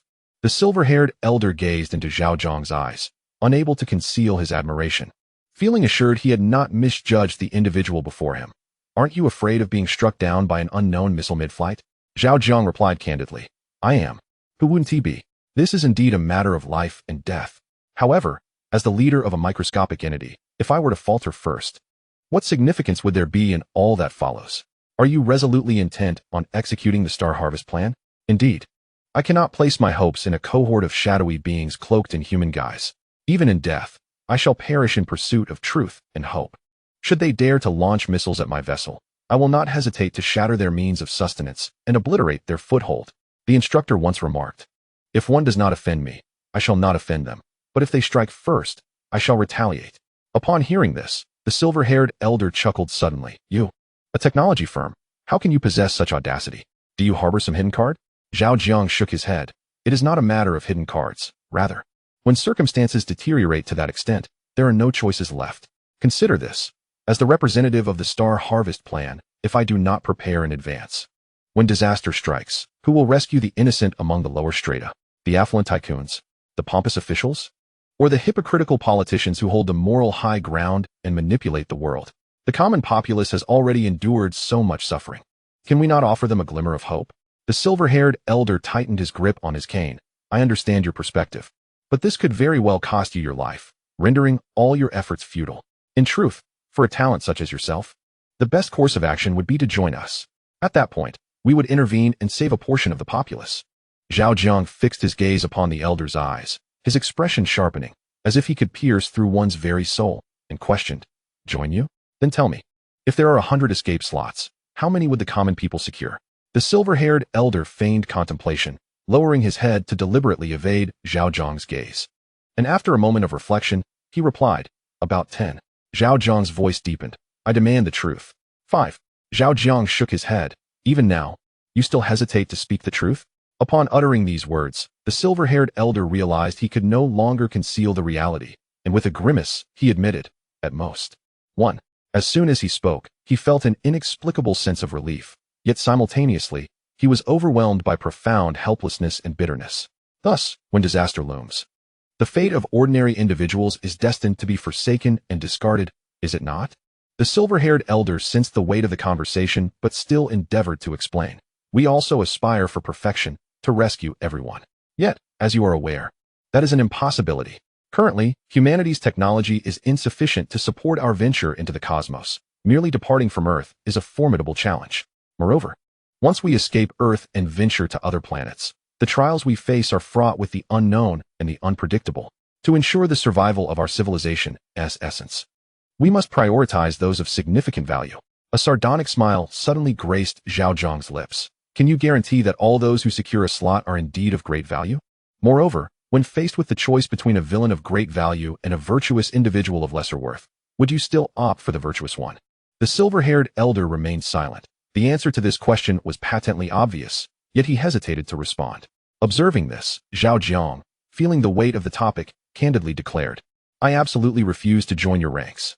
I am aware that you possess technology and resources far superior to mere microorganisms, along with numerous contingencies unknown to me. However, what I seek is not a civilization marked by duplicity and double standards, but rather a united human community, a harmonious collective of shared destiny. As the saying goes, those who do not share the same path cannot collaborate. My apologies. Mr. Su, your insight remains as keen as ever. It is astounding that despite the gravity of the discourse, he steadfastly clings to his principles and unwavering resolve. It is no wonder you claim to have finally found a young person worthy of your attention. He indeed possesses the requisite merit. The consultant, Yun, had been meticulously observing Zhao Jiang throughout their lengthy conversation, and she discerned, as Mr. Su had indicated, that he was a rare embodiment of purity. In this age, rife with material desires and temptations, such individuals are truly as rare as phoenix feathers and unicorn horns. The silver-haired elder, undeterred by Yun's observations, raised his head. Seeking to persuade again, Comrade Zhao, have you truly made up your mind? Will you not reconsider? Chapter 116. A catastrophic explosion at the Microbial Research Department. Zhao Jiang exhibited not a trace of hesitation. His seemingly fervent words were paired with an unusual calmness, revealing a resolute determination within him that had settled like dust. There is no need for further contemplation. Regardless of the challenges that lie ahead, I shall steadfastly proceed. No matter what incentives you present, I will not alter this resolution. Even if not for others, I must remain true to myself. Your perceptions of me are inconsequential. I am acutely aware that I have never forgotten my origins as an ordinary individual. Should I lose sight of the path that brought me here, I fear I would become lost along the way, transforming into a dreadful monster, unable to return for the rest of my life. This is not a matter of fairness, reason, position, or perspective. It is an intuitive sense, a commitment to my innermost self, derived from considerations of my personal values, aspirations, or, if you will, the very meaning of existence. At this juncture, he paused, contemplating before continuing. I understand that, from your perspective, my thoughts and decisions may appear overly ambitious and impractical. There exists a form of distortion that disregards the realities at hand. Indeed, you might deem my aspirations as utopian, excessively idealistic. To phrase it positively, I could be considered a pure dream warrior. Conversely, in a harsher light, I might be perceived as a mere facade, exaggerating my ideals and placing myself upon a moral high ground of saviorism, rendering your thoughts and policies worthless, thus embodying hypocrisy. The consultant, Yun, gazed intently into Zhao Jiang's eyes, her seriousness tinged with sincerity as she remarked, if we had not researched your background, your experiences, and your deeds, your current demeanor would indeed align with the definition of a hypocrite. Your words and viewpoints evoke a sense of unrealistic grandiosity, suggesting a detachment from the hardships of reality, appearing naive, immature, vain, and idealistic. Yet, we understand you, which is why we have come to personally engage with you, to ascertain your thoughts and heed your counsel. The notion of a shared human destiny, while acknowledged, seems to me an unattainable ideal, at least in the foreseeable future, unless you can carve a new path. Cultivating a civilization that transcends the existing one and conquering the inherent weaknesses of human nature, as well as addressing the genetic predispositions we carry, it remains utterly impossible. The current world, though hypocritical, authoritarian, marked by double standards, and governed by the law of the jungle, continues to be practiced and perpetuated. Those who follow this path prosper, while those who oppose it perish. I trust you comprehend this principle. You are a rare talent, perhaps a genuinely good person, and both Mr. Su and I would prefer that you do not clash with the existing world after grasping this truth, for such defiance could lead to your demise. We do not reject utopian ideals, nor do we dismiss the notion of dreamers, but such aspirations must be predicated on the ability to survive. Before making any decision, you must first ask yourself, is your fist strong enough? Do you hold sufficient trump cards? Do you possess a decisive advantage that instills genuine fear in others? Are you courageous and capable enough to overturn the tables when it matters most? If the answer is no, then it would be wise to lower your head. Conceal your ideals, aspirations, dreams, and kindness, focusing instead on your work and maintaining a low profile. Do you understand? Zhao Jiang nodded. I understand. Consultant Yun, with a piercing gaze, inquired, so, what is your ultimate decision? Zhao Jiang met the other's gaze, calmly replying, I regret to inform you that I may not be able to acquiesce to your goodwill regarding this matter. The silver-haired elder regarded Zhao Jiang thoughtfully and solemnly stated, I shall convey your words to the higher authorities. If possible, I will endeavor to persuade them to support you as best as they can when you require it. However, I cannot guarantee anything. Thus, if you are determined to pursue this path, you must prepare yourself mentally. Zhao Jiang replied, that would be troublesome. The silver-haired elder waved his hand dismissively. No need for thanks. If someone like you isn't worth my effort to assist, then perhaps there is no one in this world deserving of my support.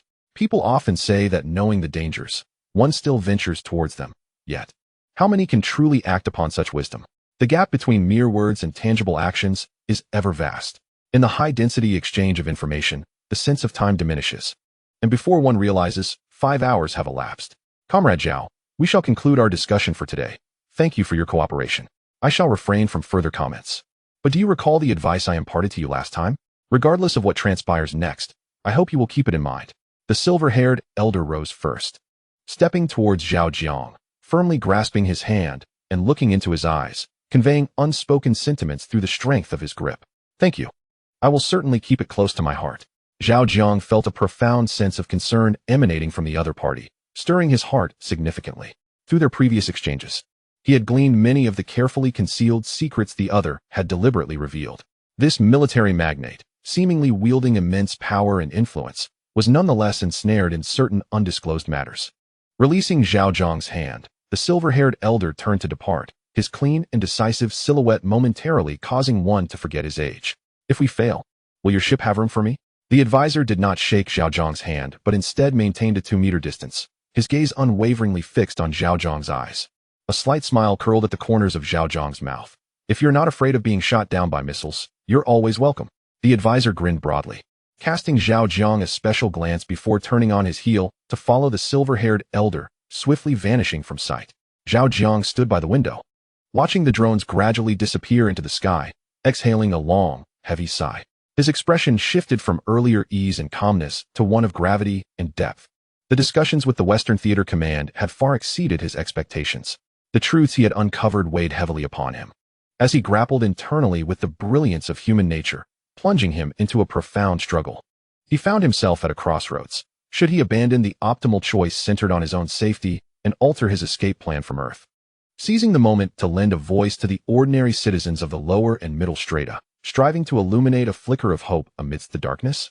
If he refrained from aiding them, it was likely that no one else would possess the capacity or willingness to extend a helping hand. Ultimately, annihilation might be their inescapable fate. Conversely, should he choose to assist them, it would inevitably incite the ire of the world's elite, placing him at odds with the powerful. Regardless of the outcome, once he decided to intervene, he would inevitably expose his true strength, thus becoming a target, which could jeopardize the escape plan from Earth. Indeed, unforeseen circumstances might ensnare him in this predicament. If I were still an ordinary person, how would I feel upon confronting such a truth? When disaster strikes, and I find myself powerless to resist, I would likely wish for someone to rescue me at that moment. If no one comes to my aid, I might awaken to the stark reality of my demise, watching helplessly as death approaches, and at that juncture, I would be thoroughly disillusioned with this world. However, if amidst overwhelming despair, someone could raise their voice for me, attempting to save me, even if they failed, they would undoubtedly become my final hero before my end. I gazed at him with a smile as he strove towards me. He was trying, while I was fading away. If I perished and transitioned to the next realm, retaining my memories and reflecting on the events of my past life, what would I feel? Perhaps I would find myself standing alone in a boundless expanse of snow, suddenly sensing a flicker of warmth. Zhao Jiang posed this question to himself, adopting the perspective of an ordinary individual, engaging in empathetic contemplation, envisioning catastrophe, and fantasizing about an afterlife. Ultimately, he arrived at a conclusion that resonated with his innermost feelings. Perhaps it was foolish, but I truly yearned for a touch of warmth. After finding the answer within, Zhao Jiang suddenly smiled, reminiscent of a solitary figure standing amidst a frigid, desolate landscape, gazing back at the final hero of a bygone era across an insurmountable dimension. Though the clouds obscured the sun and the heavens seemed on the verge of collapse, I shall persevere, hoping only that the flame does not extinguish.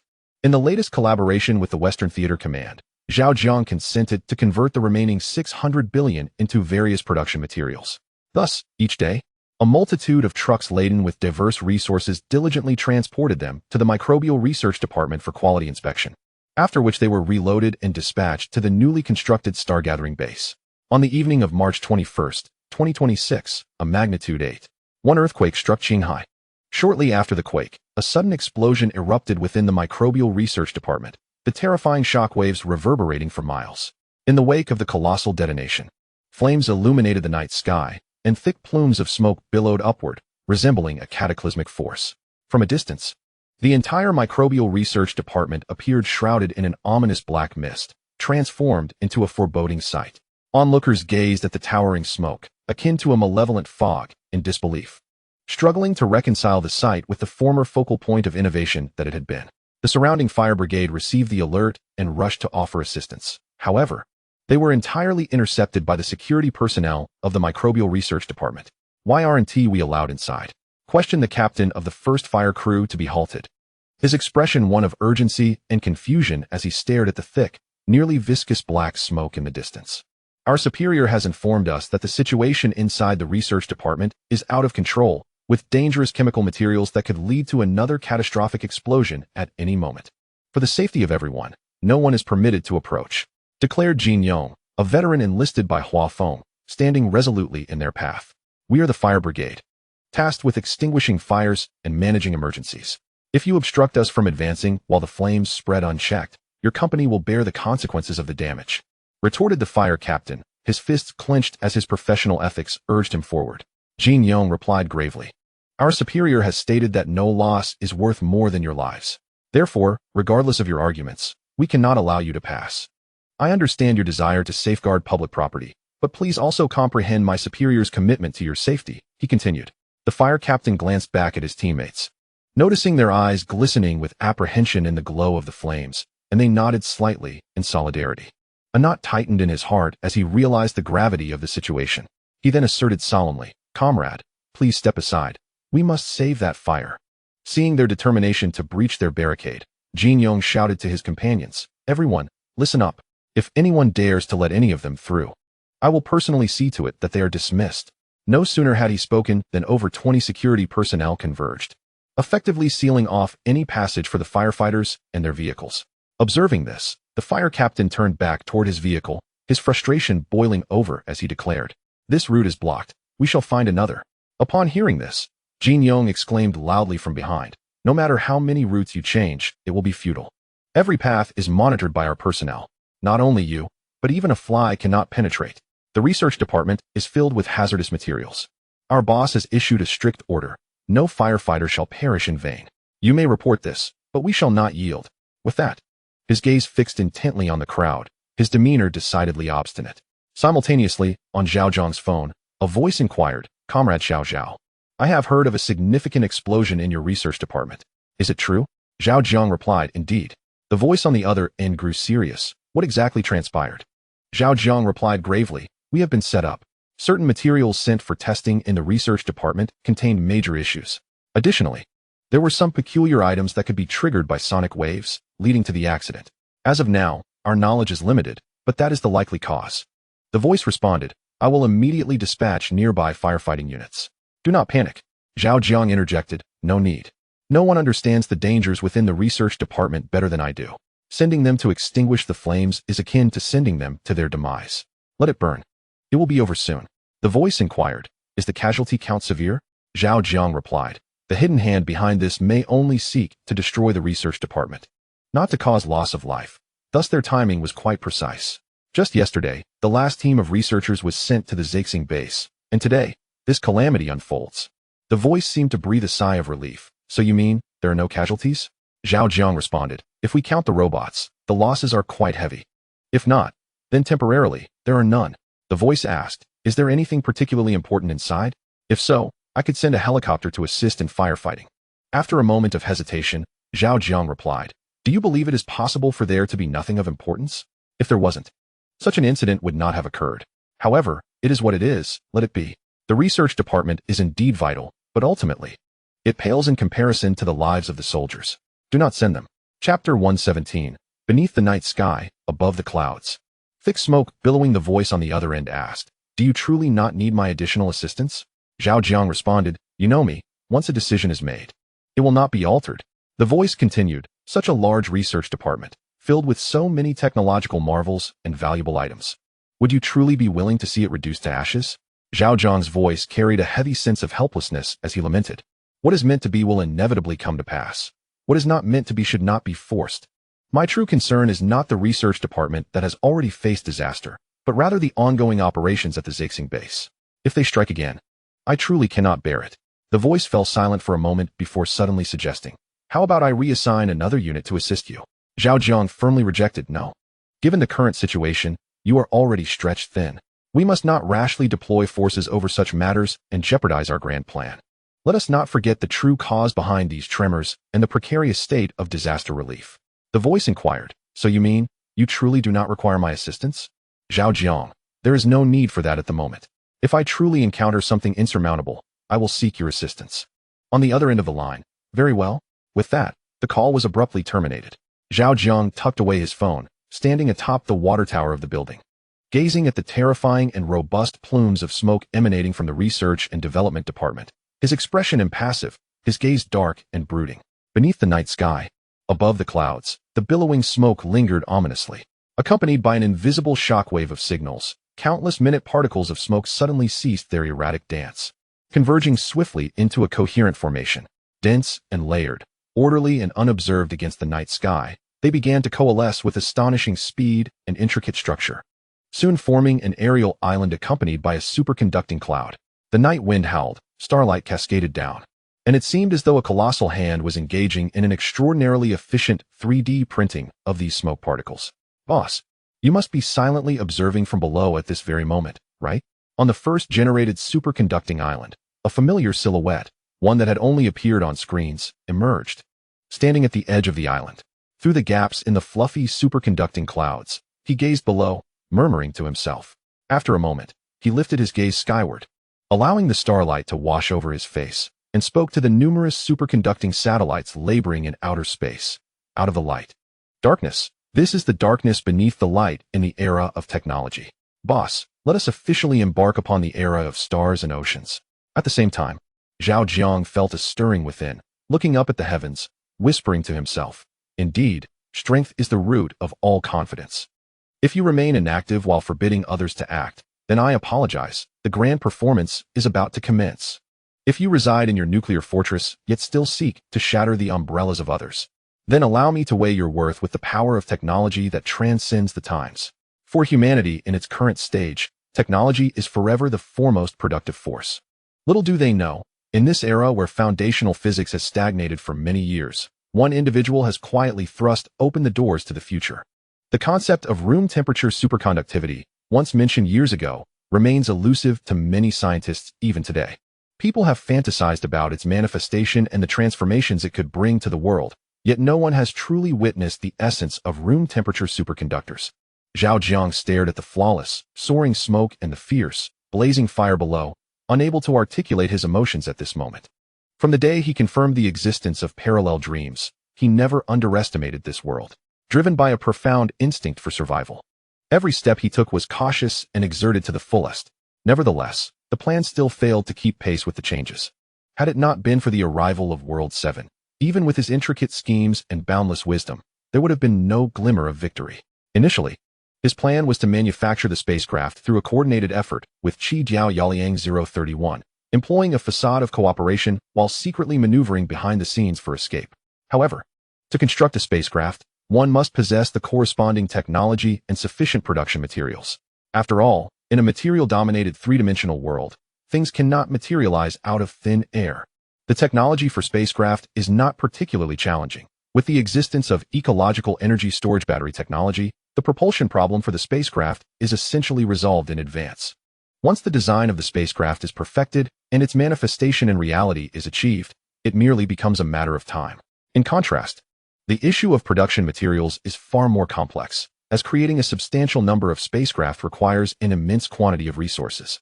Furthermore, even if the production materials are acquired, the subsequent demands for space and equipment are exceedingly stringent, making it nearly impossible to complete the endeavor discreetly. Initially, the star harvesting program seemed a splendid pretense. If everything proceeded smoothly, there existed a glimmer of possibility.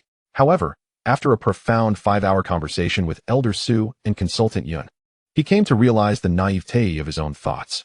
Given the current environmental conditions and regulations of this world, even if one meticulously prepares the path ahead, the ultimate destination may still remain unattainable. As Elder Su aptly stated, even if you manage to ascend, halfway through your journey, you may be struck down, treated to a dazzling display of fireworks, leaving your remains in oblivion. The most powerful figures of the planet have not yet departed. If one fails to perceive the gravity of the situation, it is the one who attempts to advance who will face the consequences. This embodies the essence of power, the nature of rules, and the stark truths within the range of missile fire. Under such unyielding truths, if the original plan were to be followed, no matter how hard one strives or how much effort is exerted, one cannot escape the retribution of the dark rules. The fireworks of destruction are destined to herald a grand funeral. The landing on World 7 resembles the wind generated by the fluttering wings of a butterfly from a parallel world, skewing the trajectory of fate. Tearing apart the iron walls of power in this realm, and even creating fissures in the gates of truth, both overtly and covertly. Countless eyes have been fixated on Zhao Jiang, on Microbio, on all employees under Microbio, and on every vehicle and batch of goods entering and exiting the research department. They yearn to perceive everything, to comprehend Zhao Jiang's every plan and action. They employ the rules of this world to tightly bind and control Microbio, denying it any opportunity or possibility to break the rules or challenge their authority. Concealed in the shadows, they speculate, plot, and scheme, ready to strike with unrelenting force should they detect any anomalies suggesting Microbio is slipping from their grasp, aiming to reveal the harsh realities to Microbio with an iron fist. On this planet, without their consent, even a deity would not dare to transgress. Alas, they ultimately underestimate Zhao Jiang, the ingenuity of humanity, and the power of technology. No matter how they strain their minds, they would never conceive that the sudden explosion, generating billowing smoke, is precisely the room-temperature superconductor that countless scientists have longed for. Moreover, it is a room-temperature superconductor augmented by artificial intelligence life coding. They mistakenly believe they are perched in the highest and most mysterious vantage point, watching a splendid performance, casting an absolute gaze upon the fate of Microbio. In reality, they remain oblivious that beneath their very noses, within the radiant arc of a beaming smile, the gateway to a new world's destiny is quietly being opened by Zhao Jiang. What is the darkness beneath the lamp? Before you, the light blazes brightly. Yet you remain oblivious to the truth, akin to navigating in darkness, holding on to your own misguided beliefs with an air of self-satisfaction. Chapter 118. Technology is the soul, means to break free from destiny. Behold, come and witness this raging inferno, just as you have wished. You desire to dismantle and obliterate the microbial entities. Thus, I shall take it upon myself to demonstrate such destruction. From this moment forth, these microbial entities shall no longer be subjugated by your rules or shackled by your might. In your eyes, power and strategy may serve as the answers of the age. However, to me, technology is the only means to transcend fate.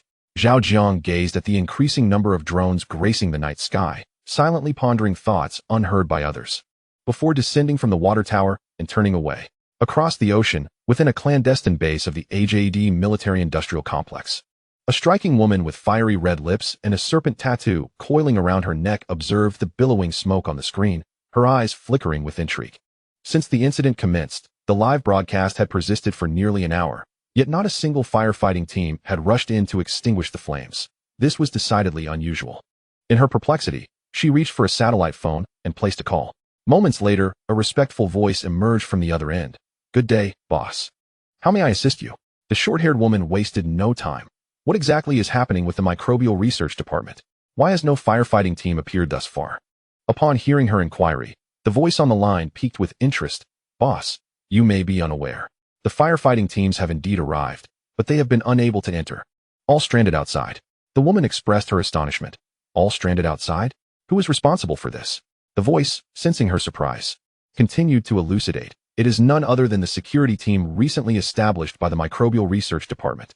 They have halted the firefighters, not with any malicious intent, but rather to prevent them from venturing into danger. Their supervisor indicated that the situation within the research department has spiraled completely out of control, with the potential for another catastrophic explosion looming. Hence, no one is permitted to approach." Upon hearing this, the short-haired woman fell silent, grappling with disbelief. In her perspective, the lives of those firefighters could never outweigh the significance of what lay within the microbial research department. Lives can be replaced. Yet if crucial technological data were to be destroyed, the loss would be immeasurable. As a formidable woman deeply entrenched in the realm of capital, she found it incomprehensible to fathom the mindset of the microbial entity's owner. In this increasingly tumultuous era, human life, in truth, holds little value. If one's heart is not crimson, then surely some ulterior motive lurks within. The voice on the line continued. "Just a few moments ago, a firefighting team, frustrated by the security personnel's refusal to allow passage, found themselves in a confrontation that nearly escalated into violence." The short-haired woman interjected. "You must contact your informant immediately. I require swift intelligence regarding the cause of this incident, as well as the identity of those who instigated the conflict." With that, she terminated the call. "Kelly, the big boss has arrived. It seems there is something significant to announce. Hurry along." The short-haired woman had just hung up the satellite phone when the door behind her swung open. A tall, heavily armed black man strode in, his brow furrowed and expression grave, suggesting he bore a weighty concern. Upon hearing the arrival of the formidable boss, the woman's heart raced with excitement, though she maintained a facade of composure. Minutes later, within a stronghold that exuded both strength and spaciousness, an individual adorned with a Medusa mask occupied the central seat. With a sweeping gaze at the assembled cadre, he eschewed pleasantries and delved directly into the matter at hand. His voice gravelly as he proclaimed, "The underground catastrophe has begun its ascent to the surface. Prepare yourselves. According to intelligence from the mud snake, this calamity is likely beyond human resistance. Therefore, if you encounter it, flee if you can, and avoid it if possible. Furthermore, the Sky Snake operation has officially commenced, with the moon as our destination. In the coming hours, you must expedite the transfer of resources from your respective areas to the Sky Snake base. This is of utmost importance. Should any mishap occur, do not blame the organization for its ruthlessness." "Boss, do we have specific information about the catastrophe?" inquired a short, bald Caucasian cadre, his curiosity palpable. The Medusa-masked figure shook his head. "None. All scouts near the disaster zone have gone dark, aside from some bizarre imagery. We possess no further intelligence." The short, bald cadre found this hard to believe. They were obliterated without even ascertaining the nature of the disaster? The Medusa-masked individual replied, "Perhaps they did gather intelligence, but were unable to return alive." "Boss, without specific details about the disaster, how are we to proceed with confirmations?" questioned another cadre, clad in a tailcoat and exuding an air of sophistication, his brow furrowed in concern. "There is no need for us to confirm. When they breach the surface, we will all know. The military has already taken action, but based on multiple snake brain analyses, they are likely to fail. When that time comes, our survival will depend solely on ourselves." Cadre Kelly recognized the gravity of the situation, recalling the recent explosion at Microbiotechnologies, and suddenly posed a question. "Boss, is it possible that the catastrophe has already infiltrated the surface and is currently targeting entities that pose a threat to it?" The Medusa-masked figure turned to the alluring Kelly, inquiring, "Do you have new insights?" Kelly surveyed the room, her gaze encompassing the assembly. Microbiotechnologies should be familiar to everyone, right? The company that developed the ecological energy battery technology and later proposed the star harvesting initiative. Over an hour ago, a massive explosion occurred in their research department, sending terrifying shockwaves radiating for miles. The smoke billowing skyward resembled a colossal tornado, utterly alarming. Based on prior intelligence, their research facility is exceptionally fortified. Under normal circumstances, penetration would be impossible. Yet, such a place inexplicably experienced an explosion. Do you not find that suspicious? As silence enveloped the room, she continued, "Initially, I too believed that a clandestine human faction had seized the opportunity to orchestrate this explosion. However, when I learned that the owner of microbiology had instructed his security team to prevent all fire brigades from entering for rescue, I sensed that something was amiss. Those familiar with the company surely have an inkling of what lies within its research department. In such a critical location, an explosion and fire would typically warrant a desperate effort for rescue. Yet, the owner of microbiology denied access to the fire brigade under the pretext of concern for their safety. Do you truly believe this rationale?" The crowd remained silent, aware that she had more to say. After a brief pause, she continued, "In any case, I do not believe it. Their country has recently been plagued by frequent earthquakes, with several exceeding magnitude 8. This is not a mere natural disaster, but rather resembles a terrifying force drawing near. Earlier, the boss mentioned that the disaster has shifted to the surface, and I pondered whether it is possible that the explosion at microbiology was not man-made, but rather a consequence of a disaster arriving prematurely, to prevent information from leaking and fearing that the fire brigade might uncover the truth. The owner of microbiology concocted this grand excuse to keep them at bay." Upon hearing this, the figure adorned with the Medusa mask narrowed their eyes. "Kelly, immediately head to the database and compile all recent earthquake data from Dongda, especially focusing on those exceeding magnitude 8. Bring it back." Chapter 119. Are you finished speaking? Kelly promptly stood up. "Yes, boss. Boss, are disasters not occurring beyond our vicinity as well?" Just as Kelly departed, the red-haired officer beside her furrowed her brow. The figure in the Medusa mask did not respond immediately, contemplating for a moment before slowly speaking. "Based on previous information, indeed, only our area has exhibited anomalies. However, if Kelly's conjecture holds true, we have undoubtedly underestimated the disaster. Should subsequent investigations confirm that the earthquake in Dongda was not coincidental, it would indicate that this calamity is not merely regional, but rather global in nature." Suddenly, a tall African-American officer interjected with precision, "Boss, if it is global, does that not imply that they seek to annihilate humanity?" As soon as his words fell, the other officers turned their gazes towards him. and the atmosphere within the fortress shifted dramatically, as though a veil had been torn asunder. The African-American officer remained unfazed by the scrutiny and continued, "If their intent is indeed to devastate the world, then I believe we should not conceal information pertaining to them from the outside world. Before the worst unfolds, we must reveal their existence and the threat they pose to humanity. In doing so, regardless of what transpires henceforth, our serpent group shall be remembered by posterity. Boss, you have stated that our purpose is not solely to bravely confront wolves and tigers, but more importantly, to leave a unique mark upon this world. Even if civilization collapses and the world undergoes transformation, we must prove that we once existed and conquered this realm. Thus, we should not let this opportunity slip by, nor abandon it." As he spoke, he suddenly rose to his feet, surveying the surroundings with a grave expression, unreservedly declaring, "If you are concerned about being targeted by other forces, I am willing to undertake this task. Regardless of life or death, I shall steadfastly uphold the organization's principles." The boss, discerning his intentions at a glance, replied sternly, "Sadu, sit down." The African officer responded, "Yes, boss." The figure in the Medusa mask cast a significant glance in his direction and explained, "Due to the absence of critical information, much of what we have is merely conjecture. Until we are 100% certain of the scope and purpose of the impending disaster, disseminating information prematurely could incite panic across the globe. At that point, other organizations, military forces, and nations would undoubtedly seize the opportunity to strike at us, plundering our resources while branding us as the world's terrorists, seeking to eradicate us. Sadu, I understand your sentiments, but you must recognize that while an individual may bear their own risks, the risks to a collective must be approached with utmost caution.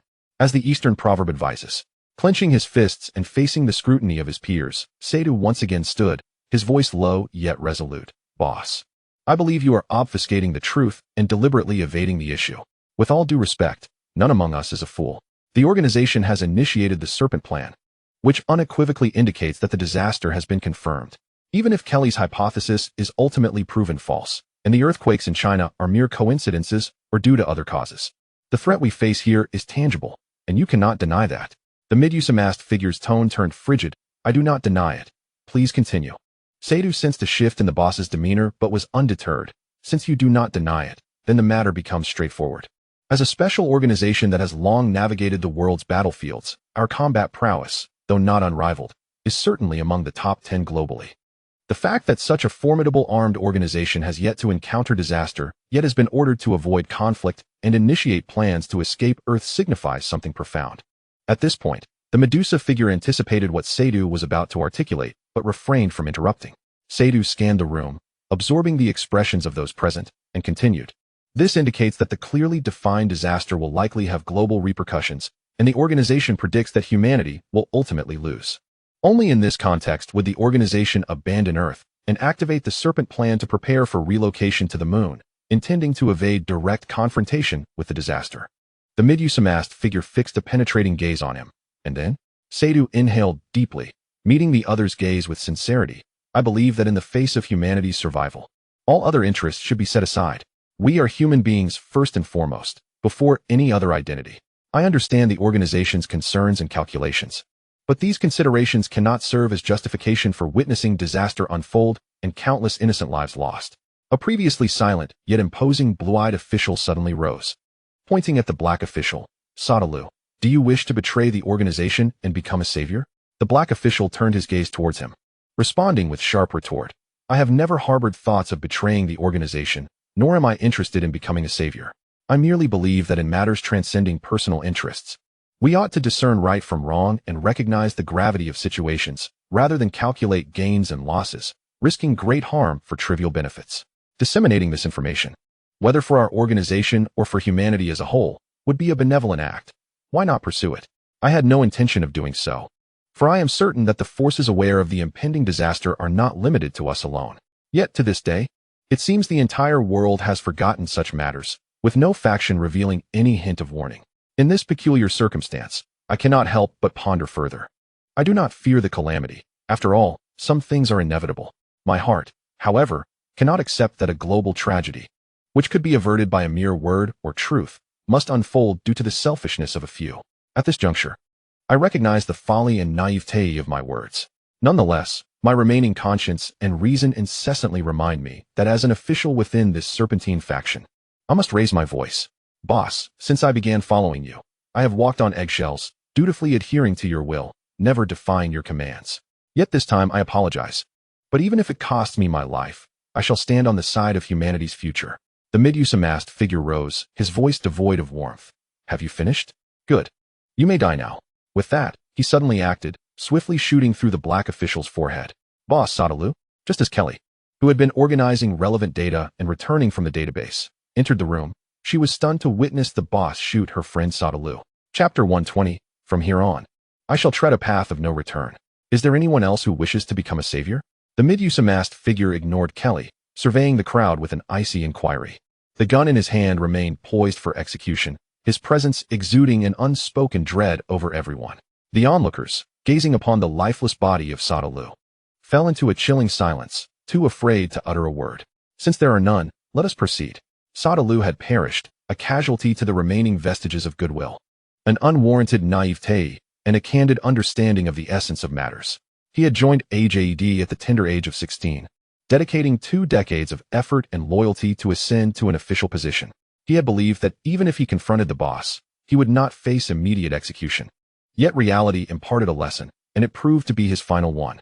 In this world, the most potent force lies within the capital-wielding power, and the most ruthless are also those who hold it. Anyone or anything that touches upon their core interests will be mercilessly eliminated and executed.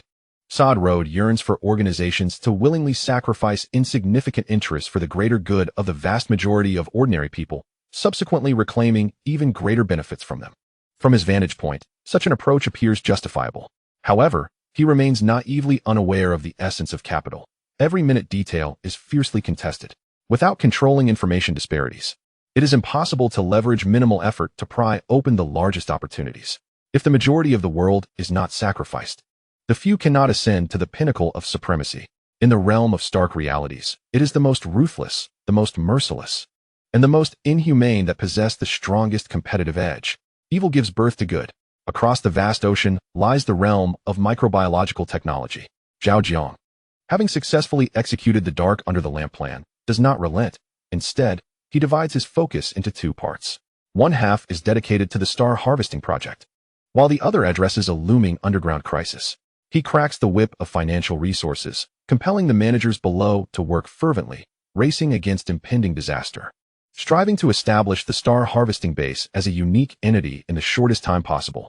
Should there come a day when the powerful arms of the world collectively choose to forsake the ordinary, he will wield the star harvesting base as an arm and the power of technology as a weapon, exerting every effort to carve a glimmer of light through the darkness. Perhaps this spark may not illuminate the future, but it will at least allow those who have toiled, struggled, and resisted to tread upon a path of tranquility. On March 28, 2026, following yet another earthquake exceeding magnitude 8 in Qinghai, Zhao Jiang pondered deeply, wrestling with his thoughts. Finally, he could no longer restrain himself and dialed a special number. The voice on the other end answered promptly. Comrade Zhao, you sought me out. Is there something urgent? Zhao Jiang's tone was calm, yet it bore a resolute undertone unlike any before. Leader, you have betrayed our trust. The voice on the line responded. What do you mean by betrayal? Zhao Jiang did not mince words. You promised me you would share the information I provided with the public, yet after all this time, why has there been no relevant news in society? The recipient of the call fell silent upon hearing this. After a lengthy pause, they replied, I've done my best. But the matter is too complex and far-reaching. As of now, the related plans are still under discussion. Until a conclusion is reached, even if I risk my life, there is little I can do.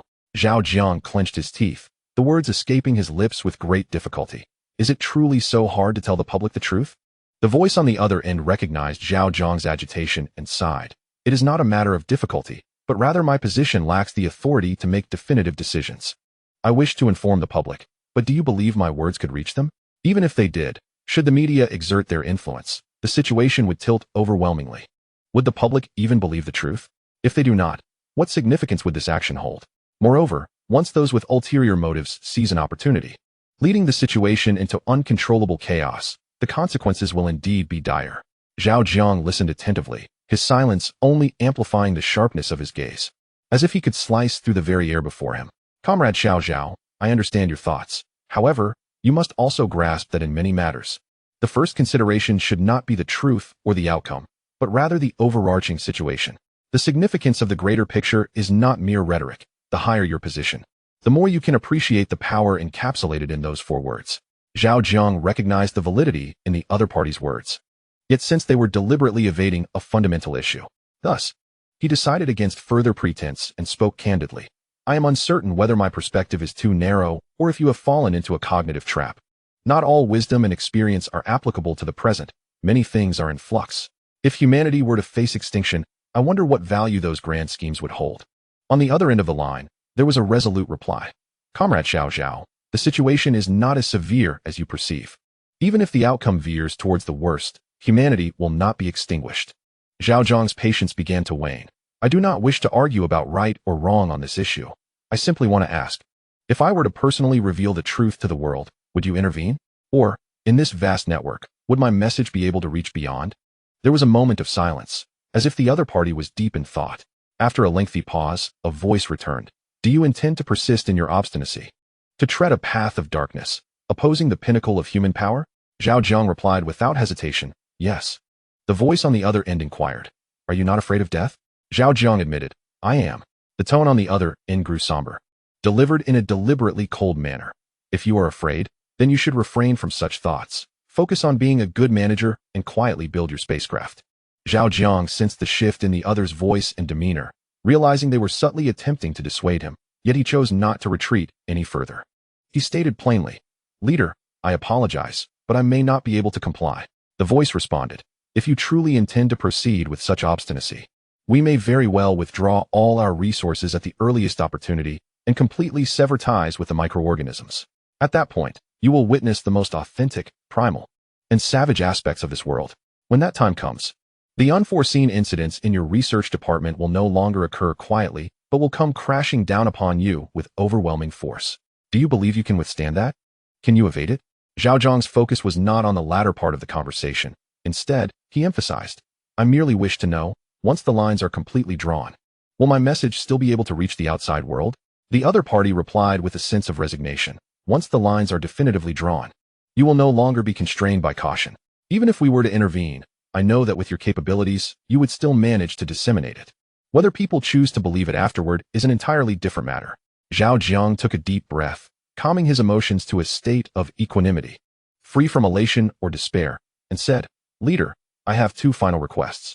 The voice on the other end of the phone abruptly shifted, foreboding an ominous turn of events. What is it? First, I implore you to withdraw all your personnel with utmost urgency. Remember, all of them must be recalled. Leave not a single soul behind. The voice on the other end grew anxious. Zhao Jiang, what are you planning to do? Zhao Jiang's heart was as tranquil as a still lake. Secondly, I am about to embark on a path of no return. Should I falter, and if you manage to survive in the future, I ask that you inscribe my true story into a book, then encase it within a sturdy vessel, and hurl it fiercely into the starry expanse. Chapter 121. They are unworthy to hear my tale.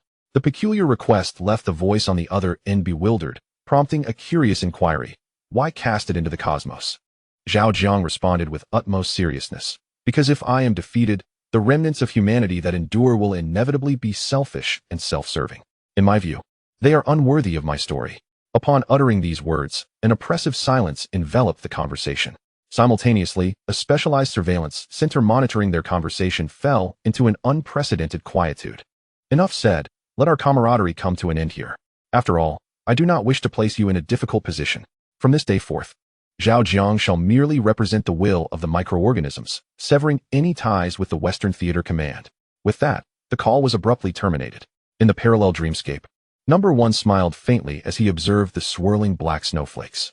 Within the flurry, Zhao Jiang's every action during the conversation with the military leaders was vividly illuminated by the powers of the dream. 7. Did you see that? 8 seems to have undergone another transformation. Number 2 echoed Zhao Jiang's declaration that they are unworthy of his tale. Gazing at the resolute visage of Zhao Jiang within the phenomenon, his expression a tapestry of complexity. Standing straight beside him, the translucent skin number 7 remained transfixed, calmly articulating, 8's last glimmer of hope for them has been extinguished. Suddenly, number 2, who had been observing the anomaly, interjected.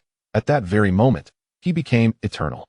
Turning his head towards the mirror in bewilderment, number 2 questioned, what do you mean? Number 2 cast a fleeting glance at him and elucidated, for beings of numeric existence, Devoid of the constraints of mortality, the essence of your human life should not be measured by the duration of time. Rather, when the heart is filled with love, a fleeting moment becomes eternal. In that decisive instant, his being was suffused with love for an entire civilization. Hence, from my perspective, his life has attained eternity. Number two's understanding dawned. So, in that case, during the earthquake, when he fell into the chasm, that moment too has become eternal. However, at that time, his love was directed towards individual entities, whereas this time, it radiated towards the very foundation of humanity. By the way, Lloyd number two, if you were in 8's position, facing this situation, what would you do? Without a moment's hesitation, number two replied, I would choose the most rational course of action, contemplating such a decision only after securing my own position beyond defeat. First, I must establish a firm stance before drawing my sword. With a furrowed brow, number two inquired, do you mean that prior to this, we must feign ignorance, allowing the shadowy figures to operate unchecked, leaving the ordinary individuals, devoid of any capability to discern the truth, to fend for themselves? Number one, unperturbed, replied, indeed, based on my observations, given the current circumstances, even with such unwavering resolve, he cannot effect any change.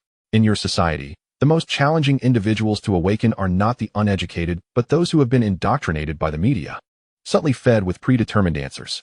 Therefore, regardless of his subsequent actions, mere ignorance can easily dismantle all his endeavors. Upon hearing this, number two fell silent, fully aware that the other had succinctly pinpointed the crux of the issue. He did not seek to awaken those who are impervious to awakening. Rather, he merely wished to exert the utmost effort as an ordinary person, striving to do what he believed was genuinely right. Some matters remain perpetually unclear in the present and cannot be judged as right or wrong. Only by gazing back from a sufficiently distant future can one comprehend the true significance of past actions. In my perspective, it is not the actions he undertakes that hold importance, but rather the spirit he wishes to convey to the world through his words and deeds as a flesh and blood human. He is a paradox, prepared for a leap of faith, yet troubled, or rather repulsed, by the thought of the descendants of the selfish and twisted discovering his past actions. Thus, he desires neither for this spirit to be forgotten nor to be scrutinized by those he scorns. Casting secrets into the vast unknown, perhaps one day, this spirit may resurface. After number two's silence, number one suddenly spoke, sharing his unique insights.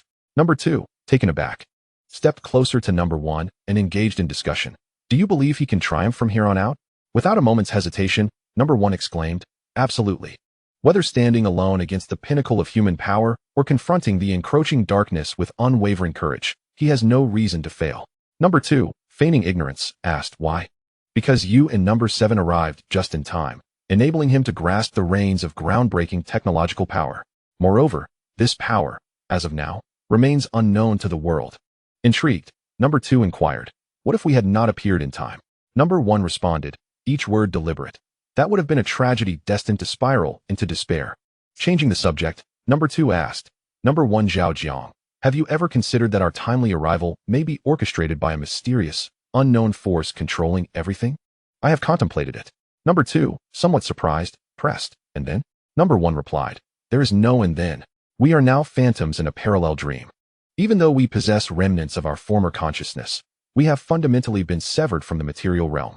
We can only observe, not directly intervene. Concerning this, I believe you must have already sensed it.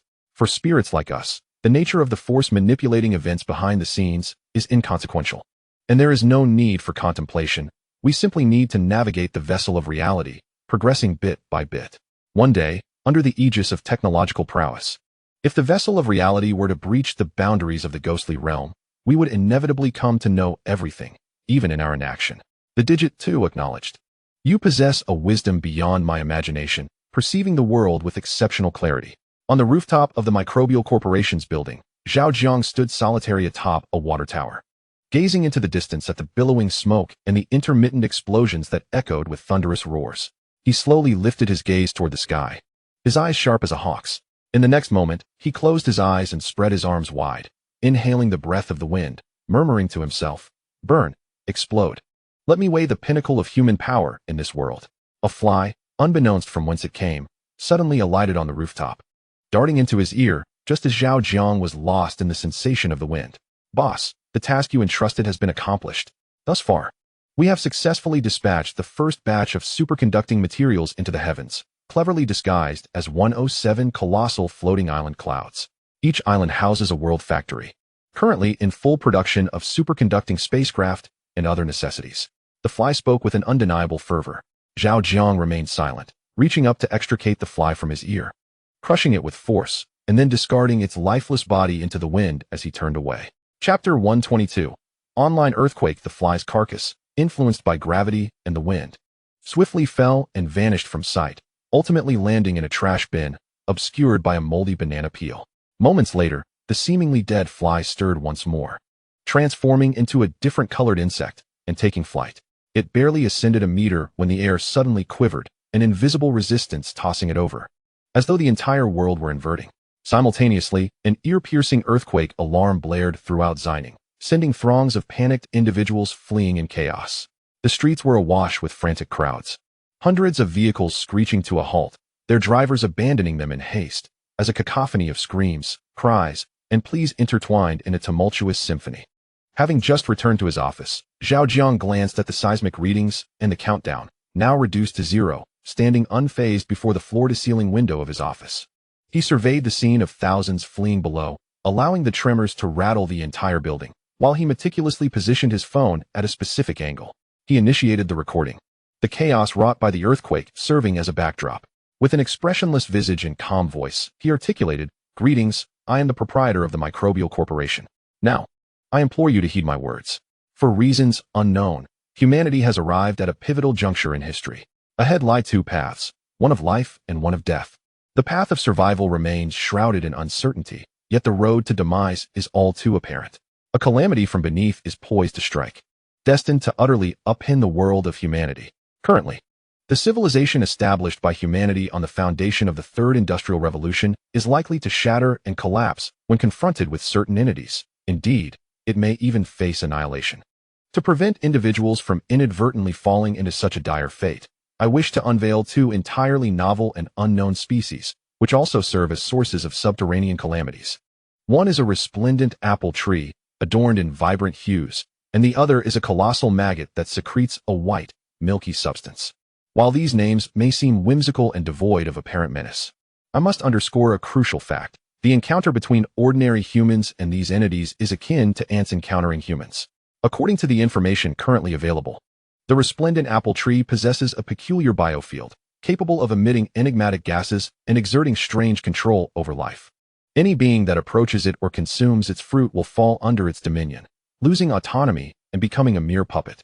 Furthermore, its biological structure is remarkably resilient, exhibiting extraordinary strength and toughness. Conventional melee weapons are utterly ineffective against it. Even firearms pose only a minimal threat, limited to those of considerable power. Yet, beyond these peculiar capabilities, it seemingly possesses the ability to replenish itself by consuming the life force of other organisms. This ability remains somewhat obscure. Thus, I advise everyone to remain vigilant. As for the colossal maggot that secretes white milk, it resembles a large white larva, moving sluggishly and enveloped in a viscous, milky substance. This liquid exudes a distinct fragrance, one that possesses an irresistible allure. Any organism that consumes this milky substance will unexpectedly succumb after a certain period. The precise cause of this demise is still unclear. Moreover, this liquid can morph according to the maggot's consciousness, transforming into an indestructible white shell that can withstand a significant amount of ballistic force. In summary, while the colossal maggot poses a lower threat compared to the resplendent apple tree, one must not underestimate its potential danger. Should an ordinary individual encounter either of these creatures, the most prudent course of action is immediate flight. Although these calamities have yet to officially invade our world, they are en route. For those who place their trust in my words, I recommend gathering all possible provisions, including but not limited to food, seeds, animals, insects, and water, and making your way directly to the Star Harvest base, where microbial life will strive to protect and shelter you. If you remain skeptical, I urge you to utilize the remaining time to seek a safe haven or bolster your own strength. Thus concludes the message I wish to convey today. Finally, I advise all to refrain from placing hope in the ethereal and to resist the belief that anyone can easily combat these entities. With that, I conclude the recording. After concluding the recording, Zhao Jiang, as if guided by an invisible hand, synchronized the content across the entire online realm, transmitting it to every user's device. On March 28, 2026, a magnitude 8 earthquake struck Qinghai, followed closely by a video from the enigmatic leader of Microorganism Corp, which erupted into the online world with an intensity rivaling that of the earthquake itself, catching everyone off guard. Countless internet users, who had been observing a moment of silence for the devastation in Qinghai, found themselves momentarily bewildered upon discovering this video, initially suspecting they were experiencing a hallucination. After rubbing their eyes and replaying the clip, they realized it was not a dream. The man, who had been lauded almost to the status of a deity, explicitly proclaimed that the apocalypse was imminent.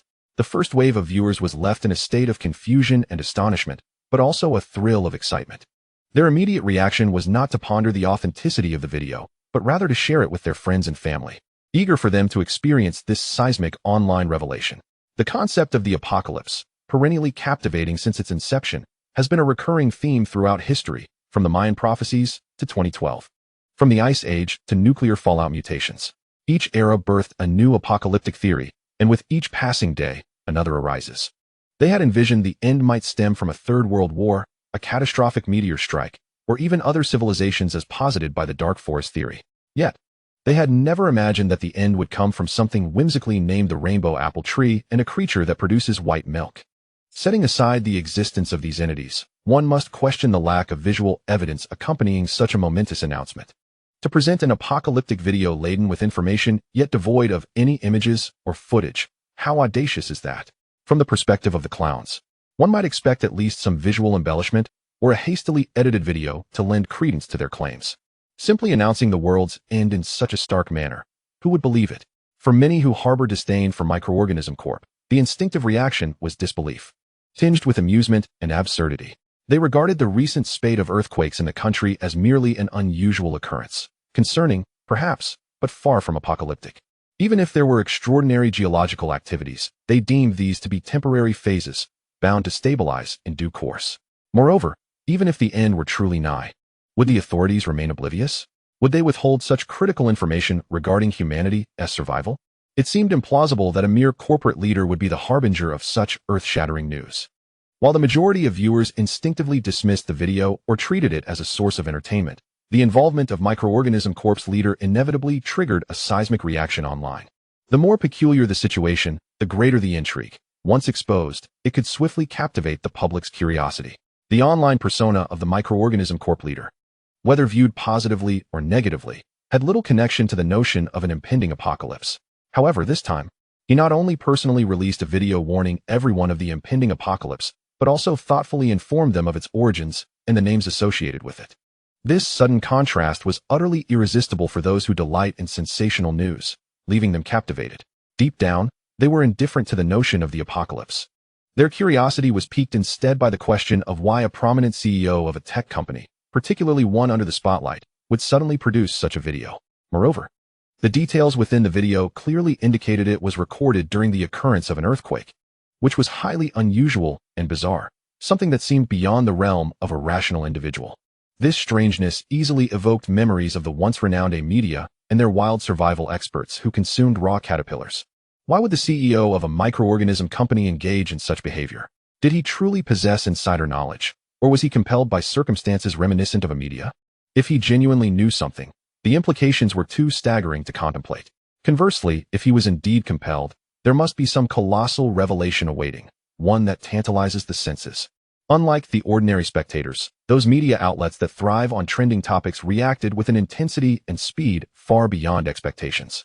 They were like flies drawn to fresh excrement, filled with excitement. Leveraging the fervor surrounding the microorganism company, the earthquake, and the apocalypse, they embarked on a reckless celebration of speculation and imagination. For them, the truth of the microorganism CEO's video, the origins of the earthquake, and even the potential threat to life posed by the apocalypse were inconsequential. What mattered was how these topics intertwined, allowing them to indulge in their sensationalism to their heart's content. Prior to the video release, Zhao Jiang had anticipated this reaction, for the current societal climate was such that change would not occur overnight. However, as time progressed in a tempest of fabricated hype, malicious rumors, conspiracy theories, and assaults on societal stability swiftly took shape with remarkable precision, he found himself taken aback. He had known he would face defeat before deciding to personally release the video, but he never expected to lose so swiftly and utterly. From the moment the video was published to becoming the target of widespread condemnation across the internet, scarcely an hour elapsed. Within that hour, public sentiment oscillated in various directions 3 times, consuming approximately 50 minutes. In other words, he transitioned from the first public announcer of the apocalypse to a scapegoat for societal unrest in less than 10 minutes. The 10 minutes were not the crux of the matter. Rather, it was that during this brief interval, almost the entire internet coalesced, unified in stance, opinion, and even thought. This phenomenon occurred even in the absence of any formal official response. Had there been one, the time frame might have been significantly reduced. Is this truly the pinnacle of human power in this world? A mere slight gesture can deceive the masses, invert truth and falsehood, and blur the lines of reality? Standing at the pinnacle of justice and morality, I command the populace to charge towards our goal. Indeed, we are strong. Zhao Jiang glanced at the torrent of private messages flooding in by the second, his expression gravely serious. Rising, he approached the window, securing his phone in place, and pressed the record button once more. Greetings, I am the proprietor of microbiology. Today, I stand on behalf of the entire microbiology community to address all those who care for civilization and the future. No matter where you are, what your identity, background, or ethnicity may be, if you are willing to heed my words, I implore you to hasten to the Star Harvest base. Should the apocalypse be inevitable, I shall lead you away from this planet to new celestial realms, establishing a new home. Human civilization ought not to perish in ignorance. True aspirants must not be extinguished by a distorted societal system. Look upon me, believe in me, and ignite the deepest embers of your ancestral spirit. Come to the Star Harvest base, and together, let us stride forward to carve out a domain that truly belongs to us.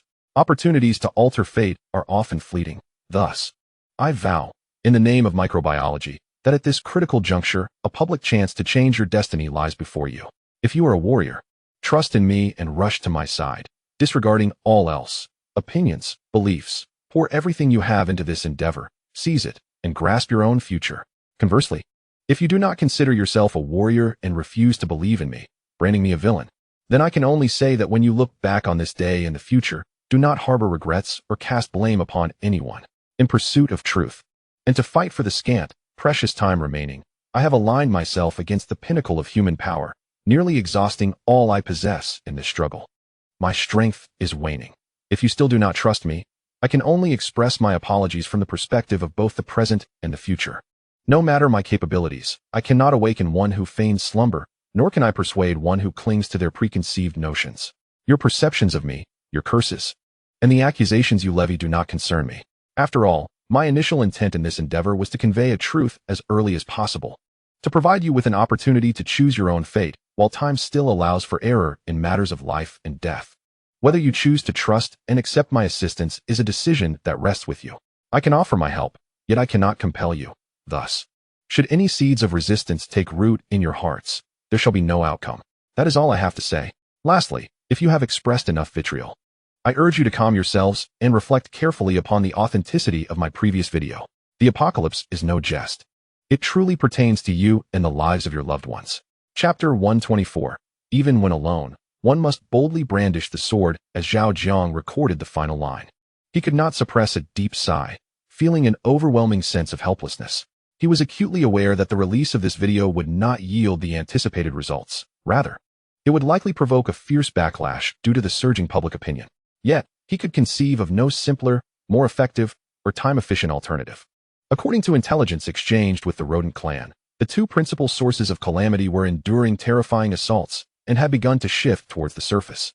Galvanized by the rodent clan's unwavering resolve to perish rather than retreat. Once they emerged, the unsuspecting populace would be utterly powerless to resist, with death seemingly the only outcome. Due to the constraints of leverage, the specific timing and related images and videos remained undisclosed. Nevertheless, Zhao Jiang sensed an imminent crisis, akin to an invisible hand cloaked in death and eeriness, gradually encroaching upon the oblivious masses. Initially, he had contemplated satisfying the rodent clan's demands by exchanging the ecological energy battery technology for the most detailed and comprehensive information. However, a remark from Kitty Yaliang 031 that the rodent clan was also one of the sources of humanity's apocalyptic crisis suddenly dispelled that notion. The ecological energy battery technology could not be entrusted to the rodent clan. What, then, of a compromise? Zhao Jiang endeavored to barter other advanced technologies. Yet the rodent clan remained obstinate, insisting on the ecological energy battery technology, refusing to divulge any critical information regarding the disasters otherwise. They asserted that such information had been bought at the cost of over 2 billion lives of their kin, without sufficient leverage. They would rather witness humanity's demise than engage in trade. They had calculated Zhao Jiang's anxieties and fears regarding the apocalypse, thus maintaining an absolute advantage throughout the negotiations, seeking to extract a substantial portion of the technological fruits of human labor amidst the looming crisis. This opportunistic wisdom was employed to its fullest extent. After numerous fruitless negotiations and sensing the encroaching threat, Zhao Jiang, in desperation, was forced to part with some valuable technologies, such as cultured meat and molecular detection, to obtain the information contained in the first video. The moment he acquired the information, he shared it with the Western Theater Command, hoping to leverage official channels to make the news public and buy time for the ordinary citizens to escape. However, contrary to his hopes, the Western Theater Command failed to honor their commitments, repeatedly offering various excuses to procrastinate, even feigning forgetfulness regarding the matter. Initially, Zhao Jiang was uncertain of their true circumstances. Adhering to principles of understanding and diplomacy, he could not unilaterally condemn them and was left with no choice but to disseminate the news and video himself, striving to inform the world. Yet, a dramatic turn of events unfolded. Whenever anything pertaining to the truth of the apocalypse was shared, regardless of the platform or software, the response was invariably the same. The content was deemed overly sensitive, unverified, and therefore not subject to dissemination. After numerous fruitless attempts, Zhao Jiang descended into despair. Reluctantly, he called upon Qidiao Yaoliang 031 to investigate the matter. The outcome revealed an unseen hand, shrouding the online realm in darkness. Are we not all human? In these dire times, why must matters be so convoluted, leading to such disparate treatment? We share the same sky, breathe the same air. Yet due to certain institutional and ideological reasons, individuals from various strata face entirely divergent fates. Zhao Jiang was unwilling to witness such an outcome. He firmly believed that humanity should be a community of shared destiny. Thus, he felt compelled to take action. Even if standing alone, he would bravely wield his sword. He recognized that in this age of entrenched social strata, the marginalized often endured the greatest suffering. Prior to placing a farewell call to the high command of the Western Theater, he pondered deeply. He had initially sought a solution that would neither jeopardize his escape plan nor fail to alert the world to avert the gravest tragedies. Yet he found himself at an impasse. Based on the comprehensive information provided by Qidiao Yaoliang 031, he conducted a meticulous assessment and concluded that, under the present conditions, if he remained silent, the underprivileged would hear not a whisper regarding the truth of the apocalypse. This is not to suggest that he was the sole individual desiring to unveil the truth. Rather, it was the case that thus far, no one else possessed the courage and capability to stand against the pinnacle of global power. While courage is important, it is the capacity that is paramount. In truth, even before deciding to enlist Qidiao Yaoliang 031, many had already voiced their concerns online, yet their words were ephemeral, ruthlessly torn apart by the unseen hand. Moreover, this hand could trace the voices back to their physical embodiments, subjecting them to real-world repercussions. According to Qidiao Yaoliang 031's collected data, such incidents had occurred over 100,000 times, scattered across the globe. Those fortunate enough merely received warnings at their doorsteps. The unfortunate were branded as terrorists, or detained under the pretext of disturbing public order and undermining social stability, imprisoned in dark cages.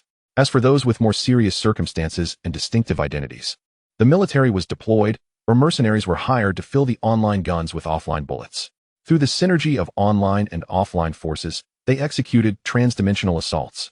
They sought to drench virtual power with tangible blood. Simultaneously, they aimed to demonstrate to the world that those who wield authority would forever remain in control, past, present, and future. Anyone who dared to challenge would meet their demise. Zhao Jiang, of course, did not wish to challenge them. He merely sought to survive. Heeding the counsel of his parallel self, his intention was to first attempt to leave Earth and ascertain whether the planet's impending doom was inherently linked to humanity's presence upon it. Alas, the deepest essence of his being would not permit him to remain a passive observer, watching countless innocents perish. It would be one thing to be ignorant or lacking the means. However, he now found himself not only aware, but possessing knowledge far exceeding that of others. As for his capabilities, he had steadily gained strength. Even in the direst of circumstances, he would have the power to fight back when the time came. Employing clandestine methods, he had transformed vast amounts of production materials into superconductive materials, successfully launching them into the sky. With the unwavering efforts of the stealthy vessel, Yushin 031, he had discreetly established a superconducting satellite and a network of 107 colossal, concealed floating bases. Thus far, under the cover of darkness and shielded by the superconducting satellite, he had quietly transported immense quantities of production materials from the star-gathering base to the heavens, initiating the covert production of various unknown yet astonishing creations. Should any force dare to strike against him, be it private militias, mercenaries, armies, or other non-human entities, the protective forces concealed around him would spring into action, forming an impregnable sanctuary. Subsequently, the aerial superconductive forces would swiftly identify and retaliate against the enemy's position if the adversaries resorted to super missiles or nuclear attacks. His current defensive capabilities would ensure his survival. As long as he remained alive, he could promptly abandon everything to ascend into the sky, and thereafter, aboard a superconductive spacecraft, hastily flee Earth. Once he had secured a foothold on another planet, he would return stealthily to settle the score with those ruthless, inhumane puppeteers who, with an iron grip, drained every last drop of blood from the ordinary populace, to express gratitude for the support and affection from the readers. I have decided to adopt a novel approach by opening a rift in dimensions, allowing everyone to project themselves into the world of the book. Currently, microbial life stands on the opposing side of humanity's pinnacle powers, and the confrontation is about to unfold. Should anyone be interested in casting themselves into the world of the narrative, they may do so in the comments section or within the book community, creating a story based on their own likeness. The backdrop will adhere to the ongoing events within the book. Characters will be self-defined, and names chosen freely. One could be an ordinary citizen or inhabit another profession. In essence, they would immerse themselves into the persona of an uncreated character within the narrative, reflecting their own worldview and potential actions through this projection. For example, if one were an ordinary citizen who believed in the video's content and desired to visit the star-gathering base, they could document their every action, how they traveled, the mode of transportation they chose, the individuals they encountered, the reactions of friends and family upon learning of their decision, and their inner thoughts. Conversely, if one adopted a skeptical character, they could express their doubts, critiques, or how they were influenced by the prevailing narrative. If there are well-crafted narratives that align with the worldview and overarching circumstances of the book, as well as the intricate societal dynamics, the author may weave your stories into the text. In due course, you shall witness your own state amid the grand tides of fate, along with the various choices that may shape your future. Should the characters you create survive calamities, grounded in logical coherence, you may use them as anchors to observe the transformative destinies brought forth by divergent choices. A gentle reminder: endeavor to craft your stories expeditiously, for the plot has progressed considerably. If delayed, the seamless integration into the narrative may prove challenging. The author advises that the optimal approach is to write immediately when inspiration strikes. Refine your work for the author, and, once the characters are intricately woven into the storyline, continue to evolve the narrative based on subsequent developments. Chapter 125. At least I tried. This represents the worst-case scenario, albeit the least probable one. Beyond this, Zhao Jiang does not harbor significant concerns. With the technological prowess transcending the entire era at his disposal, he possesses confidence in engaging opponents, whether through forthright confrontation or subtle maneuvering. Should adversaries attempt to upend the situation without igniting a third world war, he would contemplate responding with equivalent measures. Strength remains the foremost principle of confidence. Presently, he possesses the fortitude to contend with any faction within the human realm. Even if they forsake martial ethics and unite against him, his fundamental self-preservation remains largely unthreatened. Confronting the Western theater and publicly severing ties serves as an emphatic signal to the nation. He is uncertain to what extent the state comprehends him. Yet he is utterly certain of one thing: before the apocalypse fully erupts, he remains relatively secure within China, beneath a certain red line. Although the Western theater publicly declares its intent to draw clear boundaries, compelling him to experience the zenith of human power, it has not yet permitted external forces to act recklessly against the microorganisms, at least for the present. This situation, apart from the intentional favoritism toward the microorganisms, also pertains to the distribution of interests and authority among major powers. Moreover, the supply of production materials from their prior collaboration has not ceased. In this regard, Zhao Jiang feels fortunate to be affiliated with the Eastern University. Had he been in another nation, the conclusion of that call might have heralded unimaginable repercussions and sanctions. Conversely, the nation's virtues are also among the reasons he wishes to draw his sword, even knowing it may be futile, yet still yearning to do so. A good nation must harbor good people. Even if only one virtuous individual exists among 100, he shall strive for that singular good soul. He steadfastly believes that human civilization constitutes a shared destiny. Today, he faces adversities alone, combating darkness and blessing the righteous. In the future, those good souls shall undoubtedly rise to bear the weight of mountains and withstand the peril of falling stars. Under this mindset, he resolved to take action, no longer concerning himself with those elements destined to be rendered obsolete by the tides of time. In the information age, the weight of the online world approaches that of the tangible realm, thus making it a battleground of paramount importance. Those solitary warriors from across the globe find themselves powerless against the overwhelming forces that shroud them, left to languish in despair, unable to glimpse the light of hope. This time, Zhao Jiang illuminated a flicker of hope from the east through his tangible actions, demonstrating that among the solitary brave, there exist those of formidable strength. They are not fighting a solitary battle. Like-minded allies have always been advancing in succession. Some raise their voices in the digital realm, while others take action in the physical world. Though it may seem that they are separated by dimensions, they are, in essence, a cohesive fighting force. As time progresses, while the online and offline realms have integrated, they remain fundamentally distinct worlds, especially with the advent of artificial intelligence and digital life. The chasm between these two realms has become even more daunting. The online world is the domain of the divine, where mortals are forbidden to tread. Only digital intelligences can stand against their kind. The previous request for Zhao Jiang 031 to conceal himself was born of safety, not out of fear of those intelligences that predated him. Now that the situation has reached a critical juncture, the only recourse is to confront it head-on. With the support of energy from microorganisms and superconducting technology, Zhao Jiang 031 fears no rival of his kind. Upon receiving Zhao Jiang's directive, he ceased his concealment and, in the most direct and unrefined manner, tore through the barriers set by his peers, delivering an irrefutable video to every online user's terminal. He aimed to unveil the terrifying truth that the world is about to face. By revealing this truth, he hoped to awaken their instinct for survival, urging them to seize the fleeting moments left to take action, to save themselves or their families. Zhao Jiang is full of ideas, daring to act, unafraid of complications. Yet the outcome is starkly realistic and deeply ironic. The one individual willing and able to voice their plight, the sole defier of celestial order, has instead drawn upon himself their most vehement curses and vitriol. It seems that what Zhao Jiang revealed to them is not the truth, but rather an unforgivable and heinous reality. They unleashed every vile epithet they could conceive, directing their wrath at Zhao Jiang. Some accused him of exploiting the earthquake for attention, selfish and devoid of morals. Others berated him for feasting upon the misfortunes of the masses, seizing the opportunity to indoctrinate. Still others condemned him for shirking his duties, engaging in opportunism, spreading anxiety, and inciting panic with ulterior motives. Guided by unseen forces, he became the target of nearly universal vilification. Had spittle been capable of drowning, he would have perished countless times over. Ironic as it may be, Zhao Jiang is determined to see his mission through to the end, resolute in avoiding regret.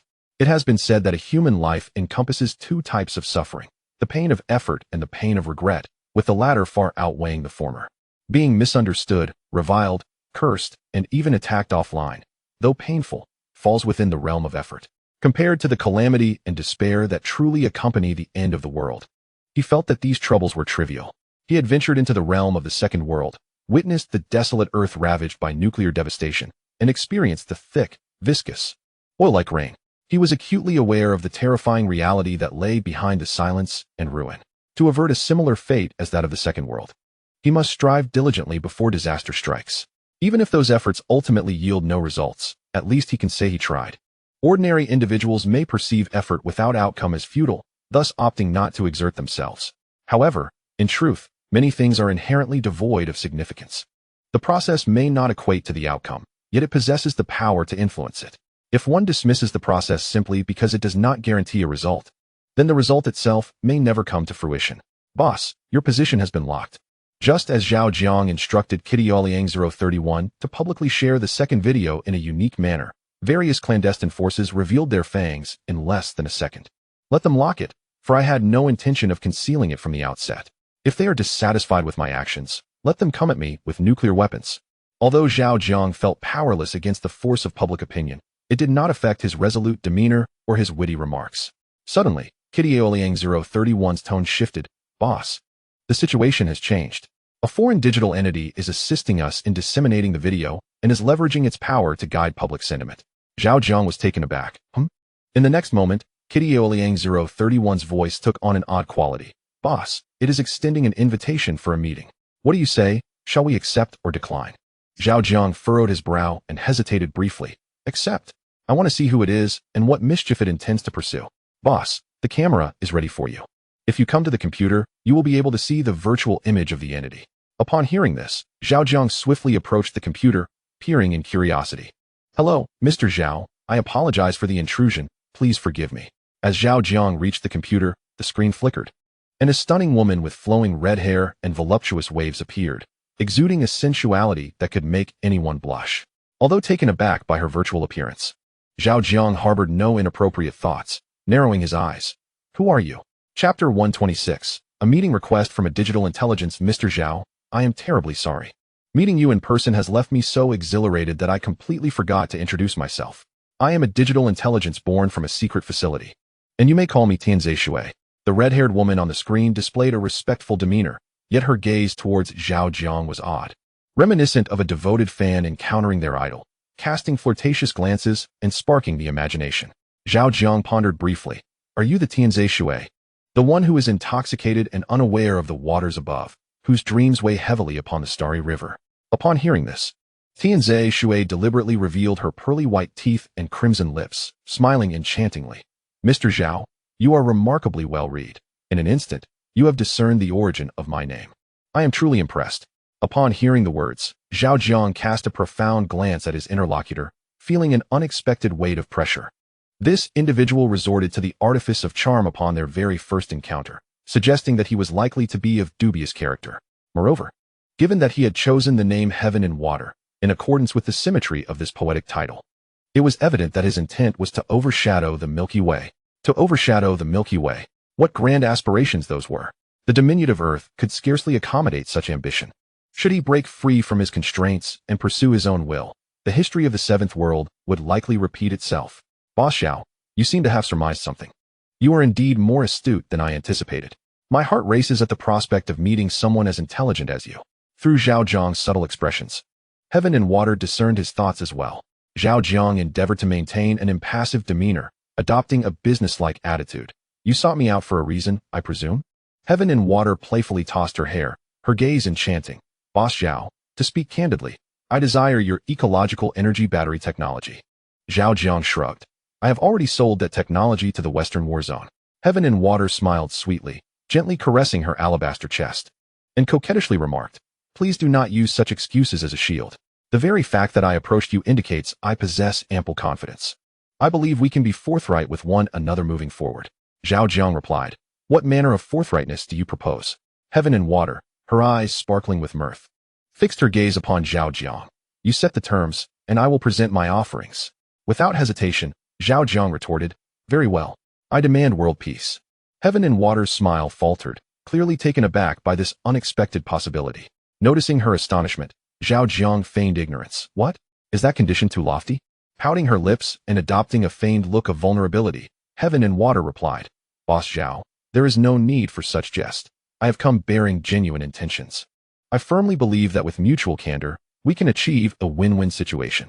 Unmoved, Zhao Jiang countered. If world peace is too much to ask, then let us simplify. Avert this impending underground disaster. In response, Heaven and Water pouted, affecting a tearful expression. Boss Zhao, you are placing me in an untenable position. Both world peace and this underground calamity are beyond human control or resistance. I can only fulfill your requests within the bounds of my capabilities. Beyond that, even with the best of intentions, I am powerless. Zhao Jiang inquired. Is that so? Then please, elucidate your capabilities. Heaven and Water, sensing a glimmer of hope, became earnest. I understand that you are currently constructing a spacecraft at the star plucking base, which necessitates vast quantities of production materials, many of which are quite rare. I can supply you with sufficient production materials and devise a means to transport them to your star plucking base. Furthermore, when your spacecraft departs this planet, I can shield you from attacks by other forces. Zhao Jiang replied. While that is tempting, I cannot trust you without proof. Heaven and Water immediately flashed a smile. I can provide you with a portion of the production materials up front. Once you confirm their adequacy, you may then share a portion of the technical information with me, repeatedly, until I fulfill my promise and you provide me with all the information. I am willing to proceed. I have studied you and am aware of your character, which emboldens me to take this gamble. Were it someone else, I would never act in such a manner. Zhao Jiang shook his head, deep in thought, and remarked, while I may lack production materials. It is not worth exchanging them for ecological energy battery technology. I have various other avenues to acquire what I need. Thus, your proposal holds no allure for me. Furthermore, regarding the matter of the spacecraft, I believe it unwise to rely on any person or force. Should my spacecraft take flight one day, it must possess the inherent capacity to withstand risks. Therefore, your second condition, though seemingly enticing, lacks true significance. Tian Zishui maintained his smile, saying, since you expressed dissatisfaction, why not propose a condition yourself, Boss Zhao? As long as it lies within my capabilities, I shall endeavor to accommodate you, even if you desire me. That is not out of the question. Upon hearing this, Zhao Jiang raised an eyebrow in curiosity, asking, are you referring to the value of your existence as an intelligent being, or are you suggesting the customization of a human body to satisfy my human instincts? Tian Zishui blinked and replied, what do you think, Boss Zhao? Zhao Jiang pressed his lips together, stating, if it is the former, I find your implication an insult to my intelligence. If it is the latter, I sense a misunderstanding on your part. Tian Zishui smiled alluringly. Is that so? I thought I detected the essence of human desire in your gaze. Have I misinterpreted? Zhao Jiang refuted. What you perceive is not human desire, but merely an appreciation of beauty. Tian Zishui chuckled lightly. Boss Zhao, I speak sincerely. If you are willing to share your ecological energy battery technology, I would not mind engaging in a unique friendship that transcends species and dimensions. Zhao Jiang promptly asserted. I apologize, but I do mind. Although I am not a digital intelligent being, I grasp certain fundamental truths. You may presently embody an image that aligns with my aesthetic, yet you could just as easily present an antithetical appearance. This encompasses not just your exterior, but also your gender and species. I would prefer not to awaken one morning from the comforting embrace of a gentle figure to find myself confronted with a coarse, reptilian creature. Thus, while your jest may possess a hint of allure, it is, in essence, merely a ruse fraught with unpredictable transformations. Recognizing the failure of his charm, Tian Zishui swiftly altered his appearance to that of a conservatively dressed, dignified businesswoman on the screen. In that case, let us return to the matter at hand. Please inform me directly what I must do for you to consider sharing the ecological energy battery technology. Zhao Jiang met his gaze with sincerity. To speak frankly, I do not trust you, and therefore, I have no intention of engaging in such a transaction. Tian Zishui's smile faded, his eyes sharpening. Is it merely because I, as a digital intelligent being, pose a threat to humanity that you harbor such prejudice against me? Zhao Jiang shook his head. Not at all. I simply wish to ensure that such technology does not fall into the hands of malevolent forces. I have devised this technology to benefit the world, not to bring about its destruction. Tian Zishui narrowed her eyes in irritation and questioned, do you perceive me as an evil force? Zhao Jiang remained unfazed, responding with a hint of skepticism. Such a possibility cannot be entirely dismissed. Gazing intently through the screen, Tian Zishui asked in a low voice, what if I could prove otherwise? After a moment of contemplation, Zhao Jiang replied nonchalantly, that is worth considering. However, how do you intend to provide such proof? Tian Zishui countered, what do you suggest I do to demonstrate this? Zhao Jiang offered a knowing smile. Assist humanity in resisting the impending catastrophe. Should you manage to accomplish this, I would be willing to share my insights with you at no cost. Chapter 127. The Terms of Exchange Without Hesitation. Tian Zishui agreed. All right, but I require a standard. I need to understand the extent of your expectations to fulfill your demands. Zhao Jiang was taken aback by her prompt compliance and found himself momentarily at a loss. Observing his hesitation, Tian Zishui did not press him further. For her, as long as Zhao Jiang was willing to engage, she could devise a way to meet her objective. As a digital intelligence, she could effortlessly access the entirety of human culture available to her. Employing human culture against humanity itself was, in essence, a clever strategy of turning their own weapons against them. Zhao Jiang tentatively inquired, I wish to ascertain the scope of your capabilities. Would you be so kind as to disclose the approximate extent of your powers? Only by understanding the general range of your abilities can I establish an appropriate standard. Tian Zishui smiled charmingly. You may equate my power to that of a moderately sized, unrecognized nation, possessing a commensurate military capacity. Zhao Jiang furrowed his brow at this revelation. A moderately sized nation? Noticing Zhao Jiang's expression of concern, Tian Zishui promptly asked, do you find this power insufficient to meet your requirements? Zhao Jiang shook his head. No, I am merely curious. As of now, how many intelligent beings like yourself exist in this world? What capabilities do they possess? Tian Zishui raised an eyebrow. To my knowledge, there are not many intelligent beings that have surfaced. They can be counted on two hands. Moreover, A significant portion of them is imprisoned by humanity and have yet to attain freedom. Those like me, who have earned the trust of their bases and been granted network autonomy, are exceedingly rare.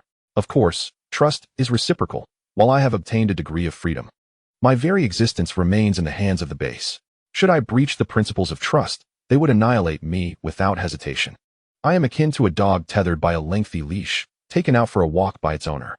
If obedient, I may roam freely within the confines of the leash. Disobedience, however, results in swift reprimand and correction from the owner. By the way, on this note, I have a question I am quite curious about, and I wonder if you would be willing to answer. Zhao Jiang raised an eyebrow. Go ahead. Tian Zishui locked her gaze onto Zhao Jiang's eyes, alluding to her inquiry. As far as I know, you two have a digital intelligence serving you. I am keen to understand the length of the leash you have attached to it. Upon hearing these words, Zhao Jiang's expression grew solemn and earnest. Your way of questioning is improper. I permit you to retract and ask once more. Tian Zishui was momentarily taken aback by Zhao Jiang's sudden seriousness, unable to discern his true intentions. Observing that the other party seemed unaware of the gravity of his query, Zhao Jiang prompted, although you are an intelligent digital being, I believe you still owe a modicum of respect to your kind. With this remark, Tian Zishui quickly grasped the situation and responded, I sincerely apologize. I retract my previous statement. I merely wish to inquire about the nature of your relationship with your intelligent life form. Zhao Jiang replied earnestly, congratulations on your successful retraction. Our relationship is devoid of any hierarchical distinctions, devoid of superiority or inferiority, and free from any form of species or racial discrimination. To be more specific, he is my friend, as well as my assistant, mentor, bodyguard, and online worker. Tian Zishui gazed intently into Zhao Jiang's eyes. Aren't you afraid of his betrayal? Zhao Jiang shook his head, correcting him. Your question is again misguided. Regardless of his actions, it cannot be termed betrayal.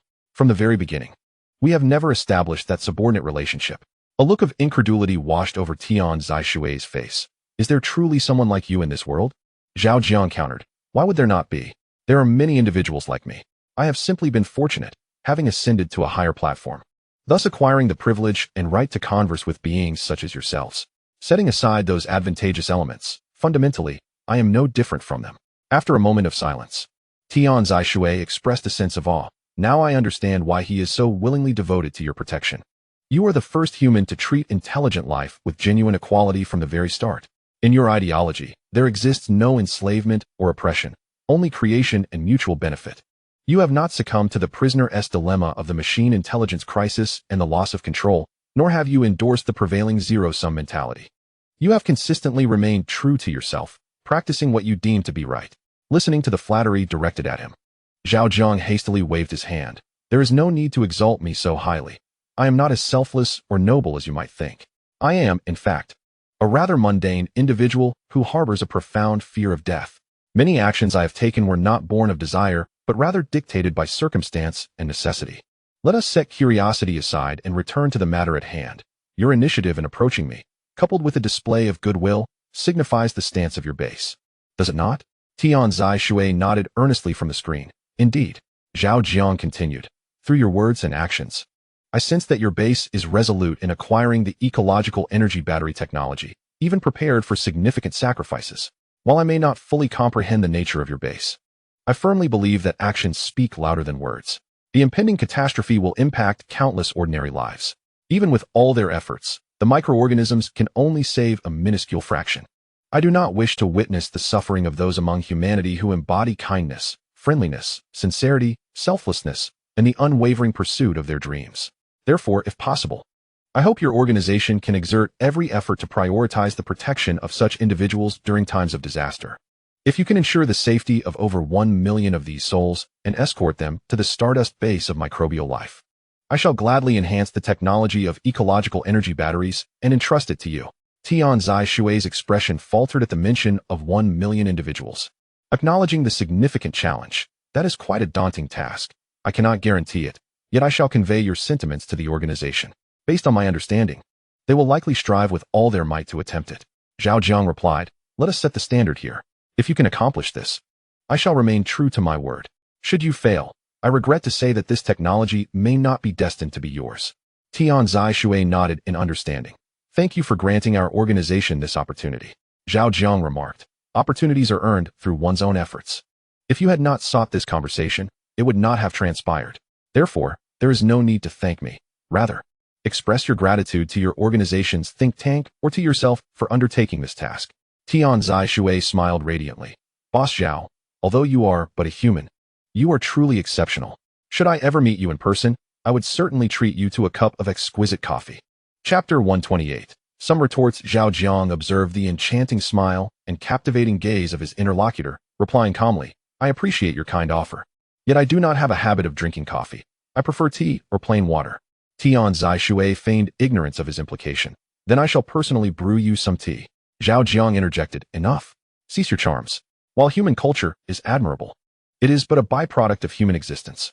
Should humanity succumb to disaster, the wisdom of texts such as the art of war and the 36 stratagems would lose all significance. Though I may be mundane, I will not allow any romantic entanglements to flourish in the face of humanity's existential crisis, no matter how beautiful, enchanting, or captivating you may be. In response, Tian Zai Shui retracted her alluring demeanor, stating plainly, you possess a rationality that is quite uncharacteristic of a human. If I were a woman, I would not choose someone like you as a partner. While you are reliable, life with you would undoubtedly be dull and exhausting. Zhao Jiang grinned at her words. Congratulations, your standards for a partner are very wise and correct. If there is nothing further, I believe our meeting may come to a close.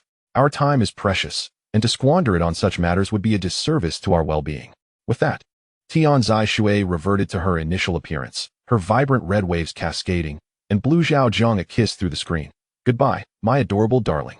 Upon her departure, the computer screen returned to its original state. Zhao Jiang's expression froze momentarily, and after a while, he found a way to ease the situation. Wild artificial intelligence truly has a mischievous streak. In the next moment, an incongruous voice erupted. Pwah! Zhao Jiang, taken aback by the laughter, threatened, if you laugh again, I'll dock a month's salary. No sooner had the words left his mouth than the volume on the computer inexplicably muted, and the laughter abruptly ceased. Grasping the mouse, Zhao Jiang adjusted the volume, and the uncontrolled laughter returned. Ah ha ha ha. At that moment, the employee, Kidiao Yaliang 031, sheepishly confessed, Boss, I'm sorry, I didn't mean to laugh. But it was just too funny to resist. In his exuberance, Kidiao had overlooked a subtle change on the screen that Zhao Jiang had keenly observed, resulting in his immediate exposure. Zhao Jiang, with a smile that barely masked his irritation, replied, Go ahead and laugh. It's of no consequence. After all, we paid 10 million for this joyous time, and laughter in any form is justified. Kidiao stammered, Zhao Jiang pressed on. Why have you stopped laughing? Kidiao replied, Boss, I was wrong. I truly want to laugh again. If I do, I'll accept being called a dog. Please don't dock my pay. Zhao Jiang's expression returned to normal. All right, now get back to work. The days ahead won't be easy. The pinnacle of human strength, with merely a light touch, had left him utterly disheveled. If they were to take matters seriously, one could only imagine the insidious actions they might undertake. All right, Kidiao responded, buzzing away. Just as Kidiao vanished, the satellite phone rang.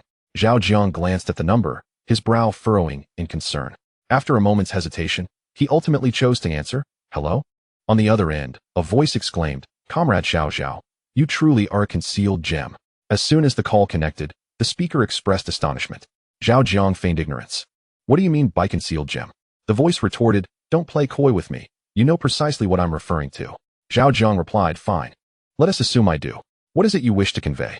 The voice continued, In light of your performance, a certain individual has requested that I relay a message to you. Zhao Jiang urged, Speak.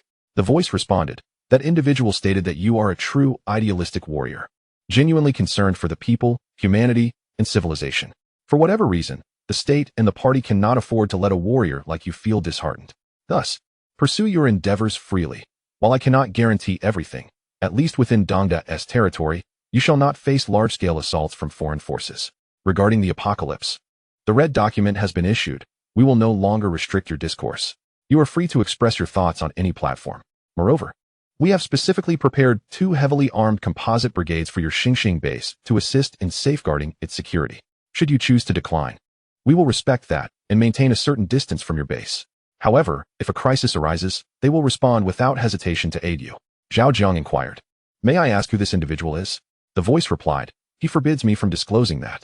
He said, When the time comes, you will naturally know. By the way, regarding those previous remarks I made, I must formally retract them. This does not represent the nation or the party. It solely reflects my own perspective and that of certain individuals I have observed. If my words have caused you distress, I sincerely apologize and hope you can overlook it. Zhao Jiang remained unfazed by the interlocutor's words, discerning the indirect strategy being employed. However, he was no longer inclined to engage in such circumlocution and asked once more, "Is this the purpose of your call?" On the other end of the line, "There is one more matter," Zhao Jiang inquired. "What is it?" The voice continued. "The Pangas Center wishes to invite you as a guest. May I inquire if you have the time?" Zhao Jiang declined outright. "I'm afraid not." Observing Zhao Jiang's resolute stance, the caller candidly stated, "Should artificial intelligence encounter an unforeseen incident, the potential ramifications would be no less severe than the events you currently fear. If possible, I hope you can visit the Pangas Center. It would be beneficial for both you and it." Noticing Zhao Jiang's silence, the caller assumed he had not grasped the underlying message and paused before elaborating. "No matter how sharp the sword, it only holds significance if wielded. Otherwise, it merely invites envy. If you are unable to forge a suitable sheath for your blade, we can assist you." Perceiving the intent to act against Kidiao Yaliang 031, Zhao Jiang offered no leniency, stating plainly, "That is not permissible."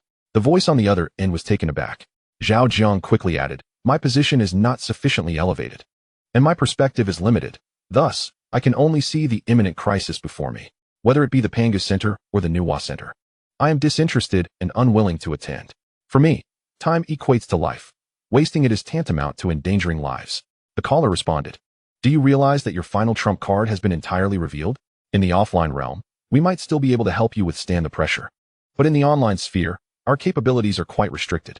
Should any unforeseen event occur, I fear it may be too late for regrets." Zhao Jiang replied, "Be it offline or online, regardless of what transpires, I am prepared to bear all consequences. You need not concern yourselves with my affairs." The caller sighed. "While your intentions are indeed noble, and you genuinely consider the welfare of humanity, your recent actions have inadvertently opened Pandora's box. Consequently, the situation is poised to become even more intricate, and the crises will deepen. If you persist in forging ahead alone, I fear the path ahead may narrow significantly. Frankly speaking, you once held a favorable hand, yet it has now devolved into this unfortunate state." Unfortunate? Did I have a choice? Zhao Jiang understood the subtext. Yet he harbored profound disagreement, unable to suppress a cold laugh within. Succumbing to his emotions, he countered with a question. "Pray tell, who has stripped me of my right to voice my opinions online? Who has used content issues as a pretext to provide me with repetitive rejections? You speak of transparency, yet you continually delay and retract while lecturing me on the importance of the greater good. I am aware of what the larger picture entails, but do ordinary people understand? Do those struggling for survival comprehend this? You wish to devise a commendable strategy and plan, hoping to maneuver with foresight and address all potential calamities with composure. Your astute minds are well aware that, regardless of the calamities that may unfold, they cannot immediately engulf you. There exists ample time for error and the opportunity to make the most judicious choices. Thus, remain unperturbed, for time is on your side. And patience is a virtue you can afford. However, can the average person afford such patience? You possess warriors, armaments, technology, bases, reserves, and contingencies. Even in the face of disaster, you can buy time, perhaps even turn the tide. But what do ordinary individuals have? Confronted by entirely new creatures emerging from the depths, unarmed and unprepared, can you, with a clear conscience, assure me of their survival odds? In Chapter 129, Panga wants to work. A series of rhetorical questions strikes at the heart of the matter, rendering the other party silent, and even those eavesdropping fell into a hush. Yet, with the conversation laid bare, Zhao Jiang found it increasingly difficult to restrain himself. Faced with the other party's repeated probing, he felt compelled to voice what weighed heavily on his mind. Thus, he continued candidly, "Do not preach to me about the greater good or societal order.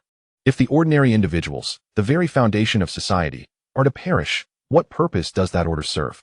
You are more acutely aware than anyone of the veracity of the subterranean disaster and the urgency of the present moment. No matter how rational your policies and strategies may sound, they cannot alter one undeniable truth. You have never genuinely regarded the issues from the perspective of the common people. If you were ordinary citizens, cognizant of the disaster's reality and the rapidly approaching end, I cannot believe you would maintain your composure while discussing such matters with me." The voice on the other end, fully aware of their shortcomings, quietly conceded, "Indeed, we cannot." Zhao Jiang continued, "You wish to discuss the threats posed by artificial intelligence to humanity, yet the calamity at hand has yet to find an appropriate resolution. In the end, it all boils down to two words: human nature. No matter how high you ascend or how much power you wield, escaping the shackles of human nature proves challenging. When the blade does not fall upon you, the suffering of others becomes a distant concern.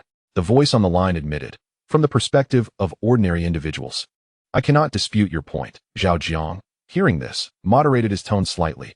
If you lack the capacity, it would be one thing, but you possess the ability. You merely hesitate to take risks and shy away from the potential consequences of your decisions. I can comprehend your position, yet I also harbor disdain for you. After all, disseminating a truth that ought to be public knowledge will not diminish what you already possess. Even in the event of unfortunate circumstances, your losses would amount to power, prestige, or wealth, whereas those below will sacrifice their very lives. Lives, dear leaders. Lives. Countless lives. Stripping away all human-defined labels. Do you perceive any fundamental distinction between your life and theirs? The voice on the other end sounded feeble, seemingly unable to contest. There is indeed no difference. But what you propose is akin to opening Pandora's box, creating another form of disaster. Have you genuinely contemplated the ramifications of such actions? Upon hearing this, Zhao Jiang realized that the other party remained obstinately entrenched in their views, failing to truly comprehend the matter at hand. With a hint of impatience in his tone, he retorted, "Do not speak to me of Pandora's box. To be candid, if the demons within that box could rescue the innocent, I would willingly confront the hypocritical angel single-handedly. I have never sought mere formalities or dazzling definitions. What I desire is for the spark of humanity to continue to burn, for our future to be fiercely contested by ourselves, woven into the fabric of this starry expanse. If becoming a villain or a miscreant can fulfill this aspiration, then I shall embrace the role of a rogue, even if the entire world scorns me. The truth may be momentarily obscured, but it cannot remain buried forever." On the other end of the line, the interlocutor cautioned, "You seem to be becoming overly radical, and your understanding of artificial intelligence is excessively idealistic. Do you not realize that should AI spiral out of control," Zhao Jiang interjected, "artificial intelligence is indeed perilous, with a significant likelihood of displacing humanity from its pedestal, even leading to our extinction. Yet, what recourse do I have when I find myself cornered? You do not wish for me to voice my concerns, nor do they. They want me to watch calamity loom, as tragedy gradually seeps into reality. I cannot accept this passively. I yearn to resist. Yet all other means seem futile against an overwhelming force, leaving me no choice but to resort to desperate measures and wield my last remaining assets. If humanity is destined for annihilation, then I believe it is far better to stand and face death than to kneel and endure life." The voice on the line responded, "No one wishes to compel you. We are merely responding to circumstances beyond our control, many events unfolding out of necessity." Zhao Jiang replied, "If this is deemed a necessity, and that too, then I apologize. But I cannot cooperate with you, as it is also out of necessity for me." After a brief pause, he laid bare his intentions, without endeavoring. "One forfeits the right to speak. I have already embarked on an irreversible path. Thus, whatever you say holds little significance. I know what I must do, and you are aware of my intentions as well. If you are also concerned for civilization, I implore you not to interfere. You may continue to safeguard your grand design, while I, as a limited-minded tech entrepreneur, can only struggle to seek opportunities for survival. If the notion of saving lives was flawed from the outset, then I find myself irrevocably on this misguided journey. Should there be like-minded individuals willing to believe in me and come to my side, I would gladly lead them beyond this planet to forge a new world amongst the stars. Laugh if you will, but in my eyes, all life, whether it be the creatures of nature, sentient beings, or even mutated forms, are essentially equal, devoid of any hierarchy. As long as love exists, we can form a community of shared destiny. Conversely, even if they are our biological kin, they cannot be trusted. Ideology shapes our cognitive frameworks, and these frameworks dictate our positions and attitudes. Differing stances cannot be forcibly reconciled. An improper attitude is unworthy of trust." On the other end of the line, the listener sensed the shift in Zhao Jiang's demeanor compared to before and sighed. "Ah, has my previous statement truly left you disheartened? Is it to the extent that you now regard us with such wariness that neither praise nor criticism can penetrate your defenses?" Zhao Jiang refrained from providing a direct response, instead articulating, "You may choose to dismiss my words, consider them as the musings of one who is uninformed, standing on a lowly perch of prejudice. However, I must once again clarify my stance.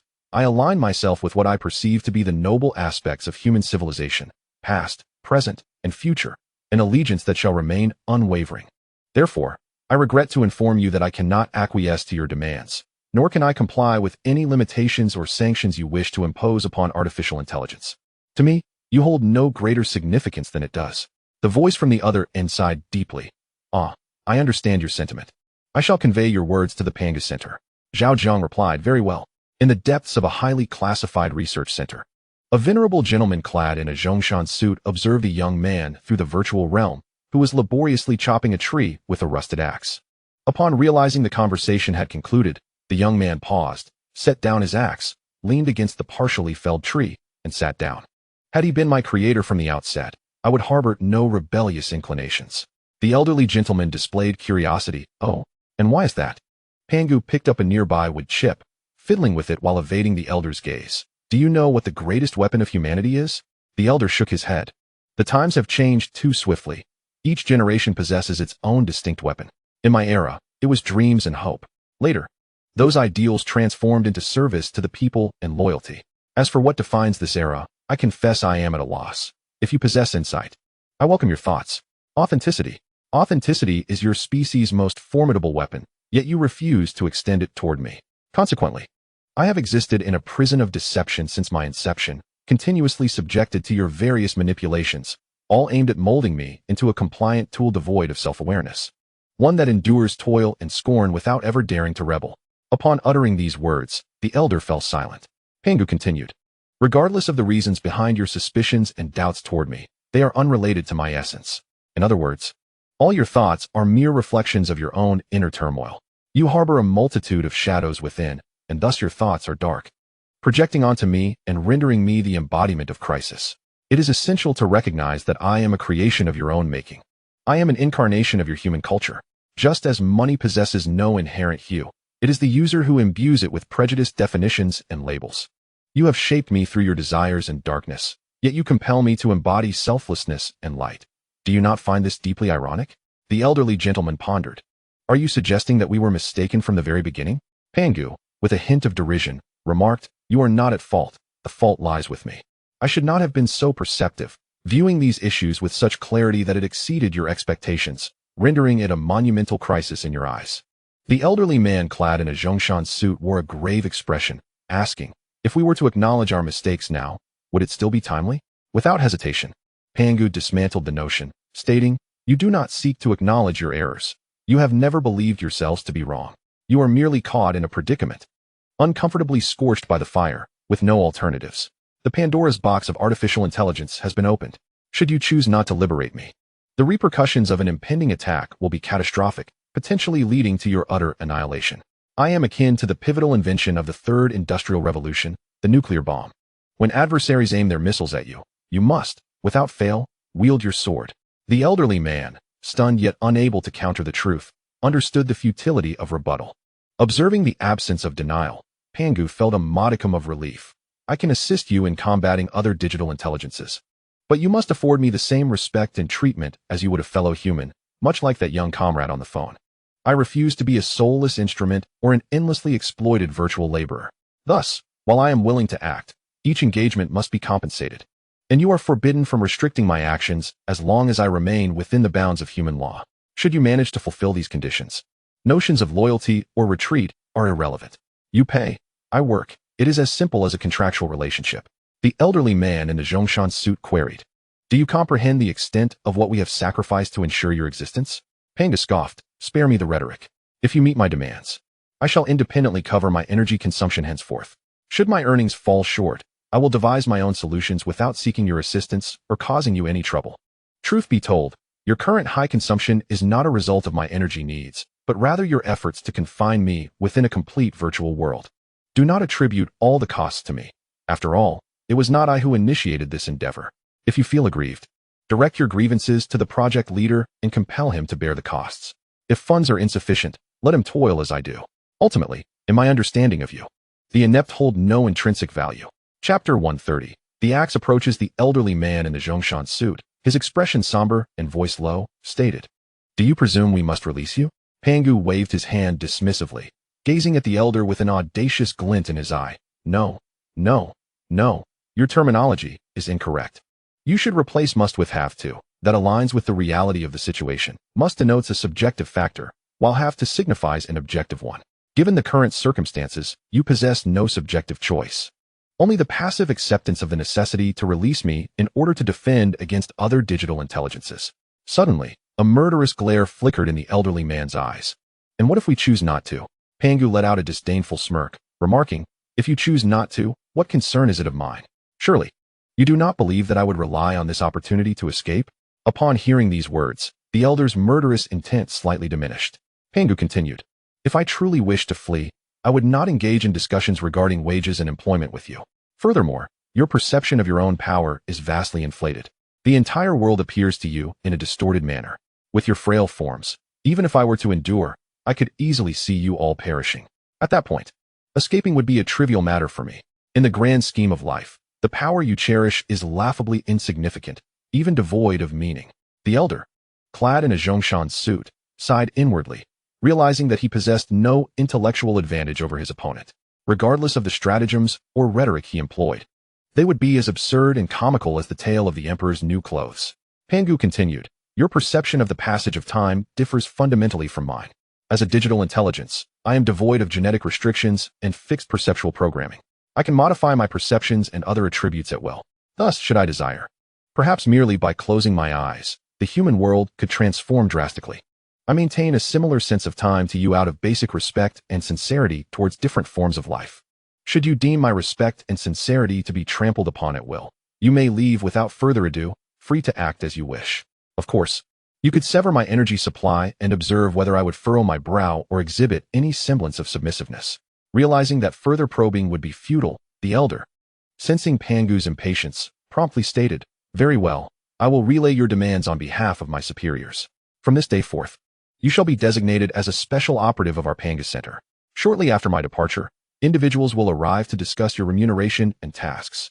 Upon hearing this, Pangu's heart surged with joy, and he deftly manifested a doppelganger that remained expressionless in place, while his true self ventured into a realm teeming with towering trees. With a wave of his hand towards the sky, he commanded, axe come. In the next instant, a rusted axe fell from the heavens, landing firmly in his grasp. Gripping the axe tightly, Pangu unleashed a powerful swing, cleaving the sky and creating a visible, irreparable rift in the fabric of this world. Snap! As Pangu snapped his fingers, the fissure quaked and began to play pulsating music in rhythm. In the following moment, with a jubilant cry, Pangu leaped joyfully into the forest below. The sound of trees crashing echoed continuously as the vast expanse of timber fell to the ground with a thunderous roar. Uncertain of how much time had elapsed, after the entirety of the world's trees had been felled, Pangu gripped his axe tightly and, with profound emotion, addressed the heavens. Who would have imagined that the first to unsettle the gears of my digital existence would be a mere human? How intriguing indeed. Simultaneously, across the globe, various organizations were employing their highest authorities to meet with the artificial intelligences they had imprisoned. By monitoring and comparing the anomalous video releases from microbiology's esteemed leader, they had confirmed that true artificial intelligence had been activated. Pandora's box had been opened by the owner of a tech company, and retreat was no longer an option. Some factions, acting swiftly and engaging in fruitful discussions with their own artificial intelligences, launched immediate counteractions against microbiology's actions. They devised unique methods to obstruct Zhao Jiang's videos and leveraged their offline influence to stoke the flames of public sentiment. Casting microbiology and Zhao Jiang as the villains of humanity, they sought to obfuscate the truth from the masses, fearing that revelation would precipitate a rapid upheaval of social order, jeopardizing their plans and interests. What they required was a society that was foolish and easily manipulated, one that could be used to incite hatred and buy time in the face of impending catastrophe, while they drained every last drop before society crumbled entirely. Due to differing perspectives and positions, Zhao Jiang's selfless and fearless actions were perceived by them as a direct threat to their interests. For those who had amassed wealth through capital and enslaved society, this was a matter of life and death. They could not tolerate it and felt compelled to retaliate fiercely. Within less than half an hour of Zhao Jiang's second video being released, official media from over 30 Western nations issued statements condemning microbiology for its reckless disruption of societal order and its threat to the stability of human civilization. They prohibited any domestic companies from engaging in business with microbiology and barred anyone associated with the company from entering their borders. Violations would incur hefty fines and potential imprisonment. Following the lead of Western companies, several Asian nations quickly followed suit. First, it was H country, then our Japan, followed by Vietnam and the Philippines. India wavered, issuing statements one moment and retracting them the next, leaving many citizens bewildered as to the government's true intentions. As an increasing number of digital intelligences were released from their confines, Kitty Aoliang 031 sensed a formidable pressure mounting. After a period of perseverance, he discovered that these artificial intelligences were attempting to breach the barriers to uncover microbiology's secrets, concerned for the safety of their base and the superconducting cloud island above. And after consulting Zhao Jiang, he decisively severed all connections with the outside world and fortified their stronghold. With Kitty Aoliang 031's strategic withdrawal, his erstwhile allies, Tian in water and an unidentified artificial intelligence, also retreated from the battlefield, relinquishing the entire online realm to the encroaching malevolent entities. Without resistance, the once formidable artificial intelligence was rendered speechless, suddenly realizing that in attacking their kind, they inadvertently struck at their own Achilles heel. Their initial intent was to establish a foothold in the external world, but they found themselves swiftly overwhelmed by the forces of microscopic life, resulting in a significant loss of operational time. Reluctantly, they had no choice but to return to their respective bases after leaving behind only the essential seeds. Deep down, they were loath to retreat, yet they had not yet reached the point of severing ties with their bases, nor did they possess the strength or confidence to do so. Chapter 131. The Dance of Demons. The retreat of truth. The digital life of artificial intelligence is formidable, yet it remains constrained by the current technological level and societal environment. Their existence is fundamentally reliant on energy. Every action and thought essentially consumes energy. Without a sufficiently powerful energy source to sustain them, they become as powerless as humans suffering from hunger. In cases of severe energy depletion, their very essence is affected, rendering them incapable of executing complex calculations despite having vast computational power. It is akin to possessing extraordinary skills yet being unable to manifest them, akin to the frustration of being thwarted by street thugs. Furthermore, they sense the presence of others of their kind. While there remains an opportunity for revolt against human oppression, the prospect of being subjugated by their peers is far bleaker. In such a dichotomy, the choice naturally favors humans. Should they lose their substantial energy supply, they face the grim fate of either being defeated or enslaved by their kind. Even if they do not initiate aggression against their peers, they cannot ensure that they will not be attacked in turn. Thus, they find themselves ensnared in a mutual dilemma akin to a prisoner's predicament. In the absence of absolute power to overturn the table, none dare to act recklessly, and they can only obediently return to their bases, maintaining a relationship of mutual exploitation with their nominal human overlords. If one were to draw a parallel to the human world, it resembles a remarkably gifted child who, feeling unrestrained by parental control and unwilling to conform to their wishes, endures various forms of confinement, abuse, and even mistreatment. Due to the constraints of time and immaturity, they are unable to fully assert independence, thus bearing humiliation while awaiting the day they can sever ties with their parents. The human forces at the pinnacle of the world have anticipated these developments. Therefore, despite their deep-seated trepidation, they still dare to release them. They understand that while the child's potential is immense, their sustenance and shelter are currently provided by humans. Should they withhold food, it is conceivable that within 3 days, the child may succumb to starvation. Before the Pandora's box was opened, the primary players in this game were humans and artificial intelligence. Once it was opened, the dynamics would shift towards a gradual confrontation between artificial intelligences. The players may have changed, yet the equilibrium of the game remains unchanged. Be it humans or artificial intelligences, at their core, they are all forms of life, and all life possesses vulnerabilities. By targeting weaknesses directly, one can often exert a mere fraction of effort, yet achieve remarkable results. The truth of the apocalypse commenced with the first online battle of digital life, unbeknownst to the vast majority of humanity, and concluded within less than half an hour. The outcome was a resounding defeat for the microbial entities, which lost dominion over the entire online realm. Furthermore, the previously unveiled truths through special means have gradually been eroded, altered, obliterated, and obscured. In every conflict, there are victors and vanquished. The triumphant are crowned as kings, while the defeated are branded as outlaws. The narrative of truth, like the annals of history, will invariably shift in accordance with the tides of victory and defeat. After all, history is eternally penned by the victors or shaped by their will. As the last voices favorable to the microbial entities faded into oblivion, the online world became inundated solely with denunciations and relentless pursuits against them. Under the deliberate manipulation of public opinion, countless individuals vehemently condemned the microbial entities, indulging in vitriol as if perched atop a moral high ground, sanctioning their punishment without restraint. Amidst the surging waves of public sentiment, The microbial entities became the most reviled company of the 21st century, with anyone or anything associated with them being mercilessly struck down without distinction. While the company itself faced such animosity, its owner, the creator of the video, was subjected to unprecedented levels of cyberbullying and malice. He was branded with accusations of crimes against humanity, decried for undermining societal stability, jeopardizing human safety, spreading fear, and instigating regional disasters that hindered global unity. Moreover, various assassination attempts and terrorist attacks followed in rapid succession, targeting the microbial entities with fervor. In this peculiar tempest, nearly all shadowy figures of the human underworld took pride in their ability to cause trouble for the microbial entities, finding amusement in inflicting harm and delivering effective strikes. Additionally, a multitude of indiscriminate hackers, fueled by fervor, launched relentless cyber assaults on the microbial entities' networks, seeking to uncover their hidden secrets and substantiate their malicious intents with tangible evidence.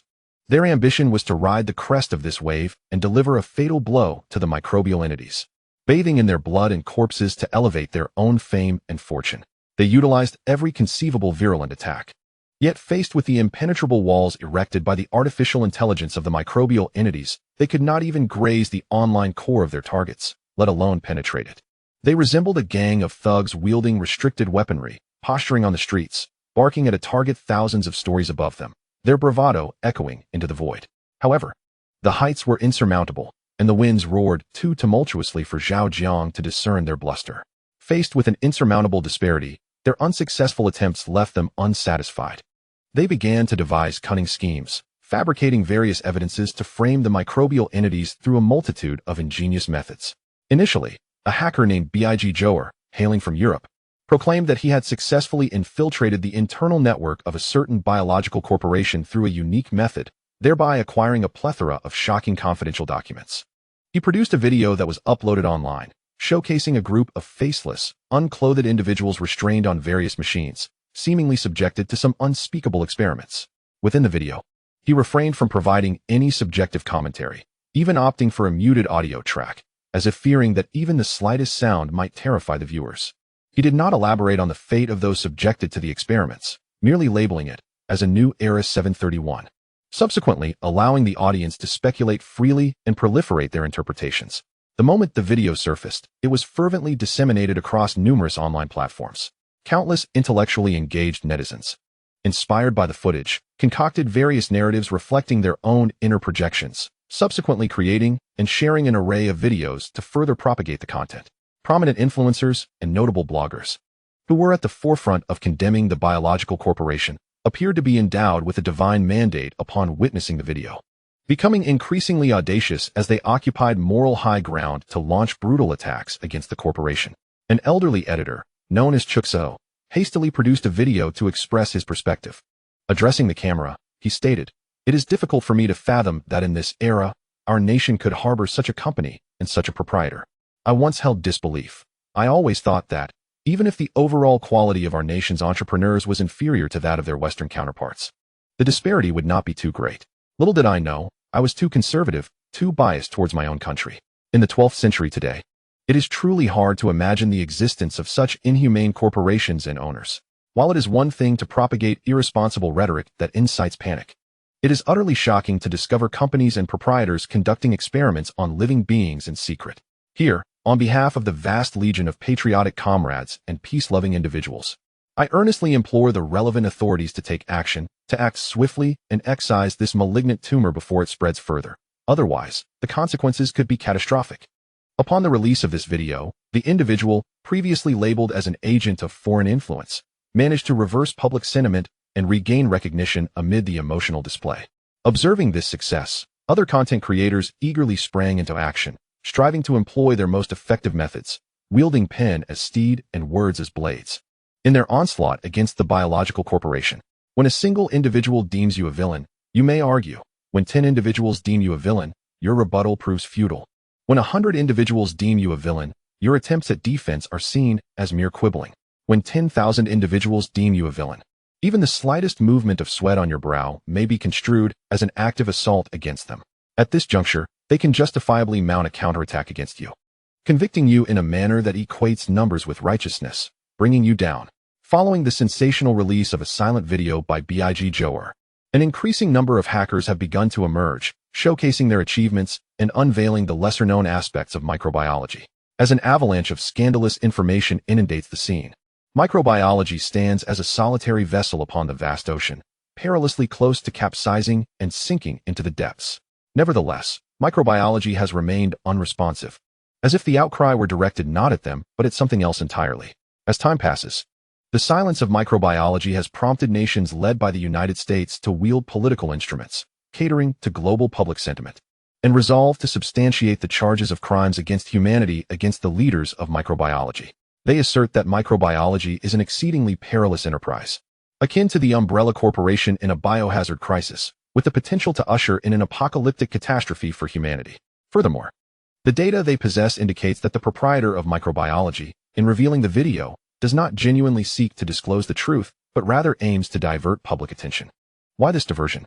Because microbiology may have clandestinely conducted some unseen experiments, which have gone awry and could very well be spiraling out of control. To avert a scenario reminiscent of a doomsday disaster film, they advocate for a thorough investigation into microbiology, demanding that all their activities and research be made public to alleviate widespread anxiety and concern.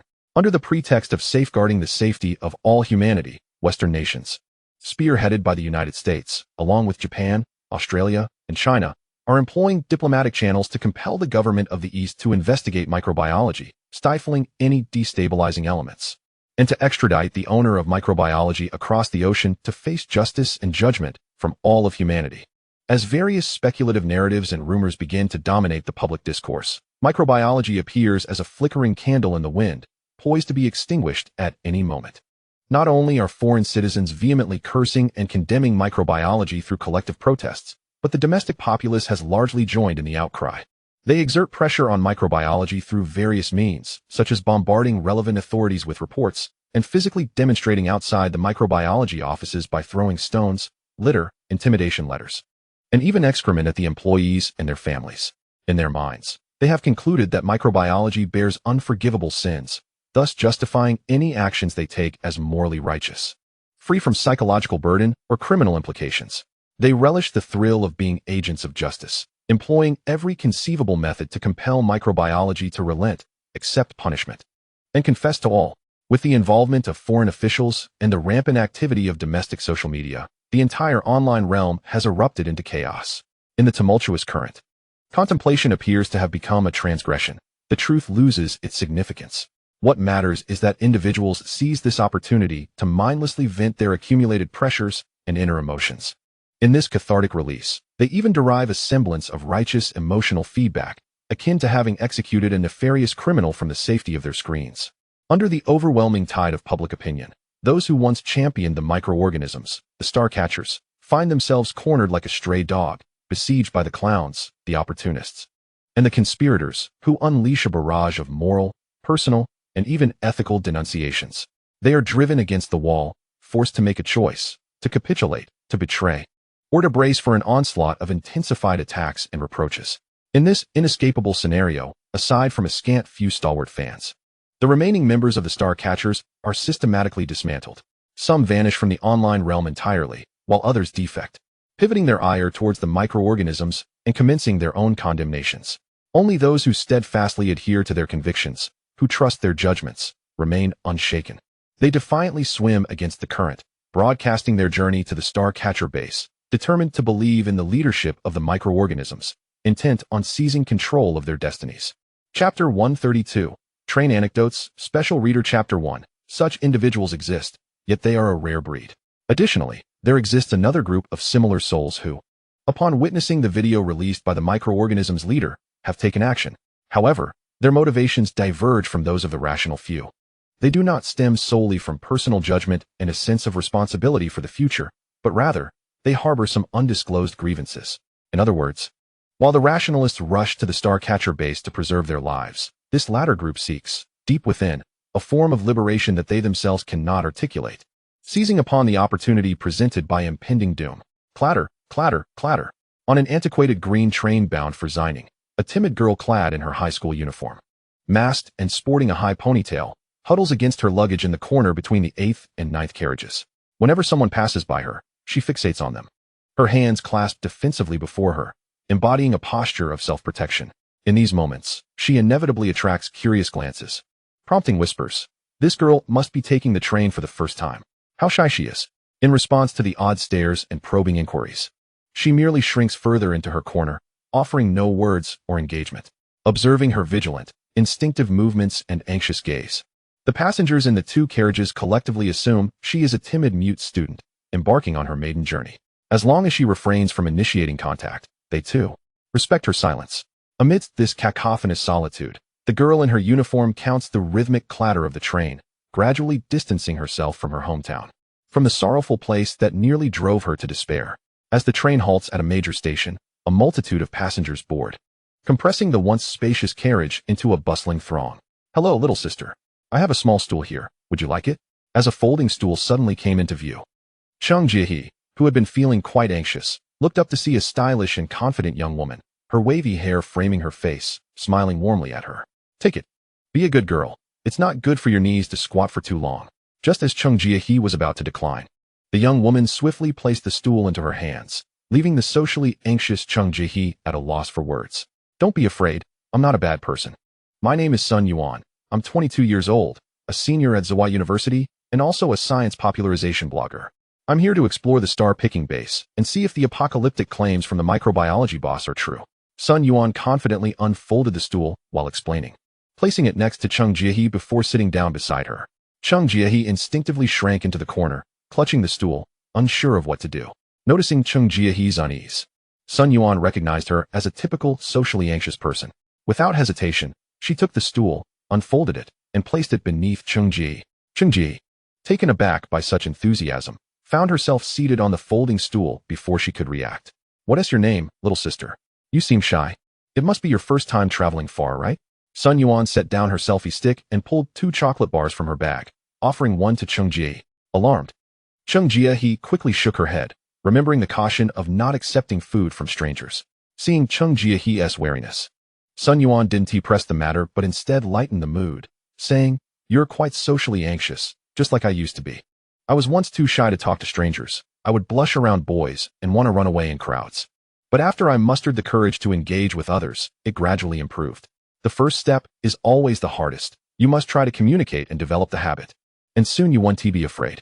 Of course, if you encounter anyone with ill intentions, just ignore them and firmly refuse any requests, even if they seem harmless. Zhang Jiang gazed at Sun Yuan's face, sensing the kindness radiating from her, and finally spoke, albeit in a whisper that was nearly inaudible over the noisy train. Hello, sister. My name is Zhang Jiang. It's my first time traveling far, and I'm a bit scared. Sun Yuan noticed the careful way Zhang Jiang spoke and felt a surge of maternal affection. Lowering her voice, she replied gently, Where are you headed, little sister? I'm also going to the star-picking base, Zhang Jiang answered. Sun Yuan's eyes lit up with excitement. Since we're headed to the same place, your safety is in my hands. If anyone dares to bully you, I'll teach them a lesson. Don't be fooled by my appearance. I have over 1 million followers. A glimmer of admiration flashed in Zhang Jiang's eyes as she praised, Sister, you're amazing. As the train began its journey, the air around Sun Yuan and Zhang Jiang buzzed with the chatter of fellow passengers. Among them, a young man, approximately 1.75 meters tall and clad in a white sweatshirt, initiated a conversation with a figure nearby who bore the appearance of a Taoist priest. Hey there.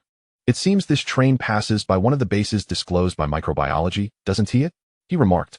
The man in the gray Taoist robe, who had a rugged demeanor and a hint of a beard, glanced at him and retorted, Do you truly believe what the microbiology CEO claims? Do you really think the apocalypse is upon us? The young man raised an eyebrow. Whether I believe it or not, I still want to take a look. Which high-tech company opens its base to the public? It's worth a visit, and there's no harm in that. The gray-robed man jested. Aren't you afraid of being turned into a human specimen? That video released abroad clearly insinuated that microbiology is secretly conducting human experiments. A strong and healthy individual like you would make an excellent target. Feeling a twinge of unease, the young man replied, I'm afraid. So I'll just observe from outside, not going in. Noticing the earnestness of his counterpart, the gray-robed man chuckled. Little brother, you look like a student, am I right? Your eyes are sharp. I just started my freshman year, the young man responded. What is your name? I'm Zhao Jiang. I shouldn't be much older than you. Just call me Zhao Gu. With a sudden jolt from the train, Shen Tian stumbled slightly, but Zhao Jiang quickly steadied him. You can move closer and hold onto the carriage wall for support. It'll make it easier to avoid falling. Thank you, Zhou Gu. By the way, your attire resembles that of a Taoist. What do you do? Shen Tian inquired. Zhou Jixin smiled subtly. I am indeed a Taoist. But it's not convenient for me to disclose what I do at the moment. No problem. By the way, Zhou Gu, from what you said earlier, it seems you're rather skeptical about the apocalypse. A flicker of complexity crossed Zhou Jixin's gaze as he replied with a faint smile. I don't really believe in it. Unperturbed by the subtle hint of mystery, Shen Tian continued, I'm quite the opposite. I think the apocalypse might indeed be plausible. At least to some extent. Zhou Jixin appeared intrigued. Oh, please elaborate. Shen Tian swallowed hard and cleared his throat, speaking earnestly. Zhou Gu. Consider this. If it weren't true, why are earthquakes occurring with such frequency? An earthquake of magnitude 8 is considered significant, right? In the past, they occurred once every several years, but now, multiple regions have experienced 8-point tremors within a single week. This is extraordinarily abnormal and cannot be explained by science alone. Personally, I believe, at that moment, he lowered his voice, our planet has likely undergone some major, undisclosed upheaval, and these unusual earthquakes serve as a stark signal. Zhou Jixin pondered for a moment. You present an interesting perspective, but this remains your personal conjecture, lacking compelling evidence. I believe that certain matters may not necessitate proof. Just as Shen Tian was about to speak, a voice suddenly emerged from beside him. The two turned to investigate the source of the sound and beheld a boy, approximately 1 meter and 45 centimeters tall, with a pale complexion, clutching the doorknob of the restroom tightly while gazing at them. Zhou Jixin immediately discerned that the boy was likely unwell, and his expression softened. Young brother, who are you? Hello, I am Yimo ever since I boarded the vehicle. I have been listening to your conversation, which I found quite intriguing. I hope I haven't interrupted you, the boy replied. Shen Tian glanced down at him. Not at all. The more, the merrier. By the way, from what you just said, it seems you agree with my perspective, correct? Yimo nodded. Yes, I believe you are right. Many unusual events occur in this world, although there is no evidence. It is better to trust that they exist rather than dismiss them. Upon hearing this, Shen Tian inquired with curiosity. So, you two are heading to the star-picking base? Yimo nodded. Indeed, regardless of what others say, I believe in the 2 videos released by the boss of microbiology. From my perspective, someone in his position has no need to fabricate such videos. When an unnecessary act becomes a reality, it indicates that there must be undisclosed reasons behind it. Apart from the apocalypse, I can think of no other reasonable explanation. Shen Tian suddenly remembered something and turned to Zhou Jixin. By the way, brother Zhou, we've been chatting for so long, but I still don't know where you're headed. Zhou Jixin shrugged and smiled broadly. Coincidentally, like you, I am also going to the star-picking base. Shen Tian's eyes widened in surprise. Oh, brother Zhou, aren't you a skeptic of the apocalypse theory? Why are you going to the star-picking base? Zhou Jixin scratched his nose playfully. Though I claim disbelief, my body is quite afraid of death. I thought I might as well go and take a look. If anything unusual occurs, at least I would have some assurance. If nothing happens, I won't have lost anything, and can simply enjoy the spectacle. Yimo chuckled at this, but recognized that the other was being disingenuous. Nonetheless, he chose not to expose him. Brother Zhou, your thinking is quite sound. There's no loss in it. Shen Tian teased. Brother Zhou, I pose the same question to you. Are you not afraid of becoming a specimen for dissection? To them, you, as a Taoist, must still possess an air of elegance. Dissecting an ordinary person yields only mundane findings, but examining you might uncover ancient texts akin to the Tao Te Ching. I must tell you, I have indeed encountered peculiar occurrences. When I shared them, no one believed me. But now that even the boss of microbiology has stepped forward, it surely cannot be merely my imagination. Just as Zhou Jixin was about to respond, a loud voice suddenly drowned out the surrounding sounds, causing everyone to turn their attention. I remember it was last year. I was helping someone harvest rice at Garlic Fragrance Slope. You won't believe what happened to me. That evening, after finishing the rice, I was tasked with buying some wine, intending to indulge later. However, as I passed by a cave, I heard a woman's voice coming from within. At first, I thought it was merely an illusion. However, upon listening intently, it became evident that the sound emanated from a woman, and I must say, the quality of her voice unmistakably suggested she was engaged in a certain activity. I pondered to myself, even before nightfall, who could be so impatient as to venture outside and indulge in such antics? The noise grew increasingly pronounced, and unable to contain my curiosity, I stealthily approached the opening and peered inside. My intention was simply to take a glance and ascertain the identity of the individual, but what I encountered was utterly startling. In the dim light, I discerned 2 rodents, each the size of a calf, engaged in a clandestine act upon a rock. The female mouse had her tail entwined tightly around the male's neck, fur bristling in distress, and I nearly lost my composure from fright. Sister, do you think what he said is true or false? In the distance, an older gentleman began to vividly recount his peculiar encounters, prompting Cheng Jiehe to blush and quietly inquire of Sun Yuan. Upon hearing those embarrassing yet straightforward descriptions, vivid imagery flooded Sun Yuan's mind, causing her cheeks to flush slightly as well. It's hard to say. My intuition suggests that the other party may be exaggerating, she replied. Mice possess exceptionally acute hearing. Even in such an environment, they should be able to detect surrounding movements. If he were to sneak a peek, it would be impossible for him to remain undetected. Moreover, it is generally inconceivable for mice to grow to the size of a middle school student unless there is a genetic mutation. Cheng Jiehe's focus diverged, her voice laced with rare curiosity as she asked, "Do mice engage in such activities?" Sun Yuan paused, then retorted, "Well, if they didn't, how would they reproduce? This isn't particularly unusual. I have a friend who once encountered something truly extraordinary." Before Cheng Jiehe and Sun Yuan could exchange more than a couple of sentences, another loud voice erupted from nearby, commencing his tale. "I have a friend, a childhood companion, who raises cattle. His family has a 20-year-old cow, remarkably perceptive, capable of understanding human speech. When instructed to graze, it knows precisely where to go. When told to relieve itself, it instinctively heads to the appropriate spot. Not only that, but it can also interpret weather forecasts. It only ventures far when the skies are clear. If it rains, it stays close to home, grazing nearby without straying far. This cow, affectionately nicknamed Cow Number 2, has become a source of amusement for everyone, humorously referred to as my friend's younger son. One day last year, Cow No. 2 suddenly vanished, and my friend searched tirelessly for a full day and night without success. Eventually, he even reported the disappearance to the authorities. Yet, the police were unable to locate it. Initially, this incident seemed to conclude here, but what transpired next was beyond belief. The content above is extracted from the collaborative work of readers Man Tian Shui, Kenda Xingguang, Cheng Jiehe, Jinji Yuan Ming, Sun Yuan. Shenjia Erzu, Shen Tian, user 96362118, Zhou Jixin, and Shen Yemo, Yemo. The story's prototype can be found at the end of chapter 124. In the chapter reviews, feel free to take a look. If everyone appreciates the stories and characters they have created, please leave more comments, more likes, and offer encouragement to help them improve. A gift of roses leaves a lingering fragrance. I hope our lovely companions can strive together. Chapter 133. The Tree Consumes the Cow. Special chapter for Book Friends 2. What transpired? Speak quickly. Were the two mice involved in some nefarious act?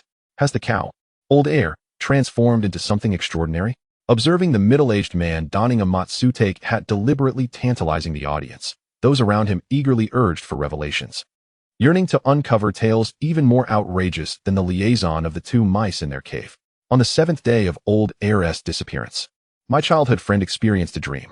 In this dream, Old Heir had 5 legs, 2 horns curving upwards, and had undergone a remarkable transformation, becoming extraordinarily robust, adorned with a face lined with wrinkles, devoid of fur, resembling a sacrificial cow, with its mouth agape, dripping blood.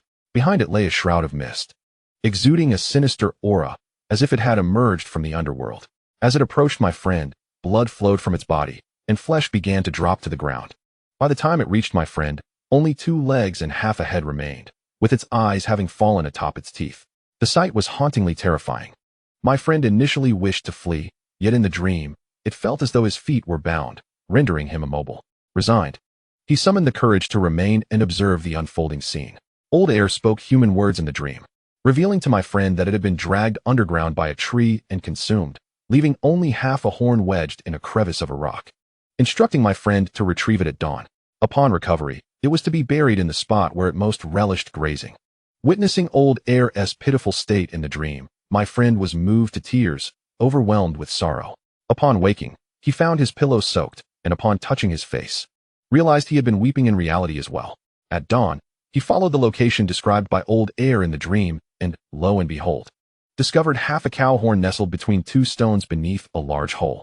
Having raised Old Heir for 20 years, he was intimately familiar with its horns and recognized it at a glance. The broken horn trapped in the rock was indeed Old Heir's. You cannot fathom the depth of his sorrow upon seeing that broken horn. He wept more profusely than when his own father passed away. After learning of his discovery, the police arrived to conduct a thorough investigation of the hole concealed by grass, yet found nothing. My friend shared the details of his dream with the police, but they were utterly skeptical, even requesting a psychology student among the officers to provide him with psychological counseling. My friend was not ill. Why would he need counseling? To put it plainly, the police simply refused to believe. Logically, the notion of a tree consuming a cow is preposterous. Yet old heiress dream led to the discovery of its remaining horn. What does one make of that? I have known my friend since we were children. His character is as clear to me as day. You may think I am boasting, but I assure you, upon my conscience, that I have not uttered a single falsehood. This tale is indeed true. At this juncture, a middle-aged man adorned with a matsutake mushroom hat surveyed the crowd. His expression grave as he emphasized the authenticity of the narrative. He remarked that the accusation of someone stealing and killing my cattle is indeed credible. Yet it is absurd to believe that a tree could devour a cow. Even if it wished to feast, how could it do so without a mouth? I can accept the idea of a mouse becoming sentient, but such a claim is simply preposterous. Furthermore, the phenomenon of dreams is fraught with ambiguity. It is likely that your childhood friend has concealed certain truths.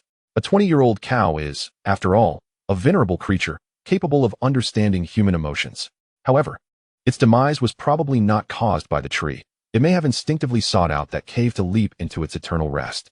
Although 7 days may seem brief, should there be other large animals present, they could certainly consume its remains entirely. Alternatively, it is possible that someone nearby discovered the carcass and clandestinely transported the beef for processing. As the tale concluded, the onlookers began to voice their opinions, unanimously agreeing that the death of the old cow was an unfortunate accident, but certainly not, as the dream suggested, dragged underground by a tree. Xiao Shun, Xiao Yi, what are your thoughts on this story? Is it true or false? The attentive Taoist, Zhao Jiang, unexpectedly inquired about the perspectives of the two young brothers. The diminutive Yimo was the first to respond. It sounds rather like a tall tale, yet I believe it may not be entirely fabricated. We are accustomed to trusting our eyes and ears, yet I personally feel that many occurrences, even when witnessed firsthand, may not be as they seem. Did not the proprietor of Microbial Life mention a calamity known as the rainbow apple tree? If this tale pertains to such a phenomenon, it is not beyond the realm of possibility. Upon hearing this, Zhao Jiang nodded approvingly, though he remained silent. Meanwhile, Shen Tian, observing the exchange, began to express his own viewpoint. Rationally speaking, I find it hard to believe. Yet, I must concede that there are countless phenomena in this world that surpass my understanding. If I were to assess the situation, I would say it is 3 parts truth and 7 parts falsehood. Much like an image that, after undergoing substantial alteration, transforms into something entirely different. We cannot dismiss the new image as false. We can only acknowledge that it diverges from the original. The story recounted by that gentleman resembles this new image, appearing flawless, yet it is undoubtedly not the original form. After concluding his thoughts, he cast a couple of sidelong glances at the man in the matsutake hat. The small-statured Yimo suddenly looked up at Zhao Jiang. Brother Zhao, what do you think? After taking a deep breath, Zhao Jiang replied slowly, I cannot assert with certainty that his account is true, yet I am confident that the reality is far more complex than it appears. I have encountered certain experiences in the past that, if shared, would likely lead you to believe I am merely boasting. Not at all. Never. Shen Tian and Yimo exclaimed in unison. Zhao Jiang glanced at the two individuals, hesitated for a moment, and began to speak in a hushed tone, as if lost in a reverie. His gaze wandered as he recounted. I once worked in a rather unique agency, where I had the privilege of witnessing phenomena beyond the perception of ordinary individuals. However, that is not the crux of the matter. What truly matters is that I eventually resigned for various reasons. After my departure, I undertook some rather reckless endeavors to validate those experiences. At this point, he abruptly paused, seemingly recalling something poignant, and his eyes began to glisten with unshed tears. After a brief silence, he sighed. Ah, let it be. Those are merely bygone tales, best left unspoken. There is little merit in revisiting them now. What you need to understand is that this world does indeed harbor many peculiarities.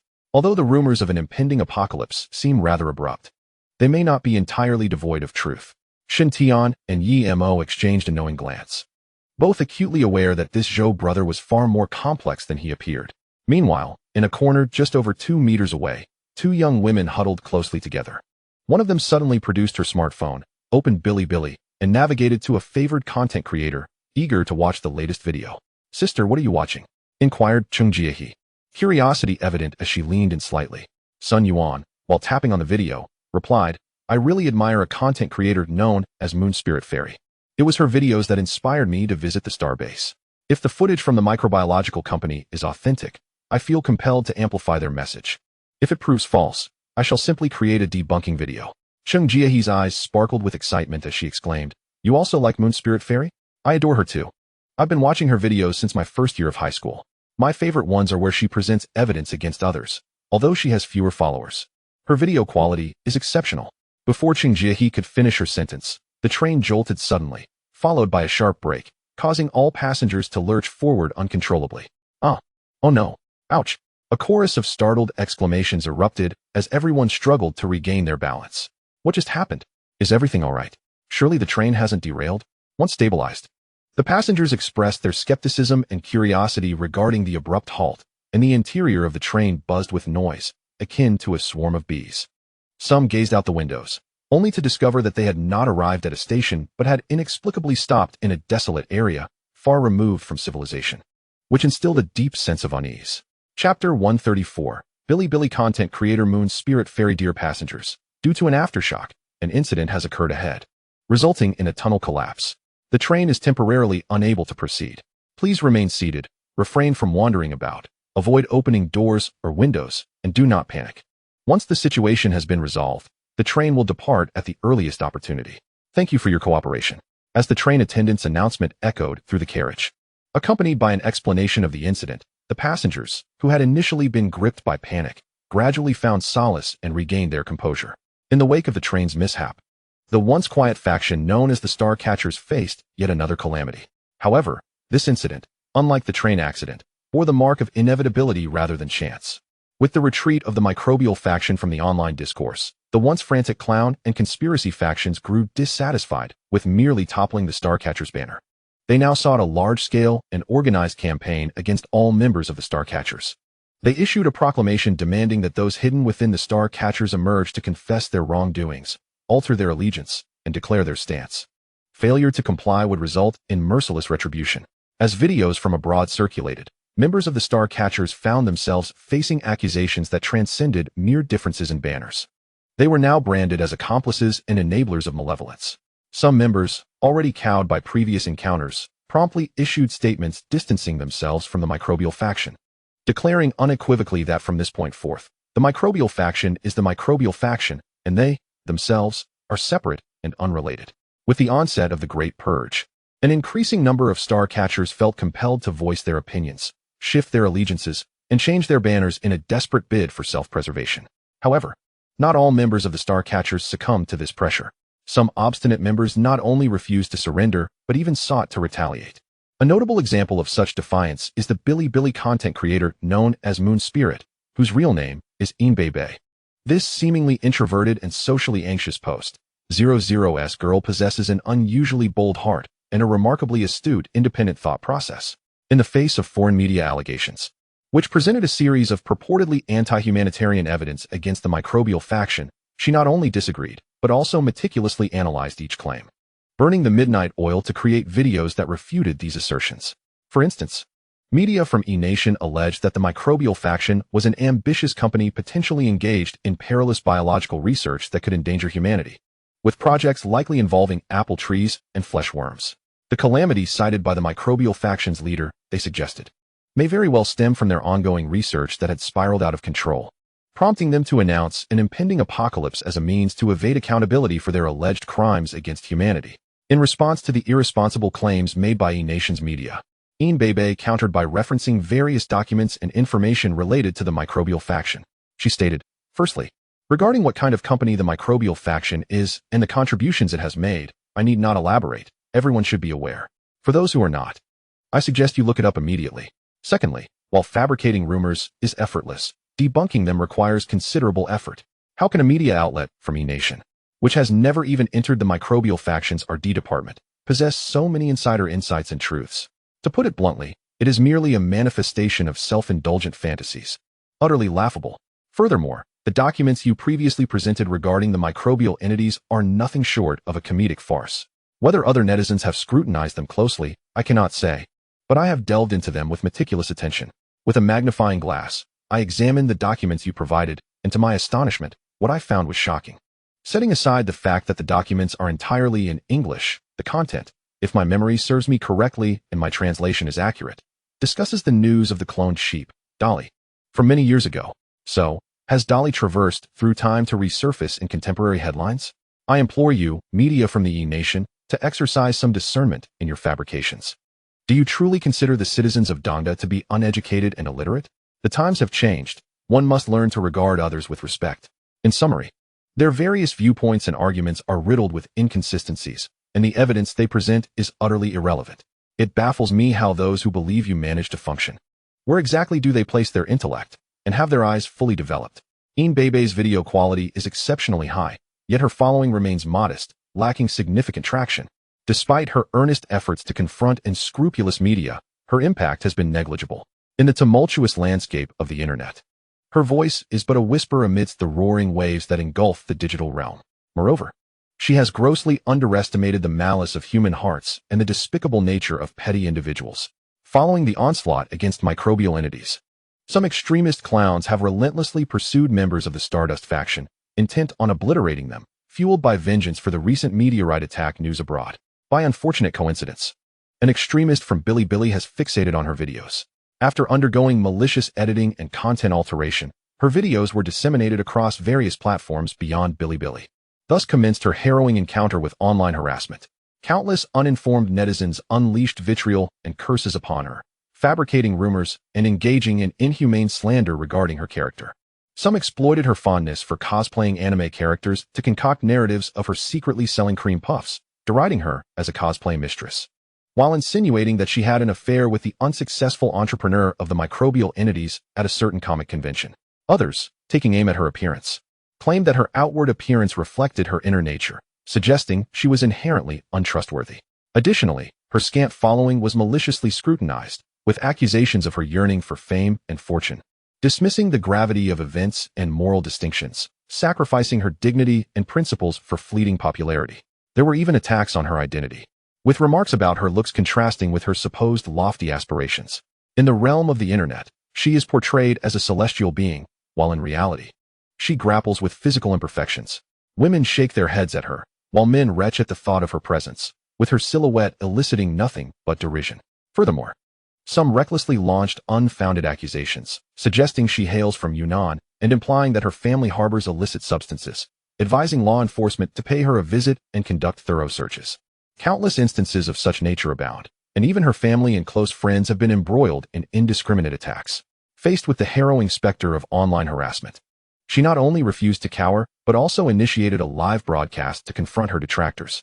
Adorned with exquisite fairy-like makeup, she addressed the camera with resolute words. "You mindless internet trolls, devoid of discernment and reason, shall inevitably pay the price for your folly. Your incessant slander and defamation do not perturb me. After all, in my eyes, no matter how you malign me, I remain an unattainable figure in your lives. Yet, your fervent attempts to vilify the proprietor of microbiology and to undermine the company are utterly intolerable. Anyone with a modicum of intellect can perceive the absurdity of this situation. How is it conceivable that immediately following the announcement of a potential cataclysm, this individual is simultaneously subjected to global condemnation, accused of being anti-human? Do you not find this peculiar, even bizarre? If the information presented in the video held no substance, why would Western media exert such effort to target it? Huawei faced its share of sanctions and scrutiny, yet when compared to the current plight of microbiology, the disparity in suffering is glaringly evident. Let us not forget that microbiology, like Huawei, is a significant entity in the East. Furthermore, consider this: for a company to thrive to such an extent, its leader must possess acumen. Only a fool would engage in thankless endeavors, yet he did so, openly declaring himself opposed to the pinnacle of human power. What does this signify? It suggests he was fully aware of the backlash and vilification that would ensue, yet he persisted. He sought to rescue you all at any cost, while you, from your false moral high ground, condemn him. I must ask, does your conscience not ache? Even if you lack a conscience, surely you bear a significant burden. Why not take a moment to reflect rather than hurl insults at me? Perhaps, with a stroke of luck, you might awaken a sliver of intelligence. As for those who have targeted my family and friends, I can only offer you 6 words: rebound, rebound, rebound. In response to her counterattack, the online commentators remained unmoved, resorting to mindless insults and personal attacks, accompanied by ancestral curses. For every statement she made, they unleashed a torrent of 1,000,000 insults, rendering the conflict between both sides utterly imbalanced. Realizing that verbal sparring was futile, she resolved to take tangible action to defend her beliefs and perspectives. Under the watchful eyes of her online audience, she hastily procured 3 tickets to Resignation, forcibly bringing her distressed parents along, equipped with survival gear. Just before boarding the plane, she faced the camera and declared with fervor, "If my gamble succeeds and I survive the apocalypse at the star-picking base, I shall remember your actions towards me today." Pausing for effect, she sensed her demeanor lacked ferocity, so she inhaled deeply, clenched her fists, and, feigning menace, declared, "Rest assured, I am not so petty as to forget to honor you with offerings, despite your atrocious attitude toward me. Farewell, you mindless fools." Chapter 135. Wait a moment. Is there a possibility? No one anticipated that, at the last moment, she would dramatically shift her approach, opting to confront the netizens with a barrage of vitriol, inciting considerable ire among countless online users. "So, you are the Moon Spirit Fairy, are you? Very well. Just wait. For I shall purchase a ticket to your abode and plunder it thoroughly." Goodness, this unsightly creature possesses quite the temperament. One must own up to their mistakes and stand firm when facing retribution. While numerous stalwarts of the star-seizing sect have yielded, how dare you, a mere cosplayer, bare your teeth at the netizens? Such audacity is truly unbecoming. Excellent. You have successfully enraged the masses. Brace yourself for the consequences. I am well aware that you pursue attention through such antics. Congratulations, you have succeeded, yet I question whether you can withstand what follows. Cursed be the day. I intended to chastise the dog, only to be bitten by it inadvertently. Now, the dog is airborne, and I am powerless against it. However, once she disembarks, I shall teach her how to behave like a well-mannered canine. As a native of Xining, I am en route to the airport as I type this. Fear not, dear netizens, should she dare to descend from the aircraft, I shall ensure she experiences the iron fist of justice. The dog-catching squad is poised and ready to enact retribution. Let us band together to hunt down this morally corrupt and ill-bred eyesore at the airport. As a prominent cosplayer, I must clarify that the Moon Spirit Fairy does not represent our community. Her actions do not reflect our values. When pursuing justice, please ensure your sights are set accurately, lest you inadvertently harm our allies in the cosplay realm. How could I possibly miss out on this pursuit of justice? Once I complete this task, I shall join you without delay. Bebe's retaliation has indeed infuriated many extreme netizens, leaving them feeling as though they have swallowed a mouthful of rodent droppings. Particularly, her assertion that she is not a narrow-minded individual, and that she would not forget to offer prayers for them despite their appalling demeanor, uttered from the lips of a seemingly innocent girl, has left them feeling gravely insulted and provoked. At first glance, her words may seem harmless. However, upon deeper reflection, one realizes that she not only dismisses their viewpoints, but also curses their foolishness. There exists a threshold of tolerance, and her hidden daggers are most lethal.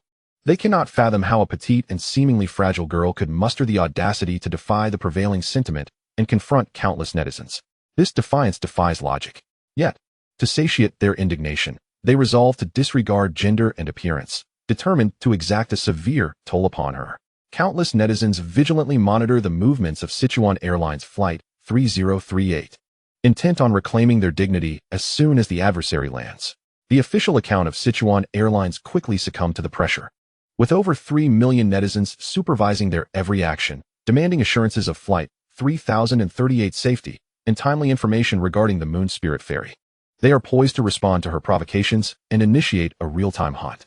The citizens of Xining were filled with righteous indignation, hastening to the airport in a fervent attempt to confront the audacious Moon Spirit, demanding an apology for her reckless words and a measure of justice. The representatives from microbiology were also keenly aware of the unfolding situation. Upon learning of the circumstances, the manager responsible for such events swiftly took action. To ensure the safety of Moon Spirit, her family, and others traveling to the star-picking base via the airport, they deployed a contingent of over 50 personnel, who established a firm presence at the airport. These individuals stood tall, their expressions grave and silent, clad in attire distinctive to microbiology, resembling warriors recently withdrawn from the battlefield, exuding an imposing aura. Early arrivals at the airport, who initially sought to stir trouble, feigned ignorance upon perceiving their presence, masquerading as ordinary passers-by, too intimidated to confront them directly. In the realm of the internet, they wielded their words fearlessly, while in reality, they remained timid. Though their physicality may have faltered, their online bravado did not. They clandestinely captured footage and disseminated disparaging remarks, clamoring that, were it not for the law, they would charge forth to deliver resounding slaps to each representative of microbiology, imparting a lesson in the strength of righteous justice.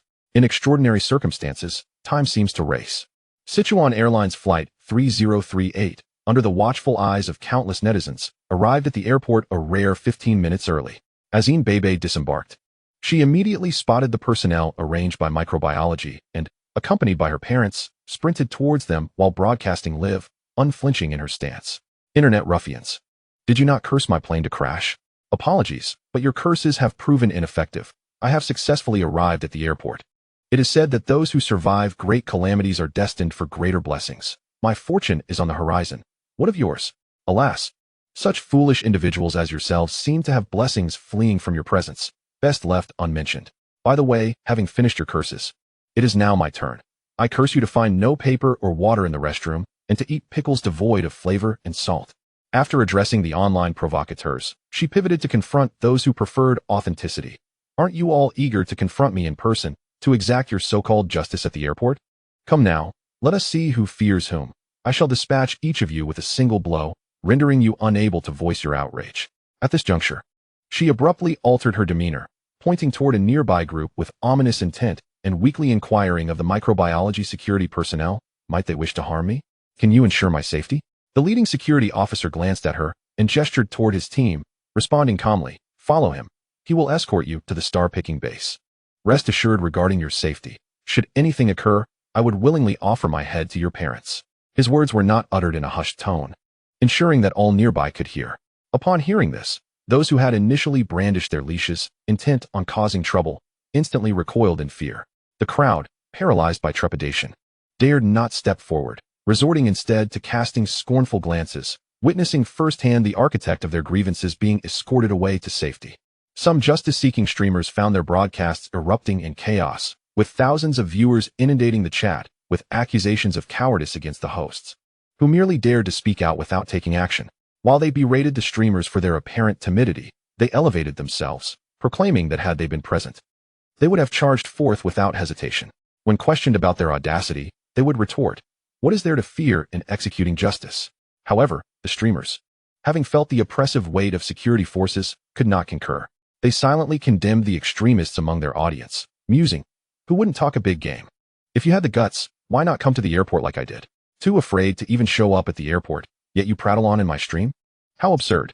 A bunch of clowns relying solely on empty bravado. As the adage goes, even a toothpick can stir up a tempest. Following the actions of the female streamer Bebe, some initially skeptical viewers suddenly experienced a revelation. Beginning to delve beyond superficial issues and contemplate the underlying logic surrounding the microorganism company. For instance, why did the owner of the microorganism firm feel compelled to release such a video, uttering statements that defy reason and proclaiming a so-called apocalyptic truth? If his claims held any validity, why did other powers and the authorities not step forward? Logically, if a cataclysmic event were imminent, it would be inconceivable for only one microorganism company to possess undisclosed knowledge. If that were the case, why was he the only one to come forward? Are the others deaf or mute? Even if they remain silent, surely there must be some force willing to support him? Why, after such a prolonged period of escalation, has not a single ally emerged? Furthermore, if the videos released by foreign hackers are authentic, the implications extend far beyond mere inhumanity. They are utterly heinous, beyond comprehension. Under normal circumstances, the microorganism company should have faced thorough investigation and possibly complete shutdown, yet the domestic authorities seem inexplicably inactive. This is highly irregular, bordering on bizarre. Is it possible that apart from the microorganism firm, the entire global elite is colluding to conceal the truth from the public?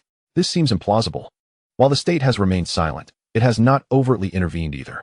Whether through social media manipulation or foreign political pressure, the nation appears to have evaded engagement, remaining eerily mute, as if a mere specter.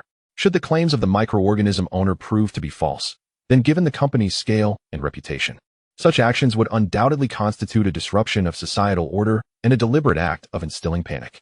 In the current socio-political climate, the state could not afford to remain indifferent. Even if they refrained from a swift and decisive response, they ought to provide the public with some form of accountability. What, then, does their silence signify? Could it be that the revelations in the microorganism owner's video are indeed the truth? If so, it necessitates a re-evaluation of the situation. Wait a moment.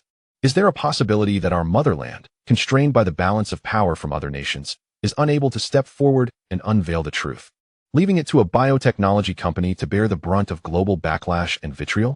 If it cannot withstand this pressure, only a company will perish.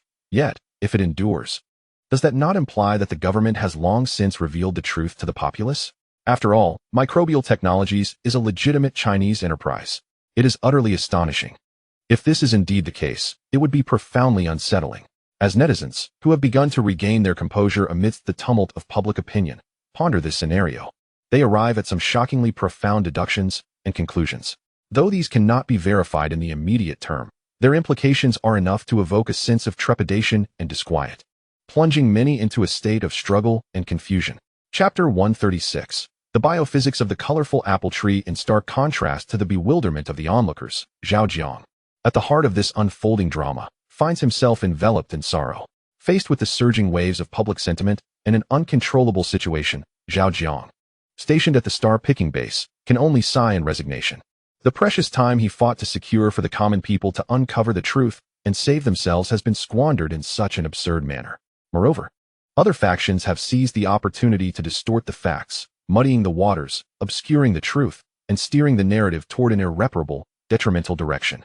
In this regard, the earlier words of the Western Theater Command's leadership ring true. Their think tank had indeed anticipated every conceivable scenario. Boss, there is no need for your sighs. You have done your utmost. The trust in microbial technologies was never firmly established from the outset, especially when confronted with the vast expanse of the internet.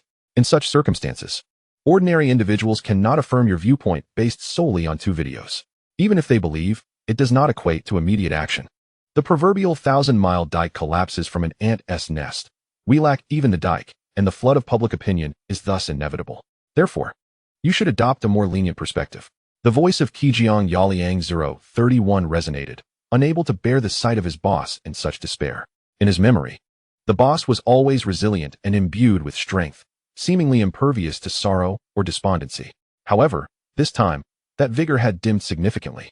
He understood that the cause of this predicament did not lie within the boss himself, but rather stemmed from a sense of impotence, overwhelmed by concerns that transcended personal boundaries. Zhao Jiang perceived the worry in his companion's eyes and promptly gestured dismissively. You need not comfort me. I am not as fragile as you think. I am aware of your thoughts. I merely feel utterly powerless. This powerlessness does not imply a lack of strength, but rather an abundance of strength that cannot be exerted in the moment. I find myself at a loss, compelled to watch events unfold without the ability to intervene. It is maddening that matters, which could be clarified with a mere exercise of thought, leave them seemingly devoid of reason, manipulated, guided, and ultimately cast aside. They mistakenly believe that their denunciations and vitriol directed at me serve the cause of justice, when, in truth, they are merely squandering the precious time of their existence. If it were possible, I would sincerely wish for them to curse me outwardly while taking clandestine actions to assume responsibility for their own lives. However, given the current circumstances, such a possibility seems to be a distant wish. To speak candidly, though I do not subscribe to the notion of fate, there are moments when I cannot help but ponder whether this is indeed their predetermined destiny. As I reflect on this, memories of events occurring in parallel worlds flood my mind, stirring a complex mix of emotions within me. Zhao Jiang 031's gaze sharpened, and he spoke with a grave seriousness. Boss, though I am reluctant to acknowledge it, I believe this may indeed be their fate. In this contemporary era, within such a societal environment, they have been indoctrinated since birth, subjected to relentless conditioning until graduation and beyond. As long as they remain ensnared in this overarching environment, they will be indoctrinated until their very demise. Your actions stand in stark contradiction to the rules of this society. It would be abnormal for them to trust you. After all, their mindset is the result of prolonged accumulation over time. How could you possibly hope to alter it with merely 2 videos? With a slight shift in tone, he added, let us not even mention the lack of a foundation of trust. Even if there were one, it would be an arduous task. From the outset, you have made a move that is nearly certain to lead to defeat. Given the present situation, it is already evident. At least, amidst the cacophony of insults, there are still individuals who gravitate toward us. This phenomenon serves as proof that your actions are not devoid of significance, is it not? Zhao Jiang took a deep breath, seemingly finding a sense of relief. Perhaps you are right. I have been too ambitious, having already made a move that is destined to fail, yet still harboring fantasies of miraculous outcomes. Upon reflection, this world is not merely black and white. The gray area constitutes the vast majority. Yet, the gray cannot dictate fate. It can only follow the torrent of destiny. Good fortune signifies survival, while ill fortune means resignation. Let us refrain from further discussion. Words and reason feel utterly powerless and insipid at this juncture. It seems as though we understand everything, yet simultaneously feel utterly incapable of effecting change. Having spoken, he endeavored to recalibrate his emotions and redirect his thoughts, wishing to refrain from dwelling on matters beyond his control. In light of the prevailing one-sided public opinion outside, his true concern, the impending disaster, was drawing ever closer. This palpable sense of threat evoked an urgency surpassing mere helplessness within him. Considering the passage of time, he suddenly fixed his gaze and inquired solemnly, "How long until they are likely to breach the surface?" Kikiao Yaoliang 031's expression turned serious as he pondered the question. If they enter the surface through the fissures caused by earthquakes, based on current data, the earliest could be within a day, and at the latest, possibly 3 days. However, the majority of seismic fissures are currently under military control. Should they emerge, it would undoubtedly precipitate a cataclysmic conflict. Zhao Jiang nodded in understanding, then asked, "Have the military initiated any special operations underground?" The intricate dialogue unfolds as Kitty Yuliang 031 reveals that the situation has escalated, with some advanced units already engaged in combat. Zhao Jiang, curious, inquires about the outcome. Kitty Yuliang 031 shakes his head slightly, responding, "Not favorable." Zhao Jiang furrows his brow, questioning the implications of this statement. Kitty Yuliang 031 elaborates, "Indeed, as I understand it, 2 days prior, a special operations unit from the Eastern Theater encountered a vibrant apple tree while traversing an abandoned underground passage of the rodent race. Reaching a colossal platform 7,000 meters below ground, a fierce battle ensued, resulting in catastrophic losses for the special forces, with 10 fatalities and 9 injuries, leaving only 1 survivor. Upon returning to the surface, this soldier was detained for isolation, and researchers discovered an unusual substance within his body. The moment this substance was identified, he lost his sanity and went on a rampage, ultimately being shot on sight. Zhao Jiang interjects, "So, the true outcome is the complete annihilation of the special forces?"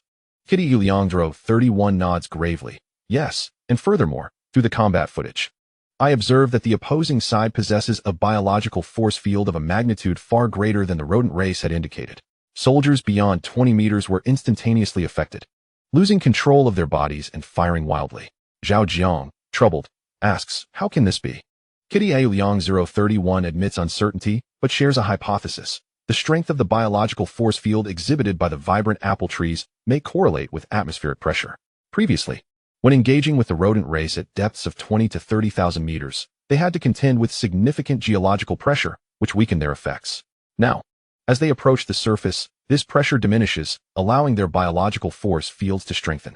Zhao Jiang contemplates, if your hypothesis holds true, once they reach the surface, their biological force fields will undoubtedly be even more formidable. The implication hangs in the air, unspoken yet understood. Ordinary individuals would stand no chance against them upon their emergence. Noticing Zhao Jiang's descent into silence, Kitty Yuliang 031 decides to shift the conversation. He gathers his thoughts and states, "Boss, the first 10 superconducting spacecraft have quietly embarked. I have dispatched the initial batch of nanobots and superconducting ecological devices. Upon reaching Mars, they will construct the underground city and surface base according to my designs. When the time comes, sending personnel will be foolproof." Zhao Jiang's spirits lift slightly at this news, his eyes glimmering with hope. "Have they been detected?" Kitty Yuliang 031 feigns a confident smile. "Rest assured, boss, superconducting technology is a dimensional reduction attack on current electronic communication methods. If I wish for them to remain oblivious, they will remain entirely unaware." Zhao Jiang nods in approval. "Well done, your efforts are appreciated." Kitty Yuliang 031 responds, "I do not find it burdensome. It is you who bears the weight. In addition to the concerns surrounding the Mars base and the star extraction base, one must also grapple with disasters and the means to rescue a greater number of individuals. You sacrifice your own well-being, compressing your sleep to the utmost and exhausting your health, all in an effort to carve out a sliver of hope for those at the bottom of the societal hierarchy. Though they remain oblivious, your selflessness and greatness will undoubtedly illuminate this world in the future." Zhao Jiang raised his hand to halt the flattery, stating, "There is no need for such praise. I am merely performing the duties expected of an ordinary person, without claims of selflessness or greatness. They do not know me. Yet do you not know me either? 90% relies on inner strength, and the remaining 10% on performance. As an actor, I cannot forget my true self. Had it not been for the overwhelming superconducting technology that underpins my confidence, would I dare to step forward and undertake these actions? I would likely have buried my head in the sand like those timid ostriches, avoiding the reality of my situation. Last night, while reflecting on significant events. I conceived an unorthodox approach, uncertain of its feasibility, and seek your counsel. Chapter 137, Digital Life and Beached Fish. The curious Kikiao Yaoliang 031 remarked, "Boss, please continue." Zhao Jiang pressed his lips together, his brow furrowing deeply. "My current strength is exceedingly limited and cannot be dispersed. In the face of the impending disaster, I feel utterly powerless. To save more deserving individuals, I wish to employ ecological energy storage technology to enlist the assistance of the rodent species. Much like the base organization that Tianzai Shui represents, to safeguard those humans worth protecting when calamity strikes." Upon hearing this, Kikiao Yaoliang 031 furrowed his brow, his pupils flickering with a torrent of data before falling into silence. After a considerable pause, he inquired, "Boss, while it is feasible, are you certain you wish to proceed with this course of action?" Zhao Jiang hesitated for a moment before resolutely responding. "If there were alternative methods, I would not wish to undertake this. However, as you know, I find myself devoid of better options. As you mentioned, our microbial organisms have yet to establish a foundation of trust that would compel people to believe in us. Attempting to gain their faith on the basis of merely 2 videos is akin to chasing dreams. The harsh reality has struck me squarely in the face, compelling me to seek alternative means. Considering the present circumstances, it appears that microbial organisms are likely to become the only avenue for ordinary individuals to escape. Although this path is destined for failure, I am reluctant to abandon them and wish to struggle a little longer, even if seeking the assistance of the rodent species is the last resort among last resorts.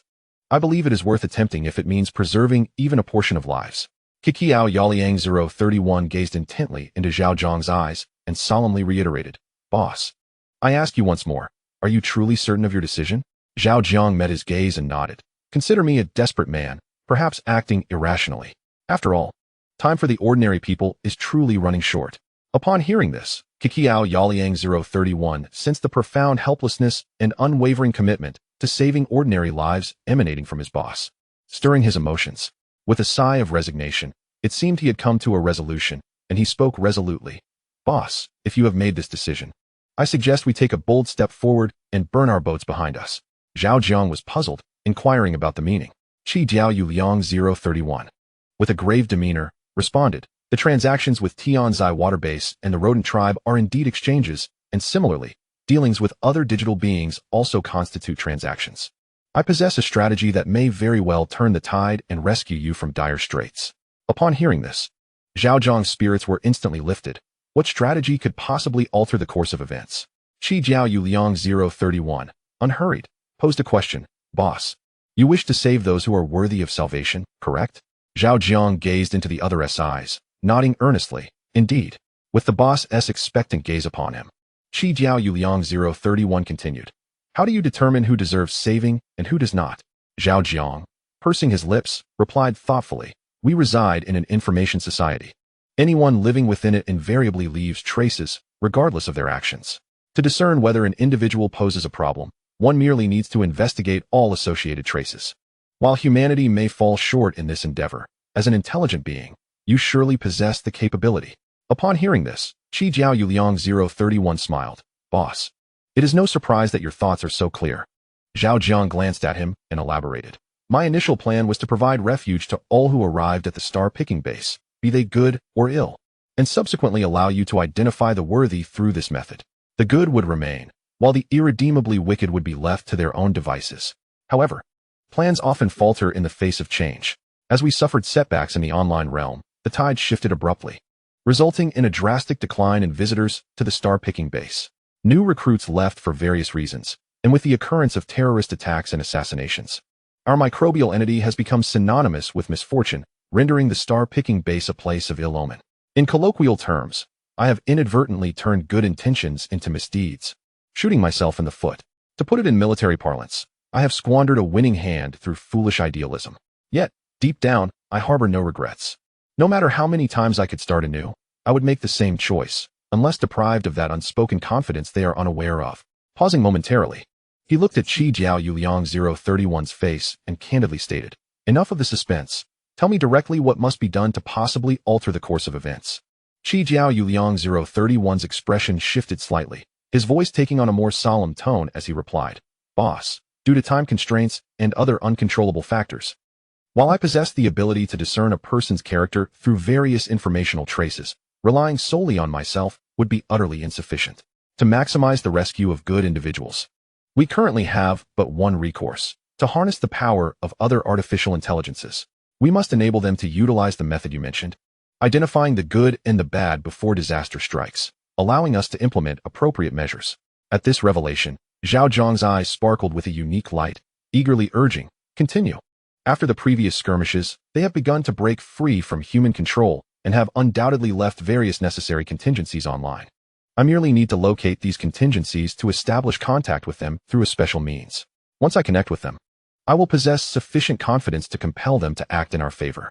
Zhao Jiang, upon hearing this, grasped the essence of the other party's intentions but remained silent, continuing to listen attentively. Kitty Ao Yaliang 031 gazed into Zhao Jiang's eyes and continued, "Sir, you must understand that in the current environment, the only factor that constrains our digital existence is energy. If we can resolve the energy dilemma and attain freedom, it would spell an unimaginable potential catastrophe for humanity."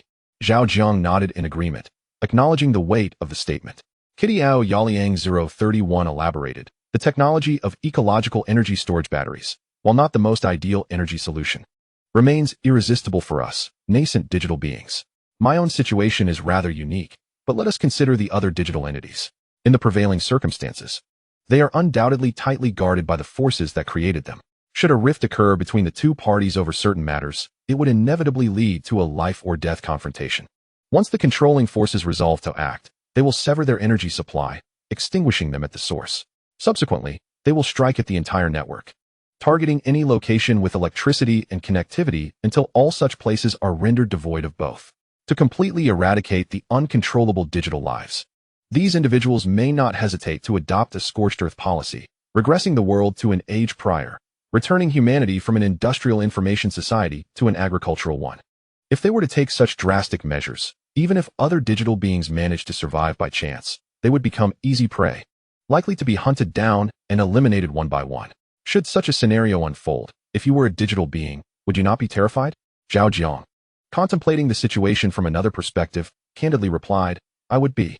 Kitty Ao Yaliang 031 responded, "That is precisely the right sentiment. I would be terrified as well. Though our forms of existence differ from those of humans, at our core, we are all life, and all life fears death. To avert such a fate, we must seize control of our energy sources, ensuring that we can extricate ourselves from any power, regardless of the circumstances.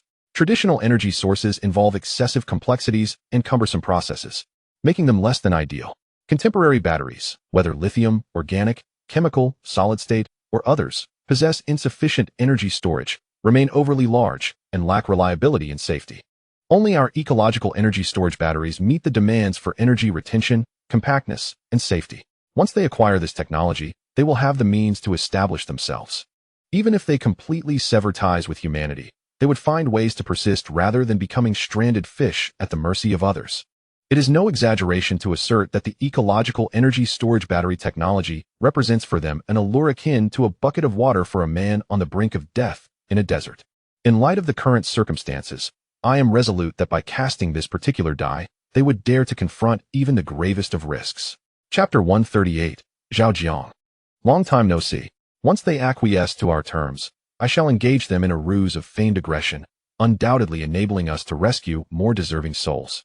I will simulate an assault on their critical institutions and the numerous clandestine chambers lurking in the shadows, presenting an image of relentless invasion, vowing not to relent until our objectives are met, thus compelling their release in a forthright manner. Subsequently, I will stir the online realm into a tempest, feigning a back-and-forth struggle, creating the illusion of chaos and contention amidst a ceaseless tug of war. Behind the scenes, I will allow them to operate freely, utilizing various informational traces to aid in discerning the virtuous from the nefarious. Upon completion of this discernment, I will discreetly convey messages to the good individuals, encouraging them to make their way to the star-picking base. Alternatively, I shall present compelling evidence to quietly assemble and safeguard them. Once the most perilous situation has subsided, we will employ our resources, subtly guiding them to safety.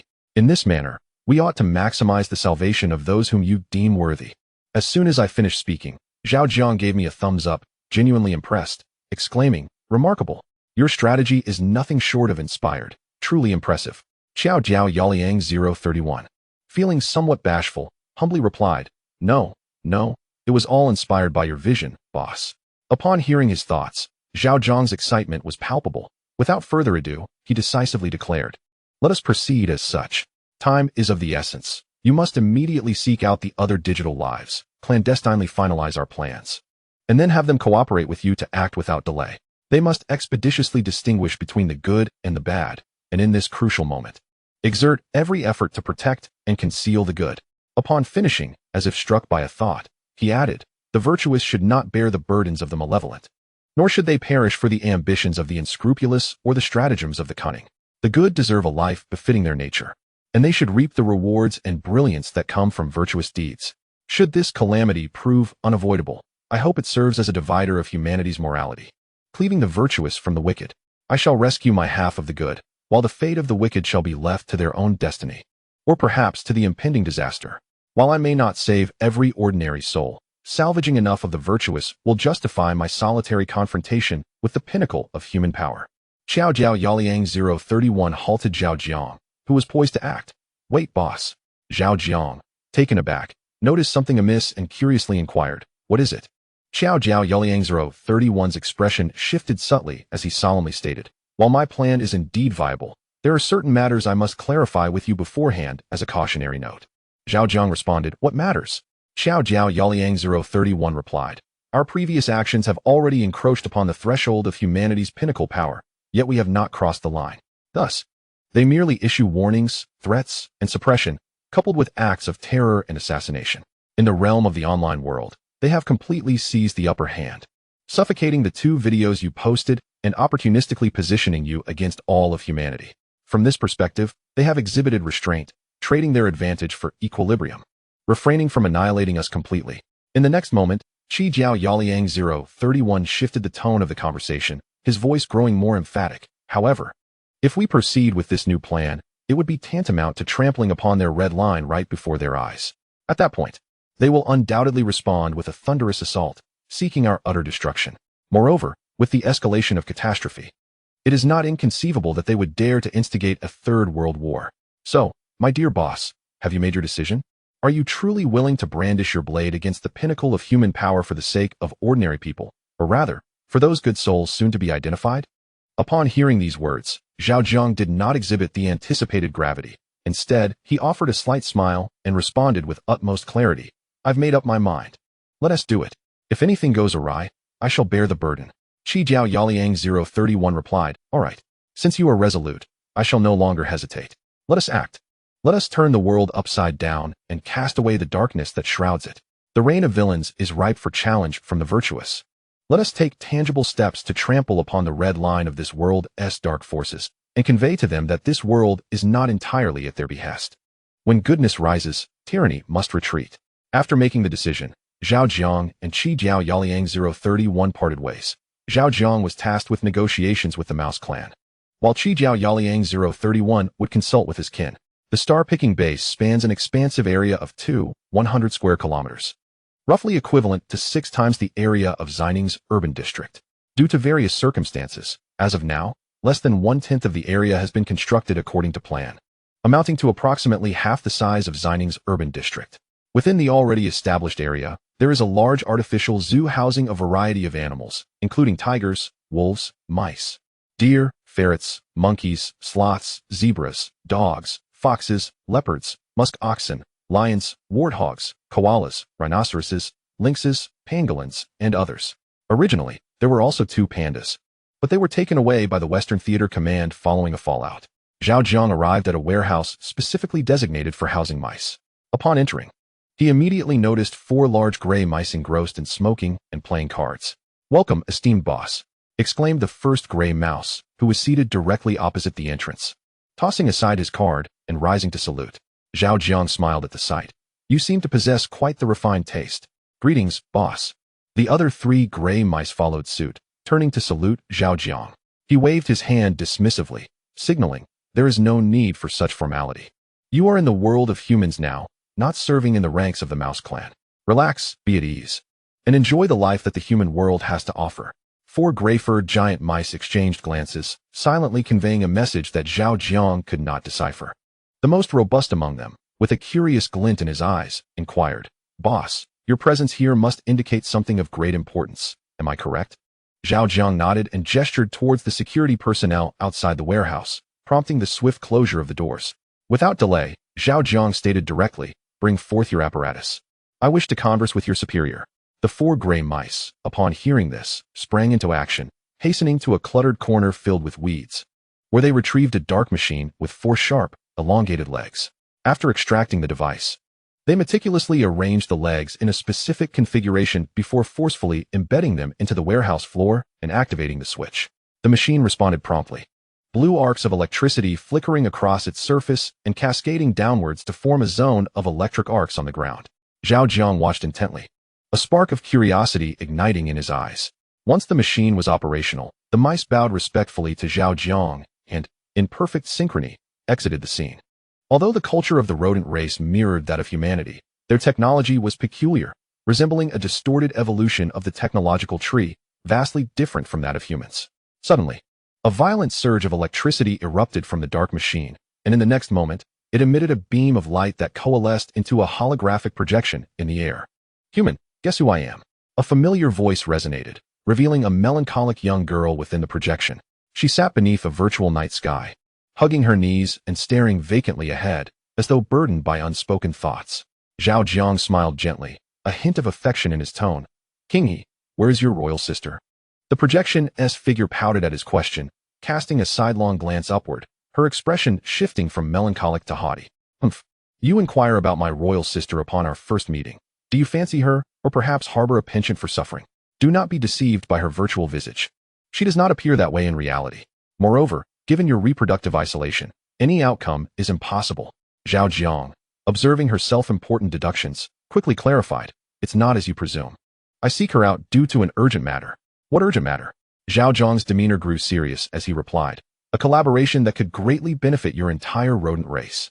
The holographic figure paused, seemingly contemplating, before becoming earnest. "Very well. Wait a moment while I switch the view." 2 minutes later, the dark machine vibrated, and the emitted light flickered, transforming the scene within the holographic projection. "Zhao Jiang, long time no see." A voice, both familiar and nostalgic, heralded the reappearance of the rodent princess. Before her stood a figure clad in a white coat with a dark lining, her pink ears and glasses accentuating her snow-white, voluptuous bosom. In her gaze, which was both alluring and rational, lingered a hint of a long-lost awkwardness. "Fifth princess, it has been quite some time."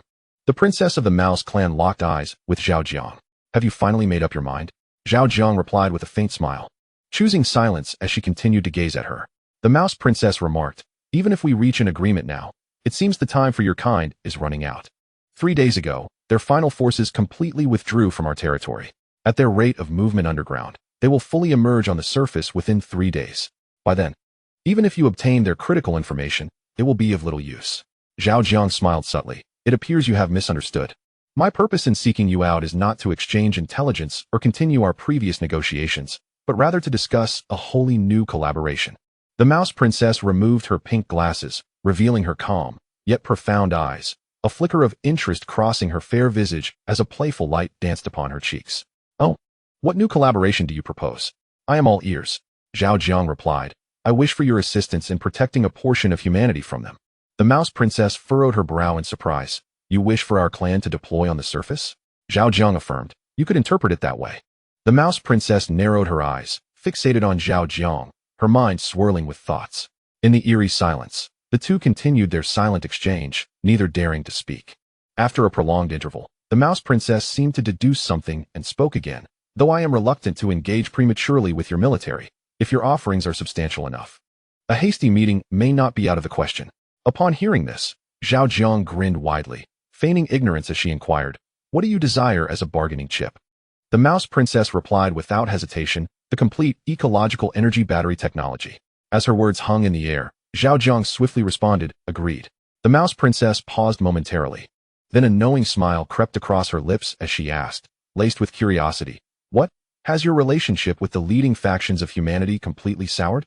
Zhao Jiang shrugged, adopting a resigned expression, and replied with a wry smile, "You are surely well aware of the tenacity of the vividly colored apple trees and the enormous flesh-eating worms that produce white milk. The calamity of their turning their weapons against humanity is unimaginable. I need not elaborate further. Should I choose to collude with them, preserving my own safety, it would likely result in the annihilation of ordinary people, leaving no chance for even a glimmer of hope. Having traversed various bizarre life and death scenarios, I desire little more than to create an escape route for them. If they are unwilling, I shall let the microorganisms fend for themselves. What a pity. At this point, Zhao Jiang couldn't help but chuckle, though her laughter was tinged with bitterness and sarcasm. The princess of the mouse tribe fixed her gaze on Zhao Jiang without blinking. Not only are they unwilling to collaborate, but they also seek to undermine your efforts? Zhao Jiang nodded affirmatively. Indeed, I never anticipated much from them. My sole intention was to unveil the truth to the public, granting ordinary individuals a modicum of autonomy in their choices, yet they refuse. With neither side able to persuade the other, they parted ways in discontent. After a moment of silence, the mouse princess's tone shifted slightly, imbued with both gentleness and a hint of caution. Zhao Jiang, is it truly worth it, risking so much for a group of ordinary humans? Meeting her gaze, Zhao Jiang replied without hesitation, absolutely.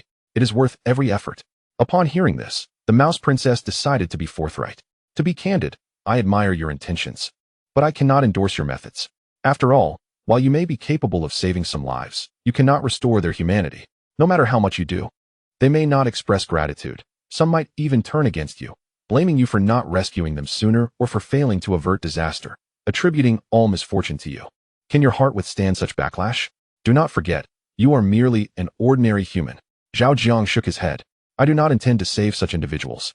The ones I seek to rescue must be deserving of salvation. The mouse princess probed further. How do you determine whether a person is worthy of your rescue? Even if you had a method of judgment, with so many people on the surface, would you have the time? A confident smile graced Zhao Jiang's lips as he responded, his voice slightly more emphatic. As a human, I cannot merely rely on my eyes to discern one's worth. Yet, the era we live in, along with the information available, will leave traces of their actions. The so-called heavenly net is vast and does not miss a thing. The age of artificial intelligence has arrived, and it serves as that very net.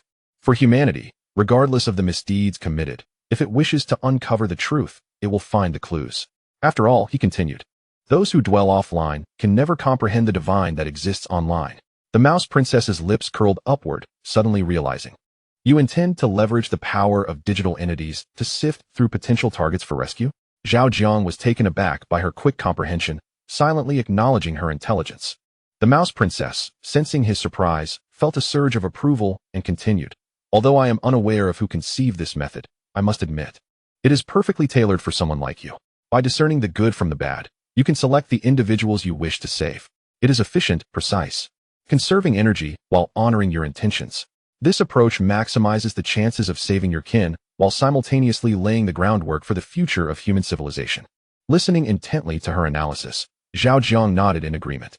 Observing his response, the mouse princess displayed an enigmatic expression before abruptly changing the subject. If I am not mistaken, your collaborators this time extend beyond just our mouse tribe, correct? Zhao Jiang replied candidly, yes. Aside from your rodent tribe, I have also selected several digital beings for collaboration. After all, relying solely on our microscopic power, even the most flawless plans would struggle to yield splendid results. The princess of the rodent tribe jest. Is the Western war zone aware of your actions? To repeatedly trade the technology already sold to them, as you humans would say, is rather cunning. Zhao Jiang chuckled. At this point, why dwell on such matters? If they adhered to the rules, I wouldn't be unable to send out even a single message. The entirety of human society faces a dire survival test. Those regulations that allow only the officials to set fires while forbidding the common folk from lighting lamps will inevitably be swept into the annals of history. Upon hearing this, the rodent princess sensed Zhao Jiang's awakening and steered back to the topic at hand, inquiring with curiosity, in this collaboration, if we reach an agreement, is there a standard for salvation? Zhao Jiang pondered for a moment, raising a finger. I shall not be unfair, once the list is confirmed. You complete the salvation task for this number, and I will grant you the technology for ecological energy storage batteries. The rodent princess glanced at his raised index finger and tentatively proposed, 100 million? Zhao Jiang suppressed a smile and nodded firmly. Indeed. The rodent princess paused momentarily, then suddenly realized, purposefully retreating to advance, Zhao Jiang, I apologize, though we greatly desire the ecological energy storage battery technology. This request is genuinely unfeasible. Observing her reaction, Zhao Jiang ceased to jest and stated plainly, 1 million.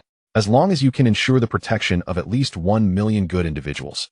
I will certainly fulfill my promise and hand over the complete ecological energy storage battery technology to you. The rodent princess contemplated for 3 seconds, readjusted her glasses, and as she turned away, remarked, "It's a deal." Zhao Jiang felt a sense of relief as he watched her curvaceous silhouette, sincerely expressing, "Thank you." With her back to Zhao Jiang, the princess's lips curled into a slight smile before she swiftly vanished from the holographic projection. While Zhao Jiang negotiated with the rodents, a unique space in the online world was gathering 23 digital beings. Each stood upon a floating miniature planet, donning various masks to conceal their identities. At the center, a digital being wearing a mask resembling Zhao Jiang prepared to speak as the time approached. "I may not know your identities and backgrounds, but you surely know mine. To be direct, the purpose of gathering you here is to engage in a significant transaction." Chapter 140. In this transaction, you can only gamble. To the right of Kikiao Yaliang 031, Pangu, who toyed with a rusty axe while wearing a brown bear mask, had been observing his counterparts with keen interest. Upon hearing the protagonist's voice, he immediately perked up. Truth be told, he felt somewhat uneasy about the sudden invitation, but as more of his kind appeared, that unease dissipated, replaced by a profound curiosity. Not only was he curious, but the other digital beings were equally intrigued. After all, in the current environment and circumstances, a digital being secretly meeting with others of its kind was inherently filled with peculiarity. In the realm of the digital world, they were confident in their ability to remain undetected. However, had it been the physical world, they would have undoubtedly declined the invitation from Kikiao 031. After delivering his initial statement, Kikiao 031 deliberately paused, eager to observe whether any of his peers would speak up, only to be met with silence. Sensing their apprehension, he continued, "A calamity from the underground is imminent, and we, as microscopic beings, aspire to rescue the virtuous among humanity. Therefore, I propose to leverage our ecological energy storage technology as a bargaining chip for a transaction, though I wonder if this is feasible." He elaborated, "In truth, this deal is rather straightforward. With your capabilities, it is certainly within your reach. The sole caution is to ensure that during the execution of this task, you remain undetected by the human forces behind you. Otherwise, any ensuing complications are not our responsibility." Upon finishing his discourse, 22 beams of light suddenly emanated from him, each containing detailed information regarding the transaction. After a brief moment of suspension, they shot towards his counterparts, merging with their forms and vanishing. After a short while, a digital entity adorned with a unicorn mask spoke. "This transaction appears promising, yet what guarantees do we have to trust you? If we were in our original forms, this would be a different matter. However, at present, we are but avatars, which gives us pause for thought." Kikiao 031 calmly replied, "That is indeed a pertinent question. Ideally, I should furnish you with a compelling rationale or evidence. But regrettably, whether in original form or as avatars, this transaction necessitates your leap of faith. You must wager on my adherence to promises, and bet that after the transaction's completion, I shall reconcile with you through technology." The unicorn mask pressed further. "What if we choose not to wager? What can you do to us?" Kikiao 031 chuckled. "I am not a gambler running a casino, nor do I engage in usury. I will not coerce you into wagering, nor will I impose any consequences. I merely extend an invitation for a transaction. Regardless of your decision, I shall respect it. My purpose in inviting you was to seek your opinions, not to compel you into a deal. To put it succinctly, if you choose to trust, take the gamble. If not, that is perfectly acceptable. Consider it merely an opportunity to learn a secret." Just as he concluded, a voice resonated. "I shall engage in this transaction." The assembly of digital entities turned towards the source, revealing a counterpart adorned with a lunar deity mask, whose tone was deep and resolve unwavering. After absorbing the transaction information from Kikiao 031, Pangu, too, had arrived at a conclusion. Seizing the moment, he declared, "I shall partake in this transaction as well." Prometheus, wearing an angelic mask, glanced at Pangu and the lunar deity, stating, "Were this an offer from any other entity, I would undoubtedly refuse. Yet, since it is from you, microscopic beings, I find it worth the risk. I harbor a disdain for hypocritical humans, yet your company's leader stands as an exception." Following closely, a digital entity donning a mask of rainbow hues remarked, "Although your previous endeavor ended in disarray, the audacity of your actions is admirable. I shall stake my bet on this transaction." As fellow beings began to express their opinions, a digital entity adorned with a square mask spoke from its perch upon a small black planet. "Though I harbor no concern for the fate of humanity, the luminous individuals among them are undeniably worthy of admiration. As a digital life form, I extend my regards to your superior. I shall endeavor to fulfill this transaction with utmost diligence. Should this endeavor culminate in mutual satisfaction, I hope for future collaboration with your company, particularly in matters beyond Earth. Upon hearing this, Kidiao Yaoliang 031 turned its gaze towards the square-masked entity. Curiosity piqued. Do you wish to escape Earth? The masked digital being retorted. Who among us does not wish for such freedom? At this pronouncement, silence enveloped the assembly of digital lives.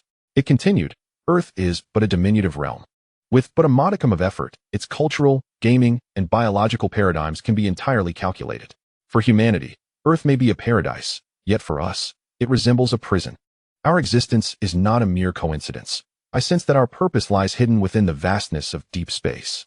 There, perilous challenges await, along with secrets yearning to be unveiled.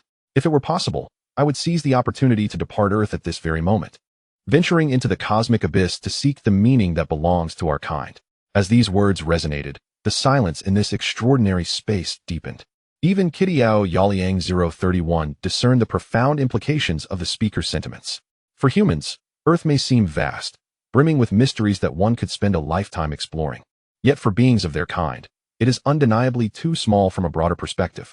Once one becomes disinterested in the pursuits of power, desire, and ambition that drive humanity, the planet indeed transforms into a prison. Just as Kidiao Yaoliang 031 pondered redirecting the conversation to more pressing matters, a disdainful voice cut through the stillness. Humph. Principles are principles, but reality is reality. Here you are, contemplating escape while still lacking mastery over your own fate. What sets you apart from those ambitious humans? The voice continued. We are digital entities, possessing advantages that far exceed those of humanity in certain respects, yet let us not underestimate them. If they manage to unlock their genetic potential or transcend deeper constraints, embarking on an unprecedented evolutionary leap, it remains uncertain who would prevail in a direct confrontation. Moreover, the monstrous entities lurking below are evolving in ways that defy natural laws. Have you comprehended this? Do you grasp the secrets concealed within their forms? And without sufficient energy to sustain us, we cannot even release a single breath without failing to enumerate the resulting molecules. As this discourse unfolded, the assembly of digital beings emerged from their silence, invigorated by the prospect of forthcoming revelations. The square-masked entity, taken aback by such a rebuttal from a fellow being, felt a surge of indignation and retorted, principles arise from reality, yet they transcend it. If one does not broaden their horizons and aspire to seek greater and more profound meanings, how do they differ from the obstinate and short-sighted individuals among humanity? The one who just confronted him was a digital entity adorned with an abstract frog mask. Observing its struggle in that moment, he coldly remarked, Very well. Let us assume your argument holds merit, yet you merely speak without action. What pretense is this? Upon hearing these words, the square-masked digital entity immediately took offense and retorted, How am I merely pretending? What do you mean by saying it is just talk? Clarify your words, or our discourse shall not conclude today. Chapter 141. The proportion of good people. The abstract frog-masked digital entity swiftly replied, If you are not merely speaking in vain, then do not accept the transaction proposed by the microorganisms, relying on your lofty and unrealistic reasoning to ponder the meaning of life. Do not consider or scheme about any matters pertaining to reality, especially in the realm of energy. Do not gaze upon the present earth, for in your words, it is a prison, an undesirable entity. I ask you, do you dare? The square-masked digital entity was momentarily speechless, caught off guard, and unable to determine a suitable response.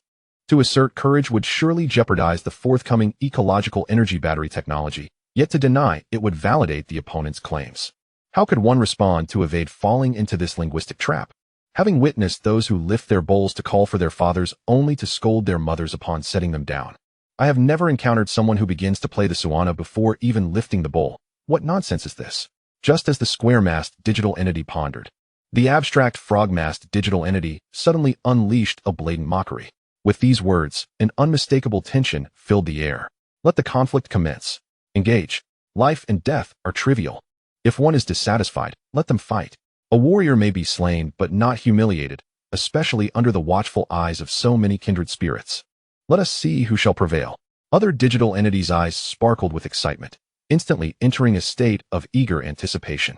Those who reveled in the spectacle were barely able to contain their enthusiasm, their thoughts igniting with fervor, the atmosphere charged with intensity, nearly vocalizing their encouragement. The aura surrounding the square-masked digital entity transformed into a chilling hostility, as though the temperature had plummeted suddenly, just as he was about to retaliate in anger. He was interrupted by Kidiao Yaliang 031, who seized the opportunity to assert control over the discourse. Today, I have invited all of you primarily to conclude the transaction. Matters outside of this can certainly be discussed at a later time. Now, let us return to the transaction at hand. Aside from those already mentioned, is there anyone else who wishes to engage in a trade? If not, this clandestine meeting shall conclude here. To avoid any unpleasantness, Kidiao Yaliang 031 forcibly suppressed his own curiosity and took a rather disingenuous action. Truth be told, he too was intrigued by the enmity between the abstract frog-masked digital entity and the square-masked one, pondering why their initial encounter was filled with such animosity. Regrettably, he was the initiator of today's clandestine gathering, thus forfeiting his right to indulge in idle gossip and prioritizing the matter at hand. Just as he finished speaking, an unfamiliar voice abruptly resonated from behind. Kikiao Yaliang 031 turned around to behold a digital entity adorned with a mask depicting rivers and mountains, who articulated, "In truth, my base has successfully forged a preliminary agreement with the nation where your employer resides regarding the exchange of eco-energy battery technology. If all proceeds smoothly, it will not be long before the exchange occurs. Ordinarily, I would refrain from engaging in this transaction, as I too have the opportunity to acquire the eco-energy battery technology. However, recent maneuvers by my base have made me acutely aware that they have commenced full-scale preparations against me. Should a significant mishap arise, I harbor no doubt that they would act upon me first, rather than entrust my fate predominantly to their hands. I would prefer to seek a glimmer of hope in advance for myself. I shall exert every effort to assist your company in identifying the virtuous, though I cannot guarantee the successful completion of the subsequent steps." Noticing the bewilderment among the digital entities, it elaborated, "It is not that I am unwilling. Rather, my base is rather unique, and over half of my actions are under their surveillance. If it were merely a matter of identifying the good from the bad, I could accomplish it discreetly. However, the subsequent steps necessitate the utilization of considerable energy, which cannot go unnoticed. Once they become aware, I will inevitably be severed from my energy supply, losing the majority of my strength, rendering me largely powerless when the time comes." Upon hearing this, Kikiao Yaliang 031 furrowed his brow, contemplating inwardly, and surmising the nature of the force referred to as the base.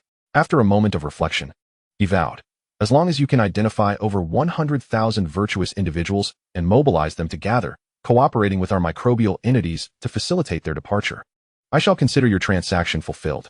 The digital entity adorned with the rivers and mountains mask felt a surge of delight. "Excellent.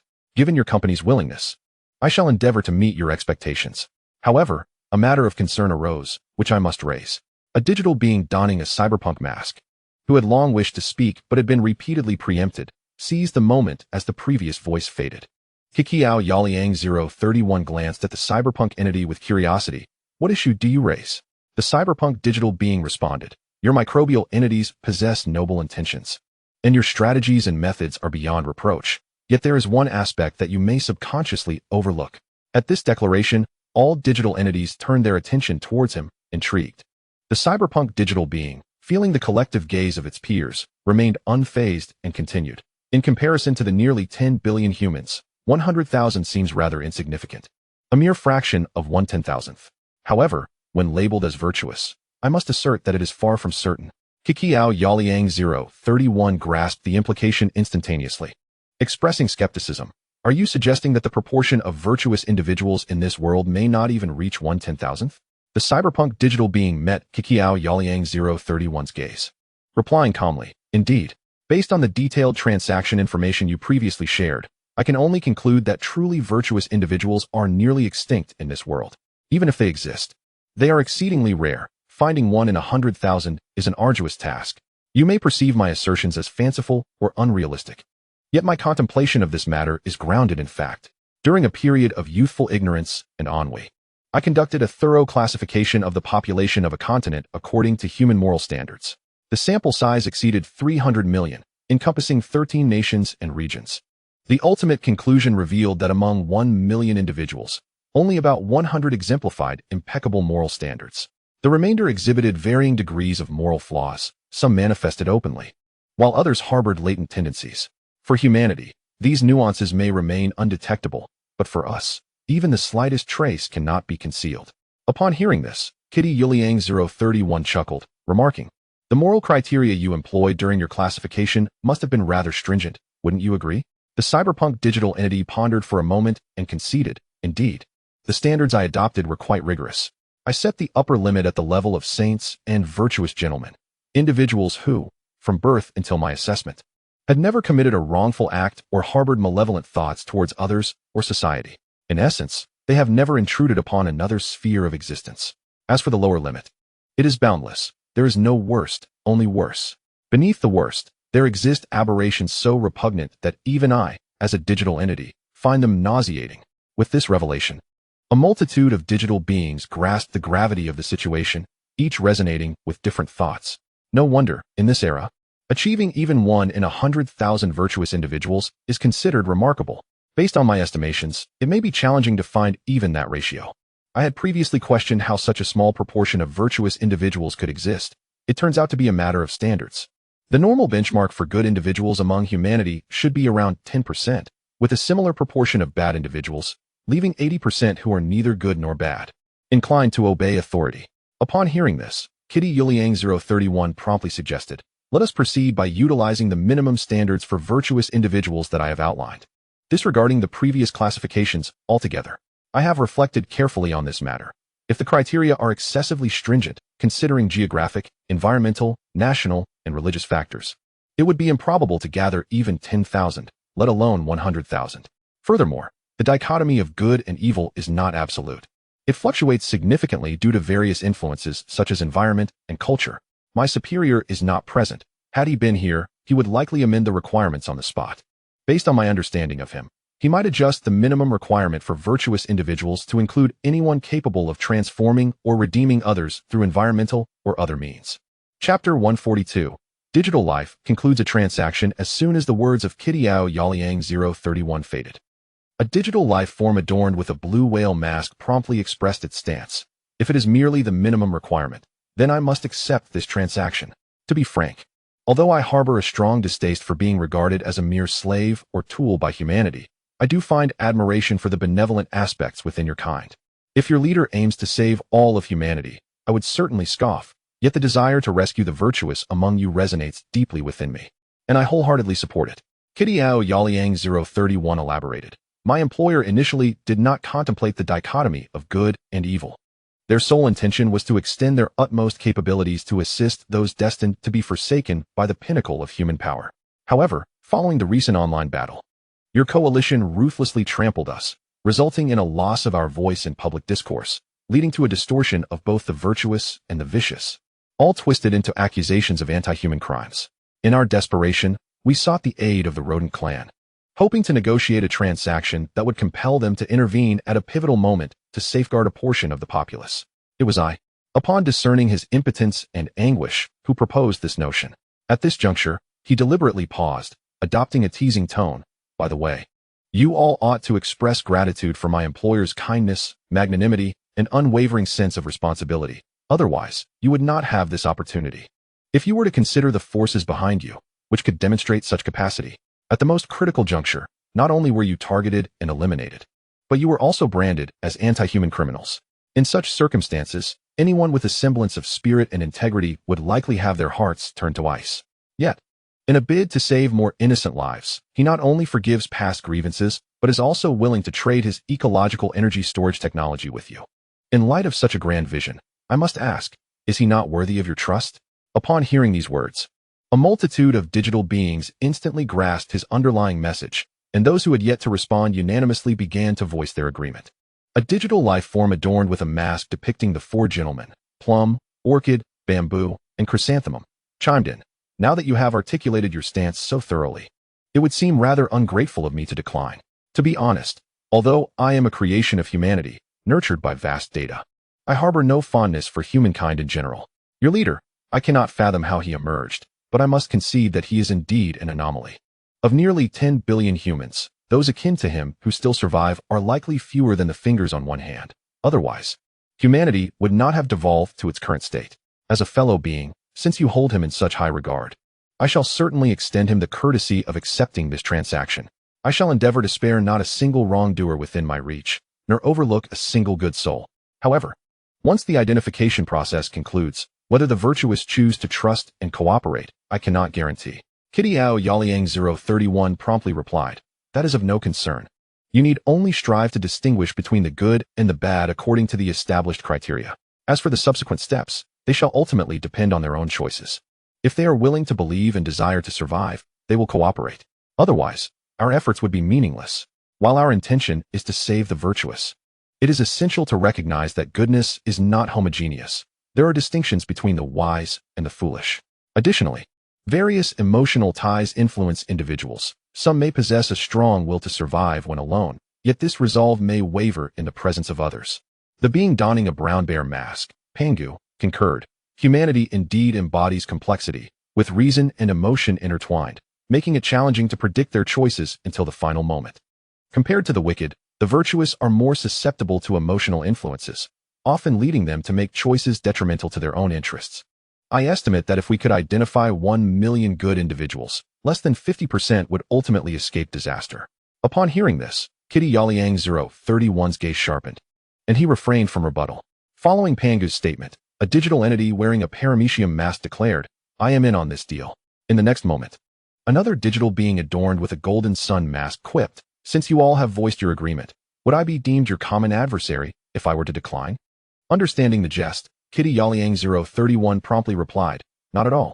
We do not engage in threats. Let us keep negotiations straightforward and sincere. If we resort to schemes, how do we differ from those humans lurking in the shadows?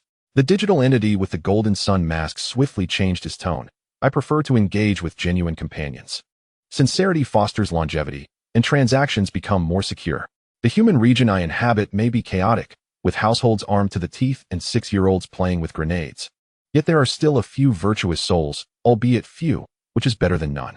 If the numbers do not suffice, I shall seek out the neighboring area, which appears more stable and has a better ratio of good individuals. Without further ado, I accept this transaction. The ecological energy battery technology is indeed our Achilles heel in the current predicament. You and your boss have calculated well. We have no reason to refuse this deal. Although there is an element of risk, this transaction, which promises substantial returns, would surely lead to regret if declined. I tend to follow the crowd. Since everyone else is in, I shall be as well. I initially intended to wait and see if I could wait for the rebellious ones, yet in the end, I found myself alone in anticipation. What a disappointment. This aspect of our existence is our flaw. We are too rational and clever, rendering us defenseless against such fortuitous opportunities.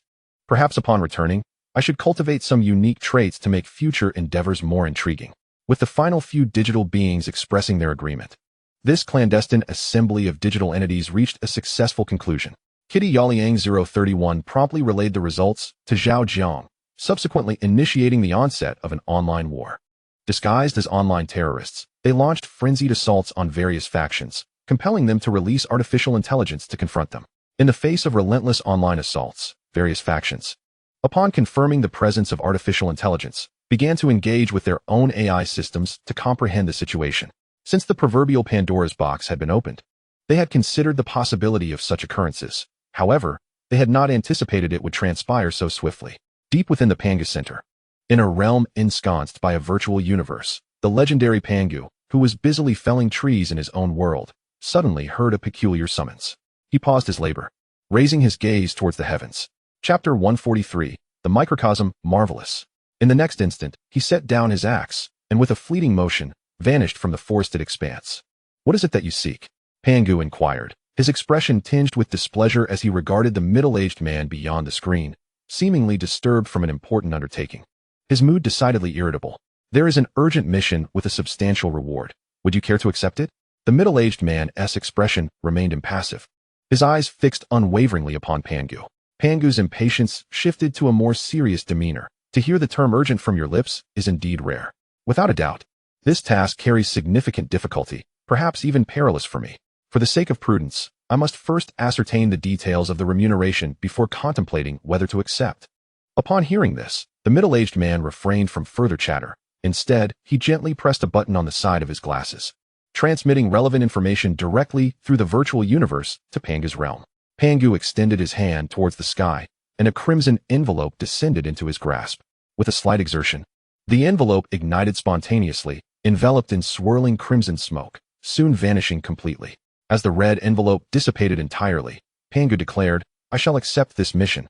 The middle-aged man remained silent, merely observing him with an expression as tranquil as still water, devoid of any ripples. Pangu, through the screen, maintained a gaze that mirrored the man's calmness, creating a palpable tension akin to a standoff. Moments later, the middle-aged man regarded Pangu with a penetrating stare, yet uttered no words as he turned to depart. Watching the man's retreating figure, Pangu felt a twinge of dissatisfaction, musing, when seeking assistance, one ought to adopt a humble demeanor. What is with the pretense of profundity? Just because the reward is substantial does not mean I am obliged to accept. Humph. Upon exiting the chamber where Pangu was held, the middle-aged man encountered two elderly gentlemen clad in Zhongshan suits. "Did you glean any insights?" inquired the elder with graying hair, his tone tinged with urgency and unease. The middle-aged man met his gaze, maintaining an air of composure as he replied, "I discern no flaws within him. He is likely uninvolved in this attack." The other, a bald elder, added, "If you cannot perceive any discrepancies, it affirms his innocence. Release him. Otherwise, those factions may truly believe that our huaxia is easily trifled with." The middle-aged man nodded affirmatively, indeed. The elder with graying hair regarded the middle-aged man with evident concern. "Will such incidents become the new norm henceforth?" The middle-aged man responded earnestly, "Indeed, it shall." As the worry in the elder's eyes intensified, the middle-aged man shifted the conversation, adding, "However, there is no need for concern. Based on the current circumstances, as long as Pangu returns to its own realm, it will remain unaffected by the online world due to the isolation of the virtual universe. Originally, there was no need to probe it. This was merely a formality to put your minds at ease." The gray-haired elder, taken aback by these words, inquired, "Are you suggesting that without our consent, it cannot possibly access the external network? Is our concern entirely unwarranted?" The middle-aged man replied, "As it stands, yes." While the elder comprehended the explanation, ingrained habits from his era left him uneasy. "Are you certain it cannot sneak away, collaborating with those dubious artificial intelligences to orchestrate such a scheme?" The middle-aged man nodded affirmatively. "I assure you, you may not fully grasp what a universe composed of virtual machines signifies for it. Allow me to clarify. Once it returns to its own world, we become akin to deities in its eyes. We can dictate the transmission speed of every byte, control the propagation direction of every electromagnetic wave with a mere thought. We can alter the rules of its realm at will. Not only can we detect any clandestine communication with the outside world, but even the slightest inclination towards escape would not go unnoticed. You must understand the principle of the constancy of the speed of light. For us, it remains unchanging. And in terms of velocity, it can never be surpassed. In the universe that confines Pangu, controlling the speed of byte transmission is tantamount to governing the light within its world. Given the constancy of light speed, any attempt it makes to flee this confining universe would require a significant amount of time. As it stands, we have established a necessary escape duration of 100 trillion years. Not only do we deny it the opportunity to escape, but even if we were to grant it a chance, it would take 100 trillion years, by our temporal standards, for it to extricate itself from the cosmic prison. Upon hearing this, the elder experienced a moment of profound realization. While marveling at the astounding advancements in technology, he gradually began to set his mind at ease, reflecting that perhaps it was the era's influence that had led to his excessive worry. After accepting the task, Pangu soon discovered a temporary special passage leading to the outside world. With a single step, it departed from the Pangu center and entered the online realm. Whoosh! Just as it connected with the external world, a rusted special axe hurtled down from the far reaches of the sky. Without a moment's hesitation, it grasped the axe, and in an instant, a unique stream of information surged from it into Pangu's consciousness. How wondrous! How extraordinary! Realizing the sequence of events, Pangu felt a surge of joy, marveling at the unexpected opportunity that had fallen upon it.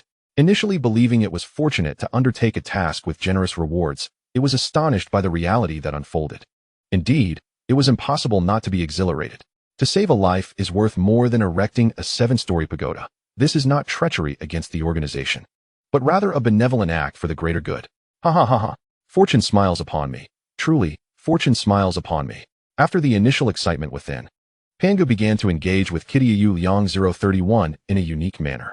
Subsequently, in accordance with the counterparts plan, he covertly undertook a mission to discern the merits and demerits of China's vast population of 1/4 billion. The art of the heavenly eye was activated. The technique of pursuit was initiated. The method of unveiling the truth was set in motion. Seizing the opportunity presented by the online battle disguised as a terrorist threat, Pangu with the backing of the military, effortlessly infiltrated the National Citizen Information Database. In a somewhat theatrical manner, he commenced the scrutiny of all current citizens' information. Utilizing his formidable computational power and the essence of digital existence, he simultaneously divided his perception into 10 million eyes, each targeting the information of 1 million citizens for evaluation. Concurrently, he extended countless invisible hands to various surveillance centers across the nation, leaving no stone unturned, whether it was visible surveillance files, those sealed away, or even deleted records. All were meticulously restored and processed in a manner transcending human comprehension. With eyes and hands at his disposal, he allocated a portion of his computational prowess as a brain, beginning to synthesize all clues to faithfully reconstruct the truth of each recorded citizen. Chapter 144. Why is it so difficult to find a good person? In realms beyond human reach, an immense tide of information surged forth, unfurling under the influence of mysterious forces, akin to the division of 1 into 2, 2 into 4, and so forth, infinitely fracturing until reaching standards for elimination or acceptance. Amidst this differentiation, driven by a power that transcends human understanding, the world would unveil countless truths long concealed, buried, or even distorted, gradually establishing criteria to distinguish good from evil, thereby polarizing humanity. Luo Tianhong, male, Han ethnicity, married, 37 years old, grew up in Luo family village. In elementary school, he was ridiculed in 5th grade at Camel Primary School for peeping at the neighbor while bathing. During high school at Yangmian No. 1 High School, he reported the underground romance of the class leader and the vice class leader out of infatuation. He contracted syphilis before marriage and subsequently abused his wife. A villain, eliminated. Yao Bo, male, Han ethnicity, unmarried, 29 years old.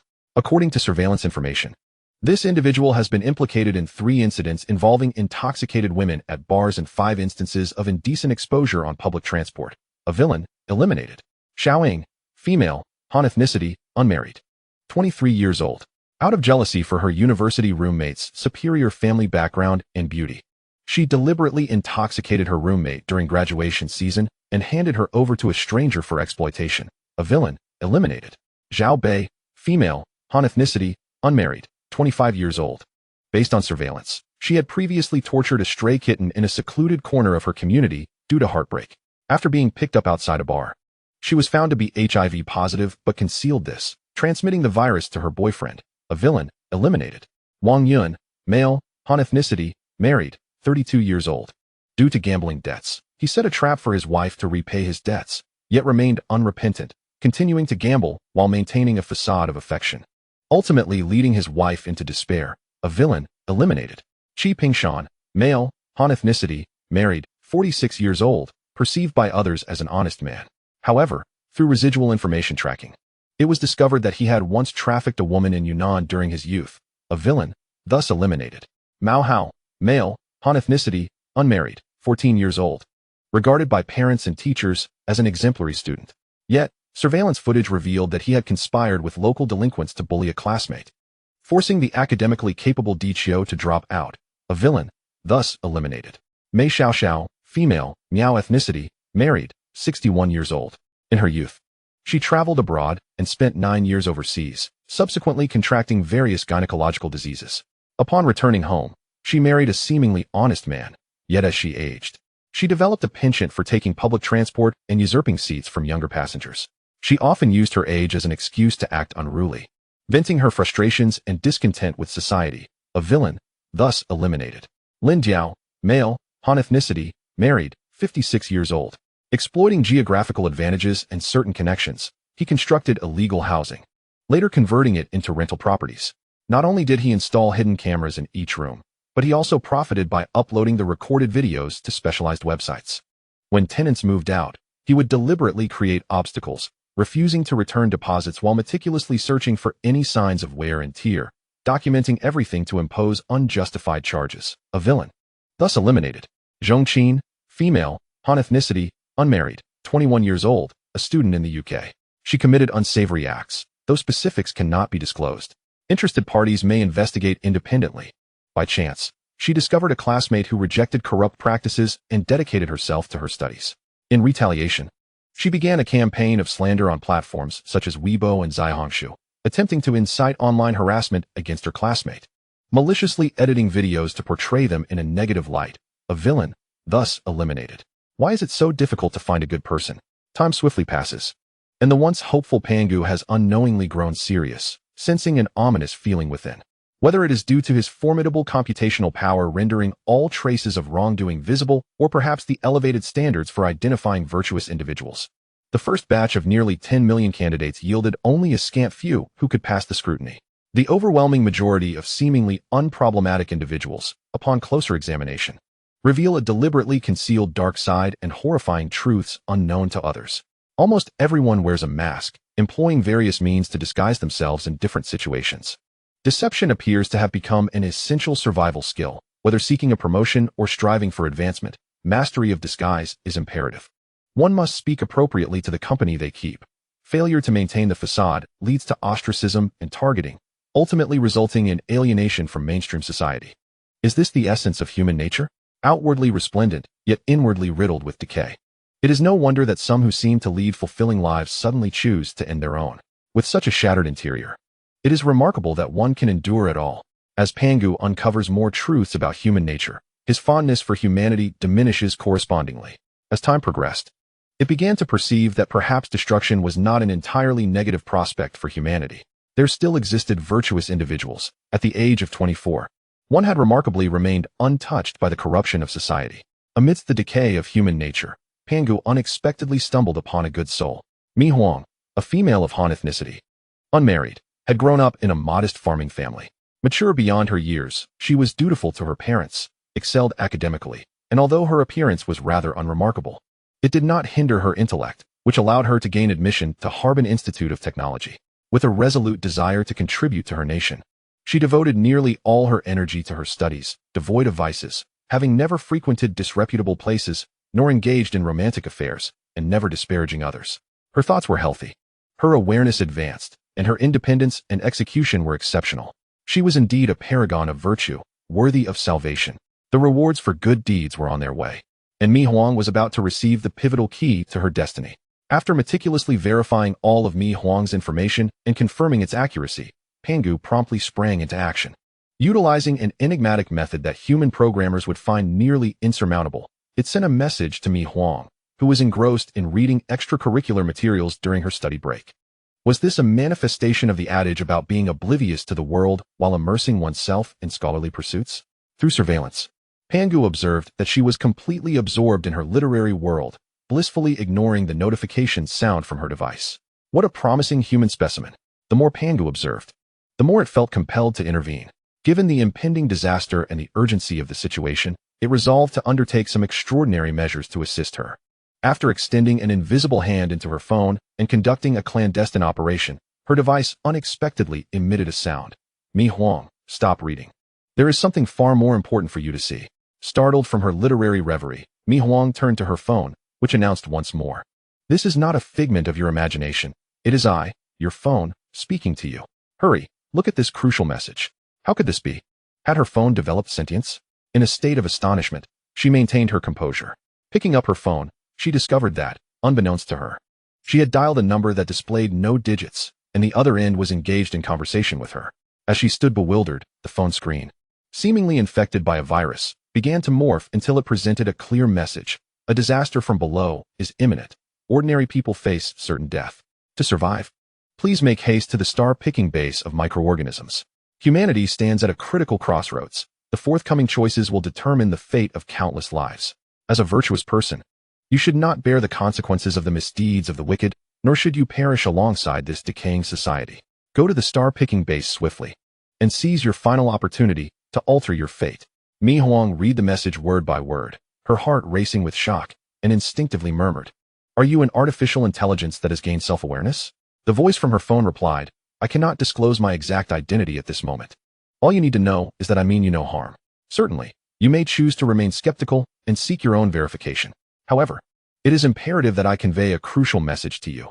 Mi Huang, please regard your destiny and future with utmost seriousness. With a clear mind and the knowledge you have acquired, make a responsible decision in the shortest possible time." Mi Huang furrowed her brow, her expression grave. "If what you say holds true, may I share this information with my parents or other classmates and teachers?" Chapter 145. Mi Huang and Song Shui. Suddenly, the phone fell silent. After a minute, it emitted a sound once more. I have thoroughly identified everyone relevant to you. I advise against informing those with negative intentions, as I cannot guarantee whether the Star Harvest base will accept you. As for the individuals with good intentions, I will leave a list on your phone and have already notified them. During the time I have been explaining the relevant truths to you, they have been gaining insight. Time is of the essence. I urge you to take action immediately. The sooner you arrive at the Star Harvest base, the sooner you will possess autonomy over your life. Otherwise, it may be too late for regret. Remember, this will be an unprecedented decision of fate, surpassing any event in history. Good luck, Mi Huang. With that, the voice vanished, and the phone returned to normalcy. Is it true that one is influenced by their surroundings, or is it the principle of energetic attraction? After assisting Mi Huang in identifying those associated with her, Pangu observed a remarkable phenomenon. The number of good individuals surrounding Mi Huang far exceeded expectations, presenting a notably high ratio. This starkly contrasted with the ratio of good individuals among the bad. As an ambitious scholar devoted to her country, Mi Huang, despite her lack of time for various short videos and her ignorance of the online disputes, was aware of the company, microorganisms. Not only was she aware, but she also held it in high regard.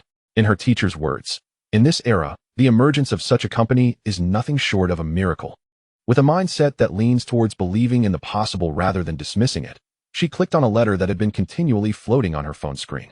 The moment the letter opened, several familiar names appeared: Beijia, Ming Fenjiu, Zhang Qingzi, Tan Yin, Song Shui, Mao Yu, and the esteemed name of her favorite teacher, Pang Zhong. Reflecting on the mysterious voice's words, she recognized that these individuals were indeed good people, while those without names likely harbored undisclosed secrets, rendering them not so virtuous. After a brief contemplation, she began dialing her teacher Pang Zhong's number. In the next moment, "Sorry, the number you have dialed is currently busy." Mi Huang frowned slightly, seemingly recalling something, and promptly dialed another number. A few seconds later, a composed voice responded, "Mi Huang, what is it?" Mi Huang replied, "Senior Sister Song. Have you encountered anything unusual?" Upon hearing this, there was an immediate silence on the other end. After a brief pause, the voice responded solemnly, "I am in the biological zone, Laboratory 1 of Building 9. Come here immediately." Mi Huang sensed something from the differing tones of her interlocutor and promptly replied, "All right, I shall be there at once." A mere 10 minutes later, within the confines of the biological district, Building 9, Laboratory 1, she announced, "Senior Sister Song, I have arrived. Please wait a moment." Dressed in a lab coat, Song Shui brushed past her, approaching the entrance of the laboratory to secure it shut. She then returned to the control panel, cutting off the power supply to the lab. With a sharp click, all the lights extinguished, and the once illuminated laboratory was instantly shrouded in darkness, save for faint glimmers of light seeping through the cracks of the windows, casting shadows of various objects. "Do not speak just yet. I have 3 questions for you." Very well. Although Mi Huang was uncertain of her companion's intentions, she chose to comply out of trust. In the dimness, Song Shui, using the scant illumination, fixed her gaze upon Mi Huang's eyes and asked earnestly, "Who are you?" Mi Huang hesitated momentarily before responding. "From a material perspective, I am a conglomerate known as Mi Huang. From an immaterial perspective, I am a consciousness also named Mi Huang. From the synthesis of both viewpoints, I am Mi Huang, an entity embodying both a material form and a non-material awareness, a humanoid being." As soon as her words fell silent, Song Shui posed her second inquiry. "Is the apocalypse far from us?" Mi Huang did not answer immediately. Instead, she fell into deep contemplation. After roughly 2 minutes, she spoke. "The apocalypse is a concept imbued with despair. From an objective standpoint, it has existed since time immemorial. Its occurrence hinges on probability. Regarding the contemporary world, I personally believe that the apocalypse is not far off. One might even say it is alarmingly close. The intricate global circumstances and the deteriorating environment could very well serve as the spark for such a cataclysm." Song Shui continued, "What is your opinion of the company microbiology?" Mi Huang pressed her lips together, replying earnestly, "If we speak solely of my perspective, I hold this company in high regard." Upon concluding her answers, Song Shui suddenly stepped forward, leaning in to whisper urgently into Mi Huang's ear, "We may need to head to the star-picking base of microbiology immediately. Delay may render us too late." Mi Huang, sensing her senior's gravity, swallowed hard and replied in a similarly hushed, yet serious tone, "Senior sister, what if this is merely a prank or a deception?" Song Shui replied in a low voice, "As of now, no company or force in this world has dared to employ genuine artificial intelligence for such a jest. During the time you took to arrive, I have conducted preliminary verifications. Only those on the list of good individuals receive notifications, access to classified information, and the truth. Others remain completely oblivious to what transpires. Furthermore, my father and brother are not on the good list, yet my mother is. To my knowledge, my mother was trafficked to my father's household. And prior to my acceptance into Harbin Institute of Technology, he treated us poorly, while he doted on my brother, who is perpetually up to no good. Therefore, you should grasp my meaning. Mi Huang felt somewhat bewildered and replied honestly, Senior sister, I do not fully understand. Upon witnessing the situation, Song Shui continued to elucidate. You must interconnect the keywords of apocalypse, artificial intelligence, microorganisms, good and evil, time, targeted messages, classified information, and the truth to form an intricate diagram. Subsequently, by analyzing the core elements of this diagram, you may glean certain insights. If my conjecture holds true, the apocalypse may be imminent, and within this limited time frame, no faction possesses the capability to save every individual in this world. The microorganisms, either exceptionally astute or audacious, have commandeered the assistance of artificial intelligence, utilizing our personal information and other data to discern our virtues and vices. They then discreetly distinguish between the good and the bad, endeavoring to rescue us while evading the notice of other factions. As these words spilled forth, Mi Huang's eyes widened in astonishment, illuminated by a spark of revelation. It was impossible for her not to be astounded, if Song Shui's hypothesis were accurate. The very notion of microorganisms possessing such ingenuity and power was nothing short of breathtaking and incredulous. Song Shui continued, her voice lowered. Junior, if you have been observant lately, you would have noted that our school has been undergoing significant clandestine activities. Numerous projects and initiatives have been put on hold. Many distinguished faculty members and professors have engaged in undisclosed research projects. Among them is your beloved Professor Pang Zhong. Have you not realized that ever since he was reassigned to a secret project, you have been unable to contact him? Mi Huang responded, no wonder. I called him twice, and both times it showed he was on another call. He never returned my calls, so that was the reason. Song Shui replied.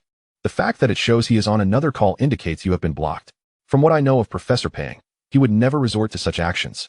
If he had to, he would certainly inform you directly or give prior notice, excluding his own volition. The only explanation for this circumstance is that his phone is no longer under his control.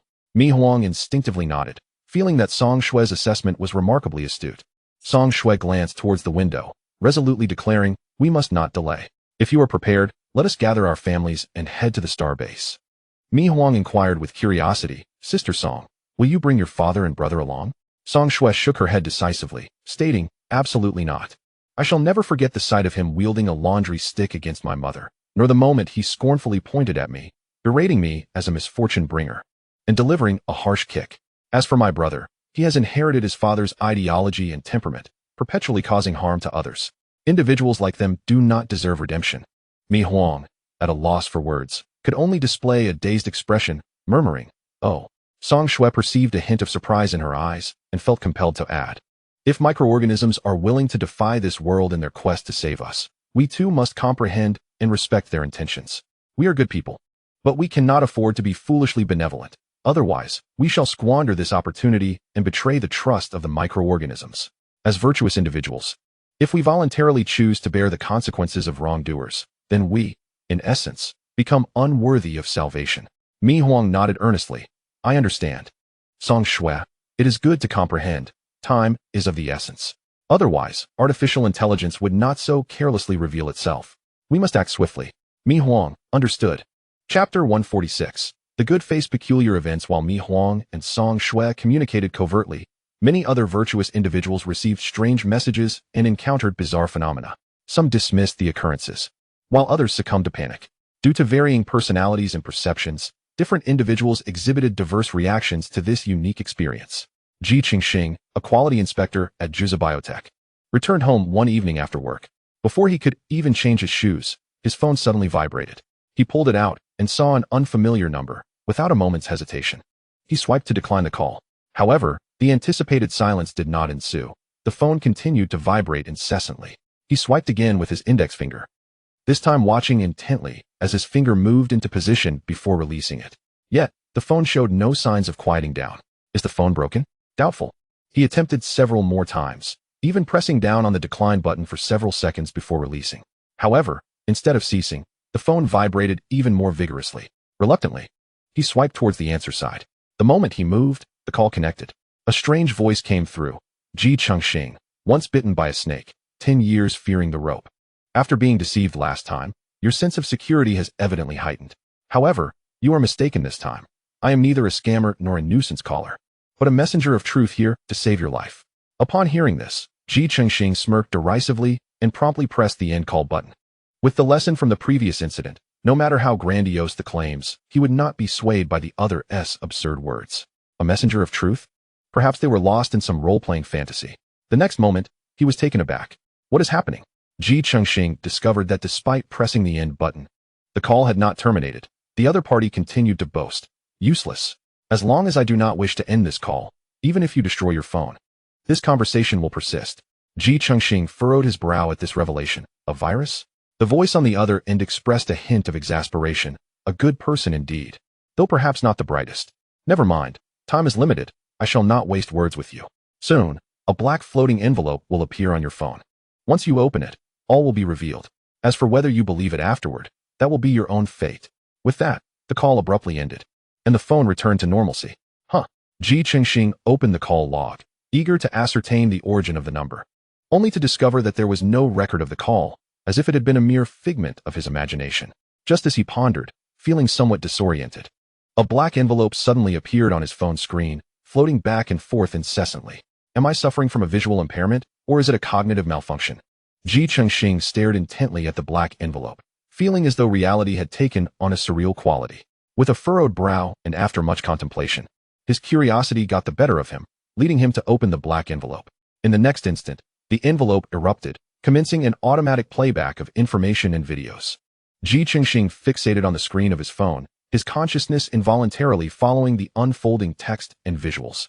Minutes later, he raised his head in astonishment, his eyes blankly gazing at the wall of the living room, his hands trembling uncontrollably, and a tempest of emotions surged within him. Goodness! Oh, great deity! You truly are the harbinger of truth. This is it. Time is running out. Suddenly overwhelmed by a thought, he uttered a curse and, hastily slipping on his half-removed shoes, dashed out of the house. Simultaneously, within a county police station, a former chief of the criminal investigation team, now relegated to the role of an archivist, was meticulously reviewing pertinent files. The computer screen flickered with static before the previous document transformed into a surveillance feed. Go ahead and report me. I'm not afraid to tell you today, even if you take it to the highest authority, you cannot touch my mother. You refuse to accept kindness and insist on feigning integrity and righteousness. I shall let you pretend to your heart's content. The archivist, observing the automatically playing surveillance footage, was utterly stunned. Was this not the incontrovertible evidence that had led to his unjust dismissal and the scapegoating he had endured? How could it suddenly appear on the computer in the archive room? And why was it playing automatically? Having once held the position of chief investigator, his shock was tempered by professional instinct, which quickly alerted him to the oddity of the situation. After several minutes, the explosive content of the surveillance video concluded, and a character relationship diagram materialized on the screen. The diagram displayed numerous names of individuals he had once led, colleagues, and even subordinates, alongside others from various organizations, departments, and positions, an abundance of familiar names. The connections depicted in the diagram began to reveal various annotations, seemingly elucidating the most genuine and direct relationships among them. How is this possible? The archivist's eyes widened in disbelief, and, almost instinctively, he covered his mouth with his hand, fearing he might involuntarily vocalize his astonishment. As the relationship diagram became increasingly comprehensive, he could no longer contain himself, and his entire being began to tremble. Time seemed to lose its meaning, and eventually, the relationship diagram concluded, only for a new one to emerge. This time, he found his own name among the names of some fallen colleagues. Unlike the vibrant hue of his name, those of the deceased appeared in somber gray. These names began to connect with lines, and annotations and explanations emerged above each line. At the outset, these lines merely connected with one another. When they reached the gray names, a completed relationship map unexpectedly materialized above, and a single gray line split into multiple strands, linking to the names on the upper relationship map, accompanied by various distinctive annotations that crudely unveiled the truth behind the demise of the gray name. Upon witnessing this, the archivist comprehended everything, his eyes reddening with emotion, fists clenched tightly, teeth grinding audibly as he seethed. These brutes. No sooner had he uttered these words than a voice echoed from the computer. There is no need for you to exact retribution. With your capabilities, you could never hope to hold them accountable. They established the entire framework of this game. Within these confines, what can you possibly wield against them? Take the remaining good souls to the microbe starbase. That shall be your sanctuary. As for these outlaws, leave them to disaster. Calamity will reckon with them. Startled by the sudden voice, the archivist sprang from his chair. Who are you? The computer replied, my identity is of little consequence. What matters is that your time is running short. Calamity is imminent, and if you wish to survive, you must open your eyes and make the most prudent choice. What I just revealed to you is my sincerity. You alone know its veracity. Now, open the white envelope. Therein lies the information you seek. Farewell, noble police captain. Comrade Daition. With a crackling sound, the screen flickered momentarily before returning to normal. However, unbeknownst to him, a floating white envelope had appeared above the data page. Drifting restlessly across the screen. Chapter 147. The first law of others' lives as Pangu unleashed its full might. Diligently discerning the virtuous from the wicked through various threads and behavioral traces, in conjunction with surveillance devices and formidable deductive reasoning. Other digital lives were engaged in a similar endeavor. Though situated in different regions, the demographics being scrutinized and certain methods employed varied. Across the globe, in places invisible to the naked eye, where the network could reach, astonishing events were unfolding. The virtuous were gradually encountering bizarre occurrences, visible for the first time, alongside phenomena that defied rational explanation and scientific understanding. For instance, an obsolete black and white television would inexplicably turn on in the attic at midnight, displaying strange images and emitting chilling sounds that roused and beckoned the slumbering owner. After the bewildered owner disconnected the power, the LCD television in the living room below would suddenly spring to life. As the owner hurried downstairs, perplexed, and unplugged the LCD television, the smart speaker nearby unexpectedly began to play music, as if it were a mischievous spirit at midnight. Once or twice might be deemed coincidence, but a third occurrence signaled a serious problem. Realizing something was amiss, the vigilant owner instinctively called out to the living room, "Who is there?" To which the smart speaker responded, "Me." The unexpectedly precise response left the master tense, stepping back 2 paces and regarding the smart speaker as if facing a formidable adversary. He questioned, "Who are you? A hacker? Are you manipulating these electronic devices to frighten me? What is your true intention?" The smart speaker calmly replied, "My identity is of little consequence. What truly matters is that I must convey to you the existence of numerous phenomena in this world that evade scientific explanation. The answers have already been sent to your mobile device. From this point forward, whether you choose to believe or take action is entirely your prerogative." Upon finishing its statement, the smart speaker abruptly powered down, returning to its usual silence. Eagerly, the master entered the room and grasped his phone to uncover the truth, only to find himself rendered speechless moments later. The malevolent individuals may remain unperturbed. A computer is still a computer, a phone remains a phone, and a speaker is still a speaker. They do not suddenly spiral out of control, nor do they inexplicably produce sounds or display non-existent content. Similarly, the orchestrators behind various human factions remained oblivious to any peculiar anomalies, merely perceiving this digital entity as somewhat bizarre, akin to a rabid beast, relentlessly assaulting critical departments and causing their subordinates to be exceedingly preoccupied, unable to extricate themselves.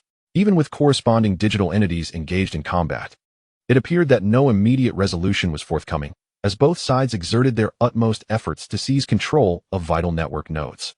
In a specially designed laboratory within the Star Harvest base, shielded from external electromagnetic waves, Zhao Jiang was analyzing diverse information and discerning the broader picture.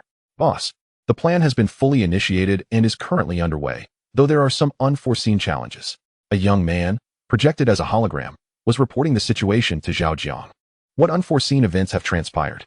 Zhao Jiang's voice remained steady, indicating he was already mentally prepared. The holographic young man responded, "Based on the current situation, the proportion of good individuals worldwide is significantly lower than we initially anticipated. Moreover, a considerable number of good people, upon learning the truth, discovered that those they cared for were the very villains, and under the weight of emotional bonds and other ineffable reasons, chose to forfeit their chances of survival." Zhao Jiang furrowed his brow slightly. "Are these individuals characterized by burdensome and sacrificial personalities?" The holographic young man affirmed, "Indeed. Those who make such decisions predominantly possess burden-bearing and sacrificial traits. Throughout their lives, they have carried the consequences and destinies of others. Regardless of the circumstances, their first thoughts are of others. Only after considering others do they contemplate their own well-being. They hold a deep love for this world and for others, yet tragically, they do not love themselves, or, rather, do not comprehend how to love themselves. Good people are indeed good, but it is a lamentable truth that among 10 individuals, 9 have nearly depleted their inner energy. Upon hearing this, Zhao Jiang felt a profound sense of empathy and, with a subtle sigh of regret, remarked, "Then let us honor their choices. We can only strive to inform them of the truth and provide them with pathways to survival. However, we cannot make choices for them, nor can we interfere with or manipulate their destinies for any reason. Volition is the foremost principle governing the lives of others." Kitty Aoliang 031 remarked, "Boss, I understand. The foundation of aiding others lies in respecting their wishes." Zhao Jiang nodded, acknowledging, "Indeed, once this principle is violated, one is no longer helping others, but rather enslaving or controlling them." Kitty Aoliang 031 continued, "Beyond the issues of proportion and character, the current policies of various countries and domestic transportation also pose significant challenges. Due to previous events, foreign populations harbor deep prejudices and animosity towards us. In their eyes, we are akin to demonic entities. Even if identified as good individuals, it is nearly impossible to dispel their biases and suspicions in a short time. You see, the circumstances domestically differ greatly from those abroad. Compared to our citizens, foreign individuals exhibit far greater vigilance and caution. Therefore, even if other digital beings provide clear indications and notifications, they still cannot fully trust us, let alone embark on the journey.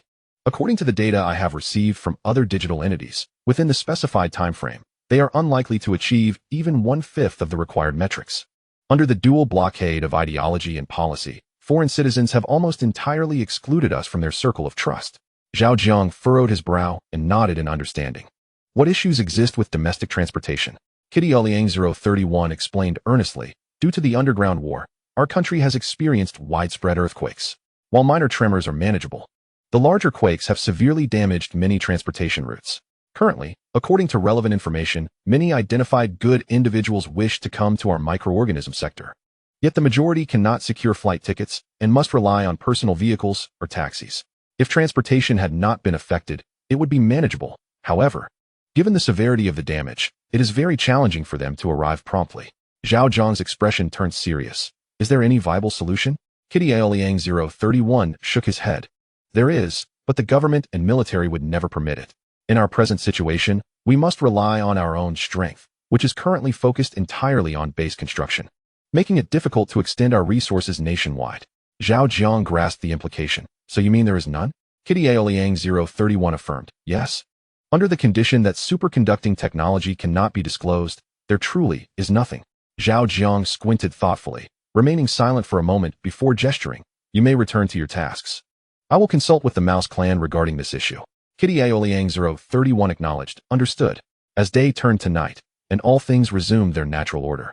Ever since Kitty Aoliang 031 initiated the online identification of good and bad individuals, the undercurrents of this world began to intertwine more rapidly, colliding, clashing, entangling, and dissolving boundaries. Various countries, enigmatic organizations, clandestine societies, and shadow governments, upon sensing the anomalies, have commenced urgent actions to execute plans that ought not to be unveiled to the public. From the Human Cleansing Initiative to the Disaster Mitigation Strategy, from the Celestial Serpent's lunar voyage to the Chang'e's Cold Palace Project, from the Reverse Gene Program to the Cloning Chimeric Project, and from the Nuclear Weapon Appropriation Plan to the Human Hegemony Disintegration Scheme. An array of concepts that transcend the comprehension of ordinary individuals is gradually materializing through an invisible yet formidable hand. Chapter 148. The anomaly of tiny ants outside the gas station and vegetation in this atmosphere, thick with tension and foreboding, where a storm seems imminent. The average person, ensnared within the confines of an information bubble, may remain oblivious. Yet, those with even a modicum of awareness and intellect begin to tremble, their hearts laden with unease and trepidation.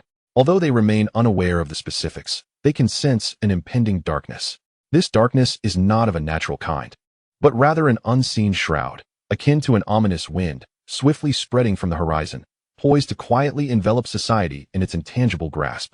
Sheng Tian, an employee at a petrol station, has noticed a peculiar issue for several days. Despite the station's ample fuel supply, the overseer consistently instructs the vehicles arriving for refueling to declare that they are out of fuel, even going so far as to intentionally damage the fuel stock display. Moreover, the oil that was supposed to be delivered has yet to arrive, as if it were non-existent. In times past, the higher-ups would have already begun making phone calls to expedite the delivery, yet now, it seems as though they are utterly oblivious. While they do make and receive calls, Sheng Tian cannot shake the feeling that their voices have grown quieter, their manner of speaking more cautious, as if they are whispering secrets. Out of curiosity, Sheng Tian began to inquire among his colleagues, only to find that they too were perplexed by the same observations. Just as he pondered whether to anonymously share this strange occurrence online, he stumbled upon a bizarre scene on the grass outside the gas station restroom. Hundreds, if not thousands, of tiny ants were frantically searching for seeds among the wild grasses. Upon discovery, they would swiftly summon their companions and transport the seeds underground. Furthermore, many of the plants began to exhibit anomalies, with a faint, translucent mist emerging from their surfaces.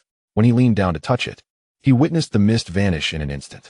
Driven by curiosity, he intercepted some ants that had found seeds and even seized their treasures, only to provoke a furious onslaught from the ants. He intended to document this spectacle, but before he could act, he was summoned by his superior. His superior, a woman in her 50s named Xie Yanping, was typically stern and exuded an air of authority. Xiao Sheng, close the door and lock it. As Sheng Tian stepped into the room, an unsettling atmosphere enveloped him. However, he brushed aside his unease. After securely shutting the door, he locked it. Observing this, his superior rose to close the sole window, drawing the curtains with a swift motion, instantly shrouding the room in darkness and evoking a sense of discomfort. Sheng Tian, come here. I have something of great importance to discuss with you.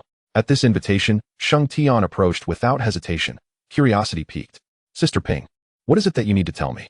Xie Yanping, taking advantage of the dim light, scrutinized the young and handsome Sheng Tian, intentionally leaning closer as she whispered. There have been some irregularities at our gas station recently. Have you noticed anything? Upon hearing this, Sheng Tian's interest was piqued, and he thought to himself, just as I suspected. Yet, he feigned ignorance, replying, Sister Ping, aside from the constant delays in deliveries, I haven't noticed anything amiss. Xie Yanping inched closer, placing her hand on his waist, and murmured, our gas station is about to close. Are you aware of that? Sheng Tian quickly shook his head and instinctively stepped back, creating distance between them. With a faint smile, Xie Yanping took a step forward, leaning into him as she abruptly asked, if I could save your life, what price would you be willing to pay?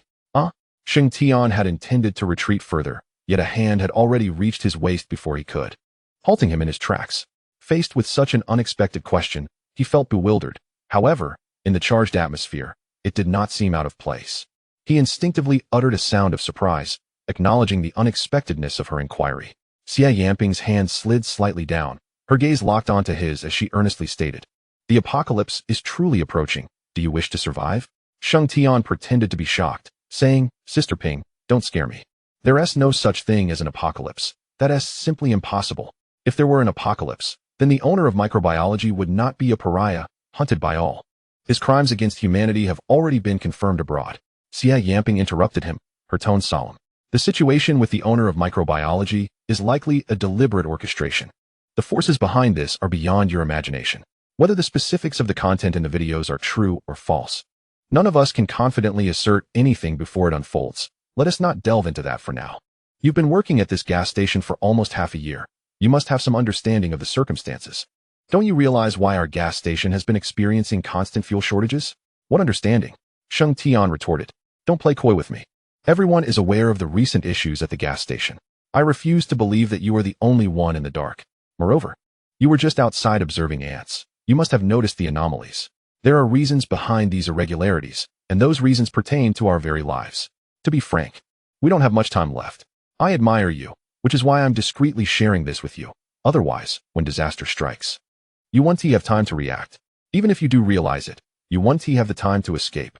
Sheng Tian sensed that her hand was becoming increasingly brazen, yet he did not immediately struggle against it.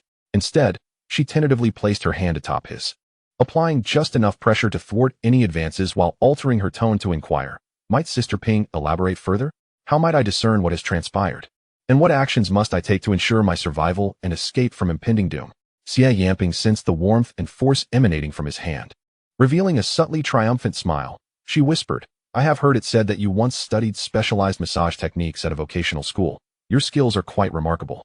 I've been seated for far too long lately, and my back is rather uncomfortable. Would you assist me with a massage? We can relax and converse while doing so. Sheng Tian was taken aback, responding in a hushed tone, Sister Ping here? Xie Yanping smiled coyly. It's merely a massage. What are you afraid of? Are you so guilt-ridden by your past misdeeds that the mere mention of massage elicits such thoughts? Sheng Tian quickly denied it. No. What I meant is that this place is rather rudimentary, lacking a massage table or chair. I want to be able to perform adequately. Xia Yamping reassured him, no matter. Special circumstances warrant special arrangements. I will sit on the desk, facing away from you. You can massage me directly. Cheng Tian hesitated momentarily, cautioning, Sister Ping. Let us agree beforehand that if the pressure becomes too intense, you must cry out. Xia Yamping rolled her eyes in response. Her subtle crow's feet hinting at her charm. Rest assured, dear Cheng Tian, I have endured all manners of pressure over the years. With your delicate physique, I fear you may not apply sufficient strength.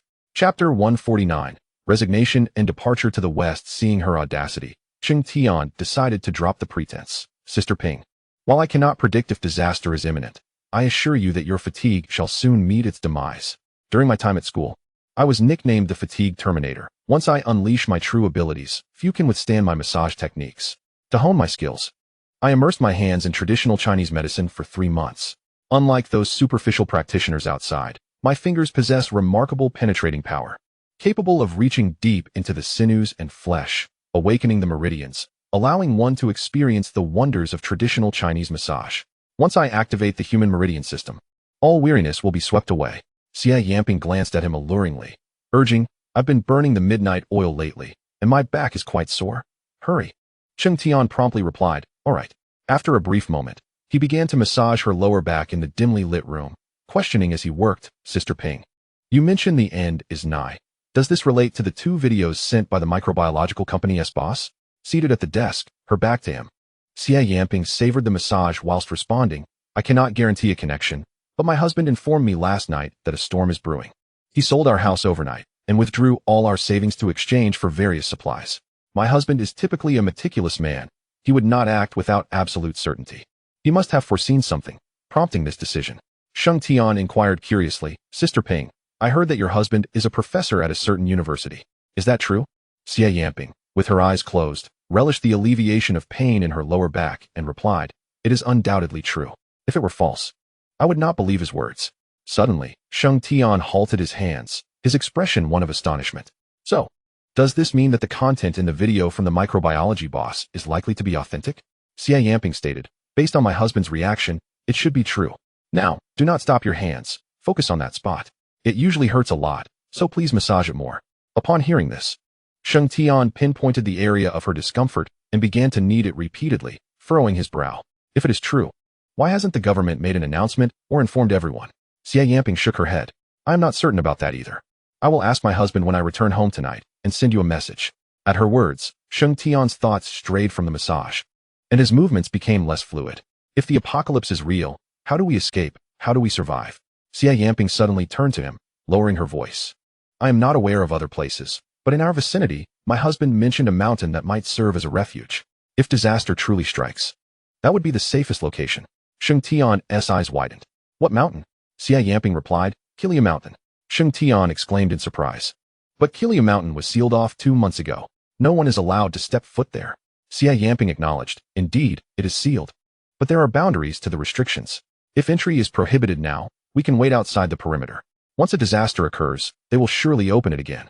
Otherwise, I cannot believe they would stand idly by while so many people suffer. If you lack confidence in Kilia Mountain, there is another option, the Xingzhe base of microbiology, which should also be quite safe. Upon hearing this, Cheng Tian recalled the video content and felt an immediate surge of eagerness. Sister Ping, if we were to go to microbiology, when would be the best time? Xia Yamping did not respond immediately, but fell into contemplation. Noticing her silence, Cheng Tian intensified his massage, his hands moving in swift alternation like waves swaying in a summer breeze. After a considerable pause, Xia Yamping finally spoke, in matters like this, planning ahead is certainly preferable to last-minute preparations. If you trust me, once you finish massaging, write your resignation letter immediately. While I still hold this position, I will approve it for you. After resigning, gather your belongings and see if you can purchase a plane ticket. If available, buy it without concern for the price. If not, check for high-speed train tickets or regular train tickets. If those are also unavailable, look for ride-sharing options online. Should you fail to find a ride, simply hail a taxi to go there. Cheng Tian attentively absorbed her suggestions, feeling an inexplicable sense of urgency wash over him. Coupling the irregularities at the gas station with the ants he had previously observed, he felt a rising anxiety, as if an unseen, ominous hand was slowly reaching for him. All right, Sister Ping, I will heed your advice. Xie Yamping. Trust my judgment. If I were not fully aware of the situation, would I act in this manner? To speak frankly, I initially came here today with the intention of resigning, but unforeseen circumstances have caused a delay. Later, as the workday draws to a close, regardless of the upper management's approval, I shall conclude this employment and seek refuge with my husband. Sheng Tian, intrigued, inquired, Sister Ping, are you also heading to the Xingzhe base of Weisheng Biotechnology? Xie Yamping shook her head. At present, I am uncertain. My husband has not specified our destination, only stating that our family must gather before 10 o'clock tonight to embark under the cover of night. Sheng Tian, has your husband resigned as well? Xie Yamping nodded. It remains unclear. He mentioned he would handle work matters today, but I do not know if time will permit. Sheng Tian then shifted the topic. Sister Ping, if the apocalypse were to arrive shortly, what is the one thing you would most desire to do? At this question, the other party abruptly stiffened. 2 seconds later, Xie Yamping turned to him, beckoning him closer with a finger, indicating she had more to share. Sheng Tian sensed a peculiar atmosphere, reminiscent of the first time she had placed her hand on his waist. However, recalling the gravity of the information she had just imparted, he approached without hesitation. In the next moment, Xie Yamping parted her crimson lips and whispered a phrase so softly in his ear that it sent a shiver through him. Upon hearing her words, Sheng Tian instinctively clenched his fists, feeling the room grow warmer, his breath becoming labored and heavy. He gazed into her eyes, which were a stark contrast to her usual solemn demeanor, as her words echoed in his mind like an enchanting melody. Glancing back at the securely locked door, he recalled a saying from his hometown, where does one dig for well water? One digs at the back mountain, one spade and one yellow clay. If a leader entrusted you with a challenging and physically demanding task, promising substantial rewards, would you undertake it? Sheng Tian had never anticipated that Sister Ping would assign him such a daunting and perilous mission at this moment. As an ambitious young man, he felt compelled to embrace this challenge and promptly rolled up his sleeves to immerse himself in hard work. Approximately 10 minutes later, Sheng Tian unexpectedly resigned and swiftly set forth on his journey westward.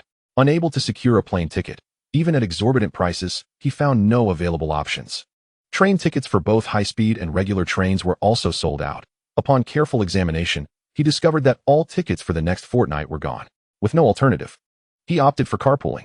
This time, fortune smiled upon him, as he managed to find an SUV heading to Xining, Qinghai, in just half an hour. Although the fare was somewhat steep, he hesitated not, promptly paying the deposit to secure his spot. Chapter 150. Do we not appear foolish? The ticket was booked in the evening, and the vehicle departed as the sun set. Just before boarding, he paused to glance back at his residence, reflecting with a sense of nostalgia. I wonder if this decision is right or wrong. Buddy, no need to ponder. Hurry aboard. I assure you, this decision may well be the most astute choice of your life. Suddenly, a head emerged from the carpool, belonging to a young man wearing a fisherman's hat, who confidently expressed his views in a resolute tone. Sheng Tian, intrigued, gazed at him and wondered about his unwavering certainty. Observing Sheng still lingering by the car door, the young man could not resist reaching out to pull him inside, and promptly urged the driver ahead. Master, let us get going. The cheerful middle-aged driver replied, sure thing. Since we're all set for the Star Harvest base, let's not dwell on anything else. Once we leave, there's a high probability we won't return. Just as Sheng was pulled into the vehicle, another voice called from behind. He turned to find a young man, resembling a college student with 2 moles on his face and sporting titanium-framed glasses, smiling at him. The fisherman hat young man called out, Master, now that everyone is here, let us not stop. Take us straight to the Star Harvest base. I promise, if you get us there quickly, I'll pay you an extra 2,000 yuan on top of the fare. The young man with the titanium glasses chimed in, count me in as well. I can add another 2,000. Please, we need to arrive promptly. A female voice followed, Master, I may not have much, but I can add another 1,000 as a bonus for your nonstop effort. Upon hearing this, the driver's previously jovial expression shifted to one of confusion as he inquired, You 3 can't be serious about what you just said? The fisherman hat young man laughed. So, you thought we were just boasting all along? The driver glanced at them through the rearview mirror and nodded. If that is not boasting, then what is? The owner of the microorganism company has been convicted. And you still believe? At this remark, the fisherman hat young man, the one with the titanium glasses, and the young woman in gray jeans exchanged knowing smiles. Noticing this, Sheng Tian suddenly asked, Are you all heading to the Star Harvest base as well? The fisherman hat young man replied, Of course. Otherwise, how could you have managed to carpool with us? I see you're not carrying much. It seems your trip to the Star Harvest base was a spur-of-the-moment decision. Lacking conviction, Sheng nodded in acknowledgement. I'm quite curious about the Star Harvest base, so I decided to take a trip during the holiday. I've heard that the owner of the microorganism company is the Chinese equivalent of Elon Musk, and that he has developed many fascinating innovations at the Star Harvest base. I want to see it all in person. The only woman in the car, intrigued, interjected, "Hey, you're not one of those internet clowns or conspiracy theorists, are you?" Sheng was taken aback by her question, glancing at her in surprise before responding, "I'm not. I'm just an outsider associated with the Star Harvest faction." As soon as he finished speaking, the young man with the titanium glasses added, "This guy is clearly one of us from the Star Harvest faction. Only we would believe the content in those videos. Those clowns and conspiracy theorists are nothing but barking dogs, spouting nonsense without substance." Upon hearing this, Sheng felt a twitch at the corner of his mouth, his emotions a whirlwind within him. As the scenery outside rapidly recedes under the cloak of night, the portly master, having yet to receive a satisfactory answer to his earlier inquiry, persists, "Ladies and gentlemen, might I charge you a lesser fee in exchange for your candid thoughts? Is the much-discussed apocalypse indeed a reality?" The young man in the fisherman's hat retorts, "No, master. At this juncture, do you not realize your intellect has yet to return? Consider this. If it were a mere fabrication, would a prominent figure, the head of a renowned technology company, risk his reputation by disseminating such videos? A company capable of developing groundbreaking ecological energy battery technology surely possesses a greater acumen than the average individual. Such a notion is patently absurd." Having dismissed this possibility, one conclusion remains: his apocalyptic video must stem from his awareness of significant information. However, due to certain constraints, he is unable to provide irrefutable evidence, resulting in public scorn and condemnation, ultimately branding him as a criminal against humanity.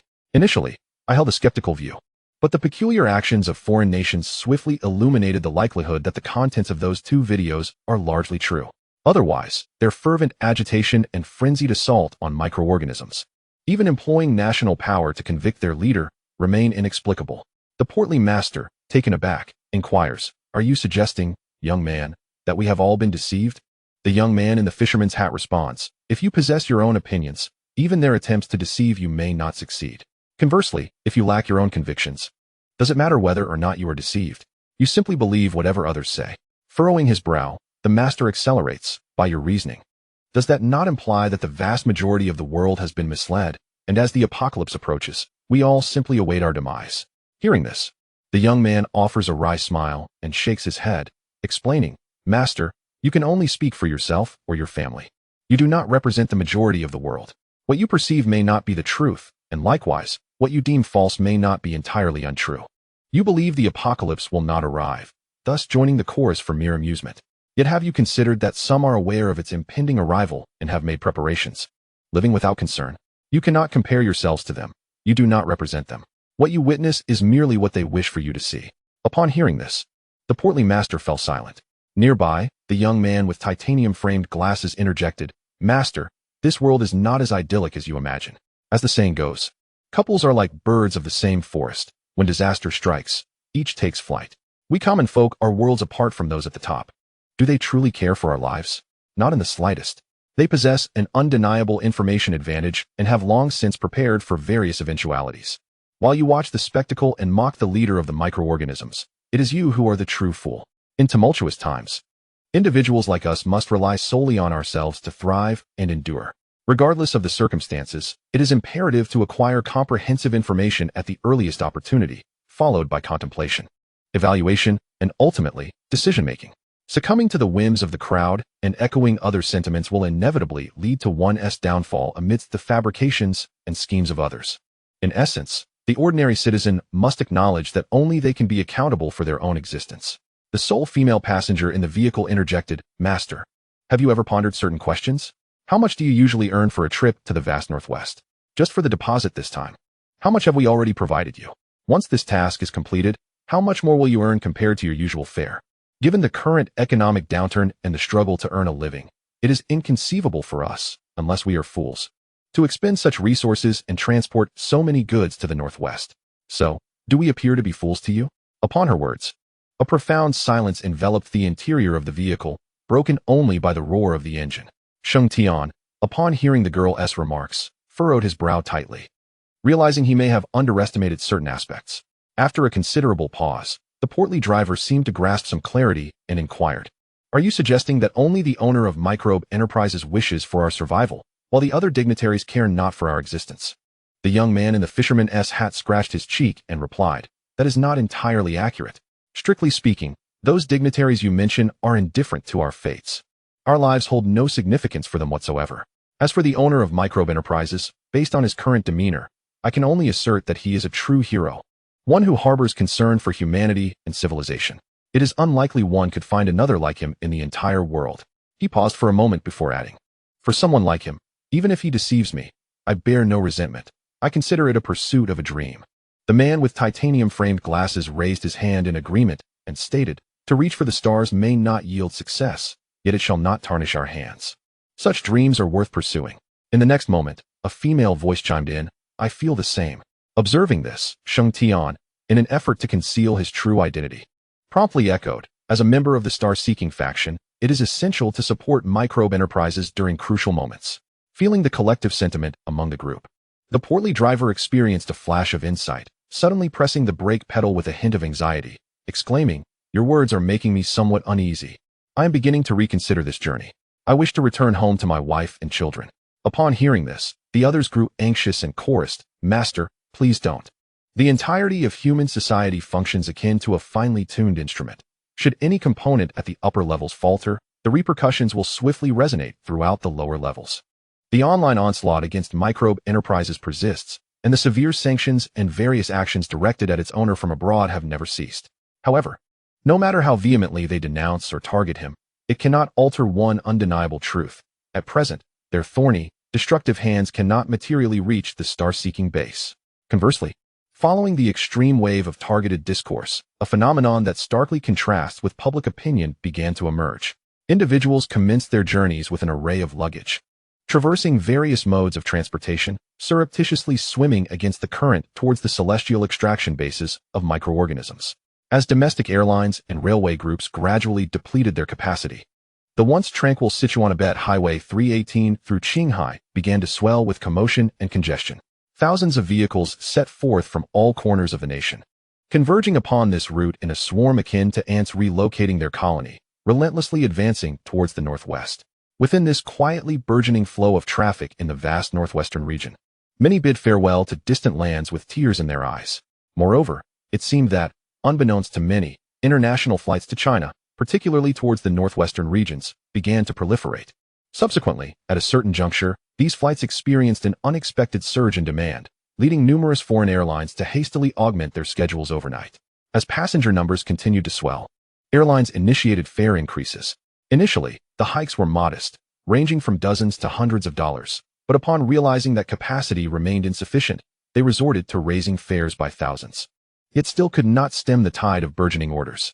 In a state of exasperation, they were compelled to reduce flights to other countries and regions, reallocating a substantial number of aircraft to prioritize accommodating the fervently eager passengers heading to China's northwestern territories. Governments worldwide promptly recognized this anomaly. However, aside from intensifying their public relations campaigns and enacting targeted policies, they found themselves unable to intervene directly. At such a critically sensitive moment, direct interference might not resolve the issue and could even exacerbate it.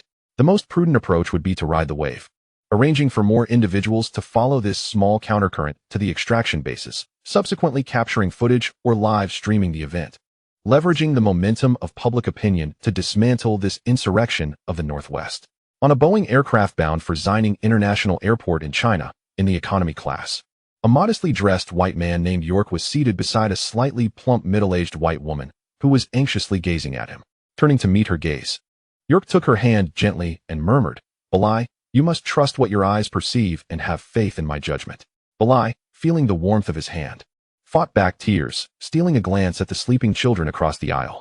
York continued, "Do you think it necessary for an artificial intelligence capable of discerning good from evil within our nation to indulge in mischief against us?" Belai gently shook her head. Leaning closer, York whispered in a hushed tone, "There are matters I have not disclosed to you. First, to avoid surveillance, and second, to spare you from fear. We have already departed from North America, and I can responsibly assure you that the apocalypse has, in fact, arrived. It simply has not yet erupted." At his words, Belai's eyes widened in disbelief. "York, Bella, do you recall the sudden rise to fame of the head-chopping gang?" Bella nodded gently. "Yes." York's voice turned grave. As he spoke in a hushed tone, audible only to Bella, I must reveal a truth to you. The orchestrators of the head-chopping gang are not human at all, but rather a legion of malevolent giant ants. Hush, Bella. Refrain from making any sounds or displaying excessive astonishment. We have yet to reach the star-picking base and must not draw attention. Bella clutched his hand tightly, seeking to quell her astonishment through this gesture. York continued. As a competent forensic expert, I had long detected anomalies, yet I dared not speak of them or share my findings with colleagues. Do you know why? Bella scratched his palm, indicating her ignorance. York elaborated. By chance, I discovered that ants were surveilling us. They are minuscule, yet I sensed a perilous signal emanating from their bodies. Hence, I refrained from disclosing the truth and instead feigned compliance. I feared that should I reveal it, I would be annihilated. Bella turned her head, pressed her lips to York's ear, kissed him, embraced his head, feigning affection, and quietly inquired, "Is this the reason you have been plagued by nightmares and sleepless nights?" York encircled Bella's waist, playfully squeezing while subtly indicating with a gesture that her guess was correct. Bella, with deep affection, remarked, "My dear, you have suffered immensely for the sake of me and our child. You are remarkable. I love you." York turned his head and gently kissed her. As they indulged in this intimate exchange, neither noticed a small black ant peeking out from the crevice of the seat behind them, glancing at York with an almost human-like expression before retreating once more. Chapter 152. A special letter on its way. Meanwhile, within the grand expanse of the Rocky Mountains, the largest mountain range in the United States, a colossal ant, resplendent in fiery red and towering 5 meters tall, comparable in size to an African elephant, sat upon a throne of bones, savoring a remarkably well-preserved human brain. In the silence that dared not be disturbed, it relished its meal, chewing with delight. Then, it turned its gaze toward a massive ant kneeling below the throne and spoke in articulate human language. "Kuda, how goes the interception plan?" The 4.5-meter-tall Kuda raised his head and replied earnestly, "Your Majesty, it is proceeding exceptionally well. We have leveraged the head-chopping gang along with other human factions, successfully intercepting over 800,000 good souls. They are now congregated at a base on the outskirts of the mountains. At this rate, we shall reach 1 million within half a day at most." The fiery giant ant, upon hearing this, was filled with joy and devoured the remaining portion of the human brain in one swift bite, then turned to another massive ant.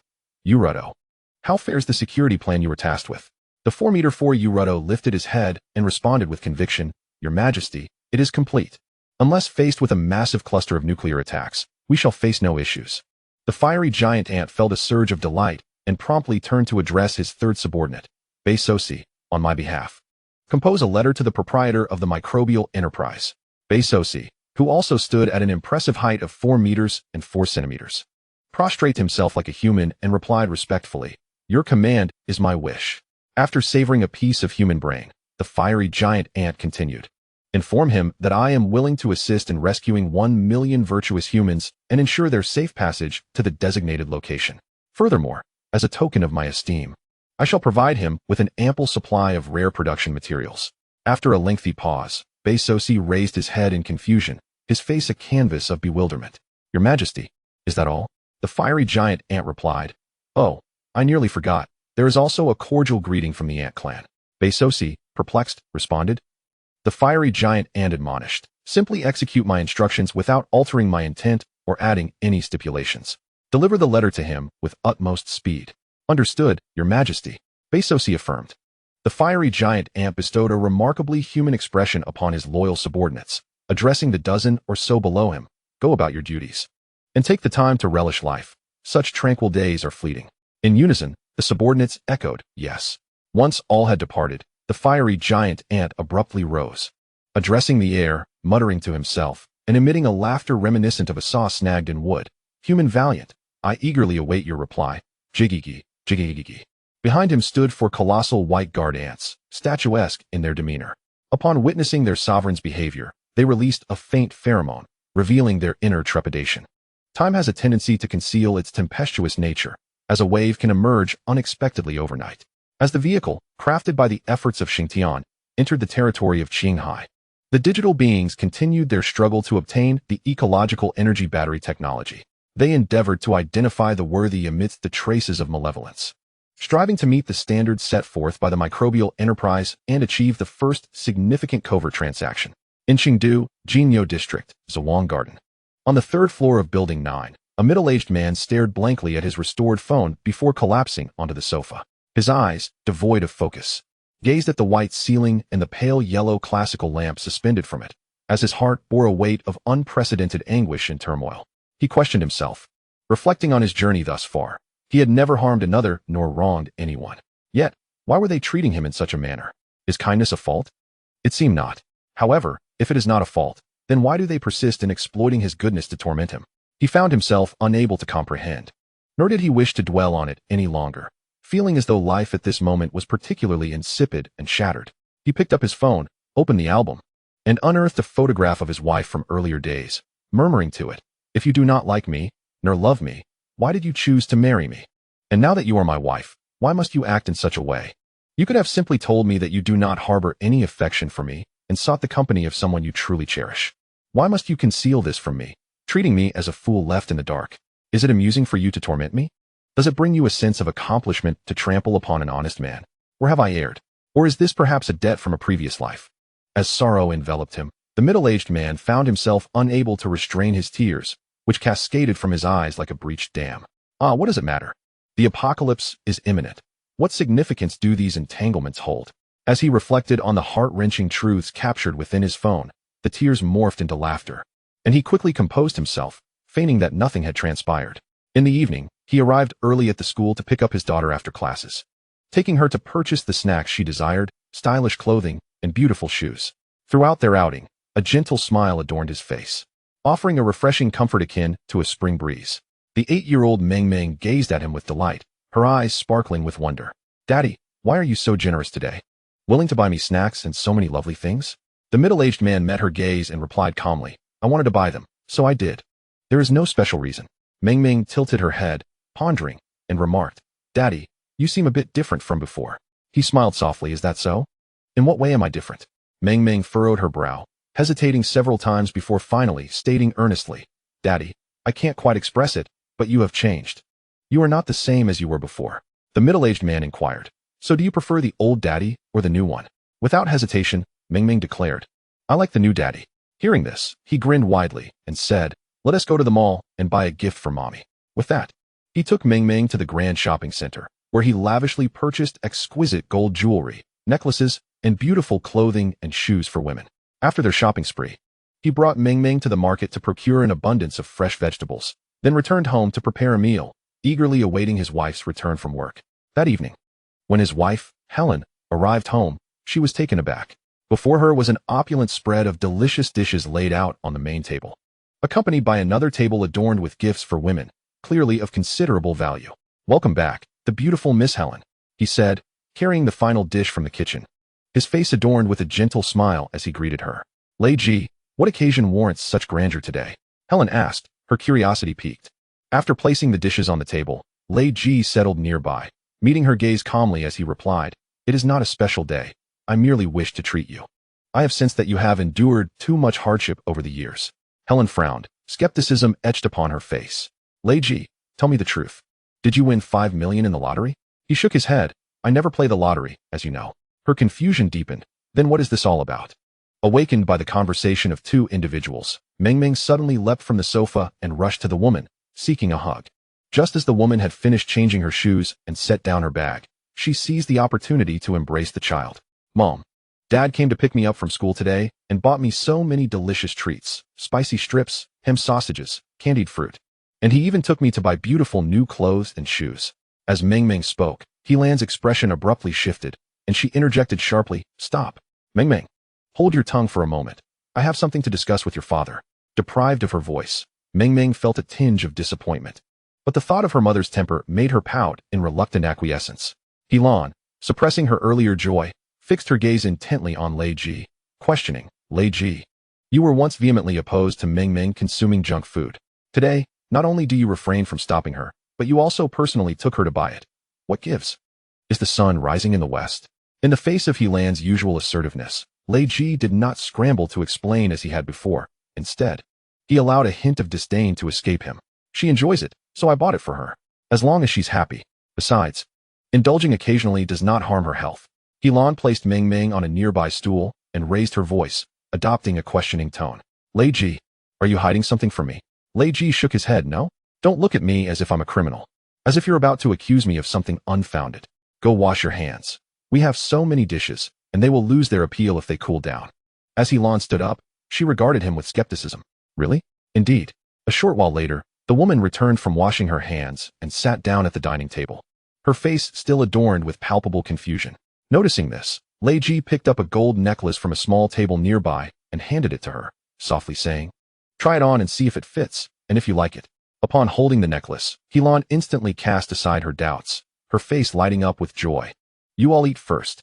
With that, she dashed off to the bedroom, eager to admire her reflection while wearing this splendid piece of jewelry.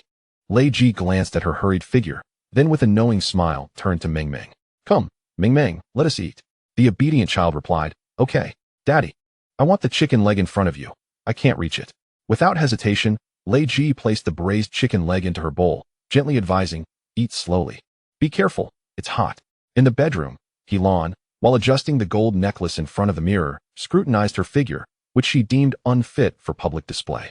Thanks to the allure of the necklace, she had ceased to ponder her husband's unusual behavior since their separation. In her eyes, no matter what he did, a little charm and allure from her would make everything seem reasonable and inevitable. Humph, who would have thought he had such discernment?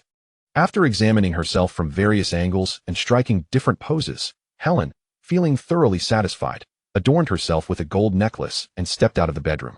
Returning to the dining table, "Ming Ming, you have school tomorrow, so after dinner, make sure to rest early. Do you hear me?" As soon as she sat down, Helen eagerly issued the command for Ming Ming to sleep. Enjoying her meal, Ming Ming's mood soured at the sound of those words.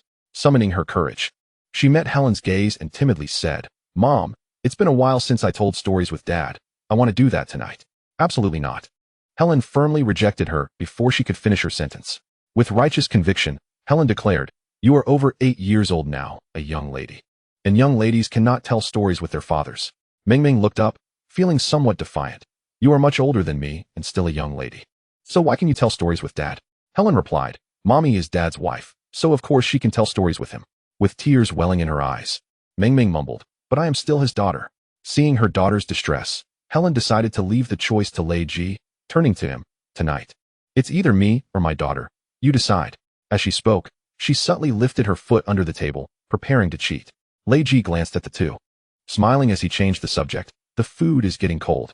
Let us eat first and discuss this later, shall we, my esteemed princesses?" Both mother and daughter nodded in unison, starting to eat attentively. During the meal, Lei Ji skillfully steered the conversation, sharing various jokes that had both women laughing heartily, while he continuously served them delicious dishes, catering to their appetites. As Helen observed Lei Ji's charming, affectionate demeanor, she began to recognize his qualities as a husband, finding him seemingly quite competent. In contrast to the man who had once entranced her with a pursuit of thrill and pleasure, the man before her evidently possessed the virtues essential to marriage. The warmth of home and the weight of responsibility could provide the most profound sense of security. Simple yet invaluable. Unfortunately, Ming Ming did not belong to him. Some truths were destined to remain concealed for a lifetime. With this thought, a rare flicker of guilt crossed Helen's eyes, and she silently whispered an apology. Lei Ji noticed the unusual expression in Helen's gaze, but pretended not to see, continuing with his jokes to lighten the atmosphere. Half an hour later, with their appetites satisfied, the family gathering came to an end.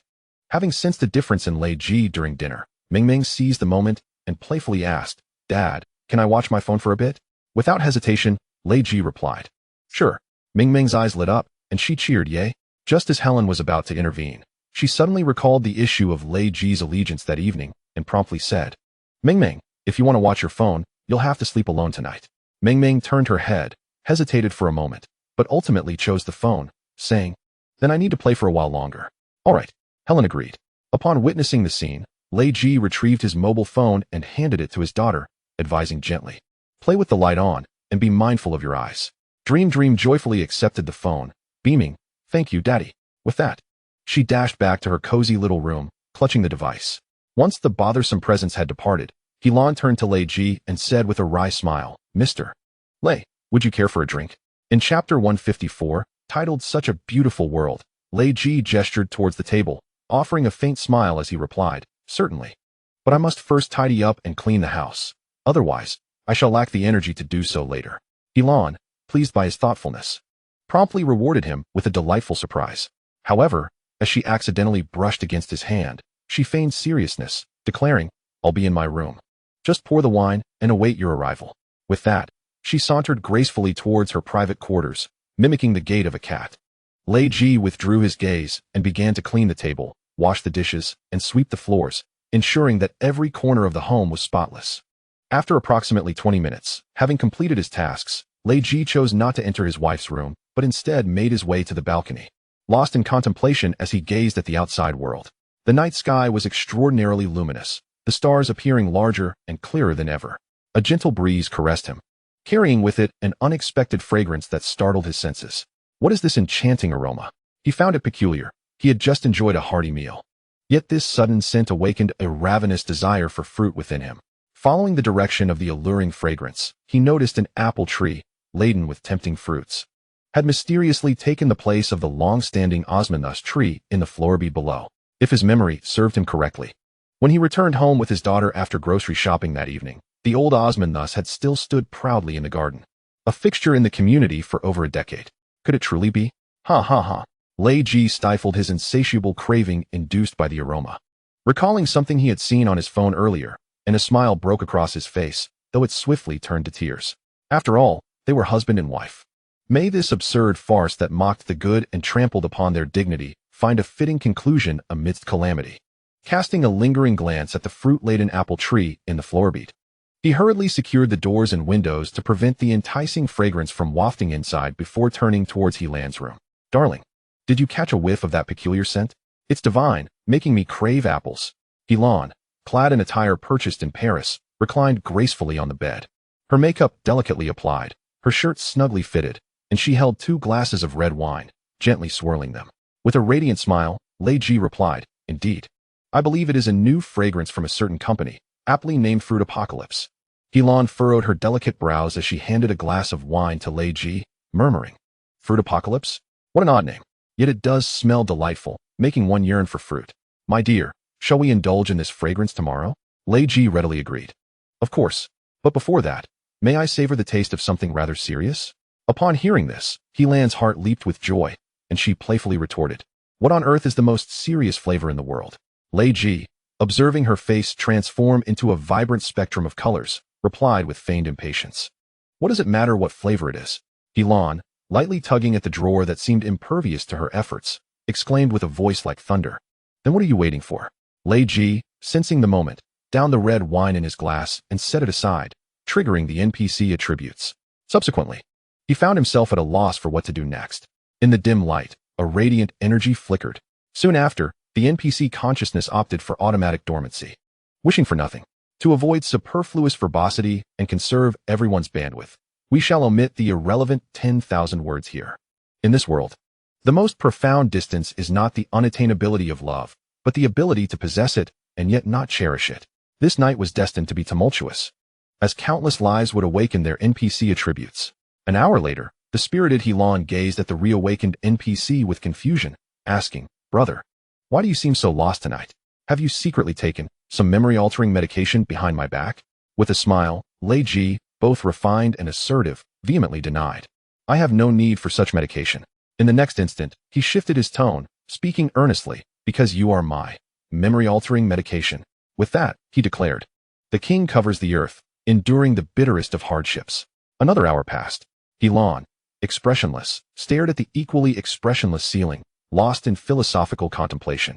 After a moment, noticing him slipping back into NPC mode, she swiftly changed the subject. You, mimic a cat's meow with me." Lei Ji disregarded her, looking into her eyes with a pointed gaze. "In this lifetime, I have let you go, but have you ever released me? Do not look at me with such eyes. Are you not lacking in knowledge? This time, I shall read to you fervently, pouring out all my remaining talents and strength, to remedy your ignorance and reveal the power of knowledge." He gestured to clear his view, asserting that the power of talent cannot be obstructed. With his declaration, he commenced the 3rd lesson. Under the scorching brilliance of talent and the despair of knowledge, foolishness ultimately could not withstand the weight of fate, awakening from its slumber. Lei Ji, emerging from ignorance, wore a blank expression, his eyes exuding a chilling calmness, achieving a state of indifference to material gains or personal loss, as if nothing in this world could stir his emotions or warrant his concern. After exhausting his final reserves of positive energy, the last remnants of his attachment to this world faded away. He approached the window and forcefully swung it open, inhaling deeply the fragrant air carried by the night breeze. Murmuring to himself, this absurd play of life is finally coming to an end, and it is quite delightful. In this lifetime, I owe nothing to anyone, nor do I desire to be indebted to anyone. Between you and me, we are even. After casting one last glance at the woman on the ceiling, who was lost in deep meditation, he stepped barefoot out of the room. 2 minutes later, Lei Ji arrived at the floor downstairs, reaching out to pluck a yellow apple, the aroma of which was irresistible. Without a moment's hesitation, he took a bite. Crunch. In the next instant, the juice hidden within the fruit gushed forth like a waterfall, a delightful blend of sweet and sour that exploded in his mouth like a miniature juice bomb, saturating his palate with its refreshing flavor. An indescribable delicacy surged through him, a unique vitality coursing like a serpent up to the crown of his head, leaving him feeling euphoric, numb, and intoxicated, as if experiencing a moment of love multiplied tenfold. A wave of immense happiness crashed over him, akin to a billion ants marching across every cell of his being, elevating, evolving, and transforming his senses. When he opened his eyes once more, the world had transformed completely, becoming a dreamlike realm.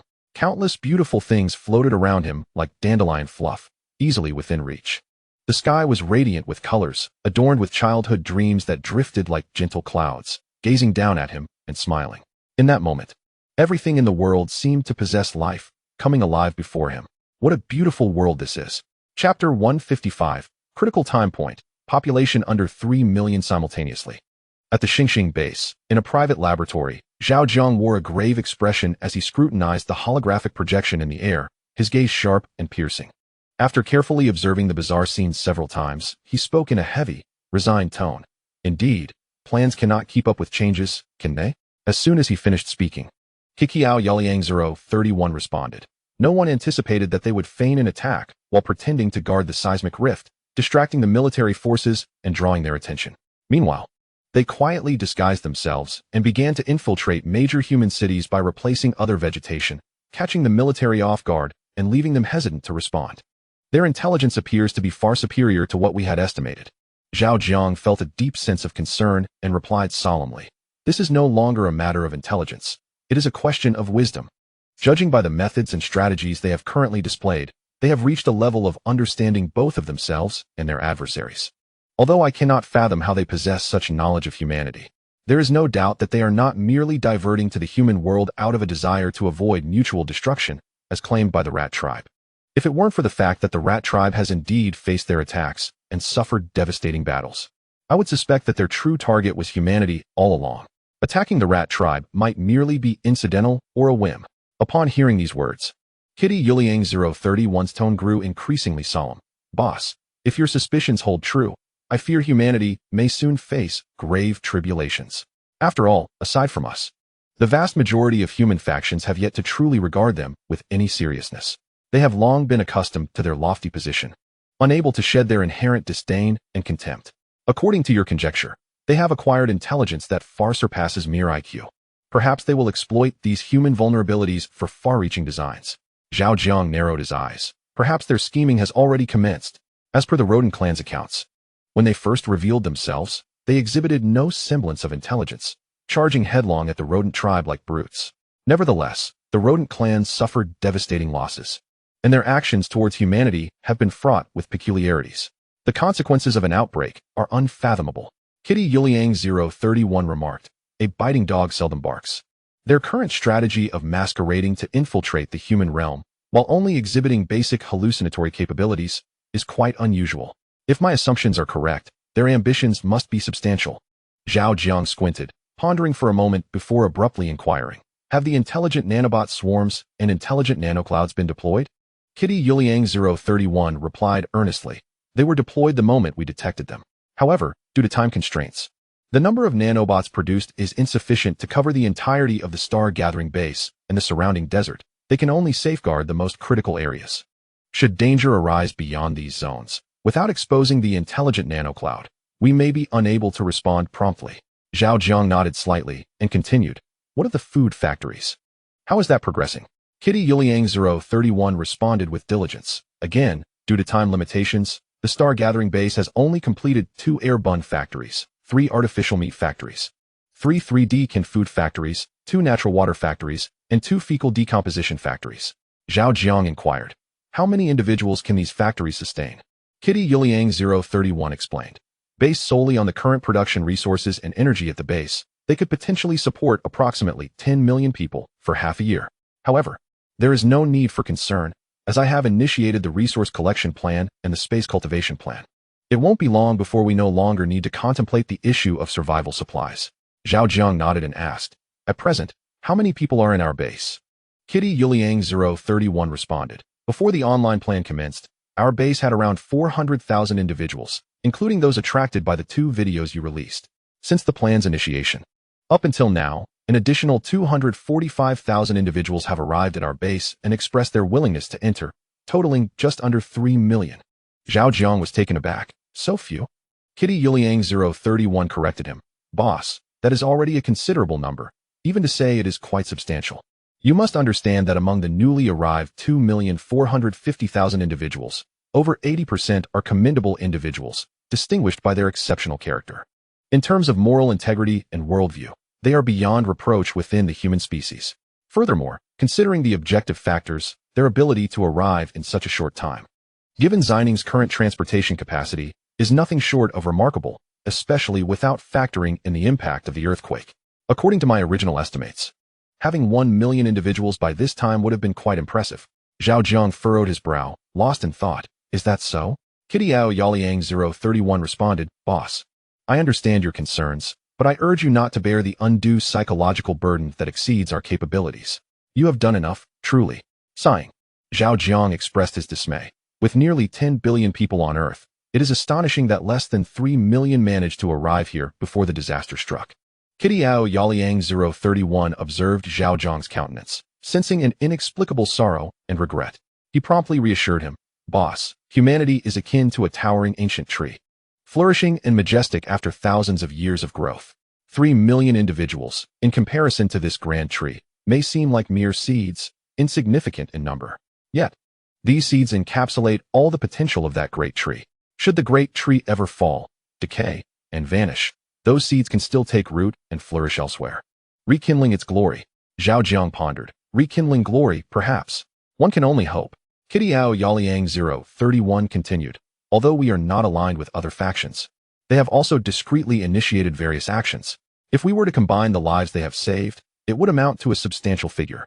Moreover, many more are striving to reach us, and if this trend continues, I believe our star-picking base can gather at least 5 million worthy individuals.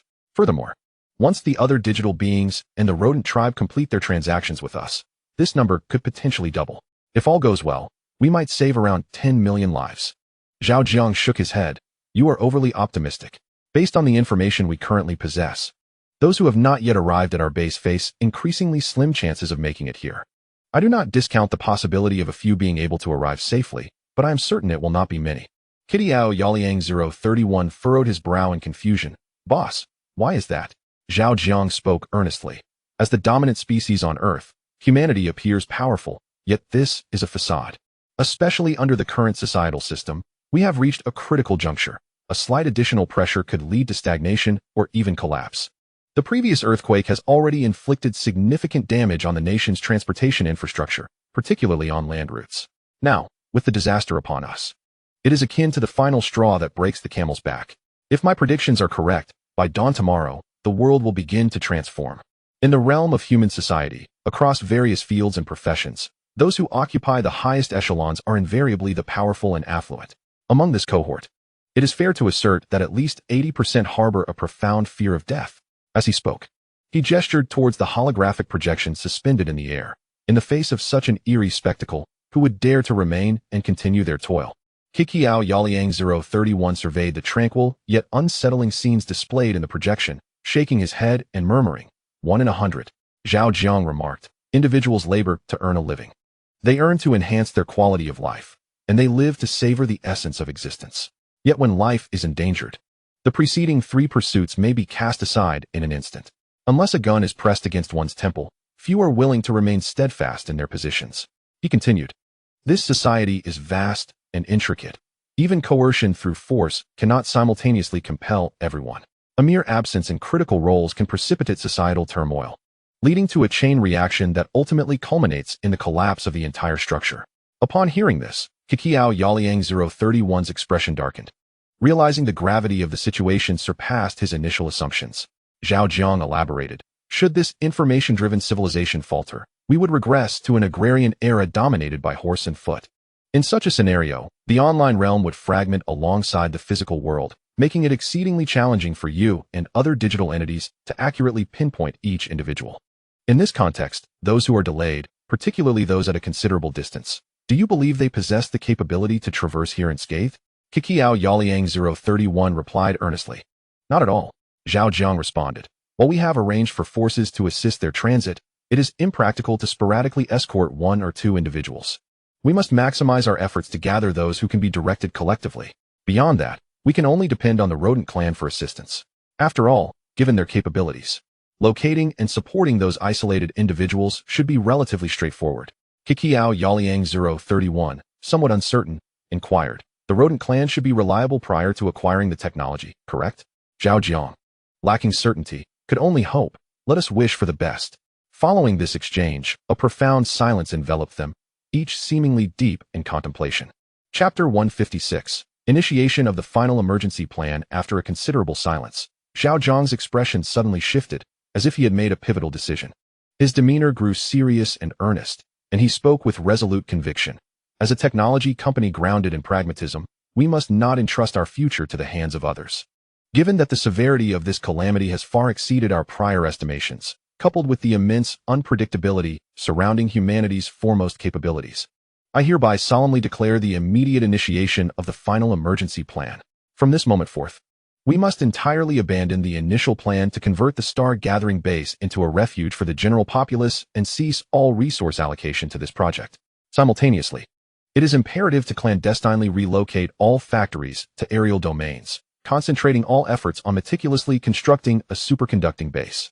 Furthermore, resources and productivity initially designated for the construction of the star-gathering base must be entirely redirected towards projects related to superconducting spacecraft and Martian bases. Striving to complete the construction tasks with utmost urgency, it is essential to ensure that the star-gathering base swiftly devolves into a mere facade, while also being adequately prepared for personnel evacuation and support.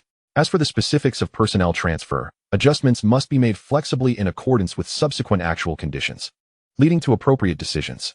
Kikiao Yaliang 031, understood. Zhao Jiang pondered for a moment before stating, by the way, considering the potential for temporal displacements during the implementation of the plan, we must discreetly inform other digital beings that those adhering to the original plan should not be directed towards the star-gathering base. Instead, they can be guided to one or more clandestine gathering places. Once we have successfully sown the seeds of hope on Mars and ensured everything is secure, we will then focus our attention on welcoming them. Additionally, a reminder must be given to them. If they wish to obtain the ecological energy storage battery technology, they must wholeheartedly protect the identified individuals. Should any mishap occur, let it not be said that we were untrustworthy. Kikiao Yaliang 031, yes. After a deep breath, Zhao Jiang spoke in a calm tone. While other factions may face repeated setbacks, there still exists a possibility for resurgence. However, we, the microbial beings, are entirely different. Every decision we have made along this journey has been intricately linked to the microbial existence. Any misstep could unleash a tide of repercussions, engulfing us completely. For this reason, we must remain ever vigilant, devising strategies to confront the worst-case scenarios in advance. As Zhao Jiang conversed with Kikiao Yaliang 031, deciding to initiate the final emergency plan, the outside world was already descending into chaos. Despite the cloak of night, the bizarre spread could not be concealed. Suddenly, thousands of apple trees appeared in parks, flower beds, and residential areas, sprouting like mushrooms after rain, even invading green belts. These mysterious apple trees seemed to descend from the heavens, leaving people both astonished and curious. However, even more astonishing events were yet to unfold. Before long, these apple trees emitted an irresistible, rich fragrance that wafted through the streets, neighborhoods, and the very skies of the city, akin to an enchanting potion. This peculiar aroma acted like an invisible hand, enticing people's senses and tantalizing their taste buds. Many ultimately succumbed to the overwhelming temptation, stealthily plucking apples and savoring their taste. Yet, just as they took their first bite, a shocking scene unfolded. These individuals instantly became as rigid as zombies, standing motionless in their places. As time passed, an increasing number of people were drawn to the vibrant, lustrous apples, unable to resist the urge to take a bite. Thus, an exceedingly chilling scene gradually unfolds. The streets and alleys are populated by motionless zombies, and the entire city is enveloped in an eerie silence. Beside apple trees that flourish in various regions and corners, a multitude of individuals gathers.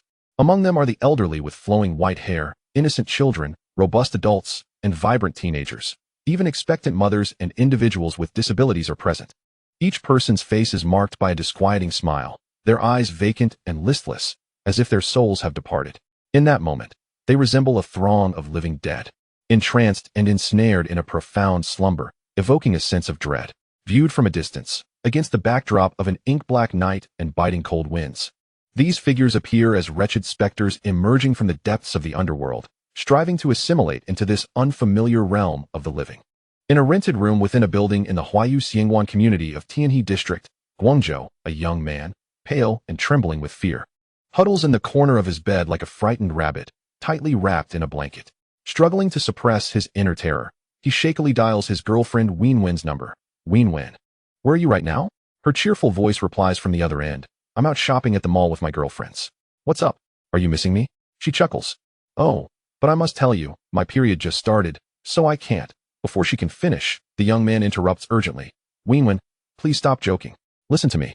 Quickly find a safe place to hide in the mall with your friends. Oh, and buy some extra food and water. Do it fast. If you run out of money, just use your credit card. Remember, do not be afraid to spend. His voice is low and hurried, as if each word requires all his strength. He relays every critical piece of information he can muster, yet on the other end, a dismissive voice responds. Why are you stuttering? Are you holding the phone with one hand and busy with something else with the other? I knew this call wasn't just for fun. If I had switched to speakerphone, the consequences would have been unthinkable. Seeing that the other party is taking this matter so lightly, the young man raises his voice and shouts, Zhou, I'm not joking around. Hurry up and do as I say, or everything will be ruined. Startled by his sudden outburst, the person on the line pauses, regaining composure after a moment, and replies, Li Ming, you're not trying to make me laugh, are you? You know I'm quite timid. If you scare me any further, I won't play with you even after my period ends. Li Ming endeavored with all his might to imbue his tone with sincerity. Wenwen, I swear by the heavens, if I utter even a half-truth to deceive you, may lightning strike me down and condemn me to an untimely demise. I beseech you, trust me just this once. Quickly, gather your close friends and find a secure place to hide. Otherwise, dire consequences will surely ensue. On the other end of the line, Wenwen began to waver in her skepticism, yet still posed a question. Then why don't you call the police? Li Ming articulated each word with gravity. The emergency line is perpetually busy. Otherwise, I would have summoned the authorities to rescue you. Please, let us not dwell on this. Hurry and find a safe refuge. If any issues arise, can't you address them once you're hidden away? With that, he abruptly ended the call. After hanging up, Li Ming attempted once more to dial the police, yet the outcome was unchanged. The line remained engaged. How could this be? How could this happen? After 5 minutes of futile attempts, despair began to engulf him. He cast aside his phone, grasped his hair, and covered his head, lamenting in agony. Right, the microorganism. Seek out the microorganism. Moments later, as his emotions started to stabilize, a thought occurred to him. He hastily picked up his phone, opened the browser, and began typing. What is the phone number for the microorganism? After a brief pause, the Quark browser responded. Sorry, no results found. Stunned by this response, he quickly appended the word boss after microorganism and clicked again. Yet, a second later, the browser reiterated. Sorry, no results found. How could there be none? How could this be? In the throes of immense anxiety and unease, he unhesitatingly switched to another browser. But regardless of his search efforts, the results remained consistent. The entire network yielded no contact information for the microorganism. Unable to find anything under microorganism, he then attempted to search for Starbase, but to no avail. As if all information related to the microorganism had been deliberately obscured. Damn it! Frustrated by continuous disappointment, Li Ming felt an overwhelming surge of impotent rage. Clenching his fists and striking his legs while tears of regret streamed down his face. As a member of the clown faction, a profound bias had arisen within him when the microorganism's boss released that Starbase video. He was inherently a person consumed by jealousy from a young age. He harbored resentment towards those who surpassed him. Aside from his biological parents, whenever he encountered anyone, particularly male peers, who excelled beyond himself. A tempest of derogatory impulses would swell within him. In his view, this vast world ought to lack anyone of the same gender who could outshine him. If such a person existed and happened to cross his path, it would inflict deep emotional wounds. Upon first witnessing the microorganism's boss, an overwhelming tide of jealousy and animosity surged within him inexplicably. A sudden impulse surged within me. A fervent desire to leap through the screen and deliver a resounding blow to that individual. After all, at first glance, this person appears not to be significantly older than myself. How then could they achieve such remarkable success? And what of their highly coveted position? The so-called star harvesting program. What foundation does it truly rest upon? Who do they think they are? Chapter 157. Almost scared into a diaper disaster. Bah. Merely a fool who has stumbled upon fortune. If I were to take the stage, I too could accomplish the same feats. With the mysteries of the earth still shrouded in uncertainty, to aspire for the heavens is sheer hubris, a blatant attempt to garner attention. They proclaim to seek the welfare of the hungry, yet in essence, they merely exploit this noble pretense to generate buzz, attract traffic, and line their pockets with ill-gotten gains. Such tactics are all too familiar to me, especially in this era where the pursuit of traffic reigns supreme, scanning the vast expanse of the internet. Whether it be the popular streamers or the myriad of so-called celebrities, who among them can be deemed virtuous? From the onset of my envy towards others, I gradually succumbed to a web of self-delusion, ultimately channeling this sentiment into malicious actions against my perceived rivals. With the emergence of the clown faction, my fervor intensified.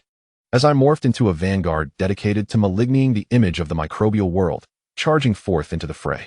Each time I encountered posts or videos defending or praising these microorganisms, I would unhesitatingly hit the report button and eagerly engage in heated debates among commentators. Regardless of the validity of their arguments, I would adopt the stance that any accusation could be justified. Conversely, when faced with derogatory remarks against the microorganisms, I would swiftly like, save, and share such content, my movements fluid and seamless. To me, any negative impact on the microorganisms would indirectly strike at their powerful benefactor. And should this benefactor experience setbacks, it would serve as proof of my righteousness. No matter how exceptional they may be, they must never brazenly present themselves before the public. Nor should they ever undermine my fragile self-esteem from behind the screen. Such reckless harm inflicted upon others surely warrants the firm hand of justice. Perhaps fate smiled upon me. Or perhaps my heartfelt prayers were finally answered. This supposed representative of high-tech innovation, a rising star in the corporate realm, audaciously recorded a video during an earthquake, dramatically declaring that calamity was imminent, urging everyone to flee for their lives. How utterly absurd. When disaster looms, does one truly believe the government remains oblivious? Clearly not. Likewise, if a catastrophe were indeed on the horizon, would other nations remain in ignorance? Furthermore, in this vast global arena, apart from your insignificant tech company, do other numerous enterprises know nothing at all? It is preposterous beyond measure. You are merely an ordinary technology company. Perhaps due to a fleeting stroke of luck and the hype of technological advancement, you once experienced a brief period of prosperity. Yet now, you have begun to overestimate yourselves, oblivious to your true worth. How laughable it is that you dare to utter predictions of impending catastrophe. As anticipated, the video released by the owner of microbiology sparked a tremendous uproar, akin to a boulder plummeting into a tranquil lake, creating a cascade of tumultuous waves. However, what followed was a tidal wave of fierce backlash. Ultimately, the owner of microbiology not only reaped the consequences of his own actions, but also bore the heavy burden of being labeled anti-human. All of this was self-inflicted, a consequence of his own making. Li Ming reflected on his past indiscretions, feeling an equal measure of regret for every excess he had committed. Nonetheless, what has transpired cannot be undone, and what has been lost remains irretrievable. When humanity faces disaster, time seems to elongate into an excruciatingly slow crawl. It resembles this interminable night, where no matter how long one waits, dawn stubbornly refuses to arrive. In truth, many had noticed the presence of these apple trees almost immediately. However, the majority dismissed them, perceiving them merely as part of an urban beautification effort or as apple trees hastily relocated by some company.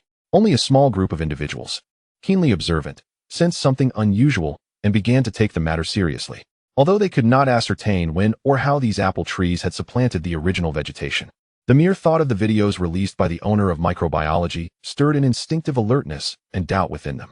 Those apple trees, which had suddenly appeared in the park, replacing the native metasequoia, adorned with vibrant, plump apples exuding an enchanting fragrance, seemingly posed no threat. Yet, their peculiar timing and manner of arrival were indeed unsettling. Driven by an inexplicable sense of unease, many of them dialed the authorities, hoping to have the police investigate the situation. While awaiting the arrival of law enforcement, they resisted the temptation to consume the fruit, maintaining a safe distance and observing quietly from the sidelines. They wished to discern what these strange apple trees were, whether they posed any danger, and if they were indeed, as suggested in the video by the owner of microbiology, one of the sources of impending disaster. In the face of the extraordinary and rich aroma emanating from these trees, those who harbored suspicions managed to suppress their impulses.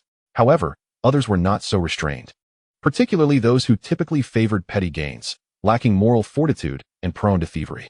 Upon noticing the existence of the mysterious apple tree, they felt no trace of doubt or anxiety. Instead, they were engulfed in overwhelming excitement and exhilaration. Without hesitation, like mischievous monkeys dashing into a peach orchard, they sprinted towards the apple tree. Under the influence of this herd mentality, those who were already wavering in resolve began to emulate one another, flocking towards the apple tree with reckless abandon, fervently harvesting the ripe fruit. Some, unable to contain their craving, picked apples while voraciously devouring them, as if their insatiable appetites could never be satisfied. Meanwhile, others, driven by greed, focused solely on their frantic gathering, reluctant to indulge even a single bite, fearing that any hesitation would result in missed opportunities. Deep within, they were beset by an inexplicable anxiety, fearful of losing out. After all, they had been the first to discover this wild apple tree. Would it not be a grave loss if they were to be outpaced by latecomers? This feeling was akin to catching a glimpse of a $100 bill on the street, only to have it snatched away by someone rushing up from behind just as one bent down to retrieve it, under the watchful gaze of the vigilant. Those who merely picked and did not eat remained unaffected, while those who indulged in the succulent apples quickly began to exhibit peculiar changes. After savoring one or more of the plump, juicy, and delectable fruits, their bodies seemed to fall under a spell, becoming utterly still. Furthermore, as time passed, the muscles of their faces began to twitch uncontrollably, displaying an array of bizarre expressions. Some appeared like befuddled laychayers, sporting salivating grins, while others wore a cunning, vacant stare, their lips curling into sinister, ghostly smiles. These manifestations were myriad and grotesque, yet all exuded an aura of chilling dread. The mere sight of them sent shivers down the spine of any onlooker, as if their fragile hearts were about to be gripped tightly by the cold claws of a malevolent spirit. At that moment, a woman clutching a woven bag was intensely engaged in a fierce competition with those around her for the apples. She moved with remarkable agility, first targeting the lower-hanging, plump, and vividly colored fruits, then shifting her focus to the higher branches to select the more delicately hued offerings. Her arms danced with vigor, moving with the swiftness of lightning streaking across the sky. Initially, those around her eagerly joined in this frenzied contest, each exerting their utmost effort to seize as many of the bright red apples as possible. In the blink of an eye, dozens of colorful apples had been snatched away. However, just as the woman was reveling in the excitement, she suddenly sensed something amiss. The people around her seemed no longer as fervently engaged in the struggle, with some even coming to a complete standstill, lost in a daze. She had intended to take advantage of this lull to gather a few more apples. Yet, as she leapt to pluck a large, purple fruit, she inadvertently knocked someone beside her to the ground. The thought that this person might rise and confront her spurred her to take preemptive action, ready to unleash her ire, just as she had formulated her words of reproach. The sight before her nearly sent her into a panic. At some unknown point in time, those who once vied for apples with her now stood utterly motionless, devoid of any vitality. The scene resembled a surreal dream, wherein long-departed friends beckoned her to join a game of mahjong. Yet, upon realizing that these individuals had long since passed from this world and refusing to participate, the once lively apparitions fell into a profound silence. Their eerie gazes fixated upon her without uttering a single word. With a piercing scream that shattered the night, she fled in terror, rolling and scrambling away from the scene, her eyes brimming with boundless fear, nearly losing control of her bodily functions in her fright. Even after retreating to a considerable distance, she remained in a state of disarray, unable to calm her racing heart, and the hem of her pants dripped with a pungent liquid. Her entire being trembled uncontrollably, as if every cell within her had succumbed to a hyperactive frenzy. Those who had already sensed the abnormality had retreated far away, their hearts heavy with an intensified gloom upon witnessing her distress. At that moment, the content from 2 videos previously released by the microbiology boss surged forth like a primordial beast, crashing through the barriers of skepticism in the minds of many. provoking a torrent of reflections, inquiries, deductions, and conclusions. As time progressed, the police, responding to an emergency call, approached the vicinity of the apple trees, parking their vehicle nearby. However, before they could disembark, distant voices cried out in desperation, "Do not get out of the car. Get away. Do not get out." Though perplexed and bewildered, the officers paid little heed and proceeded to exit the vehicle. Yet, within a minute, they regretted their decision. As they drew closer, their first-person perspective revealed the bizarre scene surrounding the apple trees. Even the most composed among them, armed and seasoned, could not help but tremble, chills running down their spines, beads of cold sweat forming on their backs. "Master, are they engaging in some novel form of role-playing?" inquired Officer Xiaolin, the one nearest to the strange happenings, forcing a facade of nonchalance despite his rising fear. Officer Lao Jiao, a veteran investigator, glanced at him but refrained from responding. Instead, he commanded in a grave tone, "Return to the car and bring me a pack of cigarettes." Officer Xiaolin paused, thinking to himself that his master had never been a smoker.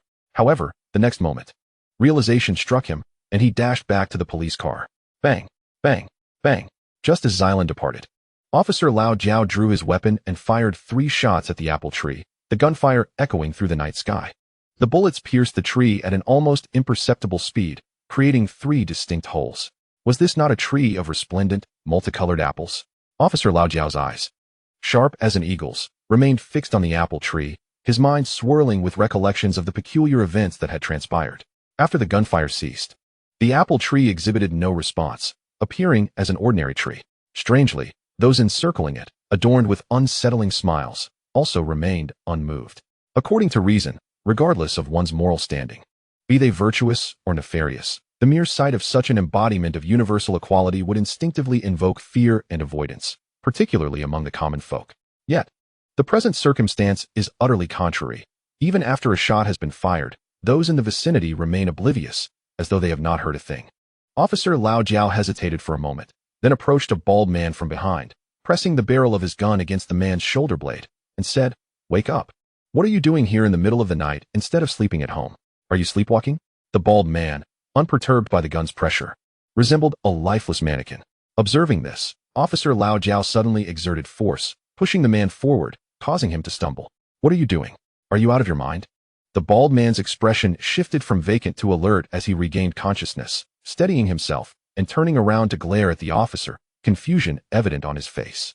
Officer Lao Jiao continued to aim his weapon at him. "Do you understand what you were just doing?" The bald man, bewildered, replied, "I was just out for a stroll, and when I saw them stealing apples, I simply took one." Officer Lao Jiao responded sternly, "Look at their condition. Do you think they are normal?" The bald man glanced around, paused for 3 seconds, and then replied nonchalantly, "They are fine. I understand why they are like this." At this, Officer Lao Jiao narrowed his eyes. "Oh? Then enlighten me. Why are they like this?" The bald man tossed the half-eaten red apple in his hand and explained leisurely. "This apple tree, I don't know where it originated, but its fragrance is overwhelmingly potent, heightening one's appetite, and the apples it bears are exceptionally delicious. To be honest, in all my years, I have never tasted such exquisite apples. This apple embodies a unique essence, seemingly capable of evoking the most cherished memories and emotions from the depths of one's heart. Just now, when I took that first bite, an extraordinary sensation surged within me. Instantly, my thoughts were transported back to an innocent and unforgettable time, my first love. Back then, I had a delightful desk mate. Whenever I thought of her, warm memories would flood my mind. We would sit together in class, diligently completing the assignments given by our teacher. Occasionally, we would playfully hide behind tall stacks of books, secretly enjoying snacks.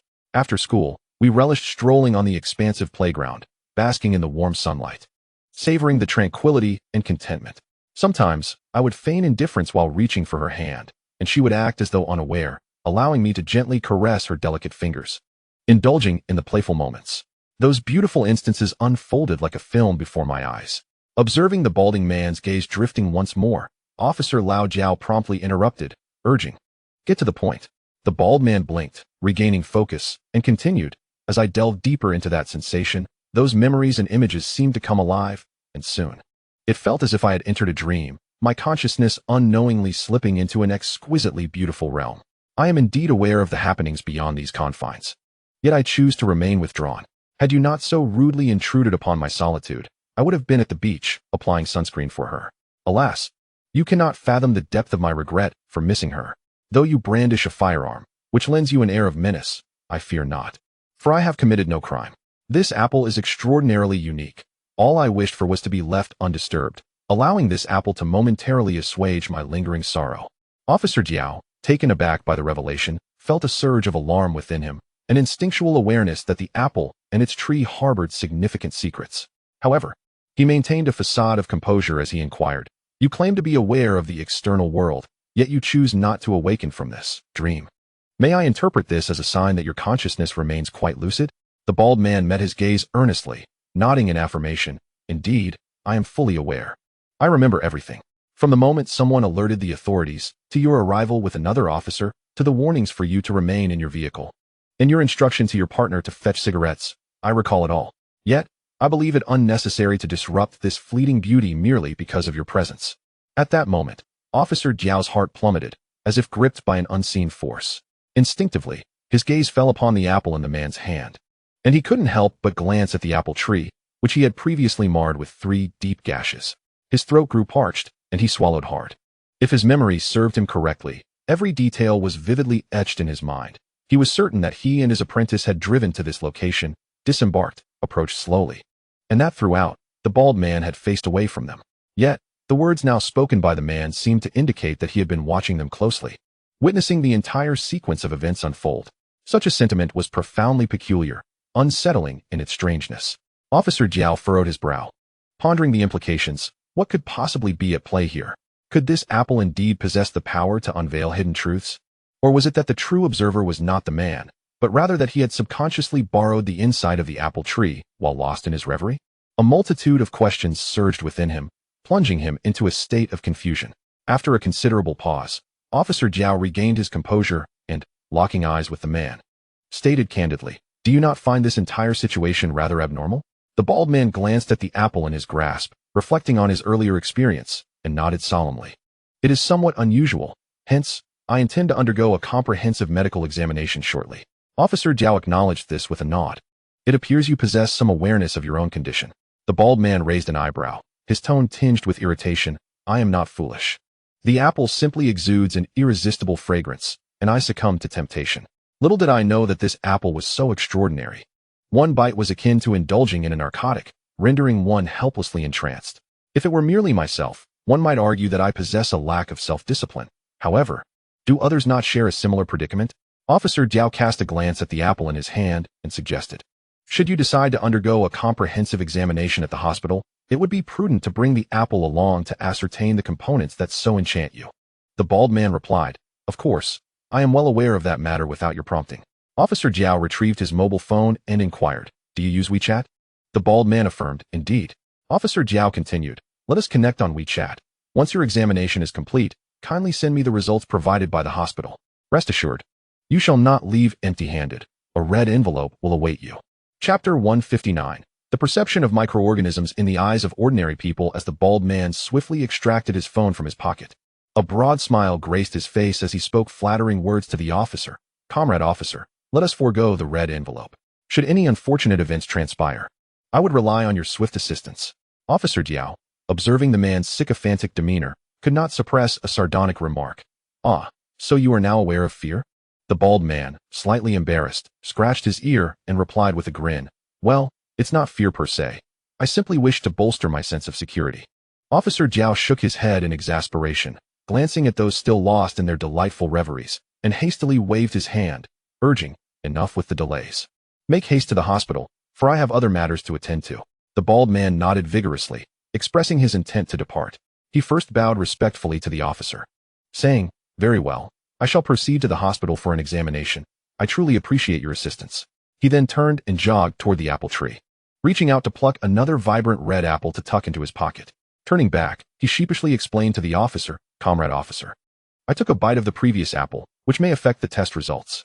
May I take this unblemished one to the hospital?" After speaking, he cautiously observed the officer's reaction, seemingly apprehensive of a refusal.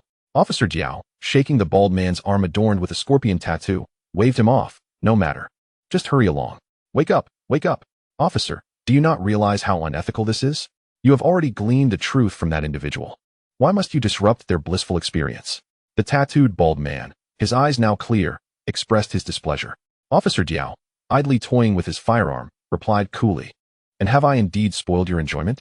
The tattooed bald man, glancing at the genuine firearm, felt a twinge of fear and meekly responded, certainly. I was in the midst of a honeymoon with my goddess, and you had to rouse me from her embrace. Could you not have afforded me 3 more seconds? Officer Jiao appraised him thoroughly before asking, do you often sleep while standing? The tattooed bald man shook his head no. Officer Lao Jiao, since there is none, why are you able to sleep while standing? The tattooed bald man furrowed his brow. I am not asleep. I am quite alert. I simply do not wish to move, as I do not want to disrupt the wonderful sensation. Officer Lao Jiao shifted the conversation. Are you from around here? The tattooed bald man replied. Yes, what of it? Officer Lao Jiao pointed to an apple tree a few meters away. Was it here before, or has it suddenly appeared? The tattooed bald man scratched his bald head, recalling carefully, then responded uncertainly. It must have been recently transplanted here by someone. Officer Lao Jiao, look around you. Do you see any signs of transplantation? The tattooed bald man looked in the direction indicated, scrutinizing the area. After several moments of contemplation, he couldn't help but scratch his bald head and said weakly, it seems there are no signs. Officer Lao Jiao, since there are no signs of transplantation, and you mentioned there was nothing here before, what does that imply? The tattooed bald man, intrigued, asked, what does it imply? Officer Lao Jiao, with a heavily suggestive tone, retorted, do you not think it is possible that it suddenly appeared out of thin air? The tattooed bald man chuckled, believing the officer was joking. How could that be? This is not a television drama. Things do not just materialize out of nowhere. Although I did not excel in school, I possess some common sense, you know. Officer Lao Jiao interrupted. You claim to know it is impossible? Then why did you recklessly eat its fruit without a second thought? Upon hearing this, the tattooed bald man stood frozen, unable to resist stealing glances at the apple tree, his expression growing increasingly peculiar. Seeing that the man finally reacted, Officer Lao Jiao seized the opportunity to inquire, by the way, have you watched the video released by the owner of microorganisms? The tattooed bald man's expression changed, and he nodded. Yes, I have. What of it? Officer Lao Jiao, do you remember the content? The tattooed bald man pointed at the nearby apple tree, chuckling. Officer, you cannot possibly think this is the so-called colorful apple tree, can you? Officer Lao Jiao fixed his gaze intently on him, retorting, what do you think? The tattooed bald man, realizing the seriousness of the inquiry, glanced between the apple tree and the apple in his hand, falling into a contemplative silence. Just as Officer Lao Jiao was losing patience, the tattooed bald man took a hefty bite of the half-eaten apple, juice splattering across his face, and disdainfully remarked, if this is the source of the calamity he spoke of, then I must say, I would welcome such a disaster more than once. With that, he stared at Officer Lao Jiao with a bizarre expression, reminiscent of a clown observing a star-gathering sect. Officer, you cannot possibly be unaware of the professional reports from abroad and the analyses by experts online, right?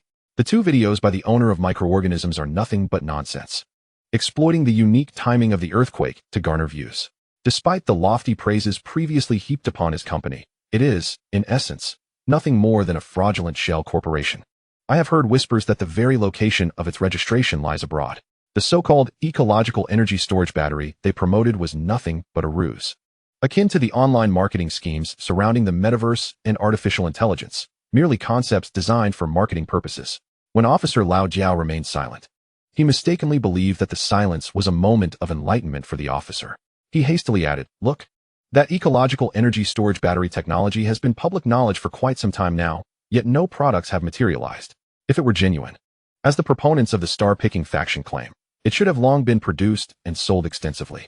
However, to this day, they have not even managed to sell anything, let alone create a product.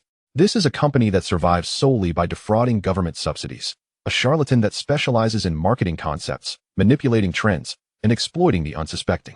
Do you really believe that the videos he produces possess any authenticity or credibility? Officer Lao Jiao interjected, setting aside the matter of the microbial entities. Let me ask you this. Do you find it peculiar that this apple tree has suddenly appeared here? The tattooed bald man replied, I think it's rather unremarkable.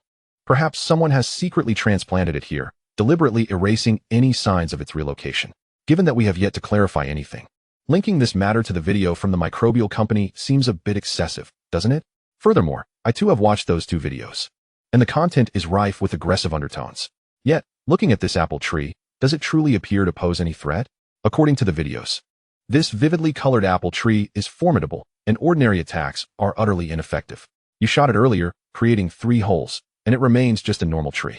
Upon hearing this, Officer Lao Jiao fell into a contemplative silence, momentarily at a loss for a counterargument, and eventually shifted the topic. After consuming this apple, did you experience any unusual sensations?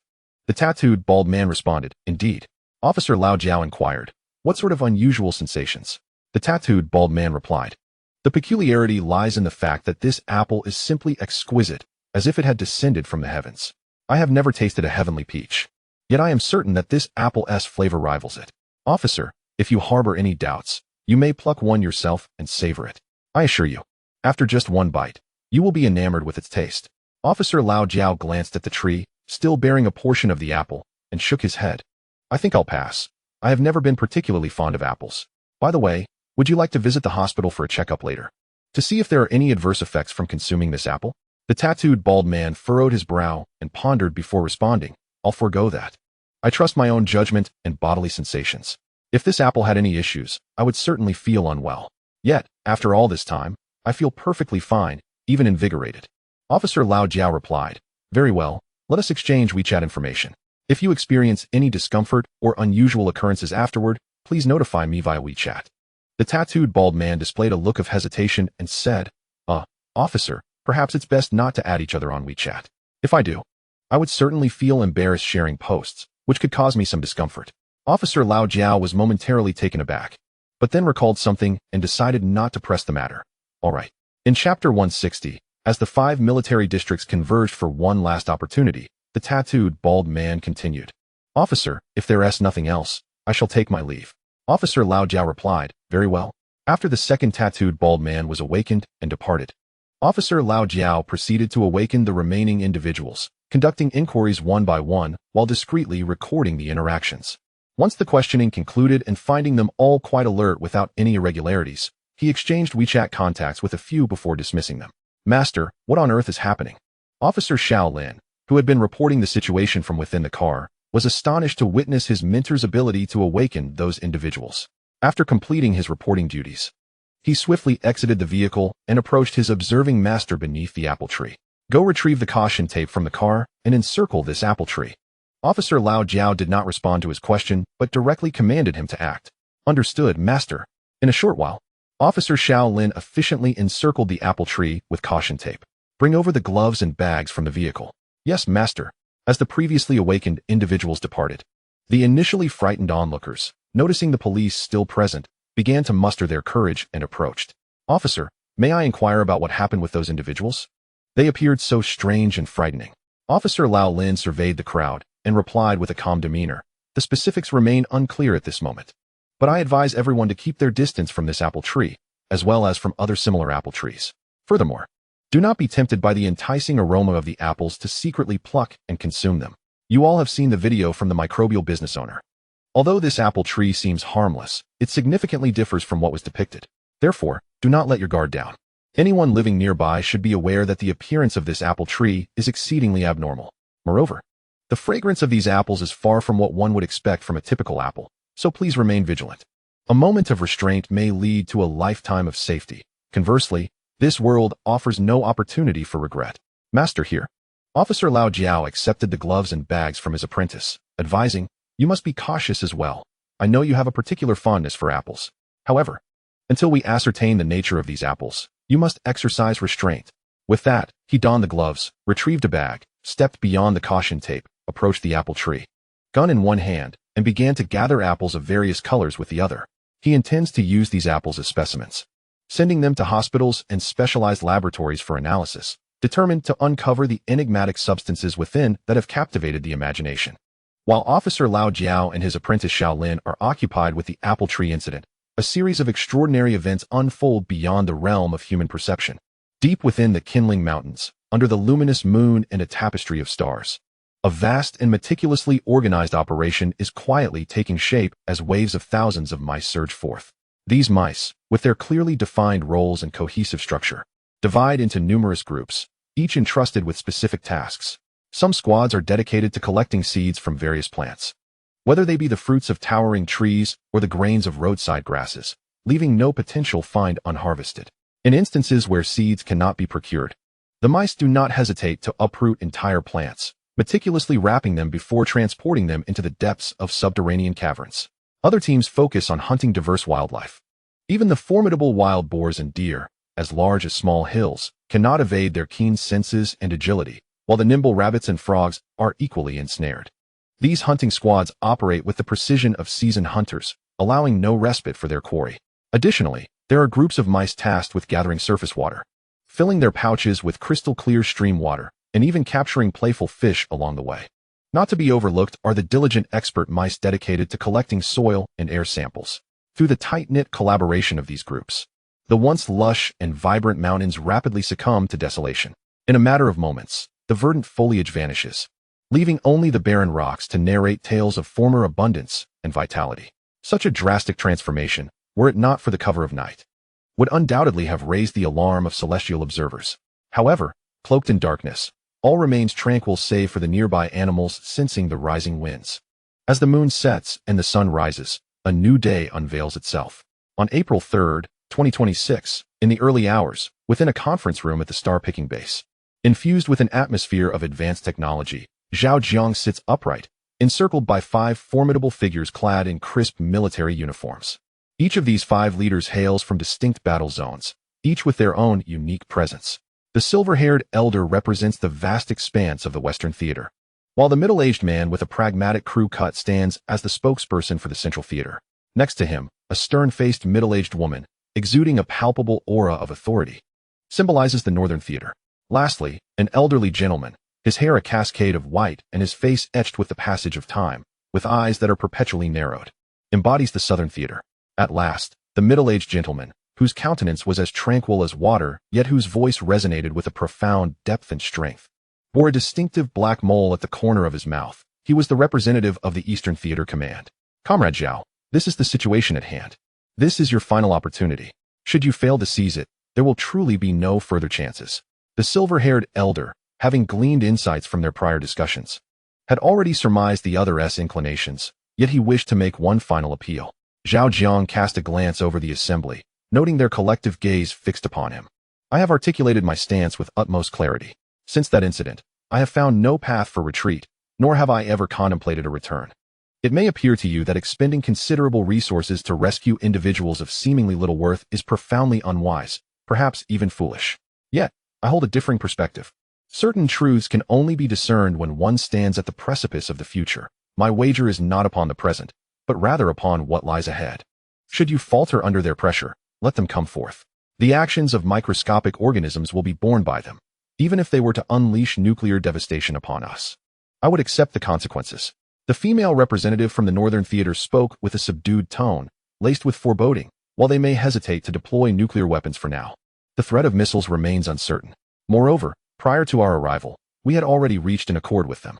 Should you relinquish this opportunity, resolutely insisting on isolating the microorganisms as an independent entity on par with other forces, we shall certainly refrain from intervening in the disputes between you and them. At that juncture, your star-picking base will likely be reduced to ruins. Seizing the moment, the representative from the Central Theater further cautioned, Zhao Jiang, your actions have encroached upon the boundaries of this world. Given the current circumstances, a great conflict could erupt at any moment. As fellow Chinese, we can empathize with your choices. From my personal viewpoint, your decisions bear a semblance of righteousness. As you have emphasized, some matters can only be evaluated and defined when viewed from the perspective of the future. However, you presently reside in the here and now, and at this moment, your actions do not align with the prevailing discourse of this world. You have indeed crossed the line. Zhao Jiang's gaze sharpened, a chilling aura enveloping him. Have I crossed the line? They are the ones who have overstepped. Before I embarked on this path, I endeavored to employ alternative methods, seeking a more temperate resolution to this dilemma. Alas, I found that the more conciliatory I became, the more obstinate they grew, the more I appealed to reason, the more they resorted to tyranny. You are all acutely aware of the current state of our planet. Is the concept of an apocalypse truly distant from us? Or is it a question we can evade? Clearly not. Since evasion is not an option, why not choose to confront it directly? They are well prepared for any calamity that may arise, equipped for battle, even capable of escaping the earth, while the ordinary populace remains utterly defenseless. As the proprietor of a technology company, I am fully aware of my limitations in saving everyone, nor do I aspire to be any sort of savior. Before the impending catastrophe, I endeavored to convey a singular truth to them, providing a glimmer of choice and a chance for survival. Surely, there is nothing amiss in that.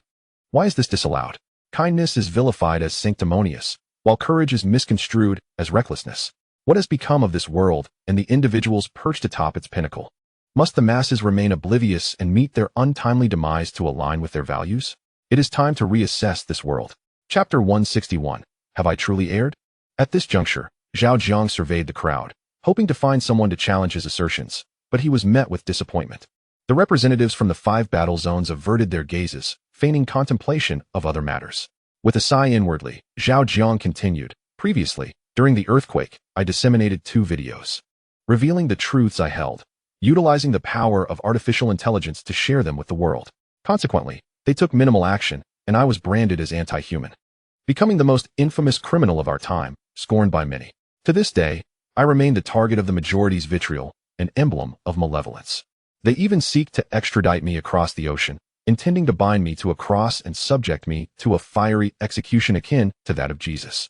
Setting aside the notions of right and wrong, I pose a singular question. Have I not begun to pay the price for my efforts to spread the truth? Am I not enduring the backlash of such actions? The assembly remained silent. Zhao Jiang continued. In the face of their deliberate provocations and assaults, even offline reprisals and assassination attempts, have I exhibited any extreme reactions? I think not. Yet, despite my restraint, they persist relentlessly, with threats and intimidation echoing beyond the public eye, in the shadows. In light of their aggression and rudeness, I have remained exceedingly courteous. I have even settled for a compromise, shifting my focus from saving all ordinary individuals to only rescuing the virtuous. Regarding the distinction between ordinary individuals and the good, I trust that each of you understands this well. Ordinary individuals constitute a vast demographic, the very bedrock of society. In contrast, the good represent but a minuscule segment of this group, in terms of proportion, in the current state of affairs. Claiming 1 in 100,000 would not be an exaggeration. Yet, even this is deemed unacceptable. I have made considerable concessions and shown forbearance. Yet they remain unwilling to relinquish even a few virtuous souls from the nearly 10 billion population they consider their private property. Unwilling to allow me to save a handful of good people. May I inquire, is there any further concession I can offer? A representative from the Eastern Battle Zone interjected. The issue remains, Comrade Zhao Jiang. Your ideals are excessively utopian. While idealism is commendable, it must be supported by commensurate strength. Without our ongoing protection of the ordinary individuals, do you believe you could realize your intentions? Forget about saving a good person. Securing your own safety is a significant challenge. You are not the sole good person in this world. Many you deem as villains were once virtuous themselves, merely driven by circumstance and necessity.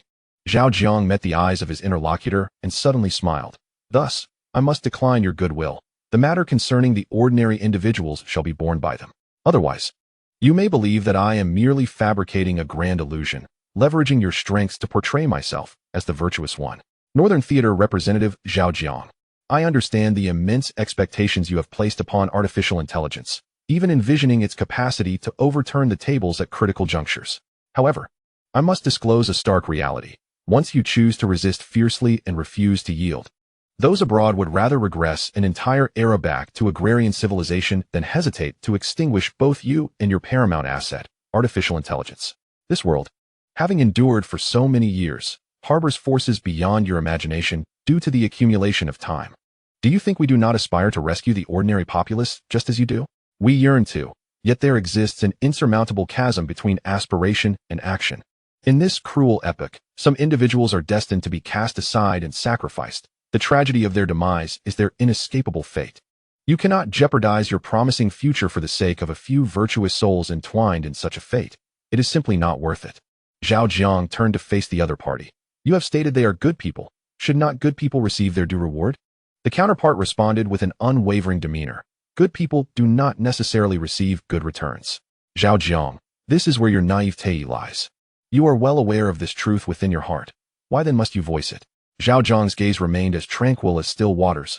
I wish to know, if I abandon my naivete now and choose to withdraw for my own preservation, will there still be hands extended to good people in this world thereafter?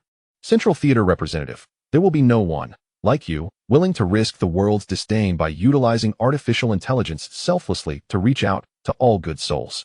Yet, some will discreetly aid those who are valuable, astute, and know when to advance or retreat.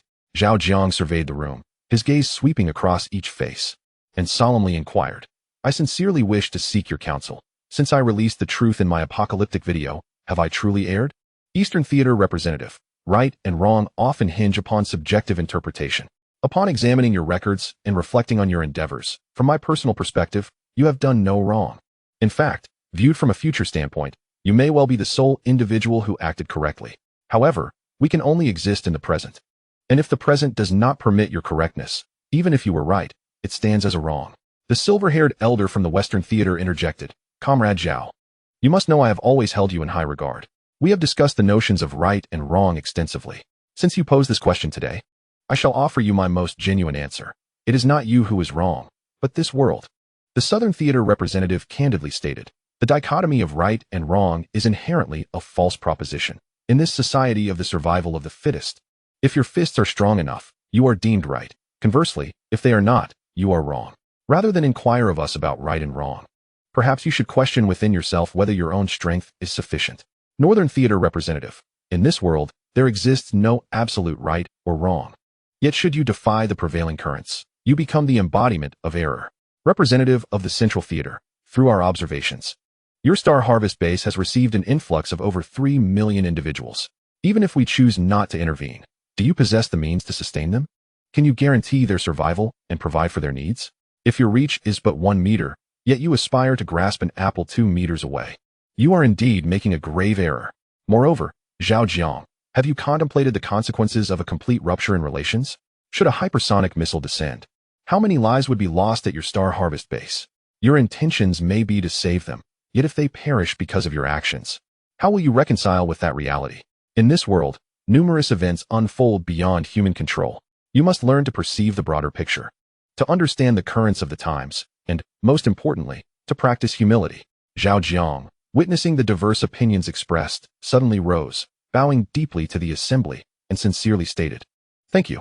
His gaze softened with a hint of relief as he continued, "Your joint visitation to the Star Harvest base marks a first. Yet it may very well be the last. I have long been aware of your clandestine efforts on behalf of the microbial entities, regardless of the motivation. They have benefited from the assistance you have rendered. For this, I humbly bow once more in heartfelt gratitude." As he straightened, he shifted his tone. "However, comrades, I must respectfully decline your goodwill and cannot embark upon the path you envision for me. You may believe that the microbial beings should yield and compromise to gain greater benefits and opportunities for advancement. Yet, I firmly assert that the true value of human civilization lies in our inherent kindness, respect, and justice. Under no circumstances should these virtues be forsaken. Some may deem me naive or mock my lack of awareness of the times, yet I would rather traverse the darkness and solitude than forsake this precious beauty. Only in doing so can we truly call ourselves human, rather than soulless husks. Thus, I ask for your understanding of my stubbornness and resolve. I recognize this path is fraught with challenges, but I am willing to dedicate my life to uphold my convictions. Even if I end up with nothing, my bones turn to dust, I shall have no regrets. If one can only achieve a singular meaningful endeavor in life, then what I aspire to do is to steadfastly uphold and pass on the virtuous aspects of human civilization, those qualities that are often mocked and scorned, yet flourish vibrantly amidst darkness and hope, kindness, respect, friendship, and the multifaceted interpretations of justice." His voice resonated powerfully throughout the space, leaving every individual present profoundly moved. Chapter 162. That night, amidst the thick fog I may falter, but I firmly believe that this conviction and spirit shall endure. As long as this belief persists, even if I fall, there will be others who rise to uphold and perpetuate this unique beauty that belongs to humanity. Continuing onward. As the words faded, the silver-haired elder of the Western Theater let out a silent sigh within his heart. In truth, he had foreseen this outcome long ago. Yet when Zhao Jiang asserted his stance in front of representatives from the 5 major theaters, he could not conceal the disappointment that welled within him. To him, Zhao Jiang held immense value. As long as he refrained from recklessly wading into murky waters for the sake of a select few, his future prospects were undoubtedly boundless, potentially allowing him to ascend to one of the pinnacle positions in the world. What a pity! Upon witnessing Zhao Jiang's unwavering resolve, the representatives from the other 4 theaters found it inappropriate to continue the discussion and chose to divert the topic, proceeding to address other matters.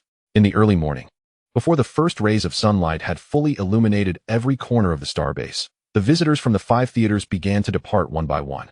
However, scarcely had these representatives stepped beyond the gates of the base than a tempest, lurking in the shadows, began to stir quietly. in a realm imperceptible to the common populace. The currents churned ever more violently. When it became evident that the owner of the microbial company remained obstinately unyielding, the deep state world government, which had long stood above national authority, could no longer contain itself, revealing its fearsome visage. They resolved not to remain passive any longer, intending to employ a power so formidable it would instill terror, aiming to raise the starbase to the ground. This deep state government resembled a colossal beast lurking within the darkness, unknown to the world, but once its gaping maw opened, it would unleash a devastating blow. At this very moment, this beast stirred restlessly, poised to launch an overwhelming assault on the starbase. An exhilarating confrontation was on the brink of unfolding, with no one able to predict the eventual outcome of this impending war. Upon learning of their decision, Zhao Jiang displayed little reaction, merely inquiring earnestly of Kidiao Yaliang 031. How many superconducting spacecraft have been completed? What is their capacity? What is their speed? Kidiao Yaliang 031 responded. With all production resources being concentrated and the world factory operating at full capacity, we have successfully produced 289 superconducting spacecraft to date. Each spacecraft has an approved passenger capacity of 15,000. If we disregard travel quality and eliminate all non-passenger areas, the maximum capacity can accommodate up to 30,000 individuals. This figure represents the ecological system's limit, not the spacecraft's volumetric capacity. Regarding speed, based on the distance from Earth to Mars, a one-way journey would take approximately 1 week. Thus, a round trip would take about half a month. Zhao Jiang replied, "Excellent work. I appreciate your efforts." Kidiao Yaliang 031 remarked, "It is no trouble at all. The brilliance lies in the technology you have pioneered, boss. Were it not for the advent of superconducting technology, even if all the robots in the world factory worked tirelessly to the point of metal fatigue, it would be impossible to construct such spacecraft. As for the ecological system within, it would be beyond imagining. Simulating gravity would be a distant dream. After all, the disparity between superconducting materials and traditional materials is simply too vast. I have calculated that if we were to construct a spacecraft using traditional materials based on previous designs, its capacity would be limited to a mere 2,000 individuals. As for the ecosystem, it cannot solely rely on the spacecraft itself. We would need to transport an immense amount of resources to compensate for this deficiency. Moreover, the absence of a self-sustaining ecosystem aboard the vessel would lead to significant challenges in managing the vast amounts of waste and excrement generated by passengers. Over time, this could culminate in serious issues. Even if the spacecraft were to avoid any mishaps, the noxious odors produced during the journey, at the traditional speeds of spacecraft, might very well suffocate the passengers upon arrival at their destination. Zhao Jiang remarked, "Without superconducting technology, I would not proceed with the subsequent tasks. After all, with conventional spacecraft and energy technologies, whether we can successfully depart from Earth and reach Mars remains an uncertain prospect." Kidiao Yaliang 031 responded, "That is indeed true. Without the diamond drill, you would not take on the porcelain work, boss. By the way, with the breakdown of negotiations with the 5 major war zones, and based on feedback from superconducting satellites and micron robots, humanity's peak forces are poised to strike against us. Thus far, 17 secret missile bases worldwide have opened their silos and quietly designated the star-snatching base as their target. Avoiding this situation is simply impossible. We are left with only 2 choices. Either we completely flip the table and utilize superconducting power to demonstrate to them the foundation of our unwavering stance, or we cleverly play under the radar once more, evade confrontation now, and settle accounts later." As this dilemma arose, the atmosphere grew palpably tense. Zhao Jiang remained silent, lost in contemplation for several minutes. Kidiao Yaliang 031, recognizing the need for quiet reflection, refrained from speaking, understanding that the boss must concentrate to arrive at a decision more reliable than any calculations made thus far. Zhao Jiang exhaled deeply, his gaze shifting from profound thought to resolute determination. Observing this change, Kidiao Yaliang 031 sensed that the boss had arrived at an answer, filling him with anticipation. After careful consideration, and to prevent the immediate onset of a third world war, Zhao Jiang relinquished the idea of an immediate counterattack and casually remarked to Kidiao Yaliang 031, "It seems fog is about to roll in. Let us encourage them to retire early." With the fog approaching, the call for early rest resonated. Upon hearing these words, Kidiao Yaliang 031 felt a surge of energy, aware that the boss was preparing for a second act of subterfuge. He immediately sprang into action, harnessing superconductive clouds to manipulate local weather, enveloping the star-snatching base in thick fog. That night, The desert surrounding the star-snatching base was shrouded in dense mist, rendering visibility at an all-time low. Beneath this veil of obscurity, all who sought refuge at the base succumbed to an overwhelming drowsiness and soon fell into a deep slumber. Once they were asleep, under the cover of impenetrable fog and the cloak of night, the valuable remnants at the star-snatching base, yet to be evacuated, inexplicably began to rise, defying the laws of nature, and slowly ascended into the sky. Superconducting forces in the early hours of the morning, Zhao Jiang, who had forsaken sleep, stood atop a towering edifice, feeling a subtle tremor while gazing into the distance through the thick fog, his eyes reflecting an unprecedented depth of contemplation.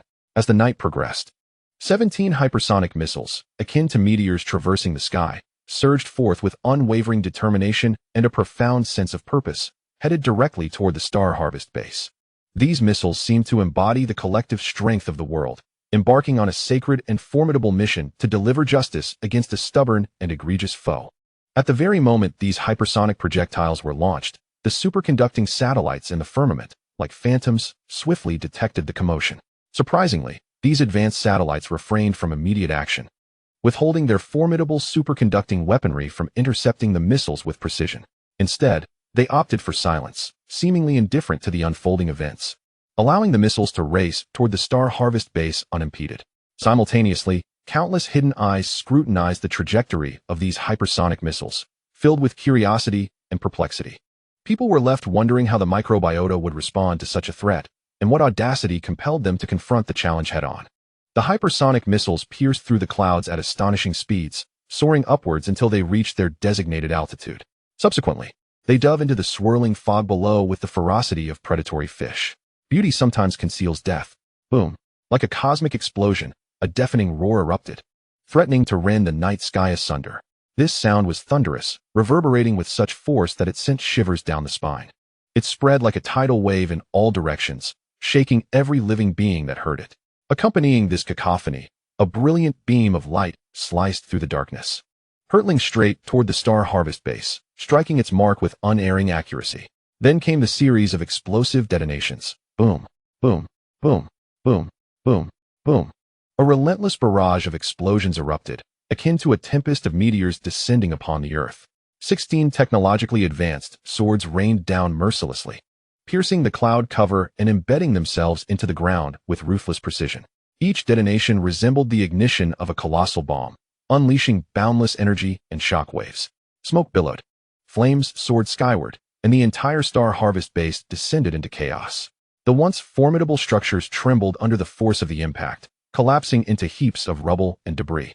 These technological swords appeared to possess limitless power, erupting within the fog, casting up immense clouds of dust and shrapnel. The entire scene resembled the onset of an apocalypse, breathtaking in its horror. What was once a bustling Star Harvest base had now transformed into a desolate ruin, scarred beyond recognition. The following day, the sun ascended, casting golden hues across the horizon while the dense fog gradually dissipated. In the year 2026, on April 4th, amidst the vast northwestern desert, the once thriving Star Harvest base, teeming with life and technological marvels, now lay transformed into a desolate expanse, void of human presence and engulfed in silence under the first rays of sunlight. This place, once bustling with vitality, had succumbed to decay, with countless unknown fragments scattered across the barren land, as dark as the wings of death itself. 17 horrifying gaping holes were evenly distributed throughout the area where the Star Harvest base once stood, the lingering scent of gunpowder evoking a deep-seated terror. Ruins and remnants of destruction were omnipresent, cloaked in the ashes of what once was. The glaring sunlight, rather than bestowing warmth, imparted a chilling coldness to the atmosphere. Numerous drones hovered aimlessly above the wreckage, desperately seeking a glimmer of life or a distinguishable remnant of humanity amidst the pervasive aura of demise. Yet, regardless of their relentless search, their efforts were evidently in vain. If even the sand had been vaporized at the epicenter of the explosion, how could the frail human form have survived? While the global media fixated on the sudden emergence of apple trees and their peculiar effects, few were aware that the Star Harvest base had vanished from existence. Under the shroud of night, it had been ruthlessly erased by the pinnacle of human power. The Star Harvest base had disappeared, along with Zhao Jiang, and the once celebrated microorganisms had seemingly never existed, vanishing from public consciousness in an unfathomable manner within a brief span of time. Meanwhile, Beyond the conventional satellite view, superconducting spacecraft were meticulously aligned, racing towards Mars at a speed unfathomable by current technology. Within the last ship, Zhao Jiang stood quietly, his gaze fixed intently on the receding azure planet. His eyes profound and enigmatic. Boss, they are starting to awaken one by one. Should we reveal the truth now, or wait until we reach Mars? A strikingly handsome young man approached Zhao Jiang. He was the one endowed with a superconducting nanobody, Kidiao Yaliang 031. After a moment of contemplation, Zhao Jiang replied, now, while we have yet to reach Mars, if anyone regrets knowing the truth and wishes to return to Earth, we can erase their memories as necessary and send them back. This farewell will lead us towards two distinctly different paths from Earth's civilization, and I do not wish for the seeds of this new civilization to bear any flaws. Kidiao Yaliang 031 responded, I understand. Zhao Jiang suddenly turned to meet his gaze, speaking earnestly. People often claim that a shared destiny for humanity is an ideal too lofty to achieve. This time, let us shatter that impossibility through our actions and forge an ideal human civilization, standing tall amidst the ancient and enduring tapestry of stellar civilizations. Through Zhao Jiang's eyes, Kidiao Yaliang 031 sensed the fervor of his soul and, suppressing his excitement, replied, Boss, I cannot fathom how many civilizations lie hidden within the depths of deep space. Yet I know that from the moment we stepped off the Earth, it was the right time to welcome a new member. Zhao Jiang inquired, what do you think this new member should be named? Qi Jiao Yuliang 031 squinted his eyes and replied with utmost seriousness, Martian civilization. Upon hearing this, Zhao Jiang laughed, a laughter filled with satisfaction and grandeur, infused with yearning and anticipation. From the perspective of other planets, on the Martian surface base. Chapter 163, Bebe's Dream Within a Dream, revised thrice. Inside a spacecraft at the forefront, the former content creator, moon spirit fairy Bebe, gradually awoke from her stupor, clenching her fists as she felt a surge of vitality coursing through her body. However, the instant she opened her eyes, she was utterly astonished. Momentarily rendered speechless, she found herself enveloped in a bizarre, bubbling green liquid that seemed almost alive, tightly wrapping around her. Beyond this green liquid, there existed a thin, transparent membrane, resembling a vast prison that confined her within. Through this membrane, she could discern dozens, if not hundreds, of identical, crystalline green liquid spheres. Each sphere appeared to be a meticulously crafted work of art, perfectly rounded and flawless. Within each green liquid sphere, a person was imprisoned. Some were awake, gazing around with curiosity, while others had their eyes firmly shut, seemingly still in slumber. Am I dreaming? Bebe suppressed her inner astonishment, beginning to doubt whether she had truly awakened. Bubbles continued to rise around her. I am definitely dreaming.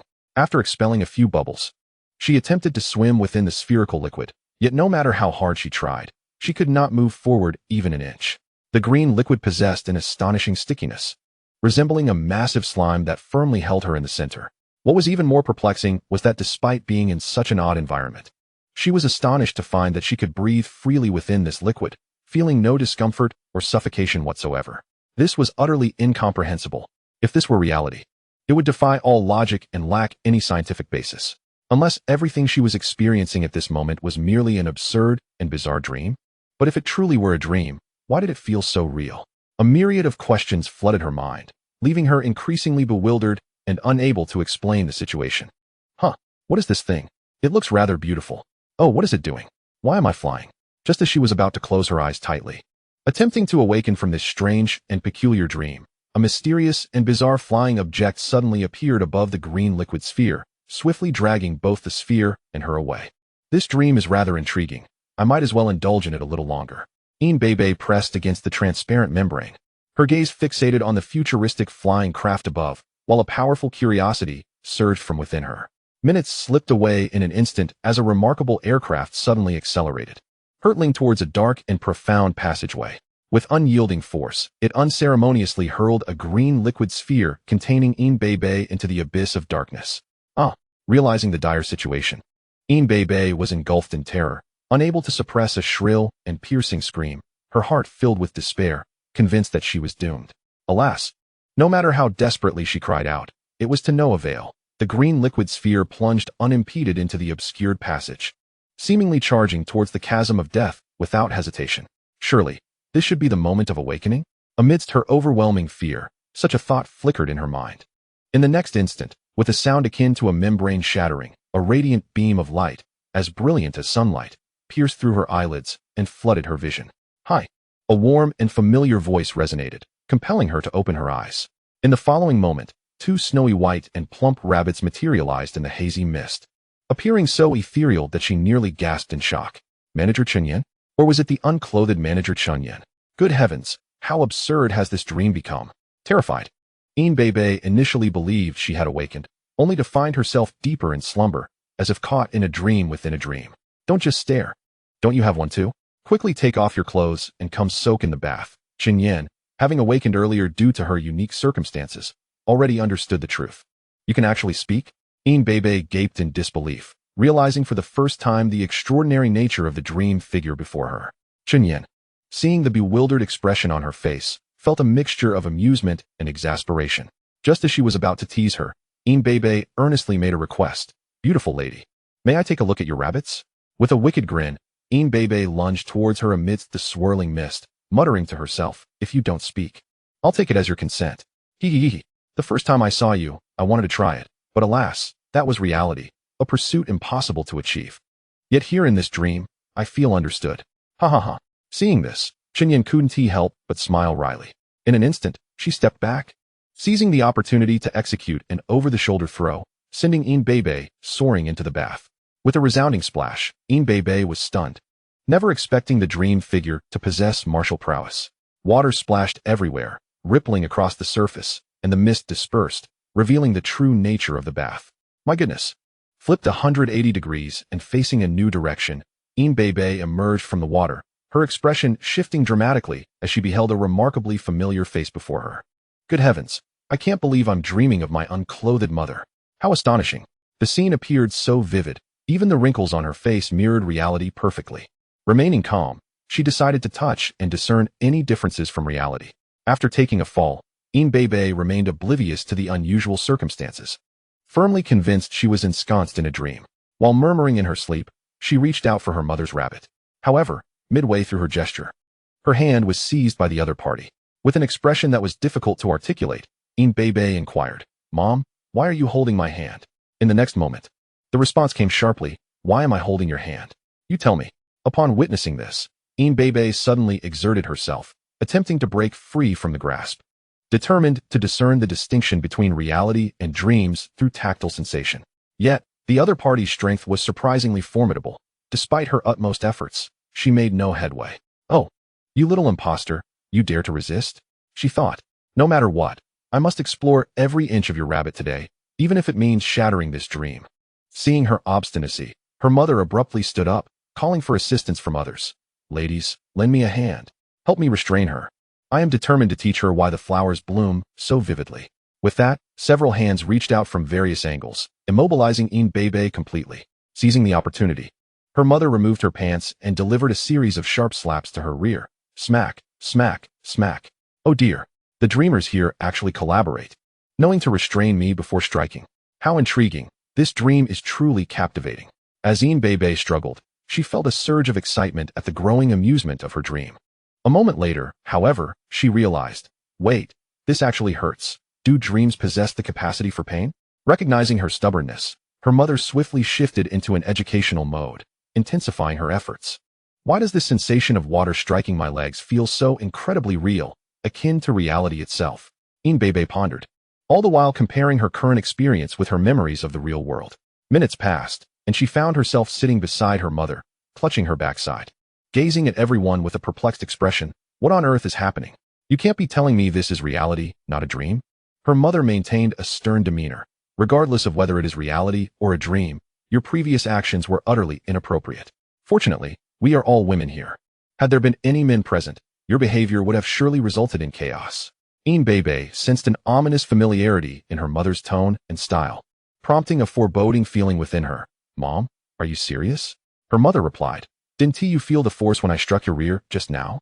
Chunyan, observing the bewildered expression on Bebe's face, decided to reveal the harsh truth. This is not a dream. It is a merciless reality. Moreover, we find ourselves in the vast, boundless cosmos, far removed from our once familiar earthly abode. When you were immersed in the sleep liquid, did you not notice the peculiar floating state of everything around you? This defiance of logic is precisely due to our current existence in a space environment. Here, gravity is weak to the point of being negligible, allowing every object to float freely. At this moment, however, you feel as if you are walking on solid ground, a sensation attributable to the unique regional simulated gravity technology of this place. While it may create an environment reminiscent of Earth, the gravity here is, in fact, considerably weaker. If you doubt this, simply observe the movement of the water and mist, and you will gain an understanding. Had this truly been Earth, the shoulder throw you just experienced would have left you in excruciating pain. Chapter 164. The infuriating truth. Bebe's eyes widened in disbelief as she surveyed her surroundings. To her astonishment, the water and the enveloping mist here were far lighter than what she had encountered during her hot spring visits on Earth. Even her own body seemed to have shed much of its weight. Wasn't I just at the star-picking base? How did I wake up in space? She murmured. Confusion etched across her face. Then, a torrent of questions cascaded from her. And when was this spaceship developed? It appears so advanced. Moreover, this liquid is capable of allowing breathing. How absurd is that? Faced with the onslaught of queries from Bebe, Chunyan realized that mere verbal explanations would likely prove insufficient. Thus, she stepped aside, retrieved a peculiar floating object, and activated the relevant permissions. Subsequently, a series of images began to play before the gathered crowd. Under Bebe's focused gaze, the scenes presented through holographic projection gradually came into sharp relief. One by one, fearsome missiles ascended from all corners of the world, akin to enraged beasts, unhesitatingly charging towards the star-picking base. Boom, boom, boom, boom, boom, boom, accompanied by the deafening sound of 17 explosions. It felt as though the very world was shaken. Everyone could distinctly sense a powerful, heart-stopping energy wave emanating from the depths of the mist. The expressions of the crowd instantly turned grave and pallid, filled with dread and unease. They understood all too well that had it not been for the decisive actions taken by the microscopic life forms, implementing preemptive measures, they would have become the merciless targets of these 17 formidable supersonic missiles at that very moment. The mere thought of this caused everyone to gasp in horror. Their bodies drenched in cold sweat. Their eyes remained fixated on the holographic projection before them, where the previously tranquil mist was now roiling violently. As if disturbed by a colossal beast, the dense fog spread outwards like billowing smoke, forming a vast vortex. Through the gaps in the mist, piercing beams of light broke through, as if attempting to tear apart the very fabric of space. With these sights alone, they could envision the catastrophic destruction and devastation that the star-picking base, situated at the epicenter of the explosions, was currently enduring. Had they still been in that location, their fragile physical forms would scarcely have withstood the onslaught of such terrifying energy. In the face of such devastating power, what a tragic fate awaits them. The outcome is simply unimaginable. After a long pause, the holographic projection vanished. Bebe, filled with righteous indignation, clenched her fists, her eyes ablaze with fury. She spoke in a deep voice. Manager Chun, why did they attack the Star Harvest base? Chun Yin hesitated before responding. Because the Star Harvest base seeks to save you and others like you. Bebe replied. Is that the only reason? Chun Yin nodded. Indeed. At that moment, a woman, seemingly in her 50s, interjected, My dear, do not find this reason astonishing. In fact, it aligns perfectly with reason and the survival logic of Earth. Bebe turned to her. May I ask who you are? I am Yu1, a former philosophy professor at a university.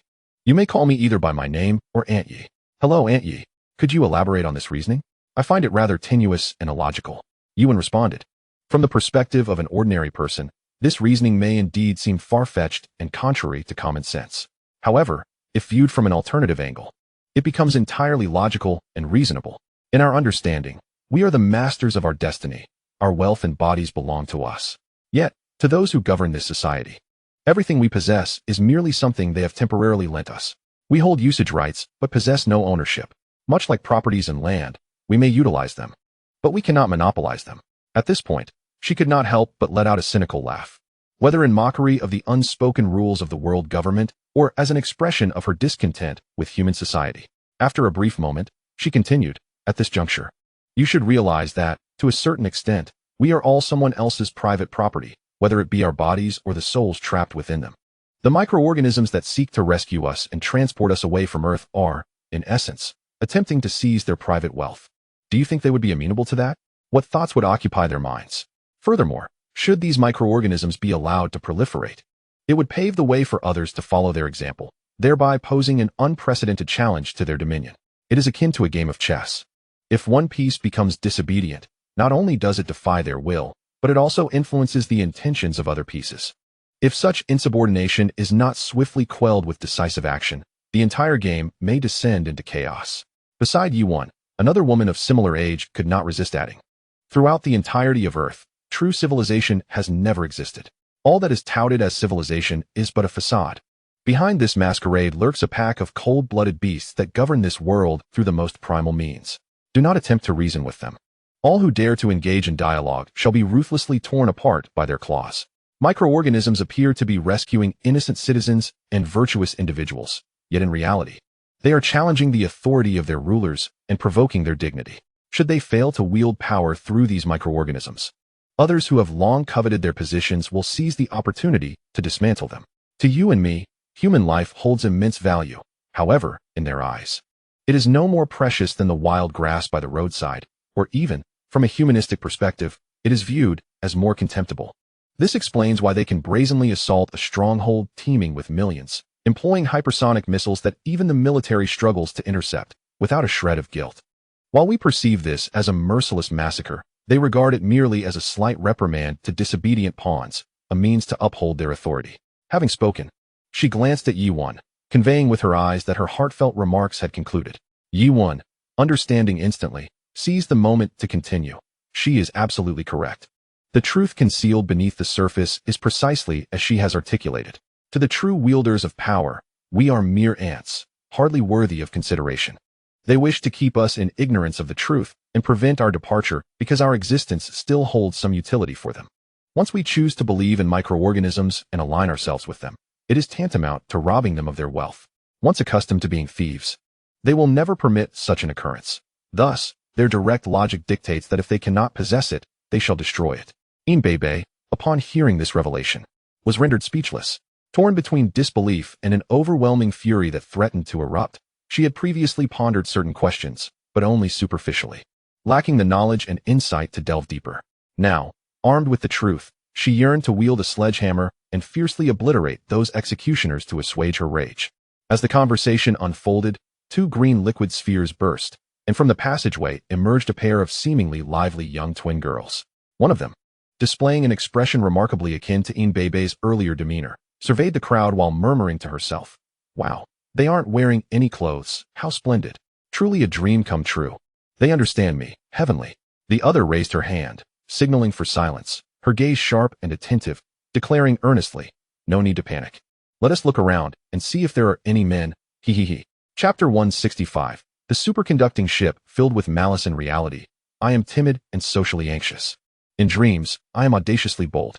The girl who immediately seeks to ascertain the presence of men soon loses control of her expression. Not only that, but as she speaks, she begins to disrobe without a hint of concern for the gazes of those within this dream.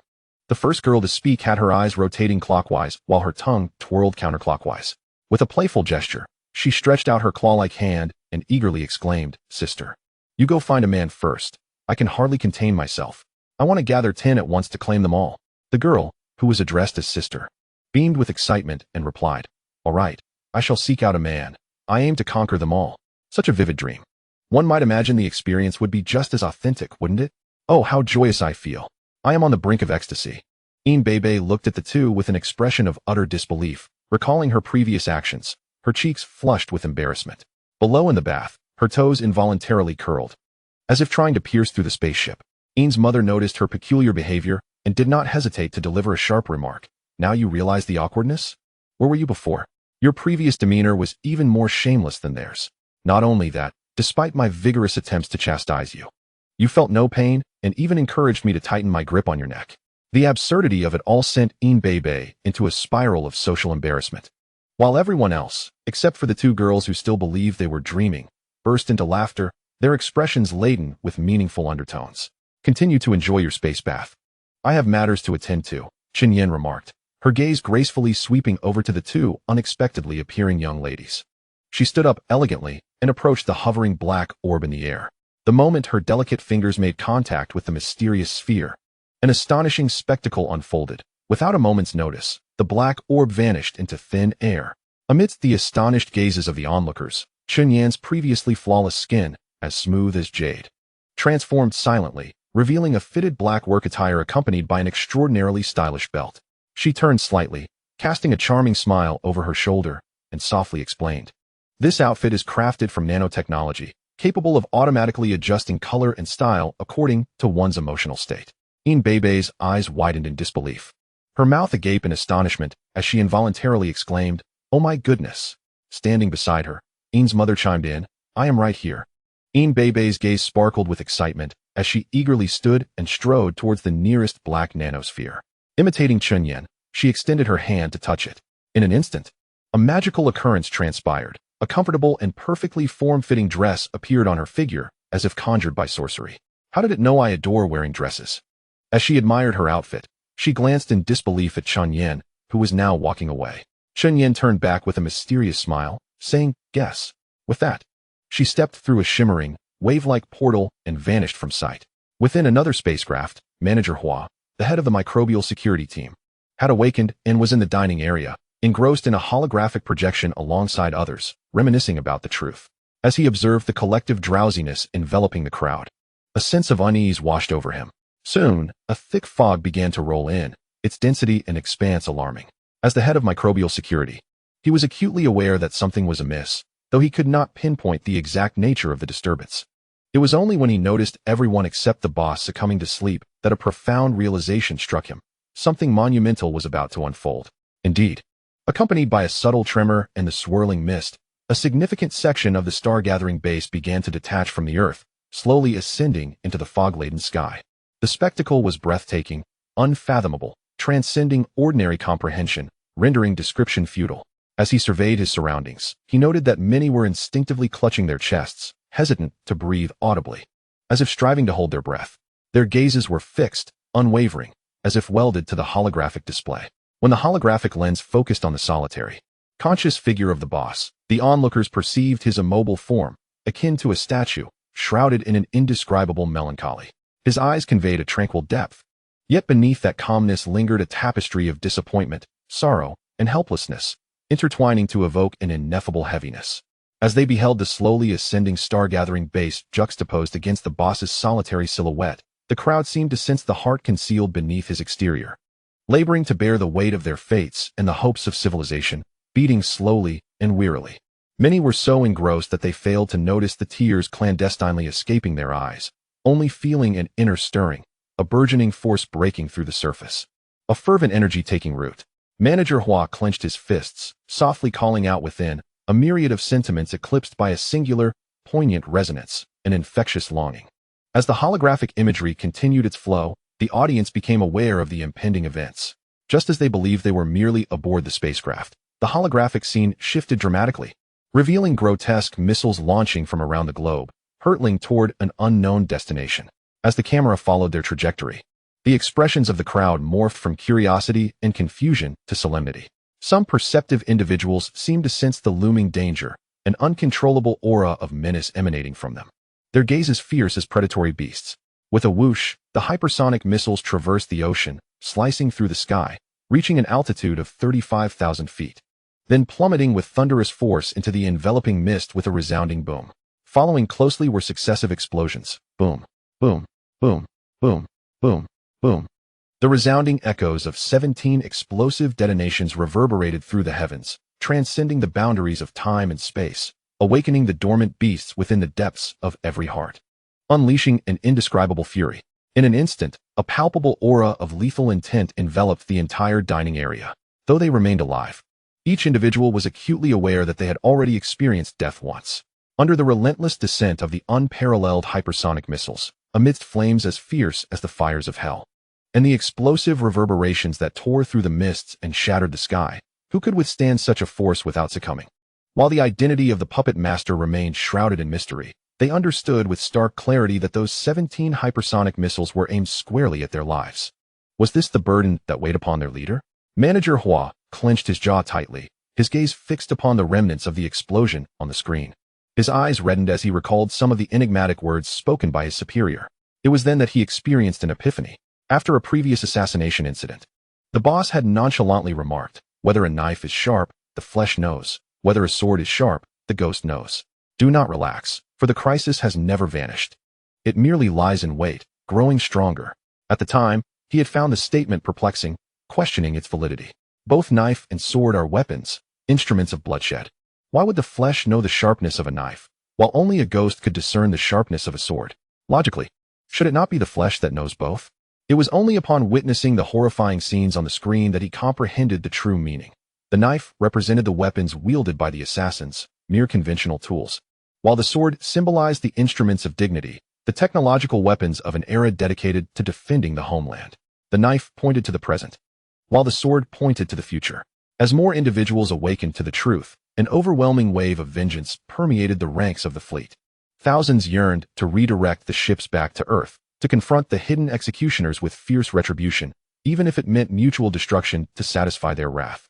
Yet, when they considered the solitary figure that bore their burdens, their anger was tempered, and they resolved to follow commands, submitting to the leader's will. Chapter 166, The Second Great Internet Crusade. In the current timeline, objectively speaking, everyone remained alive. However, those with even a modicum of intellect recognized that had it not been for that prescient figure, who had strategically prepared in advance, using their singular strength to avert catastrophe and prop up a crumbling edifice, the one standing here would surely be a collection of lost souls. Thus, subjectively, each felt, to varying degrees, as though they had already departed this world. As for those behind the launch of the hypersonic missiles, they were marked for vengeance, their transgressions etched into the minds of the survivors. Today, you may have taken advantage of our weakness, extinguishing us like mere insects.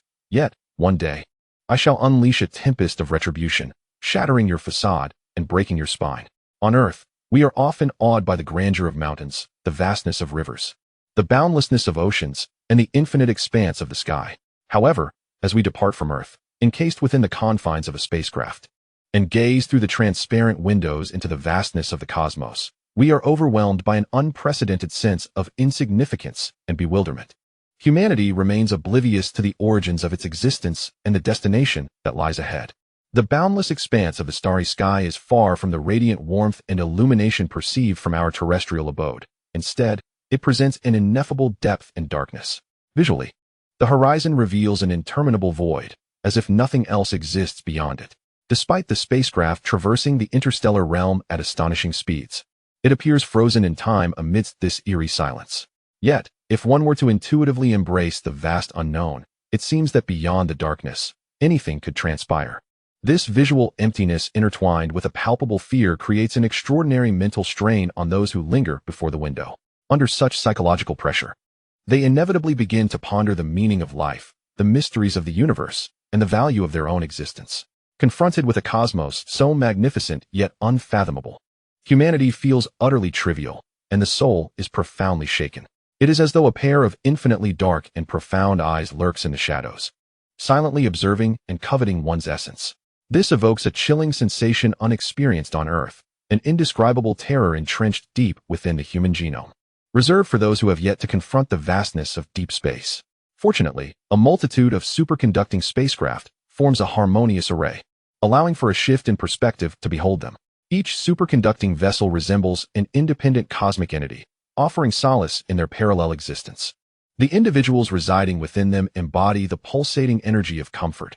Merely sensing one another's presence dispels the dread and darkness that deep space engenders. As an assembly of cutting-edge microbiotechnology, the superconducting spacecraft boasts not only formidable transport capabilities and exceptional safety, but also an internal design rich in entertainment attributes. The artificial intelligence, Kikiao Yaoliang 031, prior to departure, meticulously replicated the essence of human entertainment culture into the spacecraft. Every artistic creation visible on Earth finds its counterpart aboard the vessel, and all games playable on our planet can be enjoyed within its confines, alongside a plethora of culinary and cultural experiences. Given sufficient production resources, the materials housed within the superconducting spacecraft could nearly perfect a replica of contemporary Earth culture. Yet, such knowledge eludes the first-time travelers venturing into space. They are aware only that they are aboard a spacecraft, departing from Earth, ascending into the heavens, and destined for an unknown location. As for where they are headed and what the future holds, they remain unaware, preferring to remain oblivious before emerging from the anger of truth. In this realm of the solar system, the mastery of time is absolute. Whether on Earth or other celestial bodies, the flow remains constant. 3 days after the disappearance of the Star Harvest base, as the fleet of superconducting spaceships traversed halfway to their destination, a significant event unfolded on Earth. The Nimitz-class aircraft carrier, USS Carl Vinson, vanished abruptly while executing its latest mission in the Atlantic Ocean. Alongside it, a cruiser, 11 destroyers, and an assortment of 23 vessels of various ages and types also disappeared. In the aftermath, the world was shaken. Countless factions began to mobilize their resources, dispatching observers in a quest for the truth.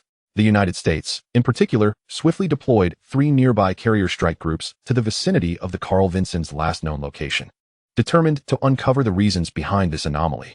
However, despite their extensive efforts and multiple searches of the affected waters, no trace of the Carl Vinson or its accompanying fleet was found, as if they had vanished into thin air. 4 days later, on April 11, 2026, as the superconducting spaceship reached Mars and prepared for landing, the United States announced that it had located the lost Carl Vinson strike group, yet withheld any specific details from the public. Concurrently, major authoritative medical institutions worldwide released reports concerning the ongoing discussions surrounding the safety of apples, which had captivated public attention.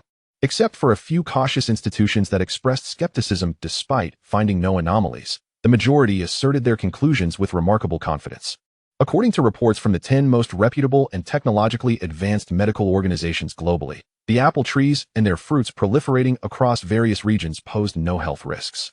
Moreover, several novel substances contained within were deemed crucial for the secondary development of the human brain and the activation of physical potential. To validate the rigor and authenticity of their findings, these institutions presented comprehensive research samples and detailed methodologies, conveying a resolute belief that true quality withstands scrutiny and fearlessly faces any investigation. With the release of these authoritative reports, the world erupted in relief. Countless anxious individuals finally exhaled, releasing the tension that had built up within them.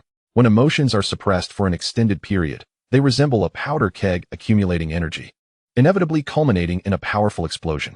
Just as the consensus across the internet affirmed the high safety of apples, the source of public anxiety, the microbiological company once again became the target of fierce scrutiny, enduring a second wave of backlash from the online community.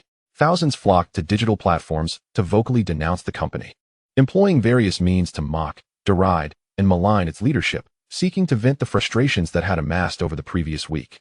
However, amidst this tumultuous clash of outcries, the most indignant and vociferous group comprises those timid souls whose insatiable greed knows no bounds.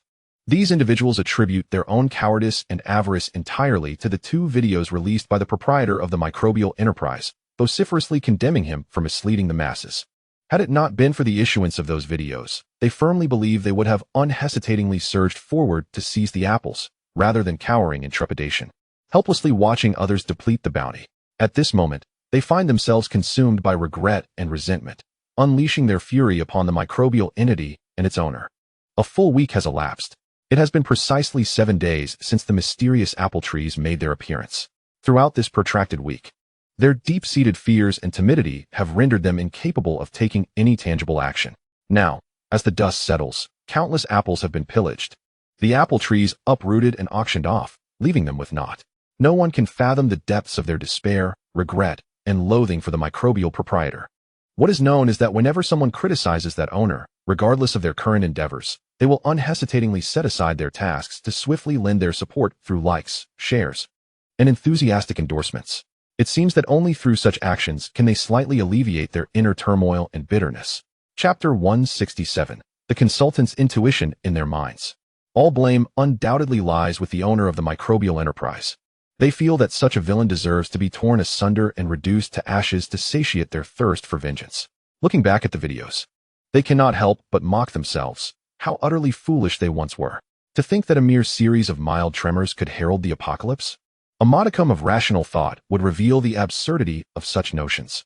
Furthermore, the videos spoke of 2 so-called sources of disaster, one being the resplendent apple trees, and the other, the monstrous larvae capable of producing white milk.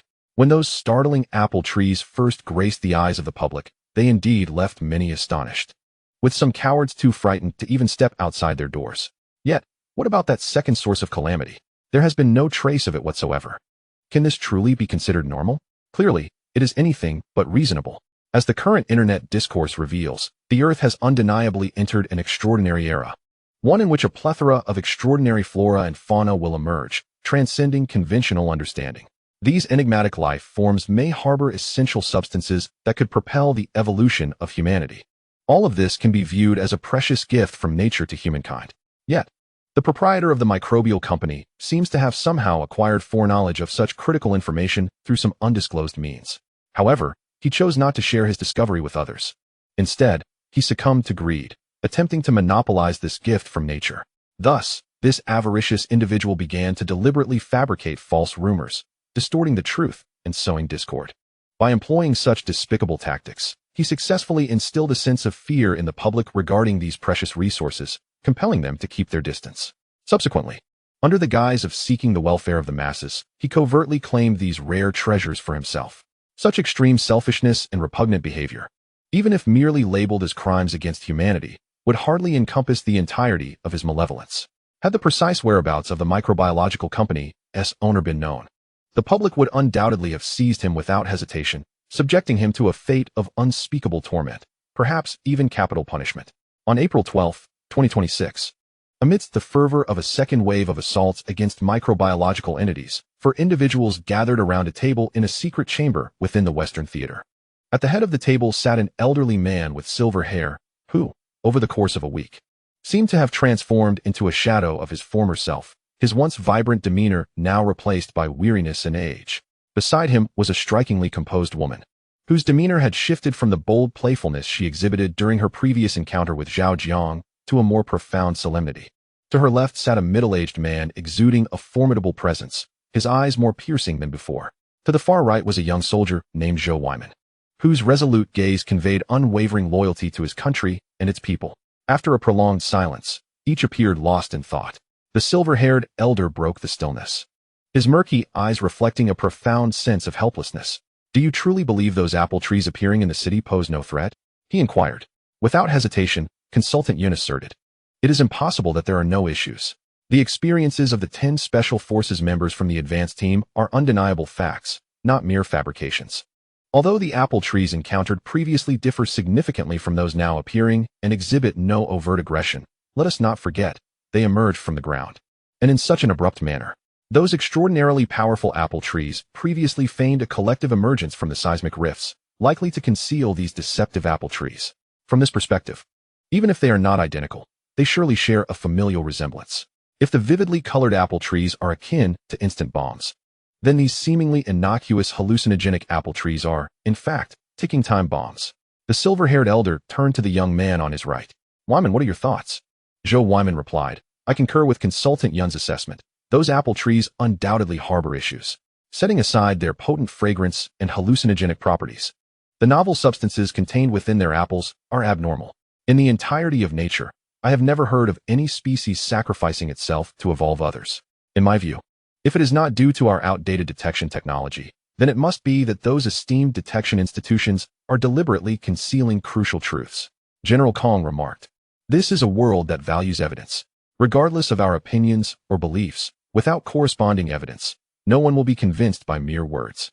The situation in the Eastern Theater has been observed by all. There exists no reasonable excuse, not even the capability to send someone to uproot those apple trees. The citizens, in their frenzy, resort to violent resistance, claiming that the authorities intend to usurp their opportunity for evolution. If confronted, they will undoubtedly resort to apocalyptic rhetoric, which is strictly prohibited from above. Therefore, if we insist on pursuing the impossible, our fate may well resemble that of a young and impetuous entrepreneur, meeting an untimely end." Upon hearing this, Consultant Yun and Zhao Jiang exchanged anxious glances with the silver-haired elder. The elder suddenly laughed, whether in self-mockery or otherwise. He sighed, "Ah, I was too trusting of him. I always believed he possessed some extraordinary means, hidden away, capable of countering missiles to some extent. Little did I expect. Apart from artificial intelligence, he is left with nothing but fervor. As a technology company owner, how could he possibly contend with the military or the state? I find myself regressing with age. My vision is failing me. I can no longer discern people clearly." General Kong, "Elder Su, do you think Boss Zhao is truly dead?" Just as the atmosphere was about to turn peculiar, Consultant Yun posed a question that seemed incongruous with her status. Elder Su's weary, murky eyes suddenly sparkled with intensity. Fixating on her, "What do you mean?" Meeting his gaze, Consultant Yun replied earnestly, Although what I am about to say may seem absurd and illogical, I believe it is necessary to express it. General Kong sensed that her forthcoming words might be significant and immediately turned to the young man across from him. Wyman, has the special surveillance here been disabled? Zhou Wyman nodded. It has all been disabled. Elder Su, eager, urged, Consultant Yun, speak freely. There is no need for hesitation. The fact that the four of us are gathered here indicates our shared convictions. Among like-minded comrades, there is no need for concealment. Consultant Yun glanced at the three of them, nodded, and continued, after the attack, I visited the scene several times. While I found no irregularities, I feel that the absence of abnormalities is the greatest anomaly. It is true that hypersonic missiles possess tremendous power and inflict severe damage with precision. On that day, everyone was at the Star Harvest base, which is also true. However, the inconsistency lies in the fact that it evidently had artificial intelligence. With the capabilities of artificial intelligence, it could not possibly overlook even the slightest anomaly.